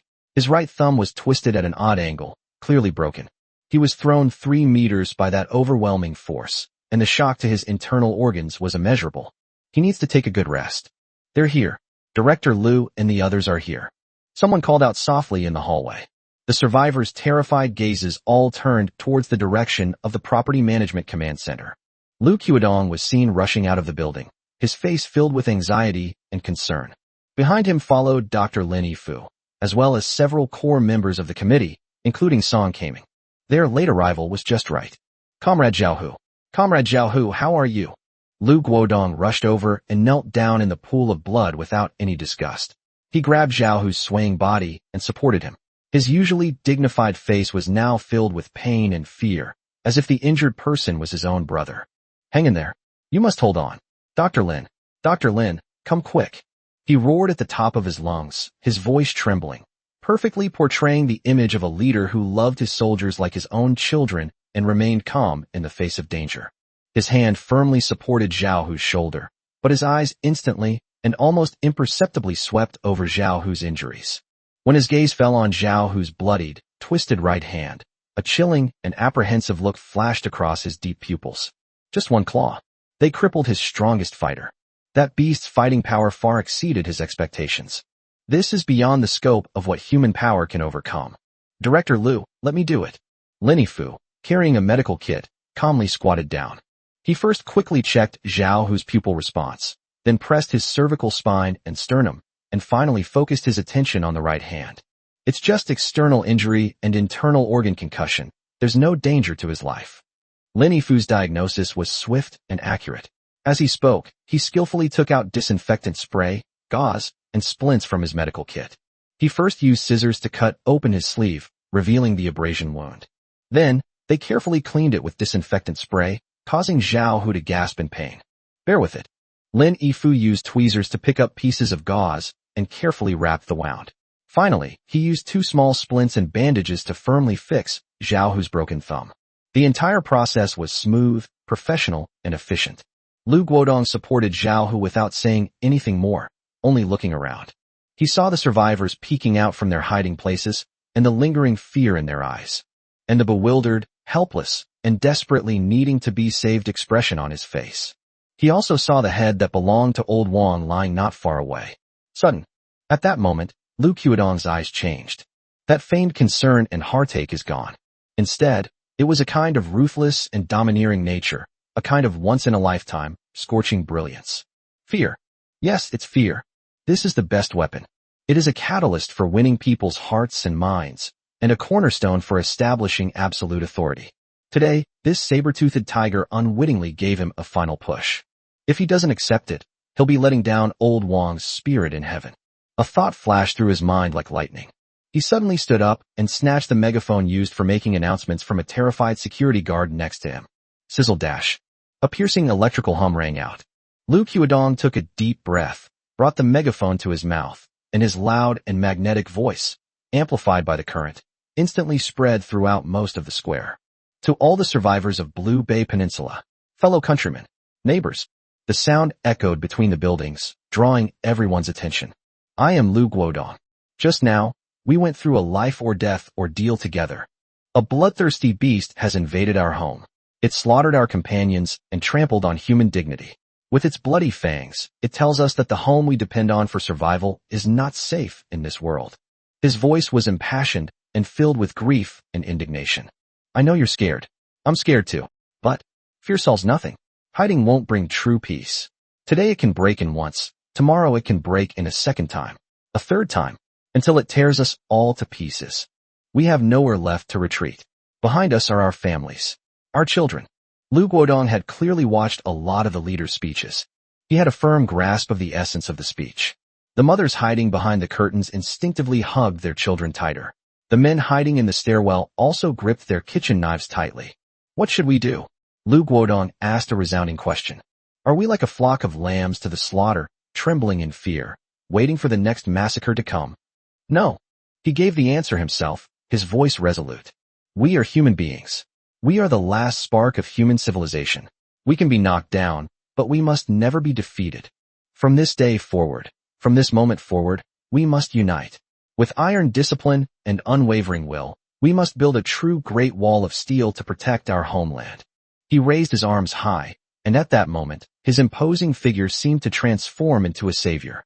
I hereby declare, effective immediately, the Blue Bay Peninsula is under a state of wartime emergency. First, from this moment forward, no one, for any reason, is permitted to leave the community area without authorization. All outings must be organized and directed by the collective committee. Anyone who disobeys this order will be considered a betrayal of all survivors, and we will take all necessary measures. Those who repeatedly fail to correct their behavior will bear the consequences themselves. Secondly, from this moment forward, all supplies in the possession of survivors, including food, water, and medicine, will be subject to stricter military-style registration and control. The man next to me is an economics professor from a prestigious university. He will be in charge of setting up a material statistics team to check every household.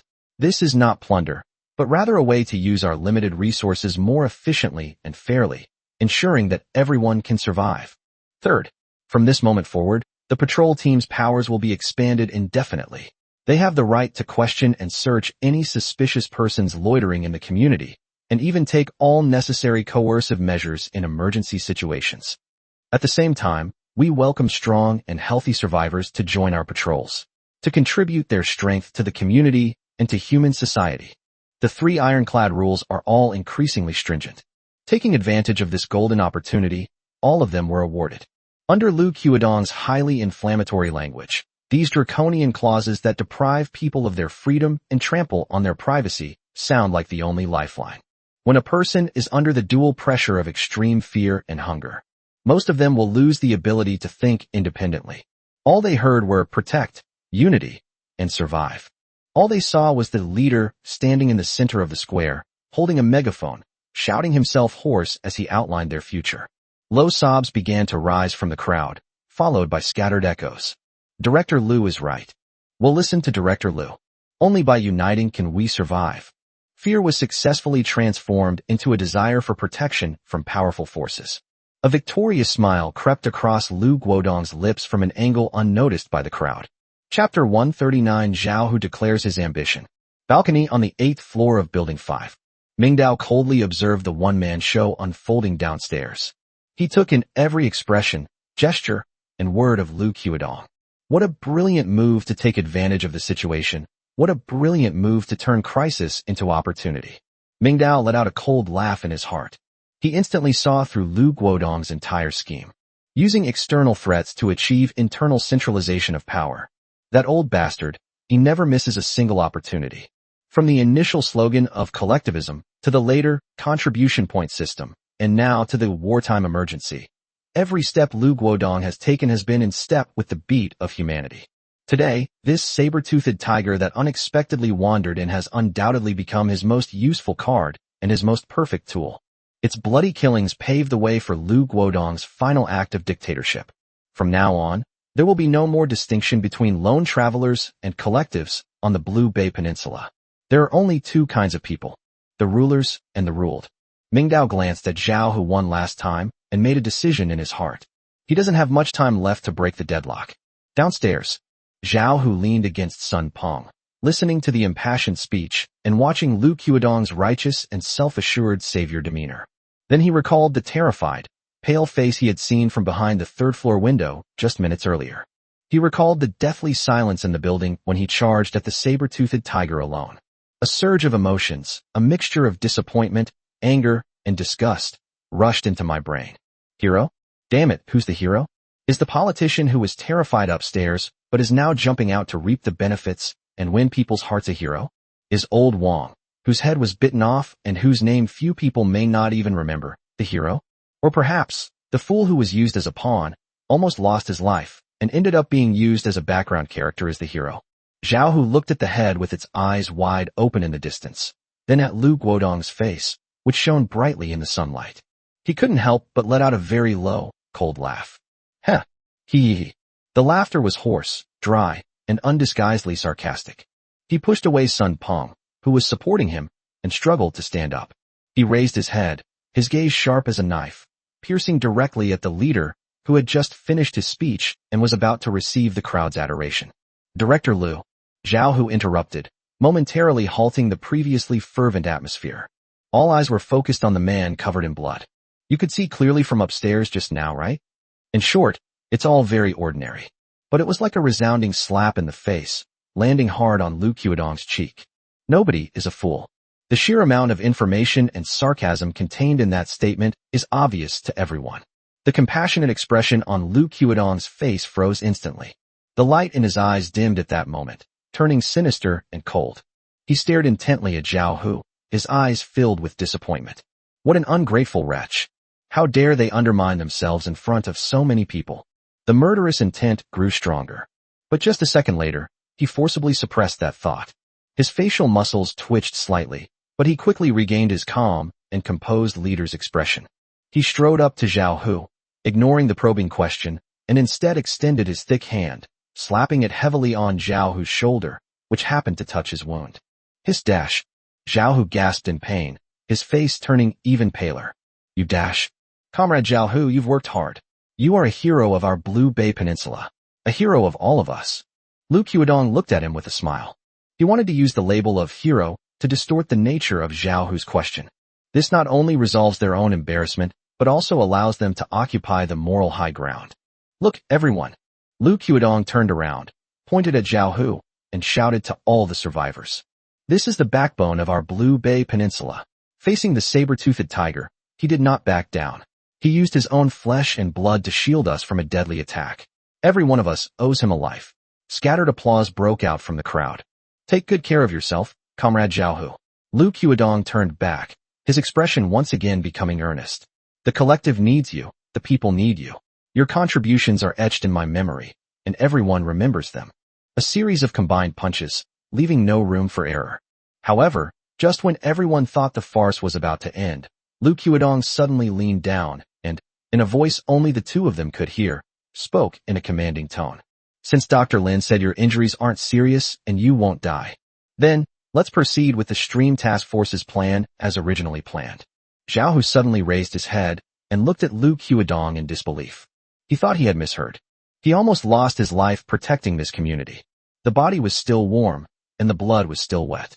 This man is actually going to send me on another mission with a near-certain death right away? Lu Qiudong ignored his shocked gaze. He straightened up, resumed his official and businesslike demeanor, and glanced at Zhao Hu and the several still-shaken security guards behind him. He gave the final order. All right then, tomorrow. Tomorrow will be the limit for everyone to store water. It will also be the limit for their mental breakdown. Before nightfall tomorrow, I need you to gather 30 heroes and warriors. Target, Forest Stream. You know the consequences if you don't finish it. After saying that, he didn't look at Zhao Hu again, turned around, and walked towards the Property Management Command building surrounded by a group of core members and amidst praises of Director Lu is wise. Zhao Hu stood still, motionless. He slowly lowered his head, his gaze falling to his feet. It landed on Old Wang's head, which remained open in death. She looked up again at Lu Qiudong's receding figure. He suddenly understood. In Lu Qiudong's eyes, there was no difference between them, whether it was the living Lao Wang or himself who almost died. They are all just numbers. It is a price that can be sacrificed at any time. The flame in Zhao Hu's eyes was completely extinguished at that moment. He's thinking the opposite. Chapter 140 Yuanfang, what do you think? Two security guards mustered their courage, trembling as they stepped forward, and lifted Zhao Hu up from either side. Brother Zhao, hang in there. Let us help you back to rest. Zhao Hu did not resist, but put his arms around the shoulders of the two men and walked away step by step. He remained silent, not uttering a single word. A desolate figure. He didn't turn around, not even once. As Lu Qiudong watched Zhao Hu's departing figure, a disdainful sneer flashed across his lips from an angle unnoticed by others. Hero? To him, this word was utterly ridiculous. It's just a handy tool. Durable and sharp, but eventually it will wear out, depreciate, and even turn on you. Although Zhao Hu was strong, he was still just one person. Two fists can't beat four hands. As long as he can recruit enough able-bodied men, using a human wave tactic and motivating them with contribution points and food, the effect will be the same. Even better. Because those who risk their lives to survive are far more useful and cheaper than soldiers like Zhao who still have a laughable sense of morality. Not to mention, Lu Qiudong's gaze inadvertently swept across a corner of his field of vision, where a semi-transparent panel was emitting a faint glow. Construction Panel LV2 Upgrade Countdown. 4 hours 17 minutes and 32 seconds. In a little over 4 hours, his panel will be upgraded to LV3. The leap in physical strength brought about by each upgrade, and the feeling of controlling power, were incredibly intoxicating to him. He had a vague feeling that behind this construction panel lay a stairway to becoming an immortal. As long as he devours enough panels and reaches a high enough level, he might just become the strongest in this new world. By then, what will Emir Xiaohu be? With a single thought cleared up, Lu Qiudong felt completely refreshed. He immediately turned to face the still shaken survivors, his face once again displaying that calm and reliable leader's expression. He raised his arms and shouted again. Fellow countrymen, although the danger has temporarily receded, our homeland is already devastated. We need more people to strengthen our defenses, to patrol our communities, to give all of us a chance to survive. He took a deep breath. I hereby announce, starting immediately, the patrol team will be expanding its recruitment. Any able-bodied young man who volunteers and passes the assessment will receive a guaranteed 50 contribution points per day. Furthermore, they will be given priority in the allocation of food and water. Contribution points. Food. Water. The eyes of those survivors who had been hesitant to move forward changed instantly. Fear is terrible, but hunger is a more real form of torture. Moreover, joining the patrol team means acquiring weapons, power, and a superior status in this chaotic world. I'll sign up. A tall, thin young man was the first to push his way out of the crowd, his face showing a resolute determination. Me too. Director Lu. I'm joining too. Count me in. Once there's a first, there's a second, and a third. Faced with the overwhelming temptation of survival, the survivors, gripped by fear, ultimately chose to succumb.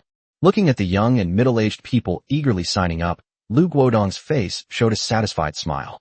He knew that from this moment on, Xiaohu was no longer indispensable. His era has passed, but his own era had only just begun. On the other side of the crowd, Dr. Lin Yufu did not follow Lu Qiudong to enjoy the glory of being the victor. He glanced thoughtfully at Xiaohu's desolate, departing figure, his gaze lingering for several seconds. Then, he glanced at Lu Guodong, who was giving a passionate and spirited speech. He didn't say anything, but simply picked up his medical kit and turned to walk towards the property building. But his destination was not the meeting room that belonged to the committee. He went up to the second floor, entered an empty office, and pulled a bulging black backpack out of a cabinet. The backpack looked heavy, as if it had been prepared in advance. After slinging his bag over his shoulder, he didn't linger at all. He went straight downstairs, through the chaotic crowd, and headed in a direction completely different from Xiaohu and Lu Guodong. Building 2, Unit A. Room 802, Building 5, Balcony. Mingdao withdrew his gaze. He had only vaguely heard Lu Qiudong's words, but he had a clear assessment of the saber-toothed tiger's strength. This elite-level template possesses extremely high explosive power and defensive capabilities, and its intelligence far surpasses that of ordinary wild beasts. Quality, at the very least, is green. It might even be a boss-level creature in this area. With their current skills, a direct confrontation would most likely result in mutual destruction. Although Tang Hengdao was sharp, his reaction speed and power generation skills were still far inferior to those of the top predator that had grown up in life and death battles. We must at least truly internalize the teachings of the Qiangyu sect. Those skills must be completely integrated into instinct. Mingdao gripped the hilt of the Tang Hengdao sword tightly, realizing that power without skill is merely brute force, which is more fragile. Xiaohu's crushing defeat is the best proof of this. He turned and went back to his study, sat down at the table, and opened the notebook that recorded all his plans and thoughts. Pick up a pen and quickly write down the new analysis and plan on the paper. The notebook was already densely filled with various information, available resources, potential threats, potential allies / cooperation partners, and next steps. His gaze lingered heavily on the name Xiaohu, drawing a deep circle around it. Next to Li Yuan's drone name, a question mark was added. Li Yuan's technology is very useful, but we are currently in a controllable cooperation phase, so there's no rush. But Xiaohu. Mingdao's pen tip pressed even harder on that circle, the force penetrating the paper. Opportunities are fleeting, although it's unclear what was said. However, Mingdao could see everything clearly from the 8th floor, including the friction between the two and Lu Guodong's cold-blooded attitude of using and discarding him. Given Xiaohu's personality, his beliefs must have already collapsed. At this moment, he is physically injured, and his mind is at its most vulnerable and confused. This is the best time to win him over. It might even be the only chance. Once he recovers on his own, or is appeased by Lu Qiudong through other means, it will be extremely difficult to remove him from Lu Qiudong's chessboard. We must take the initiative. Hold this most crucial piece firmly in your own hands. After a moment of contemplation, a complete plan quickly took shape in Mingdao's mind. He stood up, took off his sweat-soaked vest, changed into a smart black casual outfit, and slung the Tang Hengdao and cloth bag over his back, covering them with a loose coat. Then, he turned around, walked out of his room, and knocked on the door of the apartment across the hall, room 801. Thump, thump, thump. A familiar, prearranged code. A few seconds later, the door was pulled open a crack. Wang Chu's chubby face, still showing signs of shock, peeked out from the crack in the door. Brother Mingming. His voice was still trembling slightly. Did you see that? That saber-toothed tiger downstairs, just now. It was fucking terrifying. Like a prehistoric beast from a movie. Even someone as powerful as Zhao Hu was defeated in one move. He was about to gesticulate wildly as he described the terrifying scene he had just witnessed when Mingdao interrupted him. Stop. What do you think of that veteran named Zhao Hu? Chapter 141, A Minister Who Followed the Dragon. Wang Chu was taken aback. The topic jumped so drastically that his still-working brain instantly went blank. He looked at Mingdao, somewhat caught off guard, unsure how to respond. But his instincts as a web novelist kicked in quickly. He began to think and analyze. He put himself in the position of an omniscient author to analyze the character Zhao Hu. 1. Wang Chu's breathing gradually calmed down, and his gaze became focused. A tragic hero trapped in a cage by his own ideals and blind loyalty. This comment made a hint of approval flash in Mingdao's eyes. He nodded, signaling Wang Chu to continue. Encouraged, Wang Chu's mind was completely opened. It was as if he wasn't evaluating a real person, but rather analyzing an important supporting character he had created. Ming, look. Zhao Hu's character is just too upright. He's a soldier, a special forces soldier, and the two ironclad rules of obeying orders and protecting the people are engraved in his bones. In peacetime, or even in the early stages of the apocalypse, this kind of person is a pillar of strength, a hero. But, Wang Chu changed the subject, lowering his voice slightly. The world has changed. The old order is gone, and the new rules are a naked jungle law. Lu Guodong understands this, and he's ruthless enough. That's why he can quickly use the rules to establish his own power. But Zhao Hu doesn't understand, or rather, he doesn't want to understand. He's still using the moral standards of the old world to judge himself and to examine this new world. His loyalty was to the country and the people. But now, the country is gone, and the people are scattered. His loyalty has become a kind of blind loyalty without a foundation, suspended in mid-air. He obeyed Lu Guodong not because he approved of Lu Guodong, but because Lu Guodong was cloaked in a cloak of collectivism and order, which happened to be what he believed in. Therefore, he would fight the saber-toothed tiger to the death to protect those survivors who were unrelated to him. He would also feel disappointed and angry because of Lu Guodong's ruthlessness. Based on his limited understanding of Zhao Hu, Wang Chu made guesses and analyses, becoming more and more excited as he spoke, as if he had found inspiration for his work. He's like someone living in the past, trapped in a cage of his own ideals. He wanted to rebel, but he discovered that what he was rebelling against was precisely what he had always been protecting. Therefore, he was destined for tragedy. Either he would be drained of his value like an expendable resource through repeated acts of heroism, and then die, or his faith would crumble after he saw the truth, and he would self-destruct in pain and confusion. After Wang Chu finished speaking, he let out a long sigh of relief, feeling a sense of pride in his accurate analysis. Mingdao listened quietly without interrupting. Wang Chu's analysis was even more profound than he himself had imagined. That's what professionalism is all about. He nodded, affirming Wang Chu's assessment. Then he posed the second question. This question is even more direct than the first one. It's practically an open secret. What if? Mingdao looked into Wang Chu's eyes and asked, word by word. We gave him a chance, so he wouldn't have to be a tragic hero anymore. Wang Chu's breath suddenly caught in his throat. The smugness on his face vanished instantly, replaced by deep shock. He's not stupid. As a web novelist who deals with words, human nature, and the intrigues of power struggles every day, he deciphered the chilling true meaning behind Mingdao's words in almost a fraction of a second. An opportunity. This will give Zhao Hu the chance to avoid becoming a tragic hero again. What does that mean? This means that Zhao Hu must be forcibly dug out of Lu Qiudong's seemingly unbreakable power structure. This means that a new and more solid foundation must be found for his blind loyalty that is hanging in the air. And this carrier, Wang Chu looked at the boss in front of him, who was always calm and always ahead of everyone else. At that moment, he suddenly understood. Ming Dao wasn't discussing a role with him at all. He's making a plan. A crazy plan that could overturn the existing power structure of the entire Blue Bay Peninsula. Zhao Hu is the most crucial link in this plan. Wang Chu felt his heart pounding wildly in his chest, and blood rushing to his brain at an unprecedented speed, making his cheeks flush red. This is the real battle for supremacy in the apocalypse. This is the plot he's always dreamed of. I was fortunate enough to be involved in such a storm that could change everyone's fate. They can even play the role of a strategist in it. Wang Chu dared not think about it anymore. If this plan can really succeed, then wouldn't he be a truly deserving minister who followed the emperor's rise to power? This is 1,000,000 times more exciting than typing out domineering aura on a keyboard. Looking at the ever-changing and fascinating expressions on Wang Chu's face, Ming Dao almost suspected that the other party was having an orgasm.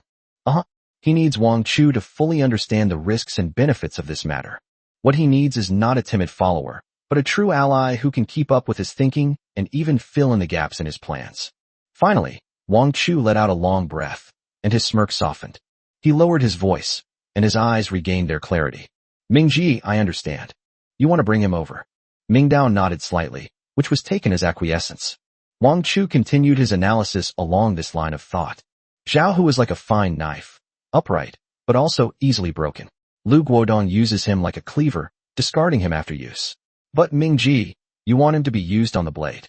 This metaphor is very apt.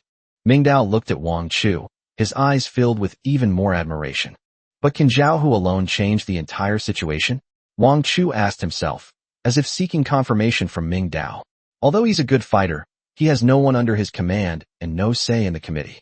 He will have it. Ming Dao finally spoke, a glint of shrewdness flashing in his eyes. Chapter 142. Our boss is the anonymous number 1 on the points leaderboard. Ming Dao proactively revealed his plans.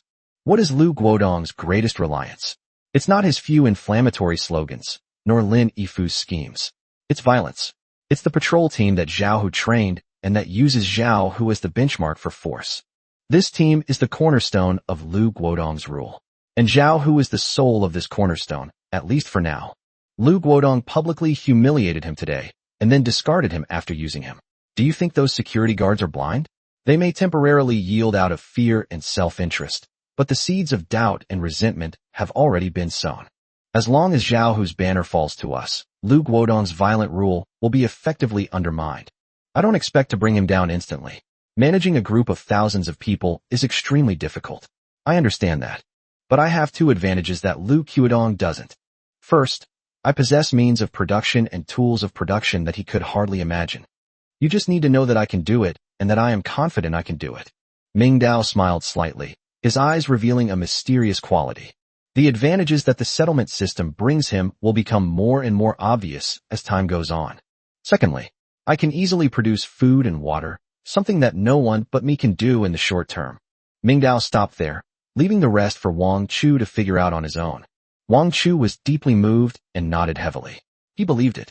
So, Zhao Hu. Ming Dao looked at him, his eyes becoming incredibly serious, and said, word by word, he will become my right-hand man. Even. He paused slightly, then uttered a few words that made Wang Chu's heart stop beating. A key element in checking and balancing Lu Guodong. Wang Chu opened his mouth wide. Ming Dao's goal from the very beginning was to rival Lu Guodong, or even replace him. Just as Wang Chu was so excited that he could hardly control himself, a hand suddenly slapped heavily on his shoulder. Ming Dao's calm face moved closer. Fatty. A faint smile played on his lips. To be honest, you do have some skills. That's pretty much what I thought. This sudden compliment, so suggestive of homoeroticism, actually made Wang Chu's nose tingle and his eyes well up with tears. It has been approved. Aside from the big yellow dog in his hometown, this was the first time he had ever been so recognized. At that moment, Wang Chu made a silent vow in his heart. He's determined to cling to this powerful figure. Even Jesus couldn't stop him. Brother Ming, don't worry. I'll definitely plan this for you perfectly to win Zhao Hu over. I guarantee he'll be completely devoted to you. Wang Chu patted his chest, making a solemn vow. No need. Ming Dao shook his head and withdrew his hand. To deal with someone like Zhao Hu, using tricks is the worst approach. What he wants is not conspiracy, but respect and recognition. What we need to do now is not to try to turn him to the side. Instead, we're going to save him. After saying that, Mingdao stopped explaining and turned back to his room. A few minutes later, he came out again. He now had a heavy black backpack on his shoulder. Let's go. Let's get to work. Mingdao took out a large piece of mutated beast leg meat, weighing at least 7 or 8 pounds, wrapped tightly in plastic wrap, from the side pocket of his backpack and handed it to Wang Chu. Take it. Then he took out a 2L Nongfu spring water bottle that was almost full of water from the house and stuffed it into his backpack. After doing all this, he took the lead and walked towards the stairwell. Wang Chu, carrying the heavy piece of beast leg meat, quickly followed. Mingji, where are we going? Underground parking garage. See yellow hair. Underground parking garage. Ever since Lin forced the Lone Traveler group out of existence, this place seems to have become Feng Ji's group's secret base. They dared not light a fire upstairs, nor dared to make a loud noise upstairs, for fear of being reported by the neighbors who had joined the collective and attracting Lu Guodong's patrol team.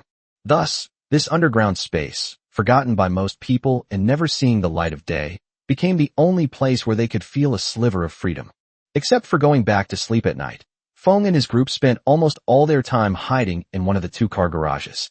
When Mingdao and Wang Chu appeared at the dimly lit intersection of light and shadow at the garage entrance, they immediately attracted everyone's attention. The sight before him made Wang Chu frown slightly.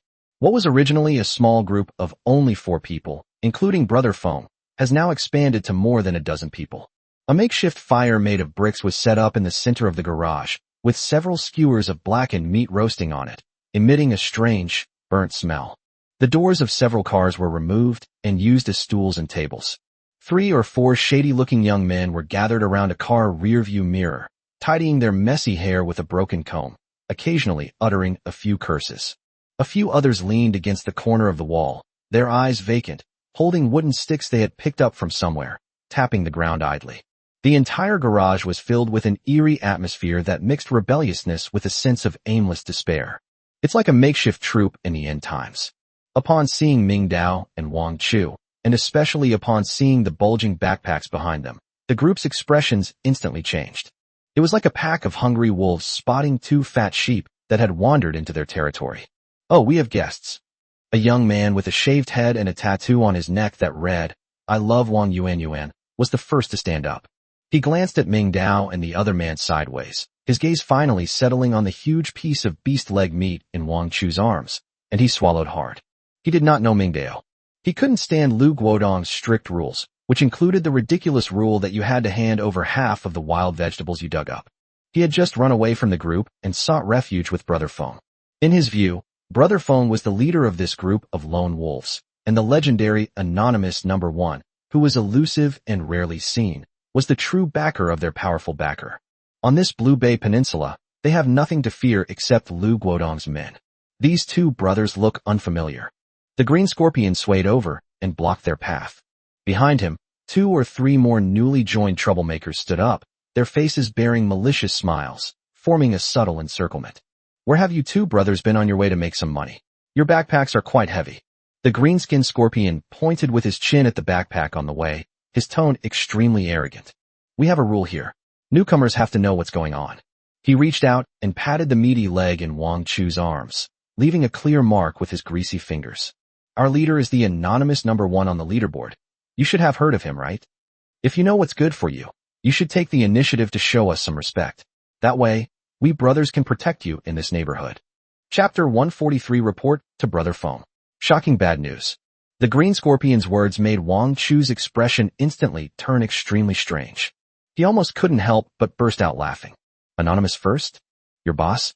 Is this some kind of message to the main figure, telling him to be subservient to his underlings? This is absolutely ridiculous. Wang Chu was about to speak, using his most proficient sarcastic remarks to give this reckless warrior a good praise. However, just as he opened his mouth, he caught a glimpse of Mingdao's expression out of the corner of his eye. The smile in Wang Chu's heart froze instantly. He felt a chill run from the soles of his feet straight up to the top of his head. All the expressions on Mingdao's previously calm face vanished in an instant. That face was so dark. An invisible, icy aura suddenly descended from Mingdao. Even the burning flames seemed to shrink back, their light dimming slightly. Wang Chu shivered and instinctively took a half step back. He had never seen Mingdao like this before. This is 10,000 times more terrifying than facing that elite-level rock-armored boar in the forest. In Mingdao's heart, alarm bells rang loudly, and a furious rage that had reached its absolute bottom line was about to erupt. His most cherished secret. His identity was hidden by all sorts of methods and countless efforts. His biggest trump card for survival and making a fortune in silence. How could this rabble of lowly people, whom he had casually recruited, have used it as bragging rights and leaked it out so carelessly? He could imagine it. Today, this green-skinned scorpion dares to say such things to me here. So he probably already bragged about it to other people in the neighborhood yesterday. 1 tells 10, 10 tell 100. Before long, everyone on the entire Blue Bay Peninsula will know that Anonymous Number 1 is the leader of this group of loners. How long will it take for this news to reach Lu Qiudong and Lin Yufu's group? How long will it take to figure out his true identity? All his subsequent plans, to win over Zhao Hu, establish a water source base, and monopolize all industrial production, would be rendered futile. He will go from being a hunter lurking in the shadows to a target that everyone is focusing their fire on. This crossed his absolute bottom line. Unforgivable. Just as Mingdao's murderous intent surged, the oblivious green-skinned scorpion continued his performance. Seeing that Mingdao and the other man remained silent, he assumed they were intimidated by his background. His smile grew even more smug as he reached out to snatch the backpack from Mingdao's back. What? Not saying anything? Looks like you don't want to give us guys any face. His hand was only halfway out. Whoosh! A dark shadow, like a cheetah pouncing on its prey, suddenly darted out from the side. It's a skinny monkey. The most clever confidant under Brother Feng, who had also seen Mingdao's true face. At this moment, the skinny monkey's face no longer showed any of his usual sleazy and oily demeanor.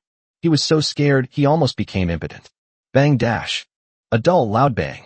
Skinny Monkey mustered all his strength and delivered a vicious side kick, landing squarely on Green Scorpion's lower back.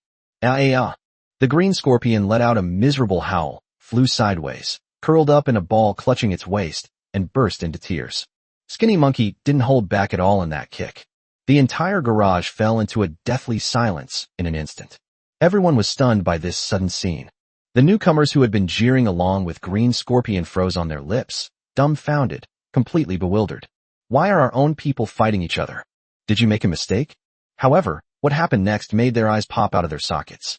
The skinny monkey, who had just kicked his companion away, didn't even glance at him. Instead, with a thud, his knees buckled, and he knelt directly in front of Mingdao. He didn't even dare to look Mingdao in the eye. His whole body was trembling violently, his forehead pressed tightly against the concrete floor, and his voice was choked with sobs as he said, "Immortal, immortal, spare my life. Yes, I was blind. I didn't discipline him properly. This new brat doesn't know who you are. He's talking nonsense. Please, please don't take it to heart. Please, please spare us this time. I'll chop his horn off right now, to atone for our sins." The skinny monkey's posture was so humble, it was like dust. After all, he had personally witnessed Mingdao's immortal techniques. Murder without blinking an eye, Shaw? They even killed all the corpses. Who wouldn't be afraid of that? His deepest fear contrasted grotesquely with the stunned expressions of the other newlyweds around him. At that moment, everyone realized it. The seemingly ordinary young man in front of you, who has remained silent throughout, is definitely not simple. It was so simple that it reached a terrifying level that they could not even imagine. With this unexpected interference, Mingdao lost his excuse to lash out. He snorted coldly, his tone extremely harsh. "Go. Call Li Yifeng over here." At this moment, at the other end of the underground parking garage, behind a BYD, Feng is going through the toughest battle of his life. He was half-squatting in a horse stance, gripping the rear bumper of the car tightly with both hands. His face is red as a monkey's bottom. Beads of sweat the size of soybeans rolled down his forehead, soaking the blonde hair on his forehead and sticking to his skin in strands. He felt as if his intestines had been twisted into a pretzel, dry and hard. But that last barrier was as solid as if it were sealed with cement, indestructible. Damn apocalypse. Damn compressed biscuits. He hasn't been able to relieve himself properly for 2 days. There is a shortage of water, a shortage of oil, and a shortage of fresh vegetables. This caused his body to fall into an unprecedented constipation crisis. Hold. Feng cursed under his breath, gritted his teeth, and tried to prepare for a new offensive. He felt like a woman about to give birth, doing everything in her power to give birth to a child, as hard as iron. Just as he finally managed to concentrate, gather all his strength, and feel that long brewing, earth-shattering feeling about to burst forth. It's here, right now? Reporting to Brother Feng. Shocking news.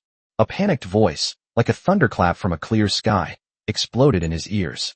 Skinny Monkey's deathly pale face appeared without warning at the front of the car. Puff dash. This sudden shout startled Brother Feng, causing his carefully cultivated chi to vanish instantly and shrink back. All their efforts were in vain. Feng's face instantly changed from a liver color to a deep purple. An unnamed rage, mixed with a profound sense of humiliation at failing to achieve his goal, surged into his heart. Damn it! Feng squeezed out a word through gritted teeth, feeling the world around him turning black. I curse your ancestors for 18 generations. Chapter 140, For your people really like to use my name to show off?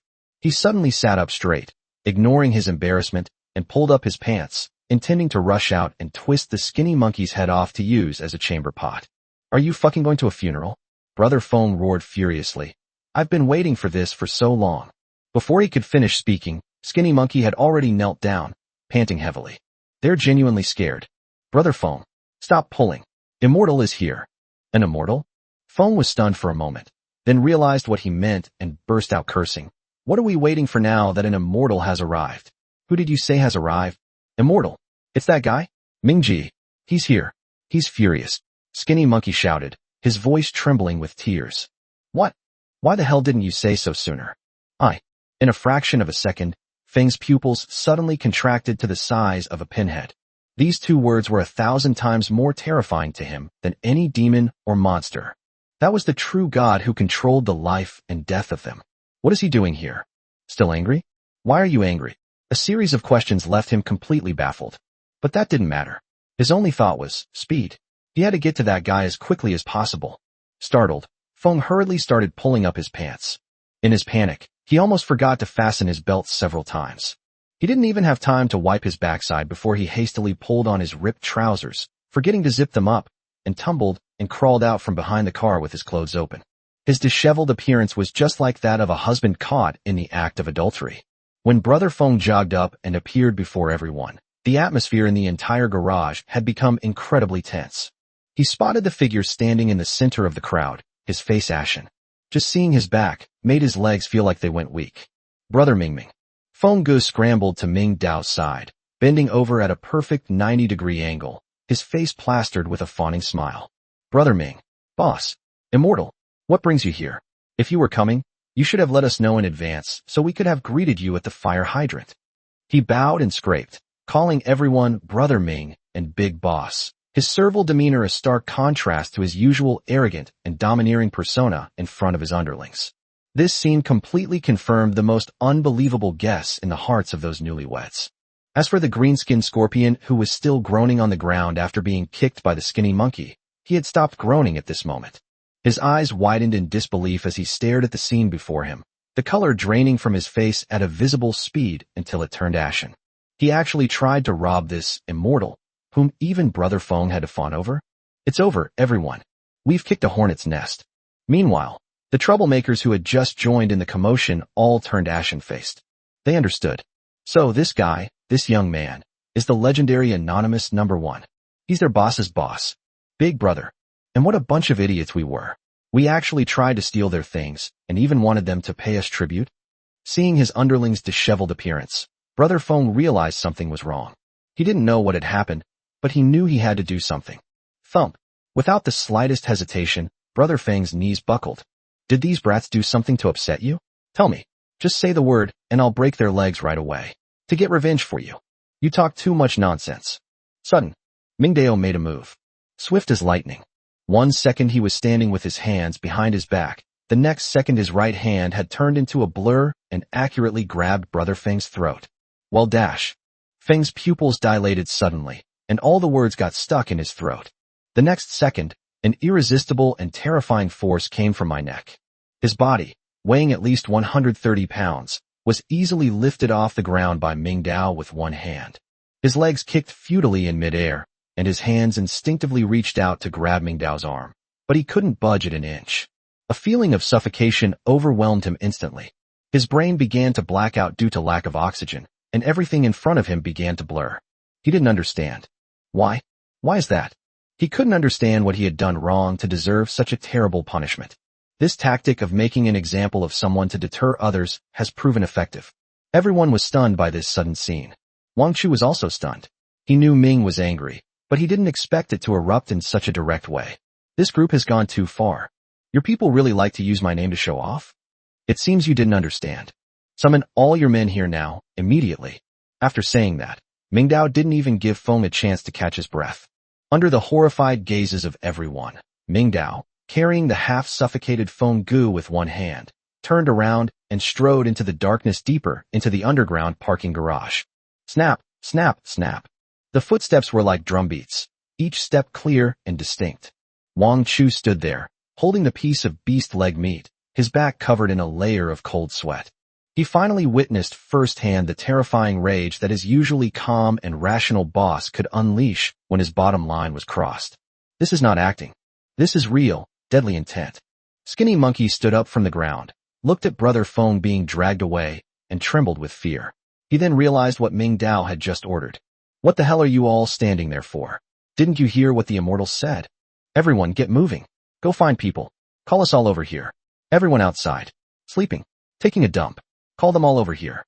Within 3 minutes. If anyone the hell isn't here, I'll personally twist their dick off. Threatened by their lower bodies, this rabble finally unleashed an unprecedented level of aggression. Ming Dao, having already dragged Feng Gu, arrived at a separate garage. He stopped and let go of her hand. Cough, cough, cough. Fresh air rushed into his lungs, and Feng Gu lay on the ground coughing violently, his face covered in tears and snot. He felt like he had just walked through the gates of hell. However, before he could catch his breath, clang, a loud bang. Ming Dao kicked open the roller shutter door. Get inside. Chapter 145. This slap will hurt a lot. The dimly lit underground parking garage carried a hint of unpleasant memories. The skinny monkey squatted on the cement ground. Beside him, the unfortunate green-skinned scorpion was still hugging his waist, looking at him with resentful eyes. Urged and coerced by the skinny monkey, 14 or 15 so-called lone wolves are gradually gathering from various dark corners of the garage. Most of them were young people in their early 20s, their faces still showing a mix of youthful confusion and arrogance. Before the apocalypse, they might have been college students skipping classes to play games, or office workers complaining about the 996 work schedule. The sudden catastrophe brutally dragged them out of their sheltered environment and threw them into this dog-eat-dog jungle. They learned to bare their teeth like wolves, but they still couldn't hide the bewilderment in their bones. Of course, there are exceptions. At the edge of the crowd stood 3 or 4 older men. Unlike the younger generation who whispered amongst themselves, they leaned silently against the wall, scrutinizing the absurd scene before them with skeptical eyes. Their eyes were fierce, and their demeanor exuded a ruthless and unapproachable aura. These people are true old hands, perhaps already seasoned veterans operating in the gray areas before the apocalypse. They choose to be loners not because they crave freedom, but because they don't trust anyone. At this moment, they looked at the skinny monkey kneeling on the ground, and then at the green-skinned man who had been kicked half to death, their eyes flashing with an inexplicable light. Everyone has arrived. All eyes were drawn to the 2 figures at the garage entrance. A tall, obese man, carrying a large piece of animal meat, looked like a moving mountain of flesh, with a strange, ambiguous expression on his face.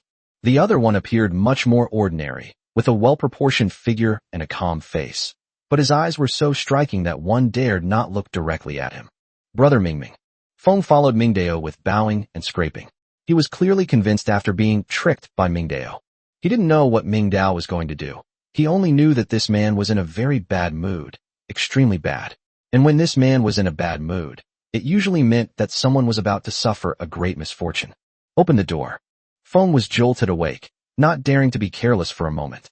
He grabbed the doorknob with both hands and used all his strength to press down on it with his entire body weight. Crash. Bang.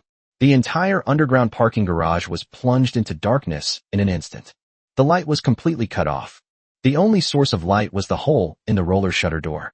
A few faint rays of light struggled to penetrate the cave entrance, outlining several visible but intangible beams of light. These beams of light, too weak to illuminate anyone's face, were just enough to barely outline the blurry contours of each person, making the atmosphere even more eerie. Darkness is the best catalyst for fear. The whispers that had been there just moments before vanished completely. Everyone shut their mouths. Even their breathing slowed down unconsciously, for fear of bringing misfortune upon themselves. From this moment forward, everyone, remember my first rule. Mingdao's tone was icy. Someone in the crowd couldn't help but shiver. I don't want the words anonymous first to come out of any of your mouths again. Especially when you're out in public, facing strangers. As soon as he finished speaking, the newcomers showed expressions of "I knew it" on their faces, while the older members, led by Skinny Monkey, lowered their heads even further. Mingdao slowly turned around. Although no one could see his expression in the darkness, everyone could clearly feel an undisguised killing intent emanating from him. I'm a very decisive person. If anyone dares to use this title to brag or show off, it indirectly exposes my identity. He paused again, and this time, the pause lasted even longer. Especially, let those people on the committee know. I will be the first to kill him with my own hands. Did you understand? No one answered, and no one dared to answer. However, there are always exceptions. There are always some people who are either stupid enough, or confident enough, or both. Snort. A discordant snort suddenly rang out in the silent crowd, sounding particularly jarring. Immediately afterwards, a tall and imposing figure emerged from the crowd and took a step forward. The dim light outlined his shiny bald head and his fierce, fleshy face. It's Brother Dao, a formidable newcomer. Before the apocalypse, he was a tough guy in the underworld who made a name for himself with his ruthless, reckless spirit. He is least susceptible to threats. In his view, all rules are meant to be broken, and all strong individuals are meant to be challenged. The reason he joined Brother Feng was because he had heard of the title, Number One Anonymous. In his simple worldview, only by following the most powerful big shots can one live a life of luxury. But now, this big shot isn't letting them reveal their names. What's this? Is this some kind of underhanded tactic? On what grounds? Dao Ji's rough voice carried a hint of roguishness. He tilted his head, staring defiantly in the direction Mingdao was. I only came here with my brothers because I heard that Anonymous Number One is our boss, and he's pretty powerful. Now look what's happened. We can't even say his name? Are you fucking kidding us? The few older men behind him also burst into laughter, seemingly cheering on their boss's courage. Feng Ge and Showerhouse hearts sank to the bottom. It's over. These few fools are courting death. Before Brother Dao could finish speaking, Wang Chu made his move. No one saw how it started. 1 second ago, he was that fat man holding a piece of animal leg meat, looking somewhat honest and easy to bully. The next second, his obese body suddenly burst forth with an astonishing speed that was completely disproportionate to his size. Boom. One swift step. With just one leap, he covered a distance of 2 or 3 meters and instantly rushed in front of the unsuspecting Brother Dao. Before Dao Ji's roguish smile could even fade, and as soon as Wang Chu's rapidly enlarging figure appeared in his pupils, a foul stench mixed with blood rushed towards him. He didn't even have time to react. Smack. A crisp, loud slap, even echoing, rang out. Using the terrifying momentum of his forward charge, Wang Chu mobilized all the core strength in his body, pouring all the power enhanced by the panel into his large, fan-like hand without reservation, and slapped it hard with all his might. That slap was hard and solid. Caught completely off guard, Brother Dao was spun around twice on the spot by the slap. Before he could even let out a scream, his eyes rolled back, and he spat out a mouthful of blood mixed with broken teeth. He collapsed to the ground like a lump of mud. It twitched twice, then became completely still. Perhaps he was hit in the chin, and he fainted on the spot. Chapter 146. Different rules are needed to deal with different groups. Now everyone understands. If Mingdao's words were an invisible pressure, then Wang Chu's slap was a visible and tangible threat. Those seasoned veterans who had initially been watching with amusement have now completely lost their arrogance, replaced by apprehension. They asked themselves, even if they were prepared, they absolutely could not withstand that earth-shattering slap. Brother Feng's eyes almost popped out of their sockets. He stared wide-eyed at the fat man, then at Mingdao, who remained expressionless throughout, his mind buzzing. He knew that Mingdao was an immortal, a big shot. But damn it, can anyone tell me why this seemingly harmless fat guy next to the immortal is also so fierce? Is this some kind of living hell? Wang Chu slowly withdrew his slightly numb hand, his chest heaving. An unprecedented sense of pleasure, a mixture of violence and excitement, welled up within me. Cool. That was fucking awesome. He looked down at the unconscious Brother Dao on the ground, his eyes filled with contempt. In the instant he made his move, Only one thought occupied his mind. Ming Ji's authority cannot be challenged by ants. This slap wasn't just on Brother Dao's face. It also shattered the thick shell of cowardice and social anxiety that he had built up over the past 2 decades. It was like a gavel striking the hearts of everyone in the garage. Wang Chu snorted and retreated behind Ming Dao, clutching the piece of beast leg meat in his arms even tighter.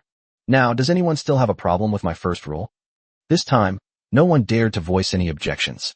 They finally understood why Brother Feng and Skinny Monkey held these 2 people in such awe. This is fucking not even in the same league. That fat guy, just a lackey, already possesses such terrifying explosive power.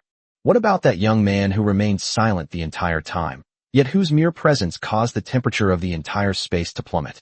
How terrifying must he be? No one dared to think about it further. This is terrifying to think about. Ming Dao was very satisfied with the result. He was waiting for someone to stand out. Rules without bloodshed are just a piece of paper. Wang Chu's move was perfectly timed, establishing his authority without requiring him to lift a finger. The proverb, "Kill the chicken to scare the monkey," has been used to describe the act of killing the chicken, which has now frightened the monkey. Very good.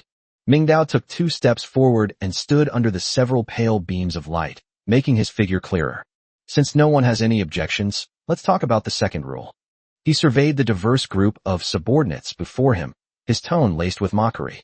My way of doing things is different from Lu Guodong's. I won't hold those long, tedious meetings with you. I won't make empty promises, and I certainly won't lecture you on some nonsensical grand principles about working for the collective. Bang! A muffled thud. He gestured to Wang Chu, who understood and threw the piece of mutated beast leg meat he was carrying directly onto the dusty cement floor. The dull thud struck everyone's heart. The meat was simply thrown on the ground. In this apocalyptic world where food is more precious than gold, this is an unforgivable waste. Several young people, who had been starving for who knows how long, suddenly had their eyes turn red, their Adam's apples bobbing uncontrollably as they stared intently at the piece of meat on the ground, almost pouncing on it. The sounds of swallowing saliva rose and fell. Lu Guodong can't provide you with food and water, but I'll make sure you have plenty. I won't set up those bullshit contribution points, nor will I force you to die and become some so-called heroes. I'm very straightforward. You do things for me, and I'll pay you. If you do a good job, you'll get meat to eat and water to drink. In the future, you might even get weapons. Food, water, and weapons. The 3 essential items for the apocalypse. This is more real than any flowery words, and more tempting than any grand ideal. Why did they become loners? Isn't it because they can't stand Lu Guodong's hypocritical collectivism? Why should we hand over half of the wild vegetables that we painstakingly dug up?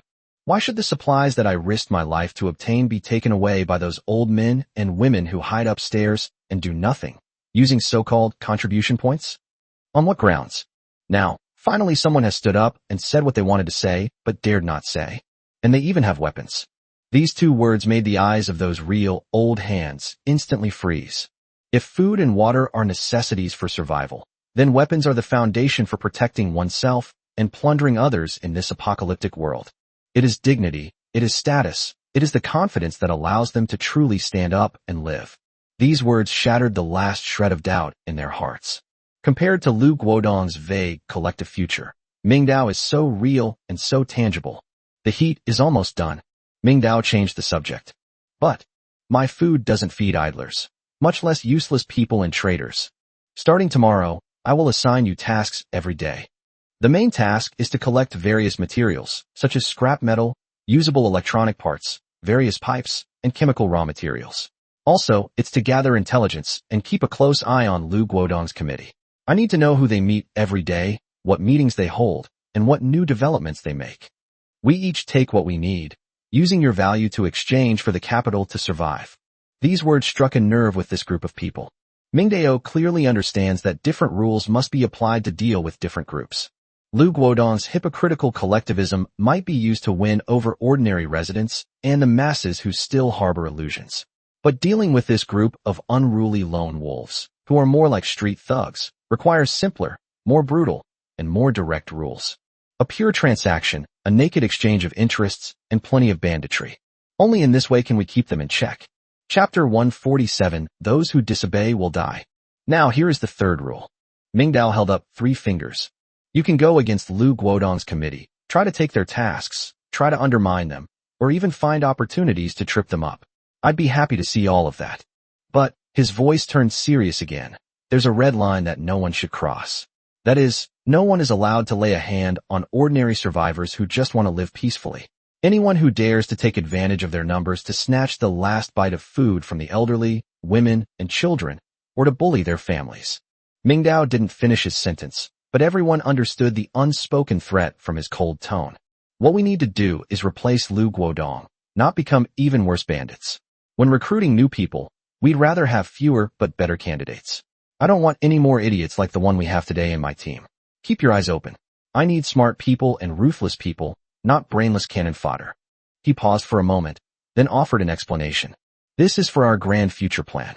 Lu Guodong's vision is limited to this neighborhood. But you can't even imagine my goals right now. To achieve them, we must secretly accumulate strength and avoid any unforeseen complications. Taking a loss now is so that we can recoup our losses with interest later. From today onwards, Ah Feng and Skinny Monkey will be in charge of supervising everyone. If anyone tries to betray us, is out of their mind, or goes to inform on us to Lu Guodong, disobeyers will be executed. Faced with the various expressions on everyone's faces, Mingdao suddenly turned around, his right hand flashing out behind him. Clang dash. A clear and resounding dragon roar echoed throughout the entire garage. The Tang sword on his back was drawn from its sheath in response. A bright, cold light, like lightning tearing through the darkness, flashed across the dim space. Everyone's heart skipped a beat at the sudden action and the chilling glint of the blade. Mingdao, holding a long sword, didn't even look at it, and ruthlessly slashed at a piece of abandoned car engine guard plate, about 2 fingers thick, in the corner of the garage.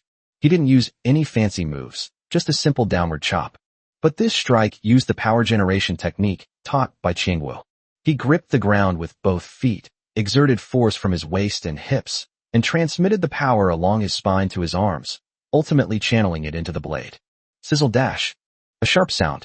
There was no loud clang of metal colliding as everyone had imagined, only a cutting sound like tearing silk. The thick steel plate was cleaved in two like a piece of paper by Tang Hengdao's blade. The blade, still possessing immense and terrifying power, slashed fiercely into the concrete wall behind the steel plate. Boom! Cement debris flying everywhere. A hideous and terrifying crack appeared in the solid load-bearing wall, its bottom unseen. Time seemed to stand still at that moment. Everyone stared wide-eyed and gaped, frozen in place as they watched this illogical scene unfold before them. Their minds completely went blank. That's a steel plate. It's a thick steel plate used to protect car engines. It was just cleaved in two like that? It even slashed into the cement wall. Is this even a power a human could possess? This is completely beyond their understanding of physics, strength, and the limits of human capability. Under the horrified gazes of the crowd, Mingdao slowly pulled his Tang sword from the wall. Sizzle.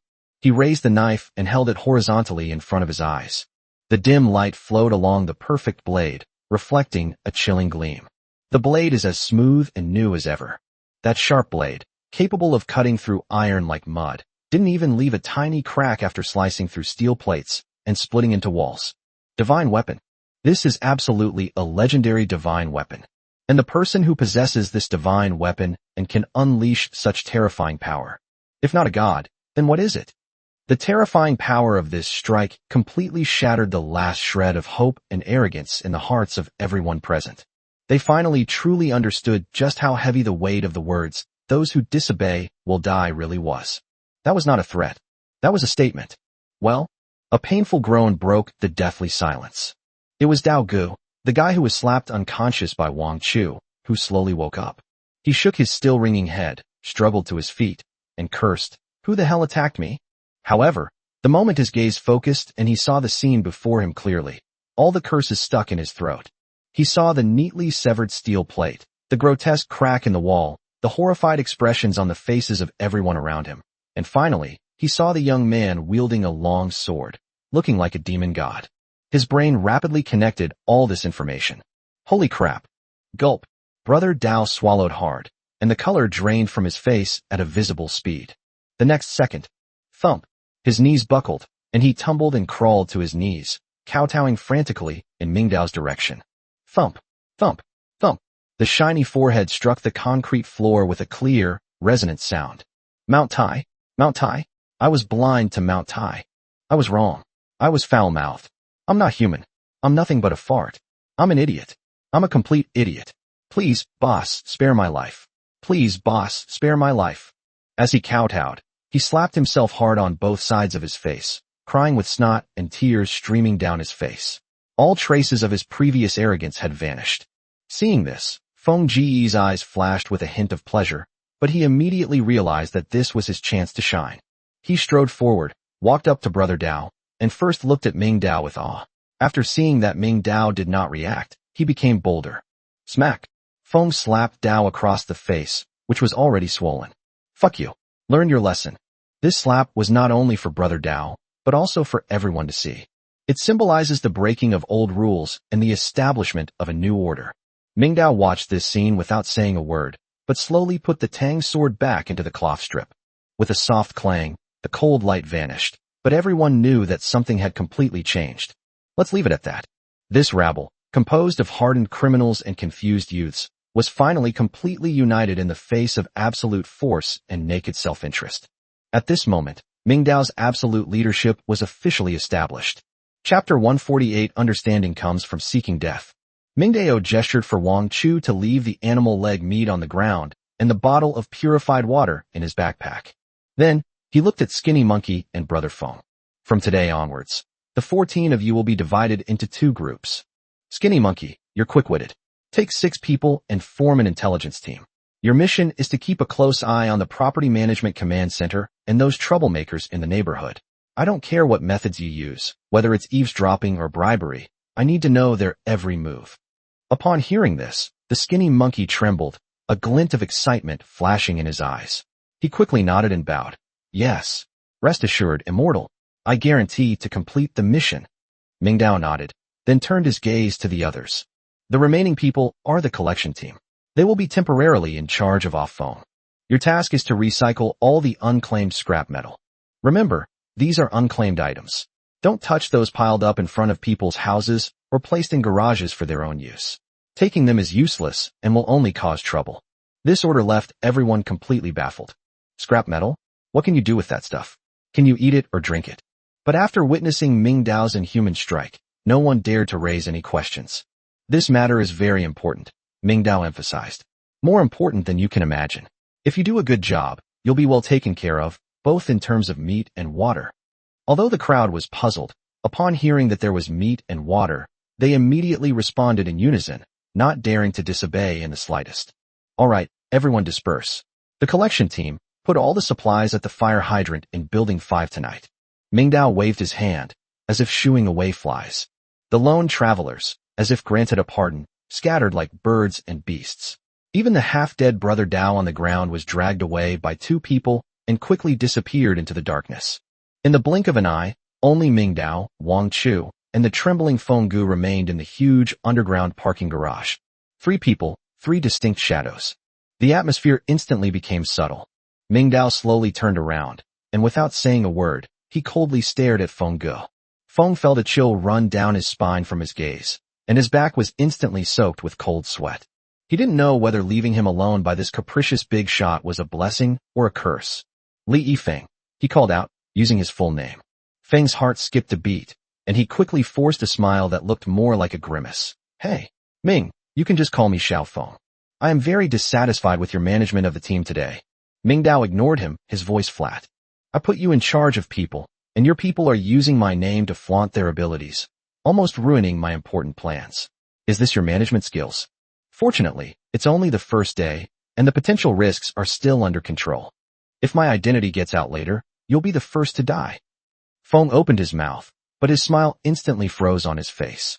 He felt his knees buckle, and he instinctively wanted to kneel down again. Mingji, I was wrong. Stand up straight. Ming Dao shouted sternly, stopping him from kneeling. Kneeling is not allowed here. I need subordinates who can do things for me, not slaves who only know how to kowtow. Feng's body froze in midair, neither up nor down, his expression even more unsightly than if he were crying. Ming Dao stared at him for a few seconds, then suddenly changed the subject. To err is human, to forgive divine. We'll see how you behave from now on. Upon hearing this, a glimmer of hope ignited in Feng's eyes. As if grasping at a lifeline, he nodded repeatedly. Yes, yes, yes. Ming, you're right. I'll definitely change. I'll definitely keep these bastards in line. Humph, just keeping them in check isn't enough. The important thing is to have a chance to make amends. Mingdao's voice became distant. He took 2 steps forward, closing the distance with Feng Ge, and lowered his voice, saying, I have a secret mission for you. Feng suddenly raised his head, his eyes filled with disbelief. Xiaohu, you know him, right? Mingdao stared into his eyes and said, word by word, I want you to get close to him. Join his security team or whatever. In short, I want you to sound him out. Xiaohu. Upon hearing this name, Feng's pupils constricted sharply. Xiaohu, the culprit who beat him like a dead dog and threw him into a labor camp. The man who made him lose all face. He will never forget this name in his entire life. Feng is a smart man, at least in some ways. He immediately and perfectly combined Mingdao's orders with his own way of thinking. Approach him? Test his intentions? In Feng Ji's world, there is only one interpretation of this kind of rhetoric. The hint of resentment in his eyes was instantly replaced by a ruthless glint. I understand, boss.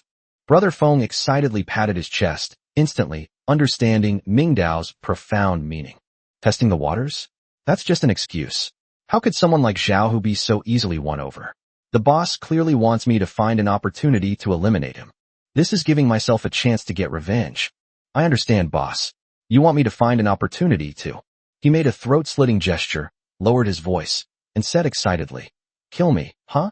Don't worry. I'll remember this grudge. Given the chance, I definitely will. He hadn't finished speaking when. Smack. It wasn't Mingdao who made the move, but Wang Chu, who was standing to the side. Although Wang Chu's slap wasn't as powerful as the one from the guy with the slap knife, it still made Feng stagger, and half of his cheek swelled up at a visible speed. Feng covered his face, completely dumbfounded. What did he do wrong? Looking at his stupid appearance, Wang Chu was so angry that his eyelids twitched. He really wanted to pry open his brain to see if it was filled with tofu dregs. Are you fucking stupid? Wang Chu pointed at his nose and cursed, spitting all over Feng Ji's face. You told me to go and sound him out. Does that mean you have to kill him? You think you can beat him? Last time in the villa area, he took you down in one move by himself. Have you forgotten? If you go there now, are you going to deliver your head to him or deliver a midnight snack? You idiot. Wang Chu was truly enraged. He simply couldn't understand how there could be such a fool in the world who could squander such a good hand.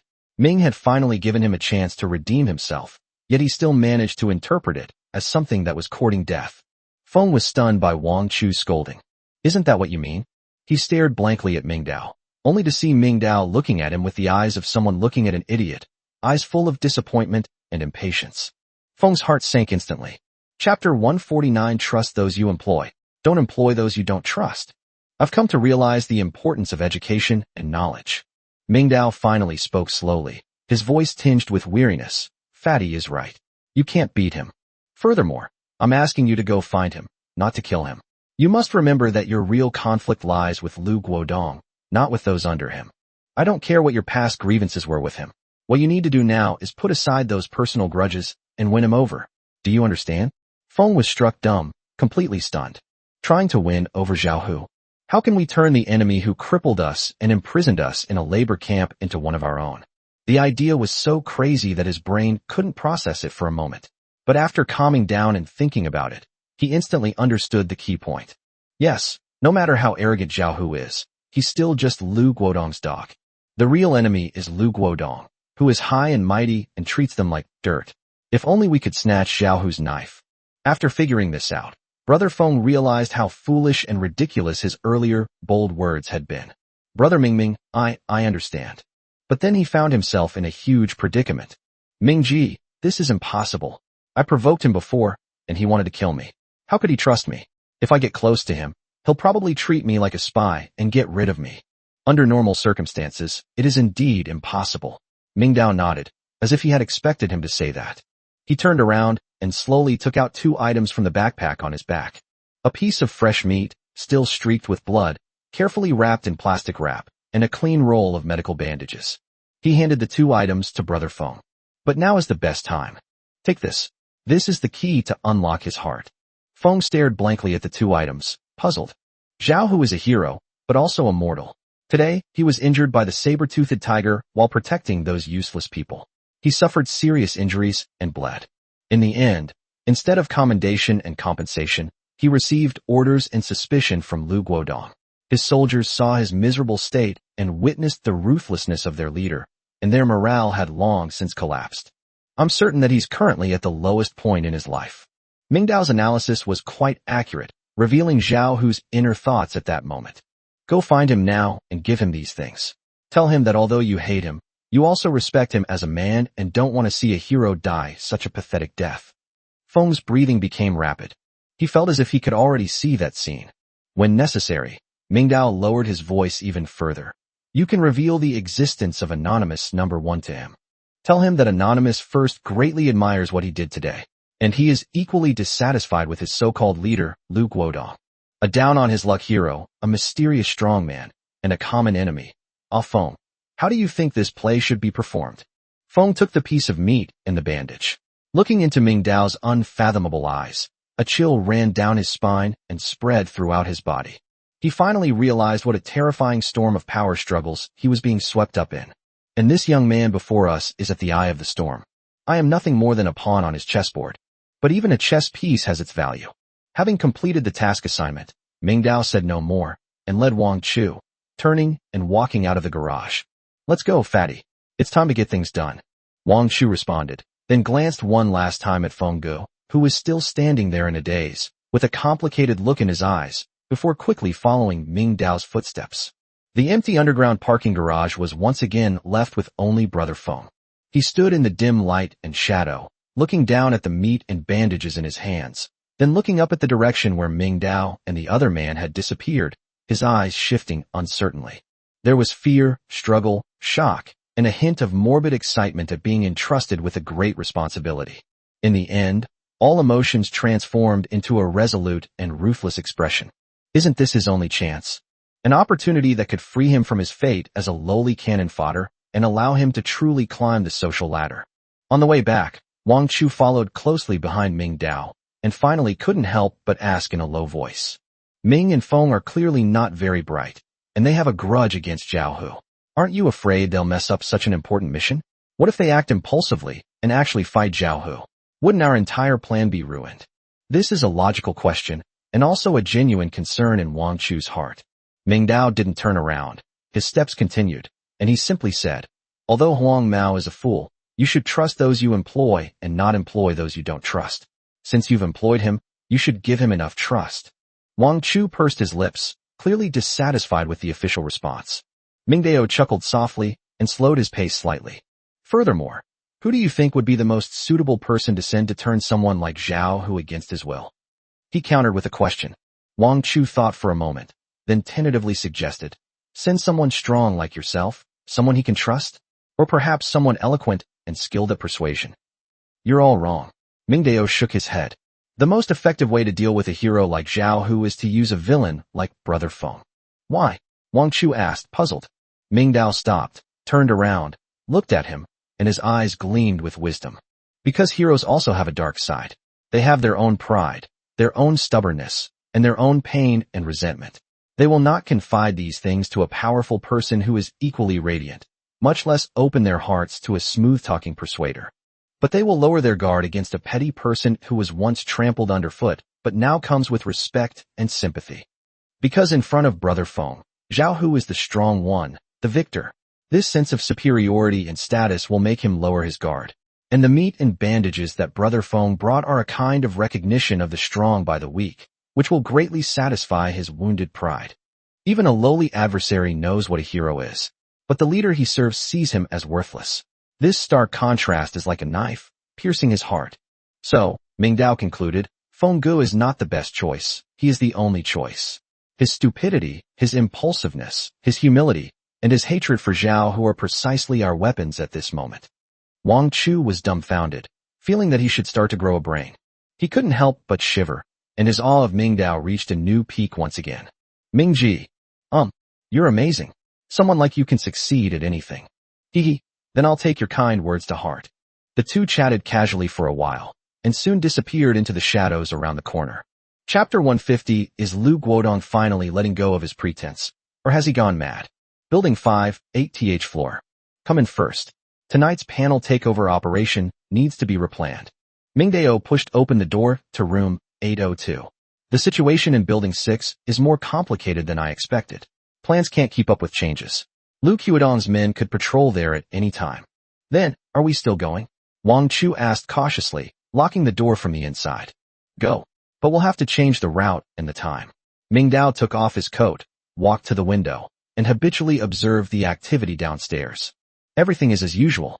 Just as Ming Dao was about to elaborate on the plan. Thump, thump, thump, thump, thump, thump. A series of urgent knocks sounded on the door. It was accompanied by a woman's moaning sounds. Ming Dao brought his eyes close to the cat's eyes. It's Sister Wang. So urgent? Has something terrible happened? Ming Dao slowly unlocked the door, leaving a gap just wide enough for one person to squeeze through sideways. Come in, he hissed. Sister Wang squeezed through the crack in the door. Bang! Ming Dao looked around, then quickly closed and locked the door again. Mr. Mingming, you're finally back. Something terrible has happened. She was panting, and her speech was incoherent and illogical. Have some water first. Don't rush. Speak slowly.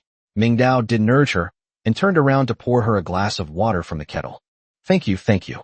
Something really big has happened today. Around noon, after the saber-toothed tiger retreated, Lu Guodong took a large megaphone. Sister Wang's narration was like pouring out beans, chaotic and hurried, but the information it contained was extremely valuable. She is one of the parties involved. He said that our Blue Bay Peninsula is now entering a state of wartime emergency. Wartime emergency? Wang Chu exclaimed in shock. As an online writer, he was much more sensitive to the meaning behind those words than the average person. Yes, it's a state of emergency during wartime. Then he announced 3 ironclad rules. Article 1. From this moment forward, no one is permitted to leave the forest without the permission of their committee. As stated earlier, omitted here. She held up a second finger, her fear deepening. The second rule, he said, is that, in order to cope with the crisis, all the supplies in the homes of survivors must be registered. Any excess will be allocated by their committee. What? Wang Chu's face darkened, and he subconsciously glanced at his own house. Unified allocation? Isn't that blatant robbery? He is stocked up on a lot of drinks and fast food. This is a strategic material. Seeing his reaction, Sister Wang continued. It's already started. The supplies registration team has begun knocking on doors from house to house. Over at Building 15, several households refused to open their doors, so they just had locksmith Master Chin pry them open. They rushed in and took all the rice and flour from those houses. Anyone who dares to resist will be accused of disrupting community unity and becoming a criminal against the neighborhood. A young man argued with them and was beaten in the leg with a baton by the patrol team. They just dragged him away like that. Oh my God, it was terrifying. What's the difference between them and bandits? At this point, Sister Wang began to sob softly. This is truly terrifying. Ming Dao remained silent, but his eyes grew even more profound.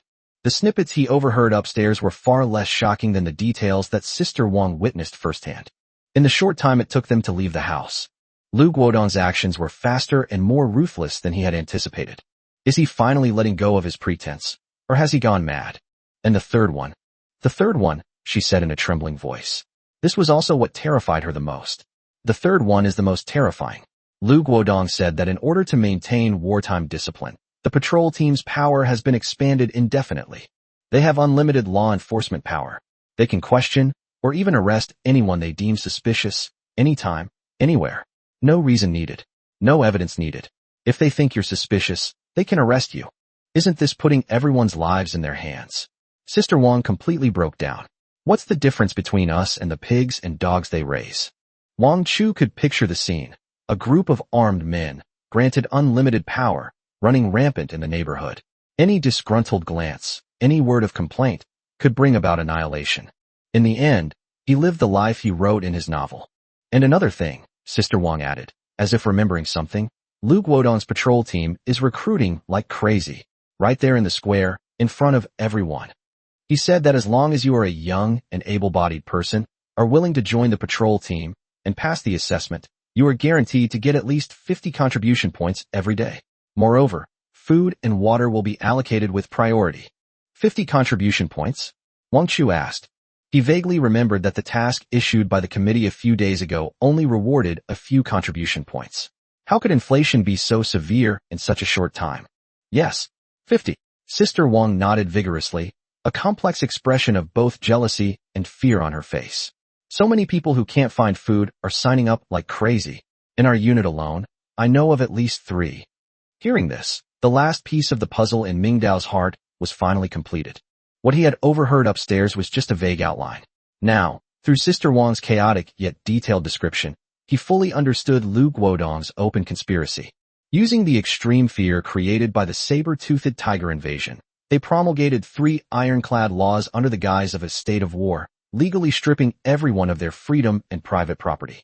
Then, using contribution points and food as bait, they absorbed all the violent elements and young adults in the community who had nowhere else to turn into their own violent machine. One pulls in, the other releases. One press, one pull.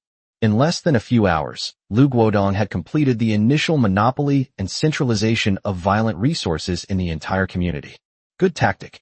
Mingdao coldly commented in his heart. This further convinced him that Zhao Hu, this pawn, had reached the most critical juncture. Amidst the patrol team's frantic dilution and expansion, he, the former chief instructor, was either completely sidelined and rendered useless, or he could seize the opportunity to further expand his power. The key lies in your own operation. Chapter 151, I have my own plans. What else did you hear about Zhao Hu? Mingdao subtly steered the conversation toward what he cared about most. Zhao Hu? Sister Wang paused for a moment, as if trying to recall something. Oh right, Captain Zhao Hu's injuries don't seem serious. Dr. Lin said it's just a fracture and internal organ concussion, and there's no danger to his life. But, Sister Wang's tone became somewhat strange, full of sympathy and incomprehension. Lu Guodong completely ignored Captain Zhao Hu's injury. In front of everyone, he forcibly gave Captain Zhao Hu orders. He formed a team called the Stream Assault Team and made Zhao Hu the captain. He sent him to the depths of the forest, to the stream that Li Laosan mentioned had saber-toothed tigers, to fetch water. Wasn't that sending him to his death? Sister Wang's voice was tinged with indignation. Captain Zhao Hu's face turned pale, but he didn't say a word. Lu Guodong even said something about heroes having heroic responsibilities. I spit on him. His face disgusted me. And the result? Did anyone sign up? Mingdao pressed. No, not a single one. Sister Wang shook her head, her tone resolute. Everyone's not stupid. That's a place with saber-toothed tigers. Everyone's heard how Li Laosan's son died. Who dares to go? Captain Zhao Hu stood there, calling out a few times, but no one paid him any attention. In the end, he could only be helped away by 2 security guards. His retreating figure looked so pitiful. This news is new. Mingdao felt a surge of excitement.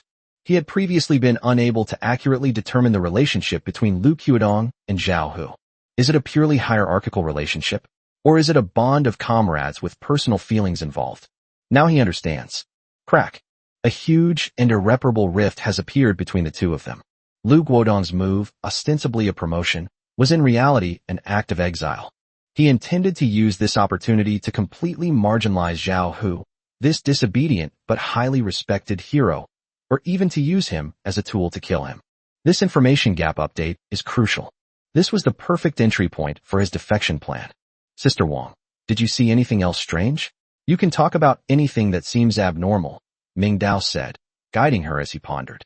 Strange things, Sister Wang tried hard to recall, the chaotic scene in the square flashing through her mind. Suddenly, as if she remembered something, she slapped her thigh. Yes, there's one. I find it very strange myself. She lowered her voice, leaned closer, and said mysteriously, I saw Dr. Lin Yifu. He wasn't with Lu Guodong and the others the whole time. I saw him carrying a bulging black backpack. I don't know what it was filled with. Then, he went alone. His movements were very strange, and he quietly slipped into Unit A of Building 2. Unit A, Building 2? Mingdao's heart skipped a beat. Yes, it's Unit A of Building 2, Sister Wang said with certainty. Those 4 tallest buildings in our community, Buildings 1, 2, 3, and 4. Because they're so tall, and it's inconvenient to go up and down, most people stay up there and don't come down. One of my former colleagues lives in Building 1, and I haven't seen him these past 2 days. Lin Yifu.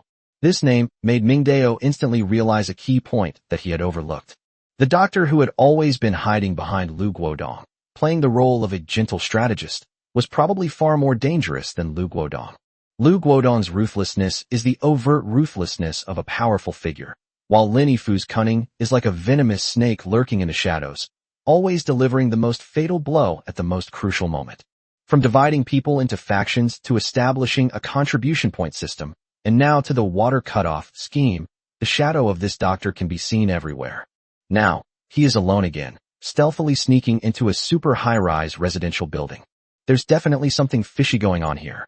Mingdao keenly realized that, so far, both Lu Guodong's sphere of influence and the survivors' main activity areas were concentrated in these low-rise buildings, numbered 5 to 15. However, the 4 super high-rise buildings housing the largest populations have received very little news since the apocalypse began. This is very abnormal. That place was like an information vacuum, filled with too many unknown gaps. And Lin Yifu's actions might very well be the key to unlocking those gaps. Mingdao kept this point of doubt firmly in mind, without showing any emotion. He stood up, took Wang Jie's empty water bottle, walked to the water purifier, refilled it, tightened the cap, and handed it back. Sister Wang, thank you for the information you provided today. It's very important. Sister Wang was flattered and accepted the water bottle. Its heavy weight gave her a sense of peace. In this post-apocalyptic world where water is more precious than life, this bottle of clear, pure water is enough for her and her child to get through several days in peace. You're too kind. It's all I should do. You must keep a close eye on this task. Mingdao's voice left no room for doubt. I need you to closely monitor Lin Yifu's movements, especially the frequency with which he enters Building 2 and the length of time he stays there each time. If possible, you could even get closer to see what he's doing inside. Of course, your own safety is the top priority. I understand. Sister Wang hugged the water bottle tightly to her chest and nodded vigorously. These days, she feels like she's living like a secret agent. Aside from settling the children in, he would wander around the entire neighborhood whenever he had nothing else to do.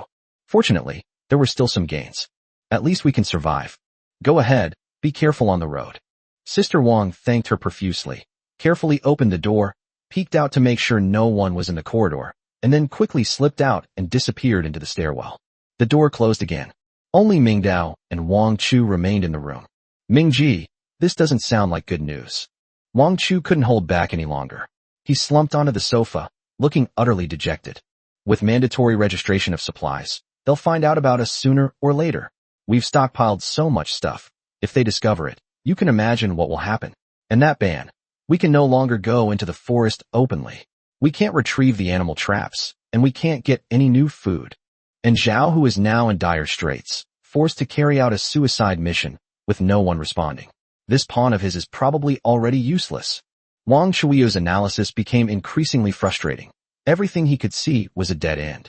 Could it be that Lu Guodong has a mastermind guiding him? However, Mingdao had a different perspective on Wang Chu's despair. Fatty, you're only seeing the first layer of things. Lu Guodong's complete abandonment of acting might not be a bad thing. The more he oppresses, the deeper the seeds of rebellion are sown. The more he expands his ranks, the more vulnerable his army becomes in terms of loyalty and fighting strength. The more he tries to force everyone to their deaths with ironclad rules, the more people will yearn for a savior who can shatter all of this. In my opinion, Lu Guodong must have discovered something extraordinary. That's why he's in such a hurry. This serves as the foundation for his series of actions. Mingdao's eyes narrowed, and he subconsciously glanced at the panel. He seemed to have guessed something, but he didn't say anything. As for Zhao Hu, Mingdao smiled. The newly acquired information does not conflict with our actions. I have my own plans for that water-fetching team. Chapter 152, to be precise, is the 15th and a half floor. Mingdao walked to the coffee table, picked up a pen, drew a simple map of the neighborhood on a piece of white paper, and then heavily pointed to the location of building number 5 with the tip of the pen. Let's wait and see what happens. Now I'll tell you what we're going to do tonight. Wang Chu involuntarily sat up straight and focused all his attention on it.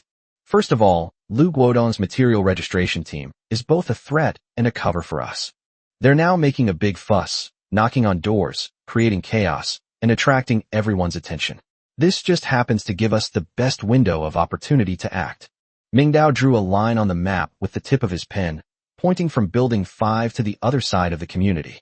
Tonight, we must take over all the unattended panels in Buildings 5 and 6 before they realize what's happening. We can't delay any longer. Wang Chu was startled. But isn't it too dangerous that the Property Management Command building is not far below Building 6? It will get more and more dangerous in the future. Mingdao shook his head. Moreover, the main force of the patrol team is currently carrying out mandatory registration at Building 15, while another group is maintaining order in the central square. Buildings 5 and 6 are now the ones in the dark. He looked at Wang Chu with intense eyes. Once we succeed tonight, you'll have all the panels needed to upgrade to LV3. I need you to unlock the dismantling and crafting tables as soon as possible. Your inventory is very useful to me. And I, Mingdao drew a heavy circle on the map with his pen, must completely fill the panel required to upgrade to LV4. Only by becoming stronger myself can I cope with the even more brutal battles to come. Wang Chu nodded vigorously, his fear replaced by excitement. What about Zhao Hu? He asked, still somewhat worried. What about Huang Mao? I've already handed over the knife to the blonde guy. Now, let's see how he uses it. Lu Guodong's decision to send Zhao Hu to his death has given us a perfect excuse. Huang Mao just needs to put on a good show, and Zhao, who's already wavering hard, will naturally turn to our side. Besides, I don't need him to rebel immediately. As long as he knows that he has a second option besides being Lu Guodong's dog, that's enough. Mingdao's words, like peeling back silk from a cocoon, clearly analyzed the complex situation. So that's how it is. Mingji, I understand. Let's do it. A light rekindled in Wang Chu's eyes. However, just as the plan was in place and everything was under control, Mingdao's gaze unconsciously drifted to another corner of the map. That's the direction of Building 2. Lin Yifu's bespectacled, seemingly gentle face flashed through his mind. Those 4 towering buildings, standing alone on the edge of the community, are like 4 silent giant towers, overlooking this land struggling to survive. Lin Yifu's secret operation was like an invisible thorn stuck in Mingdao's heart. What exactly is there? Where did that person go? What was in his bulging backpack? Was it medicine? Food? Or something else? I can't figure it out. A strange, uneasy feeling welled up inside me. This is not based on intelligence analysis, nor on logical deduction, but on pure intuition. Those 4 buildings concealed a danger he could neither comprehend nor control. This feeling gave him a long-lost sense of oppression. He hated this feeling. He hates anything unknown that is beyond his control. But he also knew that one must eat one bite at a time and walk one step at a time. Right now, he hasn't even managed to win over Lu Guodong, so unifying the entire neighborhood is still too difficult for him. Time flies, and the sky darkens. The wartime emergency mentioned by Lu Guodong is not an empty slogan, but a concrete action. Teams of patrol members mechanically moved between the buildings. Without electricity, there was naturally no entertainment. Since I'm just idling at home anyway, I might as well go out on patrol and earn some contribution points. Most of them were young and strong, with some childishness on their faces, but their eyes gleamed with a morbid excitement of newly assuming power.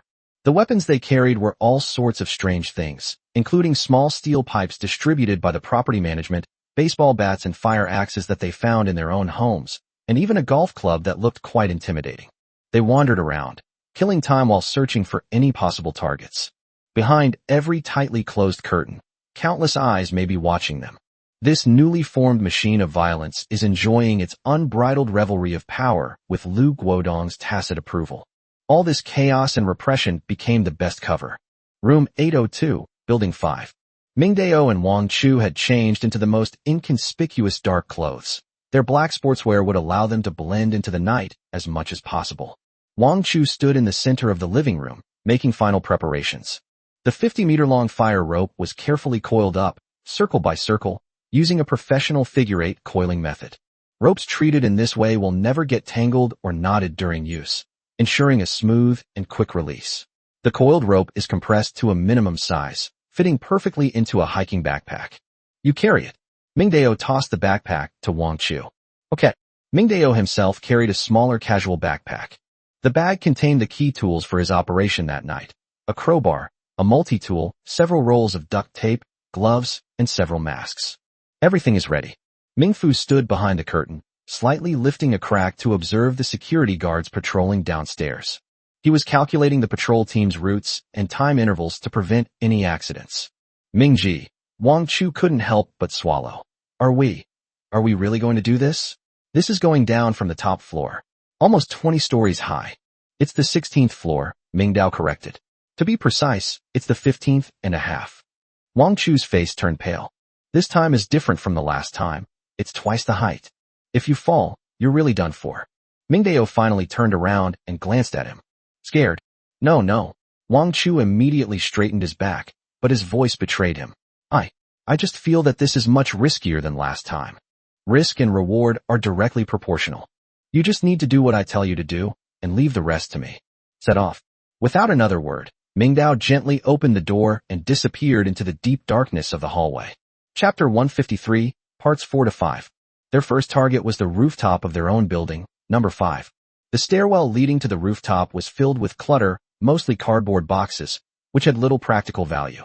The iron gate at the end was locked, secured with an ordinary metal padlock. This was originally the private vegetable garden of the top-floor residence. To boost sales of the top-floor units, the developer secretly offered the rooftop usage rights as a hidden perk to the residents. They set up flower racks, placed styrofoam boxes, and grew vegetables like scallions and peppers, enjoying themselves immensely. After the apocalypse, this place was naturally protected by a small lock, becoming the last private property in the hearts of the top-floor residents. By the dim moonlight, Wang Chu could see the lock clearly, and his heart sank. Brother Ming, it's locked. If we make too much noise, the people downstairs will definitely hear us. Nonsense. Step back. Mingdao pulled out the crowbar and put on gloves. He didn't choose violent destruction, which would have created enormous noise and was counterproductive. He precisely wedged the flat end of the crowbar into the narrow gap between the lock cylinder and the bolt. His feet were slightly apart, his body lowered, and he assumed a standard horse stance. The teachings of Qiangwu were already beginning to manifest in every detail of his body. He didn't use brute force to pry, but instead smoothly transferred the power of his body to his arms through the twisting of his waist and hips. He applied the lever principle to its fullest extent. With a sudden burst of strength in his wrist, he pressed down hard. Snap! A crisp metallic snapping sound rang out. The lock is open. The two did not hesitate. Like two well-trained raccoons, they slipped in. Wang Chu followed closely behind, quickly and gently closing the rooftop door from the inside, and carefully putting the damaged lock back in its original position. From the outside, everything appeared normal, and no one would notice anything amiss. On the rooftop, the night wind was exceptionally biting. Every now and then you can hear the roars of beasts coming from the forest. Mingdao ignored all of this and went straight to the eastern edge of the rooftop. Looking down, in the darkness, the windows on the 13th and 10th floors were tightly closed. There was no problem. Downstairs, the patrol team was still sweeping aimlessly, like a few annoying, shameless dogs. He took out the neatly coiled fire rope and firmly secured one end of it to a sturdy concrete block on the edge of the rooftop, which was used to secure lightning rods. He didn't rush through it.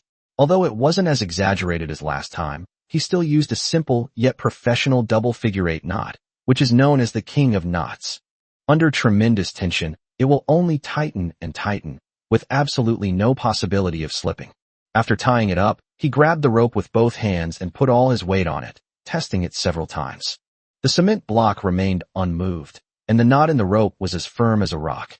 After confirming that everything was in perfect order, he straightened up and slowly lowered the other end of the rope down the wall. Fatty, you stay here and provide backup, Mingdao instructed. Keep an eye on the rope, and most importantly, watch the patrol team's movements downstairs. If anything seems amiss, pull the rope to warn them. Be smart, my life is in your hands. Brother Mingming. His words made Wang Chu nervous. You must be careful. Mingdao didn't say anything more. Practice makes perfect. Without a professional descender and safety harness, he could only use the most primitive and technically demanding method. He wrapped the rope around his waist and buttocks several times to create a makeshift friction brake and protection. Then, he gripped the main rope tightly with both hands and leaned his body backward. He was like a giant gecko, clinging to the outer wall of building number 5. The howling night wind instantly enveloped him. The feeling of weightlessness washed over me like a tidal wave. He remained completely calm, his core muscles engaged, and he lightly tapped the wall with his feet to steady himself. His black figure blended perfectly into the dark wall. He began to descend. The movements were light and rhythmic. The alternation of hands, the control of the rope at the waist, and the leverage of the toes against the wall. Every movement is highly entertaining. At this moment, most of the survivors' attention was drawn to the commotion caused by the patrol team downstairs. No one, and no one would even imagine, would look up at this pitch-black night sky. Soon, Mingdao hovered outside the balcony of room 1302. This is an open balcony that is not enclosed, with only a half-person-high railing around the edge. Through the huge floor-to-ceiling windows of the living room, he could clearly see the blank panel on the living room wall that emitted a faint blue light. It is like a will-o'-the-wisp in the night, exuding a deadly allure, quietly waiting for him to pluck it. Ming Dao swallowed hard, hovering in midair, carefully observing everything around him. After confirming that there was no unusual activity upstairs or downstairs, and that the patrol team downstairs had just turned into another alley, he no longer hesitated. He kicked off the rough wall with both feet. My body swung like a giant pendulum, accompanied by a whistling wind, toward the balcony. Just before he was about to hit the guardrail, he used his waist to twist his body nimbly in the air, and his hands released the ropes. Bang! A very faint muffled thud. His feet landed precisely and steadily on the balcony floor tiles. Safe landing. He quickly climbed over the railing, opened the unlocked glass sliding door, and slipped inside. A pungent smell of building materials wafted towards us. The room was empty, with discarded wallpaper, paint buckets, and planks piled on the floor, clearly indicating that the owner was renovating before the apocalypse. Ming Dao wasted no time and walked straight to the glowing panel. Unclaimed construction panel detected, LV1. Proceed with annexation? Yes. The panel disappeared. At the same time, a faint but extremely pure power surged forth once again from the depths of Ming Dao's limbs and bones, slowly flowing throughout his entire body. He clearly felt that his body was undergoing some kind of wonderful and profound change. He tried clenching his fist. A sense of fulfillment. He could feel that the muscle fibers in his arms seemed to have increased in density, becoming more resilient and explosive. He slowly threw a straight punch into the air. He did not use the power-generating techniques taught by Kang Yu. It was purely muscular strength. He could even clearly feel the air in front of his fist being pushed aside by an invisible force, and that resistance seemed much less than it had been a few minutes ago. My body feels lighter. Our five senses have also become more acute. This comprehensive, life-level evolution and the resulting sense of control is one of the few solaces in this apocalyptic world. Let's keep going. Chapter 154. This is fucking bungee jumping. Ming Dao followed the same method and continued to decline. Soon, he hovered outside the balcony of his target room, 1002 on the 10th floor. The whole process was clean and efficient, without a single unnecessary movement. Observe, judge, swing, land. The second takeover went more smoothly than anyone could have imagined. When the dark blue panel disappeared again, turning into a warm current that flowed into his body, Ming Dao clearly felt that his strength and reaction speed had increased almost imperceptibly. Although this growth is subtle, when accumulated, it brings about a qualitative change. He could feel his muscle fibers becoming denser, and his nerve reflex arc seemed to have shortened by a fraction of a millisecond. The power generation techniques that Xiang Wu had taught him were now clearer in his mind, as if he could execute them perfectly at any moment. He brought up his control panel. Construction panel level, LV3. Requirements for upgrading to LV4. Merge any unowned panels, 5 to 5. Devour mutated beast cores, 2 to 5. The progress bar is full. The required number of panels for upgrading to LV4 has been achieved. Now, only the final beast core is needed. An overwhelming excitement welled up from the bottom of my heart. LV4. What a whole new world that would be. Would it unlock even more incredible functions, or bring about another leap in my physical abilities? Thinking of this, he became excited, and even his breathing became a little rapid. But he forcefully suppressed this excitement. Now is not the time to celebrate. The mission is only halfway complete. He signaled to Wang Chu on the rooftop, pulling the rope 3 times gently. Wang Chu on the rooftop immediately understood. He grabbed the rope and, with all his might, began to slowly pull himself up inch by inch. Ming Dao felt like Spider-Man in a movie, thanks to the upward pull. He alternated his feet on the wall, his body incredibly light, rising even faster than he descended. The distance that had previously required him to climb was now as easy as walking on flat ground. He quickly climbed back onto the rooftop railing and landed steadily next to Wang Chu. The operation in Wudong went more smoothly than expected. Done. Let's go to Building 6. Ming Dao lowered his voice, his words exuding a powerful confidence that he was in complete control. He didn't even show the slightest sign of fatigue. On the contrary, he was full of energy due to the 2 consecutive increases in strength. Brother Mingming, you're amazing. Wang Chu looked at him, panting, his face filled with admiration. He was already exhausted, like a dead dog, just from pulling the rope, while Ming Dao looked as relaxed as if he had just come back from a walk. The two did not exchange many words, quickly tidied up the rope, and coiled it up again. Then, they left the rooftop of Building 5 silently, like 2 shadows blending into the darkness, and quickly slipped into Building 6 next door. The structure of Building 6 was similar to that of Building 5. and they reached the rooftop again with almost no effort. The scene was familiar, the night breeze was familiar, but this time, the atmosphere was completely different. Because it was Wang Chu's turn to be in a dilemma. The targets are the 7th and 9th floors, Mingdao said in a low voice after confirming the target locations again. Building 6 had more vacant units than Building 5, but most of them had already been rented out. After screening, only these 2 units were their targets for tonight. He glanced at Wang Chu, whose face was already turning pale, and immediately made a decision. How about this? Tie the rope in 2 sections. I'll go down first, to the 9th floor first. Mingdao pointed down. The 9th floor is less difficult. I'll go in first, clear a safe landing spot, and after I confirm there are no problems, you can come down. This way, we can not only look out for each other, but also catch you if anything unexpected happens along the way, saving your life. The risk can be minimized. This plan was undoubtedly the safest. Although Wang Chu was afraid, he knew it was the only way, so he could only nod vigorously. With the plan finalized, Mingdao skillfully secured the ropes once more and began the second rappelling. This time, he was much more composed. His body blended seamlessly into the darkness, and he silently slid down to the balcony of room 902. After successfully entering the room, he looked around to make sure it was safe. I immediately went to the edge of the balcony and looked down from this new angle. Upon seeing this, his pupils suddenly contracted. Not far from the 6 buildings is the building where the Property Management Command Center is located. At this moment, the command center was brightly lit and bustling with people, forming a stark contrast with the surrounding buildings. Patrol teams were coming and going from the command post at a frequency far higher than in other areas.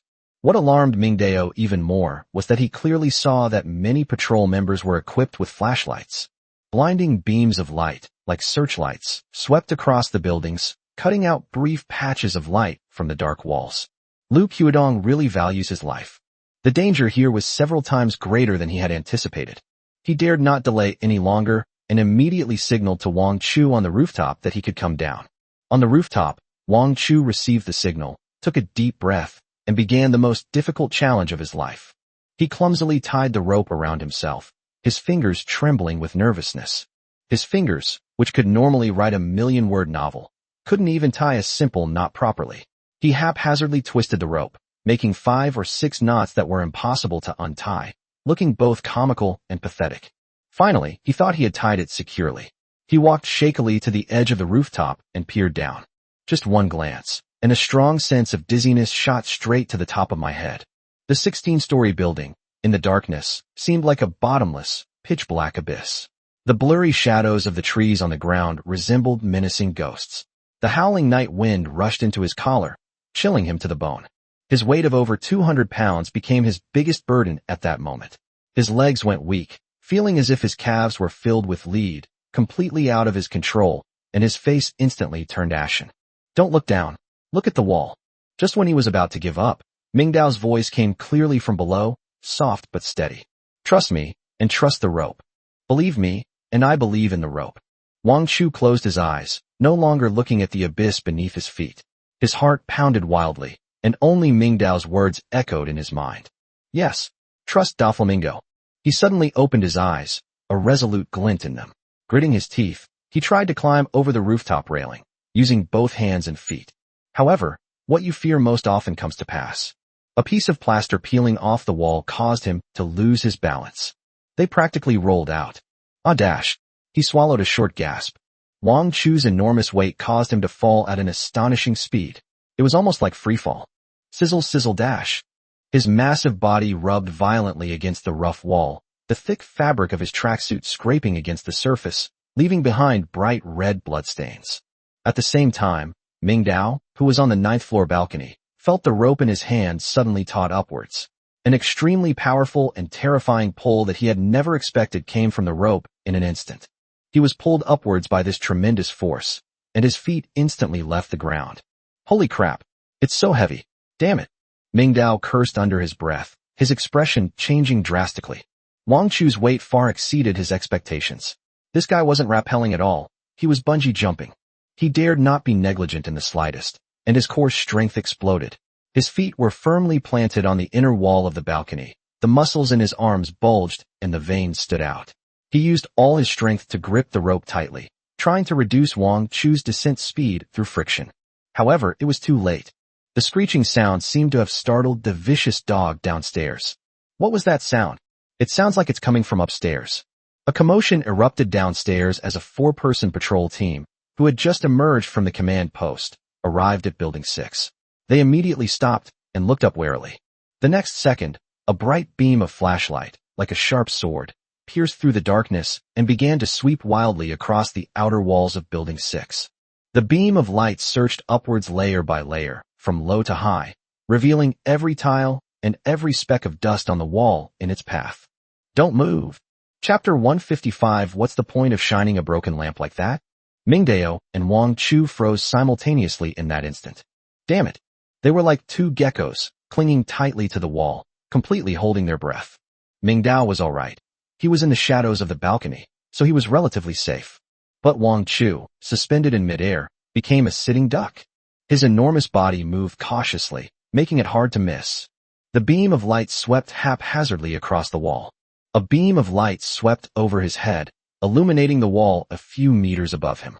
Another beam of light swept past him from the left, the edge of the halo almost grazing his arm. The good thing is that Wang Chu was wearing all black. At first glance, it looks no different from a wall. Time seemed to slow down infinitely amidst this constant barrage of fire. Then, the most terrifying thing happened. The beam of light began to sweep upwards, inch by inch. The light spot is getting closer and closer, and brighter. Wang Chu watched as the circular patch of light slowly rose from beneath his feet, illuminating his sneakers. The beam of light paused for a moment, as if the person holding the flashlight was also somewhat puzzled. What the heck? Most recently, the edge of the beam of light was less than 10 centimeters away from Wang Chu's toes. He could even see the brand logo on his own shoes. Lining. It's ruined. Only those two words remained in Wang Chu's mind. Sudden. Mingdao had a flash of inspiration. He used his hand to pry off a strip of plaster from the wall and flicked it down. Puff. The lights spread out, illuminating the wall paint on the ground. Cold sweat instantly soaked Wang Chu's back. It was just a second off. Are you seeing things? There was no sound at all. It was just plaster on the wall. A voice that sounded quite young complained. It's probably the wind. This damn weather is so cold. Another voice chimed in, rubbing their hands together. Stop dawdling. Hurry up and finish patrolling this area. Then you can get some bread when you get back. Really? We'd better hurry.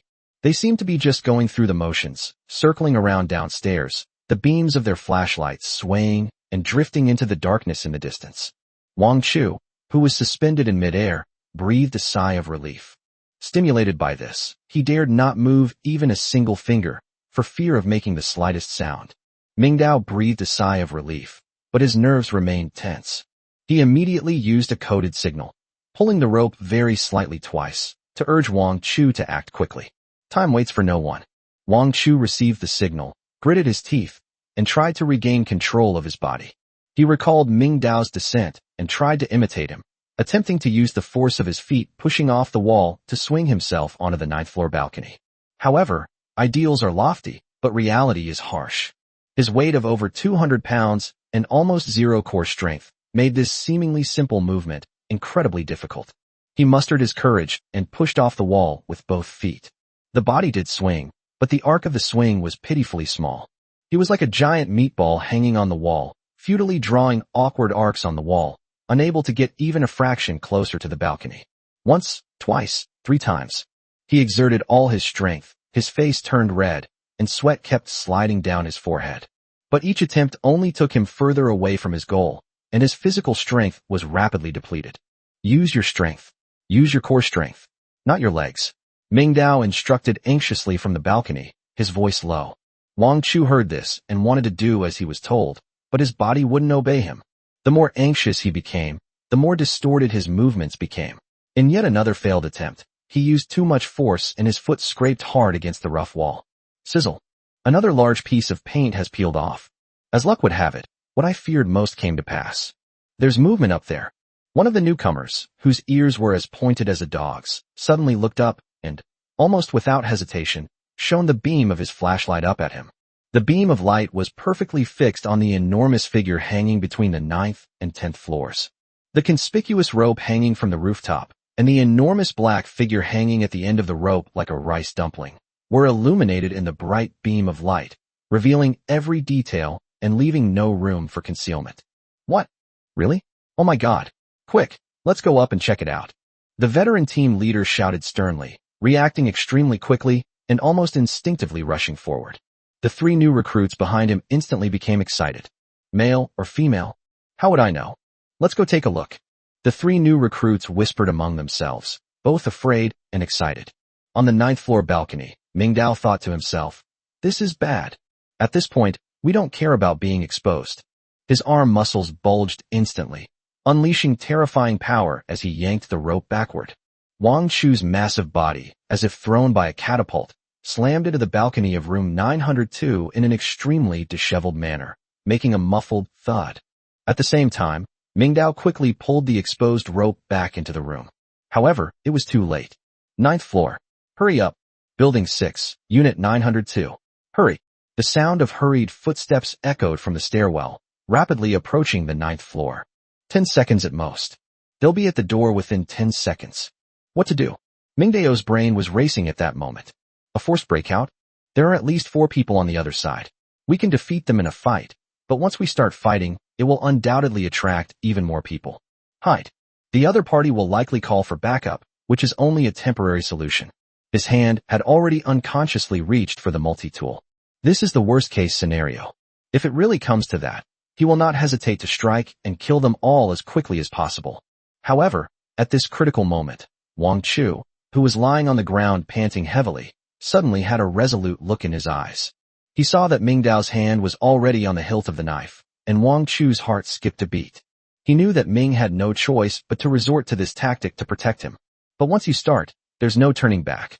Not only will they become the public enemy of the entire community, but they will also be relentlessly hunted down by Lu Guodong's forces. No, this can't be done. We can't let Doflamingo fall into an abyss because of his own stupidity. Wang Chu took a deep breath, and a look of almost tragic determination appeared on his fat face. He struggled to his feet and immediately devoured the panel. He then told Mingdao to hide in the bedroom, and under Mingdao's astonished gaze, he took the initiative to push open the door of room 902 and walked out in a swagger into the glaring flashlight beam in the hallway. Who is it? Making such a racket in the middle of the night? And what the hell are you doing shining that broken lamp on me? Chapter 156. Are you a resident of this house? Wang Chu's voice was loud and clear. He was sticking out his huge belly, rubbing the corner of his eye with one hand, and looking impatient. His tone and expression were exactly like those of a homeowner with a fiery temper. This roar caused the patrol team members, who were about to rush up to the 9th floor, to suddenly stop in their tracks. Wow, it's come back to life. The veteran team leader was stunned. He swallowed hard and subconsciously glanced at the new recruits. The group of people looked at each other. He shrugged innocently. Could I have misread it? The veteran player convinced himself, and at that moment, the beam of his flashlight locked onto Wang Chu's chubby face, which was filled with displeasure. Call. It's a real person. Are you a resident of this house?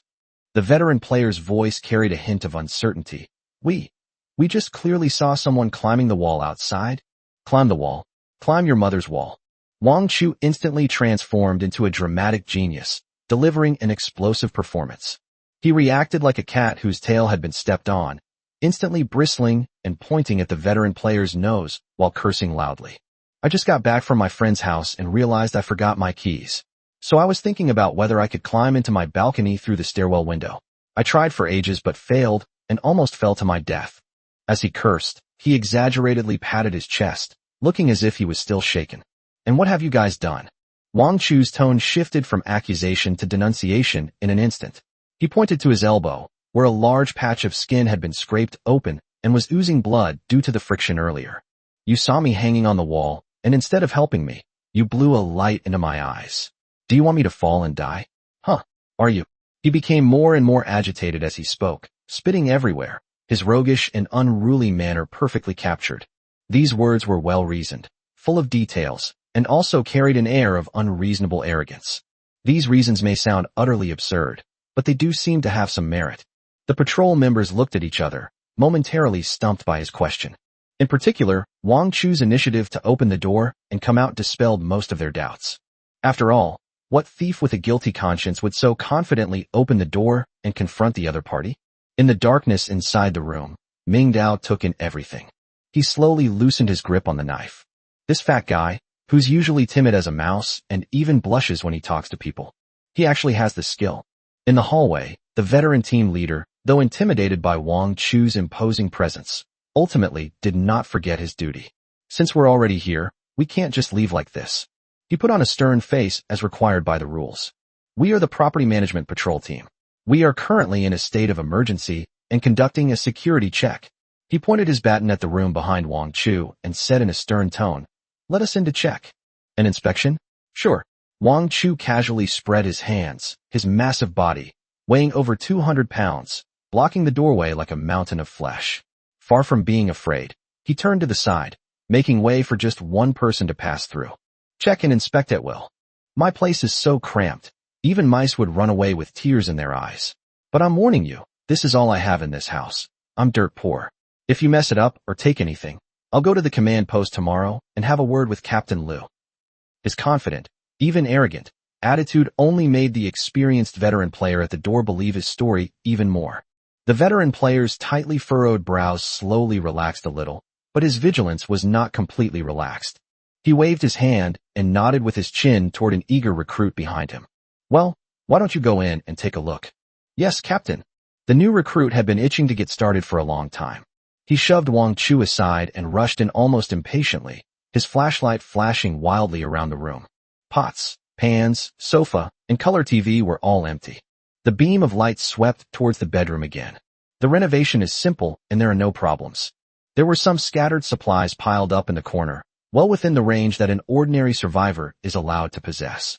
The moment the recruit rushed into the room, Ming Dao, who was in the deepest part of the bedroom, hidden in the shadows by the curtains, almost skipped a beat. His movements were silent and swift as a ghost. He used his toe to gently hook the backpack containing the tools, and it silently slid into the shadows under the bed. After doing all this, he pressed himself tightly against the shadow formed by the angle between the load-bearing wall and the side of the wardrobe, reducing his breathing rate to a minimum. You can't see me, you can't see me. The recruit's flashlight beam swept past him less than half a meter away, the edge of the halo even brushing against the tip of his nose. He didn't move. Thump thump thump. Reporting, Captain, nothing found. The man quickly lost interest, left the bedroom, and reported back to the veteran team member with some disappointment. Upon hearing this, the veteran player's eyes flickered slightly. That kid really doesn't know how to handle things. How can you say that nothing was discovered? What profit could he possibly make from that? What an idiot. He snorted coldly, stepped into the house, and personally conducted the inspection. He was much more careful than that recruit. His eyes were fixed on the supplies, looking around anxiously. They even go into the toilet to smell it. He soon returned to the bedroom. Upon seeing the bed frame and noticing the shadows beneath it, he even bent down and shone a flashlight inside. The beam of light swept across the edge of the backpack that Ming Dao had kicked into, but due to the angle and the shadows, he could only see a few pieces of tattered cloth tangled together. What the hell? He then walked to the cardboard box in the corner and kicked it with his toe. Splash dash. A pile of clothes rolled out, but nothing seemed amiss. Such a big fat guy, and not a single snack? How could that be? Ming Dao held his breath in the shadows of the wardrobe.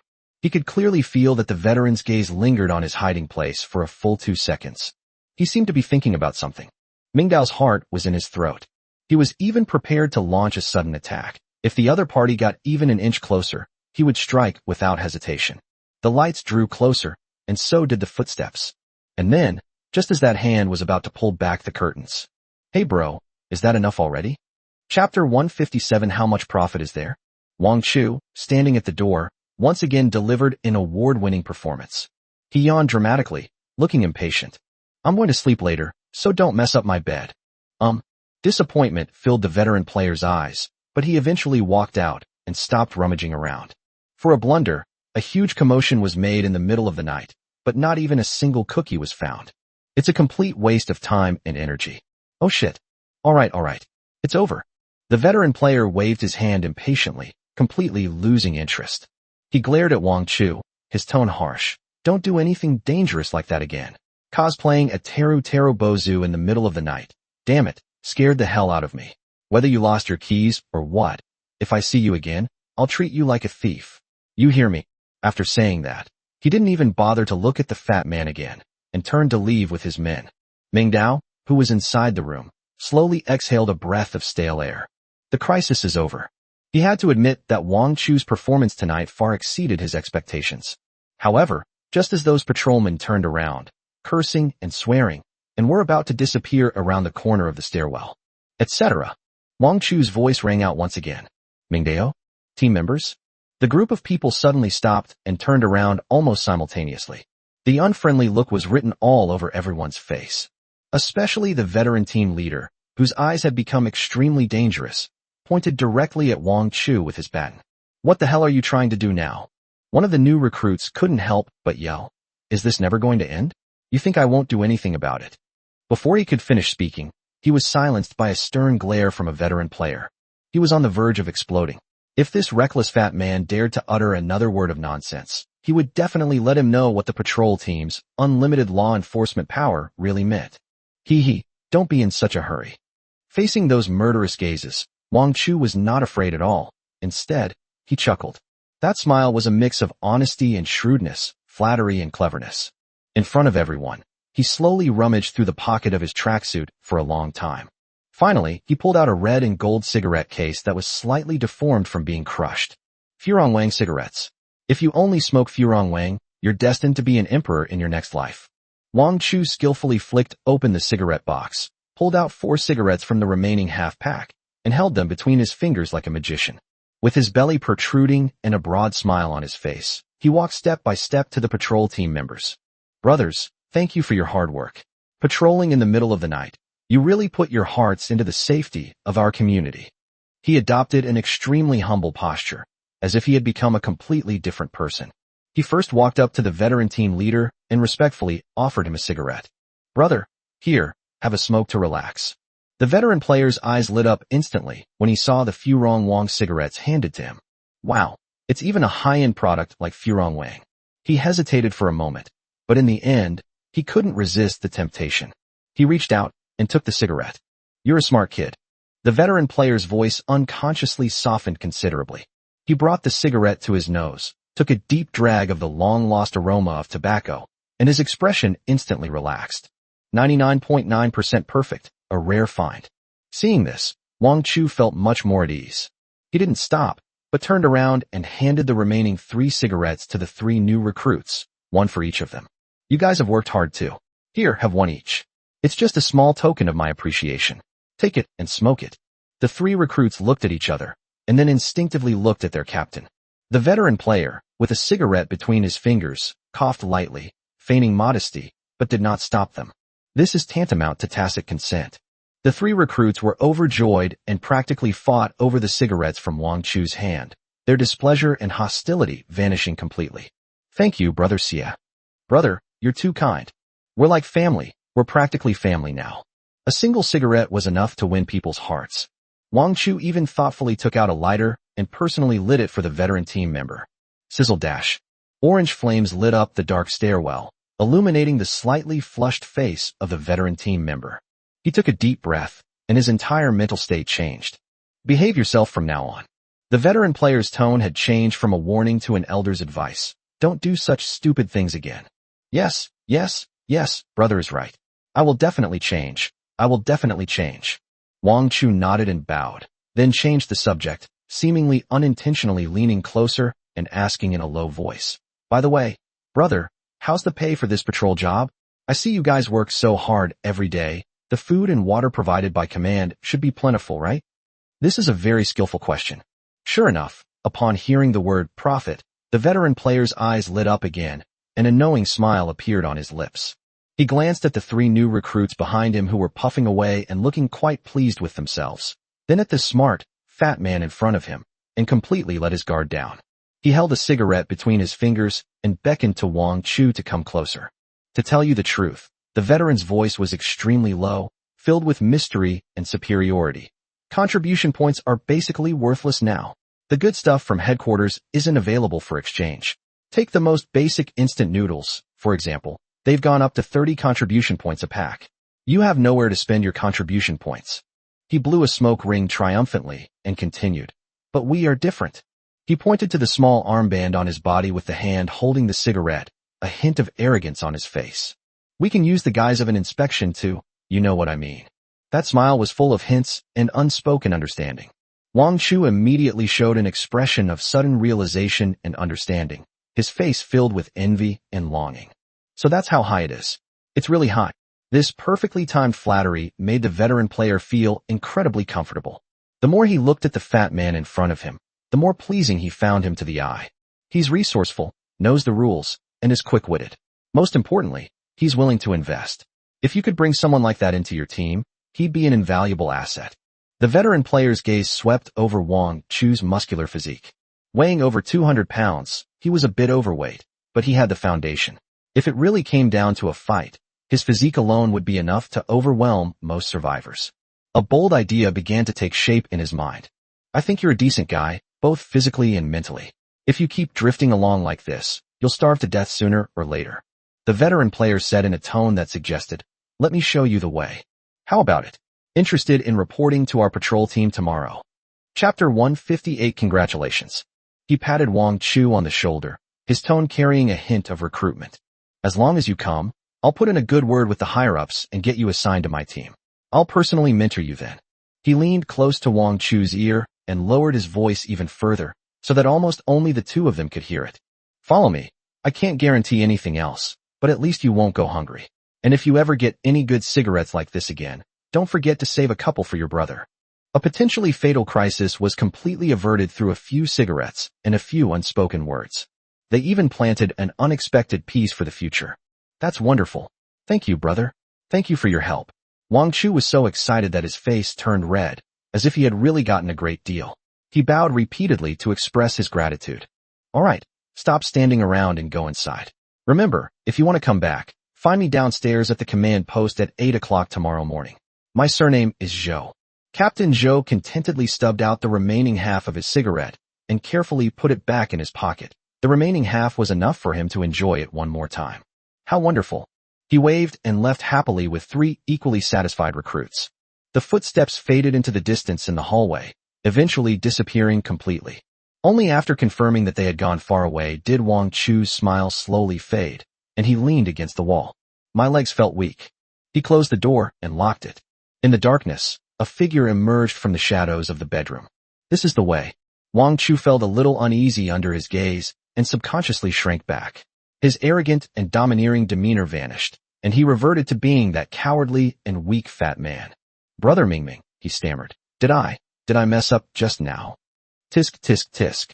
Mingdao walked up to Wang Chu, reached out, and patted him heavily on the shoulder. You didn't mess it up. Mingdao was generous with his praise. On the contrary, you did a very good job. All right, pack your things. Our operation isn't over yet. The two didn't linger any longer. The little accident they had just experienced had indeed served as a wake-up call. In this world where order has collapsed, even the smallest mistake can lead to catastrophic consequences. There must never be a next time. Mingdao put his backpack back on, feeling its familiar weight, and his gaze became even more focused. The last target, room 701 on the 7th floor. He glanced at Wang Chu, who was still slightly out of breath beside him, and made a decision. This time, I'll go down first. You stay on the 9th floor to provide backup. This is not a discussion, it is an order. The recent incident has proven that Wang Chu's weight and skills are the biggest destabilizing factors in the operation. Operating again in an area that has already been exposed requires minimizing the risks. After I've cleared the area and confirmed it's absolutely safe, you can come down. This time, you only need to complete 1 vertical descent. Don't make any unnecessary movements. I understand perfectly. Wang Chu nodded vigorously, his face filled with guilt and lingering fear.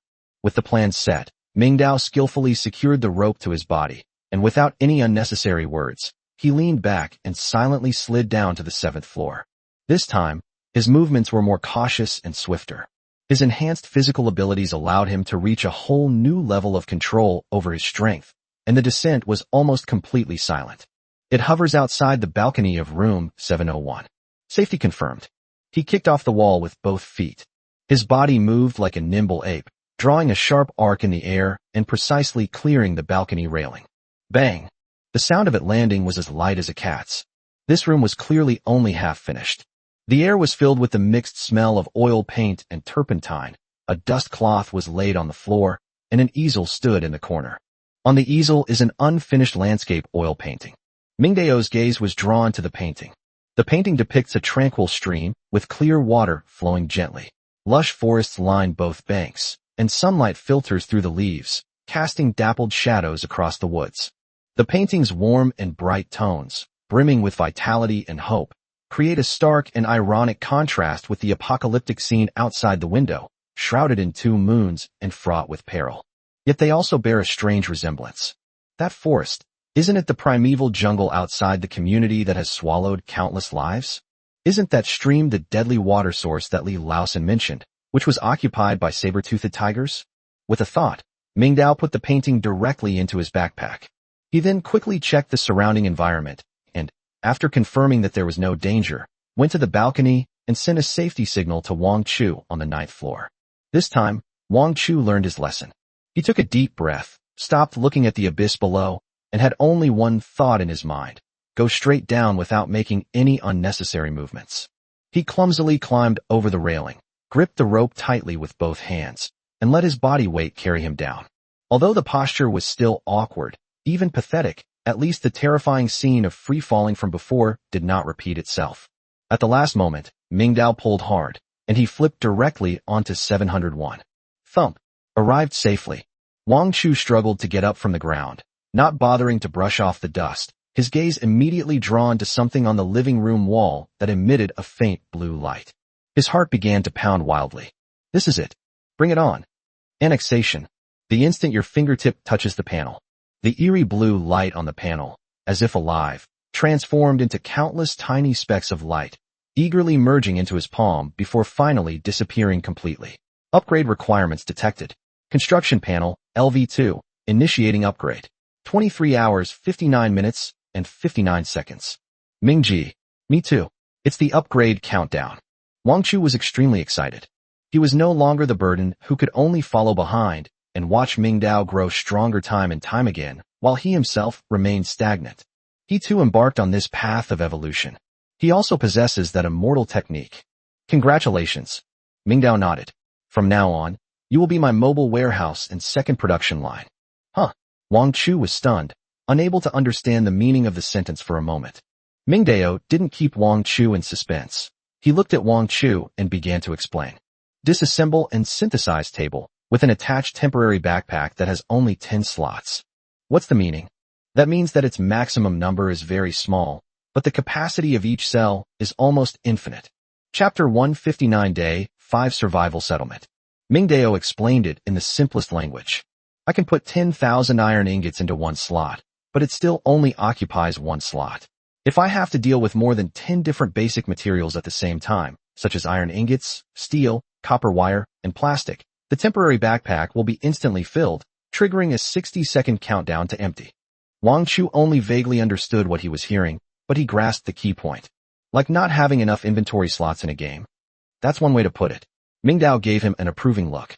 In the previous operations, I was operating at the limit, and each time I almost wasted a huge amount of resources because of the backpack overflowing. This is our biggest weakness. He paused, then said, but now, things are different. After your panel is upgraded, when the two of us work together, our operating space will increase from 10 squares to 20 squares. This is not just a simple doubling. Mingdao's eyes flashed with a terrifying light. This means that our resource processing efficiency can be increased by more than 2 times. The speed at which we snowball will be faster than anyone can imagine. We will complete the most crucial initial accumulation in the shortest possible time. Wang Chu was thrilled. A mobile warehouse. A second production line. He is a core member. An indispensable part of Mingdao's grand plan. I understand. Doflamingo, I definitely won't let you down. Let's go home. Mingdao withdrew his gaze and turned to walk towards the balcony. Night had fallen, and their harvest for the day had far exceeded their expectations. The two returned via the same route with exceptionally smooth sailing.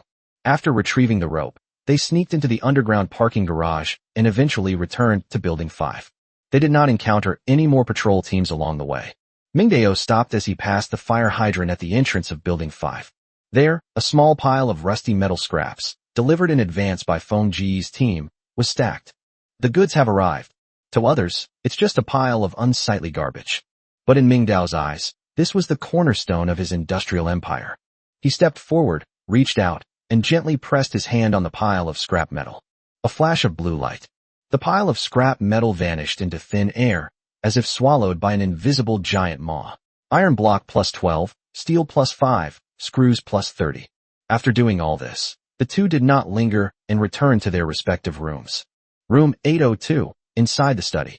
Mingdao stood in front of the resource mountain, activated the decomposition and synthesis platform, and retrieved the blueprints for a simple animal trap. Synthesis. Before him, countless points of light began to converge and recombine. It was accompanied by a series of soft, buzzing sounds. 10 brand new, metallic-looking, simple animal traps appeared out of thin air in front of him, then fell to the ground with a clatter. Each animal trap is exquisitely crafted, with sharp serrations and springs brimming with explosive power. Today's score-boosting task is complete. The sky grew darker. Neither he nor Wang Chu felt sleepy at all.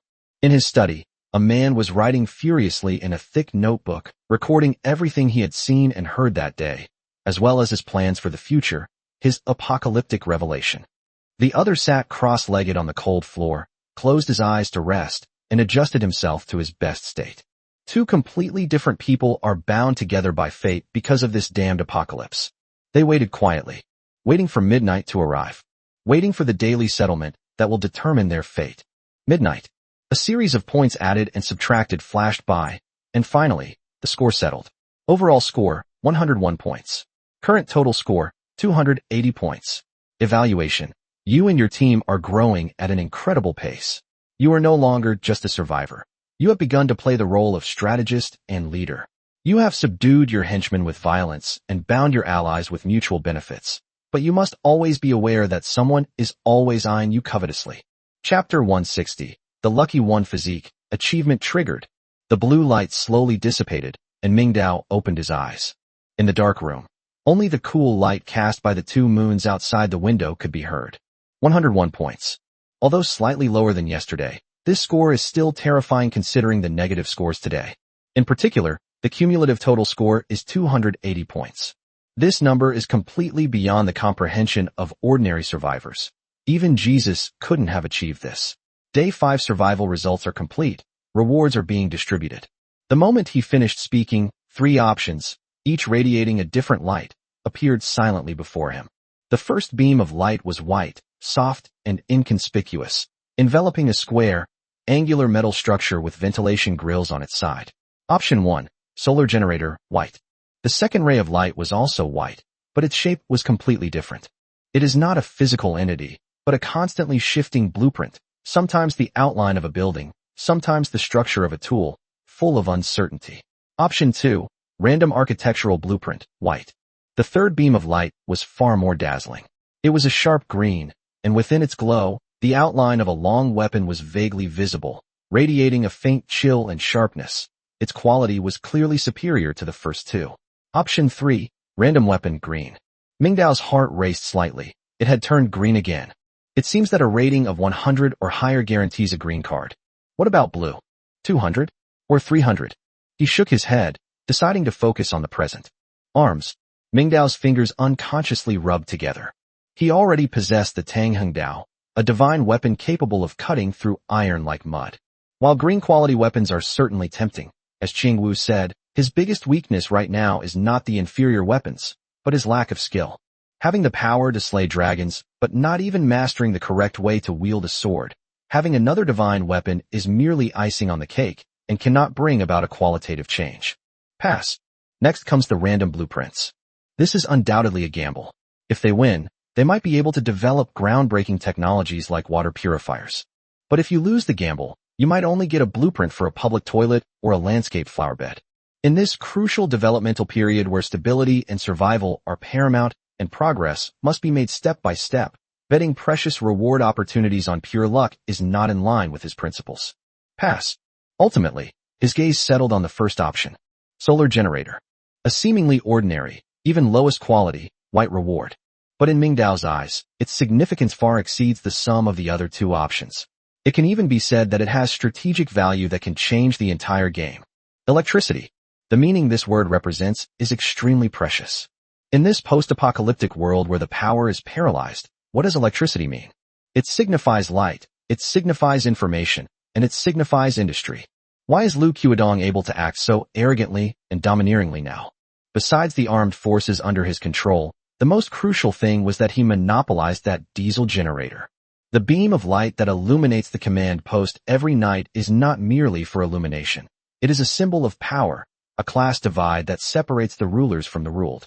But diesel fuel is finite and a non-renewable consumable. Solar energy, however, is limitless. As long as the two suns above his head are still there, he will have an endless source of energy. Even if it is only the lowest grade of white quality, even if the power is low, its strategic significance is immeasurable. I choose a solar generator. The moment the command was given, the white light representing the generator immediately detached from the reward list, transformed into a stream of light, and flew towards the depths of his consciousness. Everything was as natural and logical as with every previous reward.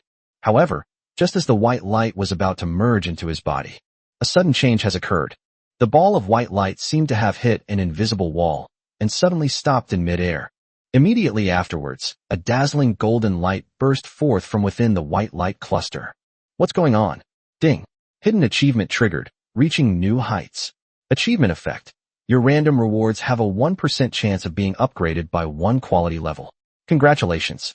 Your reward, the solar generator, white, has been upgraded. It has successfully evolved into a hydrogen generator, green. A series of golden characters flashed by quickly, and finally, the ball of light, bathed in golden light, accelerated sharply and crashed into the depths of Mingdao's consciousness. Boom dash!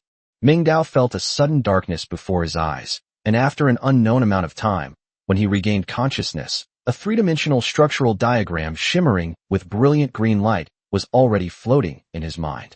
At first glance, it appears small, about the size of a small suitcase, but its internal structure is so complex and sophisticated that it far surpasses any known technology on Earth. Countless hair-thin energy pipelines intertwine to form a network, with a spherical reactor slowly rotating at its core. It clearly doesn't look like a human creation. Item name: hydrogen generator quality, green, type, building, energy core description, a high-tech creation from a higher dimension. It completely overturns the energy conversion laws of your civilization. It requires only the cheapest fuel, yet can provide you with the cornerstone of an industrial civilization. Note: use with caution. Fuel type: water, H2O, water in any form, including but not limited to pure water, sewage, rainwater, and even ice. Conversion efficiency: extremely high. 50 liters of water can support 10 hours of operation in normal mode. Output power: 3 adjustable levels 1. Silent mode: lower output power, 5 kilowatts, sufficient for basic lighting and a few low-power devices. In this mode, the generator's operating noise is below 10 decibels, almost negligible. 2. Normal mode: medium output power, 50 kilowatts, sufficient for most industrial equipment and civilian facilities' energy needs. In this mode, the generator operates at approximately 60 decibels, equivalent to normal conversation. Third level overload mode: extremely high output power, 200 kilowatts, capable of powering large industrial matrices or high-energy consuming weapons. In this mode, the generator will emit tremendous noise, over 120 decibels, causing continuous sound pollution to the surrounding environment and easily attracting unknown threats. Mingdao stared intently at the outrageously detailed attribute panel, his breathing becoming rapid without him even realizing it. Solar generator? That's so low class. This is more than 100 times, even 1,000 times, stronger than a solar generator. The fuel was water. Once a water source is found, the water is virtually inexhaustible. This means that he possesses truly unlimited energy. Looking at the 3 adjustable power modes, Mingdao's eyes flashed with a terrifying light. Silent mode. This is a divine skill tailor-made for him. The noise level of less than 10 decibels means that he can hide the generator in his study and run it 24 hours a day without worrying about being discovered by anyone. In normal mode, the 50 kilowatts of power is sufficient to meet basic production and living electricity needs. Lu Qiudong's diesel generator is most likely also 50 kilowatts. While the overload mode had huge side effects, the terrifying power of 200 kilowatts showed him even more possibilities. Perhaps in the future, He could create laser weapons that require massive amounts of energy to power them? Electromagnetic cannons? One crazy idea after another flashed through his mind. His gaze unconsciously fell on the equally inconspicuous black object in the corner, the water purifier. A cutting-edge technology that can transform any wastewater into the purest drinking water. An energy core that can convert the cheapest water into a powerful electrical energy source. At this moment, an impeccable energy closed loop is completely formed. Clean water, generate electricity. He no longer needs to worry about drinking water, nor does he need to be anxious about energy. He has the most advanced logistical support system in this post-apocalyptic world. Chapter 161 Specialization is key. Mingdao couldn't wait. Concretization, hydrogen generator. Buzz. Accompanied by a low-frequency vibration, countless pale blue light spots appeared out of thin air on the open ground in front of him. Within the light, the outline of a metallic creation shifted from indistinct to solid, gradually transforming from a blurry energy form into a substantial entity with a firm texture. The light faded. A machine with a futuristic industrial aesthetic stood quietly in front of Mingdao. It has a deep, dark green color throughout, and its outer shell is made of a delicate, matte metallic material. The machine is not large in size, but its structure is exceptionally compact. Every edge and every seam exudes a sense of precision that is ahead of its time. The sides of the fuselage feature honeycomb-shaped ventilation grills, while the front is fitted with a black crystal panel, which is currently off. This is a cutting-edge technological creation that embodies green quality. It's not just a generator. It's more like a work of art from the future. Tisk tisk tisk. Tisk tisk tisk. Mingdao circled it twice, making smacking noises all the while. He reached out and touched it, and an unprecedented sense of security welled up inside him. With it, there is electricity. With electricity, you can have anything. Let's do it.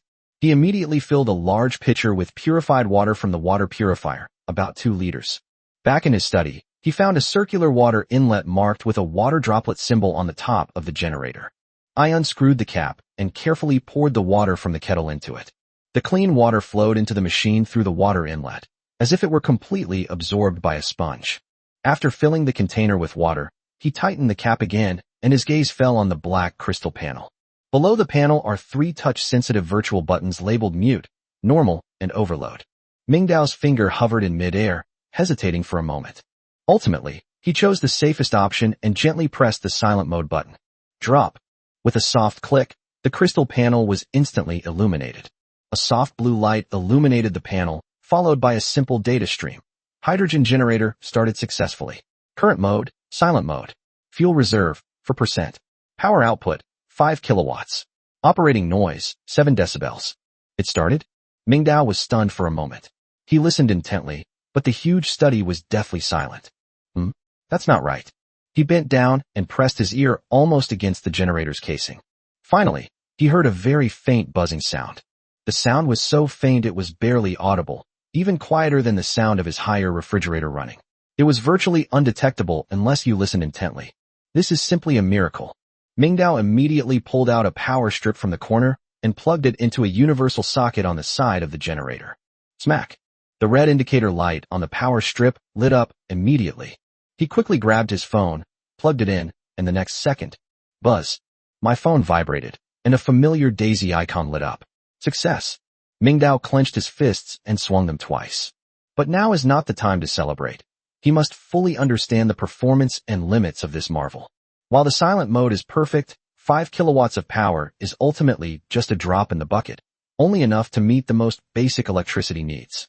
He needs greater power. Mingdao's gaze slowly shifted to the second button on the panel, normal mode. He took a deep breath, stretched out his finger, and gently tapped the virtual button. Beep. Mode switching, normal mode. Power output, 50 kilowatts. Operating noise, 62 decibels. The situation changed abruptly the moment the panel data was refreshed. Buzz boom. Actually, it's not too bad. The sound isn't particularly loud. It's about the same as the sound of a regular washing machine starting up. But in the dead of night, this noise seemed rather abrupt. Just 1 second. Mingdao pressed the button again, switching the mode back to silent. Boomf dash. The world returned to silence. Mingdao stood there, lost in thought. Noise. This is indeed a big problem. A noise level of 60 decibels, although only equivalent to the sound of normal conversation, is enough to travel a long distance on a quiet night. If it runs for an extended period of time, it will definitely attract the attention of those who are interested. At least the downstairs neighbor will definitely come knocking on the door. Switching to the overload mode with a power output of up to 200 kilowatts is even more unimaginable. It's like running a high-powered electric drill. You can hear it throughout half the neighborhood. Mingdao exhaled a breath of stale air. After all, even a cheat system isn't omnipotent. It gave you an incredible weapon, but it also imposed limitations on you. Alternatively, find an absolutely safe and secluded place, such as a deep underground cellar, where no one would know how loud the noise it makes. Alternatively, find materials that can completely isolate noise and transform this study into a professional recording studio-level soundproof room. Neither of these options can be achieved in the short term. It seems that for a long time to come, he will have to use the silent mode cautiously. However, just as he was struggling with the noise problem, a bigger, more real problem suddenly flashed through his mind. He has a generator. But, damn it, he knows absolutely nothing about circuits. Mingdao slapped his forehead. He looked at the hydrogen generator that emitted a faint blue light and was full of futuristic technology, and then turned his head to look at the electrical distribution box in the living room, which was full of various switches and wires. An incredibly awkward reality was laid out before him. He knows what a live wire is, what a neutral wire is, and he even knows that there is something called a ground wire.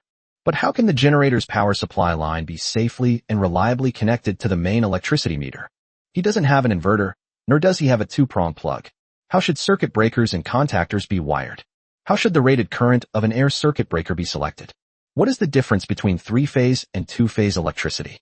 These questions swirled in his mind and eventually coalesced into one sentence. Everyone has their own expertise. Ordinary people really don't understand anything. If the wiring problem cannot be solved, then this amazing device with a terrifying power of 50 kilowatts or even 200 kilowatts will really just be a large power bank for him, only able to charge mobile phones and laptops. Having a mountain of gold, but nowhere to spend it. This feeling of frustration almost made him vomit blood. Depend on. Chapter 162. What kind of trick is this? What to do? He needs a professional, an experienced and professional electrician. The moment the thought popped into his head, a name and a place immediately came to mind. Lu Guodong, Property Management Command Center. On the second day after the apocalypse, Lu Guodong conducted a census and skills registration for the entire community. Professionals like electricians are bound to be under Lu Guodong's close supervision. Mingdao was almost certain that the electrician was either in the command center, being treated like a VIP, or he was being closely guarded somewhere, specifically responsible for maintaining that diesel generator. To unleash the full potential of this hydrogen generator, he must find this person. It seems he has another new task that he must complete. Find that electrician. Then, in some way, make that person work for you. Thinking of this, Mingdao's tense nerves relaxed. He suddenly chuckled and shook his head. I was too presumptuous. They always thought that with a cheat code, they could sweep through everything in their path, killing gods and Buddhas alike. But reality has repeatedly shown him that professional tasks should ultimately be left to professionals.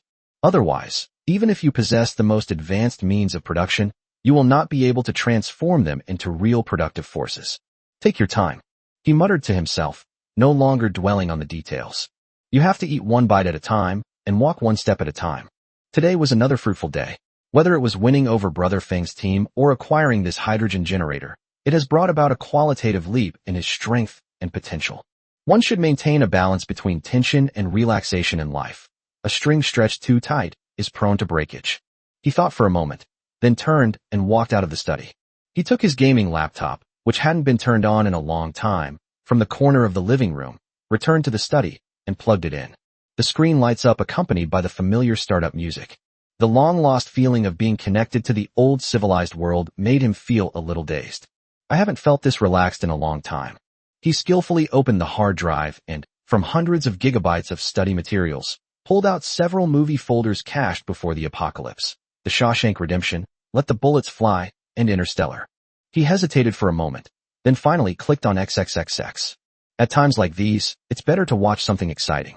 He then rummaged through his supplies and found potato chips, biscuits, and other items. I placed these snacks next to my computer as a late-night snack. He leaned back in his comfortable gaming chair and pressed the play button. Screw Lu Guodong, screw the electrician. The most important thing in life is to be happy. Tonight, let's relax and unwind. Tomorrow will be another day full of battles and calculations. Macau's first online royal casino, with sexy dealers dealing cards online. Where some rejoice, others grieve. Unit B, Building 3.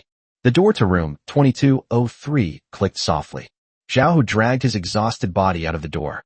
He had changed out of his blood-soaked security uniform and put on a worn-out gray tracksuit. The inner lining was a summer training uniform.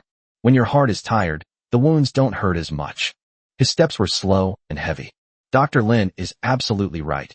Climbing those 20-odd floors is indeed difficult. In the stairwell, peeping eyes appeared through the peepholes of several tightly closed doors. When they realized it was Zhao Hu, their gazes immediately became complicated. There is reverence, there is sympathy, but more than anything, there is a deliberate distance and alienation. It's like deliberately avoiding something. Zhao Hu chuckled to himself. He knew what they were afraid of. They were afraid that he, the hero who was being roasted over the fire, would knock on their door and, with righteousness and responsibility, invite them to join the stream assault team that was doomed to die. He spent most of the afternoon working on it, but only a handful of people agreed. Sun Peng. He ignored those stares and silently walked toward the stairs. Finally, after pacing for about 10 minutes, he walked out of the building. The cold night wind rushed towards him, clearing his slightly dizzy mind. He wanted to find a quiet place, preferably to have a cigarette or two. Just as he turned out of the building and was about to walk towards the empty little garden downstairs, a dark figure appeared out of nowhere and blocked his way. Zhao Hu's body tensed to the extreme the moment he saw the other person clearly. He recognized the figure. It was none other than the lone wolf leader, Huang Mao, whom he had beaten up and thrown into a labor camp. Brother Feng. Seeking revenge? Zhao Hu's eyes instantly turned cold. Even a starved camel is bigger than a horse. He suddenly raised his right arm, shielding his body, and assumed a standard defensive fighting stance. His body sank slightly, his legs seemed rooted to the ground, and his whole body resembled a fully drawn bow. What do you want to do? His voice was deep and resonant. Even with only one hand left, he was absolutely confident that he could take down this reckless bastard in 3 moves. Feng is extremely embarrassed and feels like he's about to pee himself. He simply followed the script written by Ming Dao and found an entrance that he thought was cool, hoping to create a mysterious and profound feeling. But to his utter surprise, before he could even speak, the menacing figure opposite him had already adopted a murderous stance. Hold. He had no doubt that Zhao Hu, even after being injured, was not someone he could easily fool. Captain Zhao, please don't misunderstand. Suddenly, Feng pulled out something wrapped in cloth from behind him and, with all his might, raised it high above his head, as if offering a sacrifice. I'm not here to cause trouble. Absolutely not. I came here to apologize to you. Before he could finish speaking, thump, Brother Feng's traditional skills. This former domineering and unruly leader of the lone wolf gang in the neighborhood actually knelt down on one knee in front of Zhao Hu, raised both hands high in coordination. He had the air of a gangster paying homage to a patron. This action completely baffled Zhao Hu. What kind of tactic is this? Captain Zhao. Feng knelt on the ground, head tilted back, a smile on his face that looked worse than a grimace. I was blind to your greatness before. I was a fool. I was ignorant. You sent me to the labor camp. That was you acting on behalf of God, and I deserved it. I accept it wholeheartedly and have no complaints whatsoever. As he spoke, he slapped himself hard across the face. Snap! Hiss dash! Zhao Hu frowned, and the murderous intent in his eyes slowly faded. He couldn't figure out what this guy was up to. Feng's performance continues. After denouncing his countless crimes, he changed the subject, his tone becoming one of admiration. Captain Zhao, our boss said that when the saber-toothed tiger charged out in the central square that day, more than 3,000 people from the entire Blue Bay Peninsula either ran away, hid, or even wet their pants. His voice suddenly rose in pitch. Only you dared to take a broken fork and rush against the flow of people. Compared to you, those people upstairs standing behind the window, all they do is talk and watch you go to your death, and then they come out to reap the rewards. They're all cowards. Chapter 163. You come back. Coward. Those 2 words are correct. Zhao Hu was moved. Scenes flashed through his mind once again. It was Lu Guodong standing at the window on the 2nd floor of the command post, his eyes filled with calculation and indifference. It was the tightly closed window that I saw when I was slapped away by a saber-toothed tiger, my vision stained with blood, and I lay on the ground unable to move. It was Lu Guodong's impassioned speech after he was carried back, which elevated him to the status of a hero, only to immediately order him, this hero, to carry out a perilous mission. Comrade Zhao Hu of the Stream Task Force, this glorious and arduous task is entrusted to you. This is the organization's trust in you. Trust? Trust is utter bullshit. That's clearly sending him to his death. Fuck you, you bastard. Feng Ge keenly caught the fleeting look of ferocity and pain on Zhao Hu's face. The knife that Doflamingo gave us has worked. He dared not pause for a moment, and while the iron was hot, he hurriedly opened the cloth bag that he was holding high. A powerful aroma of meat, mixed with the unique fragrance of smoked herbs, suddenly filled Zhao Hu's nostrils. Inside the cloth bag were several pieces of roasted animal meat, golden brown and oozing with oil, still steaming slightly. Next to the meat were several rolls of medical bandages and a small bottle of ointment whose contents were unclear. Zhao Hu couldn't remember the last time he had smelled such a pure aroma of meat. Since the apocalypse began, he has mostly eaten dry, compressed biscuits, and the occasional bit of minced meat is considered a treat. The aroma was irresistibly tempting to his stomach. His saliva was uncontrollably dripping down his face.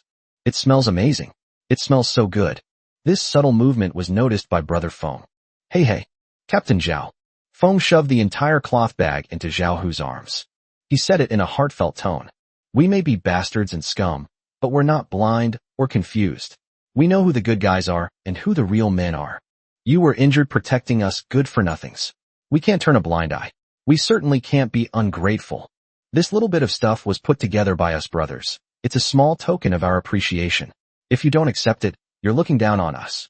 The timing of these words was perfect. Zhao Hu bled, was injured, and almost lost his life for the sake of the so-called collective and to protect those unarmed survivors. But what was the result?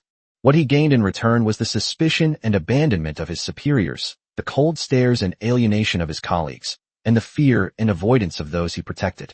The entire group viewed him as a problem. Ironically, the very person he despised the most, the scum he personally sent to the labor camp, remembered his kindness. They not only remembered, but also brought the most precious food and medicine, offering timely help in the cold midnight. This absurd contrast is more than just funny. The meat in his arms radiated warmth, warming not only his stomach but also his heart. When Feng saw Zhao Hu clench his fists and look excited, he knew that the time was almost right. He stood up, dusted off his knees, and seemingly unintentionally, with a regretful tone, tossed out the last straw that Ming Dao had given him. What a pity. He sighed and shook his head. Heroes are always outmaneuvered by villains. Our boss said that a man of your stature should not be used as a pawn by a hypocrite like Lu Guodong, who only knows how to manipulate power. There is more than one way to go. Zhao Hu suddenly raised his head. Who exactly is your boss?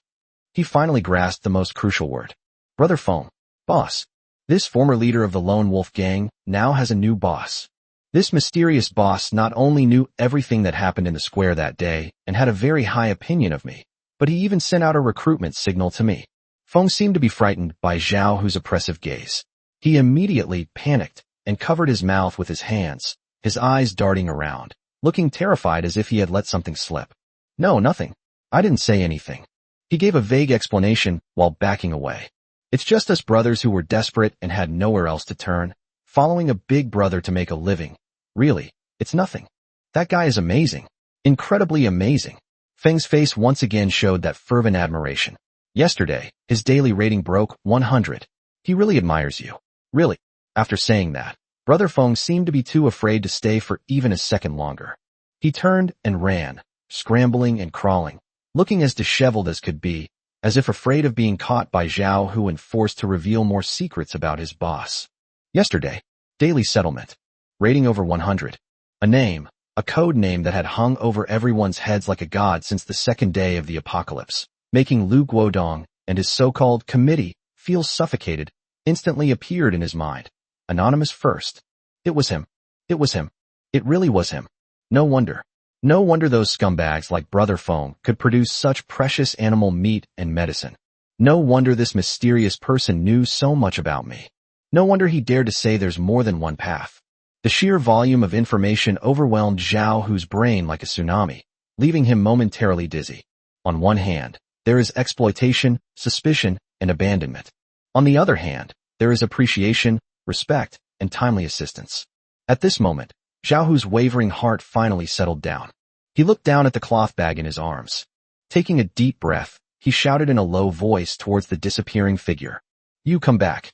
Chapter 164. The wavering chess piece finally found the path it wanted to take. A slight smile flashed across Feng Ji's face as he sprinted with his head down. He clenched his left fist and pressed down hard. "Pretty. There's hope." He happily scurried back. He forced an awkward smile. "Captain Zhao, is there anything else you need? Just say the word. I'll do anything you can, even go through fire and water." Zhao Hu remained silent, seemingly organizing his thoughts, or perhaps making a final decision. "Why?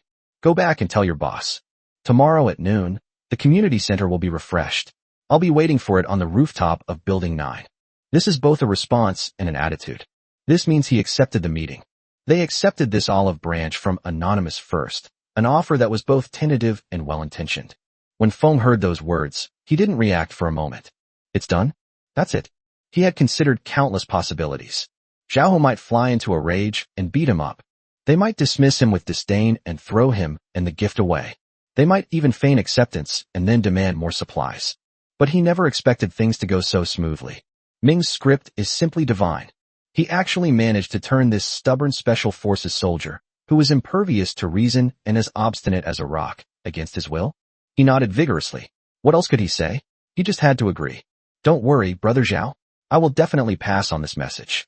Feng bowed again, then turned around abruptly and rushed into the darkness at an even faster speed than when he came, disappearing without a trace in the blink of an eye.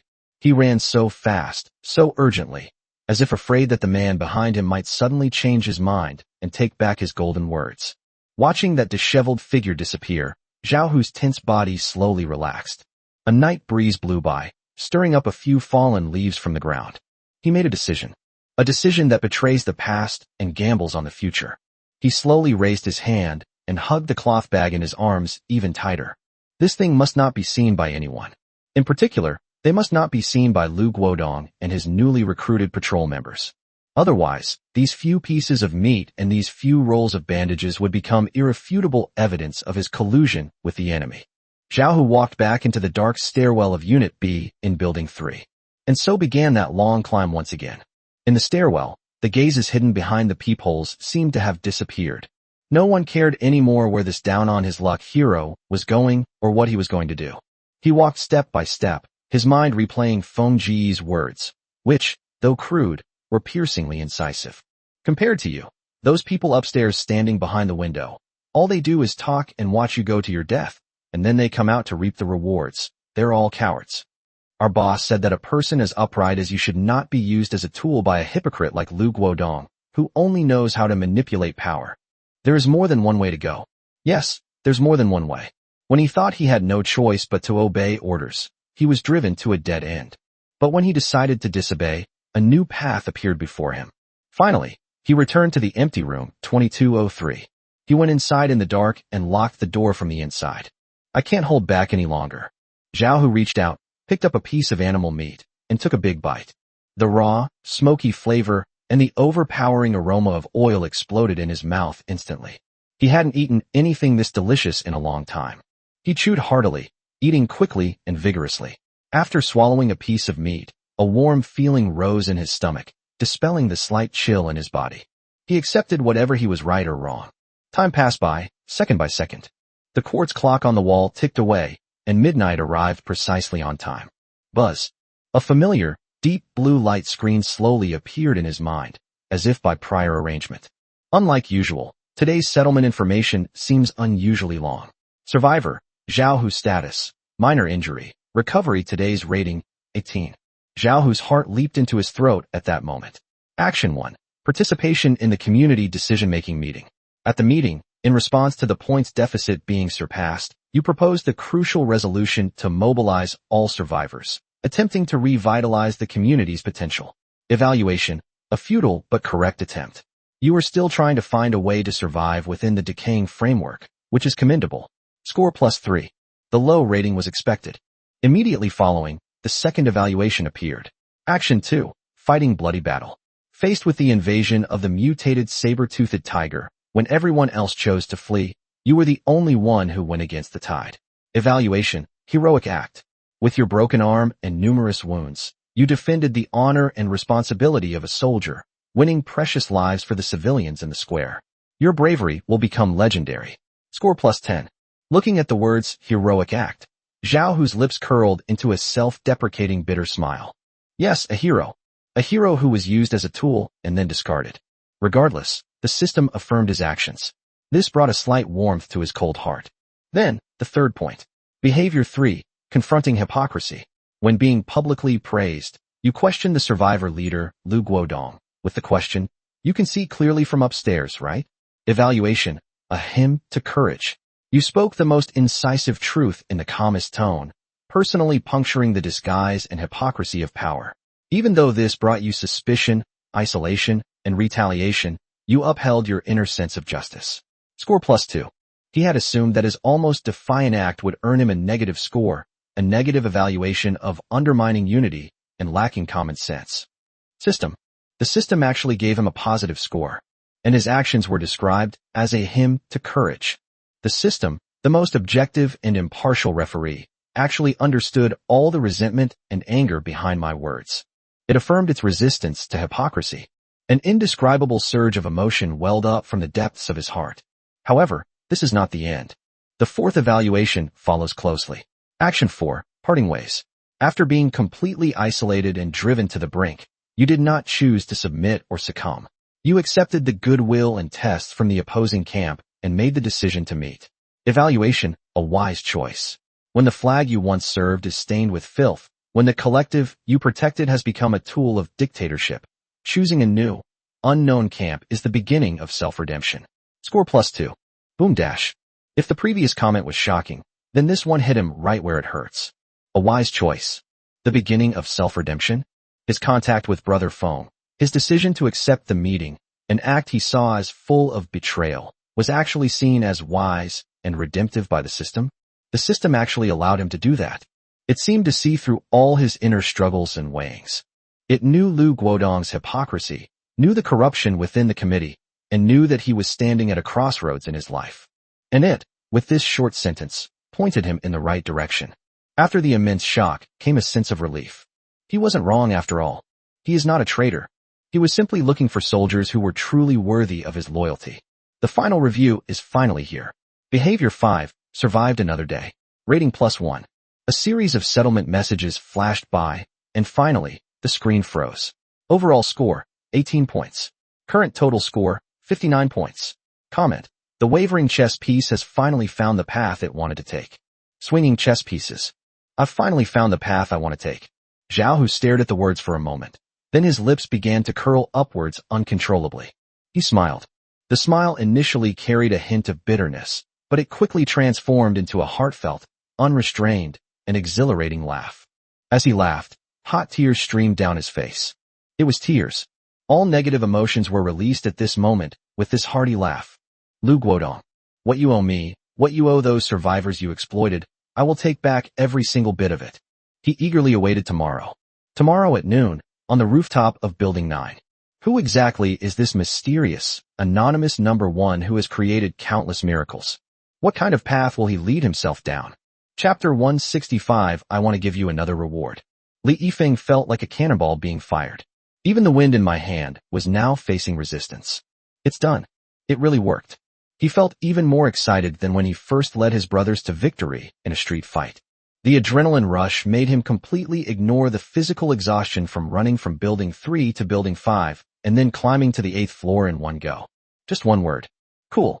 Finally, he stopped in front of room 802, panting heavily. He took a deep breath, tried to calm his chest, and tidied his messy blonde hair from running before cautiously extending his hand. Thump, thump, thump. 3 long tones. Thump, thump. 2 short sounds. This is the agreed-upon code. After knocking on the door, he immediately took a half step back, stood with his hands at his sides, but the smile on his face was gone forever. Hee. Room 802, inside the study. Mingdao was leaning against the wall in an extremely comfortable posture. There were potato chips still stuffed in his mouth. This is life. This is the kind of life a human being should live.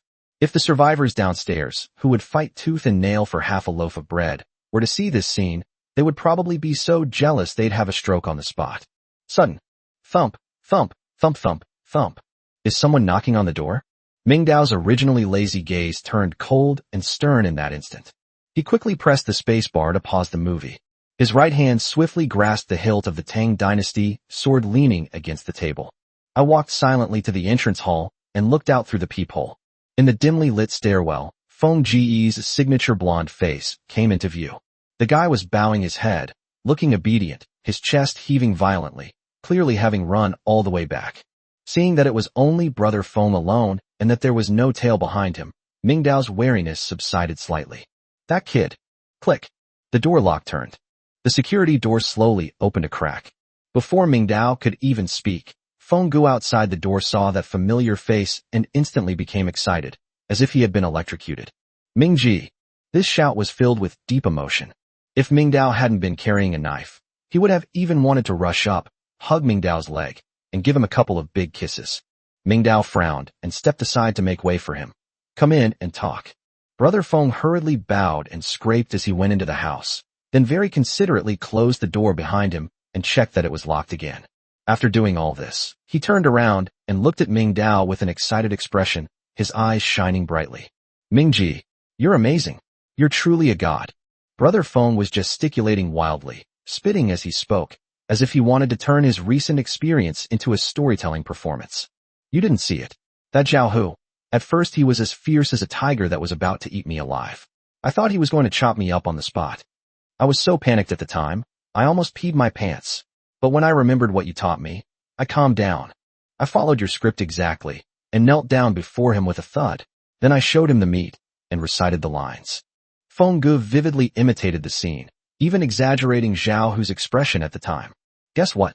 That tough guy, that unyielding Captain Zhao, his eyes immediately welled up with tears.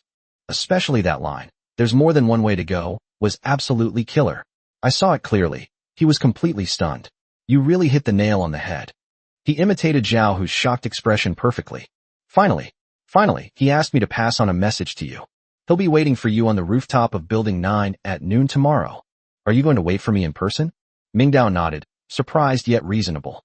It seems he is more decisive than I thought. He made a brief comment, which seemed to be both a compliment to Zhao Hu and an affirmation of his own judgment. You did a great job. The execution was good. There was no unnecessary embellishment. That's right. Brother Ming, really, I, Li Yifeng, have never admired anyone in my life. I don't admire Lu Guodong. I don't admire Zhao Hu, but I truly admire you. How did you come to this? You've figured out everyone's intentions. From now on, please stop calling me Brother Ming. You are God Ming, the only true God in my heart. Faced with this barrage of flattery, Mingdao's expression remained calm, showing little emotion. All right, stop flattering me. Mingdao walked to the coffee table in the living room, and on a whim, took out a large piece of raw meat from his makeshift backpack. It was a piece of mutated porcupine hind leg meat, weighing a good 2 or 3 pounds, with bright red blood streaks and clear texture, extremely tempting. Now that the matter is settled, it's yours. Mingdao tossed it casually. Li Yifeng caught it in a flurry of activity. The meat was even still hot. It still carries the body heat of the original owner. Indeed, this is the work of a celestial being. Amazing. Thank you, Brother Xiaming. Thank you, God Ming. Brother Feng hugged the piece of meat, trembling with excitement. His tears were real, they weren't acting. He was hungry and craving something. These past 2 days, I've been hanging out with Mingdao. Although it's been tiring and dangerous, the treatment I've received is truly exceptional. Seeing Feng's tearful gratitude, as if he wanted to give him his heart, Mingdao nodded noncommittally. As long as you do your job well, I will not treat you unfairly. While Feng was hugging the meat and expressing his gratitude and loyalty, Mingdao's gaze never left him. On the contrary, Mingdao's eyes underwent some subtle changes. He narrowed his eyes slightly, his gaze no longer fixed on a subordinate, but more like that of scrutinizing a lab rat, or a bold, even somewhat insane, experimental plan gradually took shape in his mind. From the moment he received that simple animal cage card, he noticed the special term, taming, since it can tame wild animals and turn fierce rabbits into docile pets. So, where are they? From a biological perspective, humans are nothing more than a higher form of animal. What would happen if someone were locked up inside? Will they go mad? Or will they, like that rabbit, have their edges smoothed out and become absolutely loyal? Once this thought arises, it's impossible to suppress it. In this apocalyptic world, loyalty is the most expensive luxury.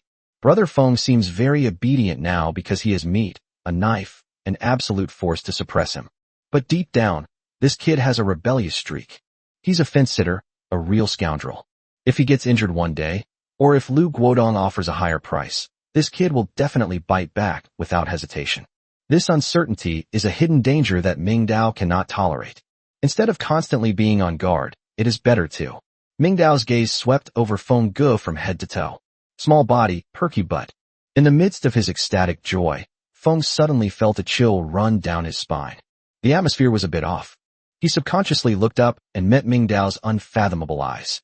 Brother Mingming? Feng's smile froze. His hand holding the meat trembled, and his voice shook. Why are you looking at me like that? Did I do something wrong? Ming Dao did not answer. He just stared at Brother Feng quietly until the other man was sweating profusely and his legs went weak. Then he suddenly smiled. That smile was gentle, but in Brother Feng's eyes, it was even more terrifying than the cold face from before. Nothing, Ming Dao said softly. I just think you did a good job this time, and I wanted to give you another reward. A reward? Brother Feng swallowed hard, instinctively sensing something was wrong, but he didn't dare refuse. Come with me. Chapter 166. Let me show you something good. Ming Dao turned around and walked towards the study, saying, Let me show you something good. Feng Ge, holding the meat, hesitated for a moment, but still gritted his teeth and followed. After the space was expanded, the layout of the study has undergone a huge change. This is the first time it has allowed outsiders to come in. Ming Dao pushed open the door and went in first. Feng followed closely behind. However, the moment he stepped into the study, he froze completely, as if struck by lightning. Clang! The piece of beast meat he held in his arms, which he regarded as a treasure, fell directly to the ground. But he couldn't care less about feeling sorry for the machine at that moment, because his eyes were fixed on the running machine in the center of the room and the laptop with its screen lit up next to it. Buzz dash. The dark green hydrogen generator was in silent mode, emitting an extremely faint buzzing sound. A black power cord extends from it, connecting to the power strip next to it. On the power strip, the laptop's power indicator light was glowing green, and the paused movie on the screen was clearly visible. Xiaodian. Feng Ge's mouth dropped open, his jaw almost falling to the ground. He stretched out his hand, trembling, and pointed at the machine. Ming Ge. What's going on? Dynamo. You also have a generator? On this dark night when everyone was trapped in darkness, in this apocalyptic world where even Lu Guodong had to conserve diesel fuel, there was actually a generator running here. Moreover, judging from its appearance, it was not one of those bulky diesel engines at all, but a new type of high-tech equipment that he had never seen before.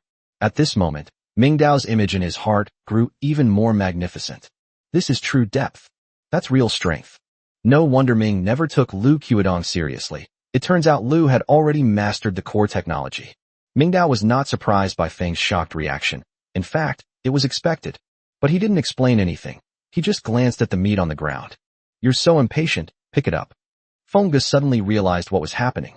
He hurriedly squatted down, picked up the meat, and dusted it off. Brother Ming, you're amazing. Feng was rambling incoherently. With this thing, why would we care about Lu Guodong? We could be emperors ourselves. Ming Dao ignored his nonsense. He walked to the corner of the study.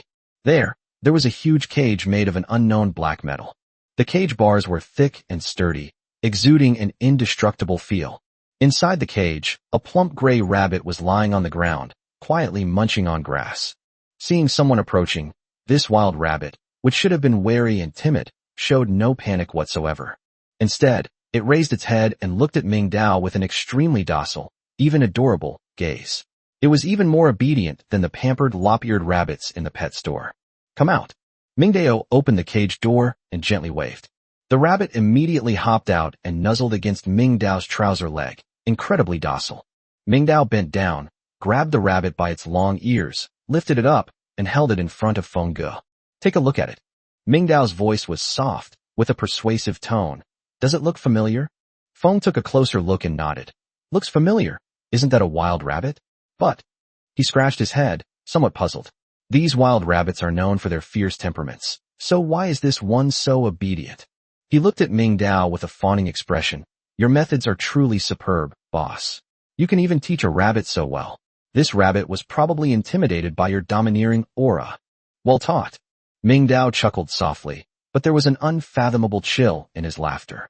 He casually tossed the rabbit to the ground, and the rabbit didn't run away after landing, but obediently laid down at Ming Dao's feet. Ming Dao pointed to the empty black cage. Want to know why it's so obedient? Feng was taken aback, then nodded subconsciously. I want to. Ming, please teach me, and I'll catch a few to raise. Then I'll have a constant supply of meat. Ming Dao's smile gradually became unfathomable. He turned around to face Brother Feng, his gaze passing over his shoulder and landing on the open cage door. He said softly, Go in. Feng was stunned. Go in? Where to go? His mind raced, his gaze shifting back and forth between Ming Dao, the rabbit, and the cage. Oh, I understand. Ming told me to put the rabbit in. They must have taken the rabbit out earlier, and now they're putting it back. All right, Ming-ji, you rest, I'll handle this little thing. Thinking he had grasped his leader's intentions, Feng immediately bent down with a fawning expression, grabbed the rabbit on the ground, and, holding it by the scruff of its neck, was about to stuff it into the cage. Hee, little thing, go back to your home. However, just as his hand was about to reach into the cage, behind him, Ming Dao's voice came again. The voice was no longer gentle, but turned icy cold, like a chilling wind blowing from the depths of hell. I looked at you and shook my head. Feng Ge froze, turned around, and looked completely bewildered.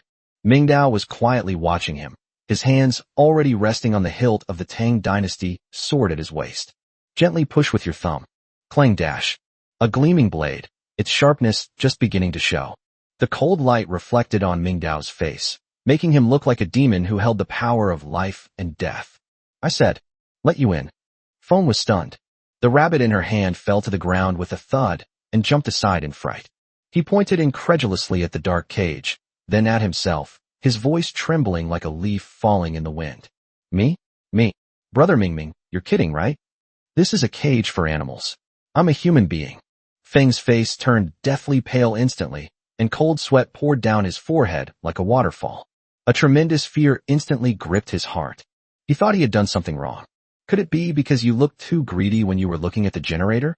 Or is it because he knows too many secrets that Doflamingo wants to silence him? Brother Ming, Master Ming, I was wrong. I was really wrong. Brother Feng suddenly knelt on the ground with a thud, frantically kowtowing, his forehead hitting the floor with a series of dull thuds. Please don't kill me. I didn't see anything. I won't say anything. I'll keep the generator thing a secret. Please, don't treat me like an animal. He cried his eyes out. Looking at Feng Ge, who was crying bitterly at his feet, Ming Dao's indifference remained unwavering. He slowly drew his Tang sword. The blade pointed to the ground, closing in step by step. I don't want to say it a third time. Either you go in yourself, or I'll carry you inside. Choose one. Chapter 167, I have something important to announce. This is the rule of the end times. The strong make the rules, and the weak obey them. There is no third option. Feng looked at the sharp blade that was only a few centimeters from his nose, and felt the chilling aura emanating from its edge. He knew that Ming Dao was not joking. This seemingly refined young man kills people more efficiently than he kills chickens. The overwhelming will to survive ultimately triumphed over human dignity. I'll go in. Feng stood up shakily, his legs shaking like a leaf. He looked back at Ming Dao every few steps, his eyes filled with pleading, hoping it was just a prank. But Ming Dao just stared at him coldly, the tip of his knife slightly raised. Feng was completely desperate. He turned around, gritted his teeth, closed his eyes, bent over, and crawled into the cage like a stray dog. Humiliation, fear, despair. A mix of emotions welled up within him, bringing him to the brink of tears. Clang.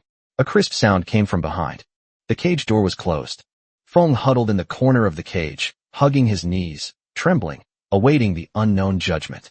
However, the expected pain did not come. Just the instant the cage door locked. Buzz dash.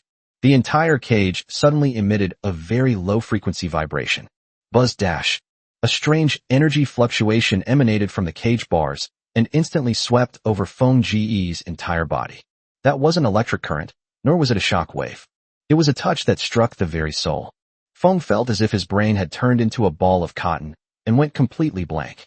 His eyes became dull and empty, losing all their sparkle, like a puppet whose soul had been taken away. This state lasted only a few seconds. A few seconds later, the blank mind started working again, and the unfocused pupils refocused. Li Yifeng regained consciousness. He raised his head blankly and looked at Mingdao standing outside the cage. That face, which was originally filled with shrewdness, arrogance, and mercenary nature, underwent a strange change at this moment. The malice of street thugs has disappeared. Instead, there is an almost instinctive obedience and reverence. Mingdao sheathed his sword, crossed his arms, and looked at Feng Gu in the cage with great interest. The experiment appears to have been a success. He reached out and opened the cage door. Come out. Feng Gu did not hesitate at all, nor did he show the resistance he had shown earlier. He obediently crawled out, stood up straight, put his hands at his sides, lowered his head, and dared not look directly into Mingdao's eyes. Mingdao looked at him, a satisfied smile curving his lips. Now, how are you feeling? Feng blinked, looking somewhat bewildered. He subconsciously touched his arm, looked down at his thigh, and even jumped up and down a couple of times. There were no missing limbs, no strange sounds in the brain, and no transformation into a drooling idiot like in science fiction movies. Everything seemed normal. Normal breathing, normal heartbeat, and even the urge to urinate caused by fear is still there. Feel. Feng scratched his messy blonde hair, looking somewhat confused, as if he was trying to find the right words to describe his current state. I didn't feel anything. It was like I was spacing out or taking a nap in there. My mind was a little blank, but nothing else really. He raised his head and looked at Mingdao, habitually trying to reveal that ingratiating smile that was 3 parts slick and 7 parts calculating. That was the camouflage he developed over several years of street life. However, when his gaze met Mingdao's calm and deep eyes, the slick smile that was already on his lips seemed to be forcibly blocked back by an invisible force. Instead, a solemnity he himself was unaware of was present. His back bent even lower without him realizing it, his hands pressed tightly against the sides of his trouser seams. His original roguishness seemed to have been filtered out by the mysterious fluctuations in the cage, leaving only awe. Mingji, I really don't feel anything. He repeated it again, but this time his tone was no longer insincere, it was sincere. I feel at ease when I see you. I want to do whatever you say, and I feel that you are right and that the truth is with you. Mingdao narrowed his eyes slightly. As a user, he could clearly perceive the subtle changes. If it were the old Li Yifeng, his eyes would have darted around or he would have deliberately exaggerated his expression when he said these words to cover up his disdain and scheming. But now, his eyes were clear and focused, even with the naivety of a college student. It's obvious. The effect is not the kind of brainwashing that produces immediate results. It's more like a subtle psychological suggestion, a fundamental logical reconstruction. That's interesting. Mingdao nodded inwardly. This kind of subtle, gradual change is far more effective than turning someone into a fool. What he needs is a capable and intelligent loyal subordinate, not a robot that only follows orders. It's good that you don't feel anything.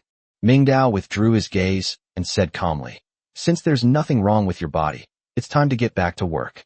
Feng immediately straightened his back. Brother Ming, just give the order. I, Li Yifeng, will not flinch even if it means going through fire and water. Mingdao pointed to the piece of porcupine meat on the ground. Take the meat and go back.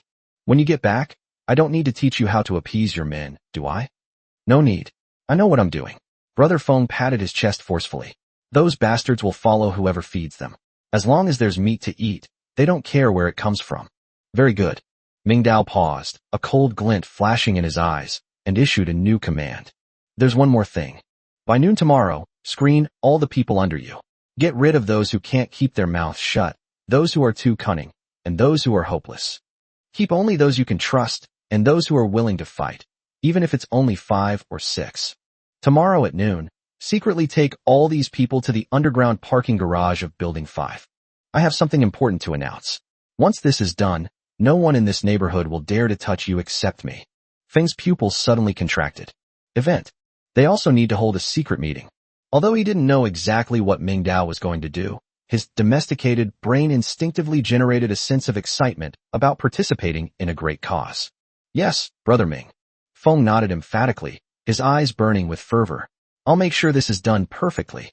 Not a single fly will be let in. Go. Chapter 168 Fengzi has gone mad. The security door clicked shut. The study returned to silence. Mingdao turned around, his gaze falling once again on the dark animal cage in the corner. This is good stuff. He reached out, his fingertips lightly stroking the cage pillar, his eyes gleaming with an unusual light. Originally, he only regarded this thing as a tool for taming wild animals. But now it seems that he seriously underestimated the strategic value of this thing. In this chaotic and desolate world, what is the most unpredictable thing? It's not a mutated beast, nor is it a harsh environment. It is the human heart. Betrayal often happens in the blink of an eye. This simple animal cage can transform this uncontrollable variable into the most stable constant. It can filter wildness into loyalty. If used properly. Mingdao's lips curled up slightly. This was more than just a survival tool. This is a divine artifact for domination. In the future, those who are disobedient or have too many ideas can be sent in for further training. He murmured to himself, his voice echoing in the empty study. In this crazy world, only by maintaining absolute rationality and loyalty can one survive longer, right? He patted the cage, as if patting an old friend on the shoulder. He then turned and walked to his desk, turning the computer screen back on. Now that the internal problems have been resolved, the next step is to plan how to deal with the impending storm tomorrow. Lu Guodong, Zhao Hu, and Lin Yifu, who was hiding in the shadows. It's time for him to take the stage in this game. The neighborhood was bitterly cold in the early hours of the morning. Li Yifeng, holding the baby in his arms, moved with the speed of the wind. In the past, walking on this eerie road would have made him feel uneasy, and he would have been constantly on guard to see if there were any thugs around. But today, he walked with unusual steadiness. That feeling was wonderful. It's like an orphan who has been wandering for many years suddenly finding a home and a support system. Mingdao's figure was like a stabilizing force, calming all fear and unease. Not only that, he found his thinking to be clearer than ever before. In the past, he acted entirely on impulse and ruthlessness, doing whatever came to mind. This is why, despite having a group of brothers, he could only ever be a gang leader and never achieve anything significant. But now, with each step he took, his mind raced, automatically planning his next move. How should this piece of meat be distributed to maximize the chances of winning people's hearts? How can you select loyal brothers without arousing suspicion? Who should I take to see Mingji tomorrow? One idea after another popped up logically, as if his brain had been upgraded, and his execution ability skyrocketed. Is this what it feels like to follow God? Feng muttered to himself, his eyes growing increasingly fervent. Soon, the faint light from the underground parking garage came into view.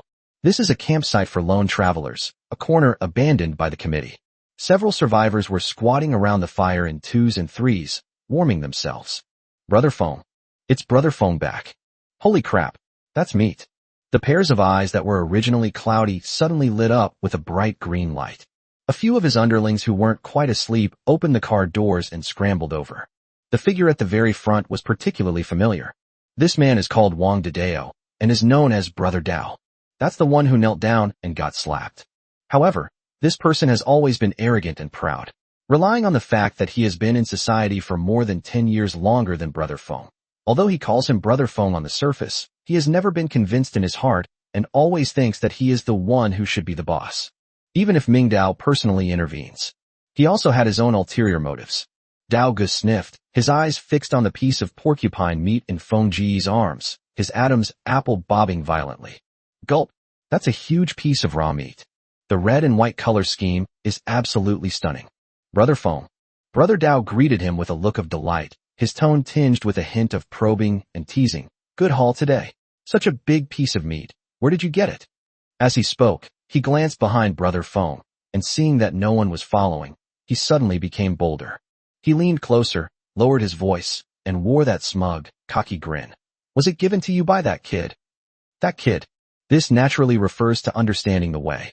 In Dao Ji's opinion, Ming Dao is impressive, but he's still young. In terms of experience and life experience, who can compare to this old slicker? Feng Ge looked down on people who went to work as lackeys. Now that Ming Dao is gone, his initial reverence has diminished somewhat, and his old-fashioned roguishness and disdain have resurfaced in his words.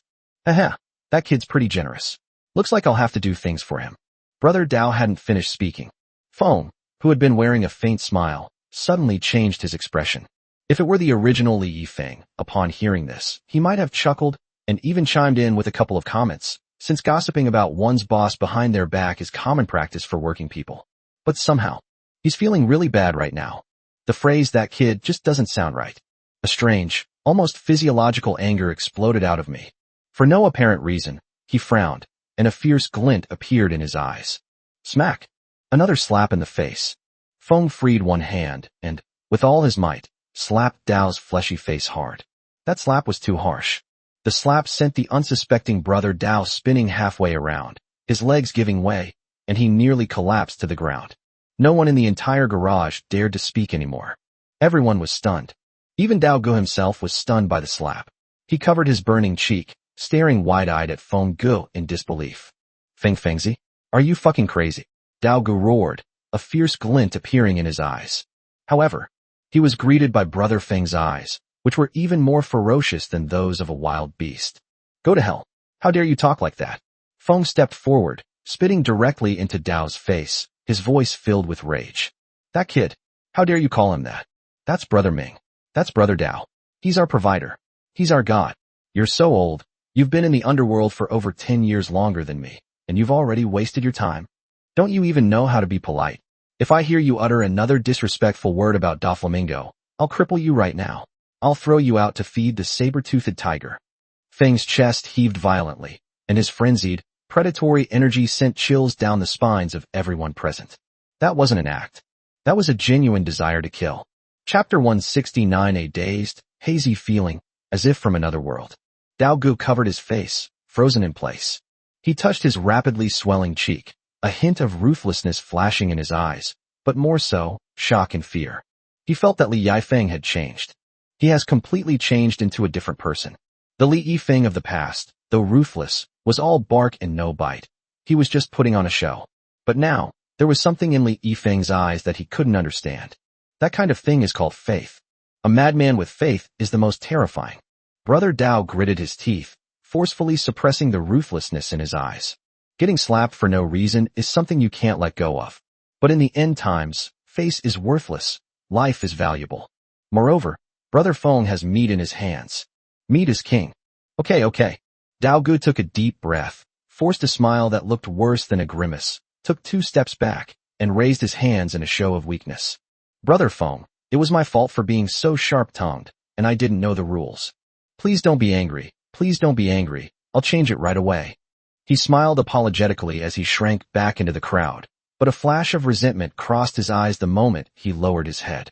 Feng gave him a cold look and didn't pursue the matter further. His current task is to integrate the team, not to cause internal strife. Snort. Brother Feng snorted coldly, turned around, and glanced at the silent underlings around him. Listen up, all of you. From today onwards, our lives belong to Mingji. Anyone who dares to have disloyal intentions, don't blame me, Li Yifeng, for turning my back on them without hesitation. After saying that, he waved and called out to a thin, wiry figure in the crowd. Skinny monkey, come here. Hey, Brother Feng's here. A young man who looked as thin as a monkey immediately jumped out, his face beaming with smiles and his eyes full of admiration. Skinny Monkey is Brother Feng's diehard fan and also the most clever one. Go, start a fire. Feng handed the porcupine meat in his arms to Skinny Monkey, his tone softening slightly. Tonight, we're having a feast. Put the meat on the fire and roast it properly. Then each of US brothers can get a sip of soup. All right. Long live Brother Feng. Long live Brother Ming. The Skinny Monkey jumped for joy, taking the meat as if it were a royal decree. Soon, a new bonfire was lit in the center of the garage. The orange-red flames flickered, dispelling the surrounding chill. The sizzling sound of roasting meat, along with the aroma of dripping oil, quickly filled the entire underground space. A dozen pairs of eyes were fixed on the piece of meat, and the sounds of swallowing saliva rose and fell. Feng sat cross-legged by the firelight casting flickering shadows on his face. As he stared at the grilled meat, he mentally calculated the list of candidates for tomorrow. Dao Gu is a bad guy. He's too cunning and doesn't respect Ming Gu. He'll be a menace sooner or later. We need to find an opportunity to get rid of him, or maybe give him to Doflamingo's cage to try and find a solution. Thinking of that cage, Feng couldn't help but shudder. A hint of fear flashed in his eyes, but it quickly turned into an even more determined fervor. Cages are great. The cage is amazing. And in the dark corners, Dao Gu covered his face, looking at Feng Gu who was being fawned over, then at the tempting piece of roast meat, his eyes growing increasingly sinister. Li Yifeng, you just wait. And that damn Mingji. Sooner or later, He didn't realize the abyss his thoughts would plunge him into in this increasingly alienated garage. The fate of people often hinges on a single choice. This was the deepest and most restful sleep Mingdao had had since he transmigrated. When he opened his eyes again, a few rays of golden sunlight stubbornly squeezed through the gaps in the heavy blackout curtains, like lightsabers piercing the dim bedroom. Mingdao subconsciously squinted, his body sinking into the soft mattress, a long-lost feeling of languor enveloping his entire body. Get up. He habitually reached out and groped around on the bedside table for a moment before grabbing the cold, rectangular object, his cell phone. Tap the screen with your thumb. Whoosh. The screen lights up. Time displayed, 08:15 am. He skillfully swiped to unlock, and his fingers almost instinctively tapped the app with the black musical note icon, TikTok. In the center of the screen, the white loading circle began to rotate. 1 lap, 2 laps, 3 laps. It spins tirelessly, as if it spins long enough, it can connect to that vanished civilization. Mingdao stared at the spinning icon for a full half-minute, until the screen automatically turned off, revealing his slightly dazed face. Oh, he chuckled self-deprecatingly and tossed his phone back onto the bed. The end of the world has never left. The internet is still down. That bustling, prosperous, and vibrant old world is gone forever. But Mingdao sat up, his gaze falling on the power strip next to the bedside table. The other end of the data cable is connected to the phone. In the upper right corner of the phone screen, the green battery icon displays a number that gives all modern people a great sense of security, 100%. Fully charged. Although he could not return to the old world, he had already personally ignited the spark of civilization in this wild new world. Mingdao threw off the covers, stepped barefoot onto the floor, stretched out a big yawn, and his bones cracked and popped. Full of energy, he pushed open the door to the study. The dark green hydrogen generator sat quietly in the corner, its indicator light flashing a soft green light, showing that it was running smoothly in silent mode. Mingdao walked over and reached out to touch the generator's casing. Slightly warm. You've worked hard, buddy. He muttered something under his breath, then turned and walked toward the bathroom. I filled a basin with water and washed my face. Electricity is available, water is available, and people are available. Today is the 6th day. It was also the first day that he truly began to plan and expand in the Blue Bay Peninsula. 10 minutes later, Mingdao was dressed neatly. Black windbreaker, cargo pants, and Doc Martens boots. He had a bag on his back. At his waist, the Tang-style horizontal sword, sharp enough to cut through iron like mud, hung diagonally, the anti-slip cloth wrapped around the hilt worn smooth from being rubbed. Regardless of the background, this outfit is indeed stylish. Open the door and turn around. They knocked on the door of room 801 across the street. Thump, thump. Almost as soon as the knocking ended, the door clicked open. Wang Chu, sporting large dark circles under his eyes, gripped a crowbar in his hand and nervously poked his head out. He had clearly not slept well all night, or rather, he had been awake for a long time and was waiting for Mingdao's movements. Seeing Mingdao's energetic appearance, Wang Chu was stunned for a moment, subconsciously raised his wrist to look at his watch, and then looked at the sky outside. Brother Mingming? Wang Chu was somewhat surprised and lowered his voice, saying, You got up so late today? It's almost 8:30. I thought you had already left. In his memory, Mingdao was a tireless machine who started working before dawn every day. It was unprecedented for him to sleep until noon like today. Mingdao chuckled. A faint smile curved at the corners of his lips. Then, he took his phone out of his pocket. It wasn't unlocked. I just pressed the power button on the side lightly. Whoosh. The screen lights up. The originally dimly lit corridor was instantly illuminated. Fatty, I've got something good for you. Chapter 170 Registering to Leave. Wang Chu was initially a little confused, not knowing what his boss meant. Could there be some new intelligence? Or did they take a picture of some monster last night? He squinted his eyes, which were squeezed small by his fat, and leaned closer to the screen to look at it carefully. 100%. Lying down. The crude exclamation had barely escaped his lips when it was firmly swallowed back by Wang Chu's thick, fleshy hand. His eyes widened, almost popping out of their sockets. He pointed at the phone, then at the road, his lips trembling. Electric? Full. How is this possible? How is this possible? What does that mean? Brother Mingming. We have electricity. We really have electricity? Seeing Wang Chu's pathetic state, Mingdao calmly put his phone away and tucked it back into his pocket. That nonchalant attitude is something he could learn for a lifetime. After, Mingdao straightened his cuffs and said calmly, Electricity is no longer a problem for us. Good. Okay. At a time when even Lu Guodong is haggling over a few liters of diesel, Ming has already achieved electricity freedom. Those thighs are so thick. Even if it means death, I'll cling to this powerful figure for the rest of my life. Wang Chu was so excited that his whole body trembled. If he wasn't afraid of Ming Dao's disapproval, he would have knelt down and kowtowed twice. All right, stop drooling. Ming Dao glanced at him, interrupting his self-congratulatory euphoria. Don't forget the important business of today.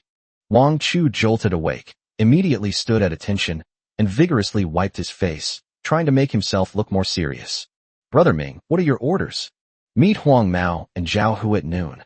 As Ming Dao spoke, he walked downstairs. As for now, let's go to the forest and see what new discoveries our meat processing plant has made. Yes. Wang Chu followed along eagerly, his steps as light as a 200-pound swallow. With electricity, he felt full of energy. Even if he were to go and fight Sabretooth right now, he would dare to cheer for Ming on from the sidelines. The two walked downstairs side by side. The hallway was quiet, with only the occasional suppressed cough or a child's cry. Most residents kept their doors tightly shut, like hibernating animals, in order to conserve their energy. As they stepped out of the unit door of Building 5 and onto the ground floor of the community, a wave of noise hit them. The once spacious gate of the residential area has now undergone a complete transformation. Several private cars had been haphazardly pushed to the front gate, completely blocking the wide exit. Only in the very middle was a narrow passageway left, allowing only one person to pass at a time. Beside the passageway stood a makeshift sign made of wooden planks, with 8 large, crooked, yet menacing characters painted on it in red paint. Wartime Control, register before leaving. Under that sign stood 4 or 5 men dressed in security uniforms with red armbands on their arms. These people were not the trained veteran security guards under Zhao Hu, but a group of unfamiliar faces. Most of them looked like thugs, carrying batons or iron pipes, their eyes fiercely scanning every survivor who tried to approach the gate. What are you doing? Stop right there. Want to leave? Show me your points. Those trash with insufficient points aren't allowed to go out and die. And you, what's in your backpack? Open it and check. A survivor was trying to go out in search of food when he was rudely stopped by 2 patrolmen who not only forcibly searched his backpack, but also shoved and humiliated him. The survivor was filled with humiliation, but dared not speak out. He could only lower his head and let them plunder his body. Seeing this, Wang Chu couldn't help but shrink back and muttered, "Does Lu Guodong really think he's some kind of local tyrant? This isn't regulation, it's blatant robbery." Ming Dao frowned slightly, a hint of coldness flashing in his eyes. This so-called wartime control is ostensibly for everyone's safety, but in reality it is to completely control everyone's whereabouts and resources. Registering here is tantamount to revealing your hand to Lu Guodong. How many people went out? What equipment did you take? How many people came back? What supplies did you bring back? Once they have access to this data, the so-called unified distribution will turn into precise plunder. Moreover, the rule that you can't go out if you don't have enough points is even more malicious. This is tantamount to directly cutting off the path for the weak to save themselves, forcing them to depend on the collective and become slaves to be slaughtered at will. Mingji, what should we do? Wang Chu looked at the tightly blocked gate with some worry. If we go through here, we'll definitely be questioned. Your knife is too conspicuous. They'll definitely try to confiscate it. Ming Dao snorted coldly. Force your way in? No need. That's something only a brute would do. Don't use the main gate. Ming Dao turned around and said in a low voice, "Follow me, let's change routes." Change route? Where's there another route? Wang Chu looked bewildered. There are patrols on the other side of the wall, and the wall is too high. We didn't bring any ladders. Let's go to the villa area. After saying this, Ming Dao flashed into the nearby green belt. Although Wang Chu was puzzled, he immediately followed Ming Dao out of absolute trust in him. In Ming Dao's mind, the map of Blue Bay Peninsula was crystal clear. He remembered clearly that at the southernmost end of the villa area, there was a row of townhouses. The first floor of each villa comes with a small vegetable garden, and to make it easier for residents to access the garden, the back door of some of these gardens opens directly onto the road outside the community. By simply passing through that vegetable garden, one can bypass the gate unnoticed and directly enter the outer edge of the forest. Using the dense bushes and the green belt as cover, the two moved silently toward the villa area like 2 ghosts, one dark-skinned and one fat. The villa area and the high-rise residential area are separated by a decorated wall. What separates the inside from the outside is not just the gap between the rich and the poor, but also class. At this moment, the place was quiet, without a single ghost in sight. Those mansions that were once worth tens of millions, except for the outermost 2 rows which were looted, are now mostly closed with their doors and windows tightly shut and their curtains drawn. Mingdao led Wang Chu to the vicinity of the row of townhouses. Just as they were about to walk through a landscaped grove of trees in search of the exit.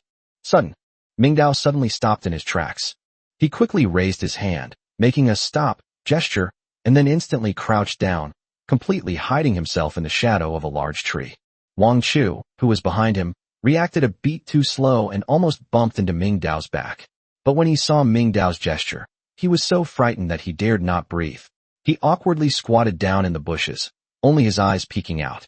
Following Mingdao's gaze, about 50 meters ahead, the gate of a detached villa with extremely luxurious decoration and a huge European-style floor-to-ceiling window slowly opened. A figure walked out from inside. The moment they saw the figure clearly, both Mingdao and Wang Chu's pupils contracted slightly. They knew that person. It was none other than Lu Guodong's right-hand man, the always smiling, seemingly harmless clinic doctor, Lin Yifu. Chapter 171. The goods have been received. At this moment, Lin Yifu was not wearing his signature white lab coat. Instead, he changed into a finely crafted black coat and wore a stethoscope around his neck. It looks out of place and doesn't quite fit. He had a bulging backpack on his back. In his hand, he was still carrying that iconic silver medical kit. After leaving the villa, Lin Yifu did not rush to leave. He first stood on the steps, cautiously looking around, and only after confirming that no one was around did he do so. A slight smile appeared on his face, which was usually tense and carried a hint of compassion. It was a satisfied, even blissful smile. Immediately afterwards, he calmly took out an exquisite silver cigarette case from his coat pocket. Smack! He opened the cigarette pack and took out a long, thin cigarette. He then pulled out a metal lighter. Bite! The flames flickered. He lit a cigarette, squinted slightly, and took a deep drag. As he slowly exhaled the pale blue smoke, Lin Yifu's expression became even more intoxicated, as if he were inhaling not nicotine, but the essence of the entire world. This is a high-end product. In this post-apocalyptic world where people even gnaw on tree bark, a cigarette like this is worth more than a human life. Lin Yifu, however, drew the cigarette so calmly and as if it were perfectly natural. I'll go. Wang Chu lay prone in the grass, lowering his voice to whisper in shock. Why is Dr. Lin acting so suspiciously? And where did he get such good cigarettes? Also, who owns the villa he just came out of? Mingdao remained silent. He watched as Lin Yifu slowly finished his cigarette, then carefully stubbed it out. After that, he patted his clothes, seemingly to get rid of the smell of smoke. Finally, he straightened his clothes, regained his serious and composed demeanor, picked up his medical kit, and strode quickly toward the Property Management Command Center.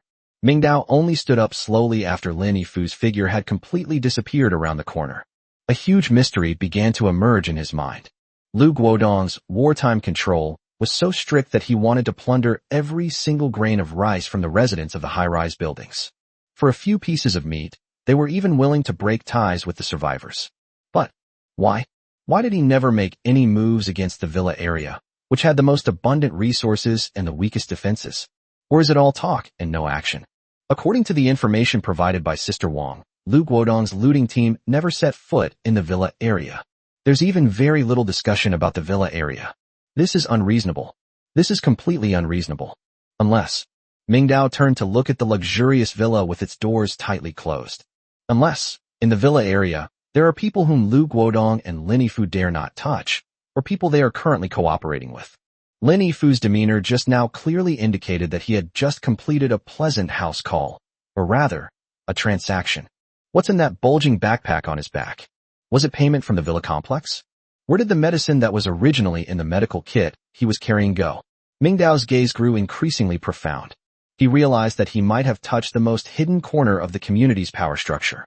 Lu Guodong outwardly plays the good cop, but inwardly acts as a dictator.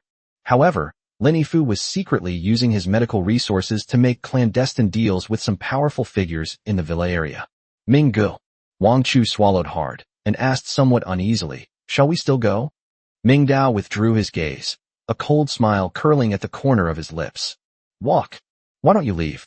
"But," He glanced in the direction Lin Yifu had disappeared, his tone chilling. It seems that our Dr. Lin is not as benevolent as he appears on the surface. What's behind this is probably even more interesting than the looting of supplies. At the very least, Lin Yifu has a serious problem. Ming Dao put his backpack back on and patted Wang Chu on the shoulder. Let's go. Let's take over our meat processing plant first. Once Lu Guodong is dealt with, this thin veil over the villa area will be lifted. I'll expose it sooner or later. At the southern end of the villa area is a cluster of townhouses overgrown with vines and weeds. This area was originally one of the most expensive areas in Blue Bay Peninsula, with each household having a private vegetable garden that led directly to the outside road. But in the days following the apocalypse, the vegetation grew wildly due to the unknown environment, which ironically provided the best cover for the two of them. Ming Dao led Wang Chu through the dense bushes. Soon, a rusty wrought iron gate blocked their way. This is the last barrier to the outside world. A large brass padlock hung on the door, its body heavy and clearly a high-end item that the homeowner had specially installed for security. Wang Chu took a breath, stepped forward, raised the crowbar in his hand and gestured with it, then lowered his voice and said, Ming Ji, this lock looks pretty sturdy. It'll probably take some effort. How about I do it? You rest, I'll use a crowbar to pry it open. That should do it. Need not. Clang dash. A clear and melodious dragon's roar. Wang Chu felt a chilling light flash before his eyes, so fast that he didn't even have time to blink. Ming Dao drew his sword. Click. Immediately afterwards. Clatter. The copper lock, which was about the size of a fist, was neatly split in two in the middle, falling onto the muddy ground and breaking into two halves. The cut surface was as smooth as a mirror. There isn't even a single burr on the metal edge. I'm going to lie down. This is solid brass. It broke just like that. Like slicing tofu. What is this? It's not a knife. This is practically a laser cutting machine. Ming Dao flicked his wrist, executing a beautiful flourish with the sword, and returned the Tang's sword to his waist. Keep up. 20 minutes later, the two arrived at a low-lying valley with dense vegetation. This is the exclusive meat processing plant meticulously set up by Ming Dao and Wang Chu. As soon as they got close, a strong smell of blood wafted over on the wind. The smell wasn't unpleasant at all. On the contrary, it invigorated the two of them. The goods have been delivered. Wang Chu lowered his voice in surprise and quickened his pace involuntarily. When he pushed aside the last layer of bushes and saw the scene before him, he was instantly filled with excitement. In the clearing ahead, covered with weeds, the once peaceful trap area had been transformed into a brutal hunting ground. Of the previous 19 bear traps, more than half have now been triggered. 1, 2, 3, 7. Chapter 172, Flat-Haired Beast. Wang Chu mentally calculated. The trigger rate is a whopping 37%. That's way easier than buying a lottery ticket. Although one of the traps was surrounded by a pool of blood and torn fur, clearly indicating that some powerful creature had broken free and escaped, this did nothing to overshadow the rest of the glorious spoils. In the remaining 6 traps, at the edge, lay 3 plump, gray-furred mutant rabbits, each the size of a house cat, still breathing and gurgling. A little further in, 2 black antelopes, their bodies entirely black and their horns like scimitars, lay lying in pools of blood. Their hind legs were caught in traps, their bones were clearly broken, and although they were still twitching weakly, they had lost the ability to resist. These 2 black antelopes together weigh at least 200 or 300 pounds. But that's not the most shocking part. In the very center of the trap zone, where Ming Dao had deliberately set up a chain trap, a creature that was slightly smaller but exceptionally magnificent lay there quietly. It has deer antlers, a horse's face, cow's hooves, and a donkey's tail. Neither fish nor fowl. Wang Chu recognized it. It was a deer, and a mutated deer at that. Its fur had a strange pale gold color that shimmered in the sunlight. Although one of its front legs was caught in a trap and blood stained the ground, its large, moist eyes still revealed an indomitable nobility. This is a Class 2 protected animal in China. TSK. I never thought I'd be able to taste this kind of wild game one day. This wave is going to put us directly on the road to a comfortable life. The impact of such a bumper harvest is truly immense. Wang Chu had completely forgotten the danger around him. All he could see were the pieces of meat. He drew his boning knife from his waist and was about to rush forward to deal with the spoils. Ha ha ha. Meat. All meat. Here I come. However, just as he took his first step and his body burst out of the bushes for cover. Get down. A loud shout, like a thunderclap from a clear sky, suddenly exploded in his ears. That was Mingdao's voice. But this voice lacked its usual calmness. Instead, it was filled with unprecedented anxiety and violence. Wang Chu was stunned for a moment. Lie down. Why lie down? Before his brain could process the instruction, his body had already felt the tremendous impact. Bang! Mingdao gave him no time to react, and kicked him hard in Wang Chu's fat buttocks.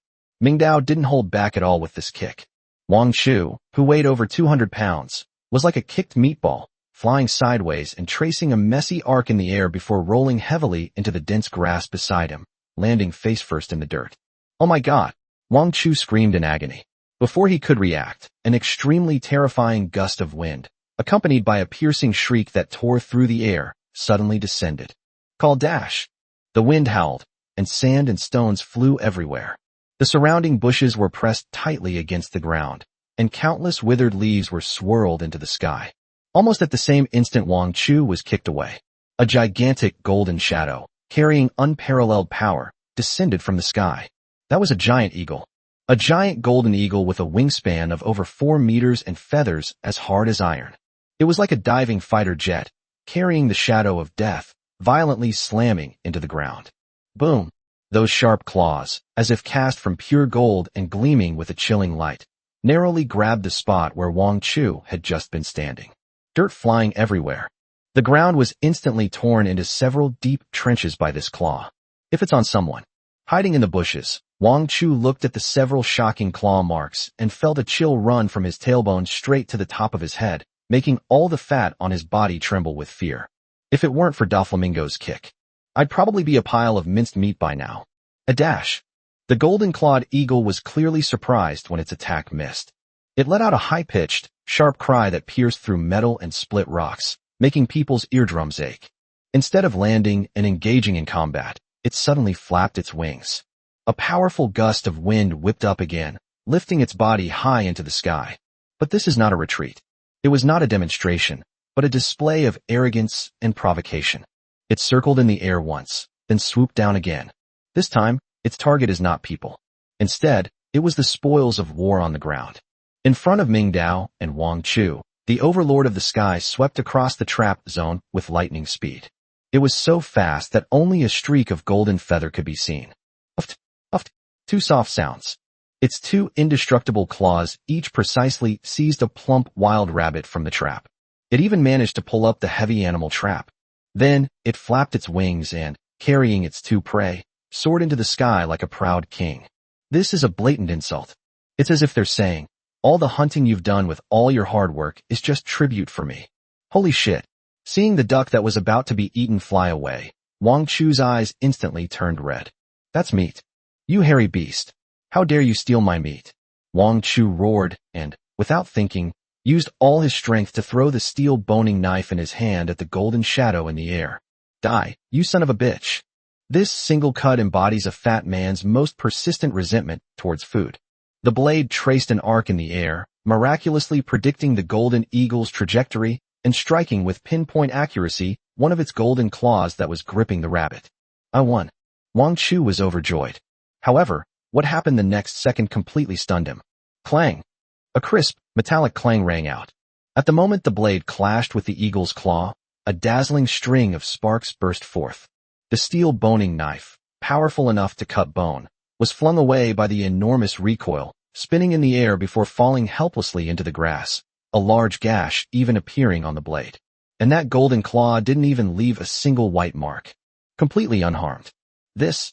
Wang Chu stared wide-eyed, frozen in the position of throwing the knife, completely petrified. Is this even a living organism? Why are the wild animals I've been seeing getting more and more outrageous these days? How the hell can humans win like this? Meanwhile, on the other side, Mingdao, who had been on guard, suddenly narrowed his pupils to pinpoints. Sparks. Golden claws. Golden-clawed eagle. Mingdao blurted it out, his voice tinged with a hint of apprehension. This is most likely the culprit that destroyed Li Yuan's drone. This defensive capability, this speed, this power. This is definitely not an ordinary mutated creature. This is a true aerial overlord. Chapter 173. Be careful in your next life. Don't move. Seeing that Wang Chu was about to pick up a stone from the ground to throw at him, Ming Dao immediately shouted in a low voice, stopping his reckless behavior. Wanna die? Those things have claws that can tear steel plates apart. In the sky, the golden-clawed eagle seemed to be enraged by the previous strike. Although it was not injured, how could it, as the king of this sky, tolerate the provocation of two ants? Yo! It let out an angry cry, but instead of flying away immediately, it circled above the two people's heads. Those sharp eagle eyes were fixed on Ming Dao on the ground, as well as the larger prey in the trap, the black antelope and the four-legged beast. His eyes were filled with greed and fear. It could sense that the human on the ground holding the black knife was different from the fat man who had thrown the knife earlier. It's very dangerous. Extremely dangerous. Ming Dao slowly drew his Tang Hung Dao sword. Zheng dash. Instead of retreating, he stepped forward and stood in front of Wang Chu and his prey. His muscles were taut like iron, and a powerful and sharp aura suddenly erupted from his body, soaring straight into the sky. That is the momentum of the strong. One person, one eagle. One place, one day. They stand facing each other in this valley. Time passed by, second by second. The golden-clawed eagle circled in the air several times, its golden eagle eyes scanning back and forth between Tang Hung Dao and its prey. It is being evaluated. Assess the value of the prey and the threat posed by the human with the long fangs. Its animal instincts told it that the long black knife was deadly sharp. It may get injured if forcibly taken. In this cruel natural world, injury often means death. Final. Reason prevailed over greed. The overlord of the sky let out a long, unwilling cry and gave Ming Dao a deep look, as if trying to etch the human's image into his mind. Then, with a sudden flap of its wings, it carried the two hares it had captured as trophies, transforming into a golden streak of light. It rapidly ascended and flew towards the distant mountain peaks, disappearing into the horizon in the blink of an eye, until that golden black spot completely disappeared. Ming Dao slowly exhaled a breath of stale air, and his tense muscles relaxed slightly. What a pity. He sheathed his sword, looking in the direction where the golden-clawed eagle had disappeared, a hint of regret flashing in his eyes. This beast definitely has a beast core, and it's not low level. If I can kill it and devour its beast core, I will definitely gain a huge boost. But he also knew that he lacked anti-air capabilities, and it was almost impossible to capture such an airborne overlord who was determined to escape. The golden light vanished at the edge of the sky, leaving only a few drifting feathers, swirling in the wind and slowly falling into the grass. Wang Chu crawled out of the bushes in a disheveled state, his head and face covered in grass clippings and dirt. He clutched his still throbbing buttocks, gazing at the sky with a mixture of relief and, more so, anger at having his food stolen. Damn it, you dead bird. You filthy beast. All right, save your energy. Ming Dao interrupted his outburst. He walked to where Wang Chu had just stood, squatted down, and reached out to touch the several shocking claw marks on the ground. The soil was turned over, and even on the nearby rocks, 3 deep gullies were left. Come and take a look. Ming Dao pointed to the ground. Wang Chu approached, grumbling, but after just one glance, his incessant chatter seemed to be paused, and he instantly shut up. Ming Dao stood up, patted the dirt off his hands, stared at Wang Chu with a serious look, and said in a low voice, "Do you remember that feeling from just now?" Wang Chu swallowed hard, his face pale, and nodded. "I'll remember. There is no absolutely safe zone in this world." Ming Dao turned around, his gaze sweeping over the seemingly peaceful forest, which was actually teeming with danger. Even in our carefully laid trap zone, even when we think we have won a great victory, death can still come down from the sky at any time. He paused, his tone becoming even more sinister. "Next time, I might not have time to kick you, or I might be too busy running around myself." This warning is very apt. Wang Chu realized how foolish his actions had been. In a post-apocalyptic world, rushing out of cover to steal prey without confirming airspace safety is a classic example of suicide. "Mingji, I was wrong." Wang Chu lowered his head, this time sincerely. "If it weren't for your kick just now, I would have lost all my weight. From now on, I will definitely follow your orders and only move when you tell me to." "Good to know." Ming Dao didn't say anything more. Lessons should be taught only briefly. In this cruel environment, you either grow quickly or you are eliminated. The fact that Wang Chu has survived until now shows that he is not a hopeless fool. Get to work. The sky won't be safe anymore. Ming Dao took out 10 brand new, simple animal traps from his makeshift backpack. This is the stock he rushed to make last night using that pile of scrap metal. Your panel countdown hasn't ended yet, so you can't dismantle anything. Your task is to set traps. Wang Chu dared not delay and quickly took the animal traps and rearranged them on the animal trail. Ming Dao, carrying the Tang sword, walked straight towards the four unlikes in the center of the arena. Although injured, with one of its front legs almost severed, this mutated deer still showed remarkable resilience. Upon seeing humans approach, it bared its teeth and tried to struggle to its feet. "Oh ho, you dare to yell at me?" Clang! A flash of black light appeared. "Be more careful in your next life." Tang Hengdao's incomparably sharp blade easily sliced through the tough fur and muscles of the mutated deer, precisely severing its cervical vertebrae. The enormous deer head rolled to the side, gushing blood that instantly stained the ground red. Ming Dao took a deep breath, sheathed the Tang sword, and then placed his right hand on the massive corpse. "Break down." As the command was given, a dazzling azure light instantly spread out, like a giant net of light, completely enveloping the entire carcass of the strange creature, along with the bloodstains on the ground. It then transformed into countless tiny blue specks of light. It is beautiful and breathtaking. Less than 3 seconds had passed. The enormous creature, weighing several hundred kilograms, on the ground had completely disappeared. Not a single hair or drop of blood was left behind. That's what makes the disassembly and synthesis stand so terrifying.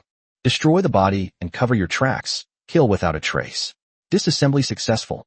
Gains: 120 mutant deer meat, high quality. 1 mutant deer hide, 92% intact. 10 mutant deer tendons, 2 mutant deer antlers, 20 mutant beast bones, large. 1 low-level beast core. Chapter 174 Buffet. As expected, Ming Dao was overjoyed. He had opened a blind box and gotten a hidden item. Although this strange creature looked magnificent, it was, after all, a mutated herbivore and not very aggressive. Ming Dao originally did not have high hopes for it to produce a beast core. "I never expected to be so lucky. This is a key material for upgrading the LV4 panel." With a thought, a crystal the size of a fingernail, translucent and milky white, appeared out of thin air in his palm. The crystal is not large, but it has a warm and smooth texture when held in the hand, and you can vaguely feel a kind of active bioenergy contained inside. "What are we waiting for?" Ming Dao threw it into his mouth, and the milky white crystal instantly transformed into a warm current that quickly traveled through his body along his meridians, eventually flowing into his limbs and bones. "Call." He couldn't help but let out a soft, pleasurable groan.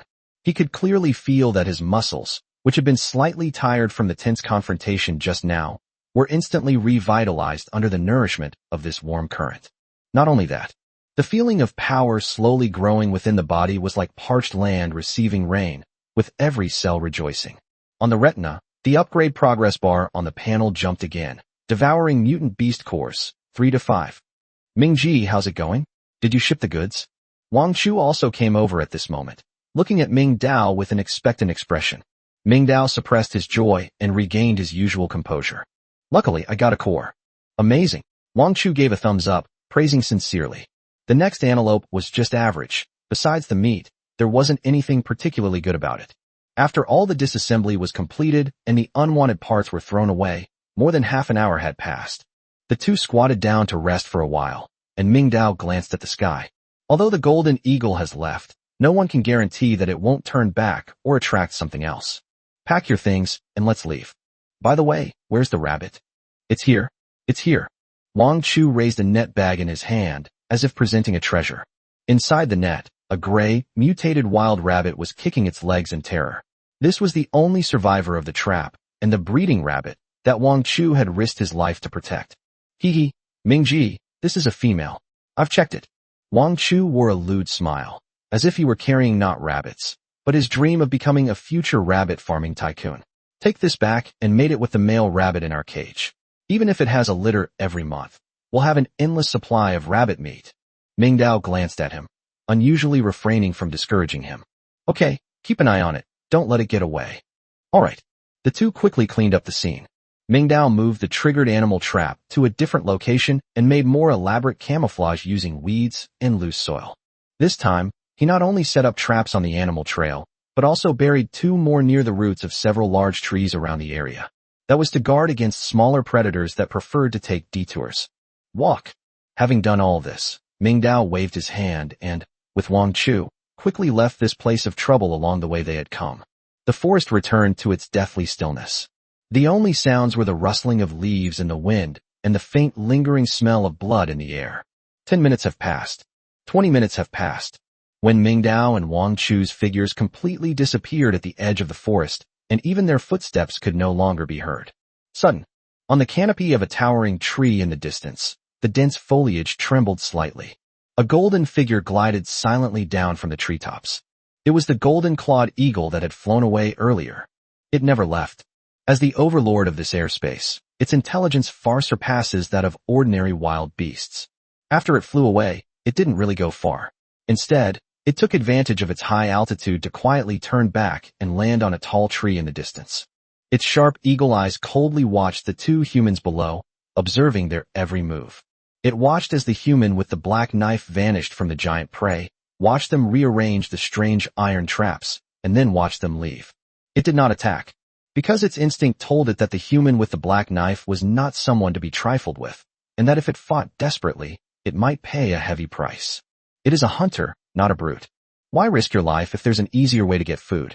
The golden-clawed eagle folded its enormous wings and gracefully landed on a dead tree not far from the trap area. It tilted its head, its golden pupils gazing down at the camouflaged meadow below. It remembered very clearly that the two delicious rabbits had just been caught in those iron traps from these bushes. These metal clamps are not dangerous to it. As long as you don't step on them, these iron clamps are the best fixers, helping it to firmly pin down any running prey, waiting for it to devour it. This is truly a gift from nature. No, it was a gift from those two foolish two-legged creatures. Just then, a rustling sound came from the bushes not far away. A silly-looking mutated wild rabbit, its nose twitching, hopped out, drawn by the lingering smell of blood in the air. It was completely unaware of the impending danger. It saw a patch of tender green grass, and the grass seemed to exude the scent of some kind of creature. The hare hopped happily across. The front legs had just touched the ground. Snap! A crisp metallic closing sound suddenly rang out. The trap hidden under the grass sprang up instantly, its two rows of sharp serrated teeth snapping shut and snapping the rabbit's leg bone. Grumble dash. The hare let out a shrill scream and struggled desperately, but the heavy iron trap was connected to the iron chain on the ground, making it impossible for it to escape. It could only become a lamb to the slaughter. The golden-clawed eagle on the tree instantly lit up. That touch of human mockery and greed flickered in its pupils. Just as I expected. This is practically a buffet. It doesn't need to exert itself to chase or compete in endurance with fast-running prey. It can simply wait quietly here, and the food will come to it on its own and be obediently packed up. This life is wonderful. With a flap of its wings, the golden-clawed eagle glided down from the dead tree. It didn't rush to eat, but strolled over slowly, like a king inspecting his territory. It walked up to the rabbit that was still screaming in pain, stretched out its indestructible golden claw, and gently pressed down. Puff! The screams abruptly stopped. Then came the chilling sounds of tearing and chewing. This golden eagle has a huge appetite. In just a few seconds, a plump wild rabbit disappeared without a trace. It licked the blood off its beak, seemingly still wanting more. I'm still not full, but it's okay. It raised its head, looked around at the grass that had not yet been disturbed, and its eyes were full of anticipation. There are many more of these amazing automatic feeders here. Just wait a little while, and the next dish will be served. The golden-clawed eagle simply stopped moving. It flapped its wings, flew back to the dead tree with the best view, comfortably preened its feathers, then squinted its eyes and began to wait patiently. In its mind, this area had become its private territory. And at this very moment, Mingdao and Wang Chu, carrying heavy supplies and heading back with great joy, were completely unaware of what was happening behind them. They were still figuring out how to allocate the traps and how to capture more beast cores for upgrades. Little did they know, a huge, skyborn trouble has quietly settled down right next to their bedside, and they treated them as free caretakers. Chapter 175 Home is where my heart is. Room 402, Building 5. A faint, burnt aroma filled the air, the smell of oil bursting at high temperatures. Lin Hui wore a loose light gray knitted cardigan, her long hair casually tied back, revealing a fair but slightly thin neck. She was squatting beside the coffee table in the living room, looking focused. In front of her was a small portable gas stove, its blue flame licking the bottom of the pan, emitting a soft hissing sound. There was only a small piece of meat, about the size of a palm, in the pot. That was one of the rewards I received yesterday after Qiangwu taught that young man named Mingdao a lesson. Lin Hui held a pair of long chopsticks in her hand and carefully turned the piece of meat over. She moved very gently, afraid that if she used even a little force, she would break the precious protein or cause the precious oil to splatter and be wasted. Sizzle dash. As the meat was flipped over, its golden brown color came into view, and the aroma became even more intense. Qiangwu sat cross-legged on the sofa, his arms resting on his knees, his eyes fixed on the meat in the pot. His stomach, quite uncooperatively, let out a thunderous gurgle. In the quiet living room, the sound seemed particularly jarring. Qiangwu blushed and subconsciously tried to press his stomach, but Lin Hui seemed not to hear him and remained focused on the cooking in her hands. A moment later, Lin Hui turned off the fire and took the meat out. Instead of serving it directly to Qiangwu, she took out a fruit knife and patiently cut the already small piece of meat into even small pieces. Then, she used her chopsticks to pick up the smallest, outermost piece of charred crust, put it in her mouth, chewed it gently a couple of times, and a satisfied smile appeared on her face. It's perfectly ripe and tastes good. After saying that, she pushed the remaining pile of meat, which had become a small mountain, along with a little bit of meat juice in the plate, all in front of Qiangwu. Dawu, eat it while it's hot. Her voice was gentle, with the soft, melodious quality unique to the water towns of Jiangnan, making one's heart tremble on this cold, post-apocalyptic morning. Qiangwu stared at the plate of meat in front of him, his Adam's apple bobbing violently. As a burly man who is 1.9 meters tall and weighs over 200 kilograms, his basal metabolic rate is more than twice that of an average person. Since the food shortage began, the deep-seated hunger had been like a file, constantly grinding down his will. He instinctively picked up his chopsticks, grabbed a piece of meat, and was about to put it in his mouth. But, when his gaze swept over his wife's pale face, which was pale from lack of nutrition, and her unconscious licking of her lips, the piece of meat froze in midair, unable to be pushed in no matter what he did. I'm not hungry. Qiangwu abruptly withdrew his hand, scooped most of the meat from his bowl into Lin Hui's bowl, and said in a low voice, eat more. You're carrying 2 people now, so even if you don't eat, the one in your belly has to eat. If our son starves, he won't grow tall when he grows up. I'll hold you accountable. He tried to say it in a light-hearted, joking tone, but the hoarseness in his voice betrayed the bitterness in his heart. Lin Hui paused for a moment, then smiled and shook her head. She stretched out her slender fingers and pushed the bowl back, her movements firm and leaving no room for refusal. I'm not hungry, she said softly, her eyes full of concern. I haven't moved much these past few days, and I haven't used up much energy. But you have to practice boxing at home every day and teach that, Mr. Ming. You're expending so much energy. How can you not eat meat? If you collapse, who will protect us, mother and child? These words were like a needle, precisely piercing the softest spot in Qiangwu's heart. He opened his mouth, wanting to refute, but found himself speechless. In this dog-eat-dog world, strength is the foundation of survival. As the pillar of this family, he truly cannot fall. Qiangwu took a deep breath and looked around. This living room wasn't originally this spacious. This used to be Lin Hui's little base. That was an art space he had specially renovated for his wife with his savings. Her oil paintings hung on the walls, and tubes of paint of various colors were piled up in the corners. There was always a faint smell of turpentine in the air. Back then, Lin Hui would always wear an apron covered in paint, sit in front of her easel, and paint for an entire afternoon.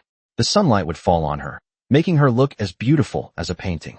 But now, to make room for him to practice, Lin Hui quietly moved all the easels, canvases, and paints to the narrow, cold balcony. Instead, there was a heavy sandbag in the corner and several dumbbells on the ground used for strength training. This home is no longer a warm harbor, but more like a gym specially prepared for Mingdao. His wife sacrificed her beloved art to fulfill his desire for violence. Dawu. Seeing Qiangwu in a daze, Lin Hui called out softly. She picked up the Mengniu milk next to her. Before the apocalypse, this stuff cost a few $dozen a box, and nobody cared about it. But now, it's white gold, a life-saving nutrient solution. Lin Hui found 3 cups. She carefully tilted the bottle, afraid of spilling a single drop. The first cup was poured to a full size and placed in front of Qiangwu. The second cup was only half full. That was for the evening. The third cup was just a shallow sip, about 2 mouthfuls worth.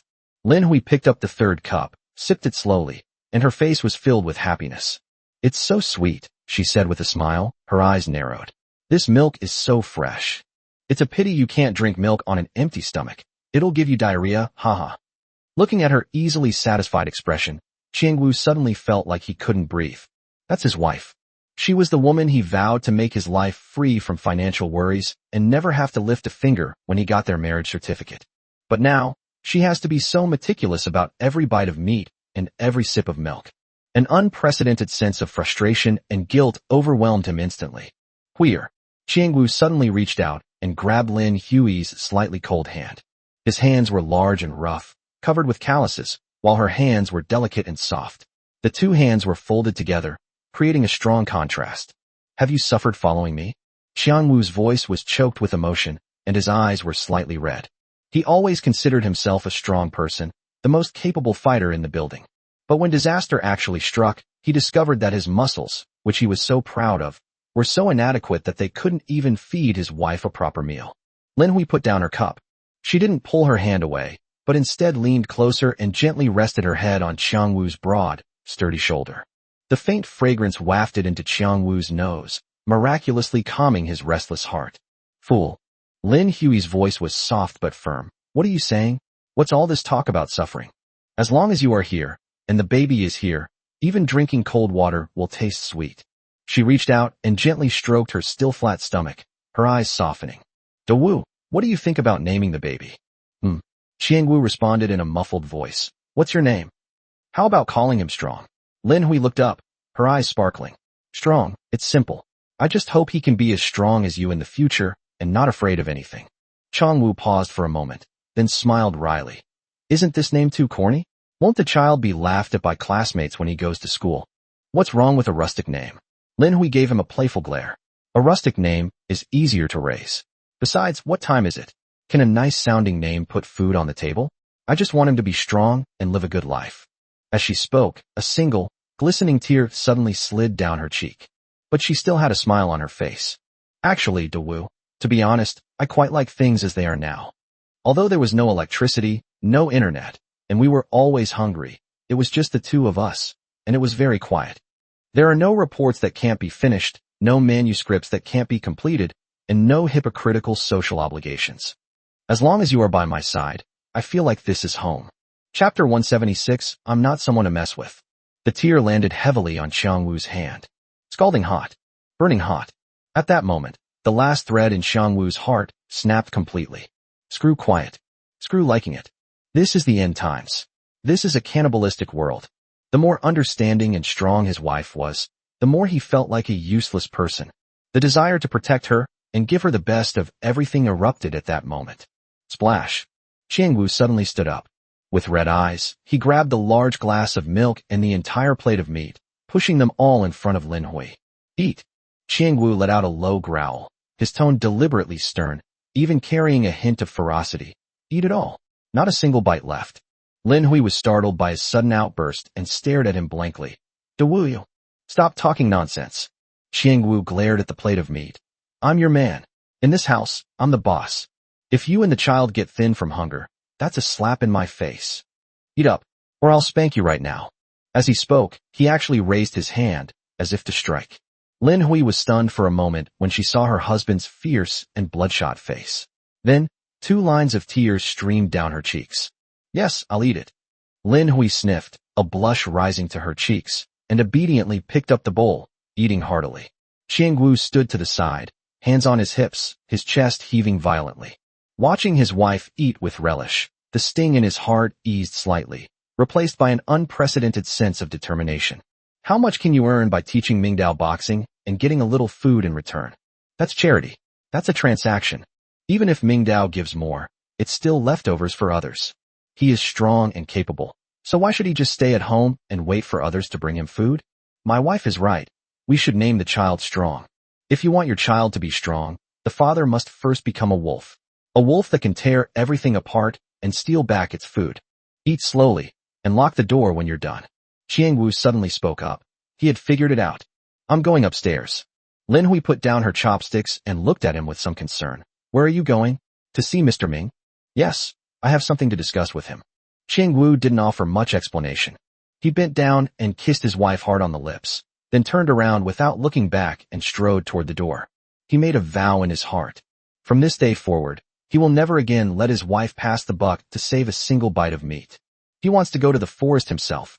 He wants to hunt down those monsters himself. He will fight with his own fists to create a future for his wife and children. Click. The security door to room 402 was opened and then slammed shut again.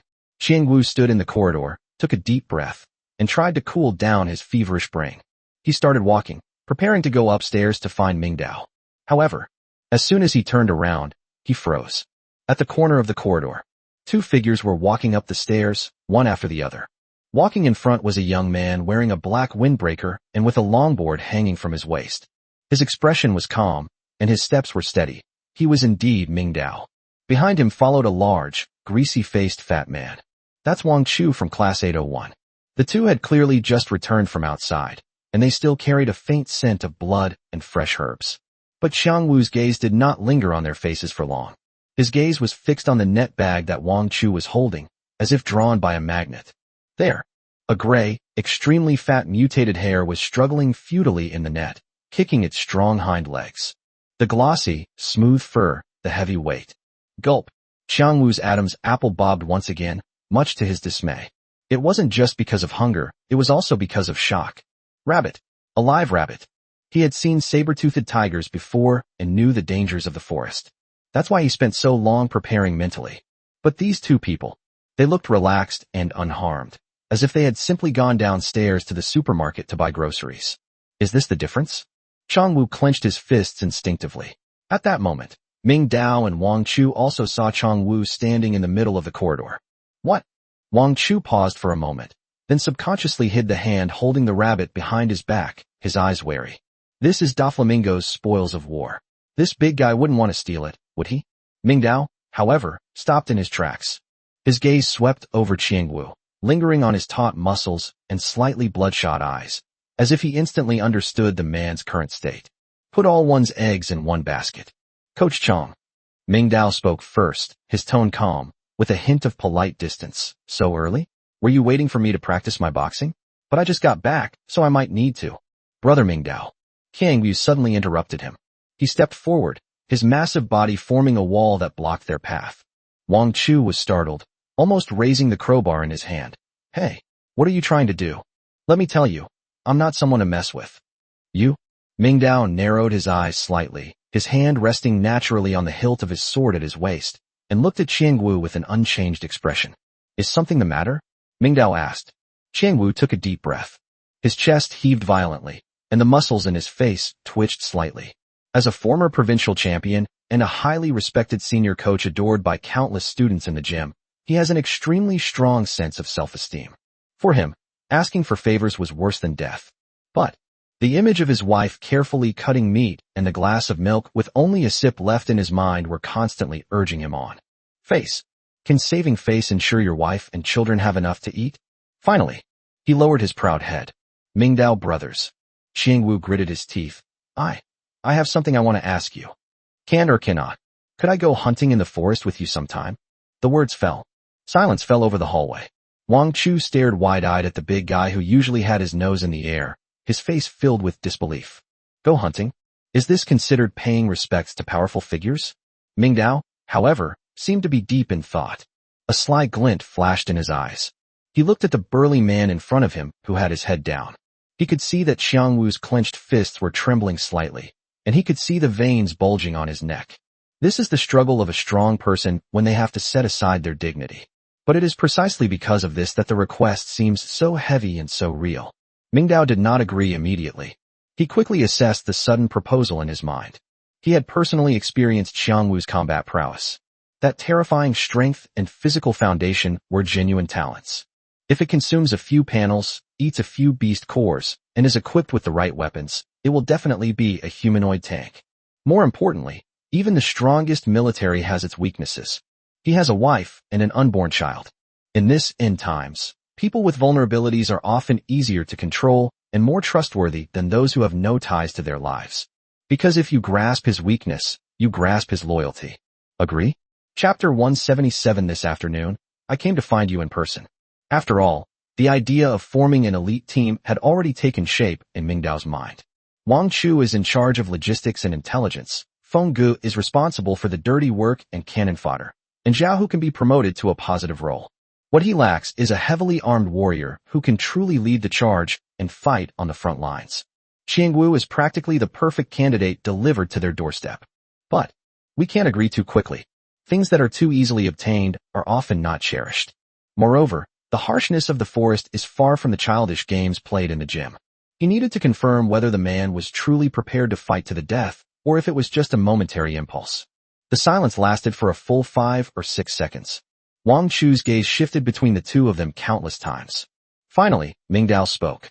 Coach, your expertise is very useful to me. Your fists are also very strong. I have seen your determination.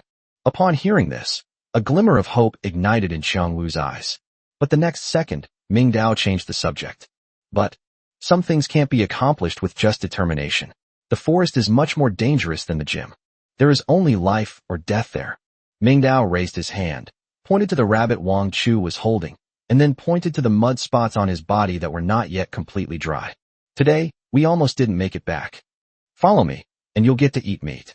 But more likely, you'll become this rabbit, or meat in the belly of a wild beast. Brother, are you really sure about this? I'm not exaggerating. This is really risking your life. After Mingdao finished speaking, he shut his mouth. Qiangwu fell into deep thought, and finally, he nodded emphatically. I can give anything for my wife. As long as she and the child are well, not afraid of death. A slight smile appeared on Mingdao's lips. He stepped forward, brushed past Qiangwu, and without stopping, simply uttered a casual remark. Go back and settle things at home. I'll come to see you in person this afternoon. After saying that, he walked upstairs without looking back. Wang Chu was stunned for a moment, then quickly picked up the still-kicking rabbit and followed after it. When he passed by Qiangwu, he couldn't help but glance at the big guy a couple more times, his eyes filled with a bit of sympathy and a hint of, "You're lucky, kid." Qiangwu remained frozen in place. He only snapped out of his daze when the 2 footsteps disappeared around the corner of the stairs and belatedly glanced upstairs. No refusal. Although he didn't directly agree, the phrase, "I'll come to find you in person," is itself a promise between men. Qiangwu slowly turned around and murmured softly to the empty stairwell. Brother. Thanks. Room 802. Phew, I'm exhausted. Wang Chu arched his backside, and his backpack naturally slipped off. He threw the rabbit to the ground without any regard for his image, then slumped onto the sofa, his fat jiggling with each movement. Brother Ming, were you really planning to take down that Qiangwu just now? My 200+ pounds is all fat, but his 200+ pounds is all muscle. What if he's a troublemaker? We're doomed. Mingdao went to the study and placed the excess supplies on the shelf. Hearing this, he didn't stop moving, but said calmly, There's no such thing as a thorn or a pest. We're all human. We all have weaknesses. It's just a matter of conflicting interests and differing values. Living is all about weighing things. Besides, he hung Tang Hungdao back on the wall, his eyes narrowing slightly. Some dirty and tiring work always has to be done by someone. Can your physique handle it? Wang Chu shrank his neck and chuckled. That definitely wouldn't be enough. It would have to be a strong, muscular man like Qiangwu. All right, stop joking around. Mingdao glanced at the time. It was 10:30 a.m. There was still an hour and a half until my noon appointment with Zhao Hu. Time was tight, but he had something even more important to deal with. A major event concerning the cornerstone of his future rule. Put your things down and put the rabbit in its cage. Get ready and come with me to the underground parking garage. Huh? Again? Wang Chu was taken aback, then realized. Oh right. Brother Feng and his gang are still waiting there. Building 5, basement level, underground parking garage. Although it was daytime, the entire garage was still shrouded in a dim and gloomy atmosphere due to the power outage. In an open space near the fire hydrant, 7 figures stood like javelins.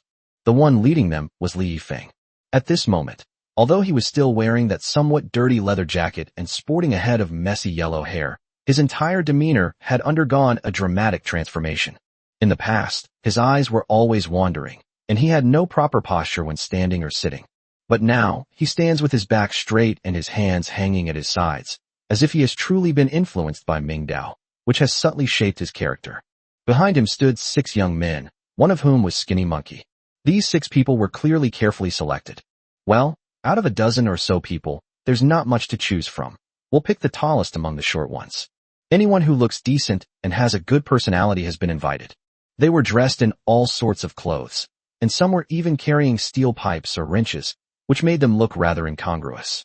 But under Li Yifeng's almost perverse oppression, this group of people actually displayed a strange sense of discipline. Tap, tap, tap. A series of steady footsteps came from the stairwell. Li Yifeng's ears twitched suddenly. It's here. Get your act together, everyone. He lowered his voice and squeezed out a warning through gritted teeth. If anyone dares to mess up, I'll break their buckle. The next second, two figures emerged from the shadows. Ming Ji. Li Yifeng took a sudden step forward and bowed at a 90-degree angle. Ming Ji.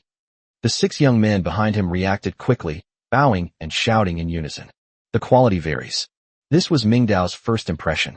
Some people's legs were trembling, clearly from nervousness. Some were glancing around nervously, still assessing the situation, and some, though bowing, were unconsciously fidgeting with the hem of their clothes. But as he expected, they were all young people. Being young means having high potential for growth. This means that their values are not yet fully solidified, and that as long as the methods are appropriate, a genuine core group can be cultivated. Ming Dao nodded slightly, letting out a cold snort. At this stage, any sentimental platitudes undermine authority. Everyone. Ming Dao turned around, leaving only his back view. Line up and follow me upstairs. The order came abruptly and inexplicably. The 6 young men looked at each other, a hint of unease flashing in their eyes. Go upstairs. Where to? Didn't you say you were coming to see the boss and would be working for him from now on? Why did you just go upstairs without saying anything? Someone instinctively wanted to ask a question, but before they could even open their mouth, they felt a cold gaze shot over them. Li Yifeng was tilting his head, staring intently at the person who wanted to speak, his eyes so fierce they looked like he wanted to devour them. Do you want to die? He mouthed the words, shut up and follow along. The 6 people dared not ask any more questions, and obediently lined up in a row, following behind Ming Dao and Wang Chu, and walked towards the staircase leading to the unknown. Chapter 178. Ming put you in the cage. That's a favor. 8th floor, room 802. Another round trip. Ming Dao was slightly out of breath, while Wang Chu sat down on the sofa and gulped down a large glass of water. Damn it. 6 young people cautiously entered the house. He looked around at the furnishings. This is just ordinary. Just as everyone was wondering, Ming Dao pushed open the wooden door to the study. The real shock is just beginning. In the very center of the room, a massive, dark green machine stood silently. A hydrogen generator. Next to the generator, supplies of different categories were neatly stacked. Hiss dash. A collective gasp of astonishment rang out. The 6 young people's eyes widened instantly. The red-haired thug's eyes nearly popped out of their sockets. Holy crap. It's a ghost. Ming Dao did not stop them. He stood in the shadows, a slight smile playing on his lips, observing the expressions of the 6 people with a playful look in his eyes. Greed is good. Where there is greed, there is weakness. Where there is desire, there is the possibility of being controlled. He's not afraid of these people being greedy. He's afraid they'll become so cowardly that they have no desires. Have you seen enough? Ming Dao's voice suddenly rang out, pulling everyone back to reality from their dream. The 6 people jolted awake, realizing their earlier lapse in composure. They turned pale and hurriedly lowered their heads. Ming Dao walked to the corner of the room, where a huge cage was placed. He reached out and gently patted the cold cage pillar. Wanna follow me? Wanna eat meat? Wanna drink water? Wanna live like a human being in this godforsaken place? Everyone nodded frantically, their eyes burning with enthusiasm. It's very simple. Ming Dao pointed to the dark cage. There's only one condition. Go into the cage and wait for 1 minute. The air, which had been filled with anticipation, suddenly froze. The 6 young people looked at each other again, wondering, should we go into the cage? What kind of rule is this? The cage looked eerie and terrifying. It didn't look like a human dwelling at all, but rather like a cage for wild animals. Furthermore, why put them in cages? Is it some kind of perverse humiliation, or some kind of evil ritual? Fear stems from the unknown. Faced with immense temptation, their instinctive vigilance made them hesitate. This Ming Ji, the thug with dyed red hair, relying on his experience hanging out on the streets for a few days, mustered up the courage to speak up. He took a half step back, his eyes flickering, his voice trembling slightly. What does this mean? We came here to serve you, to risk our lives for you, not to be beasts. This cage looks really creepy. Isn't it a little bit weird? He had barely finished speaking. Bang! A figure darted out and, without warning, kicked the red-haired thug hard in the stomach. It was Li Yifeng who made the move. He rushed forward and kicked the red-haired thug on the ground twice more, cursing as he did so. Pervert! Who the hell are you calling a pervert? Mingji putting you in the cage is a sign of respect. It's a blessing. It's giving you face. You ungrateful bastard. How dare you question Doflamingo's decision? Li Yifeng was spitting as he spoke, his whole being in a state of extreme excitement. He turned around, his fierce gaze sweeping over the 5 remaining silent young men, and roared. Listen up, all of you. Here, Doflamingo's words are law. They are divine decrees. Don't even mention putting you in a cage. Even if the boss tells you to take your pants off and dance, you can't hesitate for even a second. After saying that, in order to show his absolute loyalty to Mingdao, he rushed straight towards the black beast cage without saying another word. I'll be the first one in. Li Yifeng skillfully opened the cage door, climbed inside without hesitation, and closed the door from the inside. This scene completely shattered the worldviews of those 6 young people. They stared in disbelief as Foam, who was usually so imposing in front of them, suddenly became like a madman, willingly crawling into that strange cage, his face even showing a kind of anticipation. As the cage door closed, an invisible wave swept by. Li Yifeng knelt in the cage, closed his eyes, and trembled slightly, as if he were undergoing some kind of unspeakable sublimation. 1 minute. For those outside the cage, that minute felt like an eternity. Their hearts pounded as they looked at Li Yifeng in the cage. What the hell is going on? Finally, click, the cage door opened. Li Yifeng climbed out from inside. He stood up and dusted himself off. If there was still a hint of acting in his previous work, he has now completely undergone secondary domestication. Even he himself didn't realize that his eyes had changed. Most of her emotions just now were feigned. Her main purpose was to leave a good impression on Mingdao. But things are different now. The way he looked at Mingdao now carried an indescribable meaning. The feeling was like a lost soul that had been wandering for a long time finally finding its home. Cool. Li Yifeng let out a long breath, a strange yet satisfied smile appearing on his face. Next, anyone who doesn't come in, I'll cripple them right now. Then I'll throw them out to feed the dogs. This is not a multiple choice question, it's a compliance test. I'll go in. Finally, the skinny monkey was the first to speak up, raising his hand. He walked cautiously to the cage, gritted his teeth, and crawled inside. The worst that can happen is death. Bring it on. Once there's a first one, there's bound to be a second. The remaining few people, no matter how terrified or absurd they felt, dared not resist at this moment. They lined up and, one by one, crawled into the cage called domestication. The study was very quiet. The only sound was the click of the cage door opening and closing. Mingdao stood to the side the whole time, arms crossed, watching coldly. He watched the young people struggle before being put into the cage. Then he watched them come out of the cage. Calm, compliant, with focused eyes. When they looked at him, they also carried a kind of pure, blind loyalty. As the last red-haired thug climbed out of the cage, stood respectfully at the end of the line, and meekly called out, Brother Ming. Mingdao knew that this team had been formed. Very good. Mingdao's gaze swept over the 7 young faces before him, and he finally smiled. From today onwards, you are my people. As long as you behave, you'll have plenty of meat and water. Upon hearing this, a look of surprise and joy flashed in the eyes of all 7 people, and they bowed in unison. Thank you, Brother Ming.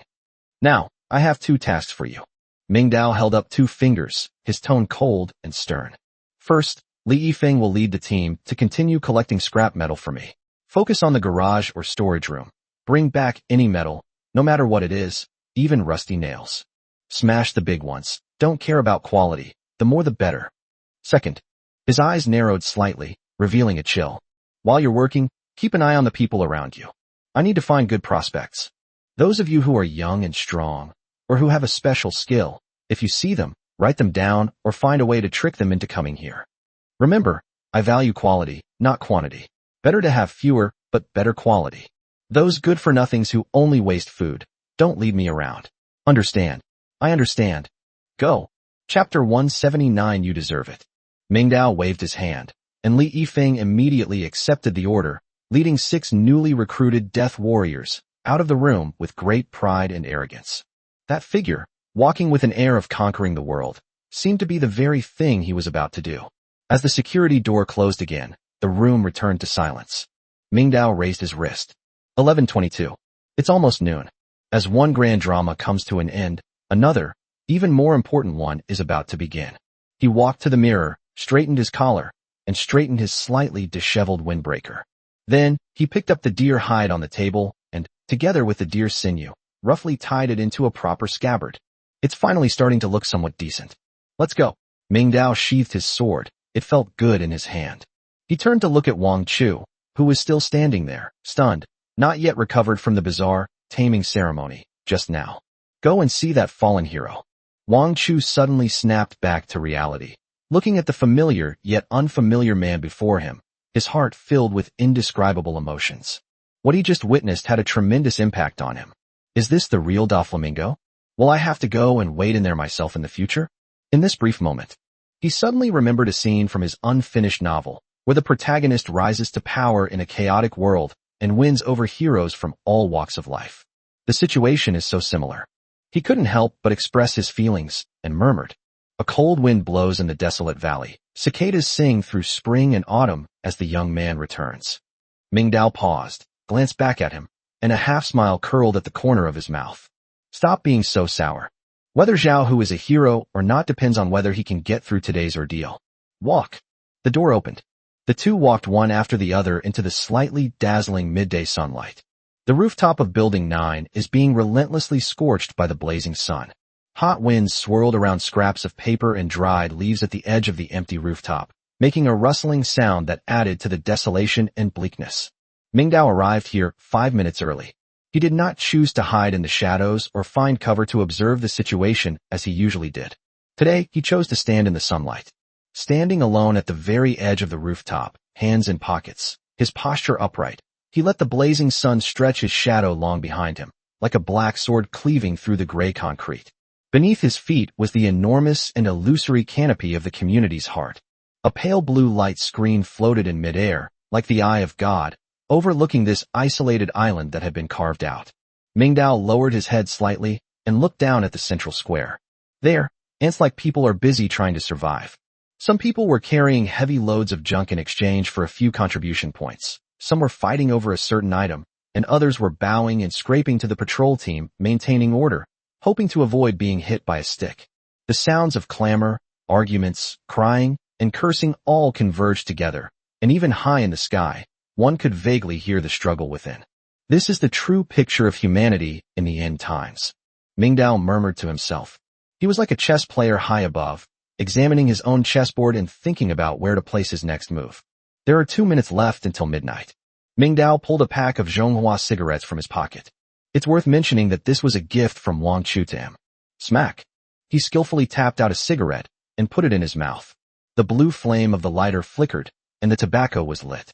Mingdao took a deep breath, letting the pungent smoke swirl in his lungs, then tilted his head back slightly and slowly exhaled towards the blinding sun. Call dash. Grayish-white smoke rose and spread in the heat wave, eventually dissipating into the void. At this moment, he stood alone by the railing, surrounded by swirling smoke. That calm and unhurried demeanor seems out of place in this post-apocalyptic setting where survival is a matter of ruthlessness, yet it is full of sexual tension. It was as if, standing here, even this damned apocalypse would bow down at his feet. Creak dash. The iron gate behind me creaked open and was pushed open heavily from the outside. Zhao Hu has arrived. This former reconnaissance soldier from the Snow Wolf Special Operations Brigade looked somewhat disheveled at the moment.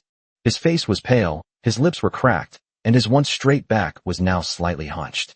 It was obvious that he was injured, but not seriously. The moment he pushed open the door, the blinding midday sun made Zhao Hu instinctively squint and raise his hand to shield his eyes from his brow bone. In this white, backlit expanse, he saw a person, a black figure from behind.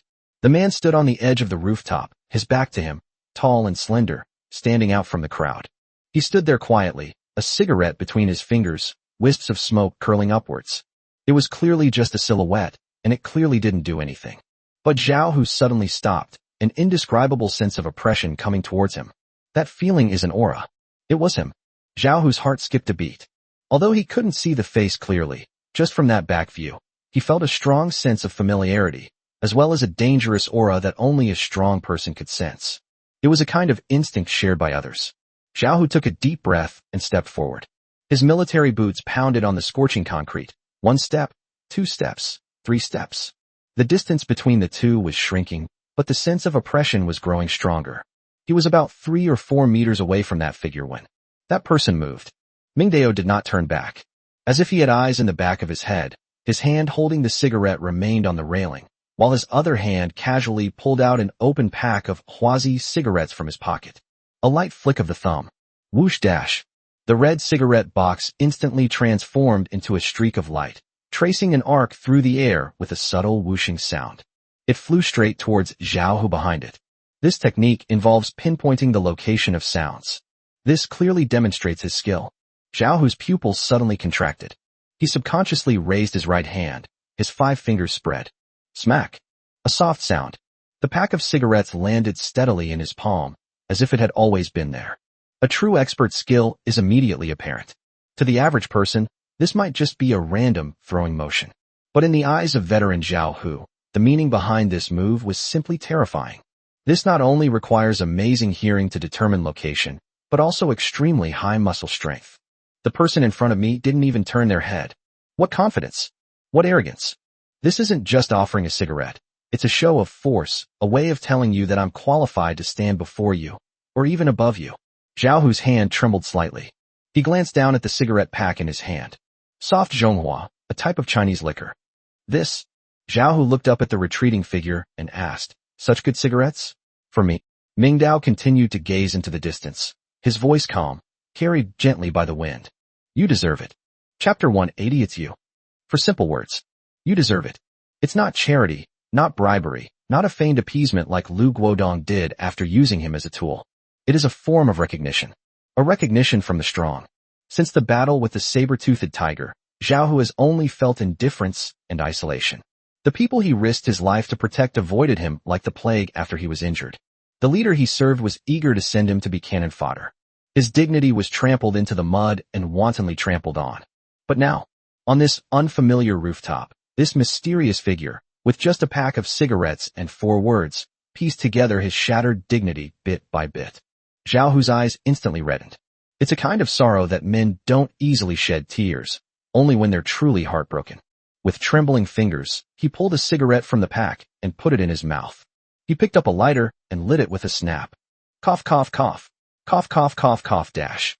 Perhaps due to excessive excitement, the first puff of cigarette smoke caused the long-absent nicotine to irritate his lungs, making Zhao Hu cough violently until tears streamed down his face.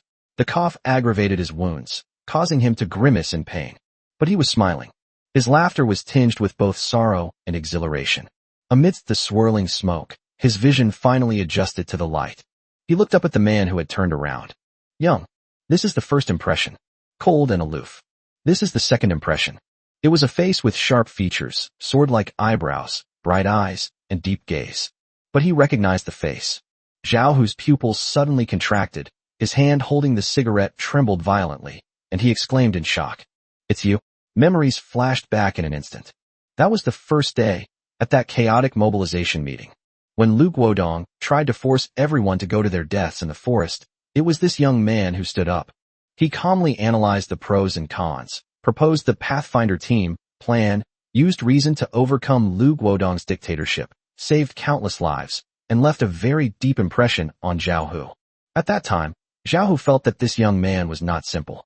But to his utter surprise, this person was none other than the anonymous number 1. You? Zhao Hu took a deep breath, trying to calm his turbulent emotions. He exhaled a puff of smoke, his eyes sharpening again as he tried to see through the young man's disguise. The blonde guy said you're his boss. You're the anonymous number 1 who's been dominating the rankings. Zhao Hu's heart was pounding when he asked that question. That anonymous figure who single-handedly crushed the underdogs on the leaderboard, causing sleepless nights for the entire property management committee, and who was regarded as a legend by countless survivors. He was standing right in front of me. It turns out it was this seemingly ordinary young man next door. Faced with Zhao Hu's shocked and inquisitive gaze, Mingdao neither admitted nor denied it directly. Then, he slowly raised his right hand, pointing his index finger towards the sky. It pointed to the enormous light screen at the heart of the community that was suspended overhead. Mingdao's lips curled up slightly, revealing an extremely confident, even arrogant, smile. He parted his thin lips slightly and calmly stated a number. 280.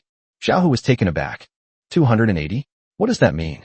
However, in the instant that thought flashed through his mind, buzz dash. A low, rumbling vibration suddenly came from the sky above. That's the notification sound that refreshes every hour on the hour at the heart of the community. Noon at exactly 12 o'clock. At this very moment, in that instant when there is not even a 0.01 second error, Xiaohu subconsciously looked up. On the huge blue light screen, the rankings of the Survivor Points leaderboard jumped up instantly. At the top of the list is that glittering, anonymous account. The points displayed behind it experienced a breathtaking surge in that single second. The original score of 179 suddenly changed to minus 280 after a blurry flash. Slightly modified to make the leaderboard refresh along with the community's core rankings, facilitating the integration of various data and making the logic more reasonable. Thank you. Boom. At this moment, numbers and words perfectly overlap. It's like words becoming law. Mingdao's voice still echoed in the air, while the numbers on the sky had become an ironclad reality, hanging high in the sky, suppressing all doubts. 280. Xiaohu felt as if he had been struck by lightning. His mouth dropped open. 280 points. One day. In just one day, my points skyrocketed by 101. Keep in mind that at this time yesterday, this person had 179 points. Is this all the power you have? Xiaohu muttered to himself, his gaze toward Mingdao completely changing. From initial doubt, to shock just now, and now to awe. No wonder he dared to keep the appointment. No wonder he dared to say you deserve it. Because in his eyes, Lu Guodong's so-called power was probably nothing at all. Seeing Xiaohu's dazed look, Mingdao knew that the time was right. This display of showing off is perfect. This is exactly the effect he wanted. For a proud soldier like Xiaohu, mere financial incentives are not enough, nor is mere military intimidation. We must persuade them with reason and emotion. Only by shattering his pride and making him understand the gap between them can you truly subdue him. Mingdao casually tossed the cigarette but on the ground and gently crushed it out with the sole of his shoe. Then, he raised his head, looked intently at Xiaohu, and extended the invitation he had prepared long ago. Xiaohu, Lu Guodong treats you like a rag, using you and then throwing you away. In his eyes, you are just a tool, a knife to seek personal gain for him. Mingdao stepped forward, looking directly into Xiaohu's eyes with an irresistible sincerity in his gaze. But I'm different. I respect every true hero. I lack a comrade in arms I can entrust my back to, a partner who can fight alongside me and carve a bloody path through this apocalypse. He stretched out his hand, palm up, as if handing over a weighty contract. Follow me, and I will give you dignity, strength, and the true hope to live. Or, you can choose to go back and continue to be cannon fodder for that hypocrite until you die in some rotten soil in the forest, forgotten by everyone. A smile appeared on Mingdao's lips. Now, tell me, what is your choice? Chapter 181. What Lu Guodong can't give, I can. He looked at the hand that Mingdao had extended. If I can just hold this hand, I might be able to get out of my current predicament. A long time. Xiaohu did not shake that hand. Instead, he took a half step back, his body tense. Why should I believe you? He stared at Mingdao, his tone lacking in awe but rather tinged with questioning. 280 points is indeed very strong, ridiculously strong. But that only proves you have the ability, proves you know how to play this game better than Lu Guodong. However, this doesn't prove that there's any fundamental difference between you and him. Xiaohu raised his hand, pointing in the direction of the Property Management Command Center in the distance, a hint of disgust flashing in his eyes. Lu Guodong initially claimed he wanted to establish order and protect everyone. But what was the result? He treated people like expendable resources and used us as pawns. For his own power, he was willing to send me to my death without hesitation. And you? You're recruiting me now simply because I'm strong enough to help you kill people and seize territory. In the eyes of people like you, we are just pawns, bargaining chips that can be sacrificed at any time. If it's about jumping from one fire pit into another, then I, Xiaohu, would rather die on this rooftop. These words were spoken with great conviction. This is an idealist's last act of defiance in a desperate situation. Mingdao was not angry in the face of Xiaohu's questioning.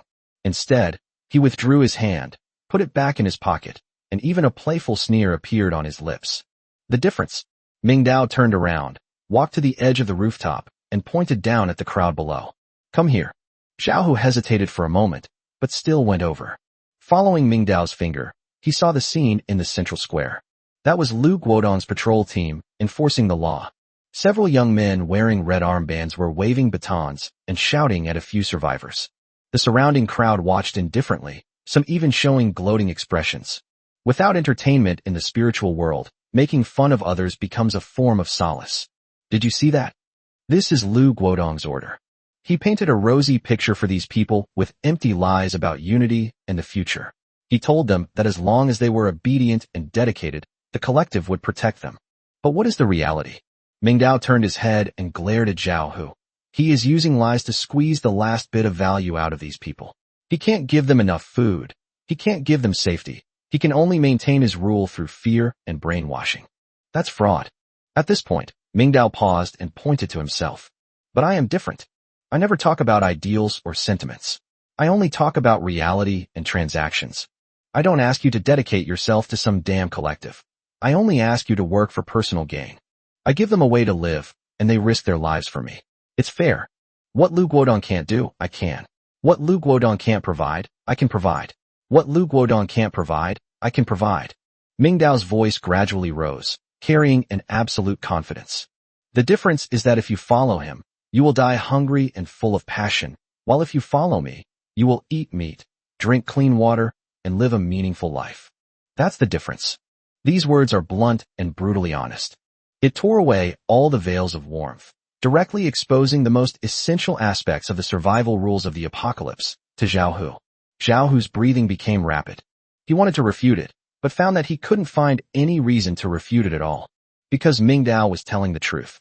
Compared to Lu Guodong, a hypocrite who spouts benevolence and morality while engaging in immoral acts, Ming Dao's naked theory of exchanging interests gave him a long-lost sense of peace. At least, he was a true villain, not a hypocrite. No, everyone has their own ambitions, so how can there be a distinction between superior and inferior? Trade. Zhao Hu muttered to himself, the resistance in his eyes lessening somewhat, but his wariness remained. Then what do you want me to do? He raised his head, his gaze fixed intently on Ming Dao. You just said you would give me dignity and power. How will you do that? Ming Dao smiled. He knew that Zhao Hu's defenses had already cracked. The next step is to completely pry open this gap. Look at yourself now. Ming Dao looked Zhao Hu up and down. At this moment, Zhao Hu's hand was wrapped in bandages, and his face was pale, showing obvious signs of malnutrition. This is what is known as the top fighter in the neighborhood, now reduced to a pathetic state, like a stray dog. Ming Dao held up one finger. First, given enough time, I can provide you with sufficient antibiotics and anti-inflammatory drugs, or even more advanced medical treatments. Even if I suffer more serious injuries in the future, I can heal them. Zhao Hu's pupils suddenly contracted, but he was skeptical. Second, Ming Dao held up his second finger. Food. Not those moldy cookies, nor those unpalatable tree bark. It's meat, it's protein, it's clean drinking water. I can make sure you have enough to eat every day and restore you to your peak physical condition, or even stronger. At this point, Ming Dao paused, a hint of fanaticism flashing in his eyes.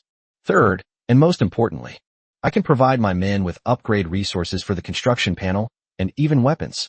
Once your panel level reaches a certain point, you will find that the essence of this world is ultimately the survival of the fittest. I want you to build a security team that isn't a rabble like Lu Guodong's. Instead, it is a truly elite search team. You will have the best equipment, the best supplies, and the strongest combat power. In the future, the value generated by this small team alone will be equivalent to that of hundreds or thousands of people. Ming Dao stepped forward, closing in on Zhao Hu until the two were less than half a meter apart. And you, all you need to do is work for me. I respect you, you respect me, and we both benefit. This is a fair exchange, not empty promises. Zhao Hu was deeply shaken. Each of these bets precisely struck at his Achilles heel. As a warrior, what he craves most is not power, but fighting ability. The power to protect himself and those he wants to protect. Lu Guodong would only try to restrict him and guard against him, fearing that he would become too powerful and overshadow his superiors. But Ming Dao dared to give him weapons and make him stronger. This is the difference in perspective. Do things for you. Zhao Hu took a deep breath, suppressing the pounding in his heart, and asked the most crucial question. What exactly will you do? Be your personal henchman? Help you eliminate dissidents? Kill those disobedient survivors? This is his bottom line. If Ming Dao only wanted him to be a butcher's knife to slaughter civilians, he would rather die than comply. No. Ming Dao shook his head, a hint of disdain flashing in his eyes. Zhao Hu, your vision is too narrow. He turned around and cast his gaze toward the boundless primeval forest in the distance. Purge dissidents? That's something only a good-for-nothing like Lu Guodong, who's only good at bullying his own people, would be interested in. My goal has never been the few buildings in this community, nor the meager sums in the hands of those few thousand survivors. Chapter 182 The First Person in Versailles. Ming Dao raised his hand and drew a circle in the air. I will lead everyone to win this competition. I want to maximize the points for the entire community. Therefore, I need people to hunt mutated beasts for beast cores, people to explore resource points, people to build real defensive fortifications, and people to farm, repair, and produce goods. I want to leverage everyone's skills and strengths to maximize our score. And Lu Guodong can't do any of these things. Ming Dao turned his head and looked at Zhao Hu, his tone chilling, because he only thinks about internal strife and control. He treats people as a burden, while I treat people as a resource. The most crucial point. Ming Dao lowered his voice slightly, carrying a mysterious air of complete control. I have an advantage that he can't even come close to. He did not explicitly state what this advantage was. But that score of 280 points is the biggest explanation in itself. Zhao Hu was stunned. He looked at the young man in front of him as if he were seeing him for the first time. He had never seen this kind of vision or ambition in Lu Guodong. Lu Guodong was thinking about how to become a local tyrant, while Ming Dao was thinking about how to lead everyone to survive, or even win. You? Zhao Hu opened his mouth, his voice a little dry. Are you serious? Certainly. Ming Dao nodded. So, your stream assault team is a joke to me. Upon hearing this word, Zhao Hu's face darkened. That was a task given to him by Lu Guodong, which was to lead a group of warriors to fetch water from deep in the forest. To put it nicely, they're an assault team. To put it bluntly, they're a suicide squad. Leading a bunch of weaklings to fight saber-toothed tigers for water? Ming Dao scoffed. That's suicide. I don't know what those idiots on the committee are thinking right now, but I do know for sure that we really don't have enough water. At this point, Ming Dao paused, his eyes becoming meaningful. But Zhao Hu, what if I told you I could solve the water problem and help you complete this task? What if I told you that I'm the only one in the entire community who can provide a continuous supply of clean drinking water? What? Zhao Hu suddenly looked up, his eyes filled with disbelief. How to solve the water problem? How is that possible? The biggest crisis right now is the water shortage. Lu Guodong is willing to send him to his death for this. But Ming Dao said he could solve it? Seeing Zhao Hu's shocked expression, Ming Dao didn't explain, but simply said, that's enough. You'll know the details later. Water scarcity is the biggest problem under the committee's rule. If we grasp this point, the entire community will be within reach in no time. Ming Dao reached out and patted Zhao Hu's broad shoulder. Now, I'm giving you a task. Or rather, an opportunity. I will take care of the manpower for the task force. This move is already in my plan. I need you to help me integrate all the talented people in the community who have been ostracized and suppressed by Lu Guodong, but who have special skills. For example, you, those plumbers and electricians who know how to repair water and electricity, construction workers who know how to build, and farmers who know how to plant crops. Lu Guodong wants obedient slaves, but I want useful talents. Ming Dao patiently and methodically guided the child, word by word. He's in charge of creating enemies, and you're in charge of turning those enemies into our friends. Didn't you always want to protect civilians? Didn't you disapprove of Lu Guodong's exploitation? Then let's free them from Lu Guodong's clutches. Let them use their skills to earn a living with dignity. Let them live like human beings without having to sell their dignity or become cannon fodder. This is the thug I want you to be. So, dare to accept. Zhao Hu understood. Liberate them and let them earn dignity through their skills. Isn't this exactly what he's always wanted to do, but didn't know how to do? He always thought that resisting Lu Guodong meant violent conflict and bloodshed. But Ming Dao pointed him to another path. A more realistic, but also brighter path. It is a redemption for Zhao Hu, and also a redemption for those survivors struggling at the bottom. Zhao Hu looked at Ming Dao. He finally understood why he felt Ming Dao was different. Because this young man, though he spoke of ruthless transactions, his methods genuinely brought hope to people. That's enough. In this damned world, that's enough to make Zhao Hu risk his life. Call. Zhao Hu let out a long breath. He looked down at the cigarette, but in his hand, which had already burned out. That was the cigarette he had just smoked. He couldn't bear to throw it away. The fire has died out, leaving only grayish-white ash. Like his last glimmer of hope for the old order and for the committee. Z-dash. Zhao Hu raised his hand and stubbed out his cigarette hard against the cement wall. Then, he turned around and suddenly brought his feet together. Smack! A crisp sound of footsteps. Zhao Hu straightened his spine, his once hunched body now standing as straight as a javelin. He raised his right hand, his fingertips brushing across his eyebrows, and gave Ming Dao a standard military salute. Former Snow Wolf Special Operations Brigade, First Class Sergeant, Zhao Hu. Reporting to you. The form of address changed from you to you formal. This one-word difference represents submission, loyalty, and the fulfillment of a contract. Looking at the man before him, who had regained his military bearing, Ming Dao's smile finally spread. It's done. From this moment on, the most crucial piece has been placed, and he is no longer fighting alone. With favorable timing, location, and human factors, success was achieved. Ming Dao didn't put on airs. He stepped forward. Ming Dao, it's a pleasure to meet a hero. Their hands were clasped tightly together. One is slender and strong, the other is rough and heavy. This is a handshake between two men, and also a handover between two eras. After the handshake, the atmosphere visibly relaxed. Ming Dao took the pack of Zhonghua cigarettes, pulled one out, and tucked it behind his ear, and stuffed the rest into Zhao Hu's shirt pocket. Take this.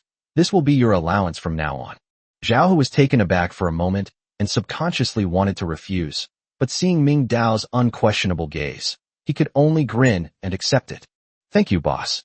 He changed his tune very quickly, and although he was still a bit awkward, he had already gotten into character. No need to call me boss, just call me Ming Dao, or like they do, call me Brother Ming. Ming Dao waved his hand, then suddenly remembered something and casually asked. By the way, Hu, do you know the electrician in our neighborhood? Zhao Hu was taken aback, then nodded subconsciously. An electrician? There's one in the property management building. What's wrong? Is there a problem with the wiring in your home? He didn't understand why he needed to call an electrician at this time. The whole neighborhood was without power, and electricians were one of the most useless professions. Ming Dao smiled. Nothing much. I just got a generator, but I'm not very good at wiring it. I'd like to find someone to help me modify the circuit. After all, without an electric fan or air conditioner, it's too hot to sleep at night. A generator. He actually has a generator. It's too hot without a hairdryer or air conditioner. This is just like Versailles.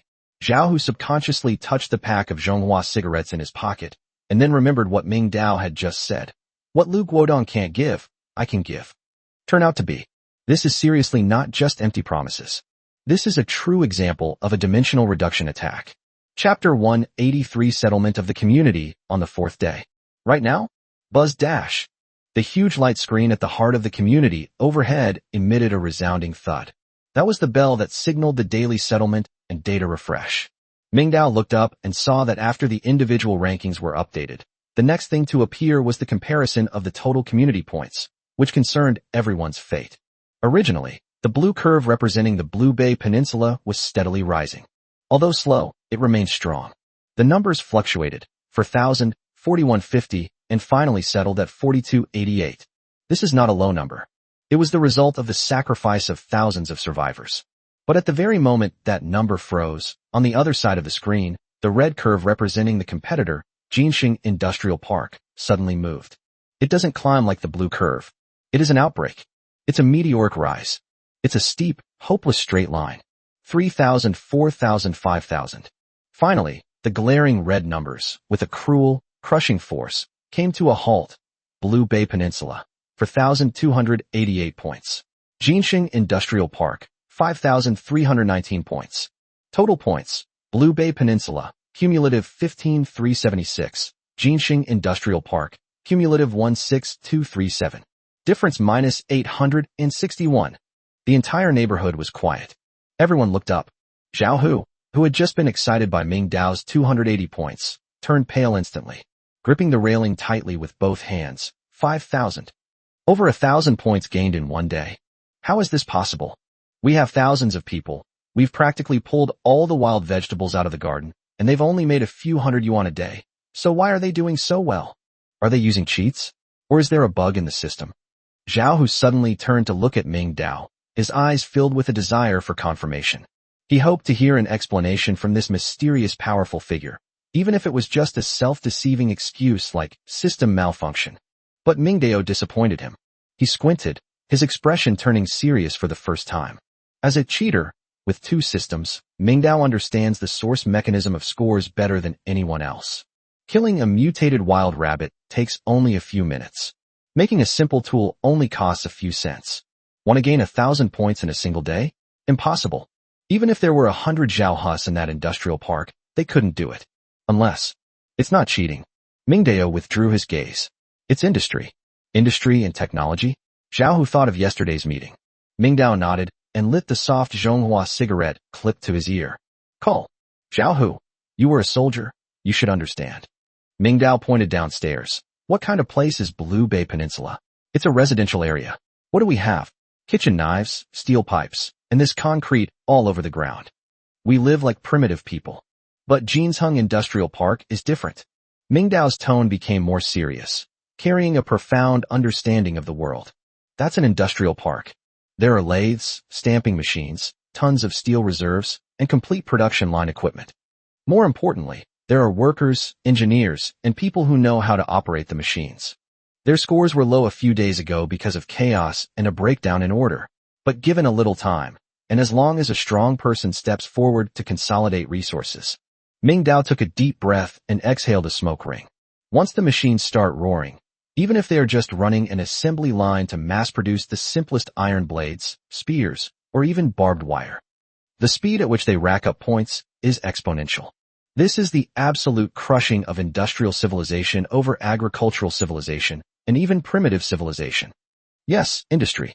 This is almost exactly what engineer Zhang Jingwo said. He had seen the production lines of military factories in the army, and their efficiency was indeed incomparable to that of manpower. If the other party has indeed started assembly line operations, then are we doomed? Zhao Hu released the railing and leaned against the wall. 5,000 points might become 10,000 points tomorrow. 30 days from now. He dared not think any further. According to the rules, the losing side will have 20% of its buildings and population randomly eliminated. That means that 1 in 5 people will disappear into thin air. No one dared to gamble that it might be them. Right now, it wasn't just Zhao Hu on the rooftop who felt despair. Downstairs, the once bustling central square, after a brief silence, erupted into unprecedented panic. We've lost. 5,000 points. That's 5,000 points. How are we supposed to catch up? Are we supposed to risk our lives to catch up? Wah, I don't want to die. I don't want to be erased. This is the obliteration of the rules. It is an act of God. This means that no one on the entire Blue Bay Peninsula can escape it. As Zhao Hu listened to the cries downstairs and looked at the bright red numbers above his head, a deep sense of powerlessness enveloped him. Just then, one hand lifted him up. Zhao Hu looked up blankly and met Mingdao's dark, inky eyes. He saw a reassuring calmness. No time for sentimentality, Zhao Hu. We should be thankful that it's only the 4th day. Industrial parks do have advantages, but they also have disadvantages. Machines need electricity and maintenance, and raw materials will eventually run out. Moreover, the system is fair. Mingdao sneered and flicked his cigarette butt away. The score for industrial products decreases as the quantity increases, and there's also an upper limit. I know this all too well. They can't keep racking up points by making iron blades forever. We still have a chance. Lu Qiudong's childish tricks won't save the community. His exploitative management style will only make us die faster. Mingdao applied slight pressure with his palm, making Zhao Hu's shoulder ache. If you want to live, do as I say. If we can't compete on output, then we'll compete on quality. Fight with high-end combat power. Compete for resource monopoly. Mingdao's eyes flashed with a cold light. They have assembly lines, and I have trap arrays. They have workers, and I have elite teams. Zhao Hu. A low shout made Zhao Hu shudder, and he subconsciously straightened his back. Arrive. Stop making that face like you've lost your parents. Mingdao stared at him. The current situation is very clear. If you want to turn the tide, you must follow my orders. I'll find the manpower for your stream clearing team. Win over all those who were abandoned and marginalized by Lu Guodong, but who have a special skill. Your task now is to go back. Go back to Lu Qiudong and pretend nothing happened. Use the authority he gave you as captain to arm these men. Is it possible? Zhao Hu took a deep breath. Holy crap. What's there to be afraid of? Since we're going to die anyway, we might as well take a gamble with this man in front of us. Even if we lose, we'll knock out 2 of their teeth. Zhao Hu took a step back and saluted again. Mission accomplished. Go. Mingdao waved his hand. See you tonight. Zhao Hu didn't waste any more words, turned around and strode away. The iron gate slammed shut with a loud clang. Mingdao watched Zhao Hu's departing figure. The sunlight was still scorching, but a sinister smile curled at the corner of his mouth. Industry, he muttered to himself. Indeed, very strong. But my blueprints aren't just for show. Let's see if your assembly line is faster, or my traps are more effective at racking up points. Let's get started. Chapter 184 Jinxing Industrial Park. At the same time, Property Management Command Center, meeting room. The leaders got together again, and every day they were either in meetings or on their way to meetings. Lu Guodong sat in the first seat, his face ashen. 5,319 points. Just minutes before, he was preparing to hold a meeting to celebrate the perfect implementation of the 3 iron laws and to further promote the superiority of his collectivism. But now, a slap landed squarely on his face, shattering his illusions. To his left, Lin Yifu sat quietly in the shadows. He didn't speak, nor did he look at Lu Guodong. He was fiddling with a fountain pen in his hand, his eyes darting around, seemingly lost in thought. But in the dim light, the corners of his mouth seemed to turn down slightly, carrying a hint of barely perceptible mockery. There were other committee members in the meeting room. At this point, everyone had their own ulterior motives. Song Kaming, the retired university professor, took off his glasses, rubbed his temples wearily, and let out a long sigh. No one spoke, but it seems that everything has already been said. That silent accusation, that questioning of the leader's abilities, permeated every inch of the air. Smack! Lu Guodong slammed his hand on the table. Damn it! Speak up! He roared. Are you all mute? 5,000 points a day? Can anyone tell me what the hell that Jinxing Industrial Park across the street is? Didn't they just say yesterday that industrial production was impossible? Where did all these points come from? No one answered. Because nobody knows the answer. Zhang Jingguo buried his head in his arms, not daring to speak. Director Lu. Finally, Professor Song Kaming put on his glasses and mustered up his courage to speak.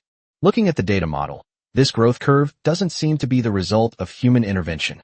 This is very likely to be mass production. Large-scale production? Lu Guodong's eyes widened. You mean a factory?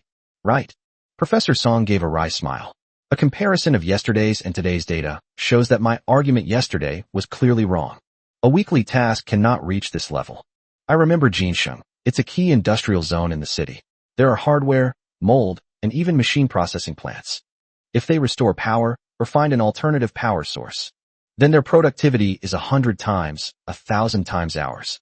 This surge in ratings can be explained. Upon hearing this, Lu Guodong slumped into a chair. 100 times? 1,000 times? How can we play like this? Damn it, is this fucking fair? What incredible luck that they were matched into an industrial park. Hold. No. Lu Guodong's eyes gradually turned ferocious. We can't afford to die just because we lost. I can't die. I can't. We must catch up. We must find a way. He turned his head sharply to look at Lin Yifu, who had been silent all along, as if he had grasped at the last straw.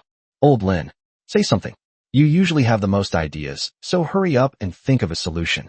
Lin Yifu slowly raised his head. Sunlight streamed through the curtains, illuminating half of his face, while the other half remained hidden in darkness, giving him an eerie appearance. What? Lin Yifu put on his usual kind smile. There is only one way. Since we can't compete with them in production, we can only find ways to improve our resources. Resource? Right. Lin Yifu stood up and pointed to the white paper in front of him. That's a forest. Deep in the forest, there is a thin blue line. Stream. Water. No matter how strong they are in the early stages, it's all limited. This is a 30-day competition. We can only accumulate strength and unleash it later, competing on quality and time. Let him be strong, but we must remain calm within our own ranks. Hee hee. Lin Yufu's lips curled up slightly.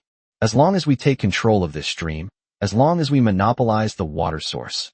This is the key to our community's future success. It is also our only hope for survival. He paused for a moment, then looked at Lu Guodong. Director, we need to speed things up with Zhao Hu.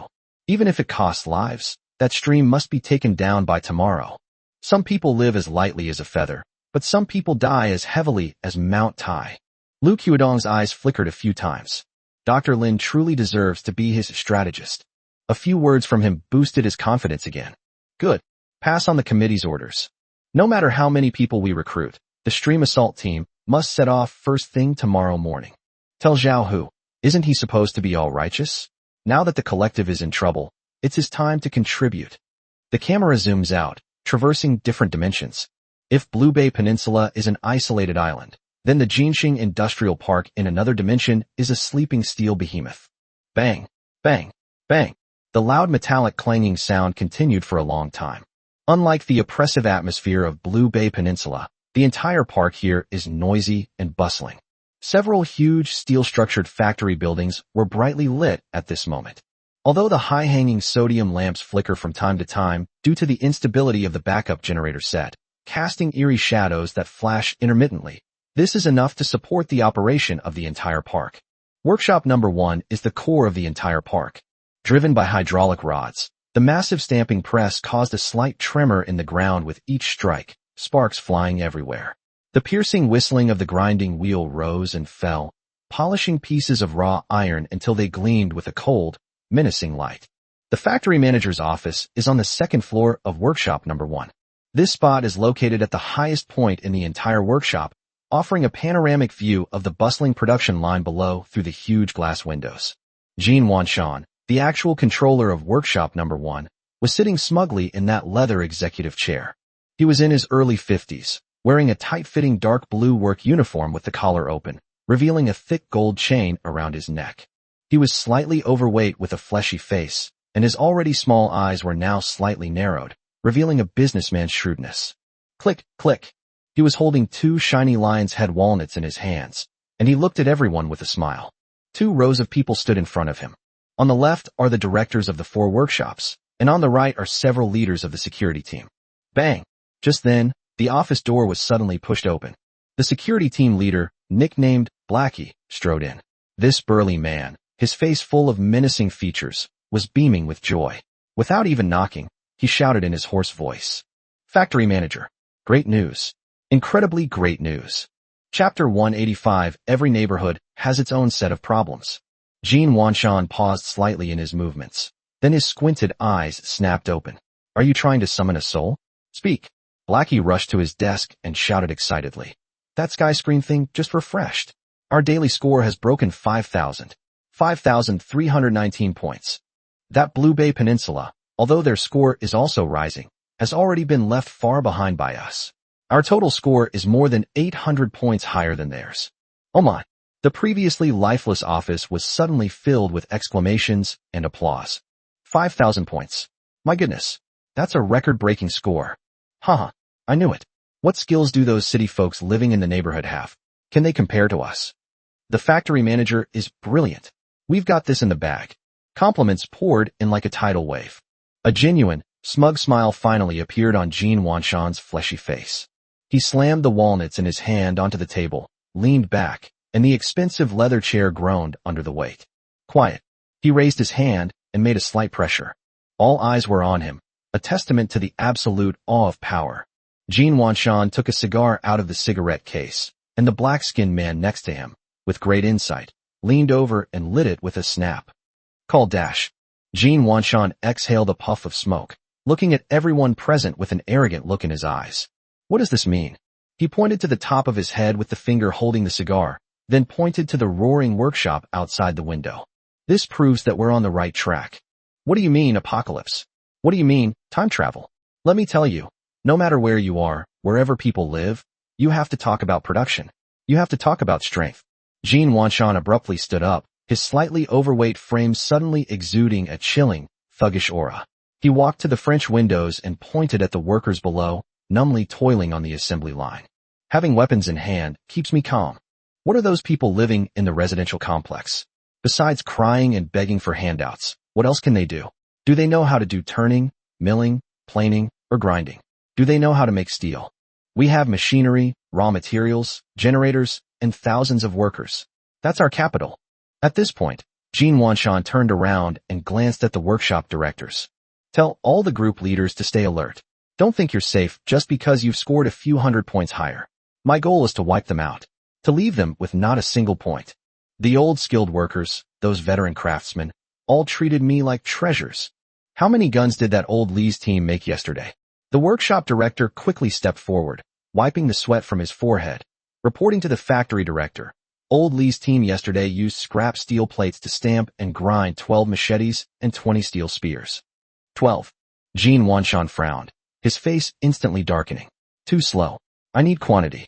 A little less quality doesn't matter. The points won't be less, as long as it kills people. Give them a bigger push. Raise the target for each group to 30 wins today. Tell those guys working down there, anyone who doesn't finish their quota will have half their dinner deducted. Anyone who dares to slack off, I'll hang them outside the factory in the cold wind. He paused here, his tone softening slightly, clearly adept at the art of controlling people by giving them a slap followed by a sweet treat. Of course, if he exceeds the target, he'll get an extra treat as a reward. An extra meal? Upon hearing this, the eyes of several workshop directors turned green with envy, and their Adam's apples bobbed involuntarily. In this desolate place where resources are scarce, being able to fill one's stomach is already a rare luxury. The entire factory area is supplied by the stock of a few small supermarkets and employee canteens. It's been 5 days now. God knows how much longer we can hold out. Yes, sir. Don't worry, factory manager. I'll go and keep an eye on it right away. Anyone who fails to meet the deadline, I'll skin them alive. The directors, as if they had been injected with adrenaline, made repeated assurances. Jean Wanshan nodded in satisfaction and then turned his gaze to Hei Pai. And you security team, don't just sit idle either. It's not enough to just make the weapons. We also need people who know how to use them. Take these newly made machetes and steel spears, organize a group of people, and go to the edge of the forest to try our luck. A cold glint flashed in Jean Wanshan's shrewd little eyes as he picked up the walnuts again and started cracking them. We can't rely on production alone. As usual, half of the game we hunt will go to the company and be stored in the warehouse for unified distribution. The other half will be distributed among the brothers according to the number of people. At this point, his voice suddenly turned extremely ruthless. However, let me make this clear from the start. Anyone who dares to hoard it. As long as I find out. Jean Wanshan grinned, revealing a set of teeth stained yellow by smoking, and said menacingly, chop off their hands and feet, and throw them out to feed the wolves. Blackie shuddered. He knew all too well how this boss Jean operated. He had retired from crime to open a factory, and he was a man who would actually kill without batting an eye. Yes, factory manager. Don't worry. Anyone who dares to hog the profits, I, Blackie, will be the first to not let him get away with it. Blackie straightened his back and roared. All right, get back to work. Jean Wanshan waved his hand impatiently, sat back in his large executive chair, closed his eyes, and seemed to be enjoying the pinnacle of his power. This apocalypse is good. This apocalypse is wonderful. Since we've got nothing to do, let's take a nap. Everyone lowered their heads and left the office. The oppressive feeling dissipated slightly as the door closed. In the corridor, Old Zhao, the director of the second workshop, slowed down and deliberately lagged behind. He pulled a crumpled handkerchief from his pocket and wiped the sweat from his neck, but his eyes subtly drifted toward Old Sun, the director of the third workshop, standing next to him. The two walked side by side, their footsteps mingling with the roar of the workshop below. 30 handfuls. Old Zhao lowered his voice, a hint of resentment in his tone. Old Sun, can your workshop even finish this? Our molds are worn out beyond recognition, and we have nowhere to replace them. Old Sun was a tall, thin man who wore thick glasses and looked refined, but his eyes were unusually sinister. He adjusted his glasses, glanced around to make sure no one was watching, and then let out a cold snort. Complete it? Do you have to risk your life to complete it? That old man talks without understanding the situation. Our workers only drink 2 bowls of thin porridge a day. Where do they get the strength to work? If we increase the workload, someone will definitely die. Old Zhao sighed. Well, what can we do? He's the factory manager. He has men and knives. What can we do? Factory manager? Old Sun's lips curled into a mocking smile, and he lowered his voice even further so that only the two of them could hear him. That was before. In this world, whoever has grain and soldiers is the king of the hill. Jean Wanshan is only relying on the high walls of our industrial park and the supplies in that small supermarket. But have you thought about what will happen when those food supplies run out? Old Zhao's expression changed, and he glanced around warily. Old Sun, you can't just say things like that. Old Sun gave a cold laugh and said nothing more. But the light flashing in his eyes was like a venomous snake lurking in the darkness, flicking its tongue and looking for an opportunity to strike a fatal blow. Although the industrial park is large, these 4 huge factory buildings are like 4 separate mountain peaks. Although Jin Wanshan was the most powerful, he was ultimately just a businessman who relied on vested interests and oppressive rule. Under such high pressure, cracks are quietly spreading in people's hearts. Every neighborhood has its own set of problems. Inside the office, Jin Wanshan was unaware of the undercurrents outside the door, or rather, given his arrogance, he simply didn't care about the thoughts of these insignificant ants. In his view, as long as he held the well-equipped security team in his hands, and as long as he controlled the grain in the warehouse and the water towers, these people would not be able to escape his grasp. He stood up again, his stomach growling. He's hungry again. It's time to eat. Blue Bay Peninsula. Jin Wanshan muttered to himself. Just wait and see. Wait until 30 days have passed, and then I'll win this match.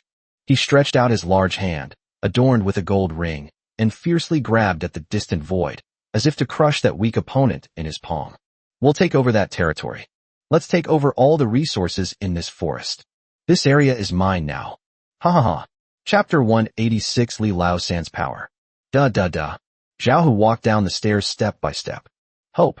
Zhao Hu silently repeated the word in his mind. Just now on the rooftop, when he asked Ming Dao why he was able to win, the young man's answer was very simple. Ming Dao said, because I know what they are thinking, and I know what they are afraid of.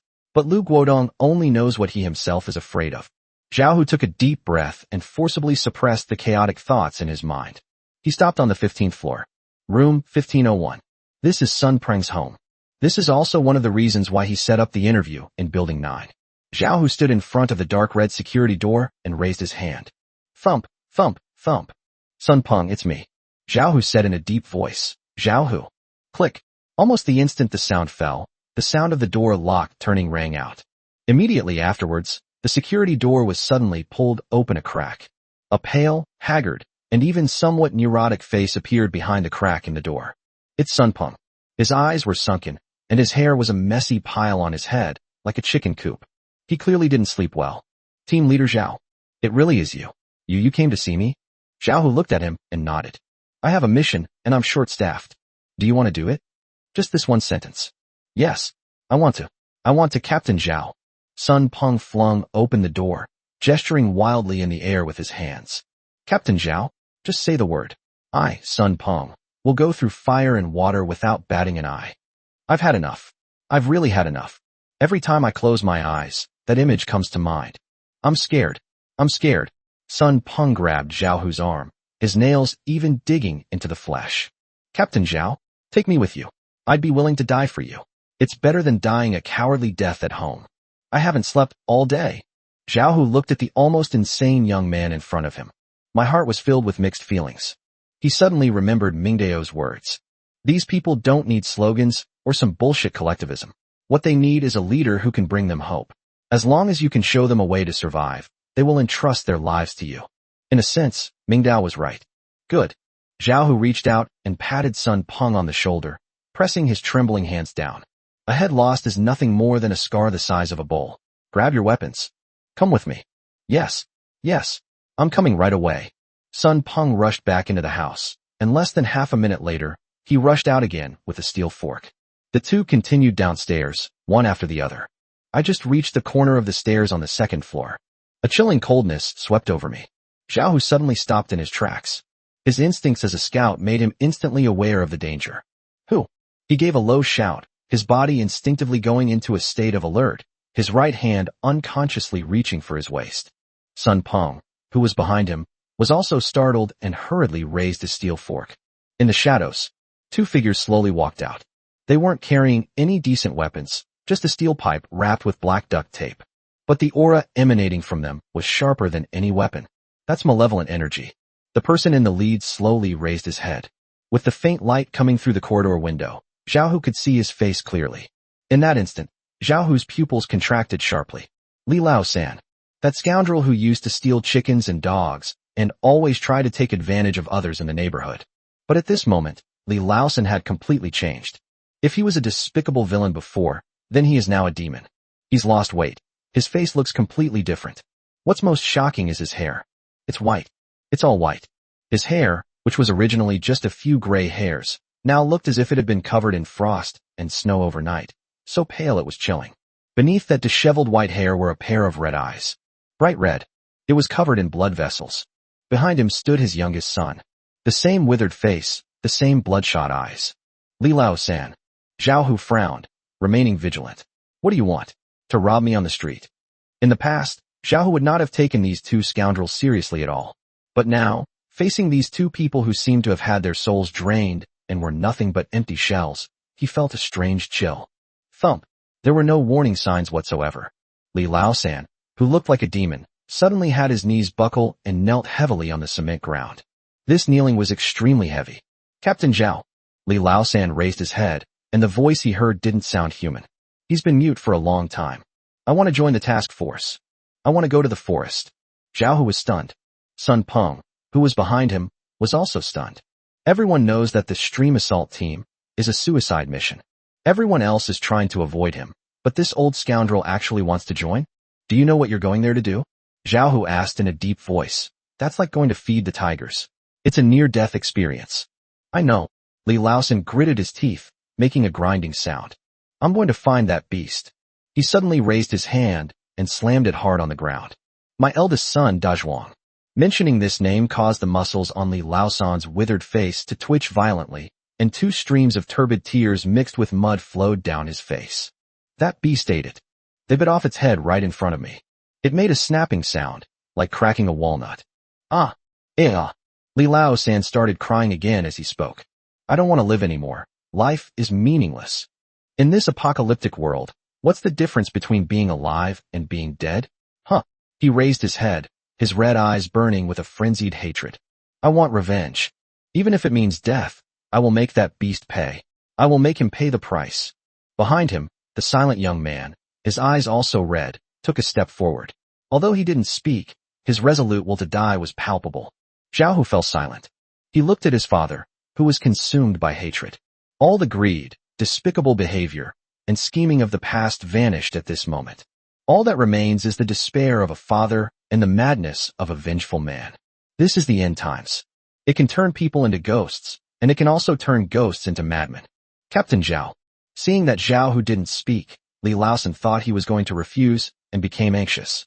He scrambled to his feet and took 2 steps forward, but stopped abruptly under Zhao Hu's icy gaze. He was breathing heavily, as if he had thrown out his last card. I know where that stream is. Only I know that way. The forest is a complex and dangerous place. Without me leading the way, none of you will find water alive. Take me with you. I'll be your guide. I'll be your cannon fodder. Just let me see that beast. Just let me see it. Li Lao-san's expression twisted, and a sinister smile even appeared at the corner of his mouth. I'm going to take it down with me. Chapter 187 Actors. Zhao Hu's pupils contracted slightly. He never expected that this old scoundrel would be so ruthless. Moreover, the guide. This is indeed what the task force is most lacking right now. Zhao Hu turned his head and glanced at Sun Peng, then at Li Lao-san. One is driven mad by the need to survive. One sought death for revenge. This is his current team. A bunch of lunatics. But isn't he the same? Good. Zhao Hu nodded, reached out, grabbed Li Lao-san's arm, and helped him up. Count you in. Zhao Hu looked into his eyes and said, word by word. But this journey is not just a matter of 9 deaths and 1 chance of survival. It's a matter of 10 deaths and no chance of survival. Have you thought it through? Li Lao-san smiled. He wiped the tears and snot from his face hard with the back of his hand. I've long since given up on living. Fuck him. 10 minutes later, a strange group appeared on the main road leading to the property building. Although there were only 4 people. But as they walked down the street, they exuded the aura of a vast army. It's probably no different from the journey to the west to obtain Buddhist scriptures. Survivors along the way gave way. Some people covered their mouths in terror, some hid in the stairwell in fear, and others watched the group with complicated expressions through the cracks in the windows. Isn't that Li Lao-san? How did he turn into that grotesque mess? Chill. Keep your voice down. Didn't you see his eyes are red? He's bloodthirsty. Where are they going? Judging by the direction, it's the property management building. This is a fight to the death. Good. Good. Kill that Lu Qiudong. Kill him. Whispers drifted away on the wind. Zhao Hu turned a deaf ear. His gaze remained fixed on the white property building in front of him. That place is the center of power. It is also the stage for a major play he is about to perform. Cheer up, everyone. Without turning his head, Zhao Hu hissed. When you see the chief later, bring out all that ruthlessness in yourselves. Let him see our determination to go and die. Yes. The property management building, second floor balcony. Lu Guodong was leaning against the railing, a cigarette between his fingers, his brows furrowed.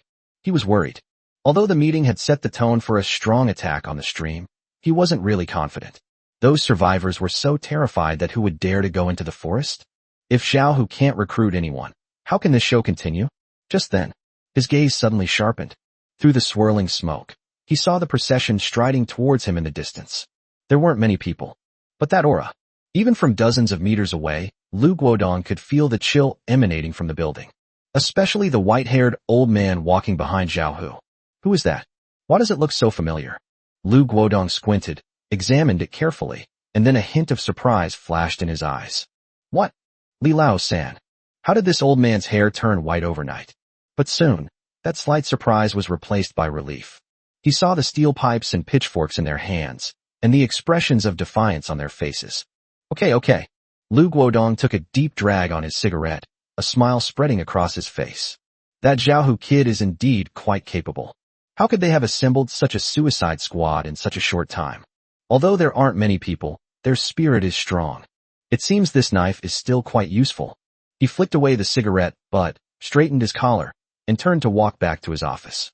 Now that the stage has been set up, it's time for him, the chief director, to make his appearance. Thump. The office door was pushed open. Zhao Hu strode in. He did not salute, nor did he stand straight as usual.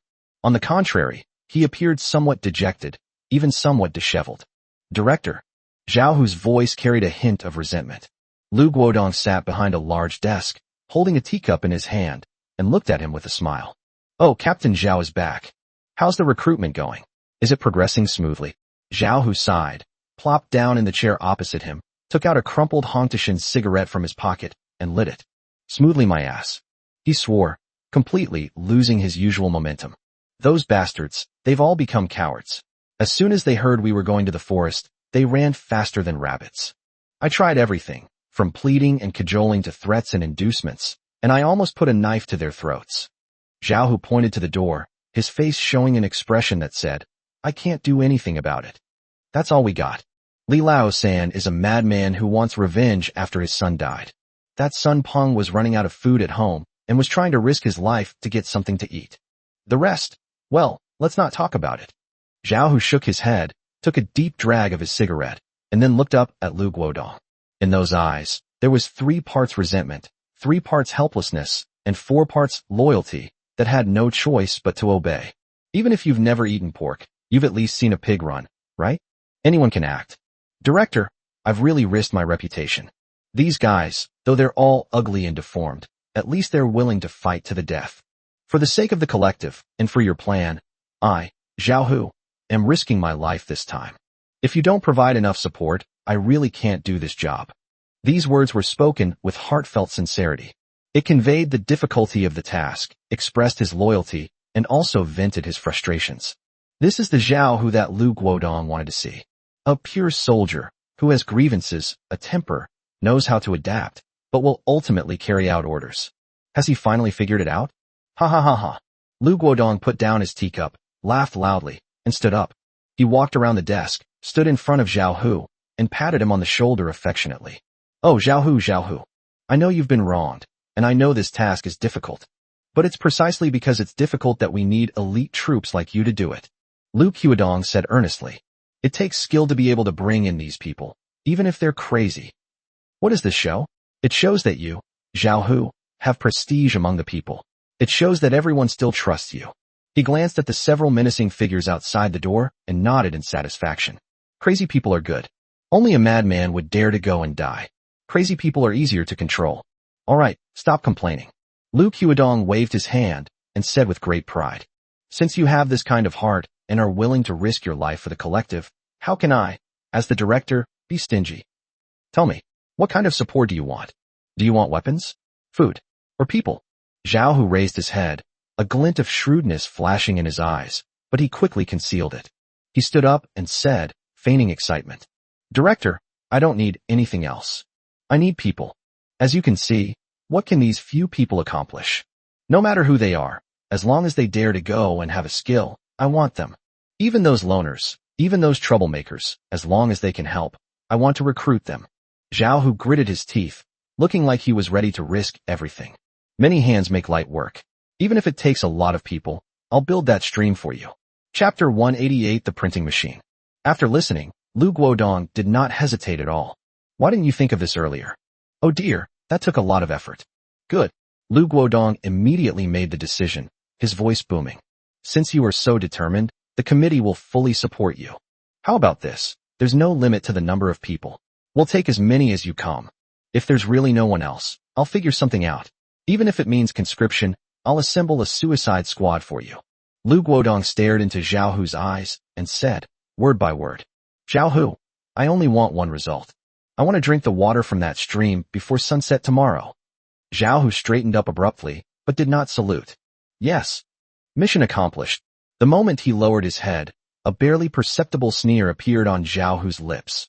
It's done. With this imperial sword, the entire community's talent pool will be completely open to him. Lu Guodong, however, thought he had acquired a fine knife. Little did they know.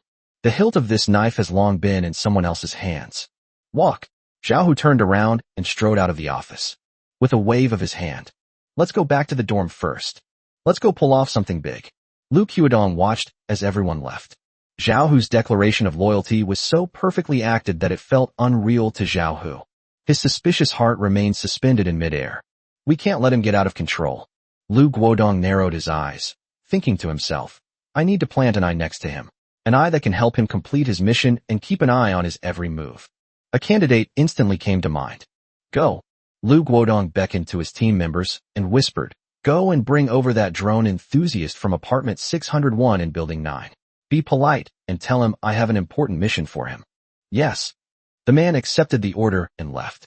Less than 10 minutes later, there was another knock on the office door. A thin young man carrying a black backpack walked in.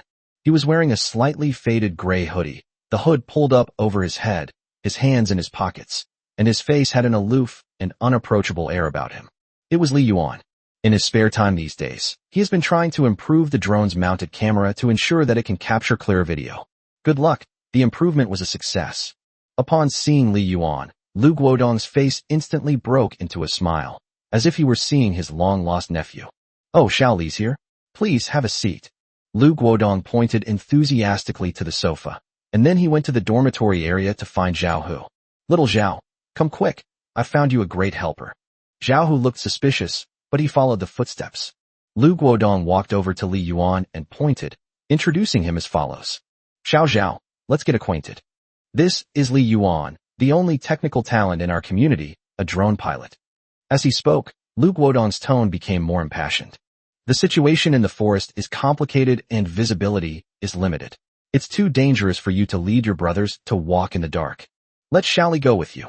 With him acting as your eyes from the sky, he can both scout the way and provide early warnings. He can spot wild animals and water sources instantly from above. This is high-tech tactical support. Zhao Hu's gaze fell on Li Yuan. Li Yuan also raised his head, his dead fish eyes giving Zhao Hu a completely indifferent look. Their eyes met in midair. Zhao Hu's heart skipped a beat. Isn't this exactly the kind of technical talent Mingdao is looking for? On the surface, Zhao Hu remained expressionless, merely nodding slightly and revealing a rugged smile. Great. With drone reconnaissance, the chances of success in this mission are much higher. Thank you for your support, Director. Li Yuan remained expressionless, merely nodding slightly as a greeting. To Lu Guodong, this aloof demeanor was actually a sign of arrogance, which made him feel more at ease. These tech geeks usually disdain networking, making them perfect for being the eyes and ears of the group. Little Zhao. Lu Guodong stepped forward and patted Zhao Hu on the shoulder earnestly. You're a veteran, you understand tactics, and you know the importance of intelligence. Now, I've given you the man, I've given you the power, and I've even provided you with high-tech assistance. I have high hopes for your operation. Don't let me down. And let's not disappoint these thousands of residents who are eagerly waiting for water.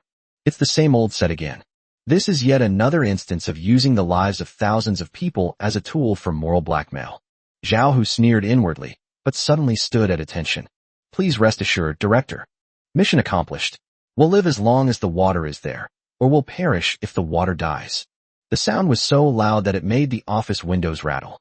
Lu Guodong nodded in satisfaction and waved his hand, saying, Go ahead, recruit as many people as you can, Hurry up and prepare. We'll leave first thing tomorrow morning. Zhao Hu and Li Yuan walked out of the office one after the other. They continued until they reached the corner of the corridor, confirming that no one was around. Zhao Hu slowed his pace and glanced back at the silent young man behind him. Young man, interested in pulling off a big heist? Zhao Hu lowered his voice and tentatively asked a question. We'll have no worries about food and drink. Li Yuan stared at him blankly for a moment. The camera suddenly swayed. Meanwhile, on the rooftop, Wang Chu crouched in the shadows on one side of the rooftop, clutching the hem of his clothes, staring in shock at Ming Dao beside him.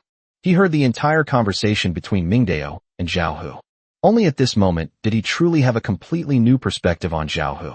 The security captain, whom he had once thought was someone who only obeyed orders and was even somewhat blindly loyal, actually had such a courageous side. What shocked him even more was Ming Dao's methods. A few cigarettes and a few words were all it took to turn a key general from the opposing camp against him. Brother Mingming. Wang Chu swallowed hard, patted his bottom, and stood up, but the worry on his face did not disappear. I have a question. Zhao Hu has taken care of things, but do we really have to go with that Creek assault team? Wang Chu pointed to the distant forest and said tentatively, this is clearly a suicide mission. Even if we were to join, it would still be a losing proposition. And Wang Chu pointed again to the still glaring points leaderboard above his head. Difference, 861. We're so far behind in points now, while Jinsheng is still using industrialized production, their point farming speed will only get faster and faster. I think the focus right now should still be on racking up points. If we lose, we'll all be wiped out. Wang Chu became increasingly anxious as he spoke, and beads of sweat dripped down his forehead. It's not that it's hot, it's that it's scary. I'm afraid of dying, afraid of losing, afraid that all my efforts will come to nothing. Seeing Wang Chu's expression of utter despair, Ming Dao found it amusing. This chubby kid is worrying unnecessarily. Fatty. These two questions are actually one question. Moreover, I have already come up with a solution. Tomorrow will be the start of a comeback. Wang Chu was stunned. Tomorrow? A comeback? With what? With your head. Ming Dao stretched out his right hand and gently grasped at the void. Buzz dash. A faint blue light flashed by. A drawing with the texture of old parchment appeared out of thin air in his hand. That's a system reward, a simple animal trap crafting blueprint. What is this? Wang Chu asked curiously as he leaned closer. This is our money printing machine. Chapter 189 Ming Dao's Ambition. Ming Dao flicked the blueprint, making a crisp sound as the paper rustled. Wang Chu, listen carefully. Ming Dao's expression turned serious. This is a blueprint for a simple animal trap. You don't need to know where it came from. All you need to know is that this thing is tradable. A deal. Wang Chu was completely confused. Right. Ming Dao pointed to Wang Chu's heart, which was where the construction panel was located. According to the system's rules, blueprints can be traded as items.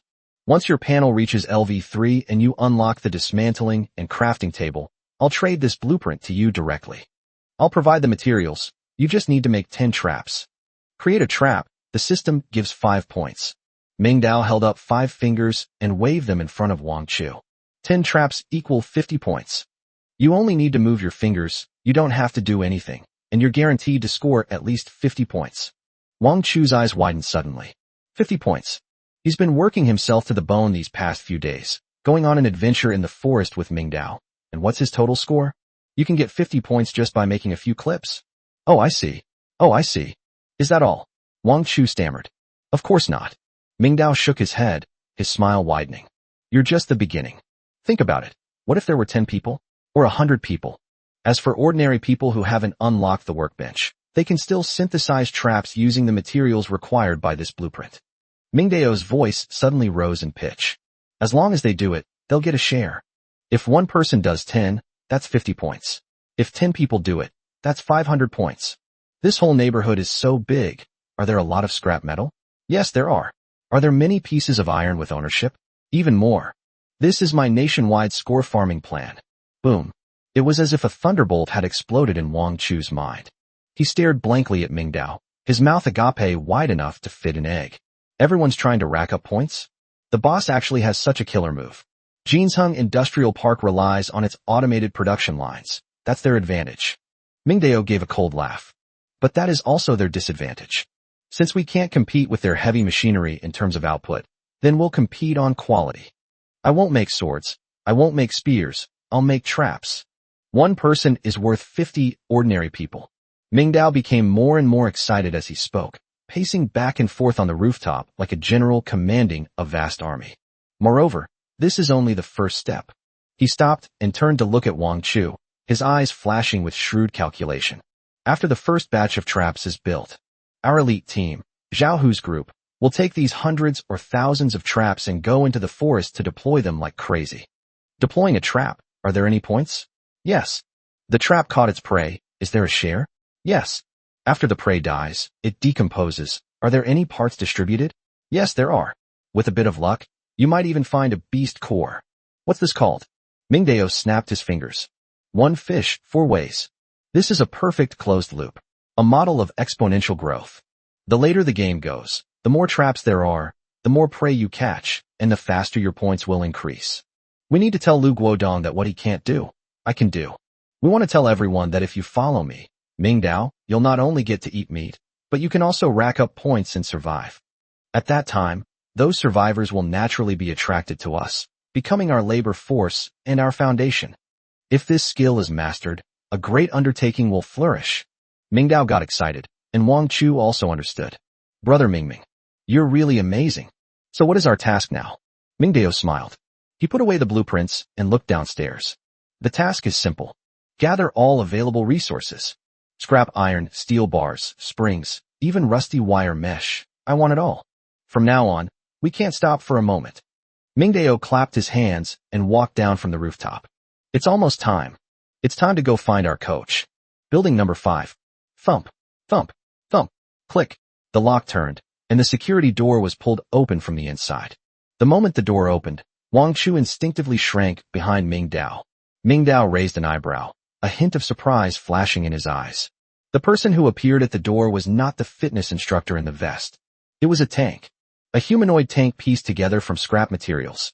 Qiangwu stood there, his already imposing body now appearing even larger. His chest and back were bound with thick cutting boards, tightly wrapped with yellow packing tape. His arms were wrapped in tattered denim and towels, making him look like a mummy.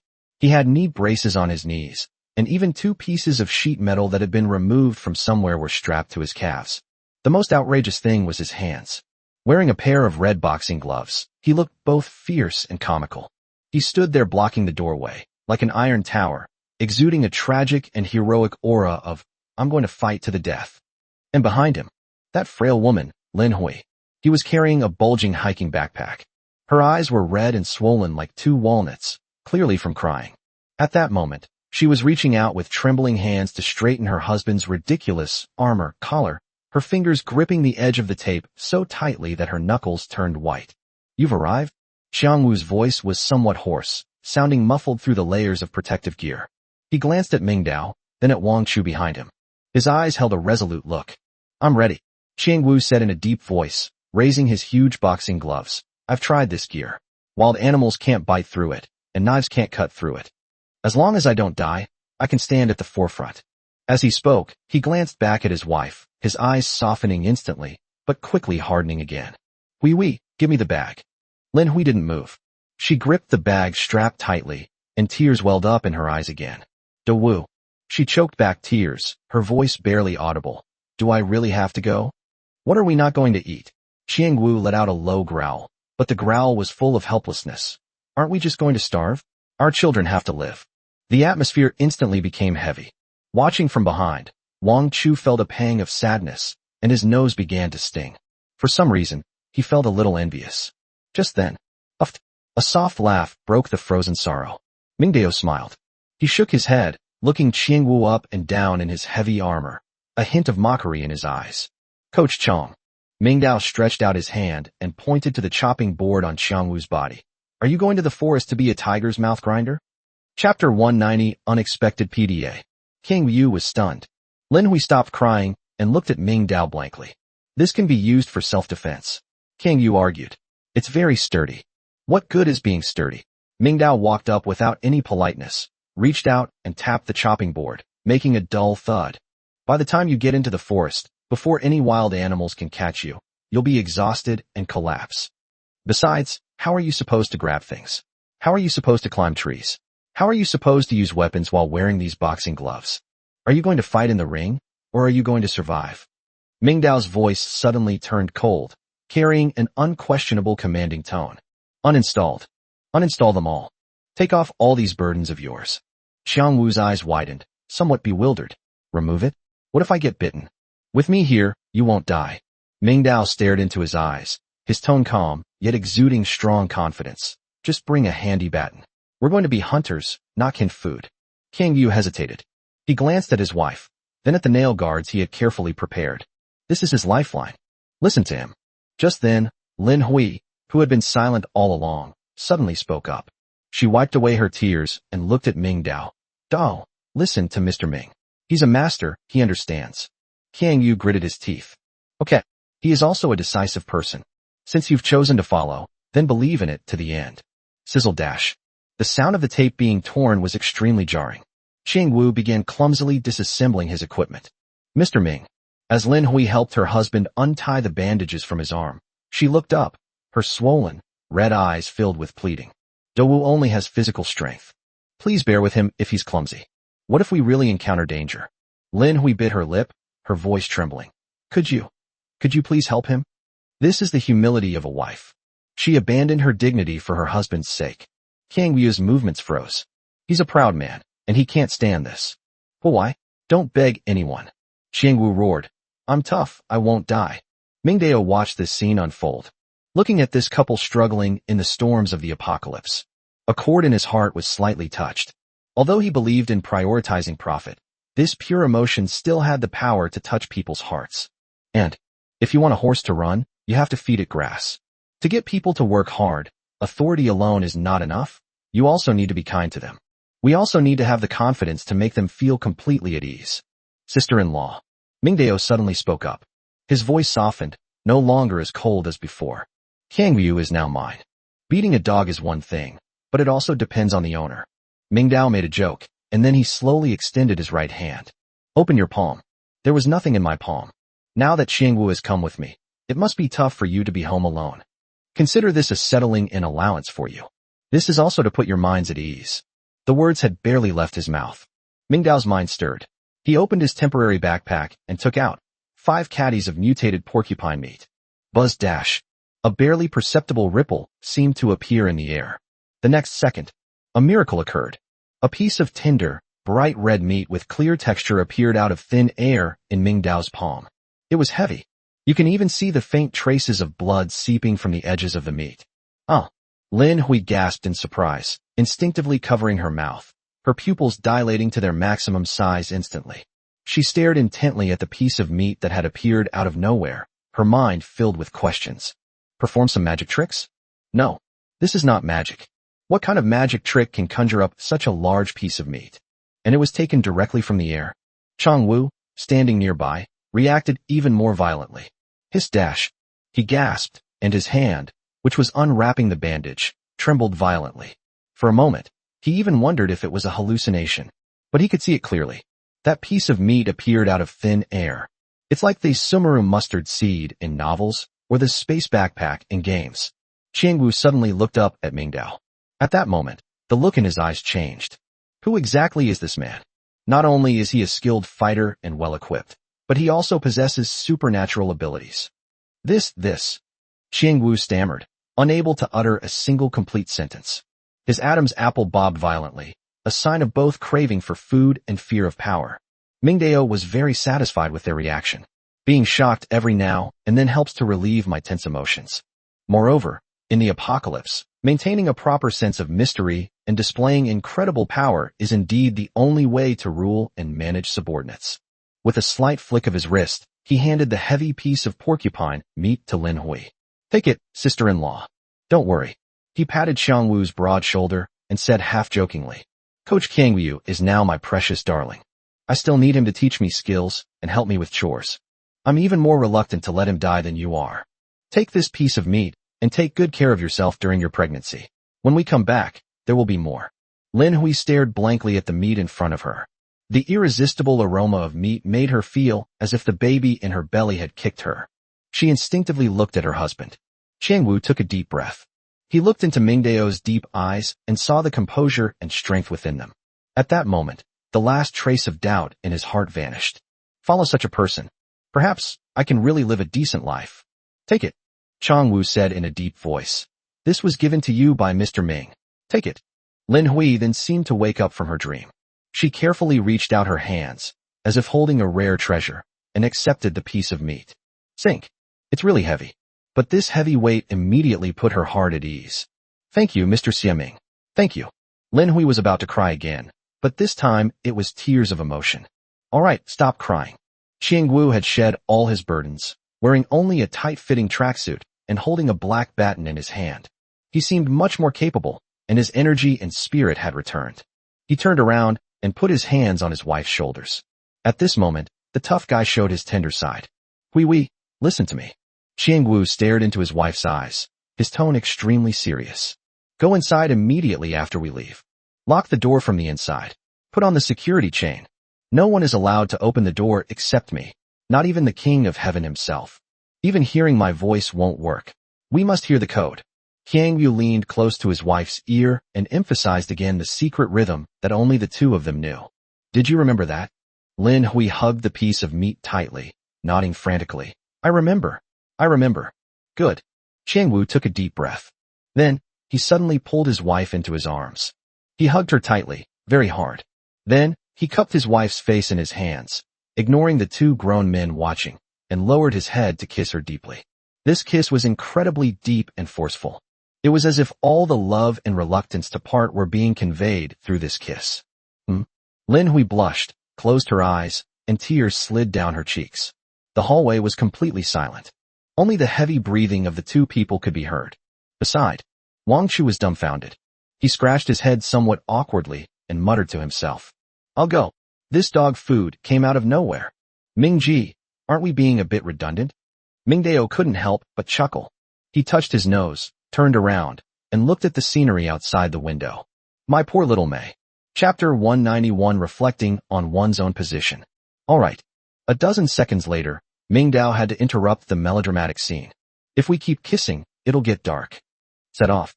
Qiang Yu abruptly released his wife. He didn't look back again, because he was afraid that if he looked back again, he wouldn't be able to move his legs.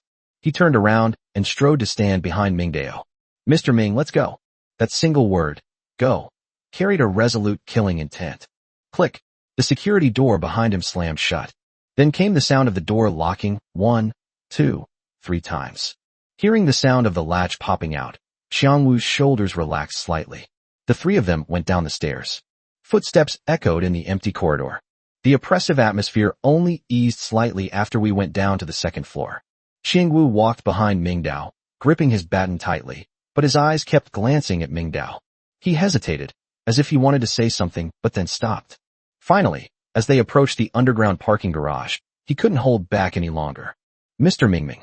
Chang Wu swallowed hard. That move just now. What kind of supernatural power is it? In those fantasy novels, there are things like storage rings and storage bags. What is this? Qiang Wu's gaze was frighteningly intense. In this post-apocalyptic world of scarcity and constant crisis, it would be wonderful to have a portable space that is safe from being robbed and can keep food fresh. That's simply an amazing skill. Mingdao stopped in his tracks. He turned to look at Qiang Wu, without making any fuss. Since it has already been shown, it must be for the purpose of winning people's hearts and for making empty promises. Hiding things makes you seem stingy. It's not some kind of supernatural power. Mingdao said calmly. It's the rule.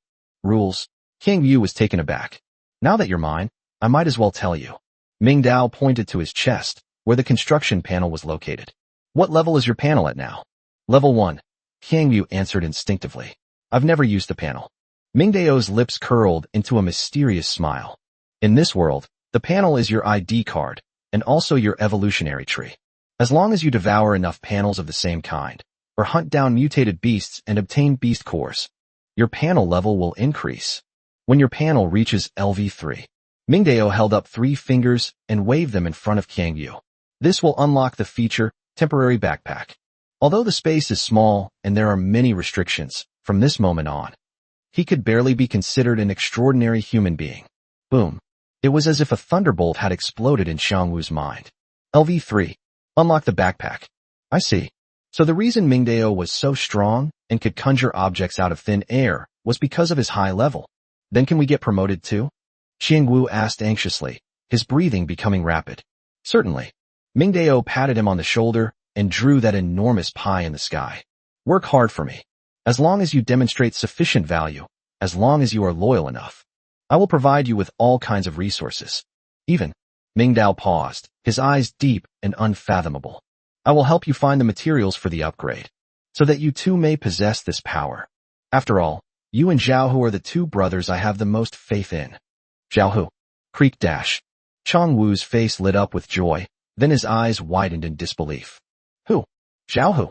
That soldier? Lu Qiudong's top henchman. Isn't this guy a diehard fan of Lu Guodong?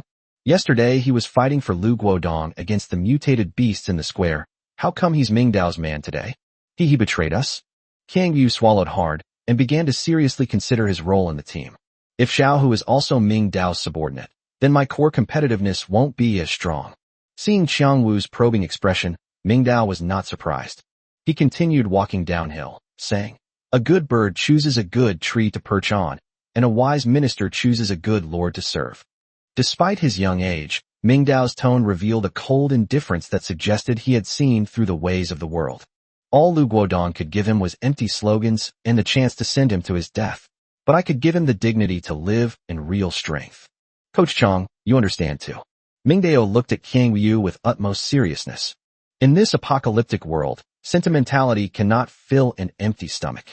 Only self-interest can be the strongest chain connecting people. Zhao Hu is a smart man, and even more so, a ruthless one. He knows who can lead him to victory. I think you must be a smart person, right? Qiangwu shivered and quickly nodded. I understand. He then fell into deep thought. They were even able to take down a tough nut like Zhao Hu and recruit him to their side. Just how big of a scheme did this man orchestrate? Let's go. Mingdao's voice interrupted Qiangwu's thoughts. Don't keep our garbage squad waiting. A corner of the garage, near the exit. 2 rows of people stood solemnly. On the left were 6 agile young men. Although they were dressed differently, their spirit and energy were clearly much fiercer than that of ordinary survivors. This is Li Yifeng's core team. On the right were a dozen or so newly recruited peripheral members. After going through layers of screening, although they looked somewhat uneven, they all stood up straight in this tense atmosphere and didn't dare to breathe loudly. Li Yifeng stood at the very front of the line. His signature blonde hair no longer seemed so frivolous at this moment. Instead, it exuded a ruthless aura. He would glance down at his Casio watch every now and then look up toward the stairwell, his eyes filled with both anxiety and anticipation. They're here. Someone let out a low shout. Everyone perked up and turned to look at the stairwell. 3 figures slowly emerged from the shadows. The leader, dressed in a black windbreaker, was tall and had a steady gait. It was Mingdao. Behind him on his left was the chubby rider Wang.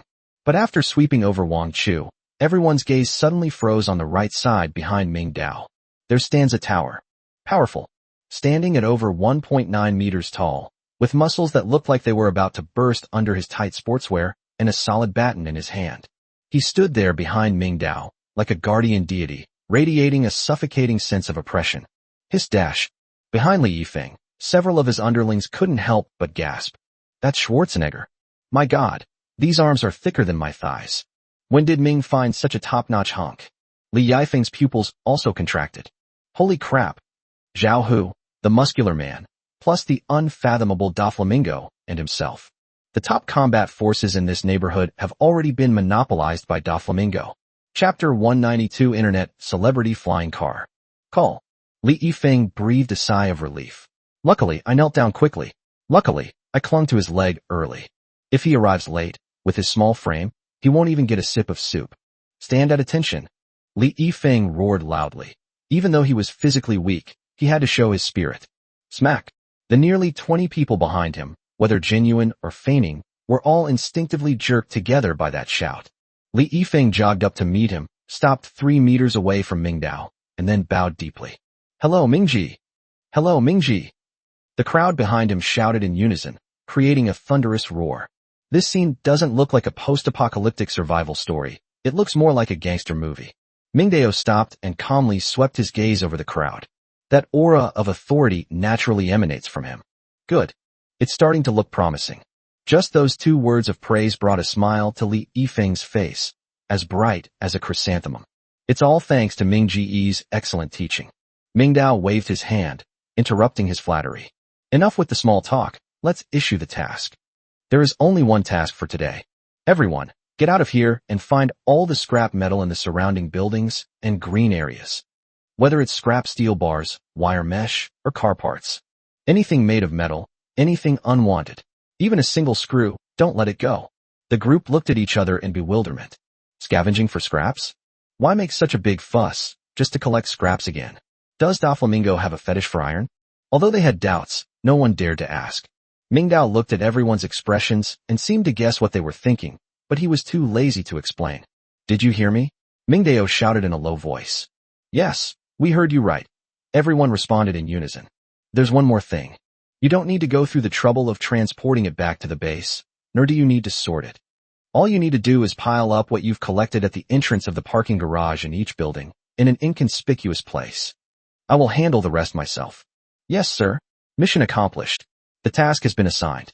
Just as Ming Dao was about to wave goodbye and disband the team, Li Yifeng suddenly chuckled, a smile that revealed a fawning, self-aggrandizing air.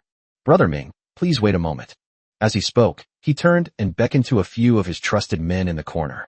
Quick, push the stuff out. Everyone was taken aback. 2 henchmen carefully pushed a car out from behind an SUV. Electric vehicle? To be precise, it was a white, technologically advanced 9-bot electric car. The car body was polished to a shine, almost spotless, clearly having been meticulously cleaned. Even Ming Dao was taken aback. Li Yifeng scurried over, patted the car's seat, and said with a proud look, Brother Ming, this was handed over voluntarily by one of our brothers. 90% new. The protective film hasn't even been completely removed. I checked, the battery is still more than half full. That's enough. Walking on 2 legs in this godforsaken place is too slow, and it doesn't suit your status. This car was specially found for you. As Li Yifeng spoke, he observed Ming Dao's expression, feeling uneasy. He went to great lengths to get this done, all to please this man. Ming Dao's eyes lit up. This stuff is really good. Good. Ming Dao strode forward. That familiar industrial feel gave him a long-lost sense of warmth. Li Yifeng, you've got a good idea. Ming Dao turned his head, looked at Li Yifeng, and showed a genuine smile of appreciation on his face. He reached out and patted Li Yifeng's shoulder heavily. Well done. I will remember your contribution. Here are some extra good pieces of meat. Of course. Li Yifeng rubbed his hands together and grinned foolishly. The henchmen around him watched this scene with envy in their eyes. If you flatter the right person, you'll get the reward. This is the benefit of following the right leader. Ming Dao didn't stand on ceremony and hopped on the electric scooter. Drop. The key was turned and the dashboard lights up instantly. The deep blue light looked particularly captivating in the dimly lit garage. Battery level, 67%. Ming Dao slightly raised his hips and gently turned the switch. Buzz dash. The motor emitted a soft but powerful buzzing sound, and the rear wheels spun freely, creating a gust of wind.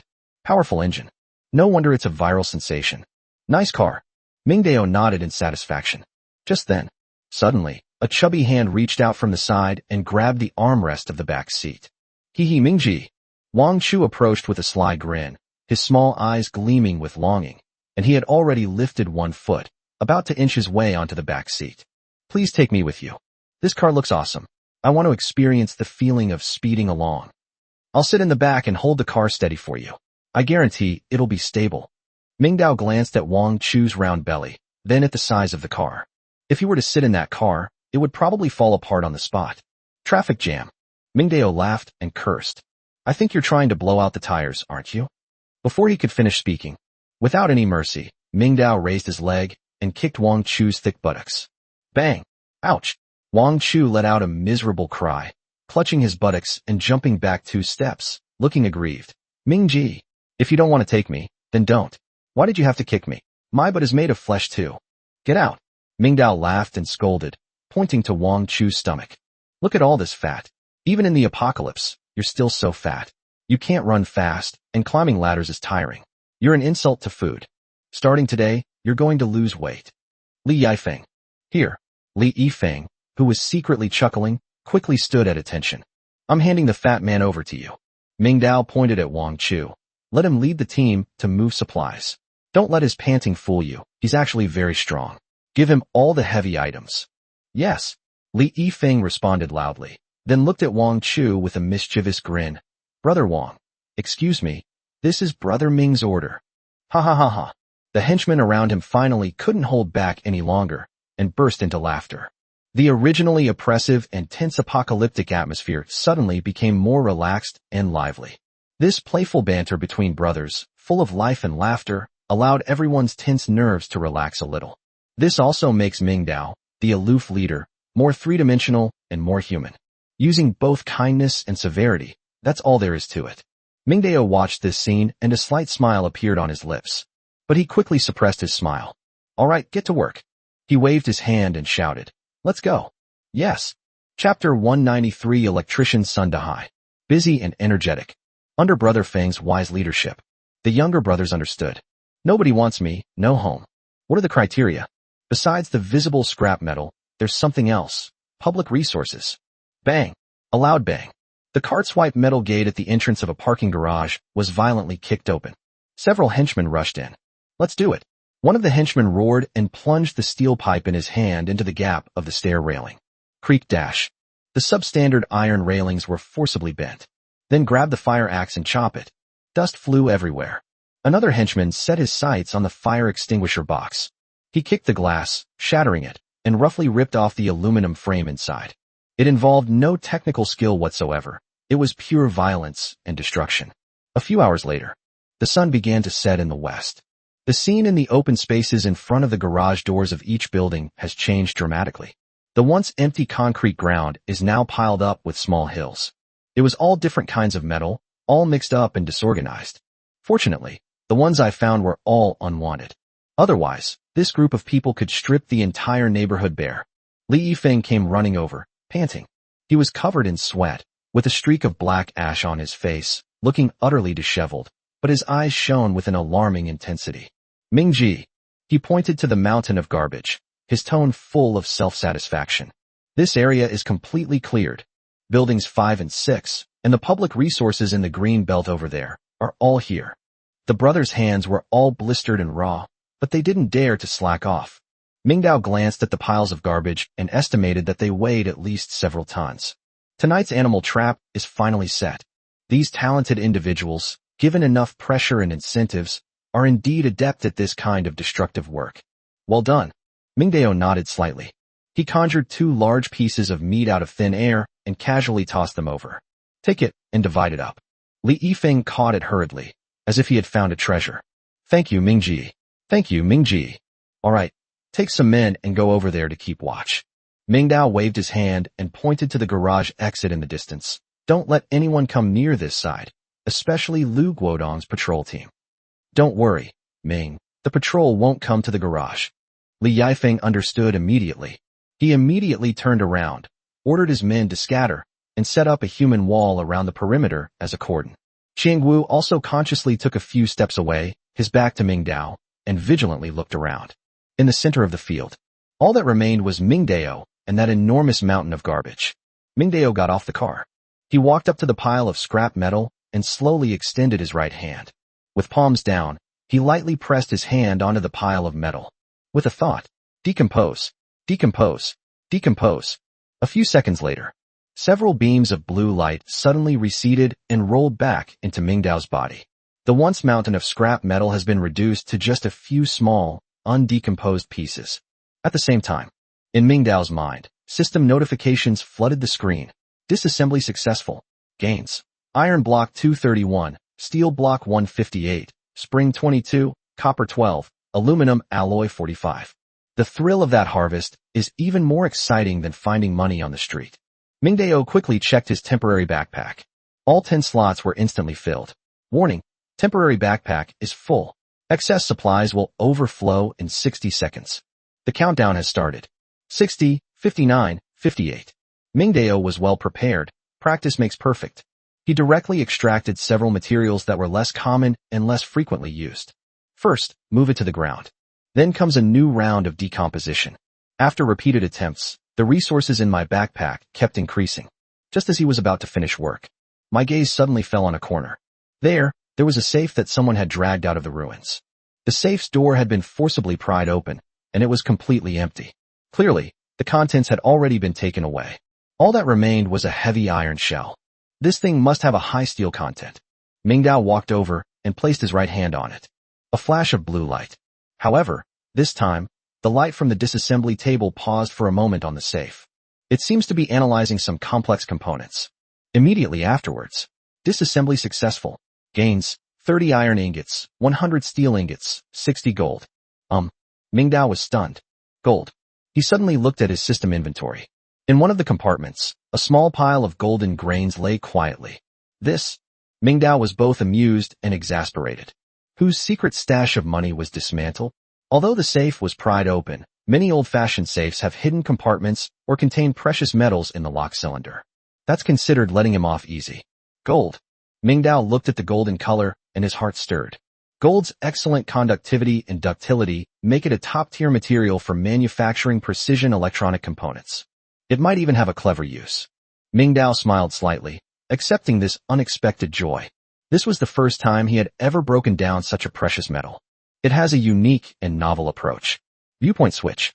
Property building, storage room. Zhao Hu stood at the door, holding a signed approval slip in his hand. That was a special requisition order personally signed by Lu Guodong. The warehouse manager was a bald, middle-aged man who was carrying things out with a pained expression. Captain Zhao, this is a whole box of instant noodles. The bald-headed manager muttered to himself as he carried the load. Director Lu said we should use supplies sparingly, but we've taken so much at once. Zhao Hu gave him a cold glance. This was personally approved by Director Lu. Do you have a problem with that? No objection. The bald-headed administrator shrank back in fright at that look, saying, I was just saying it offhand. Just saying it offhand. Say nothing when you should, and say everything you shouldn't. Zhao Hu snorted coldly. He took the box of Master Kong braised beef noodles and 2 large 2L bottles of mineral water. Thanks. Instead of returning to his dormitory, he went straight to the filing cabinet in the property management office. This is where the community's population registration forms are kept. This is the result of Lu Guodong's population census, and also one of his trump cards for controlling the community. Now, Zhao Hu has revealed this trump card. He quickly flipped through the forms. My eyes quickly scanned the occupation column. His goal was clear, electrical engineering. And it must be a professional electrician. Lawyers, insurance salesmen, and programmers. Teachers, athletes, and broadcasters. Zhao Hu's fingers traced across the paper. Suddenly, his fingers stopped. Name, Zhang Yeli, Old Zhang. Age, 55. Occupation, former property management electrician. Zhao Hu frowned. He knew this old Zhang. This old guy knew Lu Guodong before he transmigrated, and they had a good personal relationship. Such people may have the skills, but the risk factor is too high, and he doesn't keep his mouth shut. If they contacted him, the news that Mingdao owned a generator would reach Lu Guodong's ears within half an hour. Trying to win over this kind of person is a waste of effort as the input and output are disproportionate. The underscore does not work. Zhao Hu decisively skipped over it. Keep scrolling down. A few minutes later, his eyes lit up. Name, Sun Dahai. Age, 42. Address, Unit B, Building 3, Room 804. Occupation, Senior Maintenance Electrician, holding a high-voltage grid access work certificate and a special operations certificate. He's the one. A vague image of a middle-aged man came to Zhao Hu's mind. He usually wears a faded blue work uniform, smiles OLY at people, and doesn't like to talk. The generator from the property management company broke down once when it was first delivered. Old Zhang couldn't fix it, but Sun Dahai fixed it for him. Excellent technical skills. He is a low-key person. Most importantly, an honest person like him would definitely be bullied and marginalized in Lu Guodong's system. Unit B, Building 3, Apartment 804. Zhao Hu glanced at the address. A playful smile curved at the corner of his lips. Perfect timing, it's right downstairs from my apartment. He closed the registration form and casually put it back in its place. Then he picked up the supplies from the ground and strode out of the office. Chapter 194, Even a skilled cook can't cook without rice. Zhao Hu made up an excuse to send Sun Peng and Li Laosan away. Let them get some rest for the night, and we'll meet again tomorrow morning. I went home first to prepare some things. Then I went down the stairs and walked to the 8th floor. It was getting dark, and the neighborhood was quiet. He looked up at the tightly closed security door of room 804. A faded, good fortune, Character was pasted on the door, upside down, with the edges curled up. There were only men's shoes on the shoe rack by the door, so it seems that the person lives alone. Xiao Hu stepped forward and raised his hand. Before he could even knock on the door. Woof! Woof woof dash. A dog barked suddenly from inside the door. Xiao Hu's hand hovered in midair, a slight smile playing on his lips. That's interesting. They even have a dog at home. Thump, thump, thump. Xiao Hu knocked on the door. The barking from inside the door grew more urgent, accompanied by the scraping sound of paws scratching the floor. Then came a man's deliberately lowered, reprimanding voice. Dazhuang, sit down. Shut up. A few seconds later, footsteps approached the door. The light at the cat's eye dimmed. Xiao Hu did not dodge, but stood there openly, even taking a half step back so that the dim light in the corridor could illuminate half of his face. He knew that the people inside were observing. A moment of silence. Click. The door was opened a crack less than 10 centimeters wide, with a security chain hanging on it. A slightly haggard, unshaven middle-aged man's face appeared. Xiao Hu's gaze swept over the man's shoulder and into the room. That single glance surprised him. A soft, steady, warm yellow light shone through the crack in the door. Is that a lamp? Team leader Zhao? The man inside the door recognized Xiao Hu, his voice tinged with surprise, but even more so with nervousness. Sun Dahai certainly knew Xiao Hu. As the head of security under Lu Guodong, he was one of the few righteous individuals. Xiao Hu's cold and hard face is highly recognizable in the neighborhood. Sun Dahai's first reaction was, trouble is coming. Was it the property management coming to collect the supplies? Or was it some kind of task force? His hand instinctively gripped the doorknob, his body tense, ready to slam the door shut or suddenly retaliate. Xiao Hu detected the other party's muscle reaction. He didn't speak, but held out his palm to indicate that he meant no harm. Then he pointed to the empty space behind him. Master Sun, don't be nervous. It's just me. Sun Dahai peeked out suspiciously and quickly scanned the dimly lit corridor. There was no one on the left and no one on the right. Indeed, there was only Xiao Hu. The wariness in his eyes subsided slightly, but he still didn't unlock the security chain. Captain Zhao, is something wrong so late? Really? Xiao Hu looked him straight in the eye. It's about electricity. Upon hearing the word electricity, Sun Dahai instinctively flinched. He glanced into the room twice. He hesitated. Ultimately, reason prevailed over fear. If Xiao Hu really wanted to force his way through, this anti-theft chain wouldn't be able to stop this special forces soldier at all. Click. The security chain was removed. Sun Dahai turned to the side, grabbed Xiao Hu's arm, and almost dragged him into the house. Bang! The door was slammed shut. Next came the deadbolt, the latch, and the chain, all done in one smooth motion. After doing all this, Sun Dahai took a step back and looked nervously at Xiao Hu. Xiao Hu stood at the entrance, not moving. But his gaze was completely captivated by the scene before him. This is hardly a living room. This is practically a small-scale battlefield workshop. The original sofa was pushed to the corner, and a huge workbench was placed in the center of the living room. It was piled high with various disassembled electronic components, coils, batteries, and a few pieces of solar panel fragments that I don't know where they came from. The most eye-catching thing is a set of equipment in the corner. A car battery, which I don't know where it came from, was connected to a modified hand crank generator, and next to it was an upside-down bicycle. At that moment, the laptop was on the workbench, its screen lit up, playing an old movie, Taking Tiger Mountain by Strategy. Beside it, a simple voltage regulator was emitting a slight, humming sound, maintaining the brightness of the LED light strip. And under the workbench, a large, robust golden retriever with golden fur was crouching low, growling menacingly as it stared intently at Xiao Hu. Dazhuang, that's a guest.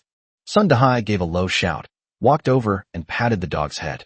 The golden retriever then retracted its fangs, but still lay warily at its owner's feet, its ears perked up. This golden retriever is so fierce, it must be starving.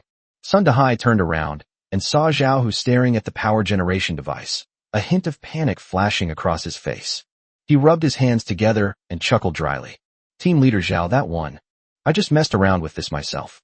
It's made from a car battery and a hand crank generator, so it can store a little bit of electricity. This shouldn't be against the rules, right? Director Liu didn't say that generating electricity privately is prohibited, did he? His tone was full of probing and unease. In this community where collectivism prevails and resources are centrally allocated, possessing such private property and privileges often means being isolated or even plundered. Xiao Hu withdrew his gaze. He looked at Sun Dahai's tense face and nodded to himself. Highly skilled, cautious in actions, may have a weakness, dog, but also has a bottom line. This is exactly the kind of person Mingdao wants.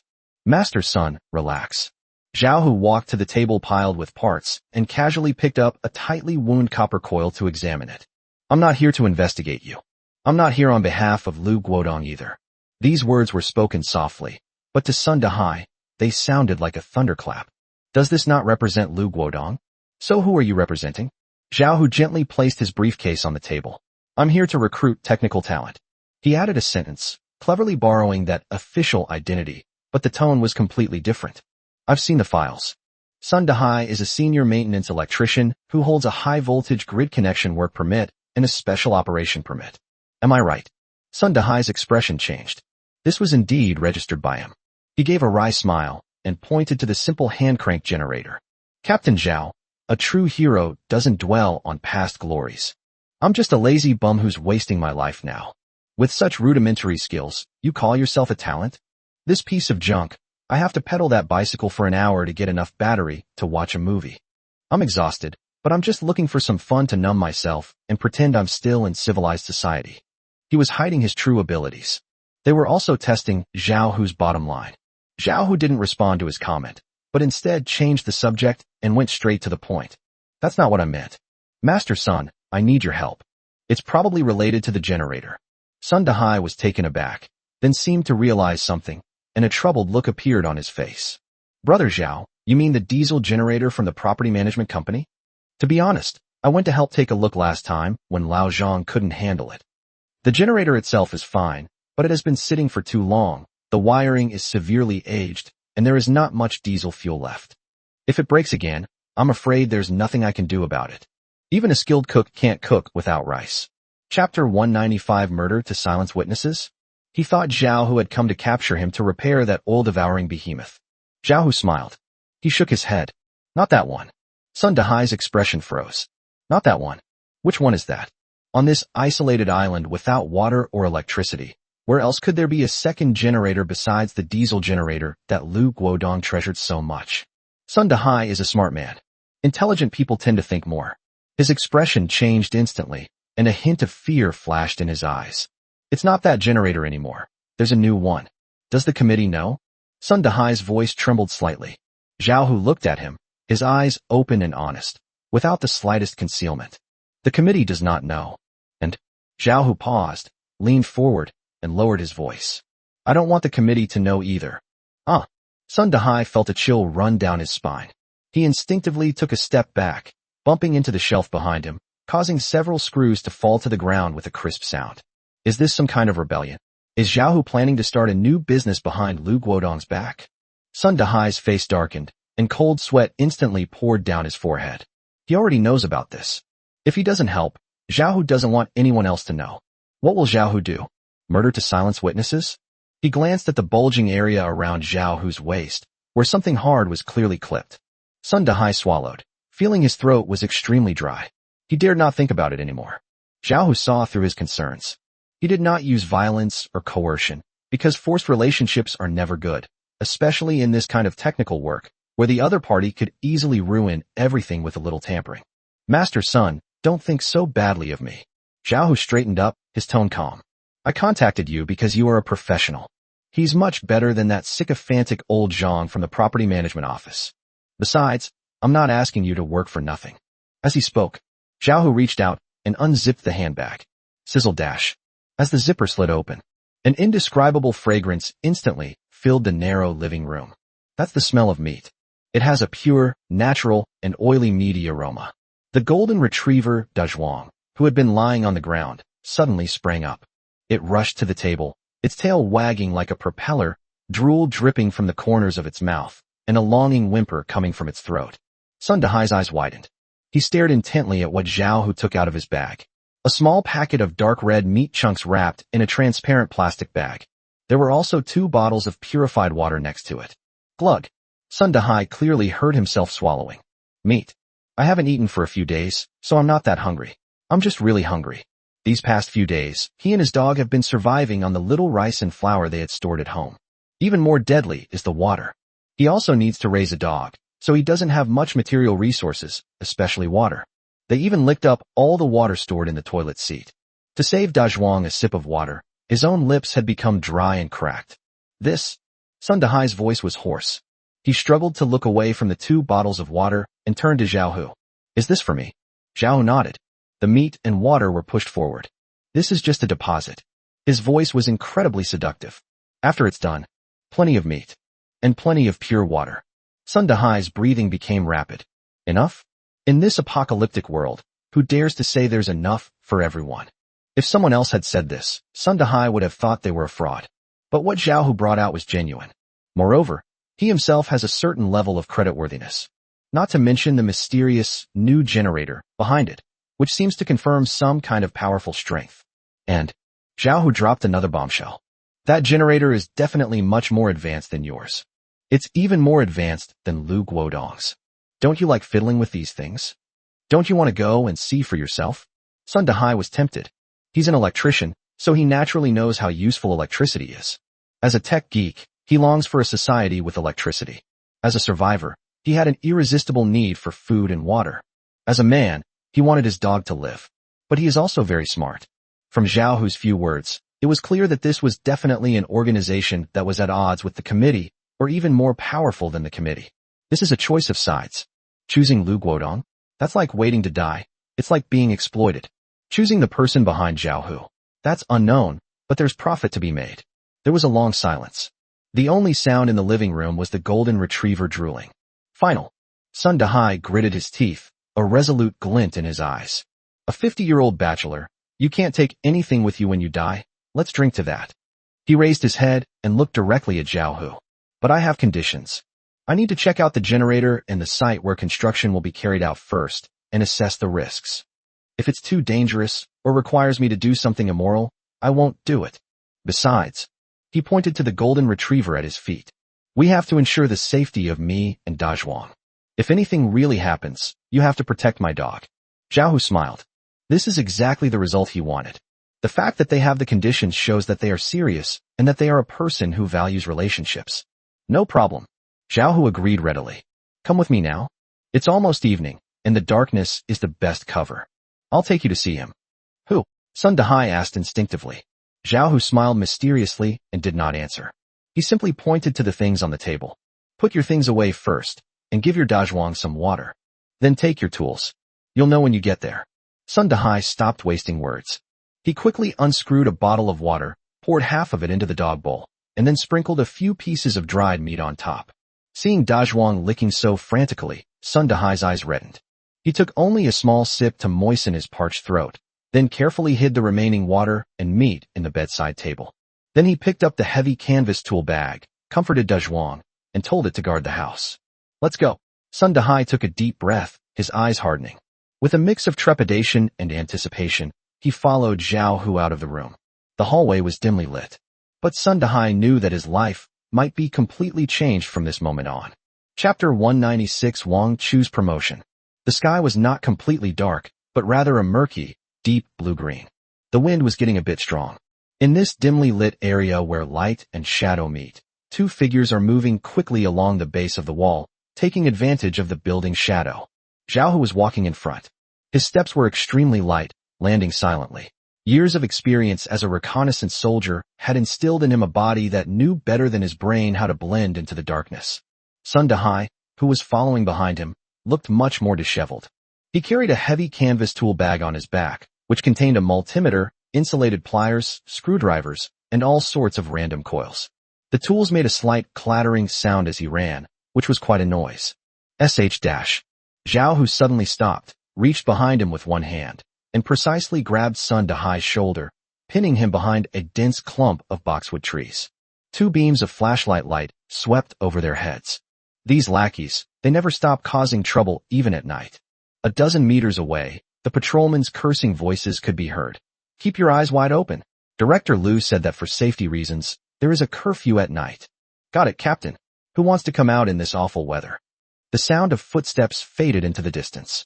Sun Dahai huddled in the bushes, looking like a guilty thief. He looked at Xiaohu's cold, hard profile, and swallowed hard. Captain Xiao, where are we going? You'll know when you get there. Xiaohu didn't turn around. After confirming the patrol team was far away, he gestured. Stay close to me. Don't fall behind. If we get caught, hee. This warning is more effective than any comforting words. Sun Dahai gritted his teeth and tightened the tool bag even more, as if he wanted to dig the canvas strap into his flesh. The two walked through the landscaped garden next to Building 5, avoided the patrol team at the main entrance, and skillfully circled around to the entrance of the underground parking garage on the side. It was even darker here, with only the distant emergency indicator lights emitting a pale green glow. A cold, drafty wind blew in from deep underground, seeping straight into one's bones. Sun Dahai shivered, and his steps involuntarily slowed down. Underground parking garage. Walk. Zhao Hu let out a low shout and slid into the darkness first. Sun Dahai gritted his teeth, closed his eyes, and followed. However, when they turned two corners and ventured deeper into the garage, the ghost movie scene they had envisioned did not appear. Instead, a warm wave and a certain smell rushed into Sun Dahai's sensory world. Was that firelight? No, that's the smell of meat. Sun Dahai suddenly opened his eyes.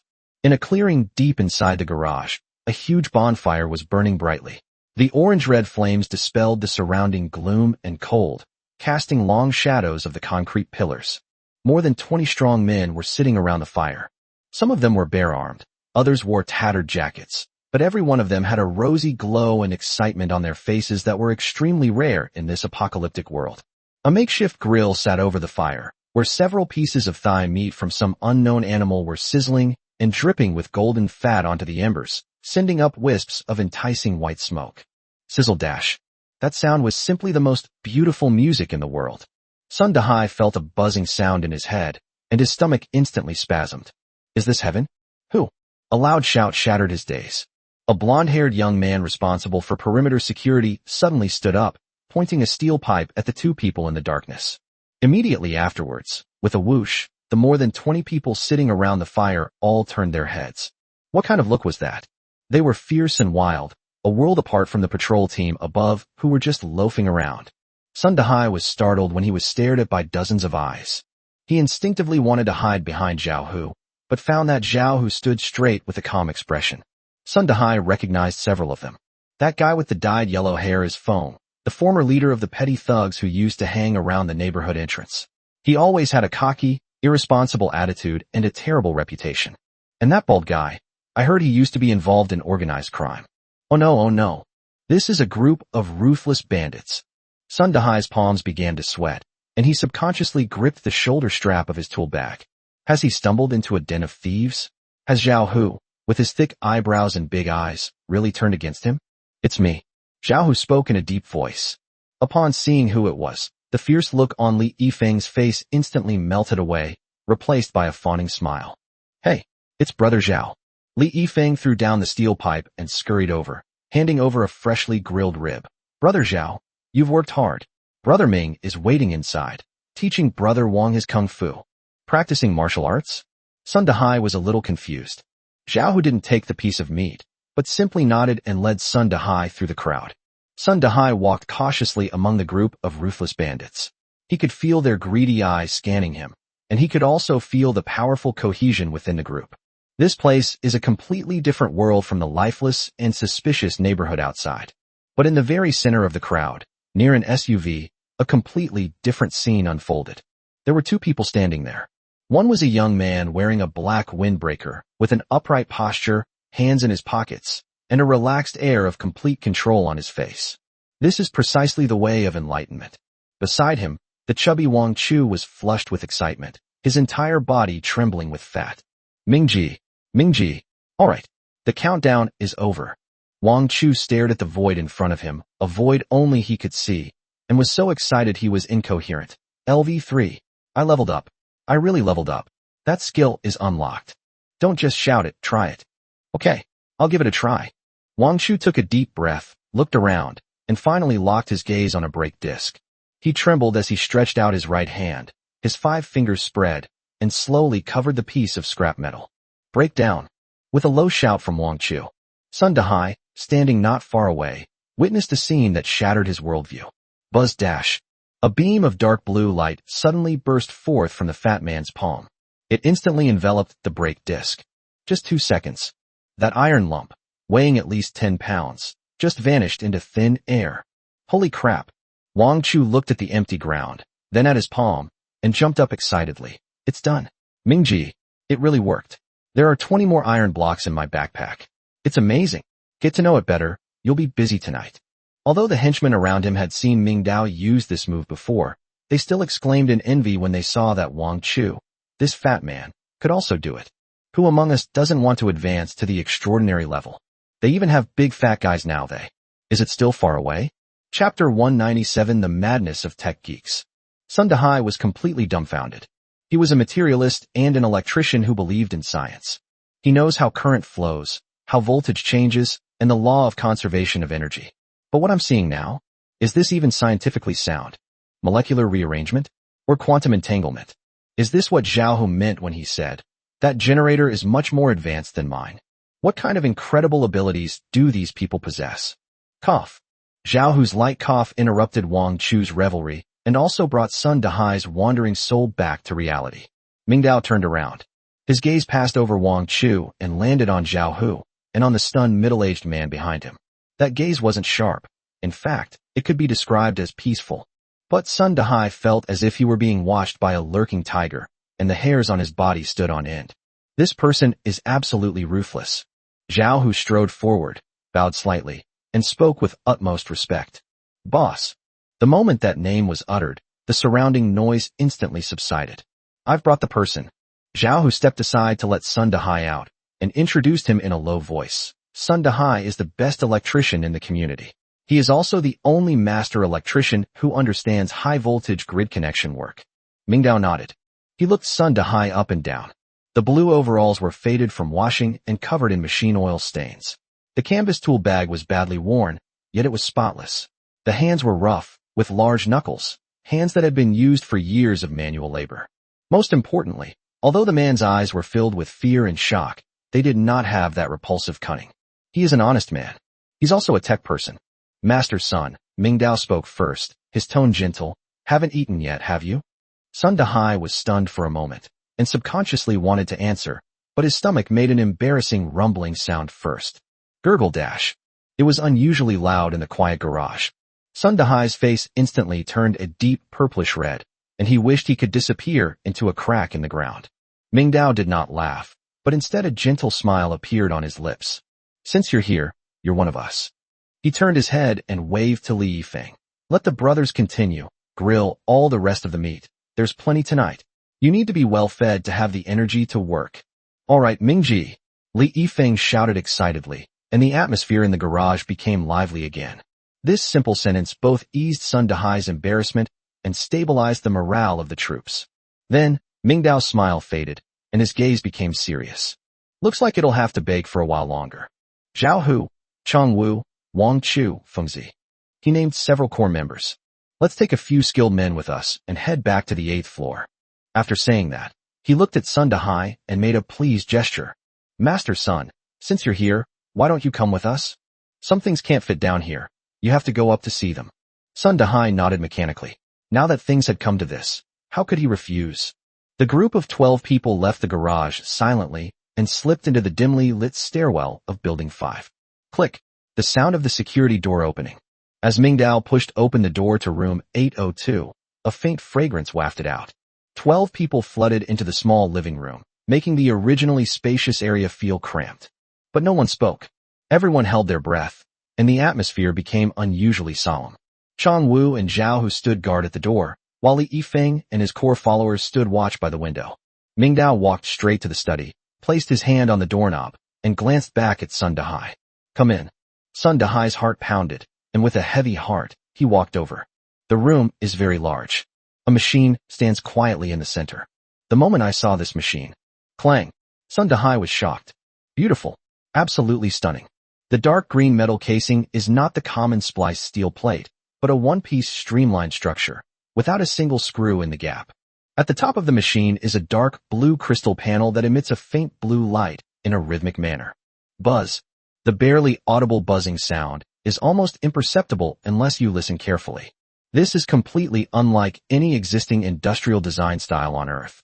It looks like a prop straight out of a science fiction movie, exuding a noble sense of the future presented in this dilapidated study. Sun Dahai's breathing became rapid. He staggered forward 2 steps and reached out his old hand to touch it. But halfway through his outstretched hand, he pulled it back as if he'd been electrocuted. This. Sun Dahai stammered, his tongue seemingly tied in knots. Is this a generator? Hydrogen generator. Mingdao pulled up a chair and sat down next to the machine with an air of authority. The fuel is water. Mingdao pointed to a bucket of purified water next to him. Whether it's tap water, river water, or even urine, it can be used. It might be through efficient electrolysis of hydrogen and oxygen followed by cold nuclear fusion, or some other black technology principle. I'm not quite sure. Mingdao shrugged. In short, theoretically, as long as there is water, it can generate an infinite amount of electricity. What? This statement shattered Sun Dahai's bottom line of understanding. As a seasoned electrician, he understands better than anyone the value behind those words. Water as fuel? Unlimited power. Such a high conversion rate for this volume. This is simply beyond the reach of current civilian technology on Earth. This is an energy revolution. This is the prototype of a perpetual motion machine. This is a miracle. Water as fuel. Sun Dahai seemed to be possessed and began to mutter incoherently. How is this possible?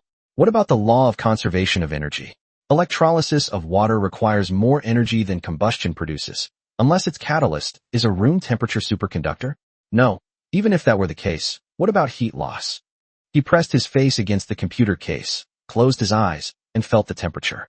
Holy crap, it's cold, Sun Dahai screamed. After running for so long, the chassis is still cool.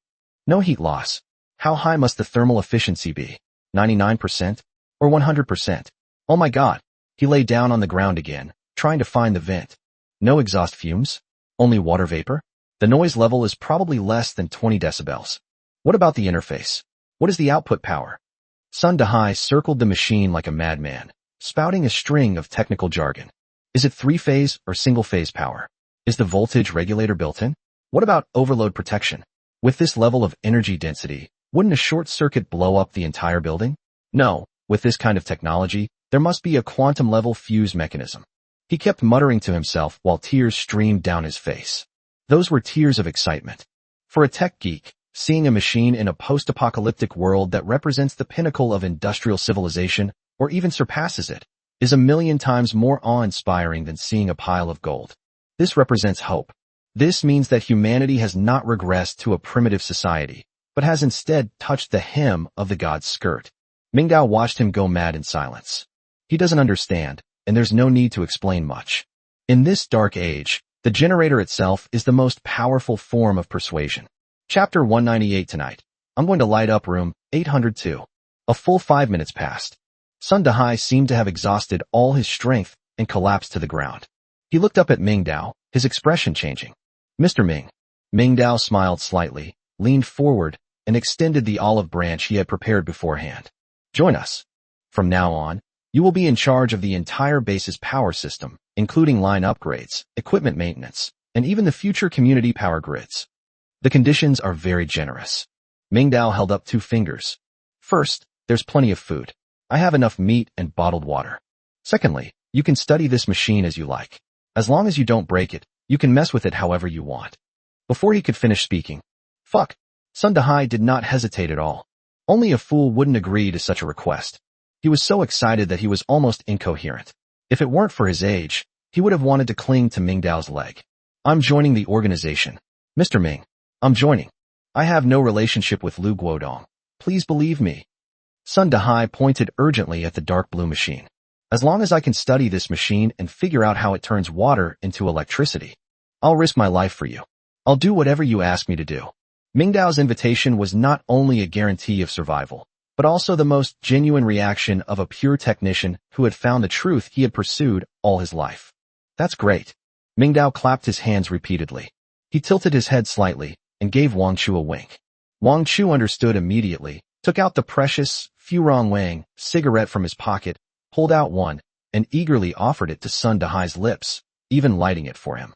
Mr. Sun, we're on the same side now. Have a smoke to calm your nerves, Wang Chu said with a smile. Sun Dahai took a trembling drag on his cigarette. The pungent nicotine rushed into his lungs, calming his wildly beating heart a little. He wiped his face, regaining the competence and focus of a seasoned craftsman. Boss, please tell me. What do I need to do in the first step? As long as it's related to electricity, there's nothing in this neighborhood that I, Sun Dahai, can't handle. Mingdao stood up and walked to the window. Outside the window, the entire neighborhood was almost completely dark, with only the faint light from the property management building swaying in the wind, appearing desolate and helpless. Mingdao turned around, pointed to the off-ceiling light above his head, and gave his first instruction. Your first task is simple. Connect this generator to the main power switch for this house.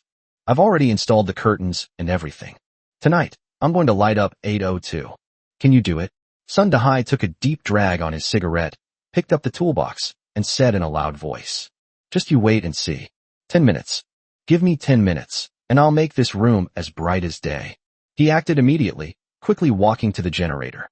He crouched down, his face almost touching the dark blue crystal panel. Although he couldn't understand the symbols that swirled like nebulae, he recognized the general physical unit symbols next to them. 3 output power options available. 5 kilowatts in silent mode. Not bad efficiency. 50 kilowatts in standard mode. His pupils contracted, and he turned to look at Mingdao, asking in confusion, "Mr. Ming, are you sure this data isn't mislabeled? 50 kilowatts in the standard mode. This standard mode is just as good as the big machine the property management company has. And that overload mode." Sun Dahai swallowed hard, his finger hovering over the sign. "What? 200 kilowatts. My God, that's enough to power all the appliances in the entire building at full capacity at the same time. How can such a small volume achieve such a high energy conversion rate?" Mingdao coughed twice. "Since it's enough, let's not just stand there. Let's get started." Yes. Sun Dahai suddenly realized what was happening. He quickly opened the canvas tool bag that had been with him for over a decade. Splash dash. Various insulating pliers, wire strippers, multimeters, and electrical tape were scattered all over the floor. However, when he looked at the generator's smooth, mirror-like surface again, he was stumped. "There are no terminals here?" Sun Dahai circled the machine twice, sweating profusely with anxiety. This product from a higher dimension is completely integrated, and there are no common wiring terminals found on Earth. Apart from a socket, there is only a dark blue circular interface that looks like some kind of magnetic or sensor device. This is too high-tech. Not even a copper sheet is visible. How am I supposed to accept it? Sun Dahai muttered to himself, raising and lowering the wire stripper in his hand, completely at a loss for what to do. Upon seeing this, Mingdao frowned slightly. He had forgotten about that. Sometimes, things that are too high-end are not necessarily easy to use. But, use this. Mingdao had a sudden thought. He took a high-voltage cable that had been removed from an electric vehicle charging station from the shelf. Can it be changed? Sun Dahai took the thick cable, his eyes lighting up. Of course. Absolutely. As long as there's a copper core, I can make it electrify. He stopped worrying about the incomprehensible interface. Since it is a machine, it must have an output end. Sun Dahai lay directly on the ground and carefully pried open a maintenance cover at the bottom of the generator with a screwdriver. This was the only place he could find that might be a physical interface, based on his experience. Really, the cover was opened, revealing 2 thick, silver metal pillars. Although it's not made of copper, its metallic luster makes it an excellent conductor. Found it. A glint of wild joy flashed in Sun Dahai's eyes. Without further hesitation, he directly adopted the most primitive and violent old method. Sizzle dash. The wire strippers snapped shut, peeling away the thick insulation to reveal the golden copper core inside. Sun Dahai's technique was extremely skillful. Wrap, compact, and fix. Since he didn't have a special connector, he tightly wrapped copper wire around the 2 silver metal pillars, and then wrapped them with layers of insulating tape. It may be a bit ugly, but it's definitely sturdy. Sun Dahai wiped the sweat from his forehead and muttered to himself. Then, he traced the cable outwards. Power strips won't work. The power is too high, and a regular power strip would burn out instantly. We need to use an air switch. He pulled out a big thing from the very bottom of the toolbox. We still need to install a main switch.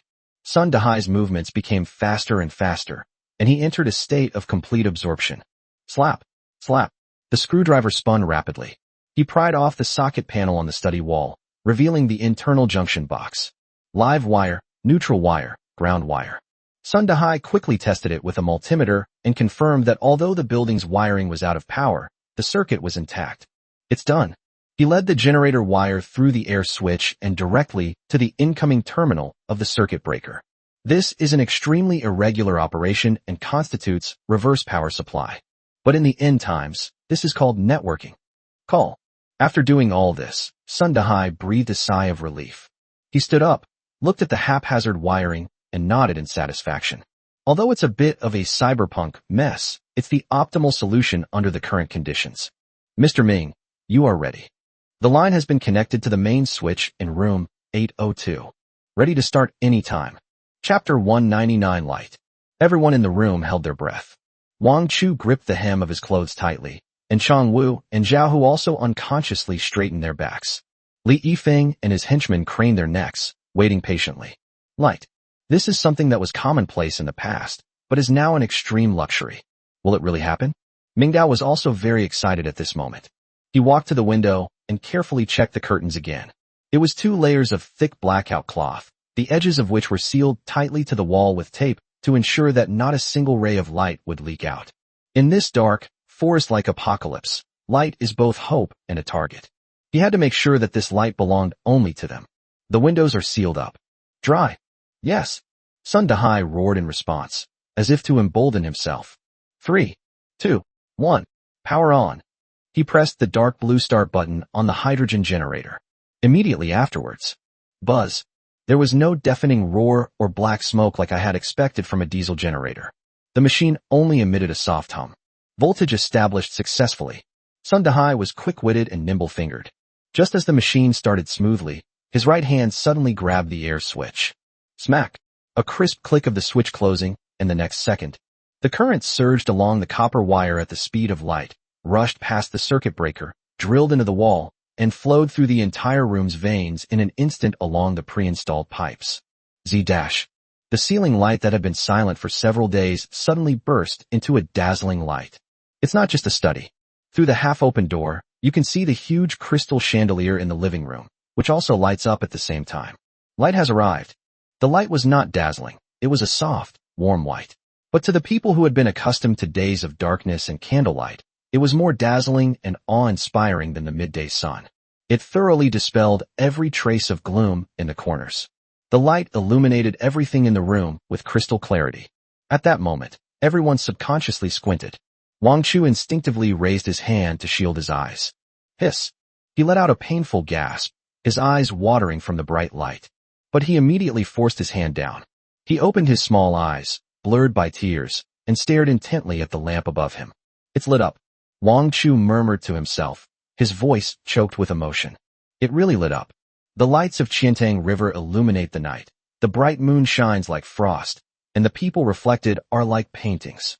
Last year on the Lantern Festival, the flower market was as bright as day.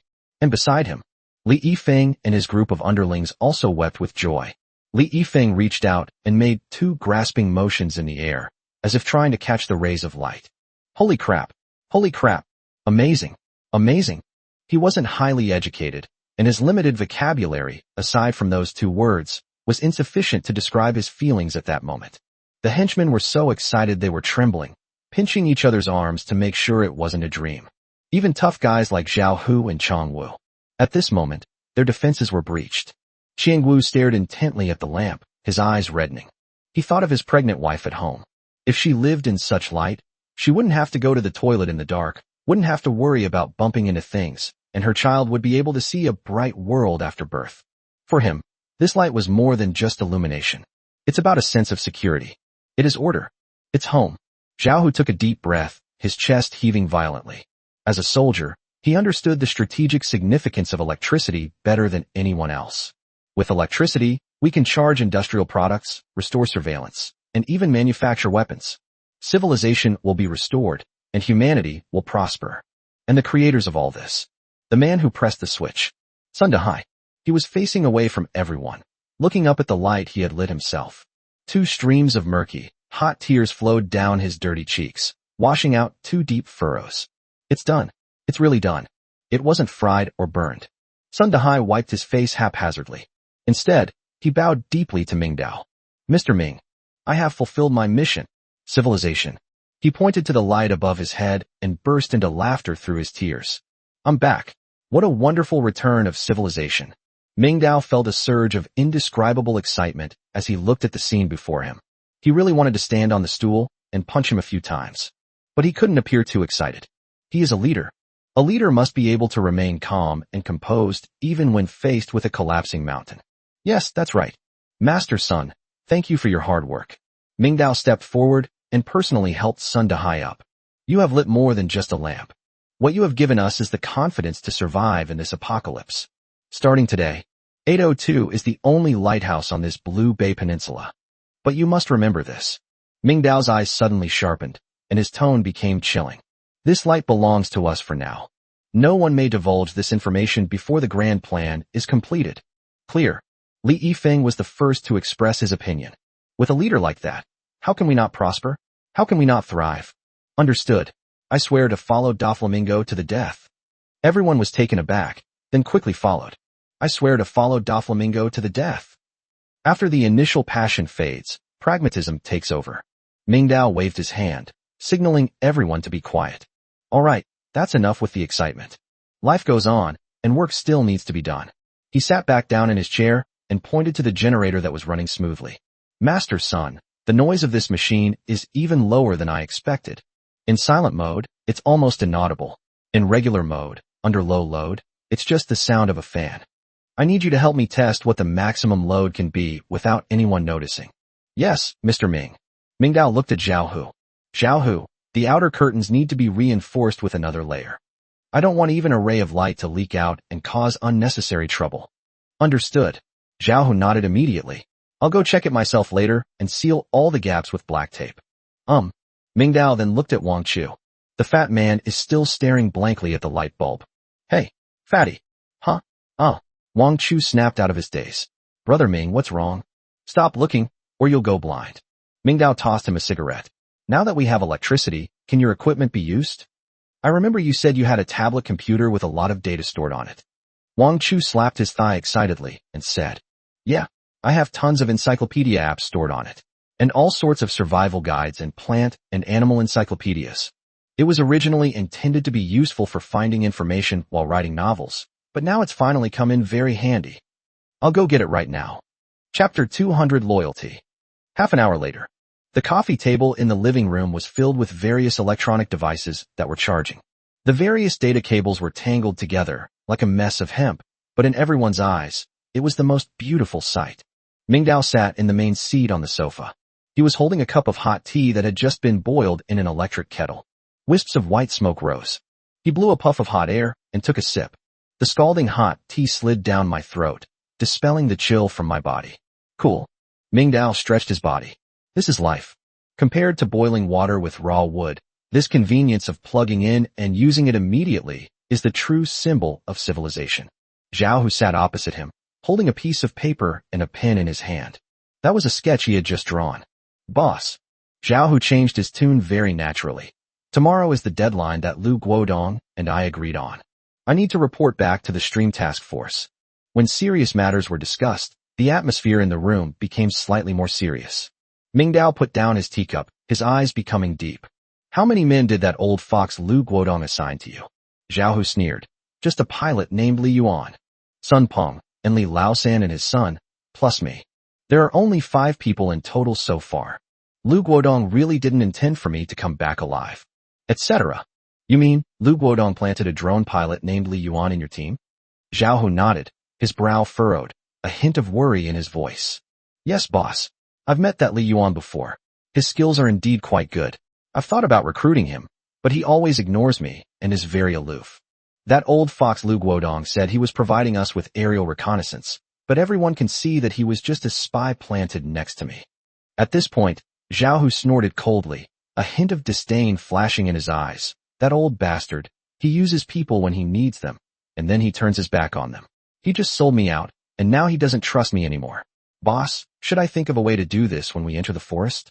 Mingdao burst out laughing. Ha ha ha. A slight smile played on his lips.